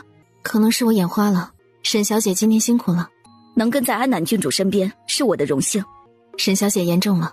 晚上什么时候来的？和你一起出发的。如果今天不是我看见了你，你是不是准备一直不来见我？是啊。你是怎么混进来的？我花银子买通了魏副将下面的一个军官。小心，别生气了，我错了。顾一峰，这是战场，将军交战，刀剑无眼，你知道有多危险吗？你又不会武功，若是被南宫墨景抓了去，他用你威胁我，我怎么办？我会自尽，不让你为难，你替我报仇就好。小希，我知道战场危险，所以我得陪着你啊。我已经做好了随时用我的命换你的命的准备。这句话顾一峰没有对纪南希说出来。纪南希在战场上看到的人就是顾一峰，他当时还不确定，因为他在前2天还收到顾一峰的信，可是他依旧不放心，让穆青去找，果然找到了顾一峰。顾一峰，我不要你陪，你马上收拾行李，我让穆青送你回去。我不走。小希，我没有武才，不会领兵打仗，不能像萧景熙一样保家卫国，和你共同实现梦想。可是我在努力呀，我这一次来战场就学到了很多，我可以从一个小卒做起，总有一天我也可以站在你身边，与你并肩作战的。小希，萧景熙给你的，我也可以给你。你把我赶回京城去，我只要想到你在战火之中，我就寝食难安，我还是会跑来的。天下兴亡，匹夫有责。小希，我身为大启人，保家卫国是我的责任，你不能阻挡我爱国的决心。爱国的方式有很多种，为什么非要选择这最危险的一种？小希，我危险，你就不危险吗？其他人呢？他们也同样也危险呀。小希，我不仅仅是你的兄弟，我更是大启人。我希望我能在爱的人面前做一个顶天立地的男子汉，而不是躲在后面需要人保护的缩头乌龟。纪南希听到这里，如果他再阻拦顾一峰，他就是真的自私了。好，我答应你，你自己注意安全。我就知道你会懂我的，你放心吧，我会保护好我自己的。走吧，出去吃东西，放松一下。最近肯定辛苦了。你想吃什么呀？我给你端进来。你不用管我，木星会照顾我。好，那我去了啊。顾一峰不敢在纪南希身边待太久，他怕影响纪南希的军务。他走到门口，和来找纪南希的沈真打了一个照面。表哥，我是秦真呐，你没有认出我来吗？当然认出你了，小时候和我们一起掏鸟窝的沈真表妹嘛。顾一峰和沈真是表兄妹的，不过不是嫡亲的。提到过去顽皮的事，沈真有些难为情。你是来找小希的？给郡主端来的。表哥，你怎么会在这里？你参军了？一言难尽，你进去吧，不然小希该饿了。他说完就走了。深饶城里面的众人都在庆祝，南宫墨景这边却气得七窍生烟。殿下，别生气了，不然你还是试试我说的办法。他之前明明给南宫墨景说了法子，但南宫墨景不同意，南宫墨景不信任他。纪南希是如果知道我的策略的，他怎么会提前在我的包围圈外设埋伏？殿下，你不信任我？我找不到信任你的理由。殿下，我恨纪南希，我想让他死，这个理由足够吗？我是大齐人，可大齐早就舍弃了我。当初纪南希不愿意嫁到齐国来，大齐又不想和齐国开战，就让我来替纪南希死。殿下，这样的大齐，我能不恨吗？南宫墨景想到今天战场上的情景，如果只凭实力不用计谋，他已经拼不过纪南希了。他决定冒险。你说的最好是实话，不然我让你死无葬身之地。这一战，南宫墨景损失惨重，他不敢贸然再去攻打纪南希，如此一来，纪南希也可以喘口气。萧景祺这边却打得热火朝天。萧景祺杀了上官林毅，惹怒了北商皇帝。他5万兵力对阵北商50万兵力，他跟北商周旋了10天，耗掉北商20万兵力，而他也只剩2万兵力了。王爷，这一次我们凶多吉少了，朝廷已经派不出兵力了，其他城市的兵力也不敢动。现在的大齐已经陷入了两难的绝境。王爷，我们现在只有一条路可走，放弃栾城，主动求和。你最好灭了这想法，我宁愿战死，也绝不投降。王爷，留得青山在，不怕没柴烧呀。我们只是暂时退让，以后有机会再来收复栾城。秦风，我再听到你说这样的话，扰乱军心，军法处置。北商要的是我，只要我死了，他们肯定会泄愤。王爷，你想做什么？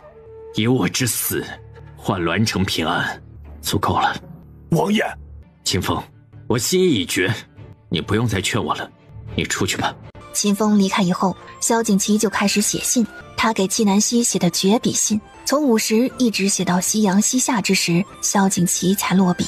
他唤来秦风，吩咐人把信送到安南郡主的手中，明日黎明，我们开始攻城。是，王爷。萧景祺虽然已经下了必死的决心，可他要死也要拖上那30万北商士兵。黎明时分，萧景祺带兵突围，半个时辰不到，他带着最精锐的士兵撕开一条口子，向前而去。北商现在的将领是上官荣进，上官荣进正想取萧景祺的首级去献给北商皇帝，增加自己在北商皇帝心中的分量。他一见萧景祺跑了，连忙带人去追。然而等待他的不是胜利，而是无数陷阱。二人都到了最后关头，谁能撑到最后，谁就是赢家。此时纪南希这边也正在和南宫墨景对阵。安南郡主，你想杀我？先看看这是谁，把人带上来。纪南希抬眸望去，见齐国士兵押上来的人是玉柔公主。是你？阿南郡主，救我！南宫墨景，前些日子你的皇子妃才给你送粮草来打我们，怎么你不记恩，反而拿他当作筹码来威胁我们？阿南郡主，两军交战，你我同为主帅，看重的只有胜利，这点恩算什么？阿南郡主，现在让你的人退后1里路，然后你上来换他，不然呢？我就杀了他。他本就是一个死人，你觉得我会在乎吗？南宫墨景，当初他为何嫁到齐国来，你我心里都清楚，一个弃子而已，我怎么可能为了他不顾大齐百姓的安危？大齐的士兵，听好了，现在你们的玉柔公主在我手上，你们向后退1里路，我就放了你，不然我杀了他。在他说话的时候，在纪南希旁边的程川弹奏了几声琴音，恰好淹没了他的声音，以防他的话扰乱军心。南宫墨景，还有什么招数尽管使来，不然我们就开战，我一定打得你心服口服。玉柔公主没有想到纪南希竟然敢当着这么多大齐士兵的面不救她，她抬起头恶狠狠地看向纪南希的时候，却无意当中发现了站在纪南希身边的花九九。师父，救我呀！我是长宁啊，师父。纪南希看向花九九，你收他为徒了？师父，弟子没有。之前在怀城，他一直求我收他为徒，我没有同意，但他偏要这么喊我。那套针法怎么回事？那针法是他请我喝酒，然后趁机在我酒里下了药，偷偷拿去看的。他可能害怕暴露，怕我找他麻烦，看过针法以后，又把刺绣原封原样不动的还给我。江湖险恶，以后小心点。是师父。花九九心里还是很难过，他看向玉柔公主，你别胡说八道，我根本没有收你为徒，你惹恼了我师父，我剁了你。师妹，这就是你说的一直缠着你的那个不要脸的人？花九九点头。师父，弟子上去杀了他。别冲动。是，师父。玉柔公主将希望寄托在花九九身上，她一直注意着他的动静，她一直求都求不来的师父竟然是纪南希的徒弟，想到此处，她痛恨又愤怒。快向纪南希求救，不然我真杀了你。阿南郡主，我之前送粮草是迫不得已呀，不然他们会杀了我的。阿南郡主，我也是大齐人，你不能对我坐视不管，不然你回去以后如何给皇上交代？纪南希依旧不为所动。看来你这棋子没用啊！放开我，我冲过去。玉柔公主奋力挣脱压住她的人，疯狂向纪南希跑来。师父，小心有诈！也是在这瞬间，南宫墨景举起弓箭朝纪南希射来。与此同时，奋力奔跑的玉柔公主已经跑到了纪南希面前，袖中的匕首刺向纪南希的腰部。纪南希的身后是千军万马，他往后退已经来不及了。纪南希左右两边也是人，他连退路都没有。在这千钧一发之际，他抬掌打向玉柔公主，玉柔公主向后一倒，顿时胸口被一剑刺穿。我早就警告过你，如果你敢伤害我师父，我一定杀了你。韩子怡，你难道一点也不喜欢我吗？哪怕只有一点点。从未。玉柔公主瘫软在地，她直接晕死过去。韩子毅再不看玉柔公主一眼，蓦然转身。而此时的纪南希正抱着顾一峰，刚刚他打开玉柔公主的时候，正好南宫墨景射的箭已经到了他身前。也是在这瞬间，顾一峰朝他扑来，替他挡住了箭。顾一峰，你怎么那么傻？谢谢，你看我留下来还是有点用处的吧。这个时候了还有心思开玩笑？你忍忍，我拔剑了。幸好南宫墨景离得远，这一箭偏离了一点位置，不然顾一峰定然当场丧命。小谢，幸好痛的是我。他话都没有说完，直接就疼晕过去了。师父，南宫墨景打来了。迎战！纪南希一边下令，一边给顾一峰包扎伤口。舅舅，照顾好顾一峰。师父，弟子一定照顾好他。南宫墨景，投降吧，你输了。南宫墨景抬起头来，浑身是血。纪南希，你怎么可能赢我？我又怎么可能会输？南宫墨景，齐国称霸的时代已经过去了，你齐国有任何人不服，随时可以向我挑战，我会打到他服输为止。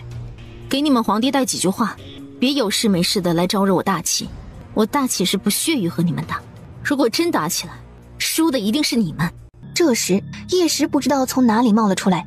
安南郡主又见面了。叶时点了南宫墨景的穴道，他也不想南宫墨景听见他和纪南希之间的对话。你出来的倒是及时，你跟在南宫墨景身边谋划了10多年，就得了今天这个结果。安南郡主，今天我们是输了，不代表我们会永远输。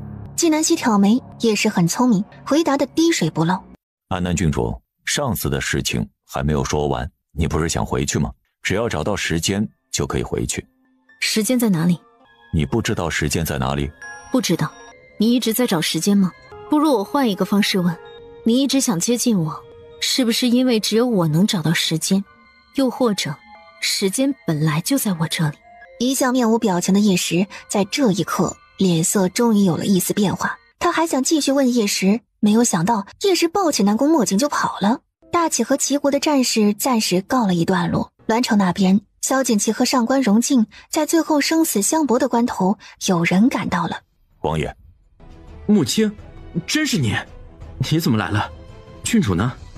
王爷放心，郡主很好，是郡主让属下过来的。纪南希发现了萧景琦派在他身边暗中保护他的人，他有赤焰军，压力比萧景琦小一些。他立刻吩咐穆青带着这些人赶回来了。拿下他！他身后的人迅速上前绑了上官荣静。栾城危机暂时解除了，萧景琦终于松了一口气。王爷，这是我家郡主写给您的信。提到信，萧景琦才想起他给纪南希写了绝笔信，他立即唤来秦风。我给郡主写的信呢？王爷，属下已经让人把信送走了。你动作倒是快。萧景琦没有责怪秦风，毕竟谁也不知道穆青会来，也不知道他和秦风竟然能活下来。我另外再写一封信，你送出去。他担心纪南希收到了他的绝笔信会出状况，必须再写一封信去解释。8月29，纪南希和萧景琦的捷报同时抵到京城。嘉圣帝喜笑颜开，下令犒赏3军。大启任人宰割的岁月已经一去不复返了。在纪南希和萧景琦前往前线后不久，太后就生病了。嘉圣帝让谢云初来给太后看病，太后的确是心气郁结。嘉圣帝随即解除对太后的软禁。太后娘娘，您听说了吗？安南郡主跟秦王双双打了胜仗，如今捷报传了回来，他们名声大振。好啊，大齐也算是扬眉吐气了。等安南郡主跟秦王凯旋归来，百官岂不是都得听他们的号令了？放肆！太后娘娘，臣女说错话了，罪该万死。这话你在哀家面前说说也就罢了，如果在外面说，死都不知道怎么死的。是，太后娘娘。哼，打个胜仗而已，多大的事儿啊！你要是早早嫁给了鱼儿，你就是皇子妃，那纪南希见到你，不一样得给你行礼。太后娘娘，前方战事吃紧，我和殿下不好成婚啊。那就等纪南希和秦王回来，只要他们打了胜仗，你和鱼儿还可以沾沾他们的好运气，选个黄道吉日把婚事办了。臣女听从太后娘娘安排。太后对于季兰恭顺的态度十分的满意，二人又说了会儿话，季兰才离开。与此同时，栾城距离北商战败已经过去了将近半个月，萧景琦终于等来了北商使臣，他们是来谈和的。秦王，为了北商和大齐能在未来和平共处，我们皇上意欲和大齐结秦晋之好。只要两国成了联姻国，我们可以签订协议，北商50年内不和大齐开战。我们皇上不会同意将大楚的女儿嫁到北商去。那没关系，我们北商会嫁一个公主到大齐去。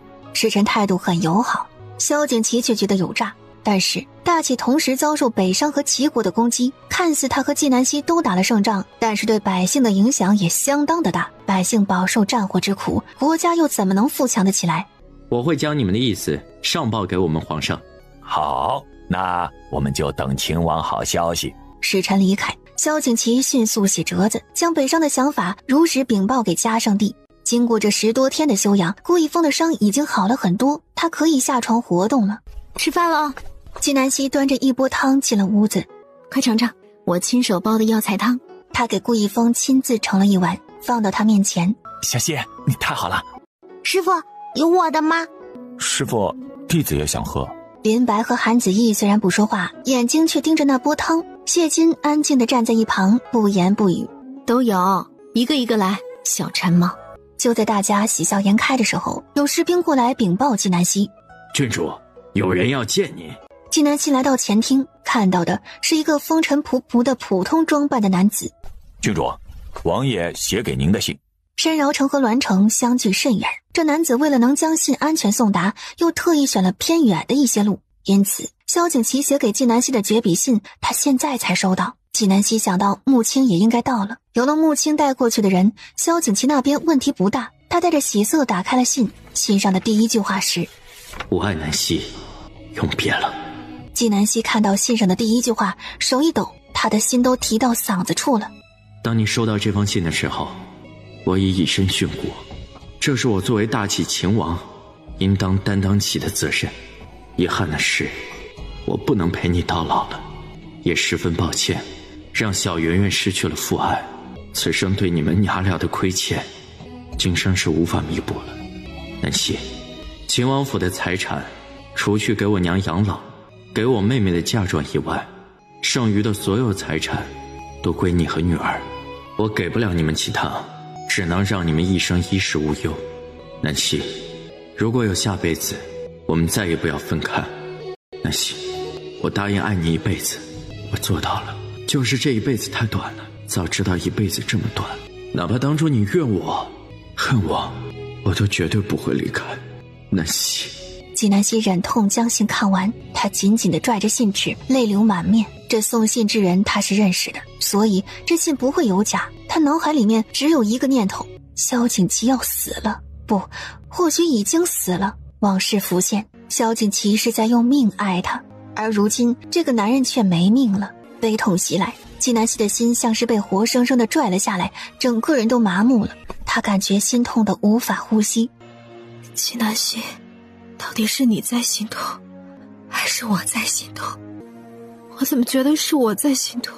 纪南希，抱歉，我虚妄。喜欢上他了，后面的话纪南希埋在了心里。人世间的事就是这么戏剧化。萧景琦在得知那绝笔信被送出来以后，又迅速写了一封信。送后面的这封信的人得了命令，要以最快的速度把信送到纪南希手里。等到纪南希收到这信的时候，已经晚上了。看完信，他才明白了事情的来龙去脉。原来一切只是时间误差上的一个误会。在这一瞬间，他才确定自己对萧景琦的感觉。郡主，您要给皇爷回信吗？不回，告诉王爷，我等他一起凯旋而归。是，郡主。送信之人离开。师父，明天和齐国一战，还打吗？打。几个时辰以前，他已经和下面的人商议好了接下来攻打齐国的计划。第二天，大齐和齐国这一仗并没有开战，齐国来谈和了。你竟然没死，看来叶氏医术不错。纪南希，你放心，我不会轻易死，我会好好活着，和你不死不休，随时奉陪。南宫墨景沉默，周围的气压瞬间降低，让人喘不过气来。安南郡主，停战吧。南宫墨景，你以为你是谁？造物主吗？齐国说打就打，说停就停，要想谈和就把姿态放低一点，若是不服，我们就继续打。南宫墨景憋得满脸通红，哑口无言。弹劾这个决定是齐国内阁和皇帝共同决定的，若弹劾崩了，那他在齐国的地位就真保不住了。南宫墨景，想清楚没有？不想谈就滚，我们战场上见。齐国铁骑50年内不踏入大齐半步。我要你们皇帝的亲笔协议，盖上玉玺，而且公布天下。纪南希，你别得寸进尺。纪南希轻轻一笑，像是看小丑一样看着南宫墨景。他要打击的从来不是南宫墨景，而是背后的齐国皇帝。他要齐国皇帝亲自给大齐认输。我会将你的要求禀报我父皇，至于最终结果，由我父皇决定。别考虑太久，我没有耐心。南宫墨景眼神一冷，带着满腔愤怒和憋屈离开。9月底，萧景琦收到嘉圣帝的圣旨，同意北商和亲。他代表大齐和北商签订协议，谈妥以后，10月初，他准备班师回朝。与此同时，齐国皇帝向九州宣布，齐国和大齐一战，齐国输了，并且齐国50年内绝不踏入大齐半步。此举震惊九州。在纪南希回京的前夜，叶时又来见纪南希了，二人隔桌而坐。纪南希将那盒子推到叶时面前，这里面装的就是你口中的时间，是吗？是。怎么打开？只有用天钥匙才能打开。你知道天钥匙在哪里？在你那里。叶时，用时间不是只能回到23世纪，还能去别的世界，是吗？叶时瞳孔骤然放大，纪南希从他的反应已经知道了答案。你一再试探我，是看我有没有恢复记忆是吗？这些你都是怎么知道的？我和你接触这么多次，要是我连这一点都想不明白，你们又怎么会这么防备我？我又怎么能做你们的对手？不如我再告诉你一个事，我就是纪南希，纪南希就是我。我其实很早就穿越过来了，根本不是6年前穿越过来的。你说的没错。那我为何不记得以前的事？不知道。纪南希当然知道叶时在撒谎，他不是不知道，是不想说。叶时，回去告诉你主子，别躲在后面装神弄鬼了，我早晚会查到他。纪南希证实了叶时背后的人，也就证明了之前的很多猜想。此人布下这滔天的棋局是为了什么？覆灭九州吗？也有可能，此人的目的不仅仅是颠覆九州。就在答案呼之欲出的时候，叶时逃了。楼主，属下又跟丢了。不用担心，他还会来找我的。11月初1，纪南希和萧景祺同时抵达京城，嘉圣帝亲自出城迎接，犒赏3军，整个大齐普天同庆。从今日起，吾大齐皆以安南郡主秦王为榜样，耀我国威，兴我国邦，护我国昌。臣领命，臣必将视使命为生命，拥护大齐国泰民安。好好，赐酒。吾将做好直为大齐兴盛的准备，请皇上吩咐。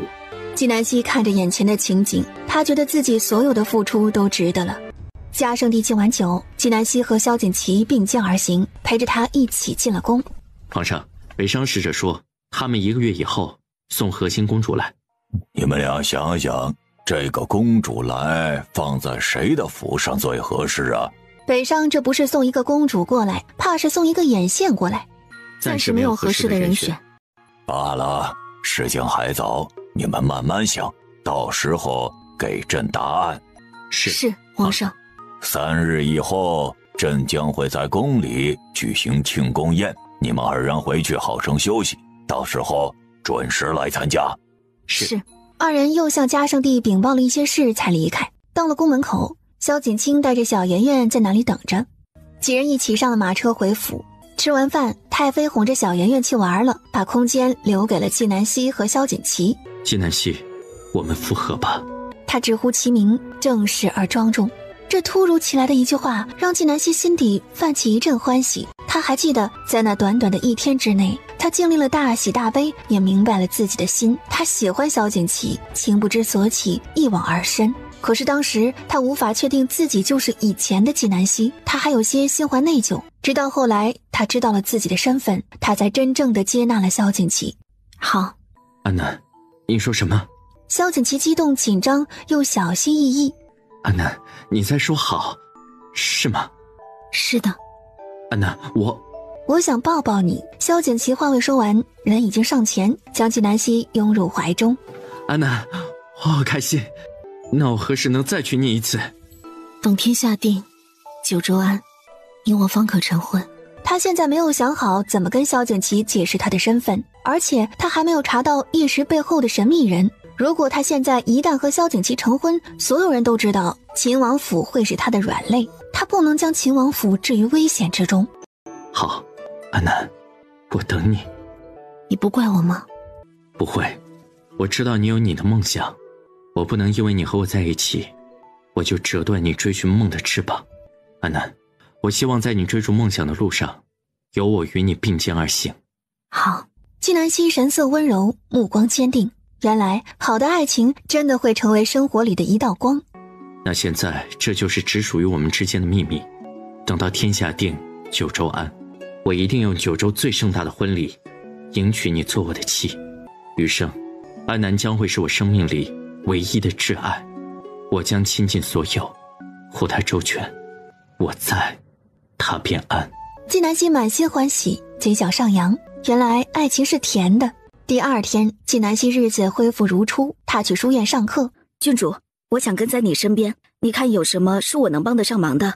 纪南希很意外，沈真是沈冰史的女儿，她要在朝中谋个一官半职，沈冰史说句话就可以了，何必来和她一个外人说？沈小姐想做什么？沈小姐，你如果想来书院做先生，我可以帮忙的。季兰不知何时出现在门口，她听到沈真的话，迈步走了进来。季大小姐，书院这么难进，你怎么帮忙？沈小姐只要有这个想法，我自有办法帮你达成心愿。沈真是沈冰史的掌上明珠，能拉拢沈真就是拉拢沈冰史，这对季兰而言百利而无一害。季大小姐的心意我领了，沈小姐如果有需要，可以随时来找我。她说完话起身离开了。等到季兰的身影消失，郡主，她刚刚那样过分，你竟然能忍得下去？如果一只苍蝇在你耳边飞来飞去，你怎么办？我要追着打死为止，闹心。那样多浪费时间，我嫌弃麻烦。可是苍蝇总在耳边嗡嗡的，你不嫌烦吗？身处苍蝇窝，习惯了。沈真感觉到纪南希话里有话，可是他又不好继续追问，但他仍旧没有放弃留在纪南希身边。安南郡主，我留在你身边，帮你清理苍蝇吧。你从小在军营长大，怎么想着留在我身边？因为你是大启女子的楷模，我想成为和你一样的女子。你爹支持你这么做吗？知道，我爹说安南郡主是个奇女子，让我留在你身边跟你学习。多谢沈冰史夸赞，我大部分时间都在书院，你可以留在书院，做个教习武术的先生。好，但是你得通过考核才能进来。我当然明白，我会凭借自己的实力进去，这样你才不会被人说闲话。也不急，过不了多久学院就要放假了，你进了学院以后也要过了年之后才能开始上课，不如先趁这个机会好好放松一下。二人又闲聊了其他，直到下午纪南希要上课，沈真才离开。沈真离开书院，他的马车撞到了人，他连忙下马车将老人扶了起来。老人家，抱歉，都是我的错，我现在马上送你去医馆。不用，姑娘，你真是一个好人，我没有受伤。老人家，我做错的事我会负责到底。老人坚持不去医馆，沈真无奈，只得赔了一些银子给老人，让老人自己去医馆看病。他自报了身份，声称如果老人去看了大夫，有什么问题就去找他。老人千恩万谢，拿着银子离开。裴公子，裴牧之在下朝回府的路上，听到仆人说有人被撞倒了，路被堵住了，他就下了马车看着。他站在一旁，看着沈真处理这件事的全部过程。他没有多说什么，转身就要走，却听到有人在叫他。沈小姐有事啊？你认得我？沈真有些惊讶，满心欢喜。裴牧之点头。我还以为我看错了，就想着上来和裴公子打声招呼。沈小姐没有事的话，我就走了。裴公子，我想考书院，裴公子以前是书院的先生，可以告诉我一些经验吗？多看多学。多看多学。裴牧之点头，他没有再多言，继续往前上了马车。沈真留在原地，痴痴地望着裴牧之的背影。而此时的纪南希也收到了魏晋的信，魏晋去给董前程的老友看病，几次都被拦在了门外，连人都没有见着。他想办法见到了老人，说老人的情况不太好，他准备带着老人来京城见纪南希。他才合上信，母亲就进来了。楼主，冷宽有消息了。他在哪里？在贤王府里。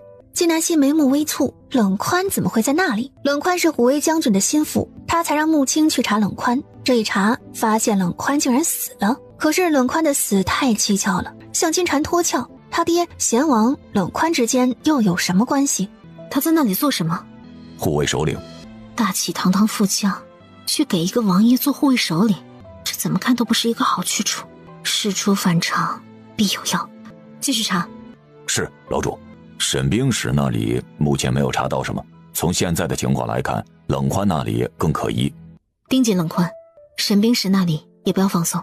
纪南希吩咐完穆青就去休息了。他连着在书院上了3天的课，直到庆功宴上，他才见到萧景琦。纪南希下了马车，侧目一望，萧景琦也下了马车。安南郡主真巧。巧。萧景琦笑了笑，他从纪南希身边擦肩而过的时候，压低声音说道：安南，你故作陌生的样子很可爱。他说完，也不看季南希的反应，径直往前走去。小希，顾一峰不知何时出现在了季南希身后，他把刚刚萧景琦和季南希的互动都看在了眼里。顾一峰，真巧。不巧，我算到你这个时候会到，特意赶来和你一起进宫的。小希，你变了，你刚刚和我说话的时候心不在焉的。你一定是产生错觉了，走吧，一起进宫去。小希，你和秦王在一起了，是不是啊？季南希可以骗其他任何人，唯独不能骗顾一峰。他如果隐瞒顾一峰和萧景琦的事，就是在给顾一峰希望。是。小希啊，你骗骗我也好呀。我尊重你的感情，也不想失去你这个兄弟，所以才不想骗你。小希，萧景琦他以前负了你，你就这么轻易原谅他了？如果他以后还欺负你，你该怎么办啊？他从来没有负过我，只是他曾经忘掉过我。世事弄人，就像我现在都不记得我自己一样。我们谁都无法预知未来，我们总不能知道总有一天会死，现在就不好好活吧，珍惜当下，至于未来，顺其自然。可是小希，顾一峰，我们是兄弟，我找到了自己喜欢的人，你应该祝福我，对吗？对。顾一峰，我喜欢苹果，不喜欢梨。你送我再多的梨，我一样不会喜欢，只会觉得是负担。不喜欢就是不喜欢，你应该选择一个跟你一样喜欢梨的姑娘。你喜欢苹果，我可以给你苹果呀。小希，你不是不喜欢梨，你是不喜欢送梨的这个人。顾一峰，放过你自己吧。季南希不予多言，转身进了宫。顾一峰站在原地，一直盯着季南希的背影，迟迟不肯挪步。表哥，安南郡主又拒绝你了？小姑娘家的问这么多做甚啊？安南郡主不喜欢你，那喜欢谁啊？她会不会喜欢裴公子？你问这个做甚？难不成你喜欢裴兄？我觉得裴公子挺好的呀。顾一峰上下打量沈真。你不是裴兄喜欢的类型。我听人说裴公子对安南郡主很好，难道他不是喜欢安南郡主吗？不知道，别和我说这个。表哥，你给我说说裴公子嘛。他就算不喜欢安南郡主，也应该喜欢像安南郡主那样的女子吧？聪慧有才华，长得美，性格爽朗，这样的他又有谁不喜欢呢？那你说，我如果也变成这样的女子，裴公子是不是就喜欢我了？所以你接近小希，就是想变成和他一样的人。是啊。表哥，你在想什么呢？安南郡主是所有女子心目中的楷模，我向她学习，想要变成像她那样的女子，有什么错吗？顾一峰听到此处才放下戒心。是我错怪你了。你呀，就是太在乎安南郡主了。你一个小姑娘懂什么呀？你不是喜欢裴兄吗？先追求到他，再来求我。表哥，你和裴公子的关系那么好，不如你帮帮我。不帮，感情的事不能强求。如果对方不喜欢你，再努力也没有用的。如果你不帮我，我就找郡主。表妹，你知道为什么那么多人模仿小希，却从来没有人能超越她吗？沈真摇头。言行举止可以模仿，但她的胸怀是任何人都模仿不来的。比如你刚刚威胁我的那种方式，她就不会用。如果她遇到我那样的情况，她会怎么做？不知道呀，在大企目前就没有她得不到的，只有她不想要的。而且她的心思我也猜不透。我不管你做其他什么，只要你不做伤害小希的事就行。沈真抿了抿唇，没有说话。她对季南希真是越来越好奇了。沈小姐。沈真听到有人叫她，回过头来看到是季兰。之前我和你说的事，你考虑的如何了？我自己去考试，考过了才能进书院。沈小姐，你和安南郡主到底是不是好姐妹啊？怎么这点忙她也不帮你？如果换作是我一定不会让你考试的。你的意思是我考不上吗？沈真有些不高兴，这么明显的挑拨离间，她一听就听出来了。啊，你误会我的意思了。我的意思，考试麻烦，直接进入书院多好。季大小姐，我自己的事情我自己知道应该怎么做，不劳你操心。沈真说完朝前走了。小姐，奴婢觉得这沈小姐说话和安南郡主很像，像是故意在模仿她一样。模仿吗？最好能打起来，他们两败俱伤，对我们才是最好的。季兰说完快步而去。此时的季南希已经入了座。安南，我想见见元宝。萧景琦喝了一口酒说道。季南希也不看他。你随时可以去见。你觉得我们这样像不像欲盖弥彰？像，所以你别和我说话了。萧景琦才明白什么叫做搬起石头砸自己的脚。这一次的庆功宴再没有夹着阴谋，席间气氛很好，热闹祥和。庆功宴中途，萧景瑜向嘉圣帝请旨，请求和季兰成婚。嘉圣帝心情好，满口答应。婚期定在1个月以后。庆功宴结束时，还是出了事，萧景睿的腿摔断了。季南希徒手给萧景睿把腿接好了。陛下，你这腿伤得养一段时间了。萧景睿一身玄衣，像是营养不良似的，面色白惨惨的，人瘦得像根竹竿。萧景睿是七皇子，生母早逝，他不愿意跟着后宫妃嫔长大，陪着他长大的只有他娘留下的一个嬷嬷。安南郡主，我腿会不会瘸？季南希看着萧景睿的样子，就像是一个流放的孤儿，胆小又怯弱。殿下放心，只要你肯配合，你的腿会恢复如初的。谢谢郡主。嘉圣帝见萧景睿这个样子，也忍不住多问了一句：这么大个人，摔一跤怎么就把腿摔断了？儿臣不知道。萧景睿说完就把头低下了，他根本不敢看嘉圣帝。安南如何呀？皇上，每个人的体质不一样，殿下营养不良，可能当时摔下去的角度不对，生生把腿给折断了。他没有说的是，萧景睿太能忍了，这么重的伤他竟然一声没吭，是个狠人。嘉圣帝曾经也是一个皇子，当然明白皇子之间的勾心斗角，而且北上公主要来和亲了，如果萧景睿受伤，那这好事会落到谁头上呢？如今和北上公主适配的皇子也就萧景瑜和萧景睿了。嘉圣帝下令彻查，萧景睿再不受宠也是皇子，怎么过得如此寒酸？这一查就查出了很多问题。萧景睿每年该得的衣物银两都被克扣了，嘉圣帝勃然大怒，将那些克扣萧景睿东西的人全部重罚，这些年亏欠萧景睿的东西全部一次性补清。季南希奉嘉圣帝之命给萧景睿治腿，转眼半个月过去。殿下，你怎么在这里？你的体质本就不好，在这儿容易受凉，腿伤更难恢复了。而萧景睿却像是一个做错事的孩子，微微低着头，玩着手指，声如蚊诺。郡主，我是不是做错了呀？对不起，我一个人待在屋里太无聊了，就出来看看雪，有雪陪着，我就不孤单了。季南希已经将萧景睿推到了前厅。你的侍从呢？怎么会是你一个人？他们，安南郡主，不是所有人都像你对我一样好的。季南希也了解了萧景睿的一些事，他也没有多言，于是开始检查萧景睿的腿伤。你恢复得很好，往后我就不会来这么勤了，我3天会来一次。安南郡主，我可以请你帮我一个忙吗？先说说看。我想有能力保护自己。萧景睿像是鼓足了很大的勇气才说的这句话。郡主，抱歉，我知道我这样的人不配说这样的话。殿下，人生而平等，至于后面能走多久，能站多高，完全取决于你自己。你的意思我也可以是吗？殿下能说出保护自己的话，相信你心里已经有数了。谢谢郡主。伤口包扎完了，殿下保重。季南希起身离开，萧景睿一直看着季南希的背影消失，那原本怯弱的目光缓缓消失，眼里骤然染上一层寒霜，嘴角一勾，笑容脆冰。季南希回到神仙居，萧景琦端着红枣小米粥，小圆圆捧着一碟酸萝卜条进来。娘亲大人，请用饭。你尝尝合不合胃口？季南希舀了一勺粥放进嘴里，香甜软糯，特别好喝。秦王的手艺越来越好了。萧景琦得了夸奖，心情大好。娘亲，爹爹还给你准备了惊喜呢。什么惊喜？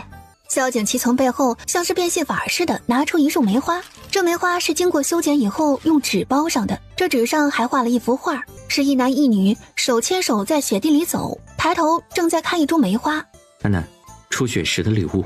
萧景琦把梅花递给季南希，季南希接过花，放在鼻尖处闻了闻，花很香，我很喜欢。萧景琦一听，笑容满面。你这又是煮粥又是送花，秦王，说说吧，有什么企图？我企图你开心。就这，没有其他的了？有啊，我想让你一辈子开心，希望我们老了，你能说此生不枉和我走一遭。萧景琦声音温柔的能出水，季南希莞尔一笑。好，你不负我，我不负你。你只有我，我只有你。这可不行，我们还有小圆圆。小圆圆在一旁咯咯直笑，她伸出胖乎乎的小手手蒙着眼睛。爹爹娘亲，羞羞！屋里的空气都变甜了。季先生，我把人给您带来了。这位老先生就是董大人的老友何老先生。季南希顺着魏晋的目光看过去，看到的是一位年逾花甲的老人。老人满头青丝中夹着银发，身形消瘦，目光却炯炯有神。此时老人正看着季南希，那略显浑浊的双眼里包含思念和慈爱。老先生，你认识我？先生，我先去看我叔叔，一会儿再来接老先生。季南希点头，魏晋又和老先生打了招呼才离开。西西啊，你不认识我了？我是你外祖父呀！胡说，我外祖父早就去世了。你是谁？为何冒充我外祖父？我真的是你外祖父何鸿立。你有什么证据证明你是我的外祖父？何老先生从身上取出一个黑色的盒子，递给季南希。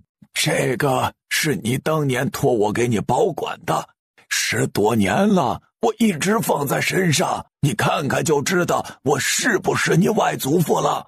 里面是什么？你小时候叮嘱过我不许打开看，我也就没有看过。季南希想要打开盒子，却怎么也打不开。这黑色盒子和之前在平遥城的那个盒子差不多，他怀疑这2个盒子有一定的关联。你说你是我外祖父，那你为何要假死欺骗大家？为何这么多年不来找我？西西呀，我当年假死是有苦衷的，至于为什么不来找你，也是因为这个苦衷。我现在决定来见你，是因为魏小子不停地在我耳边夸你，而且呀，我时日不多了，想把你的东西呀还给你。当年你把这东西托给我保管的时候说，有朝一日你必定亲自来取这盒子，否则我不能把这盒子给任何人。西西啊，我当年假死的事你也是知道的，怎么你现在什么也不记得了？你是失忆了吗？我小时候似乎失忆过一次，很多事都不记得了。既然你已经来了，不如先住下，我先给你治病，你再慢慢讲我小时候的事情。外祖父您说可好？何老先生听到季南希终于叫了他一声外祖父，他面色一僵，随即露出一个欣慰的笑容。那我先跟您把把脉。季南希随即将手搭在何老先生的手腕上，他心里一跳，何老先生得的是肝癌，幸好不是晚期，他面上却不动声色。外祖父别担心，你身体没有大碍，接下来你就安心住着，我给您调理身体。那真是太好了，魏小子给我说你医术通天，这天下间就没有你治不好的病。季南希微微一笑，西西啊，你还得帮我一个忙，不要对任何人提起我还活着。好。你说你失忆了，但你现在的行事作风和你小时候倒是一模一样啊。那等外祖父休息好了，一定要给我讲讲小时候的事。何老先生满口答应。魏晋到神仙居接何老先生的时候已经很晚了。先生，我来接老先生。老先生的身体需要调理，暂时就在这里住下。魏晋，你给我说说何老先生的问题。是，先生。魏晋将何老先生的瓮水县的情况如实告知。他来到书房，唤来穆青。你去一趟瓮水县。不是他不信任何老先生，而是他如今的身份特殊，他必须谨慎行事。到了第2天，季南希在何老先生那里得知他为何会失忆。外祖父，这是我煮的茶，您尝尝。何老先生端起茶杯，轻轻尝了一口，在嘴里品尝一番。好茶。西西，你可记得你小时候也爱煮茶呀？这个味道呀，和当年你煮的茶的味道是一模一样。外祖父说的是我几岁时候的事？大概5岁的时候吧。你出生的当天，你娘在屋里就凭空出现了一块玉佩。后来你很喜欢那块玉佩，无论谁拿走你都会不高兴，你娘呀就把那块玉佩给你随身带着了。你从小就很聪明，才出生没有多久，眼睛就四处乱看，那种警惕防备的眼神，像是大人的眼神一样。后来啊，你会说话了，但你的思维很新奇，很多你说的东西我们都没有见过。何老先生说了很多，纪南希听了以后基本确定一件事，他是胎传过来的。至于后面为何会失忆，何老先生也不知道。西西啊，你能有今天的成就，你爹娘泉下有知，一定会很欣慰的。只是遗憾呀。外祖父，你可认识冷宽？就你爹的副将。正是。你对此人了解吗？此人是正直忠义、有报复性的人，和你爹的关系非常好。他们虽为上下级，却是一起出生入死的好兄弟呀。只是可惜死了。何老先生说这话的时候语气很中肯，这样的一个人为何会甘心屈尊在贤王府里做一个护卫首领？外祖父，你说他有没有可能没死，在某个地方隐姓埋名藏起来了？他为何要这么做呀？当年你爹英勇牺牲，后来冷宽不知所踪，依照他的才能是肯定能得到皇上重用的。他又没犯下十恶不赦的大罪，为何要隐姓埋名呀？西西呀，你这么关心冷宽，是不是你发现了什么？我觉得我爹当年的死有些蹊跷，所以就去查了查。查出了什么？何老先生声音突然微微拔高，纪南希故意隐瞒了陈佩说的话。目前就查到了冷宽，所以问问外祖父。你确定你爹的死有蹊跷？外祖父，你是不是知道什么？何老先生看着纪南希的眼睛，最后避开了目光，他同样也没说实话。我什么也不知道，只是听到你突然提这个，心里很惊讶。纪南希没有拆穿何老先生，他该问的都问得差不多了。外祖父，你好生养身体，休息半个月，我给您治病。纪南希也在北商和亲公主到来的前夕，给何老先生做了手术。楼主，北商和亲队伍还有1个时辰抵达京城，我们要不要现在出发？不急，一个落败之国，晾一晾他们。北商以往有多嚣张，如今就有多落魄。纪南希来到城门口时，第一眼看到的就是玉娆公主。玉娆公主，好久不见了。安南郡主，这就是你大启的待客之道，让我们在这里等这么久。你们信上说5时抵达京城，请问我来的时候超过5时了？是你们没有按照你们说的时间来，怎么还把过错怪在我们身上？你负责接待我们，就应该早早的在此等候。玉娆公主，你现在好像还不明白一件事，你忘了你如今踩在谁的地盘上，甚至忘记了自己如今是什么身份。玉娆公主面红耳赤，她今天的脸算是丢尽了。安南郡主说的对，是我们唐突了，抱歉呀。要是谁都像李丞相这样明事理，何愁大启和北商邦交不稳定？诸位远道而来辛苦了，请进城。他直接把北商一行人带到了悦来宫。过了几日，12月初5，季兰和萧景瑜大婚。给季兰送去，告诉季兰，有了新人笑，别忘旧人哭。是，楼主。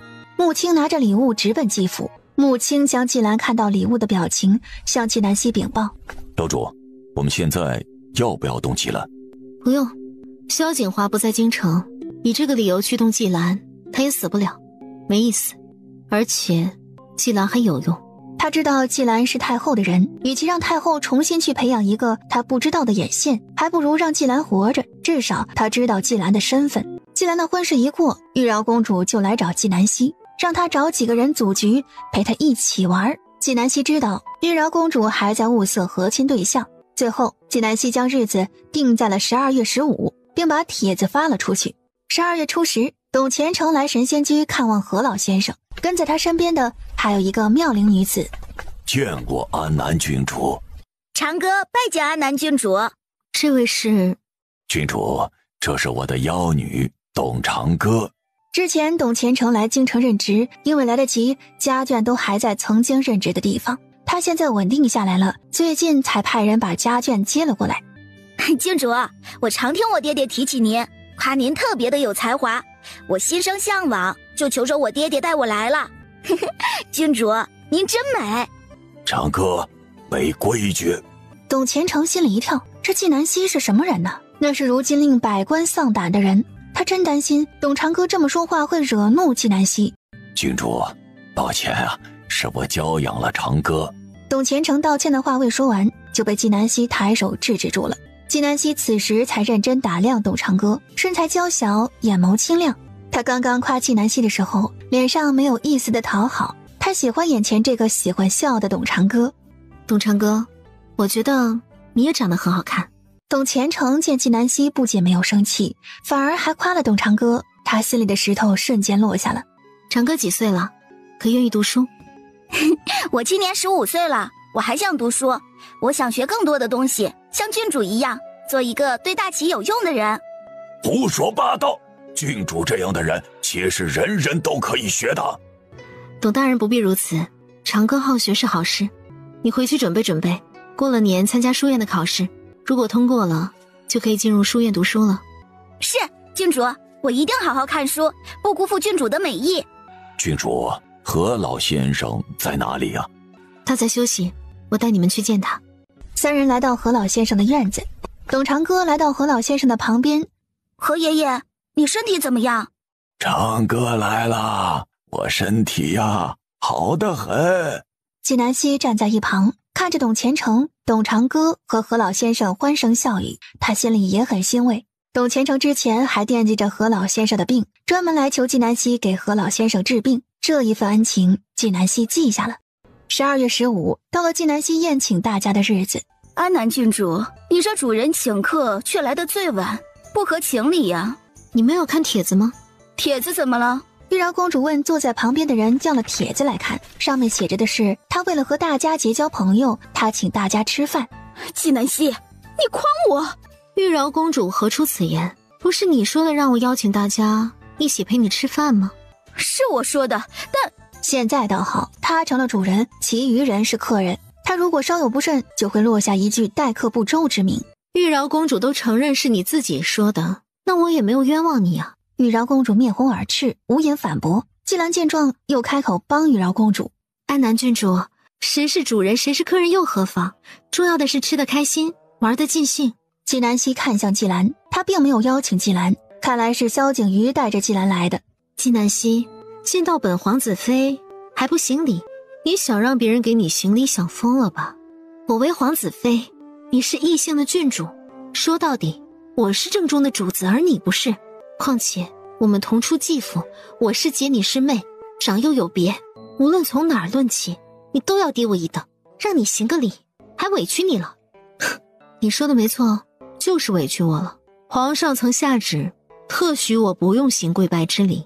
怎么，你想越过皇上去？皇上说的是不用行跪拜之礼，我又没有让你跪拜，你何必用皇上来压我？我知道安南郡主如今位高权重，以你今时今日的地位，无人敢说你什么，但大家的眼睛是雪亮的。你身为书院先生，要教别人，自己首先要行得端正，不然你又有什么资格教学子？二皇子妃，你连跪拜之礼都理解不了是何意，还在这里长篇大论。书院随便叫一个学子出来都比你有才学，你和我抠字眼，断章取义，你什么东西？季兰的确是抠字眼，强词夺理。他将跪拜之礼理解成为跪着行礼，而嘉圣帝特许纪南希不用行跪拜之礼，连跪拜之礼都不用行的，其他人哪里还敢让他行礼？他满脸尴尬，却无法反驳。安南郡主，我还在这里，你这样明目张胆地欺压我的皇子妃，当我不存在？萧景瑜，你欺负本王女儿的娘，你当本王死了？秦王，我和安南郡主说话，和你有什么关系？安南郡主是本王的挚爱，欺负安南郡主，就是和本王为敌。萧景瑜没有再出声，女人之间的争执，他一个大男人本就不该插嘴。安南郡主真是好福气啊，竟然有秦王护着。既然大家有缘聚在一起，先吃饭，没有什么事情一顿酒解决不了的。纪南希不是故意挑事的，再说他吵架吵赢了，自然开始和和气气的吃饭。郡主，你刚刚真厉害，如果是我就说不赢了。吵架不好，但非要和外人吵架的话，就一定要吵赢。董小姐，有安南郡主在，可没有人敢和你吵架。那可不行，就是因为郡主对我好，我才不能给郡主添麻烦。纪南希赞许的点头，懂分寸的姑娘她很喜欢。吃完饭已经天黑了。玉娆公主，你想好了要嫁谁吗？我最想嫁谁，你应该知道啊。你还是死了这条心吧。小希，你也来这里吃饭啊？纪南希点头。今天吃饭，她故意没有叫顾一峰一起，怕来了觉得不自在。我来这里谈事，没有想到竟然会遇到你。哎，你最近还好吗？我很好，你身体怎么样了？我很好，吃得香睡得好。哟，顾少爷，你不是喜欢安南郡主吗？怎么今天吃饭他竟然没有叫你啊？玉娆公主，我喜欢小希只是我的事，和其他任何人无关。我再从你口中听到诋毁小希的话，绝不轻饶。玉娆公主被当众训斥，脸上有些挂不住，但这事的确是她不在理，有甚了不起？然后怒气冲冲而去。小希，你别放在心上，其实你吃饭叫不叫我都不会生气的。当然，我们是兄弟嘛，有空来神仙居玩。好，我改天一定去。好。由于顾一峰那边还有客人，二人就没有再继续说话。纪南希几人走出人间至味，见董长歌还立在原地，看着顾一峰消失的方向。长歌，董长歌反应过来，快步走到他身边。好看吗？真好看。好看就好。董长歌回味过来，才发现纪南希在打趣他。第二天，纪南希进了宫，向嘉圣帝禀报昨天吃饭的事。议完事，嘉圣帝又告诉纪南希一件事：12月25，贤王就抵达京城了。贤王今年来京城陪太后过年，不知道冷宽会不会随贤王来京城。12月25，贤王抵京，当夜，纪南希和穆青夜探贤王府。二人来到护卫居住的地方，纪南希推开房门，见到是一个50岁左右的精瘦男人。男人端坐着，桌上还摆着2杯茶。你就是纪小姐吧？不对，你如今已经是安南郡主了。你知道我要来？我知道安南郡主最近在查我。你一听到贤王来京的消息，必定会来查看我有没有跟着来。我就是冷宽，当年跟在虎威将军身边的副将。虎威将军要是知道郡主有今日成就，九泉之下也安心了。我曾听我爹说起你们一起行军打仗的时候，边疆苦寒，缺衣少食，冷叔叔经常把烤板栗分给我爹吃。冷宽没有反应。纪南希继续道：时间过得可真快，我爹都去世10多年了。冷叔叔，这里不方便，你看我们要不要找个地方再聊？我是护卫首领，不能离开王府，不然会被怀疑。郡主放心吧，这里很安全。冷叔叔，时间紧迫，我就长话短说了。当年您为何假死？我不是假死，是真死，只是侥幸捡回一条命，别人都以为我真的死了。我可不可以这么理解，是有人故意要你死，你侥幸活了下来，就索性隐姓埋名？冷宽点头。那杀你的人是谁？这么多年我一直在查，只查到了一点线索，目前还没有确定。冷叔叔怎么会选择待在贤王府？我查到的线索是……冷宽话未说完，母亲进来了。郡主，有人来了。冷叔叔，您保重，我会再来找您的。纪南希说完，迅速消失在黑夜中。他才离开不久，贤王就到了。王爷，人已经走了。刚走不久，王爷。你告诉了他什么？我只说有人故意要我的命，还没有来得及说出是谁，他的人就发现王爷您来了。不过他说了，改天他还会来见我的。你觉得他相信你说的话吗？他应该是相信了。本王不要应该，要他绝对信任。只有他信任你，你说的话他才会照单全收，我们的计划才能顺利进行。是，王爷。安南郡主对此事很着急，应该很快他就会来找我的，到时候我再给他透露一些消息。贤王没有再说什么，转身离开。纪南希和穆青离开贤王府。穆青，这个冷宽就是你们之前查到的贤王府的护卫首领吗？就是此人，属下之前见过。怎么了，楼主？立即派人出去暗中搜查贤王府，一定要查出冷宽的下落。楼主，那我们刚刚见到的那人不是冷宽，又是谁啊？我不知道他是谁，但我知道他绝不是冷宽。楼主，你怎么知道的？因为我爹从不吃板栗，他过敏。母亲惊讶，也暗自庆幸，如果不是纪南希亲自来查验，谁会猜到这人是假的呀？12月30日，嘉圣帝在宫里设宴，宴请1品官级的官员陪同他和太后吃团圆饭。纪南希虽然不是1品官员，但是宴会全程由他负责。他布置好宴会，正要出门，这时一人朝他迎面走来，纪兰搀扶着太后，二人有说有笑。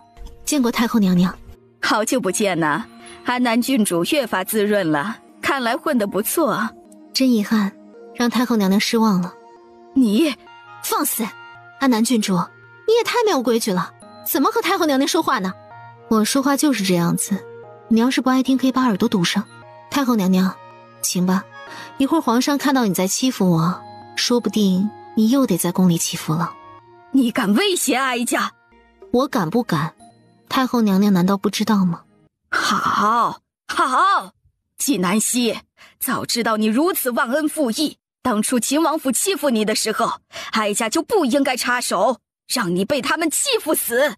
太后娘娘，您之前的行为看似在维护我，在宠我，实则是在捧杀我吧？你之所以留着我的命，是因为还另有用处吧？太后神色一惊，虽然只是稍纵即逝，可依旧没能逃过纪南希的眼。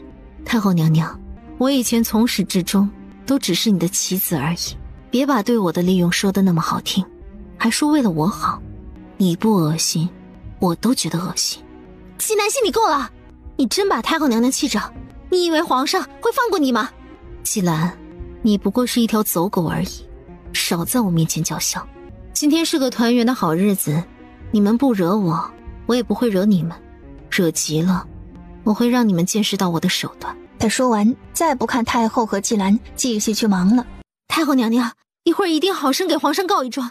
纪南希这是蹬鼻子上脸，无法无天了。他如今是皇上最信任的人，皇上只会帮他。太后娘娘，那怎么办？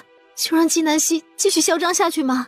纪兰，当初哀家看中你，就是看中你的聪明才智。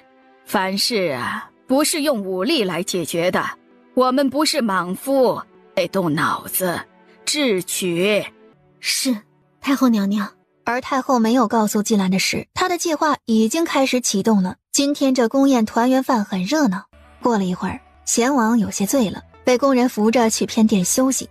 阿南，去看看贤王，如果醉得厉害，让御膳房上解酒汤。是，皇上。纪南希来到偏殿，贤王睡得很沉，冷宽在一旁伺候。纪南希按照嘉圣帝的吩咐吩咐工人，然后走出了房门。冷宽追了出来。安南郡主，借一步说话。冷叔叔，这不是说话的地儿。时间紧迫，顾不了那么多了。郡主啊，你不是说过几日来见我？我一直在等你，你怎么没有来啊？年关了，忙。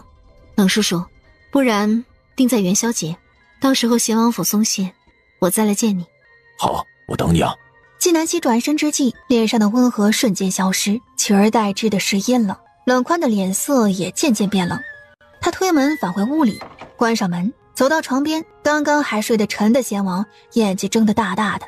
约好时间了。定好了，元宵节。把握好机会，尽快，不能再等了。是，王爷。纪南希离开皇宫的时候，到了宫门口，萧景琦站在马车旁望着他。安南，我来接你回家。你怎么来了？小圆圆呢？小丫头在宫里困得睡着了，一抱回府，立刻来了精神，在和她的祖母玩闹呢。那我们现在回王府吗？不用，娘在神仙居，今天晚上我们在神仙居陪你守岁。大千世界，万家灯火，总有人专门为他亮起一盏灯，那是他心安之所。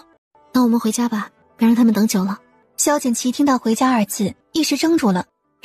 傻了？我是太高兴了，我们一起回家吧。夜风冷凉，他确定他现在看到的一切都是真实的，而不是他的幻觉。今年的除夕，他们一家人一起过的。在新旧年交替之际，纪南希和萧景琦一起放烟花。烟花绽放之际，萧景琦拿出一个盒子，打开盒子，将礼物展现在纪南希面前。安南，送你的新年礼物。纪南希低头一看，是一个金镯子，在烟花的映衬之下，金灿灿的，十分漂亮。我特意找人做的，你拿起来看看。他拿起金镯子一看，上面雕刻有一个字“希”。安南，又是新的一年，往后余生，岁岁年年，我们都要在一起。萧景祺拿过手镯，亲手给纪南希戴上。纪南希，我爱你。正在这时，一颗烟花在夜空中爆炸，绽放出绚烂之花。你说什么？没有听清楚。纪南希，我爱你，很爱很爱你。我听见了。我知道，可是我愿意不厌其烦地说给你听。萧景祺起身向前，将纪南希揽入怀中，下巴抵在纪南希的肩膀上。安南，我真的好喜欢你，我想和你说很多的话，一辈子都说不完。余生很长，我们慢慢的说。二人的拥抱在烟花停下之时分开。其实我有礼物送给你。安南，你竟然也给我准备礼物了。他从袖中取出一个长盒子，我亲手雕刻的。萧景祺打开一看，是发簪，儒雅而精致。他端详了半天，不喜欢？喜欢，非常喜欢。我只是觉得这发簪的做工很眼熟啊！我想起来了，像袁大师的作品，不是像，可以说是一模一样。有可能你看错了，时辰不早了，你先回吧。好。萧景祺牵起纪南希的手。安南，新年快乐。不止新年，年年岁岁，我们都要一起快乐。纪南希一觉醒来，天色已亮。直到元宵节到来，神仙居都是门庭若市。娘亲，我们去看花灯喽！萧景祺抱着小圆圆，一家人整整齐齐的出门。三人来到街上，就遇到了沈真。安南郡主。沈真热情地和纪南希打招呼，又给萧景祺敬了礼，然后就忍不住看纪南希身后。裴木之没有和我们在一起，大年初一你才在神仙居见过他的，真是一日不见如隔三秋啊。郡主。沈真多少有些不好意思。郭叔叔，三哥。沈小姐，你想见的人来了。纪南希话音落下时，那二人已到家跟前。小希，纪先生，王爷。裴公子，真巧啊。裴母之点点头，并未多言。表妹，你就和裴兄打招呼，没有看见我吗？表哥好啊。郡主。就在这时，董长歌小跑着来到纪南希身边，他见大家都在，便和每一个人都打了招呼。我刚刚还和我娘说，今天来看花灯肯定能遇到你，结果没有想到果真如此。看来我们真有缘啊。今天大家难得聚在一起，不如我们一起去猜灯谜吧。如果大家不喜欢猜灯谜，我们也可以去做其他的。顾一峰，你不是猜灯谜的高手吗？他不想董长歌尴尬。顾一峰不知道董长歌的心思，他见纪南希都这么说了，以为是纪南希的想法。那我去给小圆圆迎个兔子灯笼。几人有说有笑的往前走，到了猜灯谜的地方，纪南希看这样子，没有一个时辰结束不了，而从这里去贤王府一个来往也要不了多久。他叮嘱萧景祺，你带好小圆圆。萧景祺知道他有事，但是纪南希不主动告诉他的事，他一般不会去问。小心。纪南希点头，带着穆青往贤王府而去。郡主真准时啊！外面灯火辉煌，热闹非凡，冷叔叔却在这里守着，不能出去看看，有没有觉得很遗憾？这都是命呀，没甚遗憾的。郡主啊，时间紧迫，说不定王爷什么时候就过来了，我们接着上次没有说完的话说吧。不行，我刚从集上过来，买了一些炒花生，给冷叔叔下酒。多谢。王爷平时很闲吗？怎么老往你这里跑？安全是第一位嘛，王爷时常会来查看。那你这位置可真不容易。是不容易，但我有必须留下来的理由。你能查到我，证明你对你爹的死也有怀疑。同样，当年的我也怀疑。我待在贤王府的这些年，终于让我查到，当年你爹的死和皇上有关。皇上？怎么回事？皇上和贤王关系好，皇上的有些事，贤王自然很清楚。我当年假死以后，无法近皇上的身，就只有留在贤王府查。这一查，还真让我查到了。但我人单力薄，一直不敢轻举妄动。郡主啊，当年你爹的威望很高，功高盖主，皇上肯定会有所忌惮。你是不是也没有查到关于你爹死因的线索？纪南希点头。那就对了。敢问普天之下，有谁有这个能力，把当年的线索抹得一干二净呀？郡主啊，我知道皇上如今很信重你，这个结果你肯定无法接受，但自古以来就是伴君如伴虎，军心难测呀。冷叔叔，你说皇上杀了我爹，证据呢？你不信我？冷叔叔，我走到今天，从来不是靠听信谁的一面之词，凡事都讲究证据。此事事关重大，一旦确认，无论任何人杀了我爹，我都会手刃仇人。我必须要看到证据才能确认，不然杀错了人怎么办？有你这句话我就放心了。我刚刚还担心当今皇上对你太好，你不忍报仇。杀父之仇，不共戴天。证据在这里。冷宽起身，从他的箱子里取出来给纪南希。为了安全起见，我一直随身带着。纪南希快速看完，脸色不挺。冷叔叔，这些证据可以暂时交给我保管吗？当然可以。多谢。冷叔叔，我先走了，到时候我再来找你。还有那炒花生，你记得吃。纪南希和穆青离开王府以后，穆青又返了回来。他趴在房顶，掀开瓦片，见冷宽正在悠然自得地吃着花生，喝着小酒。他迅速离开。楼主，他把那些花生吃了。先去当时。他第一次见过冷宽以后，就觉得冷宽是假的，但是为了保险起见，他又去向何老先生打听冷宽的事，这才得了冷宽不吃花生的事。纪南希和萧景琦彻夜未眠，终于在黎明到来的时候，撞开了关着玉娆公主和萧景睿的房门。皇上，抓玉娆公主和殿下的人已经找到了。是谁呀？五皇子妃。嘉圣帝立即下令让人去把季兰叫来。嘉圣帝质问他为何要抓玉娆公主和萧景睿的时候，他拒不承认。皇上，儿臣是冤枉的，儿臣没有理由抓他们，肯定是安南郡主冤枉儿臣。放肆！证据确凿，你还想抵赖？纪南希抓到了刺客和关押玉娆公主的人，这些人指证季兰。皇子妃，你是不想让玉娆公主嫁给五殿下，才故意把玉娆公主跟七殿下关在一起，这让他们二人独处一室过了一夜，不得不成亲，是吗？季兰面色一白，一时不知如何反驳。皇子妃，你胆子太大了，玉娆公主和亲姿势体大，你也敢胡乱插手？父皇，儿臣知错，儿臣只是太爱殿下了，不想有人分了儿臣的宠爱，这才起了私心。他的确是怕玉娆公主分走萧景瑜的宠爱，不过不是因为太爱萧景瑜，而是因为怕得不到萧景瑜全部的宠爱，就无法让他为他所用。父皇，儿臣知错，但儿臣不后悔这么做。这一次儿臣做错了，儿臣愿意领罚。季兰腰杆跪得笔直，一脸倔强。他很聪明，他这叫以退为进。朕念你是初犯，且已经知错了，就罚你打20大板，禁足3月。父皇，儿臣愿意替他受罚。萧景瑜已经在门口站了半天了，他自然听到了刚刚季兰说的那番话。原来季兰已经如此爱他了。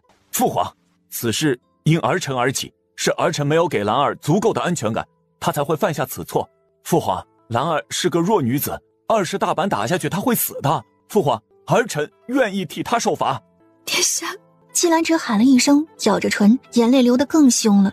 皇上，臣认为这惩罚五殿下不可替代，谁犯的错谁受罚。皇子妃是成年人，不是小孩子，有自己承担后果的能力，而且不是自己受罚，他又怎么能铭记教训？这一次是绑架北上公主，下一次说不定就是杀人了。我以后再也不会做这样的事了。安南郡主，兰儿已经道歉了，你还要她怎样？如果道歉有用，还要律法做什么？安南说的对，无规矩不成方圆。来人，把皇子妃带下去。父皇，谁若求情，同罪论处。有侍卫上来将季兰带走，季兰也不挣扎，因为挣扎也没有用。萧景瑜朝季兰追了出去。嘉圣帝看着萧景瑜的背影，露出失望的神色。皇上，玉娆公主跟七殿下独处了一晚，现在怎么办？看来只有让二人成亲了。过了一会儿，纪南希和萧景琦拿着圣旨出宫。萧景琦，我觉得这件事有些不对劲。从昨晚到现在，一切仿佛进展得太顺利了，像是有人摆好了棋，我们每走一步都走在别人的棋上，我们被人利用了。我们低估他了。好在这件事对我们没有实质性的损失，等于他只是利用我们帮了他一个忙，达到他的目的。玉娆公主和萧景睿一起被绑架，最大的受益者是萧景睿。现在看来是萧景睿识破了季兰的局，将计就计，设了一个局中局，将所有的事都变成对自己有利的。安南，以后我们得小心这个人了。纪南希点头，二人朝悦来宫走去。纪南希宣读完圣旨，玉娆公主勃然大怒：“我不嫁！我和萧景睿清清白白，什么也没有发生，我为什么要嫁给他？”不嫁可以回你的北商去。郡主，我们是来和亲的，肯定要嫁。公主是突然要成亲，有点不适应，我会好好劝她的。那李丞相好好劝她，3天以后的婚礼，我不希望出任何的乱子。那是当然，这是我们共同希望看到的。纪南希点头，和萧景琦一起离开。季兰，你害我，我一定饶不了你。纪南希和萧景琦又去了萧景睿的府邸。郡主，王爷，你们怎么来了？传旨。萧景睿接旨。等他念完圣旨，萧景睿仿佛有些不敢相信这是真的。殿下，恭喜你，心愿达成。郡主说什么？我不明白。殿下，只此一次，再有下次，绝不轻饶。不要把所有人都当成傻子，我们不是那么好算计的。萧景睿没有说话，纪南希就当他是默认了。当初你的腿摔断，是你自己故意做的，对吗？不是，是萧景玉做的。你将计就计，以此博得皇上的同情，引起皇上的重视，又趁机接近我，是吗？是。安南郡主，你是从什么时候开始怀疑我的？从你的腿开始断的时候。当时他就察觉出了萧景睿的腿断的不正常，下意识的劈断和无意折断是有区别的。安南郡主果然聪慧，就没有什么能瞒得过你的眼睛。你为何不在我父皇面前拆穿我？没有兴趣，不管你和萧景瑜怎么斗，只要不牵扯我，不要危害江山社稷，我一概不管。纪南希话说到此处，没有再多言，和萧景琦一起离开。萧景睿看着纪南希的背影，那原本怯弱的双眼顿时闪出一道锋芒。纪南希，你已经在局中了，由不得你。纪南希和萧景琦忙活到现在，一直没有得休息。萧景琦放不下小圆圆，就和纪南希回了神仙居。娘亲，爹爹，顾一峰、长歌，谢谢你们。郡主不用如此客气，小圆圆很乖，我很喜欢的。萧景琦抱着小圆圆对顾一峰说：“谢谢你救了小圆圆。我救小圆圆是因为我喜欢小圆圆，和你无关。”我知道，但这份情我记下了，算我欠你一个人情。萧景琦没有多言，几人进屋又说了会儿话，纪南希才派人送顾一峰和董长歌回去。郡主、王爷，另外一批刺客的幕后主使查到了。是谁？是太后。是他。纪南希目光一凛，杀气顿显。杀小圆圆的第一批刺客已经当场死完了，第二批刺客见到纪南希赶来以后，知道任务失败了，就当场逃跑了。纪南希给小圆圆的药粉不仅能让人短暂性失明，更能在对方身上留下独特的香味，历经半月不散。穆青正是依靠着香味才查到了太后。郡主，太后做事太谨慎了，如果不是依靠这香味，我们肯定查不到她的头上。目前没有其他证据，我们该怎么办啊？以其人之道还治其人之身。让你查太后的事查得怎么样？曾经有那么多年，她的生活极其狼狈，如果太后那时候想弄死她，简直犹如捏死一只蚂蚁似的，何必大费周章的用尽各种阴谋？只有一个可能，太后不想让她死，想看着她活活受罪。查不出什么来，看着很正常，但就是太过于正常了。就在这时，门外砰的一声响，谁？纪南希厉喝一声，穆青已经闪了出去，打开房门。何老先生。纪南希和萧景琦走了出来。外祖父，你怎么会在这里？突然有些不舒服，想来找你给我瞧瞧。听到你们里面有声音，我正想离开，没有想到踢到了花盆。这人年纪大了呀，做事啊总是毛手毛脚的。你们继续谈事情啊，我先回去休息休息。何老先生说完就要走，纪南希想到昨晚上的事，何老先生在黑夜，在那么远的距离下，能用一块石子打飞那杀手手中的刀，救下董长歌，这不是一般人能做到的。而且他耳力那么好，竟然没有听到何老先生的脚步声。外祖父，怎么了？你慢一些，身体才好，不宜过多走动。好，我听细细的。何老先生离开，纪南希望着何老先生远去的背影。你们刚刚听到我外祖父的脚步声了吗？萧景琦和穆青皆摇头。你多调派些人手，守着神仙居，12个时辰轮班巡逻。是，楼主。穆青领命而去。你在怀疑你外祖父？我确定他有事瞒着我，但他不会害我。每个人都有秘密，他不想说，我也不会问。太后那里，你打算如何处置？送他一份大礼。这份大礼来得很快，3天以后。安南，快来给太后瞧瞧。太后娘娘这是怎么了？太后娘娘不慎摔了一跤，全身多处骨折，我们无能为力，只有靠郡主您了。皇上，臣要给太后娘娘检查，请您回避一下。嘉圣帝点头，所有男人离开，只留下几个宫女。纪南希让宫女把太后扒光。纪南希，你故意羞辱我！您一把年纪有什么好看的？如果不这样，我怎么检查你有哪些地方骨折了？纪南希很快就检查完了，他出来给嘉圣帝禀报，并吩咐工人去神仙居拿他的工具。皇上，太后娘娘伤得太重，年纪大了，身体恐怕不能痊愈。能恢复到什么程度呀？双腿不能正常行走，双手会僵硬，肋骨断了，以后会影响呼吸，走几步就会喘。这些是目前能够预知的坏结果，其他还有无法预知的坏结果。朕知道了，安南，你尽全力医治吧，朕相信你。是，皇上。他想到了冷宽给他的那一份证据，从他决定踏入仕途开始，他从嘉圣帝这里得到最多的就是支持和信任。无论他想做什么，嘉圣帝有时候连理由都不问，就选择信任他。安南，去吧。是。纪南希返回殿内，工具到了以后，他给太后接好骨头，用夹板固定好，并将对嘉圣帝说的话对太后说了一遍。纪南希，你是故意让我落下残疾的是吗？以你的医术，怎么可能无法让我痊愈？太后娘娘自己做了什么，心里没数。你应该庆幸你没有伤着我女儿，不然你现在就不是落下残疾这么轻松了。是你，纪南希，是你对我下的手。不然你以为你只是摔一跤，怎么会摔得这么严重？不用想着去调查，你什么也查不到。纪南希，你敢对哀家下手，你就不怕哀家给皇上说，让皇上杀了你？哼，太后娘娘，你针对我不是1天2天了，你觉得皇上是信你，还是会信我？太后语塞，如果他真给嘉圣帝告状，10有8九嘉圣帝会选择相信纪南希。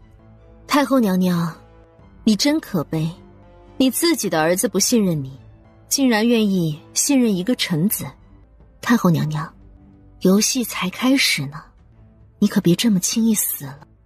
纪南希，哀家是太后，你敢杀哀家，你大逆不道！大逆不道算什么？动我纪南希护着的人，逆天又何妨？太后娘娘，你这一身伤至少得在床上躺3月，余生你就苟且活着吧。纪南希说完，提着药箱就走了。纪南希来到外间，皇上，太后娘娘情绪不稳定，她觉得臣没有尽力医治她。安南啊，委屈你了，朕会安抚好她。为了避免太后迁怒于你呀，太后后面的治疗你交代太医，太医有不会的再向你请教。是，皇上。纪南希从宫里回到神仙居，萧景琦正在神仙居等他。太后怎么样了？半死不活。这一次是他和萧景琦联手对太后下的手。如今北商联姻的事结束了，接下来你可以休息休息了。纪南希点头。这段日子你太辛苦了，不如改天我们一起去踏青。去哪里？去香山。我记得普隐寺离香山不远是吗？从我们踏青的地方过去，估计1、2个时辰就能到。那就走吧。如今书院已经开学了，二人特意选在了休沐的时候出游，同行的还有顾一峰、裴慕之、董长歌、沈真。纪南希一家3口坐了一辆马车，其他人自然不好插进来。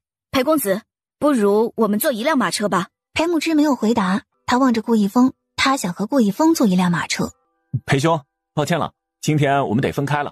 董小姐如果不介意，可以上来和我同坐行。不介意，不介意。然后连忙小跑着上了马车，坐到了顾一峰身边。重色轻友。裴公子，你就这么不待见我吗？裴木之坐在他的对面，尽可能的和他保持距离，礼貌而疏离。他闻言看着沈真，似有不解。刚刚我都主动邀请你和我同乘一辆马车了，你却想和我表哥在一起，难道不是厌恶我吗？男女授受不亲。那你和郡主呢？你们那么亲近，你为何不怕男女授受不亲？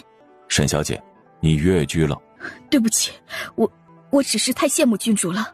你不用和郡主比，她是世间罕见的女子，生而为人，做好自己即可。你是在安慰我吗？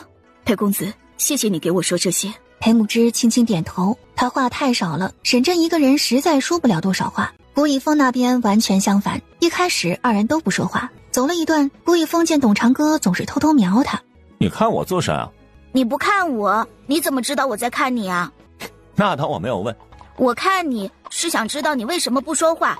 平时见你和郡主在一起的时候，话挺多的呀。是吗？和喜欢的人在一起，自然有说不完的话。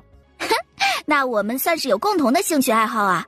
顾一峰一脸疑惑，因为我和你一样，也喜欢郡主。我终于知道小溪为何这么喜欢你了。为什么？你就像他小时候。顾少爷，不如你给我讲讲你和郡主之间的事吧。你想听啊？想。从什么时候开始说起呢？就从我和他的第一次见面吧。他将他和纪南希的故事娓娓道来，董长歌听得很认真。顾一峰的过去他无法参与，但能够听他诉说过去也是一种幸福。顾少爷，郡主一开始救了你，你就喜欢他吧？那时候呀，不知道什么叫喜欢，只觉得她好特别，不像世家女子一样扭扭捏捏的。我说不服气她呀，也是想找个机会和她一起玩。如果我早知道我对她的心意，我就不离开京城了，我一直陪着她，她就没有机会和秦王认识。董长歌也沉默不语，他的心情也跟着顾一峰起起伏伏。他在想，如果不是纪南希向嘉圣帝引荐他爹爹，他们一家也不可能来到京城，他也没有机会认识顾一峰。也许冥冥之中一切自有天意吧。顾少爷，你那么好，以后你会遇到一个很爱你的姑娘的。我此生愿望，愿意倾尽我所有，换得纪南希一生平安幸福。我也是。你也这么喜欢小希？董长歌摇头，心里暗道：你为了安南郡主，我为了你。董小姐，谢谢你愿意听我说这些。顾少爷，我听了你们之间的故事，觉得很感动。如果你以后还想找人倾诉，你可以来找我，我随时都愿意听。董长歌眼睛亮晶晶的，里面一片纯粹。顾一峰愣了愣，还是拒绝了。还是不麻烦董小姐了，有些事说一次就够了。就在这时，马车停下了，是香山到了。长庚，你看这里景色多好，你不是喜欢画画吗？郡主喜欢什么？我画来送你。你画的我都喜欢。纪南希随口回答。董长歌倒是当了真。沈真对于琴棋书画不精通，可是这里也不适合舞剑。郡主，我去打一只兔子吧，晚上我们烤兔子怎么样？我做给大家吃。好啊。表妹，你还不知道吧？小溪烤的兔子才是一绝，我敢说呀，全京城没有谁的厨艺有他好。是吗？那不然郡主你来烤吧。你别听顾一峰瞎说，我们一起。纪南希瞪了顾一峰一眼，顾一峰微微一笑，其他几人各自忙碌。沈真见大家走开了，来到顾一峰身边。表哥，你是故意的吧？我只是提醒你做好你自己就行，别想着模仿小溪，只是东施效颦。裴公子不喜欢你，你别浪费时间了，我刚刚看出来了。你说我，那你呢？你为何不放弃安南郡主？得嘞，算我多嘴，当你有一天被伤了，可别怪我没有提醒你啊。顾一峰说完就走开了。沈真望着不远处在陪小圆圆放风筝的裴木之，眼里没有半分温柔。当天晚上，纪南希将小圆圆交给裴木之和兰竹，然后和萧锦旗前往普隐寺。萧锦旗和普隐寺的主持是好友。王爷，这位就是大名鼎鼎的安南郡主吧？大名鼎鼎不敢当。三人坐下，主持望着萧锦旗开口：我们有很多年没有见面了。10余年前，你写信告诉我说你遇到了一生的挚爱，托我给他祈福。后来你们经历了很多事，不过还好有情人终成眷属。萧锦旗笑了笑，望着纪南希不语，心里感慨万千。你放心，那祈福的灯从未灭过，纪南希听明白了主持的话，原来萧景琦一直为他做了很多他不知道的事，他一直在爱他，从不曾放弃。安南郡主，你要问我什么就问吧。纪南希心里一惊，他的确有事要问主持，不过这件事连萧景琦都不知道，主持又是怎么知道的？安南郡主不必好奇我是如何知道的。王爷，我新得了一本兵书，放在了禅房，你看看你喜不喜欢？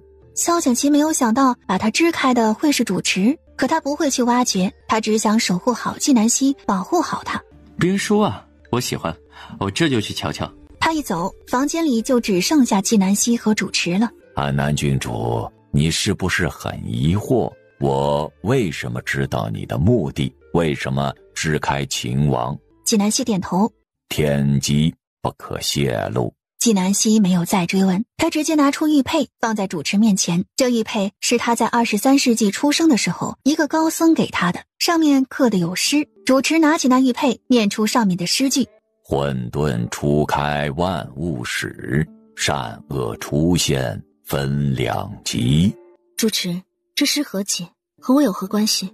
这里的秘密不是我能窥探的，安南郡主，时机一到你会知道的。他起身从身后的格子里拿出一个盒子，取出一块玉佩递给纪南希。安南郡主，物归原主。物归原主？是的，你手里的玉佩和这块玉佩是一对。纪南希低头一看，主持现在给他的玉佩上面也有2行字：天光虚影，宇宙无极。安南郡主先前那块玉佩来自未来，我手里这块玉佩来自过去。我们历代住持都会得到一个命令，就是当拿着未来玉佩的主人到来，就要把我手里的玉佩交出去。那如果今天来的不是我，而是其他的人拿着玉佩来的呢？不可能。为何？一切都是命定的，这玉佩就是你的，最后一定会到你的手上。来这里的只能是你。安南郡主，我以前没有见过你，我却能一眼识破你，并且知道你有事要问我。我说的话你应该相信。纪南希沉默，他拿着2块玉佩对着光，默默看着玉佩上面的字，心底仿佛有声音在召唤他一样。我信你。安南郡主，后会有期。这是要撵我走啊？我们还会见面的。好，多谢。纪南希起身，他正想问主持萧景琦在哪里，他去找他。主持仿佛知道他要问什么似的。王爷已经在山门口等你了。纪南希告别主持，来到山门口，见萧景琦果然在那里等他。你不是在禅房看兵书，怎么知道我要出来了？小沙弥告诉我的，说住持已经提前告诉了他时间，让他到的时候就提醒我。你这住持朋友一向这么神机妙算？有时候我没有写信告诉他我要来，但等我到了的时候，他已经煮好茶等我了。至于其他泄露天机的事，我们甚少谈论。2人回到了住处，已经天亮了。他们又玩到了午时才启程回京。抵达京城时，天都快黑了。第2天，纪南希上完课，进宫见嘉圣帝，在公道上遇到了贤王。安南郡主，你最近不忙啊？听说还出去游玩了。王爷倒是挺关注我。安南郡主是皇兄的得意之臣，我自然要关心关心。多谢王爷，不知王爷何时离京，我好送送王爷。怎么，皇兄都没有让我走，安南郡主还想让我走？王爷连规矩都忘了，已经去了封地的亲王回京，在京停留不能超过1月。王爷来京早就超过1个月了，皇上不说是顾及你们手足之情，可你身为臣，不能不遵守规矩。纪南希，你算什么东西？你在本王面前，你就是个臣子。本王和皇上之间的事是我们的家事，你一个外人，一个臣子，轮得到你来多嘴？我是臣子，也只是皇上的臣子。普天之下谁不是皇上的臣？王爷说的君臣之礼是家事，就算在家里也得分长幼尊卑。况且在规矩面前，皇上首先是君，然后才是王爷的兄长。还有一点，请王爷记清楚，我手中有御赐的赤剑，若遇不平，可以上斩王公贵族，下斩贪官污吏，甚至可以先斩后奏。王爷如果不信，大可以来试试。贤王面色惨白，他是知道纪南希在嘉圣帝面前得宠，但是没有想到他潜力这么大。王爷，我刚刚只是例行公事，不是多管闲事，请问你何时离京？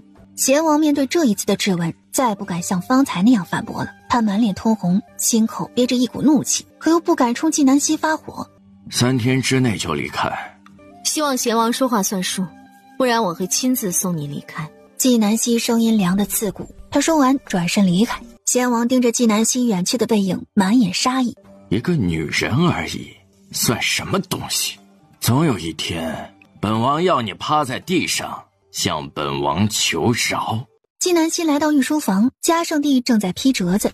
臣见过皇上。安南来了，快来看看江南那边呈上来的折子。你先前隆安干旱，波及了很多地方。江南那边说桑树枯死，这蚕不肥，织不出布，这样的后果就是物价上涨。其实我们的很多东西都是不够用的，人口多了，物资少了，再加上战乱消耗，如今更是供不应求。之前和周边邻国的贸易往来，如今他们把价格提高了数倍，我们觉得不划算，就停止了和他们的交易。安南啊，你想想办法，这个问题怎么解决呀？纪南希快速看完折子，不仅仅是江南，其他几个州郡也有这样的问题。皇上，其他人怎么看？朕还没有问其他人，朕想先听听你的意见。皇上，求人不如求己，自己动手，丰衣足食。讲具体一些。其他邻国不是故意抬高价格吗？我们能种的东西自己种，1年种不出来，我们就种2年。皇上，只有我们自己拥有了，别人才没有机会卡住我们的脖子。我们要变被动为主动，而且我们肯定也有邻国没有的东西，他们会抬高价格，我们也会。安南，你会种地吗？会。那朕就放心了。朕就说嘛，有安南在，朕可以高枕无忧了。皇上，不过要种地，到时候可不能臣一个人去啊。你想让谁去啊？百官种地，体验艰辛，方得始终。哈哈哈哈哈！安南，就属你鬼主意多。他知道纪南希这是变着法儿的，让那些没吃过苦的百官体验人间疾苦。在贤王离京的前夜，冷宽主动到神仙居找纪南希。冷叔叔不是说不方便离开王府吗？怎都有空来我这里？郡主，我是找机会出来的，那件事你考虑的怎么样呀？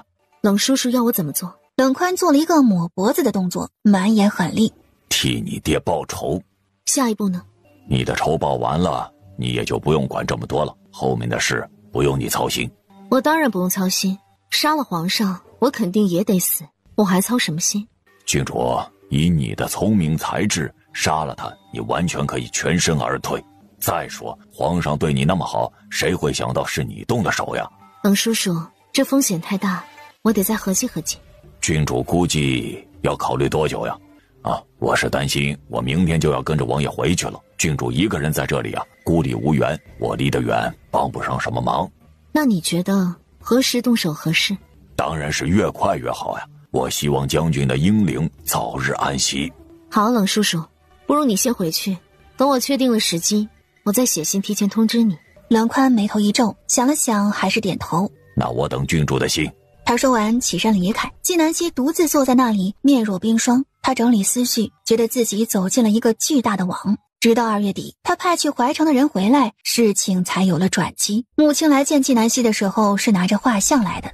楼主，这是我们的人在贤王府的地下密室里面发现的人。穆青将画像在纪南希面前展开，纪南希抬眸望去，见画像上的男人被固定在墙上，戴着手链、脚链，男人蓬头垢面，瘦骨如柴，可是那一双眼睛却依旧与众不同。尽管时间过去了很久，可他的感觉告诉他，这就是他要找的人。他说他是冷宽。确定是他？那一身煞气和血气是之前那个假冷宽没有的。人呢？我们的人说他不愿意走，他说他被困在里面10余年，他如果走了，贤王很快就会发现他的。他怎么会囚禁在贤王府？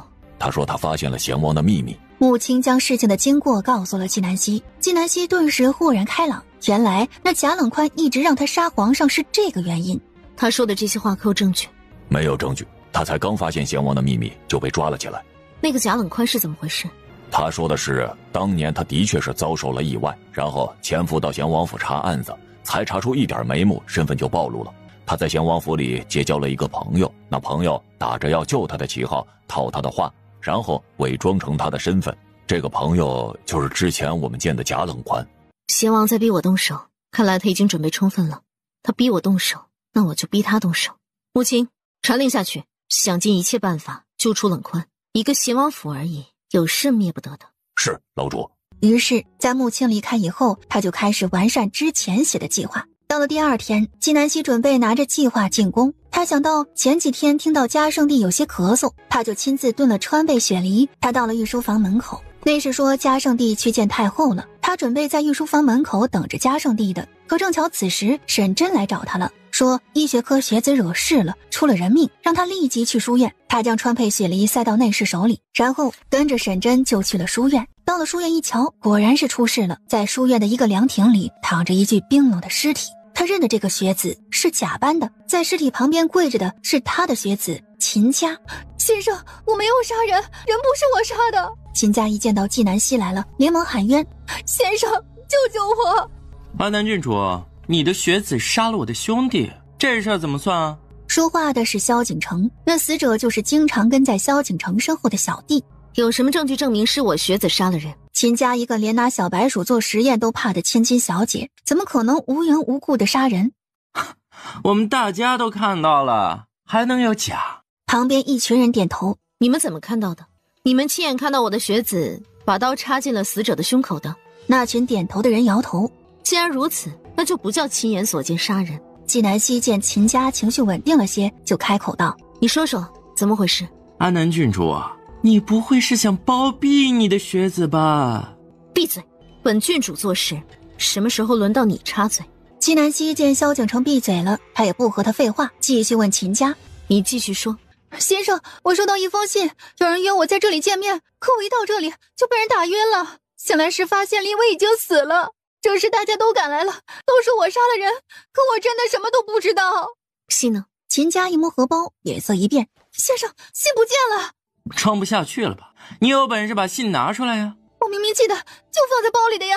纪南希已经明白了，如果秦家说的是实话，那他就是被人算计了。秦小姐，你别再演戏了。李维一直在追求你，你讨厌他，所以杀了他。你还有什么话可说的？我没有杀人。纪南希走到李伟身边，验尸下来，发现尸体已经死了超过3个时辰了。你是何时来这里的？1个时辰以前。人不是秦家杀的。安南郡主，你有什么证据？3个时辰以前你在做甚？在课堂里面看书，冯川可以作证。死者已经死了3个多时辰，秦家有不在场的证据，排除嫌疑。书院出了人命案子，应该直接报官，让官府来处理。你们在这瞎起什么哄？都散了，回去看书。安南郡主，你说秦家不是凶手，那凶手是谁啊？你是书院先生，又是郡主，连国家大事都管的，不会不管一条人命吧？你是在指挥我？萧景城冷笑不语。这时候董长歌站了出来。3个时辰以前，我看到萧少爷的随侍扛着一个麻袋往这边走。你找死！长歌，说下去。萧少爷，我又没有说你杀人，你这么激动做什么？做贼心虚吗？萧景城怒目一视，杀意顿显。董长歌毫不畏惧。萧景城，我现在怀疑你杀了李伟。来人，把萧景城关起来，报官。先生，刚刚已经有人报官了。郡主，事情还没有定论，也不一定是萧少爷做的，暂时别关了吧。纪南希看着沈真，仿佛不认识他一般。他记得沈真和萧景城并没有什么交集，沈真为何要帮萧景城说话？最重要的是，沈真刚刚可没有帮秦家说话。郡主，我是觉得此案疑点尚多，在没有证据之前，不可妄下结论。萧少爷，3个时辰以前你在做什么？你怀疑我？回答我。我在睡觉。他撒谎，我看见他带着人从后山下来的。我在后山睡觉不行啊？纪南希眉目微蹙，指尖一动，粉末落到了萧景城手上，顿时萧景城满手鲜红。你在后山睡觉，你的手上怎么那么多血？我不是已经洗干净了吗？怎么还有血？你洗不掉的。只要是在3天之内沾染过鲜血的地方，一碰上他配制的药粉，就会重新变成红色。萧景城，说吧，你为什么要杀掉李伟？我没有杀人。你的狡辩留着去公堂上说。就在这时，京兆尹来了，他拱手给纪南希行礼。郡主，萧景城杀了李伟，把他带走，一定要查清楚真相，任何人阻拦你办案，一律严惩。是郡主。萧景城边挣扎边喊，最后仍旧被带走了。就在这时，宫里来了人，把纪南希带走。立刻有内侍冲上来要绑纪南希。王公公，发生了何事？纪南希，你好大的胆子，竟然敢谋杀皇上！高总管喝了你送的汤，已经死了。纪南希心底诧异，那汤他不是给御书房门口的小太监喝了吗？怎么会到高权手里？而且那汤是他亲手炖的。不等王公公说完话，纪南希自己就往宫里跑。他见到高权的时候，高权已经只剩下一口气了。现在救活高权是他证明自己的第一步。皇上，让臣试试。准。纪南希立即上前快速检查，高权中的毒和以前太妃中的毒一样。皇上，此毒臣能解，解药在臣的府上。来人，去郡主府上取解药。皇上，不可呀！明明就是安南郡主下的毒，他的解药不可信。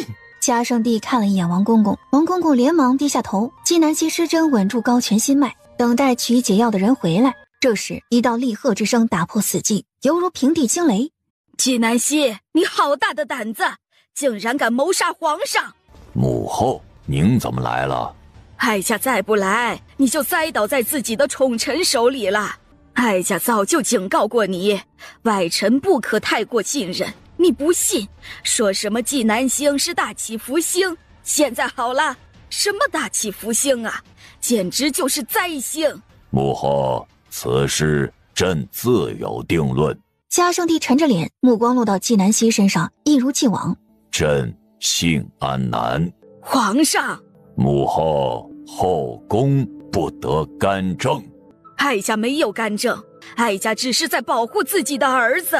母后，当年朕需要您保护的时候，您都没有保护朕，如今朕更不需要您保护了。母后，您老了，就颐养天年吧。来人，送太后回慈宁宫。皇上，嘉圣帝依旧不为所动，太后被请走。过了一会儿，解药到来，高权的毒解了，可他依旧还在昏迷中。安南，你来给朕解释。皇上，川贝雪梨汤是臣炖的，也是打算给皇上的。臣是来给皇上送计划书的。内侍说皇上去见太后娘娘了。臣原本在御书房等着，正好书院有事，臣将汤交给了御书房门口的内侍，并交代他把汤自己喝了，然后臣就去了书院，直到王公公去找臣，臣才知道高公公出事了。他看着纪南希递上来的计划书，声音凉得彻骨。安南，那小太监死了。朕从慈宁宫回来，内侍把汤送上来，是你送的。朕正准备喝，高权说这汤过了一段时间，他要试汤，这一试就中毒了。这时候再去找那内侍，内侍已经是悬梁自尽了。纪南希沉默，这时候他才感觉那张悬在他头顶上的网已经无限收拢，这是要置他于死地。安南，朕给你机会自证清白。皇上，臣无法证明，请皇上把臣打入天牢。安南，请皇上把臣打入天牢。他必须要在众目睽睽之下说这句话。他这句话不是说给嘉圣帝听的，而是说给那幕后之人听的。他要以退为进，以身涉险，引蛇出洞。他现在在赌嘉圣帝能明白他的意思。过了一会儿，嘉圣帝缓缓开口：安南，你这是认罪了。既然如此，朕如你所愿。你真的太让朕失望了。来人，把安南郡主打入天牢。就在这时，萧景琦来了。皇上，不可！萧景琦跪在地上。皇上，安南郡主绝对不会杀人，请皇上明察秋毫。王爷，他不敢多言，希望萧景琦能明白他眼里传递的意思。安南，你放心，我一定会救你的。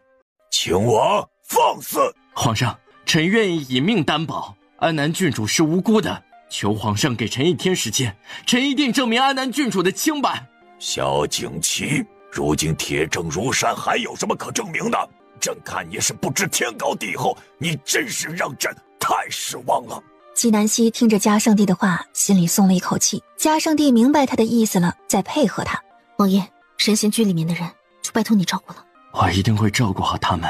放心，安南，我会尽快救你出来。来人，把安南郡主押下去。纪南希没有反抗，就这么被带走了。萧景祺紧握拳头，面色铁青，身体都在颤抖。皇上，臣要重新查验那自尽的内侍，请皇上批准。人都死了，有什么好看的？滚！萧景祺从来没有被嘉圣帝这么骂过，他现在也不敢和嘉圣帝硬碰硬的来。如果嘉圣帝再把他也关起来了，纪南希就更难了。臣遵旨。接着转身离开。纪南希入狱的消息很快就传开了。顾一峰找到裴慕之，裴兄，我们一起进宫给小希求情。皇上那么信任小希，相信皇上一定会给他一个机会的。不去。裴兄，你小希平日里对你掏心掏肺，怎么如今他落难了，你却坐视不理啊？你还有没有良心啊？裴慕之一脸淡定，一个字不回答。裴慕之，我最后再问你一次，你到底和不和我一起进宫？不去。行，不去是吧？你不去，我一个人去，我拼了这条命也要把小希救出来。顾一峰到了御书房，嘉圣帝直接没有见他，他就跪在石阶上。过了一会儿，董长歌来了。董小姐，你怎么进来的？顾一峰扭头看着董长歌，满目惊讶，不是谁都能跑到御书房门口跪着的。我有这个。董长歌指了指自己腰间的学子腰牌，我是书院的学子，给季先生求情，这个理由总可以吧？董小姐是个重情重义的姑娘，不像有些人。他想到了裴慕之，但是作为曾经的好兄弟，他也不会在外人面前说裴慕之的坏话。顾少爷，我陪着你求情，我们一定要把郡主救出来。顾一峰看着董长歌，第一次心里有了感动的感觉。二人跪着不久，医学科的学子都来了，跪在顾一峰和董长歌的身后。嘉圣帝从始至终没有露面，也没有让人出来传话，他此时正在天牢和纪南希聊天。阿南啊，你写的这句话真不是很明白。嘉圣帝指着那计划书上面的一句话问纪南希：皇上，北方都属于旱地，气温偏冷，我准备做大棚种植。大棚种植是什么呀？就是他解释完，见嘉圣帝理解透彻了，他又开口：皇上，春耕得抓紧了，不然就错过今年的时间了。阿南，你这计划书朕听着就热血澎湃啊！但是如今你在天牢，这计划如何实现呀？皇上，可以让裴慕之去做，这些东西裴慕之都学过。那朕就放心了。阿南，你打算在这里面待多久呀？臣不知道，这取决于对方能忍多久。阿南，朕都有些怀疑你是想躲在天牢里偷懒，是不是朕给你的任务太重了？皇上，臣绝无此意。大齐未安，朕相信安南也寝食难安，不会想着松懈。只是安南，你有什么事瞒着朕呢？纪南希心里暗想，嘉圣帝果然不愧是帝王，还是看穿了他的心思。安南，你说吧，朕恕你无罪。皇上，臣怀疑有人对你不利，但是对方藏得太深了，臣不仅要进天牢，还必须得死。有传言称，嘉圣帝去天牢看过纪南希，回来以后大发雷霆，并扬言要杀了纪南希。裴慕之进了御书房，嘉圣帝拿了计划书给他。安南说，这些你都懂，你立即去执行，不要耽误春耕。是，皇上。裴慕之啊，你和安南到底什么关系啊？皇上，罢了，朕随口一问，看你为难的，退下吧。是，皇上。裴慕之溜得比兔子还快。哎呀，可惜朕没有适龄的公主了，不然裴慕之倒是个不错的驸马人选呐。纪南希这一入狱，不知牵动多少人的心。萧景祺担心小圆圆和何老先生直接住在了神仙居。到了晚上，京兆尹来找萧景祺。王爷，书院的李维的人命案，如今萧景城已经认罪了。他说是和李维发生了争执，失手杀了李维。京兆尹很为难。因为这个案子是郡主叮嘱我查的，但如今郡主在里面，我觉得案子有疑点，所以就来找王爷商量。他就差直白地说，他不想把这事禀报嘉圣帝，如果嘉圣帝一偏袒，萧景城就不用受罚了。京兆尹是个青天，他不想让萧景城逍遥法外。大人有什么疑点可以和我说，我会把你的话转告给郡主的。深夜，萧景祺前往天牢，见到了纪南希。安南，让你受苦了。哭什么呢？纪南希哭笑不得。我等你许久了。安南，你是不是有事瞒着我？萧景祺，我需要你。好，你说赴汤蹈火，在所不辞。纪南希说完整个事情经过，萧景琦满脸惊骇。皇上也知道。纪南希点头。萧景琦，我们请君入瓮吧。好。萧景琦答应着，又给纪南希说了京兆尹的话。有我在，萧景城就一定得死，杀人偿命，天经地义。正好用他做导火索，我外祖父不知道其中内情，你照顾好他。好。二人定下计划，萧景琦离开天牢，在离开以前，萧景琦去见了嘉圣帝。第二天，京兆尹公布萧景城杀人，判处死刑，1月后执行。3天以后，裴慕之前往京城北郊，开始按照纪南希的计划春耕示众。半月以后，萧景琦还没有能证明纪南希的清白，纪南希在牢里畏罪自尽。纪南希畏罪自尽的消息传出来的时候，正好是早上。一开始的时候，大家都持怀疑态度，直到午时，一颗人头悬挂在城门口，众人围观，酷似纪南希。这一瞬间，整个京城炸开了。少爷，安南郡主自尽了。什么？头颅都被悬在了城楼上了。顾一峰当即红了眼，双目泪流如万箭穿心，愤怒焚身。小希！消息传到书院，医学科的学子全部罢课。听说了吗？安南郡主自尽了。胡说！郡主那么坚强的人，怎么可能自尽啊？哪里胡说了？头颅都被挂在城墙上了。正在埋头苦读的董长歌闻言，蓦然抬头，惊道一声：“坏了！”然后起身就往外面跑，直奔城楼而去。他要去陪着顾一峰。顾一峰丢掉账本，像发疯似的狂奔到城楼之下，他要去抢夺首级。顾少爷，你别忘了郡主是怎么死的，你这样去不就等于送死吗？纪南希如今得罪的是皇上，任何人帮他，哪怕只是帮他收尸，也是和皇家作对。你觉得我怕死吗？我知道你不怕死，但是郡主不希望你死。郡主心地最善良，她希望我们大家好好的。顾一峰笑了笑，那笑容简直比哭还难看。没有他，我怎么好得起来啊？顾少爷，你确定要去吗？是。那我陪你。二人不可能就这么光明正大的去抢夺首级，还得合计合计。与此同时，在京城北郊的裴慕之也收到了消息。裴公子，郡主自尽了。裴慕之正在和当地百姓讲解种植技巧，闻言身体颤了颤，面色白得吓人。他的头颅已经被皇上下令割了下来，正悬挂在此城楼上，死不瞑目。他将纪南希说得很惨很惨，就是为了激起裴慕之心里的仇恨。裴公子，安南郡主死得太惨了，你说他为了朝廷劳心劳力，临到头竟然如此下场，皇上真是个昏君。裴慕之一直没有说话，沈真却能够感觉到他的愤怒，他满脸涨得通红，紧紧拽着拳头，手背上青筋暴起。裴公子，我们为安南郡主报仇吧。报仇？裴公子，难道你从来没有想过为安南郡主报仇吗？想过又怎么样？那是皇上，是君，我们是臣。他将那种心有余而力不足的感觉演绎得淋漓尽致。裴公子，我们身为臣子是要忠君，但忠的是明君，而不是昏君。安南郡主一生为了朝廷鞠躬尽瘁，到了最后得了一个死无全尸。他曾经有多荣耀，如今就有多凄惨。皇上曾经给他的权势荣华，无人能及。可当他功高盖主的时候，皇上一样逼死了他。裴公子，难道你还想和他一样的下场吗？你有办法？当然有。那我考虑考虑。裴公子，留给我们的时间不多了，你必须尽快做决定。你忍心让安南郡主的头颅悬在城楼上风吹日晒吗？沈真字字诛心，专戳裴慕之之心。好，我现在要先回一趟城。我陪你。到了晚上，裴慕之和沈真到了城门口，正好看见顾一峰被宫里的侍卫带走。你们要做什么？奉皇上之命，所有想要抢夺纪南希首级的人一律带走。不用碰我，我自己会去。把我也抓走吧，这件事我也是主谋。那侍卫看都不看董长歌一眼，直接把他推开。董小姐，谢谢你，你回去吧。你对小希的好，待我到了九泉之下，我会转告给他的。顾一峰抱了必死之心，随后他被侍卫带走。董长歌急得直哭，他不知道该找谁去救顾一峰。裴公子，你看，皇上已经在动手了，他不仅不会放过安南郡主，连安南郡主身边的人也不会放过。沈真和裴慕之站在一旁的阴暗角落里，看着顾一峰被带走。就在这时，董长歌四处张望，看到了裴慕之，他面色一喜，跑过去一下子跪在了裴慕之面前。裴公子，求求你救救顾少爷，求你看在和顾少爷是好兄弟的份上救救他。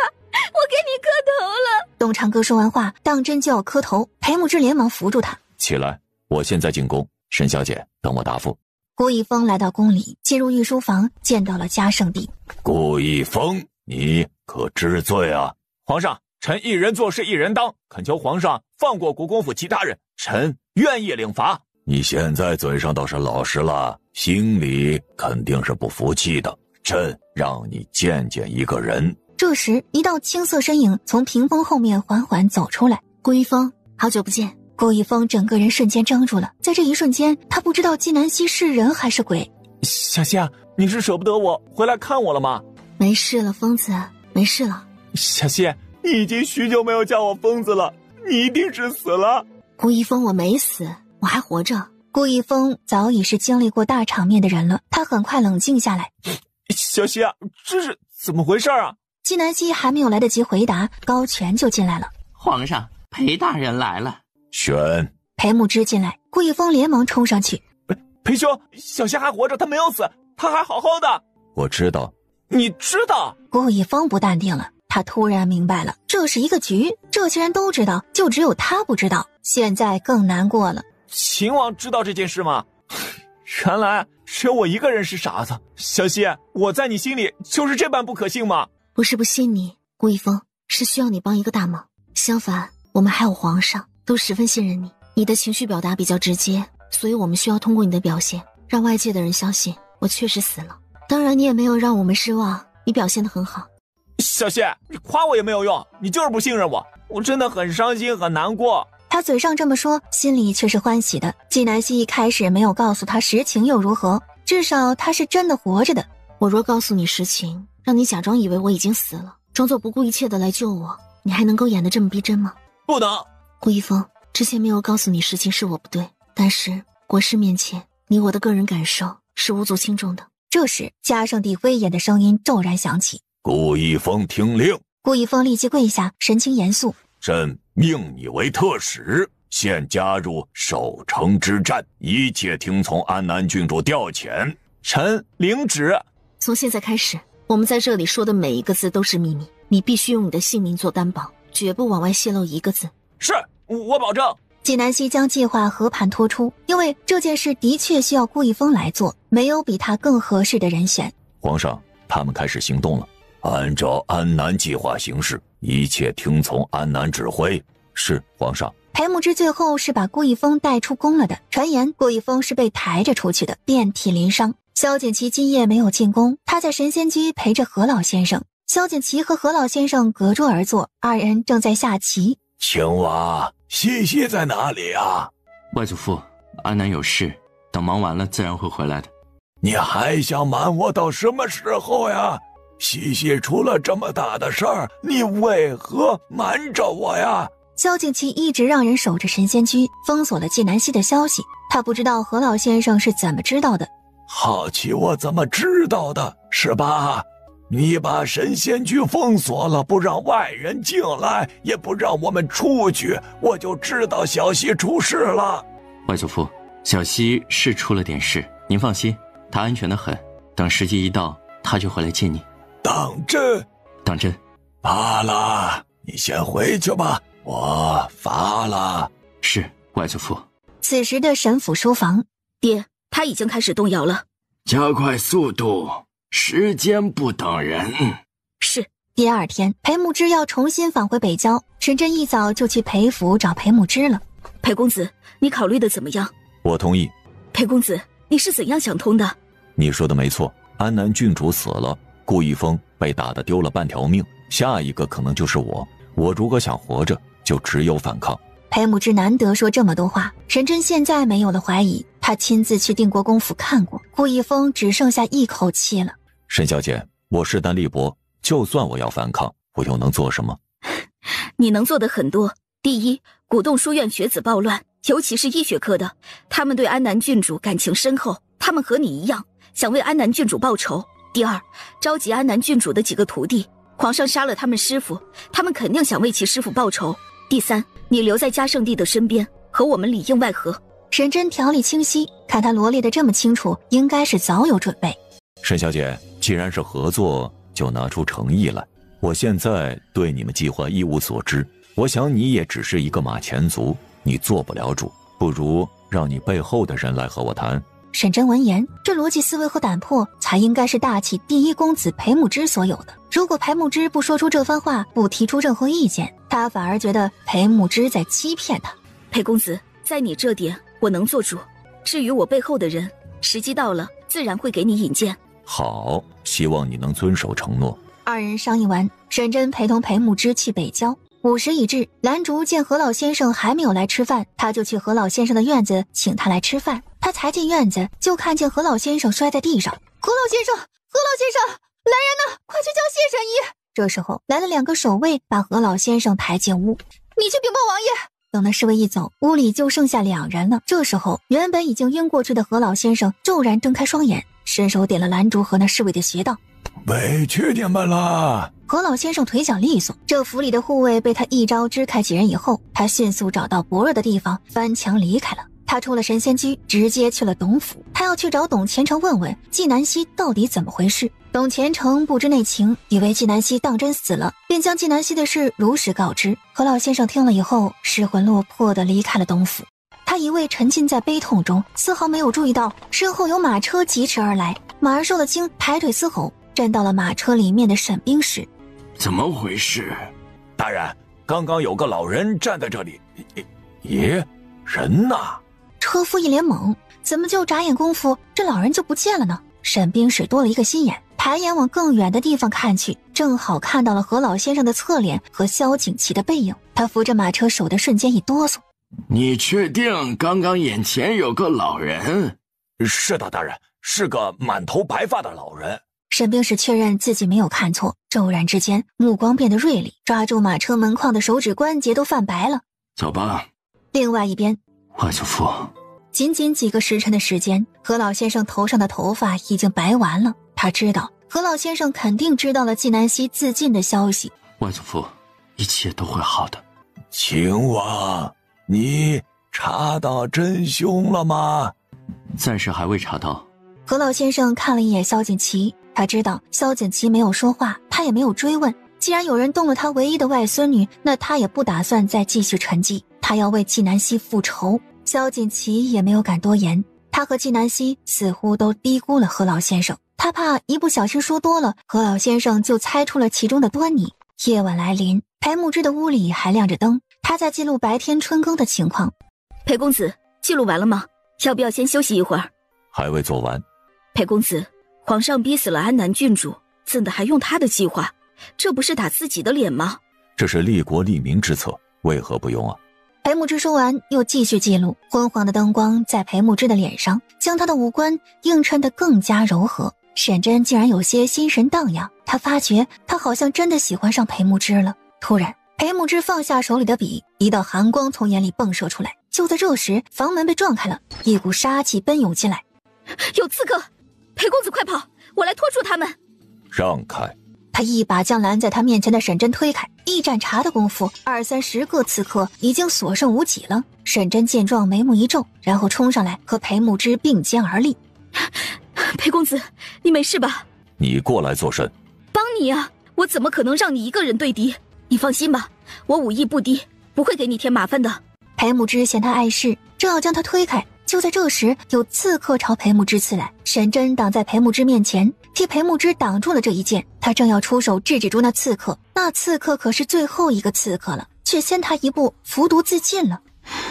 裴公子，你有没有事啊？我没事，你怎么样？裴公子，你没事就好，我可能要死了，你抱抱我，好不好？你坚持住，我这就带你去见大夫。裴牧之找了附近的大夫，替沈真包扎了伤口，直到第二天天亮，沈真才醒过来。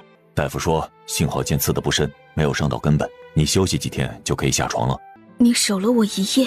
我已经派人去通知沈大人了，相信过不了多久，你家人就会来接你了。我不走，我要留下来陪你。昨天如果不是你一直在我面前挡着，我早把那些人杀光了。你的意思是，我爱你是了？是。裴公子，你当真一点也不喜欢我吗？沈小姐，你是因为我受的伤，这份情我记下了。那你准备怎么还？你想我怎么还？不如你娶我吧，裴公子。裴木之死死地盯着沈真的眼睛，沈真的脸都红透了。裴公子，你可以考虑考虑再回答我。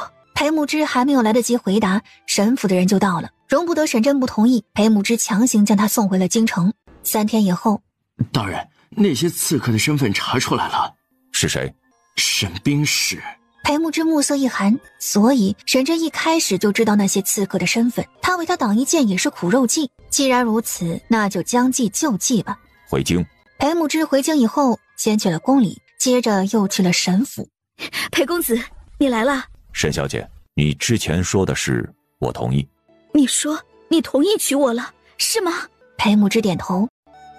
裴公子，那我们何时成亲呢？征求你的意见。那我先和爹娘商量，回头确定好了时间再告诉你。好，你好生养伤，我回北郊了。裴木之离开，沈真迫不及待地去找沈冰使商量此事，可此时的沈冰使正好在慈宁宫。太后娘娘，臣在京城看到了一个故人。谁呀？何仙韵。太后闻言，整个人险些从床上跳起来，奈何他身上的骨折还未痊愈，他动不了。他不是早就死了吗？沈真在书房等了很久，才见到沈冰使回来。爹爹，事情成了，他答应和我成亲了。你确定他是真心想娶你的？我当然确定，他之前是有犹豫的，可上一次的刺杀，我舍命救他，他就是块石头，也该被我捂热了。我们还得更加小心。真儿，裴木之不同于其他人，此人心思深沉，手段惊人，你别被他轻易蒙骗了。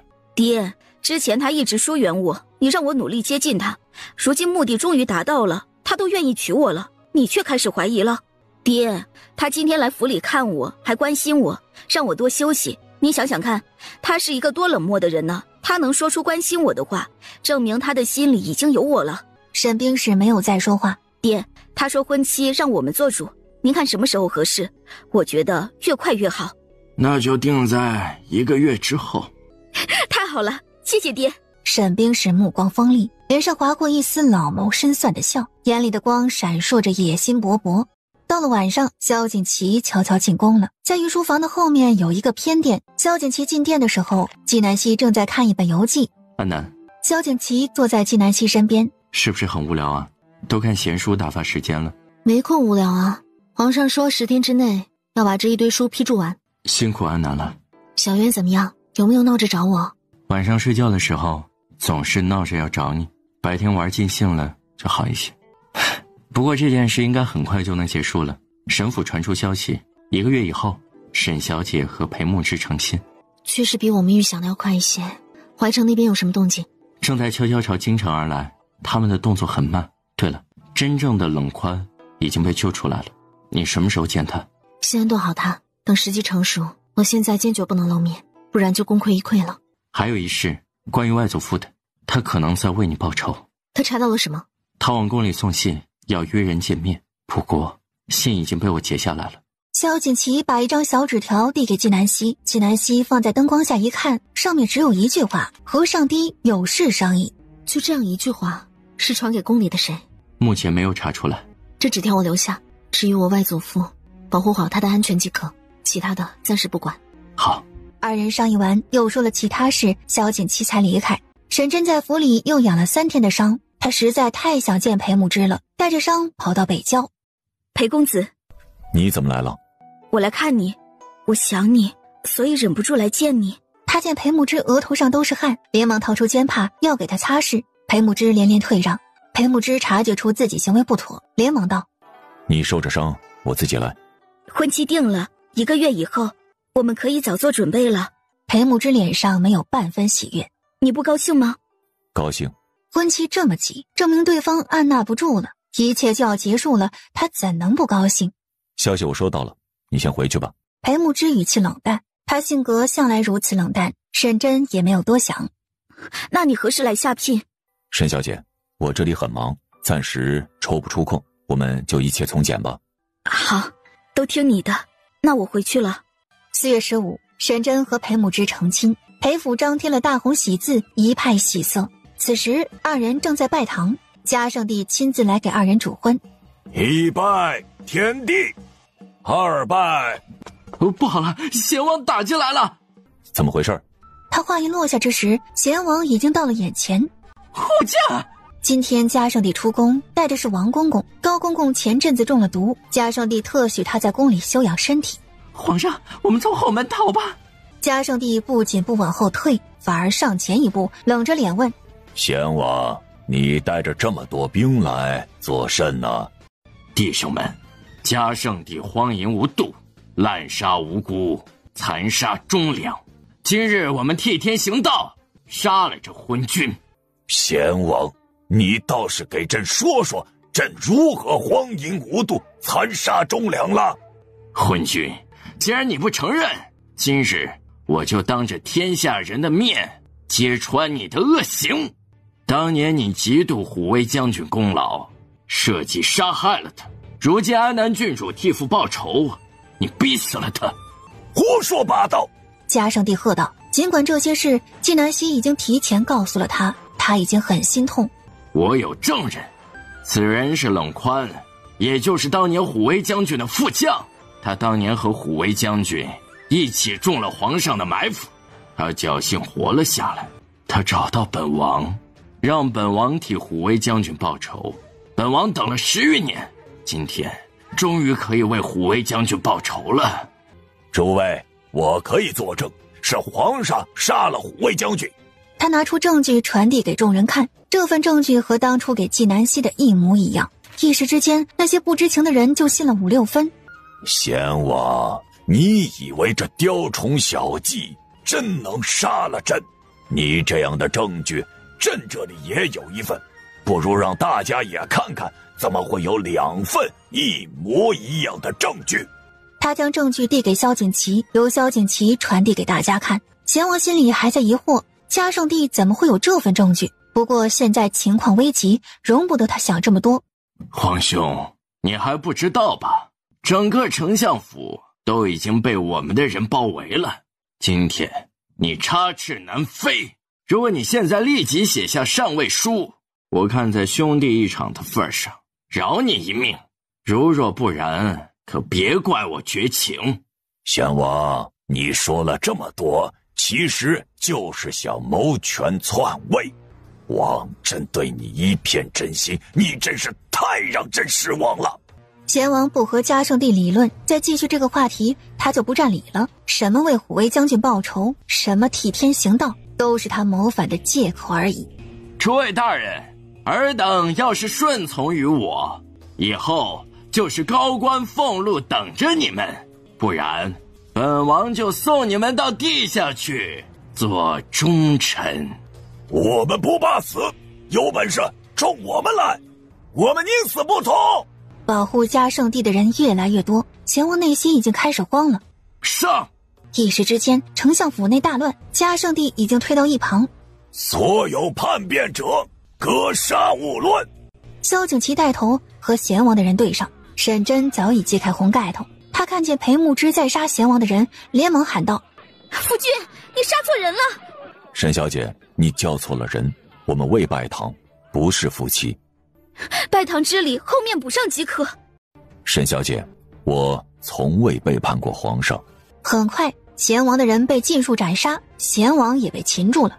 贤王，朕说过，你杀不了朕。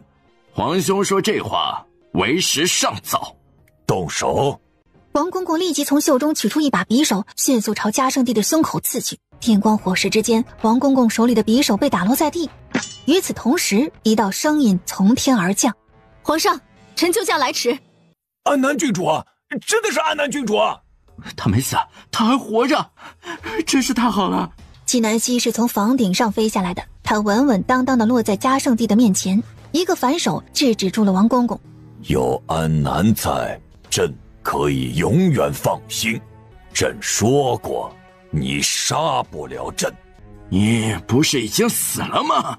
我若不死，怎么给你机会造反呢？纪南希，他杀了你的父亲，你为何要帮你的仇人？贤王，知道你为何落到如今地步吗？为何？因为你太愚蠢，带真正的冷宽。紧接着，穆青带着真正的冷宽上场。皇上，这才是真正的冷宽。我父亲的副将，他被邪王囚禁了10多年，而邪王为了谋反，造了一个假的冷宽出来。臣冷宽拜见皇上，吾皇万岁万岁万万岁！快平身，冷副将，这些年辛苦你了，多谢皇上。他的手脚被贤王给废了，如今要人扶着才能站起来。皇上，是贤王杀了虎威将军，臣恳请皇上为虎威将军主持公道。冷副将放心，朕一定不会让虎威将军白白牺牲。扶冷副将去一旁休息。接着嘉圣帝对贤王道：你说朕残害忠良，可还有证据啊？皇兄，不到最后输的不一定会是我，你别高兴得太早。那朕倒是要看看朕的好弟弟有什么能耐。贤王不和嘉圣帝理论，他看着纪南希：我计划如此周密，你怎么识破我的？我和齐国对战，齐国陈佩说他根本没有杀死我弟。我调查冷副将，正好查到你造的假冷副将。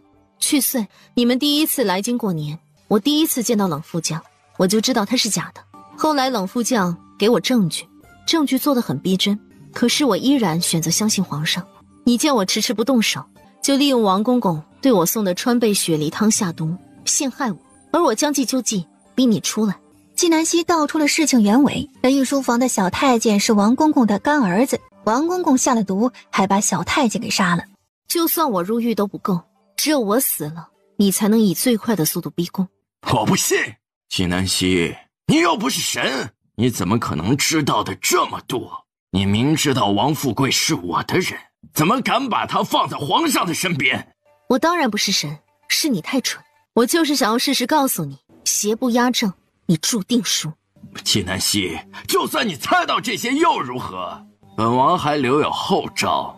今天你们注定葬身于此，你们都得死。这天下注定是本王的。你说的后招是他吗？纪南希抬手一指，正巧此时沈冰使带着人冲了进来。皇上，臣救驾来迟，皇上受惊了。沈冰使什么救驾？你现在应该杀了他。沈冰使，你忘了我们的使命了吗？贤王，我不明白你在说什么。我的使命是效忠朝廷，保护大齐，而不是和你一起做乱臣贼子。沈冰使，我们还没有说。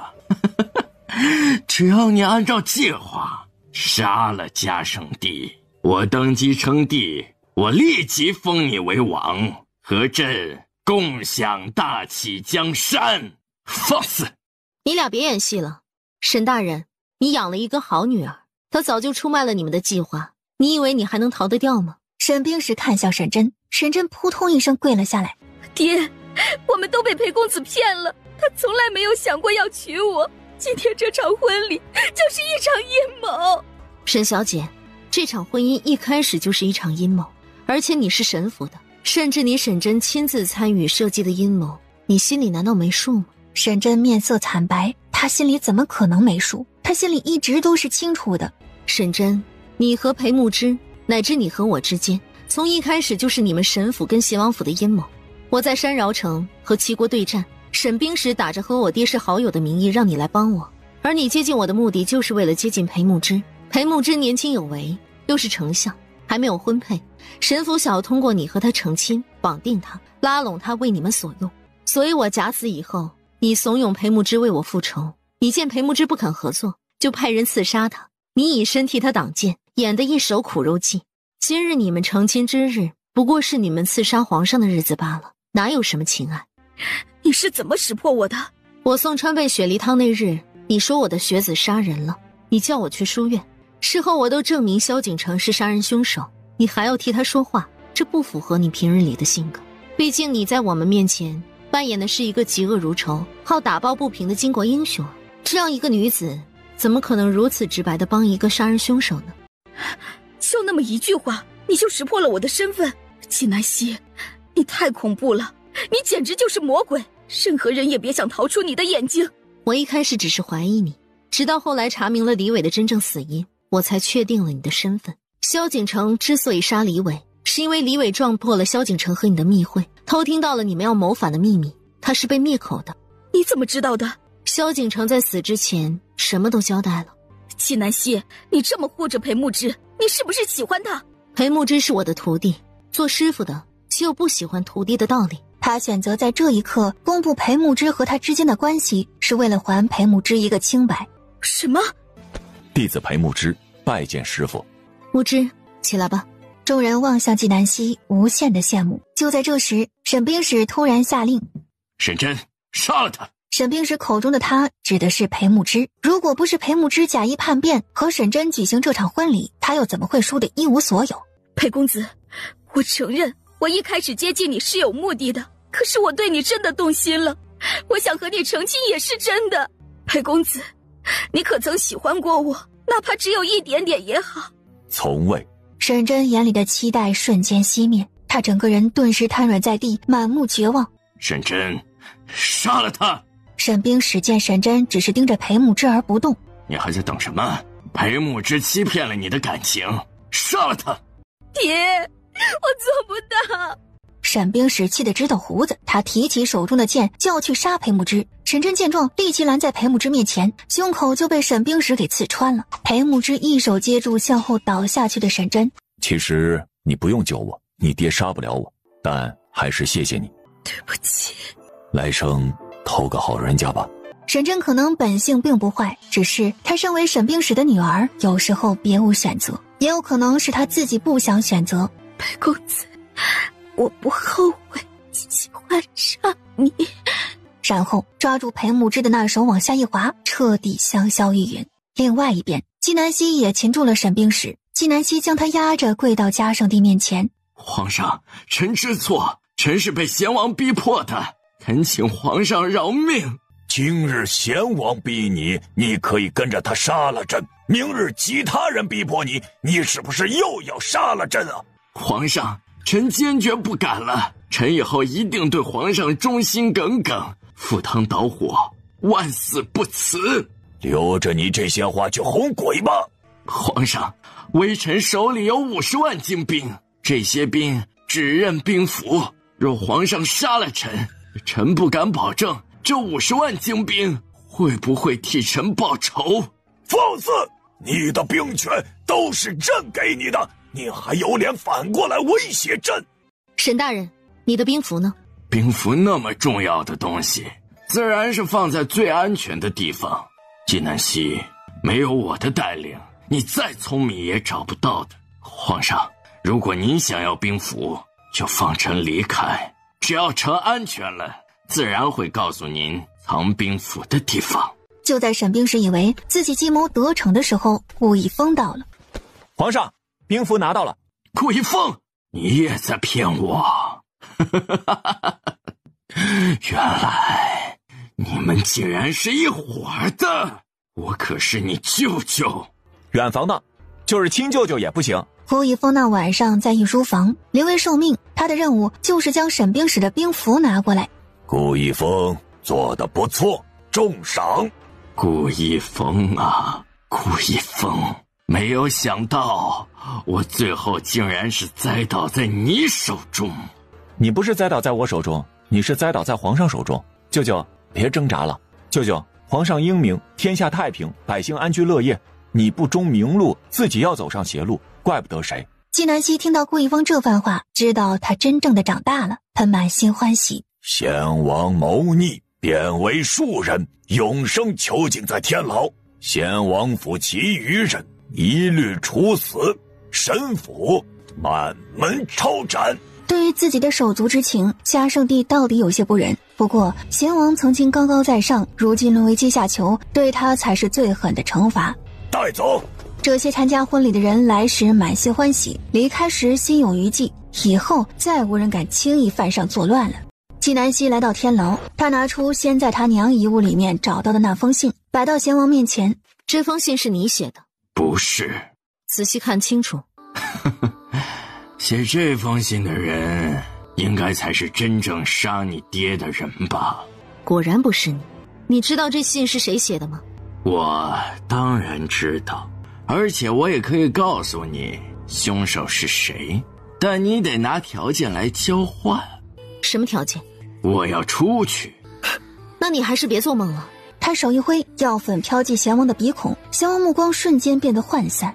信是谁写的？不知道。纪南希神色一冷，贤王刚刚在耍他，幸好他没有上当。下半生你就在这暗无天日的天牢度过吧。他转身离开，朝关押沈冰史的牢房走去。沈大人，这牢房里住的可习惯？纪南希，我和你父亲是好友，论辈分，我是你长辈。就算我如今是阶下囚，你也没有资格奚落我。纪南希神色一凛，突然将那封信拍到沈冰史面前。这信是谁写的？沈冰史在看到那信的瞬间瞳孔一缩，然后立即否认。不认识。你如今都自身难保了，还在替你主子打掩护。我不明白你在说什么。你不明白是吗？那我告诉你，我说你的主子不是贤王，而是另外的人。纪南希一边说，一边观察沈冰史的脸色。见他脸色巨变，他知道自己猜对了。沈大人，你说你和我爹是好友，你当时又是如何对我爹下得去手的？以前大家都说虎威将军的女儿是个脓包，如今看来是大家都低估你了。果然是你杀了我爹。没错，就是我。你大可杀了我，替你爹报仇。别着急，我会亲自送你去见我爹。所以当年是你和陈佩勾结，你亲手杀了我爹。是你爹中了埋伏，他的下属誓死护着他冲出重围，结果在半途上遇到我，他以为遇到了救星，哪里知道我才是他的灾星。虎威将军名震天下，我不过是略施小计就杀了他，其实他也不过如此。你知道你为什么能这么轻易杀了我爹吗？当然知道，因为你爹并没有外界传言的那么聪明。错，因为我爹信任你，他把你当成生死之交，而你却想要他的命。不是我爹蠢，而是你太畜生。若能为人上人，做畜生之行有何不可？以前我和你爹是朋友，别人总拿我和他相提并论，就连皇上也更看重他。自从他死了以后，天下人的目光都集中在我身上了，皇上也更信任我。如果不是你，我现在已经坐在了龙椅之上。我手上有50万精兵，我还怕谁？沈大人，藏得真够深的呀！原来你不是要扶持贤王称帝，你是要自己当皇帝啊！只可惜你有皇帝梦，没有皇帝命。谁要扶持那个蠢货？如果不是他弄出什么假冷宽去利用你，我们的计划也不会暴露。你错了，当我拿到这封信的时候，就注定你们的计划一定会失败。我必定会追查真凶，迟早会查到你们头上。沈大人，都到这个时候了，你还要替你身后之人隐瞒？你若如实相告，我定留你全尸。反正都是死，是不是能留全尸，已经没有那么重要了。你以为你咬死不说，我就没有办法了？纪南希，你要做甚？当然是让你说实话。纪南希话一落下时，手中的药粉已经飘进了沈冰史的鼻孔，他的眼神瞬间变得迷茫。说，信是谁写的？太后娘娘。纪南希一脸震惊，他一直想不通太后为何如此恨他，如今看来，太后不仅恨他，还恨他爹。太后为什么要杀我爹？你爹害死了端静公主。端静公主是太后的女儿，嫁给桑氏驸马以后生了敏敏郡主，过了没有几年，端静公主就死了，敏敏郡主还未成年也死了。胡说，端静公主是病死的，和我爹有什么关系？因为端静公主。沈冰史现在已经失去了自主意识，将自己知道的都告诉了纪南希。纪南希见沈冰史该说的都说完了，他便让沈冰史恢复神智。纪南希，你真卑鄙，你竟然用如此卑劣的手段套取信息。沈大人为了自己的官路，不惜和太后勾结害死我爹，你为了利益出卖你的好兄弟，你又有多高尚？这本就是弱肉强食的世界，武威将军死在我手上，只能说明他的能力不行，怪不着旁人。你说的不全对，这世界固然是弱肉强食，但是你和我爹之间，并不是你比我爹强，而是你比我爹卑鄙。你走到今天，是依靠出卖自己的良心和品性，而我爹当初能到他的位置，完全是依靠他自己的能力。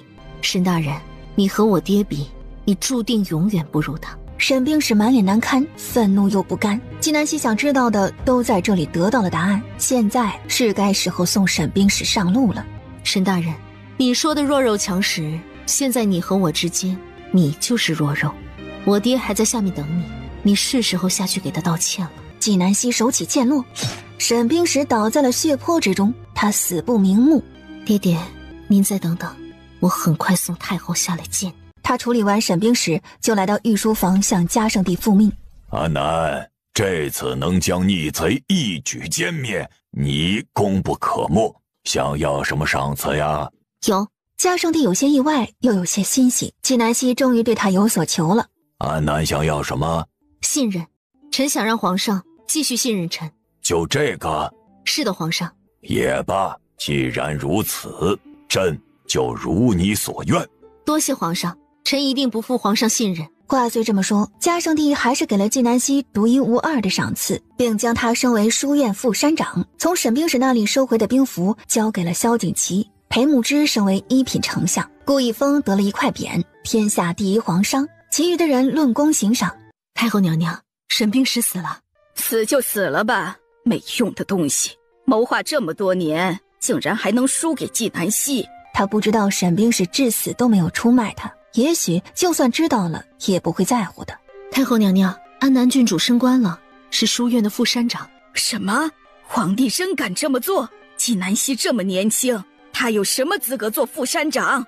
太后娘娘，安南郡主如今位高权重，如果沈冰石把一切都告诉了他，后面的话胡湘不敢继续往下说。哼，那又如何？他还敢杀了哀家不成？哀家再有不是，那也是皇上的母后。纪南希想要动哀家，那也要看皇上同不同意。胡湘，把这封信给纪南希的外祖父送去。太后满眼浑浊，此时已经看不清楚他眼里的情绪。她喃喃道：“有些人呐，是该好好见见了。”纪南希和萧景祺、裴牧之、顾一峰一起出宫的。小希，你和裴兄竟然是师徒，你们瞒了大家这么久，是不是该请我们吃饭补偿一下呀？可以，叫上大家来神仙君。我做饭，我烧火，那我切菜，所有食材我出。几人并肩而行，阳光洒在几人脸上，映衬着几人的意气风发。季兰从书院出来，正好看见这一幕。凌香见季兰眼里的仇恨都快把她自己给淹没了。皇子妃，您别担心，等您生下皇孙，您的地位就无人能及了。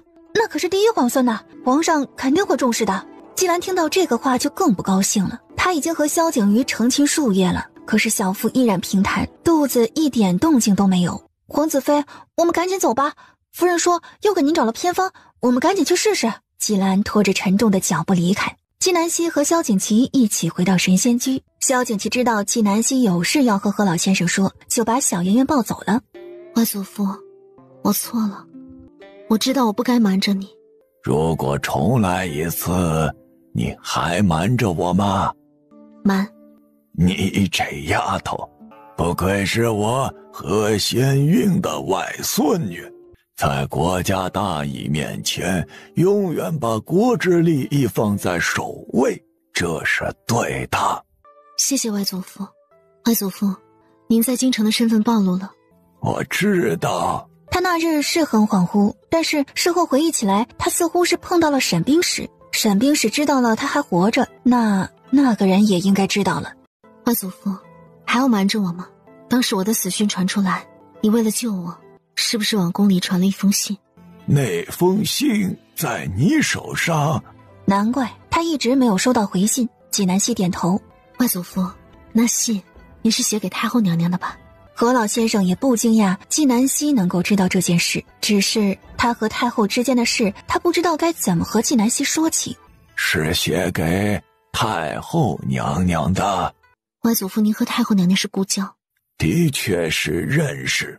外祖父，您写信给太后娘娘，是想请她帮忙查当时是谁陷害我给皇上下毒的事吗？是啊。那你们的关系很要好。何老先生目光有那么一瞬间的茫然，声音里带着一丝沧桑。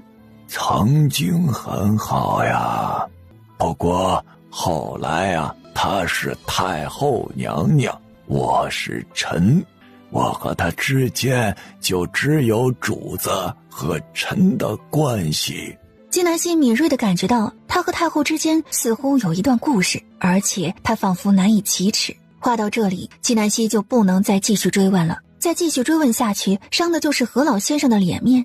外祖父，我去审了审兵时，杀害我爹的真正凶手是太后娘娘。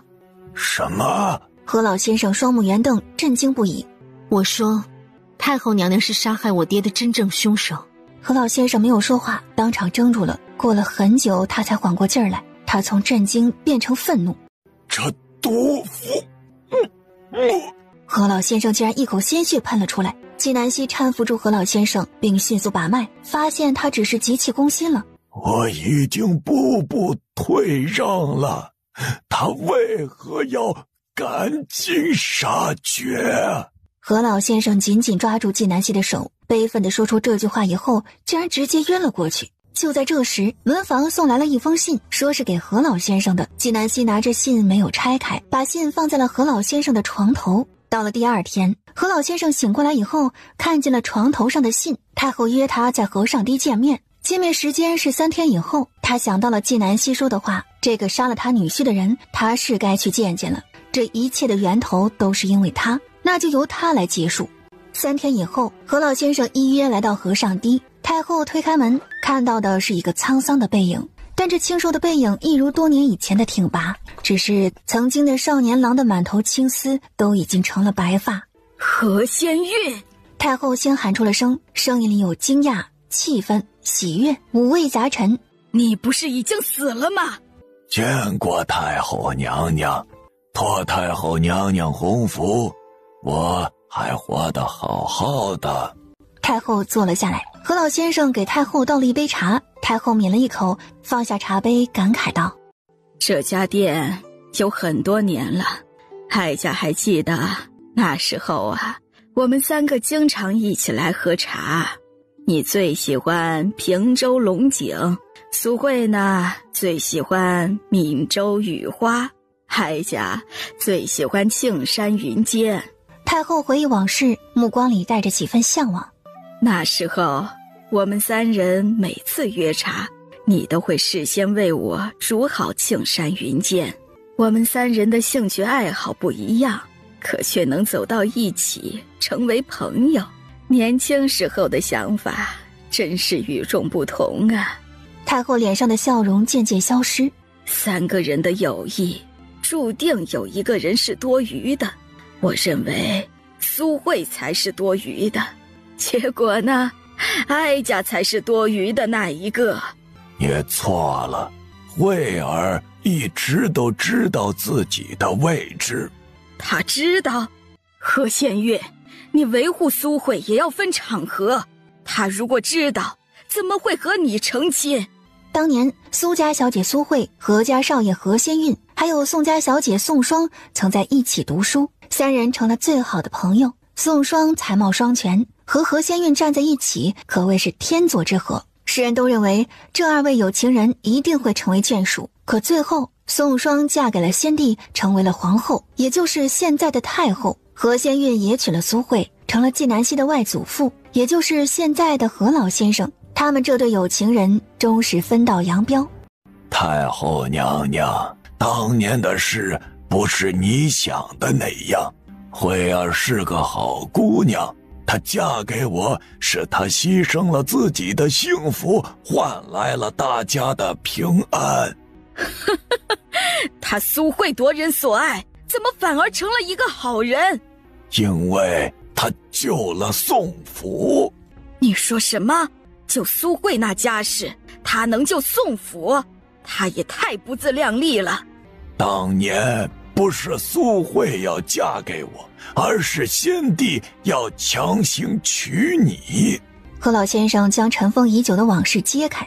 当年宋家权势滔天，宋家小姐宋双才貌双全，是个难得一见的女子。可宋双眼里只有第一才子何仙运，先帝用尽了办法追求宋双，然而宋双都不为所动。就在这个时候，先帝找到了何仙运。宋家权势滔天，先帝要惩治宋家，想要保住宋家，宋双必须嫁给先帝。何仙运，你爱宋双，你什么也给不了他，而且朕会灭了宋府。他还活着，他得承受失去家人的痛苦。如果你放弃他，他会带着对你的恨嫁给朕，朕会保下宋府，宋双不会失去家人，他不会痛苦。朕会一直爱宋双，朕相信总有一天宋双也会忘了你，爱上朕。何仙运，爱一个人是让一个人幸福，而不是让他痛苦。这就是当年先帝亲口对我说的话。你撒谎，何仙运，我没有想到你竟然是这样卑鄙无耻之徒。明明是你薄情寡义，负心绝情，你却把责任都推给了先帝。先帝都死了，死无对证，我去找谁对质啊？太后娘娘，我说的是真是假，你心里没数吗？太后闻言一愣，她心里当然是清楚的。她嫁给先帝以后，先帝削弱了宋府的势力，却没有真正惩罚宋府内的任何一个人，包括罪恶滔天的祖父，都得安享晚年。太后娘娘，你这一生啊，终究是恨错了人。我没有错，哀家是太后，哀家怎么可能会有错？就算你说的没错，那素慧呢？她曾说我是她最好的姐妹，可她依旧趁虚而入，从我的手里抢走了你。素慧她背叛了哀家。慧儿从未背叛过你，当年先帝找到我以后，又去找了慧儿，他将宋府的那些罪证摆在了慧儿面前。他对慧儿说，要想让你活，你就只有嫁给他为后。慧儿是出了名的心地善良，她把你当作最亲的姐妹，她当然想让你活，于是她听从了先帝的建议，嫁给了我。你可知道，慧儿当时有自己的心上人的，她为了让你活命，牺牲了自己一生的幸福。何老先生的记忆回到以前，先帝找过他以后，他直接拒绝了。他想和当时的宋双厮守终生，可没有想到苏慧找到了他。何公子，双儿倔强好强，先帝说一不二，宋府灭，双儿必死无疑。你是爱着活着的双儿，还是爱死去的双儿的尸体？我爱活着的双儿。那好，我嫁给你，让双儿安心嫁给皇上，皇上一心替她着想，会好好爱她的，她的一生会很幸福。那你的幸福呢？比起让双儿幸福，我的幸福就微不足道了。何公子，你是不是好奇我为什么对双儿那么好？我们一起入学堂那天，我的衣裳被树枝刮破了，我没有衣裳换，双儿把她的新衣裳借给了我，并且事后他知道我没有新衣裳，就直接把那件新衣裳送给了我。何公子，我爹爹只是一个小官，家里贫穷，且我娘不受宠，我一年到头也难得有一件新衣裳。双儿给我的那件新衣裳真的好漂亮，我好喜欢。后来双儿还愿意和我成为朋友，她那样才貌双全的千金小姐竟然愿意和我做朋友，我真是三生有幸啊。我曾向菩萨祈祷，祝福双儿生生世世幸福，只要能让她过得好，让我做什么我都愿意。和苏慧相比，何老先生觉得当时自己对宋双的爱太过于自私了。和宋双分开，宋双只是一时痛苦，但她却能活着。太后娘娘，你现在可知道，慧儿为了让你活着，她宁愿背负骂名，宁愿被你憎恨，以至于她和我成亲数年以后就郁郁而终。关我什么事？谁让他多管闲事？他算什么东西？他有什么资格左右我的人生？太后娘娘，如果当时你没有嫁给先帝，先帝灭了宋府，你如何自处？我绝不独活。慧儿说的果然没错，你会跟随你家人而死，所以你多活的这几十年，享受的这几十年的光阴，都是慧儿用自己的幸福给你换来的。何老先生眼睛红红的，到了此刻，太后才意识到他错了。他该恨谁？恨苏慧，可苏慧救了他；恨何老先生，何老先生也只是为了让他活着；恨先帝，然而先帝一生并不曾亏欠过他，甚至为了他保下了宋府。太后终究是哭了，老泪纵横。太后娘娘，你知道自己错了吗？哀家没错，哀家没有错。他一定不能承认自己错了，不然他这一生就是一个笑话。太后娘娘，其实今天只要你亲口说一声你知道自己错了，那这些年你做的一切我都可以原谅你。慧儿当年要我保证无论你做什么都要我原谅你，可是我们都没有想到你竟然会因为恨我们而杀了我们的女婿，还想继续杀我们的外孙女、外曾孙女。事到如今，你竟然还不知悔改，死不认错，你真是辜负了慧儿的一片真心。太后娘娘，既然一切都是由我开始，那就由我来结束。你杀了这么多人，是该时候偿命了。我不会让你继续害人。不好！在隔壁屋的纪南希听到此处，喊出了声。和萧景琦立即狂奔而来。在纪南希和萧景琦往这边屋子走的时候，太后和何老先生的对话依旧在继续。哀家如今贵为太后，你能奈哀家如何？何老先生直接抽出藏在身上的剑，指着太后。我的武艺你应该知道，取你性命绰绰有余。你们真是可笑啊！先帝说爱我，可却以我家人为威胁，要我嫁给他。你也曾说爱我，可你却娶了别人。苏慧说是我的好姐妹，可却嫁给了我爱的男人。你们把我当成什么呢？何仙月，如果重来一次，再给你一次机会选择，你还会选择和我分开，娶苏慧吗？会。何仙月，你说这么多，其实还在为自己的负心薄情找借口。你就是移情别恋，爱上了苏慧，遗弃了哀家。你说的没错，哀家杀了虎卫将军，留着你的女儿，就是为了让你女儿守寡，让她难受。谁让他娘从我手上抢走了你？可是好景不长，你们女儿也死了。于是我就把主意打到了纪南希的头上，我要捧杀她，折磨她。谁让她是苏慧的外孙女儿，她就得替苏慧受着。苏慧的命真好啊，她的女儿死了，可她的外孙女儿还活着，她还有了外曾孙女儿。而我呢，我什么也没有了。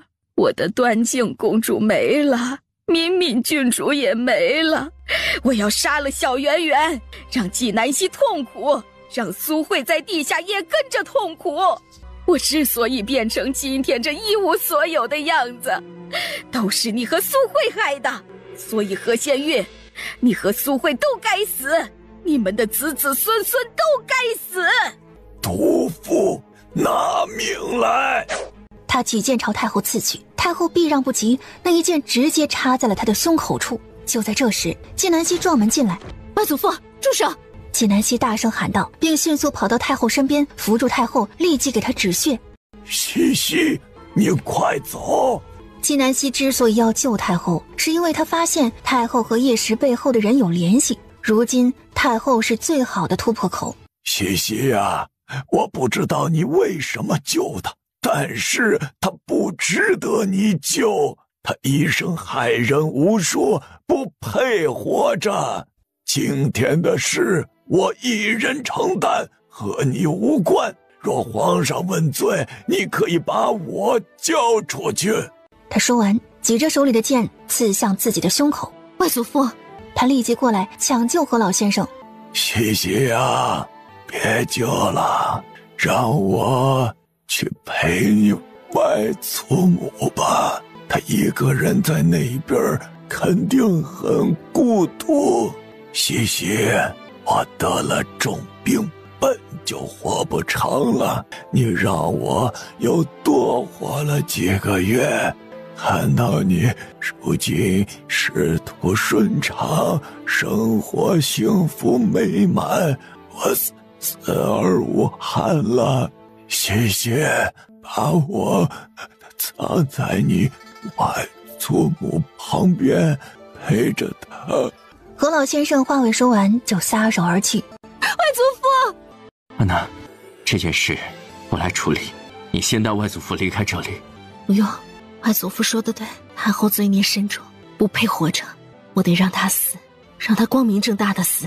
太后现在已经晕过去了，她对外界一无所知。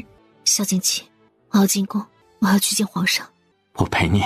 半个时辰以后，纪南希和萧景琦见到了嘉圣帝，他将太后和何老先生的对话告诉了嘉圣帝。皇上，太后娘娘不仅害死了我爹，还有当年的驸马一家。什么？除此以外，贤王谋逆一案另有隐情，都和太后娘娘有关。纪南希将穆青调查到的结果都告诉了嘉圣帝。阿南，随朕去见太后。是，皇上。过了一会儿，嘉圣帝带着纪南希和萧景琦来到慈宁宫。纪南希和萧景琦在外面等着，嘉圣帝独自一人进了殿。此时太后已经醒来。皇上杀了纪南希。母后，朕以前一直想不明白，为什么你那么厌恶朕，憎恨朕。朕今天算是明白了，那是因为你恨朕的父皇。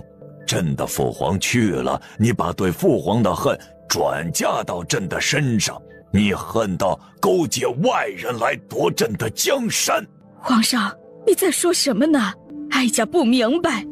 太后娘娘，朕都知道了，贤王根本不是父皇的儿子，你不用惊讶。若要人不知，除非己莫为。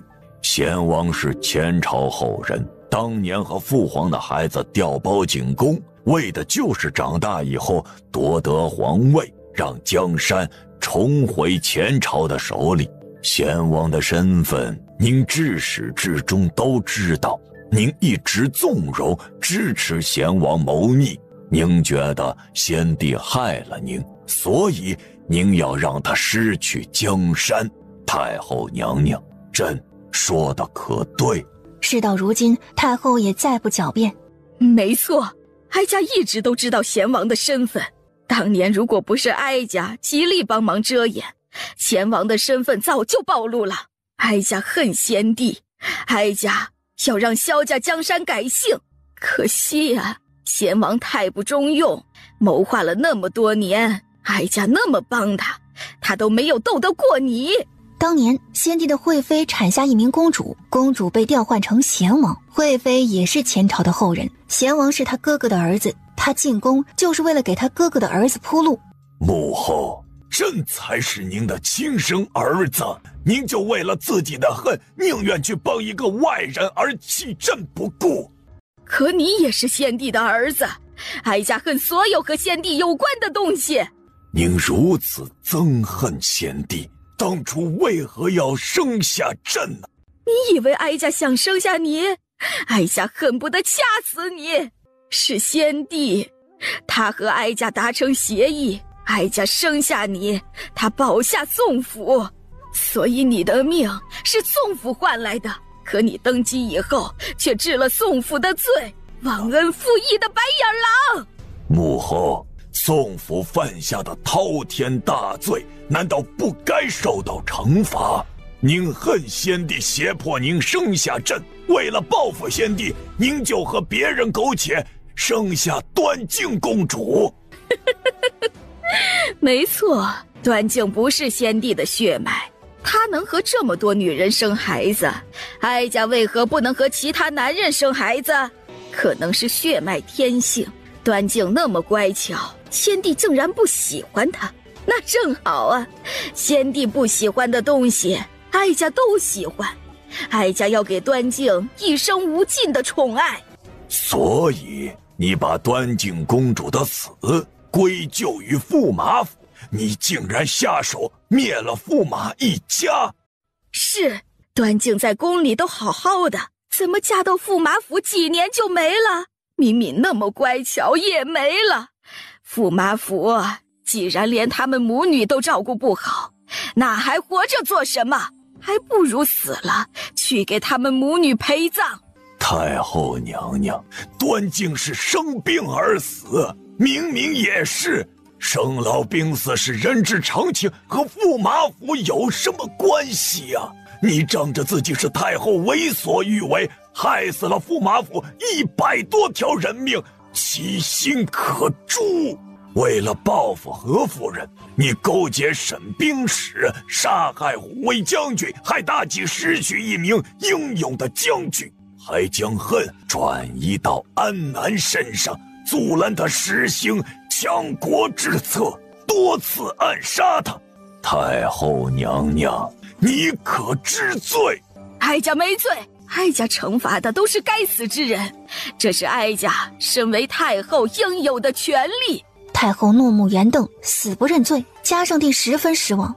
母后，既然您不肯认错，朕只有对不起您了。来生您再不要做朕的母后，朕觉得羞愧。他没有一丝犹豫，毅然走出了太后的寝殿，完全不理会身后太后的怒吼。过了一会儿，纪南希进来，他手里端着一个盘子，上面放着一杯毒酒。纪南希，是你，都是你毁了哀家的计划。如果没有你，你们都死光了，这天下早就改了姓了，哀家就大功告成了。多行不义必自毙。太后娘娘，你可真的是机关算尽太聪明，到头来反而害了你自己的命。太后娘娘，藏在你背后的人是谁？太后看着纪南希，像是看魔鬼一样。为什么他做的事，纪南希都知道？纪南希，你到底是人还是鬼？你没有资格问我问题。太后知道，在纪南希面前，他再也没有任何秘密，他彻底输了。纪南希，你是怎么知道我背后有人的？洛心的死，离谢的医术，还有你问我要的血魂草。我之所以留着你的命，就是为了吊你身后的大雨。纪南希，你算什么东西？哀家当初和你外祖母斗的时候，你还没有出生呢。作为一个失败者，你没有资格跟我叫嚣。纪南希懒得和太后废话，手指一弹，刹那间，太后仿佛变了一个人。说，你身后的人是谁？不知道。你们怎么联系？朱随。太后机械地吐出一个人的名字，朱随。纪南希没有听过这个名字。他是谁？不知道。怎么找到他？放信号，一放信号，他就会出现。每次都是这样。是。纪南希心头一震，一放信号，对方就来了，那证明对方在离皇城不远的地方。太后娘娘，上路吧。太后反应过来，满脸惊骇。纪南希，太后娘娘，你知道你最爱的端静公主是怎么死的吗？她是自己不想活了。太后娘娘，你就没有想过，是端静公主知道了自己的身世，知道她是你和别人苟且所生，她无颜再活在这个世上，她厌恶你，根本不想见你。太后娘娘，你真可怜，竭尽所能爱你的人都被你给害死了。你放在心尖上珍视的人，到最后宁愿死也不愿意再见你一面。你算计了一生，你得到了什么？你一无所有。端静，母后来陪你了。端静。毒酒入喉，黑血从他嘴角溢出。太后死了，他一生作恶多端，杀人无数，终于施了恶果，得到了惩罚。爹爹，女儿终于为您报仇了，你安息吧。纪南希轻声说完，端着空酒杯出了慈宁宫。萧景祺站在门口等他。安南，一切都结束了。结束，并没有。他摸出刚刚从太后寝宫找出来的信号弹，朝天发射。安南，你这是……就看那人来不来了。我们去向皇上复命。到了晚上，此时纪南希正在慈宁宫的后花园，在他对面站着一个黑衣人，此人一身黑，还戴着黑色的帷帽，只有那露出来的手背上布满了像蜈蚣一样的疤痕。阁下把自己藏得这么严实，难道是缩头乌龟不成？安南郡主，我知道很多人都怕你，但是在我这里，要你命就像捏死一只蚂蚁一样。谁给你的胆量这么嚣张？你那躲在背后像懦夫一样的主子，上一个用这种语气和我说话的，坟头草都3尺高了。安南郡主号称大启之光，这么猖狂，怎么到了今天，我们对你了如指掌，你对我们却一无所知啊？我今天明知道太后已经死了，我看到信号弹还是来了，我就是想告诉你，想查我们主子没那么容易，尽管放马过来。是吗？纪南希冷笑，下一秒他就已经到了黑衣人跟前，直接掐住了他的脖子。我是给了你什么错觉，让你觉得我这么好欺负？黑衣人还没有反应过来，他现在一个字也说不出来，感觉脖子要被掐断了。他拼命拍打着纪南希的手，直至眼中出现了哀求之色，纪南希才放开了他。刚刚不是说要取我性命，像是捏死一只蚂蚁似的吗？你倒是来试试看啊！黑衣人哪里还敢动？他摸着自己的脖子，心有余悸。纪南希继续说道：告诉你主子，无论他藏得多深，总有一天我一定会把他挖出来。他想要的东西在我手上，就看他有没有本事来拿。滚！你等着！黑衣人撂下狠话，飞身离开。纪南希对着在暗处的穆青吩咐：追！他刚刚之所以没有问黑衣人的身份，那是因为他在他的身上动了手脚。太后的丧事办得很简单，到了第2天，纪南希象征性的去了宫里一趟，然后准备出宫。他要送何老先生去安葬，等他再次回京时，都已经到了7月初。臣见过皇上。安南，你终于舍得回来了。你要是再不回来，朕就要下旨催你回来了。皇上，臣在路上耽搁了一点时间。之前您说的周边邻国故意抬高交易价格的问题，臣顺道去打听了一下。打听出什么了？臣发现这一切都是清国在捣鬼。你打算如何处置啊？皇上，马上秋收了，臣打算看看今年的收成，再做打算。你一路辛苦，回去休息吧。各地来的折子呀，已经堆起来了。书院最近无事，你来给朕批阅折子。是皇上。父皇，父皇！他径直朝嘉圣帝奔去，熟练而自然地坐在嘉圣帝的腿上。父皇，母妃不让儿臣吃桂花糕。是不是你已经吃了很多桂花糕了？儿臣才吃了5块桂花糕。恒儿已经吃了5块，足够了，剩下的明天再吃，好不好呀？不好，恒儿现在就要吃。恒儿啊，你看那是谁呀？白团子抬头望向纪南希，立刻从嘉圣帝腿上滑下来，奔到纪南希面前。弟子拜见师父。殿下乖。纪南希俯身，这就是他的9徒弟萧景恒，婉贵妃之子，也是他当初回京救下的第1个孩子。恒儿还要吃桂花糕吗？萧景恒抬头看了一眼纪南希，连忙道：不吃不吃，恒儿是男子汉，不喜欢吃甜食。他喜欢纪南希，但又很敬畏纪南希。他虽然不懂什么叫做敬畏，但是他知道要让纪南希喜欢他，他就得像个小男子汉。恒儿，出去玩，父皇有事和你师父说。是，父皇。嬷嬷和萧景恒回到婉贵妃宫里，娘娘，安南郡主回来了。嬷嬷将在御书房门口听到的禀报给婉贵妃。恒儿此生能有安南郡主做师傅，是他最大的福气。娘娘不用担心，按照安南郡主如今的势头，殿下以后的前程肯定不会差。我只希望有安南郡主在，恒儿一生能平平安安的，再无所求。历朝历代参与夺嫡之争的，除了登上宝座的那人，其余人哪个得了善终？纪南希回京之后直接进宫的，他和嘉圣帝说完话才回神仙居。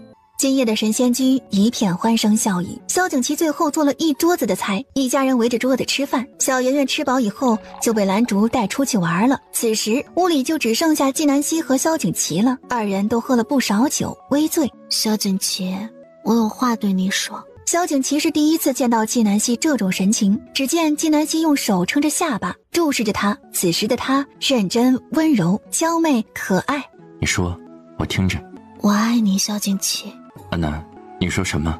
我说我爱你，萧景祺。萧景祺眼眶一红，直接哭了。一瞬间，纪南希慌了神，手足无措。你怎么了，萧景祺？他伸手准备给萧景祺擦眼泪，萧景祺一把抓住他的手，将他拉入怀中，他的下巴亲吻着他的锁骨。安南，我高兴啊，我没有想到能在有生之年听到你主动说爱我，这辈子我死而无憾了。安南，我也爱你，很爱很爱。萧景祺的泪水打湿了纪南希的肩头，滋润了他的心田。纪南希的心间弥漫着幸福和甜蜜。萧景祺，我依照我外祖父的遗愿，把他葬在了我外祖母旁边，他们又可以在一起了，他们永远不会分开了。这一次他送何老先生归故里，当时将何老先生入土为安时的场景，他外祖母坟上的一株花骤然绽放，似在迎接何老先生。不管他们一开始是因为什么原因在一起的，可到了最后他们肯定是相爱了的。他突然觉得很伤感，觉得更应该珍惜眼前人。安南，我们永远也不会分开。他捧着纪南希的脸，亲了亲她的额头，动作小心翼翼的，温柔至极。安南，余生很长，我陪着你，我们慢慢的走。第二天清晨，书院现在没有课了，季兰也有了空闲时间，想到要开始制冬衣了，他就去上衣阁看看。皇子妃，您来了。魏烨如今在上衣阁任执掌，和季兰走得相当近。皇子妃，前些时日江南送来了一匹上好的绸缎，花色亮丽，适合做裙子，我给您留了一些，您要不要瞧瞧？等他见到绸缎，顿时眼前一亮，好美啊！魏烨，这匹锦绸除了宫里，在其他地方还有吗？皇子妃请放心，宫外绝对没有，而且宫里也只有这一匹。魏烨，乞巧节之前，我必须要见到新衣。乞巧节的时候，他就可以穿着这独一无二的新衣，在纪南希面前炫耀。是，皇子妃。到时候纪兰穿上这新衣，别人肯定会夸衣裳好看，一问是谁做的衣裳，那他的名声就打出去了。皇子妃，之前我给您说的事儿，您考虑的怎么样了？之前他曾提过，让魏晋的同窗好友给纪兰把脉，看看纪兰为何成亲至今都没有怀上孩子。但纪兰害怕事情暴露被纪南希知道，魏晋的同窗也是纪南希的学子，到时候他在纪南希面前一辈子都抬不起头来。皇子妃，我都安排好了，您放心，保证不会让其他人知道此事。纪兰想了想，不能让玉娆公主在她之前怀上孩子，你来安排。此事一旦泄露，我唯你是问。您放心，天知地知，你知我知。纪兰坐在帷幔之中，魏烨在帷幔之外候着，秦家在把脉。他摸了脉象以后，眉目紧皱。秦小姐怎么样啊？魏姐姐，我拿不准，不如请季先生来瞧瞧。不行，季先生那么忙，不方便。我可以。不用了，你直接说你的看法。这位夫人恐难有身孕。什么？不过我医术有限，说不定诊断不准。我个人觉得还是请季先生看看比较好。而且季先生看过以后，若真是如此，他也有办法调理这位夫人的身体。我也知道秦家是纪南希这一届最优秀的学子，他都这么说了，那十有八九是对的。有没有办法医治啊？抱歉，我治不了，或许季先生有办法。他知道不便在此逗留，连忙告辞。魏姐姐，我先走了。魏烨也没有留他，他连忙走进帷幔。皇子妃，你别相信秦小姐的话，一定是她的医术不精，我们再寻其他的大夫看。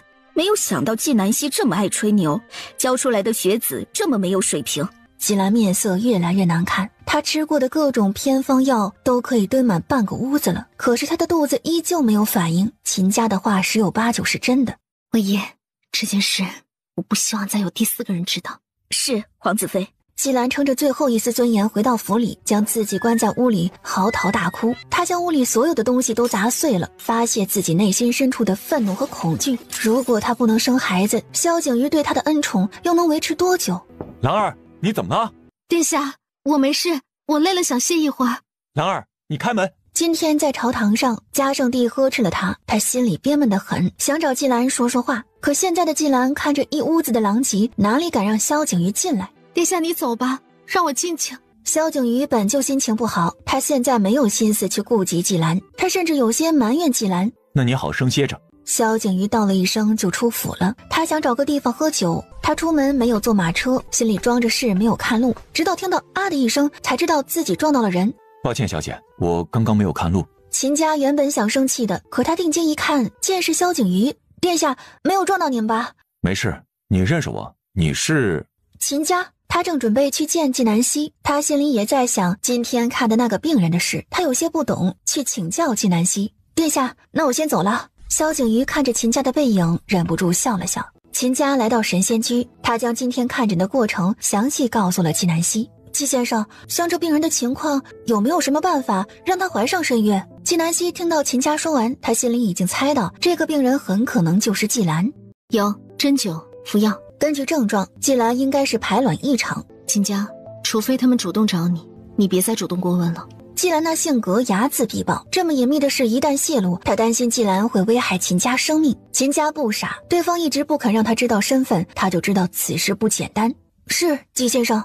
转眼就到了7月初7，如今嘉圣帝没有皇后，后宫主事的就是宜贵妃和婉贵妃。安南郡主可真是大忙人呢，让我们大家都等你一个人。安南郡主，你的位置在那里，请坐。婉贵妃十分客气，纪南希朝婉贵妃道谢，然后看向宜贵妃。皇上刚刚领我说了会儿话，宜贵妃娘娘似乎很不满，不然我们一起去禀报皇上，让皇上以后别拖延时间了。宜贵妃咬牙切齿，却不知该如何反驳纪南希。宜妃娘娘不同意，是觉得自己委屈得很吗？本宫又没说什么，安南郡主何必如此咄咄逼人？我按照约定时间来的，并没有迟到。宜妃娘娘刚刚不也在咄咄逼人，问我的罪吗？宜贵妃脸涨得通红，哑口无言。这时纪兰帮腔：安南郡主，你用如此和我母妃说话，简直就是犯上作乱，不成规矩。皇子妃真的是学得一身断章取义的好本事。宜贵妃娘娘身份尊贵，难道就应该不分青红皂白的训斥我？我如果为自己辩解，就是犯上作乱，难道我们身为臣子连对自己申诉的权利都没有？这还有王法吗？婉贵妃见纪南希气出的差不多了，她才慢慢悠悠地开口：安南郡主，你走得累了，喝杯茶歇歇。今天请大家进宫来，是为了赏花、吟诗作赋，大家不必拘束，要玩得尽兴啊。婉贵妃话音一落，周围的气氛瞬间缓和了不少。婉贵妃和宜贵妃起身，带着众人在这合欢宫里走走，顺便看看花。纪南希难得放松心情，她也在认真赏花。这时玉娆公主上前来奚落她：真是没有见过世面，不就是花吗？还看得这么认真。你今天早上和狗抢饭了吗？嘴这么臭。纪南希，你是不是觉得如今皇上宠幸你，就没有人敢把你怎么样了？纪南希看着玉娆公主，心里陡然生出一种不好的预感，她迅速往后退了一步，可是已经来不及了。玉娆公主拉了一把她的手，然后向后一倒：安南郡主，别推我呀！就在这时，众人朝他们这里看过来，见她正伸着手，而玉娆公主已经倒在了地上。流血了，玉娆公主流血了！我的肚子好疼啊！纪南希迅速蹲下身来，准备给玉娆公主把脉。看这样子，玉娆公主应该是小产了。玉娆公主见纪南希要去抓她的手，她连忙避开：别害我，别害我！此时，其他人已经围了上来。纪南希，你在作甚？安南郡主，光天化日之下，你竟然敢杀人！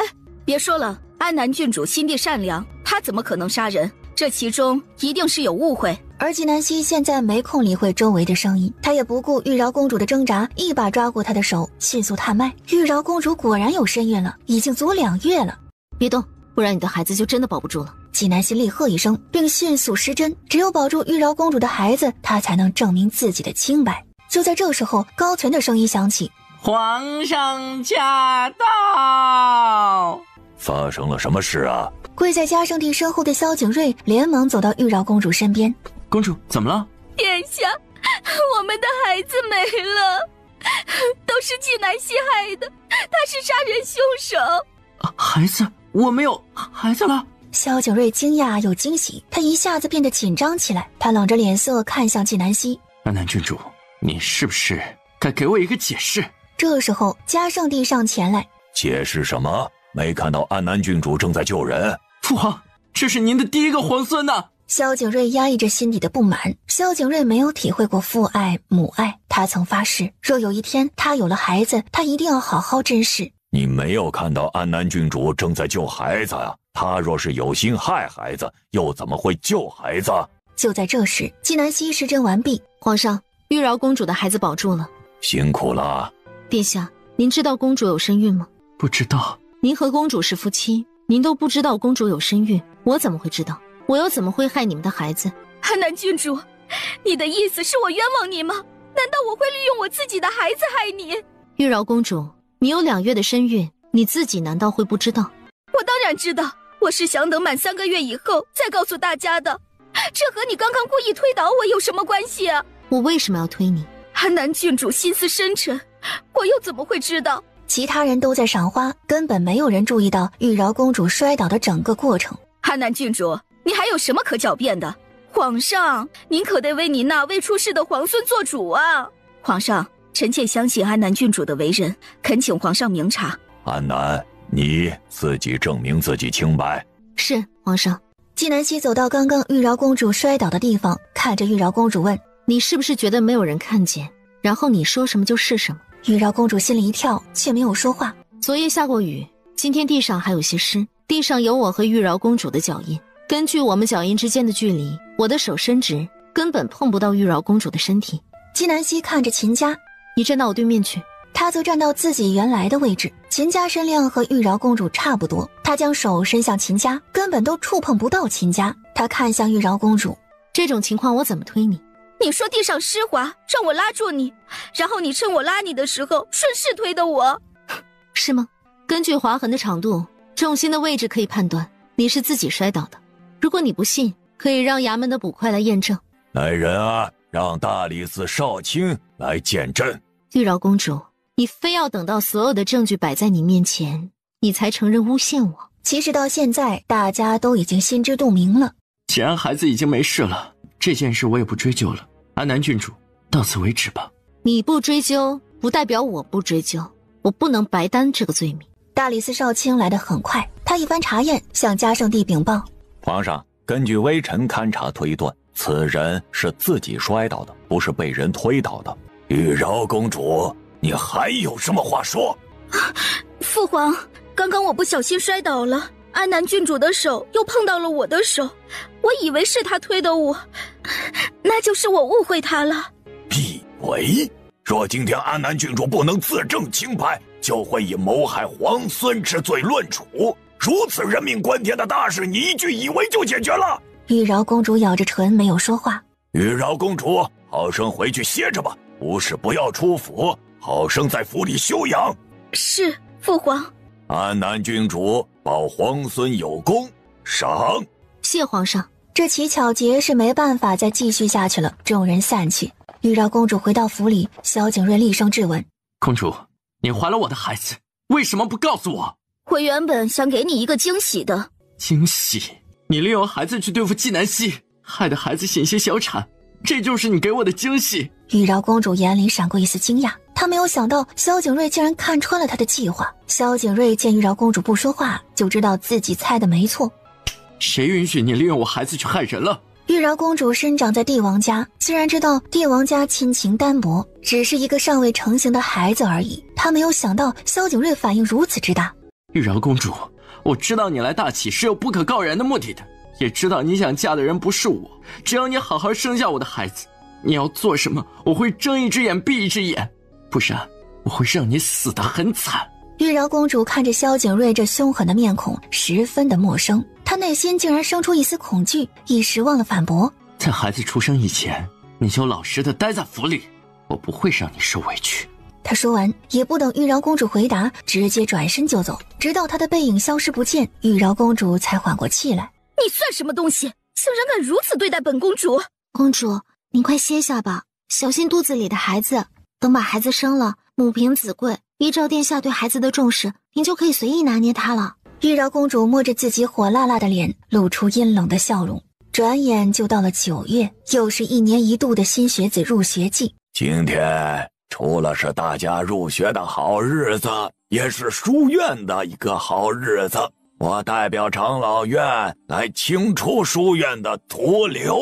陈长老此言一出，众人一片哗然。安南郡主，你可知罪？纪南希和陈长老之前就有过过节，他灭了白红堂一府以后，更是让长老院的威风大不如以前。我倒是不知道自己犯了什么罪，让陈长老如此兴师动众。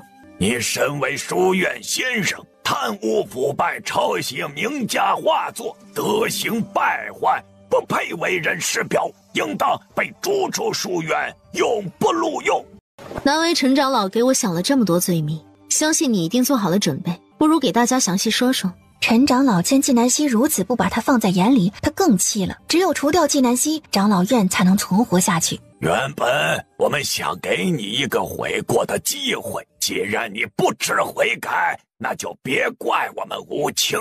纪南希，当年隆安干旱，你拢共拿出120万两银子，你每年给书院的凭空学子银子加起来接近10万两银子，你府上的摆设都是名家字画，金银无数，你平时里穿戴的都是上千两银子，每天吃食也是上百两银子，如此花销堪比皇上。请问你一个小小的教书先生，哪里来的这么多银子呀？你定然是利用自己的身份在外面敛财，守寡民脂民膏，利用职务之便收贿赂。如果你现在如实交代，定然对你坦白从宽，不然死罪难逃。陈长老说的飞沫四溅，义愤填膺，大有替天行道、为民除害之势。陈长老水平不行啊，准备了这么久，就这些毫无证据的废话，我要看的是实实在在的证据。纪南希，我今天就让你见识见识，什么叫做不见棺材不落泪。来人，传人证物证。随着陈长老声音落下，进来了一群人。我家住北郊，安南郡主强行霸占了我家好的田地，我家10多口人就靠那2亩地养活，全被安南郡主占去了，我爹都饿死了。我家儿子考中了县里的一个小官，却被孙家的儿子代替了，只因孙家送了银子给安南郡主，我的儿子一病不起，我可怎么活呀？安南郡主，你会得报应的。安南郡主在和齐国打仗时多报军饷，朝廷下发以后，他又少发军饷，把多出来的一部分占为己有。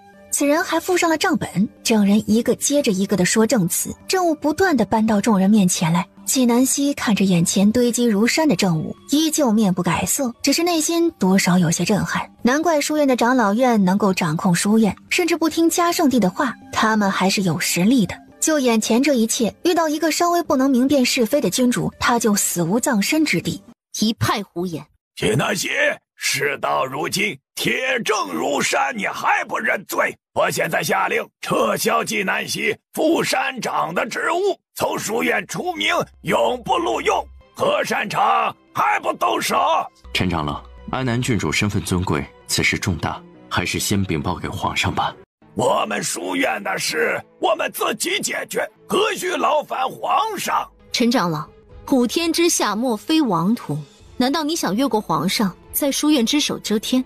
你没有资格给我说话！纪南希抬腿一脚踢向陈长老，紧接着站起身来，厉喝一声：“还没有谁敢这么和本郡主说话！”陈长老倒在地上，一口鲜血喷射出来，连话都说不出来了。陈长老，给你机会表演这么久，该我上场了。朝廷确实用了你家良田，但那不是占用，而是征用，而且只征用3年。作为报酬，朝廷免除了你家5年的税收。另外，你家那2亩良田的收入，朝廷已经按照10倍的价格补偿给你们家了。朝廷征用你家良田，是用来种植其他农作物，这是利国利民之策。一开始我和你们家谈的时候，你们是同意了的，我们还签了协议。你们现在怎么反悔了？是朝廷给你们的银子用完了，还是陈长老给了你们更丰厚的银子？这家人当初他去谈的时候，就发现这丈夫是个难缠的赌徒，他就留了个心眼儿。你家儿子根本没有考中县里的小官，那个官职原本就是孙家儿子考中的，你儿子才是真正的冒名顶替，我只不过是拨乱反正而已。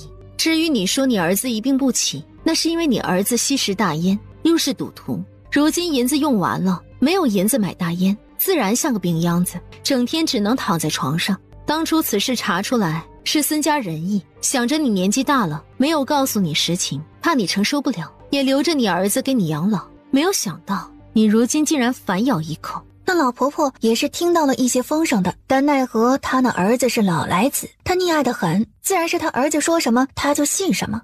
你说的军饷一事皇上知道吗？安南郡主，你还妄想皇上能够保下你？就算皇上知道了你犯下如此大罪，皇上也不会放过你。一个小小的兵部侍郎胆子都这么大，竟然敢瞒着皇上做假账。金想的是另有隐情，他不便当着这么多人的面说出来。他略过此事，继续回应其他事。金南希，军饷一事你如何说？那是因为当初的军饷就是安南郡主给的。这声音是从门口传来的，众人循声望去，见是高权。高权是奉嘉圣帝之命来给纪南希撑腰的。见过安南郡主。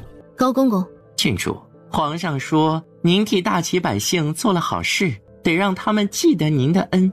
高公公，你说那些军饷是纪南希给的？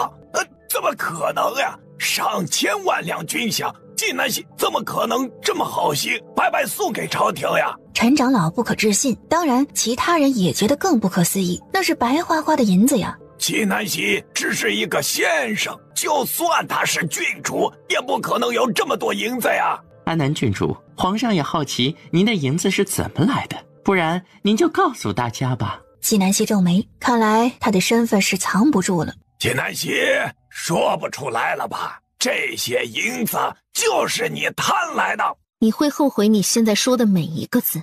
师傅，就在这时，门口传来了一道声音，众人一看是裴木之。裴木之走在最前面，在他身后还跟着其他人。师傅，弟子把他们都带来了。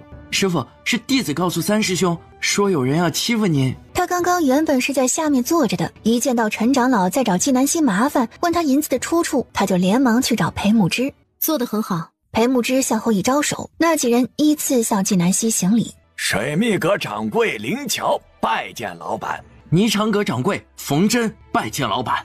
人间至味掌柜董俊拜见老板。等这些掌柜的拜见声音停下以后，四周一片死寂，众人惊得险些掉了下巴。陈长老面色惨白，如果不是有人扶着他，他已经倒在地上了。何长老，现在知道我的银子是怎么来的了吗？何长老嘴唇一哆嗦，脸一下子红到了脖子，无地自容。你们几人是受何人指使来诬陷本郡主？只要你们指出幕后主使，今天你们诬陷本郡主的事，本郡主就不追究了。是何长老指使我的，他给我1000两银子。何山长，答应给我儿子一个官位。你的账本是如何做的？你觉得你能保下你身后的人？如果不想满门抄斩，你最好如实交代。是陈长老让我做的，他是我以前的先生，他让我做，我不敢不从。安南郡主饶命啊，我是冤枉的。你自己去向皇上说吧。陈通文，你指使陷害我，该当何罪？陈长老年逾古稀，几乎没有人会直呼他名字了。如今被纪南希这么直接叫出来，他竟然感觉到一股压迫感。可是他还要做最后的挣扎。今天不是纪南希死，就是他死。就算你银子多又如何呀？为人师表就应该两袖清风，视金钱如粪土。哼，陈长老的大半截身子都已经入土了，却还在长老院待着，又不教书育人，难道不是为了你口中的粪土？陈长老一时语塞，他说不过纪南希，又开始数纪南希的罪名。纪南希，你抄袭名家画作，德行败坏，又怎配为人师表？我抄袭谁了？袁大师，我看过你的画作，都是模仿袁大师的。当初纪南希和萧景琦比赛的时候，洛心就说他的画是抄袭袁大师的。那时候他给书院的3位先生暴露过自己的身份。如今几年过去，当时的3位先生已经故去了，是以如今在书院除了他的徒弟，没人知道他的身份。纪南希，你以才女示人，殊不知这所谓的才女都是徒有虚名，你欺瞒世人，可耻可恨。一个曾经一无是处的废柴，竟然敢抄袭袁大师，你以为你是谁呀？你以为你银子多，把袁大师的画作买来抄袭一遍，你就成袁大师了？白日做梦，可笑！你崇拜袁大师？那是当然，袁大师是我辈楷模，是我等应该敬仰的才子，而你不配和他相提并论。陈长老以为自己真抓住了纪南希的把柄，在那儿滔滔不绝地骂着。纪南希轻轻一笑，我觉得被你这样心黑眼瞎的人崇拜是我的耻辱。你说什么？我就是袁随。什么？你是袁随？你是袁大师？陈长老一连发出几个问句，这消息犹如晴天霹雳。萧景琦原本正在军营里面忙，听到秦风说陈长老要为难纪南溪，他立即放下手里的事，快马加鞭赶回来。刚刚到门口，就听到纪南溪承认他是元随。他还记得之前他为了讨好纪南溪，买了袁大师的画作送给纪南溪。此刻萧景琦觉得自己是个大傻瓜。纪南溪天生警觉就很强，在萧景琦出现的时候，他就已经察觉到了。看来一会儿事情结束，得好生给萧景琦解释解释了。没错，我就是元随。你怎么可能是元随？你这骗子！纪南溪直接从袖子里掏出一个印章，陈长老一把将印章抓过来，仔细查看，他竟然直接瘫软在地上，整个人仿佛没了灵魂。你怎么可能是袁大师？名震天下的袁大师怎么可能是一个废材啊？裴木之，把他带下去。是，师父。陈长老听到此处，整个人已经没有力气反驳了。他知道今天他彻底输了，今天他这一败也代表了整个长老院的失败。从此以后，长老院就要从书院消失了，除非长老院的那人能够出现，那个给书院捐了很多银子却不露面，只要了一个长老虚位的名头的神秘人。裴木之将陈长老和那些证人带了下去。萧景琦嘴角微微上扬，缓缓走到纪南溪面前，声音温柔的不像话。袁大师，幸会。秦王，幸会。我竟然不知，我一直崇拜的大师就在我身边。你没有问我，我才没有说的。是，我们家你说了算。我娘非常崇拜袁大师，如果知道袁大师是你，不知道要高兴成什么样子。安南，不如今天回王府吃饭。好啊，我现在要进宫，一会儿忙完陪你回去。正好我有事要向皇上禀报，我陪你一起去。二人进宫，陈长老和重要证人跪在地上。纪南溪向嘉圣帝禀报陈长老犯下的所有罪状。陈同文，你可知罪？臣知罪，求皇上恕罪。早知如此，何必当初啊？来人，将陈同文打入天牢，3个月以后处斩。兵部侍郎和他同罪，其他受陈长老指使的人也受到了不同程度的惩罚。等到所有罪犯被带下去以后，嘉圣帝下令：安南郡主听令，撤销弘氏书院长老院，收回书院所有管理权。是。纪南溪带着嘉圣帝的命令，在萧景琦的陪同下再次回到书院，直奔长老院。他宣读完圣旨，将以前专属长老院的院子里面的东西全部命人搬走，长老院的人全部清除，以后书院再没有他们的位置。很快书院的事情结束，二人回宫复命。阿南，你又立功了，想要什么赏赐呀？臣没有想要的。嘉圣帝听到高权说了纪南溪的产业，他都十分震惊。当初齐国和北商同时对大齐开战，国库空虚，军饷不够，嘉圣帝一筹莫展，纪南溪主动提出军饷他出。这件事除了嘉圣帝、高权、纪南溪3人以外，再无其他人知道。如今呀，你比朕还富有，赏赐你金银着实没有意义，不如朕为你所有的产业都题一块匾。皇帝亲笔题写的牌匾，就是1块就足以作为传家之宝。若是放在店铺上，能保证此店铺生意100年不衰。阿南，你觉得这个赏赐不好？臣认为很好，但臣受之有愧。心系万民，慈悲苍生，这是你应得的嘉奖。臣谢主隆恩。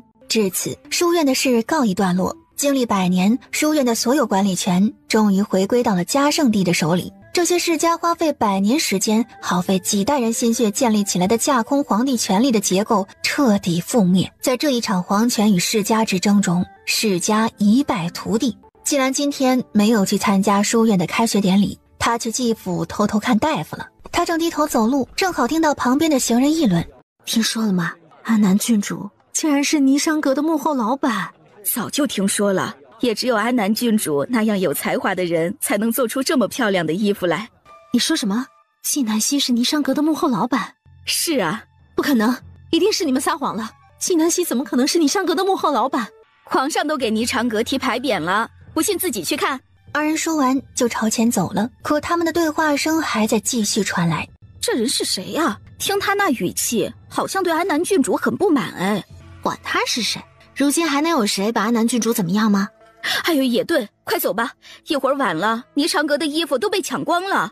季兰整个人愣在原地，林香忍不住想要上去找那2个行人的麻烦，被回过神来的季兰一把拉住。快去打听今天发生了什么事。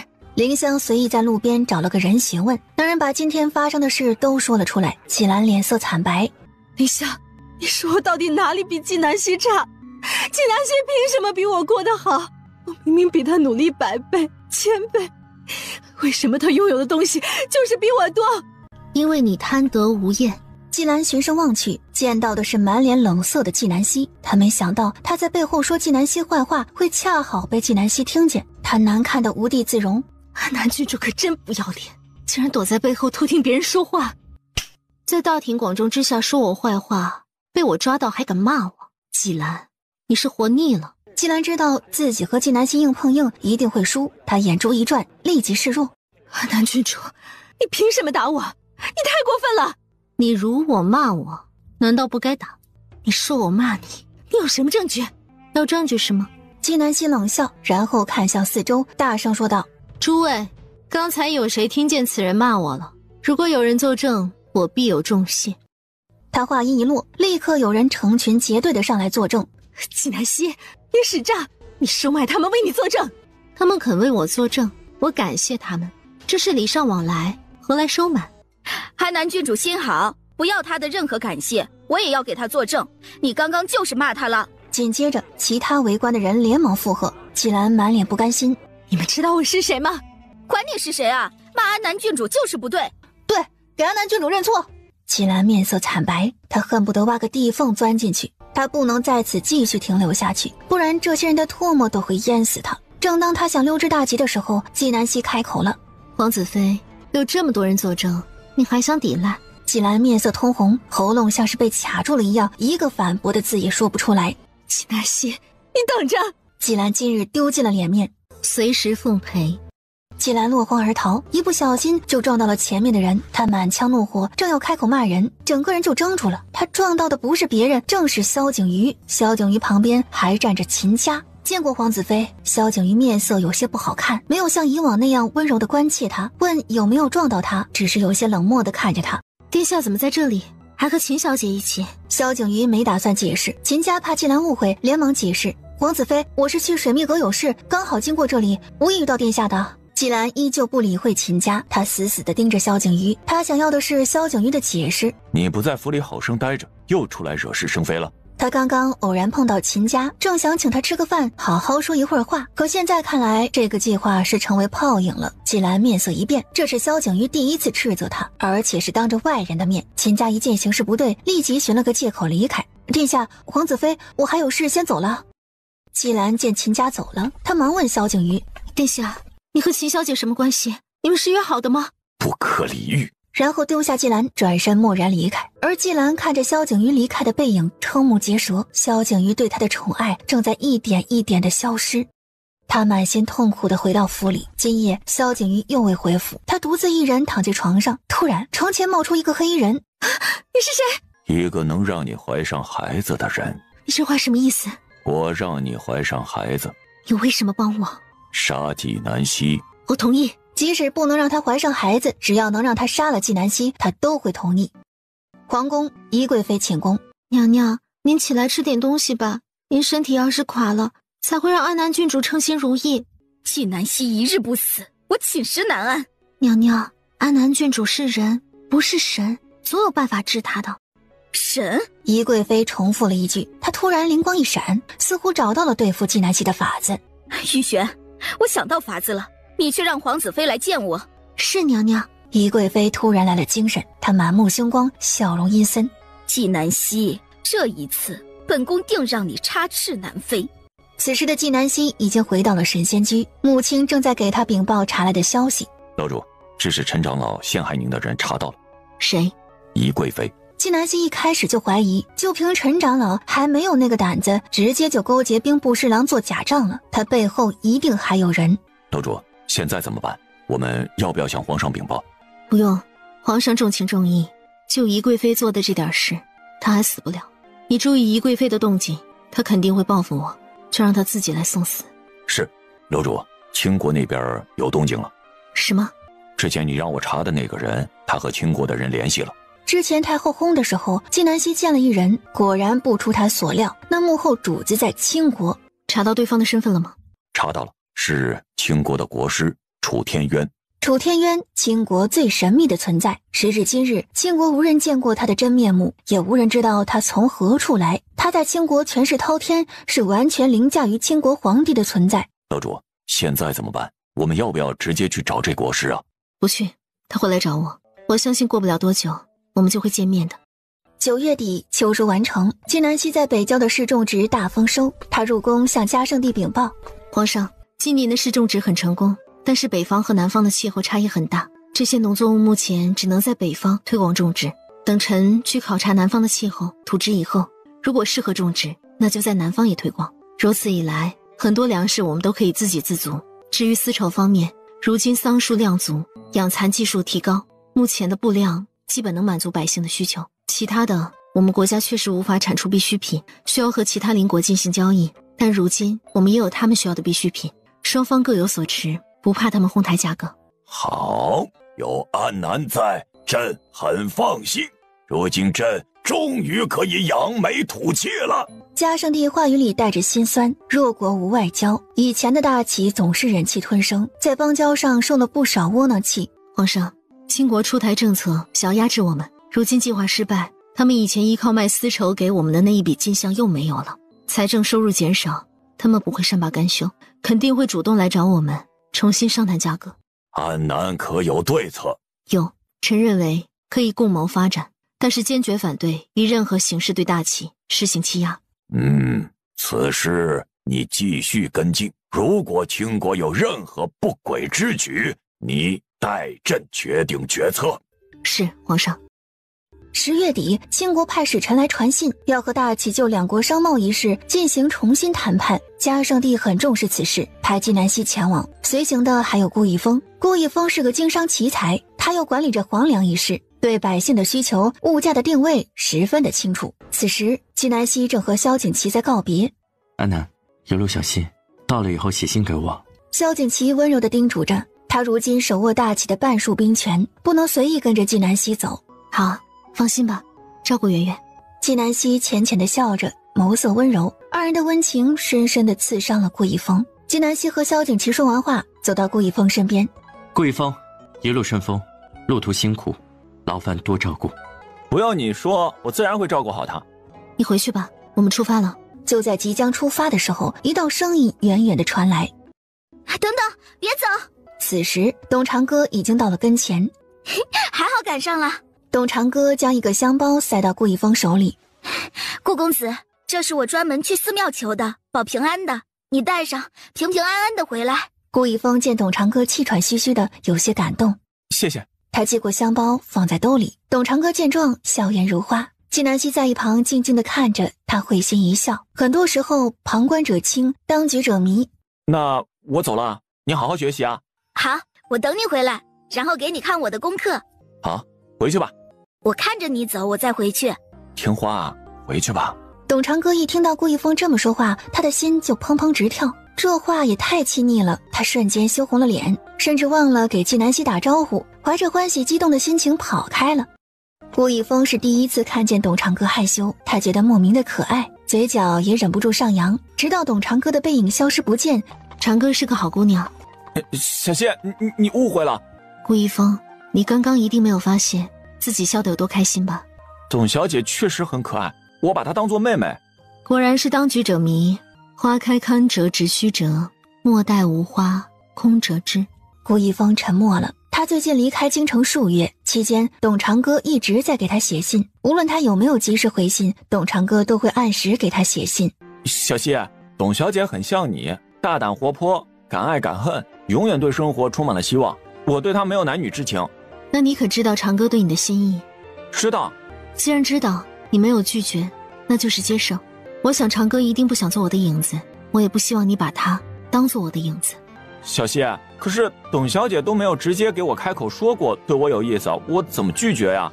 我承认她很特别，我对她也比对别的女子要好一些，可这是因为她愿意和我一起爱你啊。顾一峰，不是这样的，长歌喜欢我会对我好，这是不可否认的事实，但是他愿意和你一起对我好，那是因为他喜欢你。顾一峰沉默了。顾一峰，别伤害一个真心对待你的人。等我这次回来，我会和董小姐好生谈谈。果然啊，爱情是个容易让人失去明智的东西。此时的顾一峰就像当初的他，都没有明白自己的心意。1个月以后，二人抵达蓝关。12月初1，大雪纷飞。纪南希与顾一峰和倾国使臣见面。你就是安南郡主？正是。名震天下的大启奇女子也不怎么样。你说什么？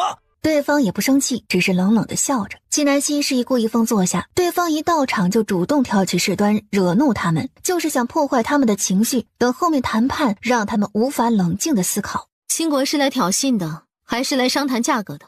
当然是后者。你们主动商谈价格，来了以后却摆出大爷的架子，摆给谁看？不想谈就离开大启，我们大启不是非要和你们进行商贸才能活下去。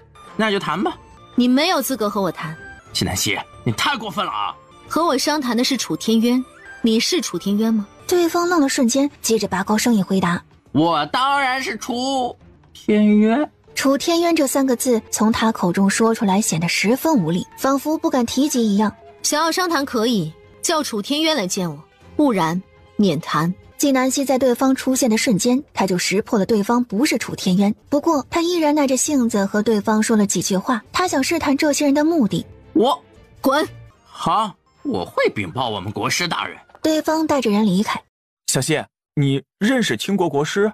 不认识。但是他凭直觉就能感觉到，刚刚那人不是国师。之前他在平遥城的时候，那国师出现过，当时在他梦中，他都能感觉到危险的存在。刚刚这倾国人进来的时候，对方气场虽然强大，但和他相较还差得远。那你如何判断出来的？纪南希无法告诉顾一峰他的那些秘密，但他见顾一峰问的真诚，也就耐心地给他讲解了一些在经商中他的看法。过了好一会儿，二人才说完正事。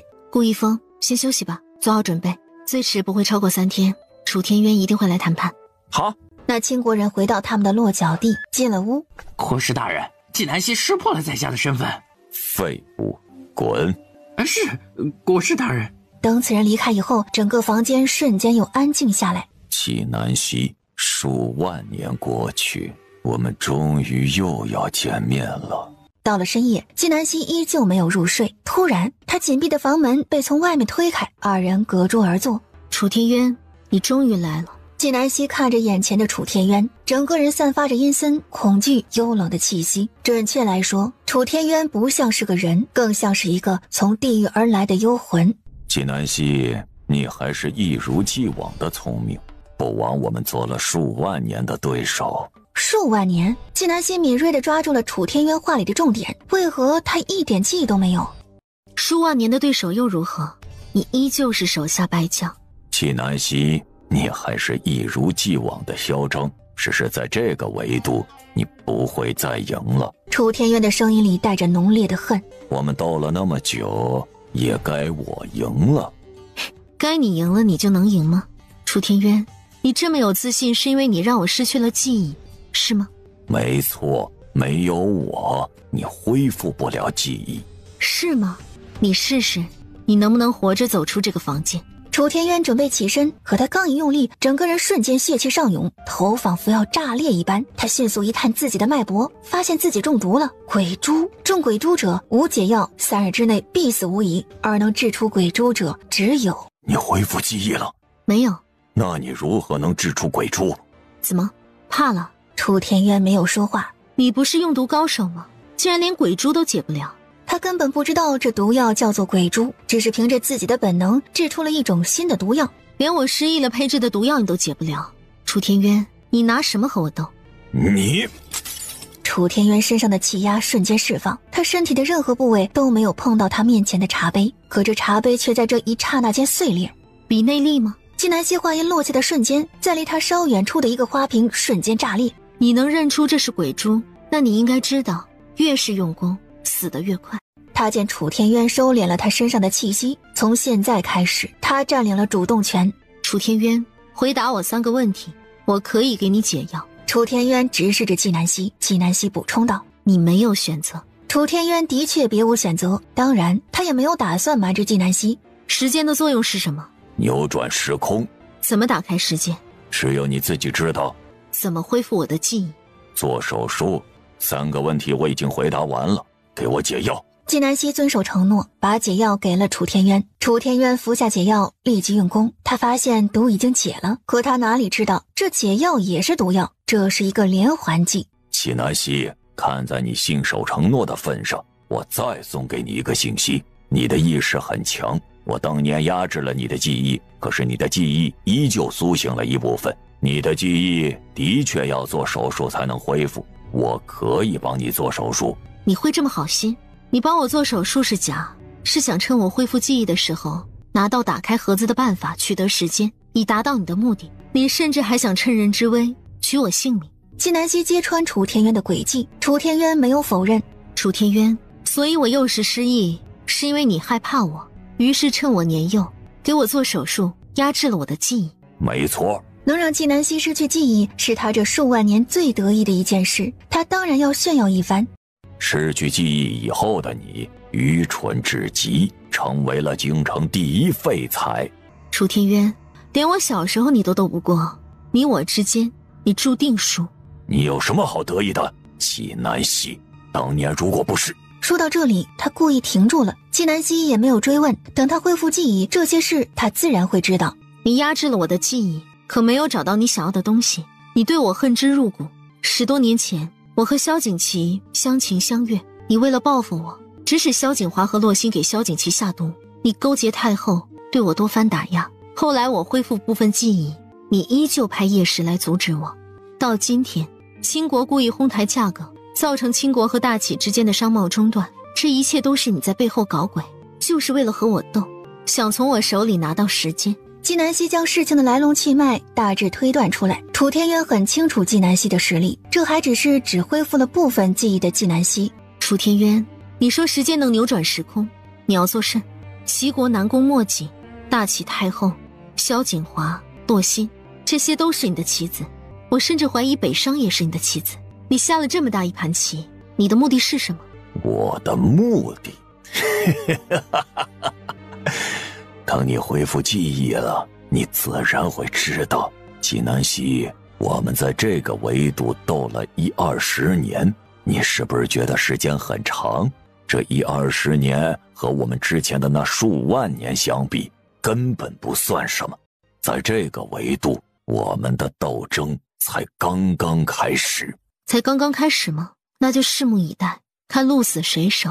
纪南希，你说如果这次商谈商贸价格失败，你回到京城，你们的皇帝会不会处置你啊？大启如今已经能够自给自足，与你们的商贸可有可无。这次商谈是你们主动提及，看来你们需要且重视。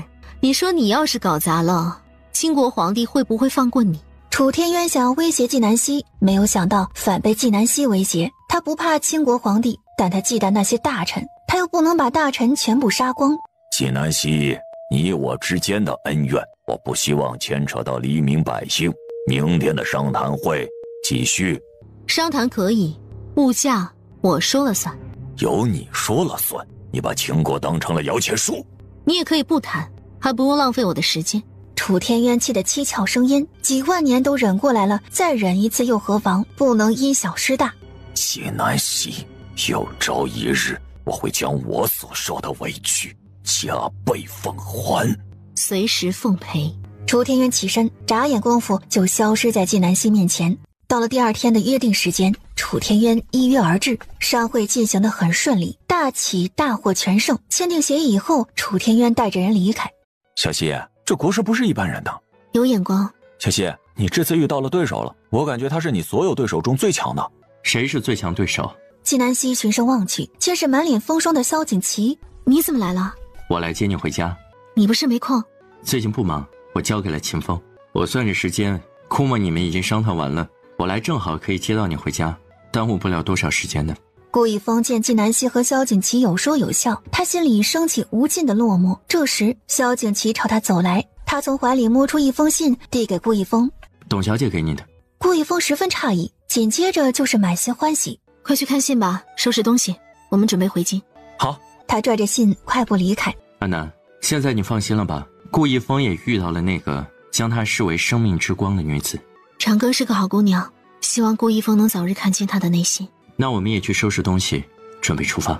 纪南希看着风尘仆仆的萧景琦，心疼地说：“你不累吗？要不要休息一晚？”没关系的，有你在身边，一点都不累。萧景琦牵着纪南希的手，纪南希感觉到萧景琦掌心的温暖，心里莫名的踏实。12月20日，三人回到京城，大雪纷飞。萧景琦要回军营，他在城中就先行下了马车。纪南希和顾一峰要进宫，二人则是在宫门口下的马车。顾公子，董长歌一边朝二人挥手，一边大步上前来和纪南希打招呼：“郡主，你们俩聊，我去一旁等你们。”你怎么在这里啊？我收到你的信，说今天到，我估摸着你们得先进宫，所以我特意在这里等你。真聪明。顾一峰心情极好，董长歌的笑容扫尽了这一路的风霜。纪南希看着顾一峰和董长歌相对而立，二人在那儿有说有笑，便是一道亮丽的风景线。你先回去，我先和小希进宫，晚点儿请你吃饭，就吃你说的那家馄饨。好啊，我先去排队。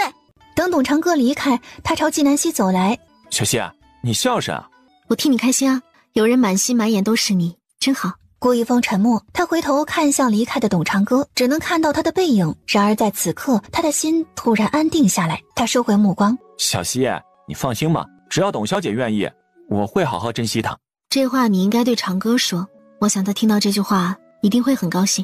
我会告诉他的，但我也想告诉你，你和萧景琦一定要幸福。好，我和他会幸福的。顾一峰和纪南希并肩而行，一起迈步进宫。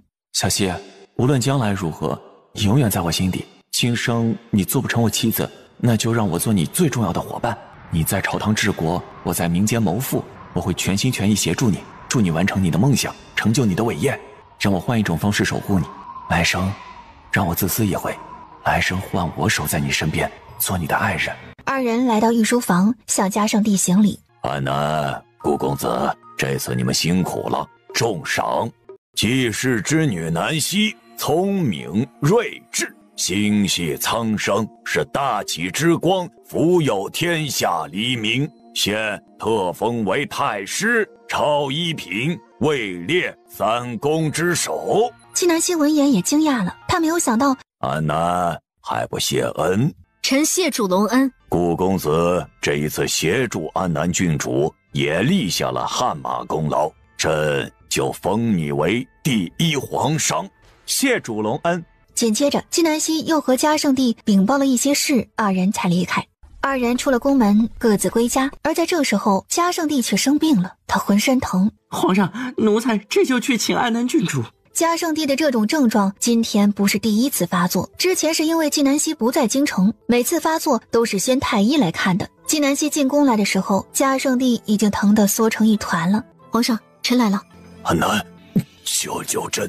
纪南希连忙把脉，顿时心沉到谷底。嘉圣帝除了因为疼痛紧张而造成的心跳加速以外，并无其他病症。可是他的疼痛又是切切实实存在的。现在最重要的是控制嘉圣帝的痛，其他的过后再问。他立即给嘉圣帝施针服药。过了片刻，嘉圣帝症状缓解。安南，朕这是怎么了？皇上没病。那朕为何会这么痛？根据臣的判断，有点类似于神经功能综合症。安南，是否可以医治啊？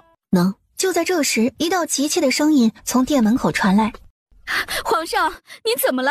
宜贵妃走到嘉圣帝面前，已经哭得梨花带雨。哎呦，皇上，你还疼不疼啊？皇上，婉贵妃是跟着宜贵妃一起进来的，满脸担忧。朕没事了，你们都回去吧。皇上，您之前都是好好的，为何安南郡主一回来，您就突然生病了？朕生病和安南没有关系。皇上，臣妾没说和郡主有关系，只是臣妾前些日子做了一个梦，之前臣妾没有想什么，如今得知皇上生病了，再想想那个梦，就觉得十分奇怪。嘉圣帝将信将疑，随口问道：“什么梦啊？”臣妾梦到一个老神仙，告诉臣妾说臣妾最亲近的人生病了，解法在东南方位。他说完，不等臣妾追问就消失了。当时皇上和鱼儿都是好好的，臣妾就把这当成了一个奇怪的梦。皇上，不如臣妾找一高僧算算，看看这梦作何解释。嘉圣帝想了想，宜贵妃这梦里没有提到关于纪南希什么，应该不是在针对纪南希。安南，你怎么看？臣也觉得可行。安南，请高僧的事就交给你去做。皇上不可。嘉圣帝看向宜贵妃，一脸不解。毕竟这梦是臣妾做的，这找高僧的事情还是由臣妾去找比较合适。嘉圣帝以为宜贵妃是担心纪南希抢走她的功劳，如今萧景睿完全压了萧景瑜一头，宜贵妃着急也在情理之中。阿南，你有什么看法呀？纪南希看着宜贵妃，心里有种不好的预感。皇上，臣觉得宜贵妃娘娘说的对。纪南希遂了宜贵妃的愿，如果宜贵妃要针对的是她，就算她这次能阻止，宜贵妃也还会寻找机会对付她。不如就给宜贵妃这次机会，看看她到底要做什么。你速速去办。宜贵妃得了命令，满脸欣喜。宜贵妃动作很快，3天以后，这高僧就到了宫里。皇上，这是普隐寺的玄机大师，臣妾托人去请的。贫僧玄机见过皇上，免礼。纪南希见在嘉圣帝身旁，他的目光落到玄机身上，看到的是玄机慈眉善目的面孔。玄机大师，先给朕看看，为何朕最近总是浑身疼？皇上，您这疼痛是从何时开始的？2月以前。何时严重的？前3天。玄机大师听到此处，掐指一算，面色大变。皇上，您身边有煞气，若不清除，必定危害龙体健康。大师，此话如何解？皇上身边出现了不干净的东西。朕是天子，任何邪物也休想对朕不利。皇上，此邪物十分狡诈，贫僧已经替宜贵妃娘娘解了梦。贫僧刚刚算到，此邪物已经附在人身上，与人体融合，煞气大增，而且在东南方向有皇上的克星。朕的克星是什么？贫僧不知，要去找出来才知道。东南方向这么大，如何找啊？皇上，贫僧已经算出，这克星在东南方位的6里地处。嘉圣帝不想纪南希离开，于是就让高权去吩咐萧景琦，让萧景琦带着人去搜。纪南希一直沉默不语，他根据玄机大师所言，将克星范围圈定在了洪氏书院。他倒是要看看这玄机大师要做什么。玄机大师去查克星去了，嘉圣帝要休息一会儿，纪南希在殿外候着，宜贵妃也没有离开。安南郡主，你这么聪明，你算算皇上的克星是什么？我不会算。上通天文下知地理的安南郡主也有不会算的时候啊。听宜贵妃娘娘的口气，觉得自己厉害得很，不如你来算。纪南希反问，宜贵妃语塞。宜贵妃娘娘，皇上在里面休息，麻烦您别高声喧哗。你，纪南希，本宫倒要看看你一会儿怎么笑得出来。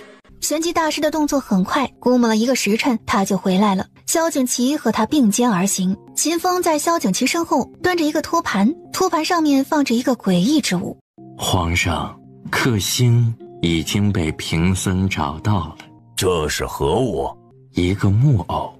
呈上来。嘉圣帝定睛一看，瞳孔一缩，满脸惊恐。那木偶雕刻的栩栩如生，俨然就是他自己的模样。最恐怖的是，这个木偶身上扎满了针。皇上，据贫僧推断，此木偶的做法属于巫蛊之术。贫僧已经检查过，这木偶上面雕刻有您的生辰八字，再加上面相酷似您，且这木偶在雕刻以前被开过光，如此一来，这木偶几乎就是您的替身。现在是木偶遭受什么，皇上您就会遭受什么。玄机大师说完，嘉圣帝已经气得不轻。巫蛊之术不仅仅是宫里，甚至是宫外也是禁止的。大师是否能查到行巫蛊之术的人？贫僧查不到具体是何人所为，但是这木偶雕刻的极其精美，皇上可以根据这雕刻之术去追查此人。而且贫僧已经算出皇上身边有煞气存在，这巫蛊之术加上煞气，皇上龙体有再强的龙气也抵挡不住。此人在何处？玄机大师目光落到纪南希身上。此人就在皇上身边，就是安南郡主。放肆！安南郡主岂是你能污蔑的？皇上，出家人不打诳语。皇上，安南郡主也是2个月前离开京城的，那个时候您龙体就欠安，前几日安南郡主才回来，您病情就加重了，哪有如此巧合的事啊？安南回京已经有数年了，他一直跟在朕身边。如果他是煞气，朕的龙体早就出现问题了，又怎么会等到这2个月才出事啊？皇上，煞气出城时威力不够，短时间内不会对人造成大的伤害，可时间一长，煞气成精，就能一招致命。贫僧方才进殿时就发觉了安南郡主的异样，他身上笼罩着一股煞气。贫僧再根据他的生辰八字一算，原来的安南郡主早就死了。此时在安南郡主身体里的是一个恶灵，恶灵和安南郡主的身体经过多年的修炼，已经融合在一起，只是那股煞气却越来越重了。哼，一派胡言。皇上，贫僧方才检查过，那木偶埋在土里至少2个月了。木偶一开始埋下去不会伤害人，只有到了一个时间节点才会起作用。而那个时候安南郡主不在京都，木偶起的作用有限，皇上的症状也会很轻。如今安南郡主回京，巫蛊之术和煞气结合，对皇上的伤害加重，皇上才会痛得如此厉害。玄机大师说的像模像样，纪南希依旧一言不发。他终于找到了嘉圣帝疼得这么厉害的原因。胡说八道，妖言惑众！安南郡主对皇上、对朝廷一片赤胆忠心，他为何要害皇上？恶灵本就是邪恶，他做邪恶之事不问缘由。安南郡主如今权势滔天，民心所向，他是想要效仿武皇，他要取代皇上。皇上，安南郡主赤胆忠心，他一定不会做这样的事，他是冤枉的，请皇上明察。安南，你怎么解释啊？皇上，臣没有做过。玄机大师说从木偶查起，不如就从木偶查起。安南郡主，如今天下谁不知你是元隋大师啊？袁大师的雕刻技术无人能比，这木偶一看就是你雕刻的，你还想抵赖不成？宜贵妃娘娘何时变成了火眼金睛，竟然一晚就看出了这木偶是出自我手？谁不知道安南郡主能言善辩，我说不过你。他将目光转移到嘉圣帝身上。皇上，京城谁都知道安南郡主以前是个废柴，可她消失5年以后回来就变成了一个天才，这件事儿本身就很奇怪。他没有师承，整个九州，臣妾也不曾听过有这么一个什么都会的能人。皇上啊，安南郡主一定是被不干净的东西附了身，请皇上允许玄机大师做法，收了安南郡主。嘉圣帝龙眉一拧，他也很好奇纪南希的转变为何如此大。安南，你师承何人？天机老人，但他老人家已经故去了。一个无法查证的人，如何能证明他是你的师父？纪南希没有回答宜贵妃，却跪在了嘉圣帝面前。皇上，臣的确无法证明，但是臣问心无愧，不曾做过伤天害理、愧对朝廷和黎民的事。帝上凉，起来说话。嘉圣帝还是不忍心，他从来没有怀疑过纪南希，纪南希的忠诚和功劳无人能及。纪南希听到这句话，他知道嘉圣帝又选择站在了他这边。萧景祺见嘉圣帝选择相信纪南希，他心里也松了一口气。皇上，臣愿意为安南郡主洗清冤屈，证明安南郡主清白。准奏。皇上，臣妾听说恶灵最容易蛊惑人心，您别相信安南郡主的花言巧语。皇上，一旦纵容恶灵，后果不堪设想。恶灵的煞气会危害四方，甚至会影响国运。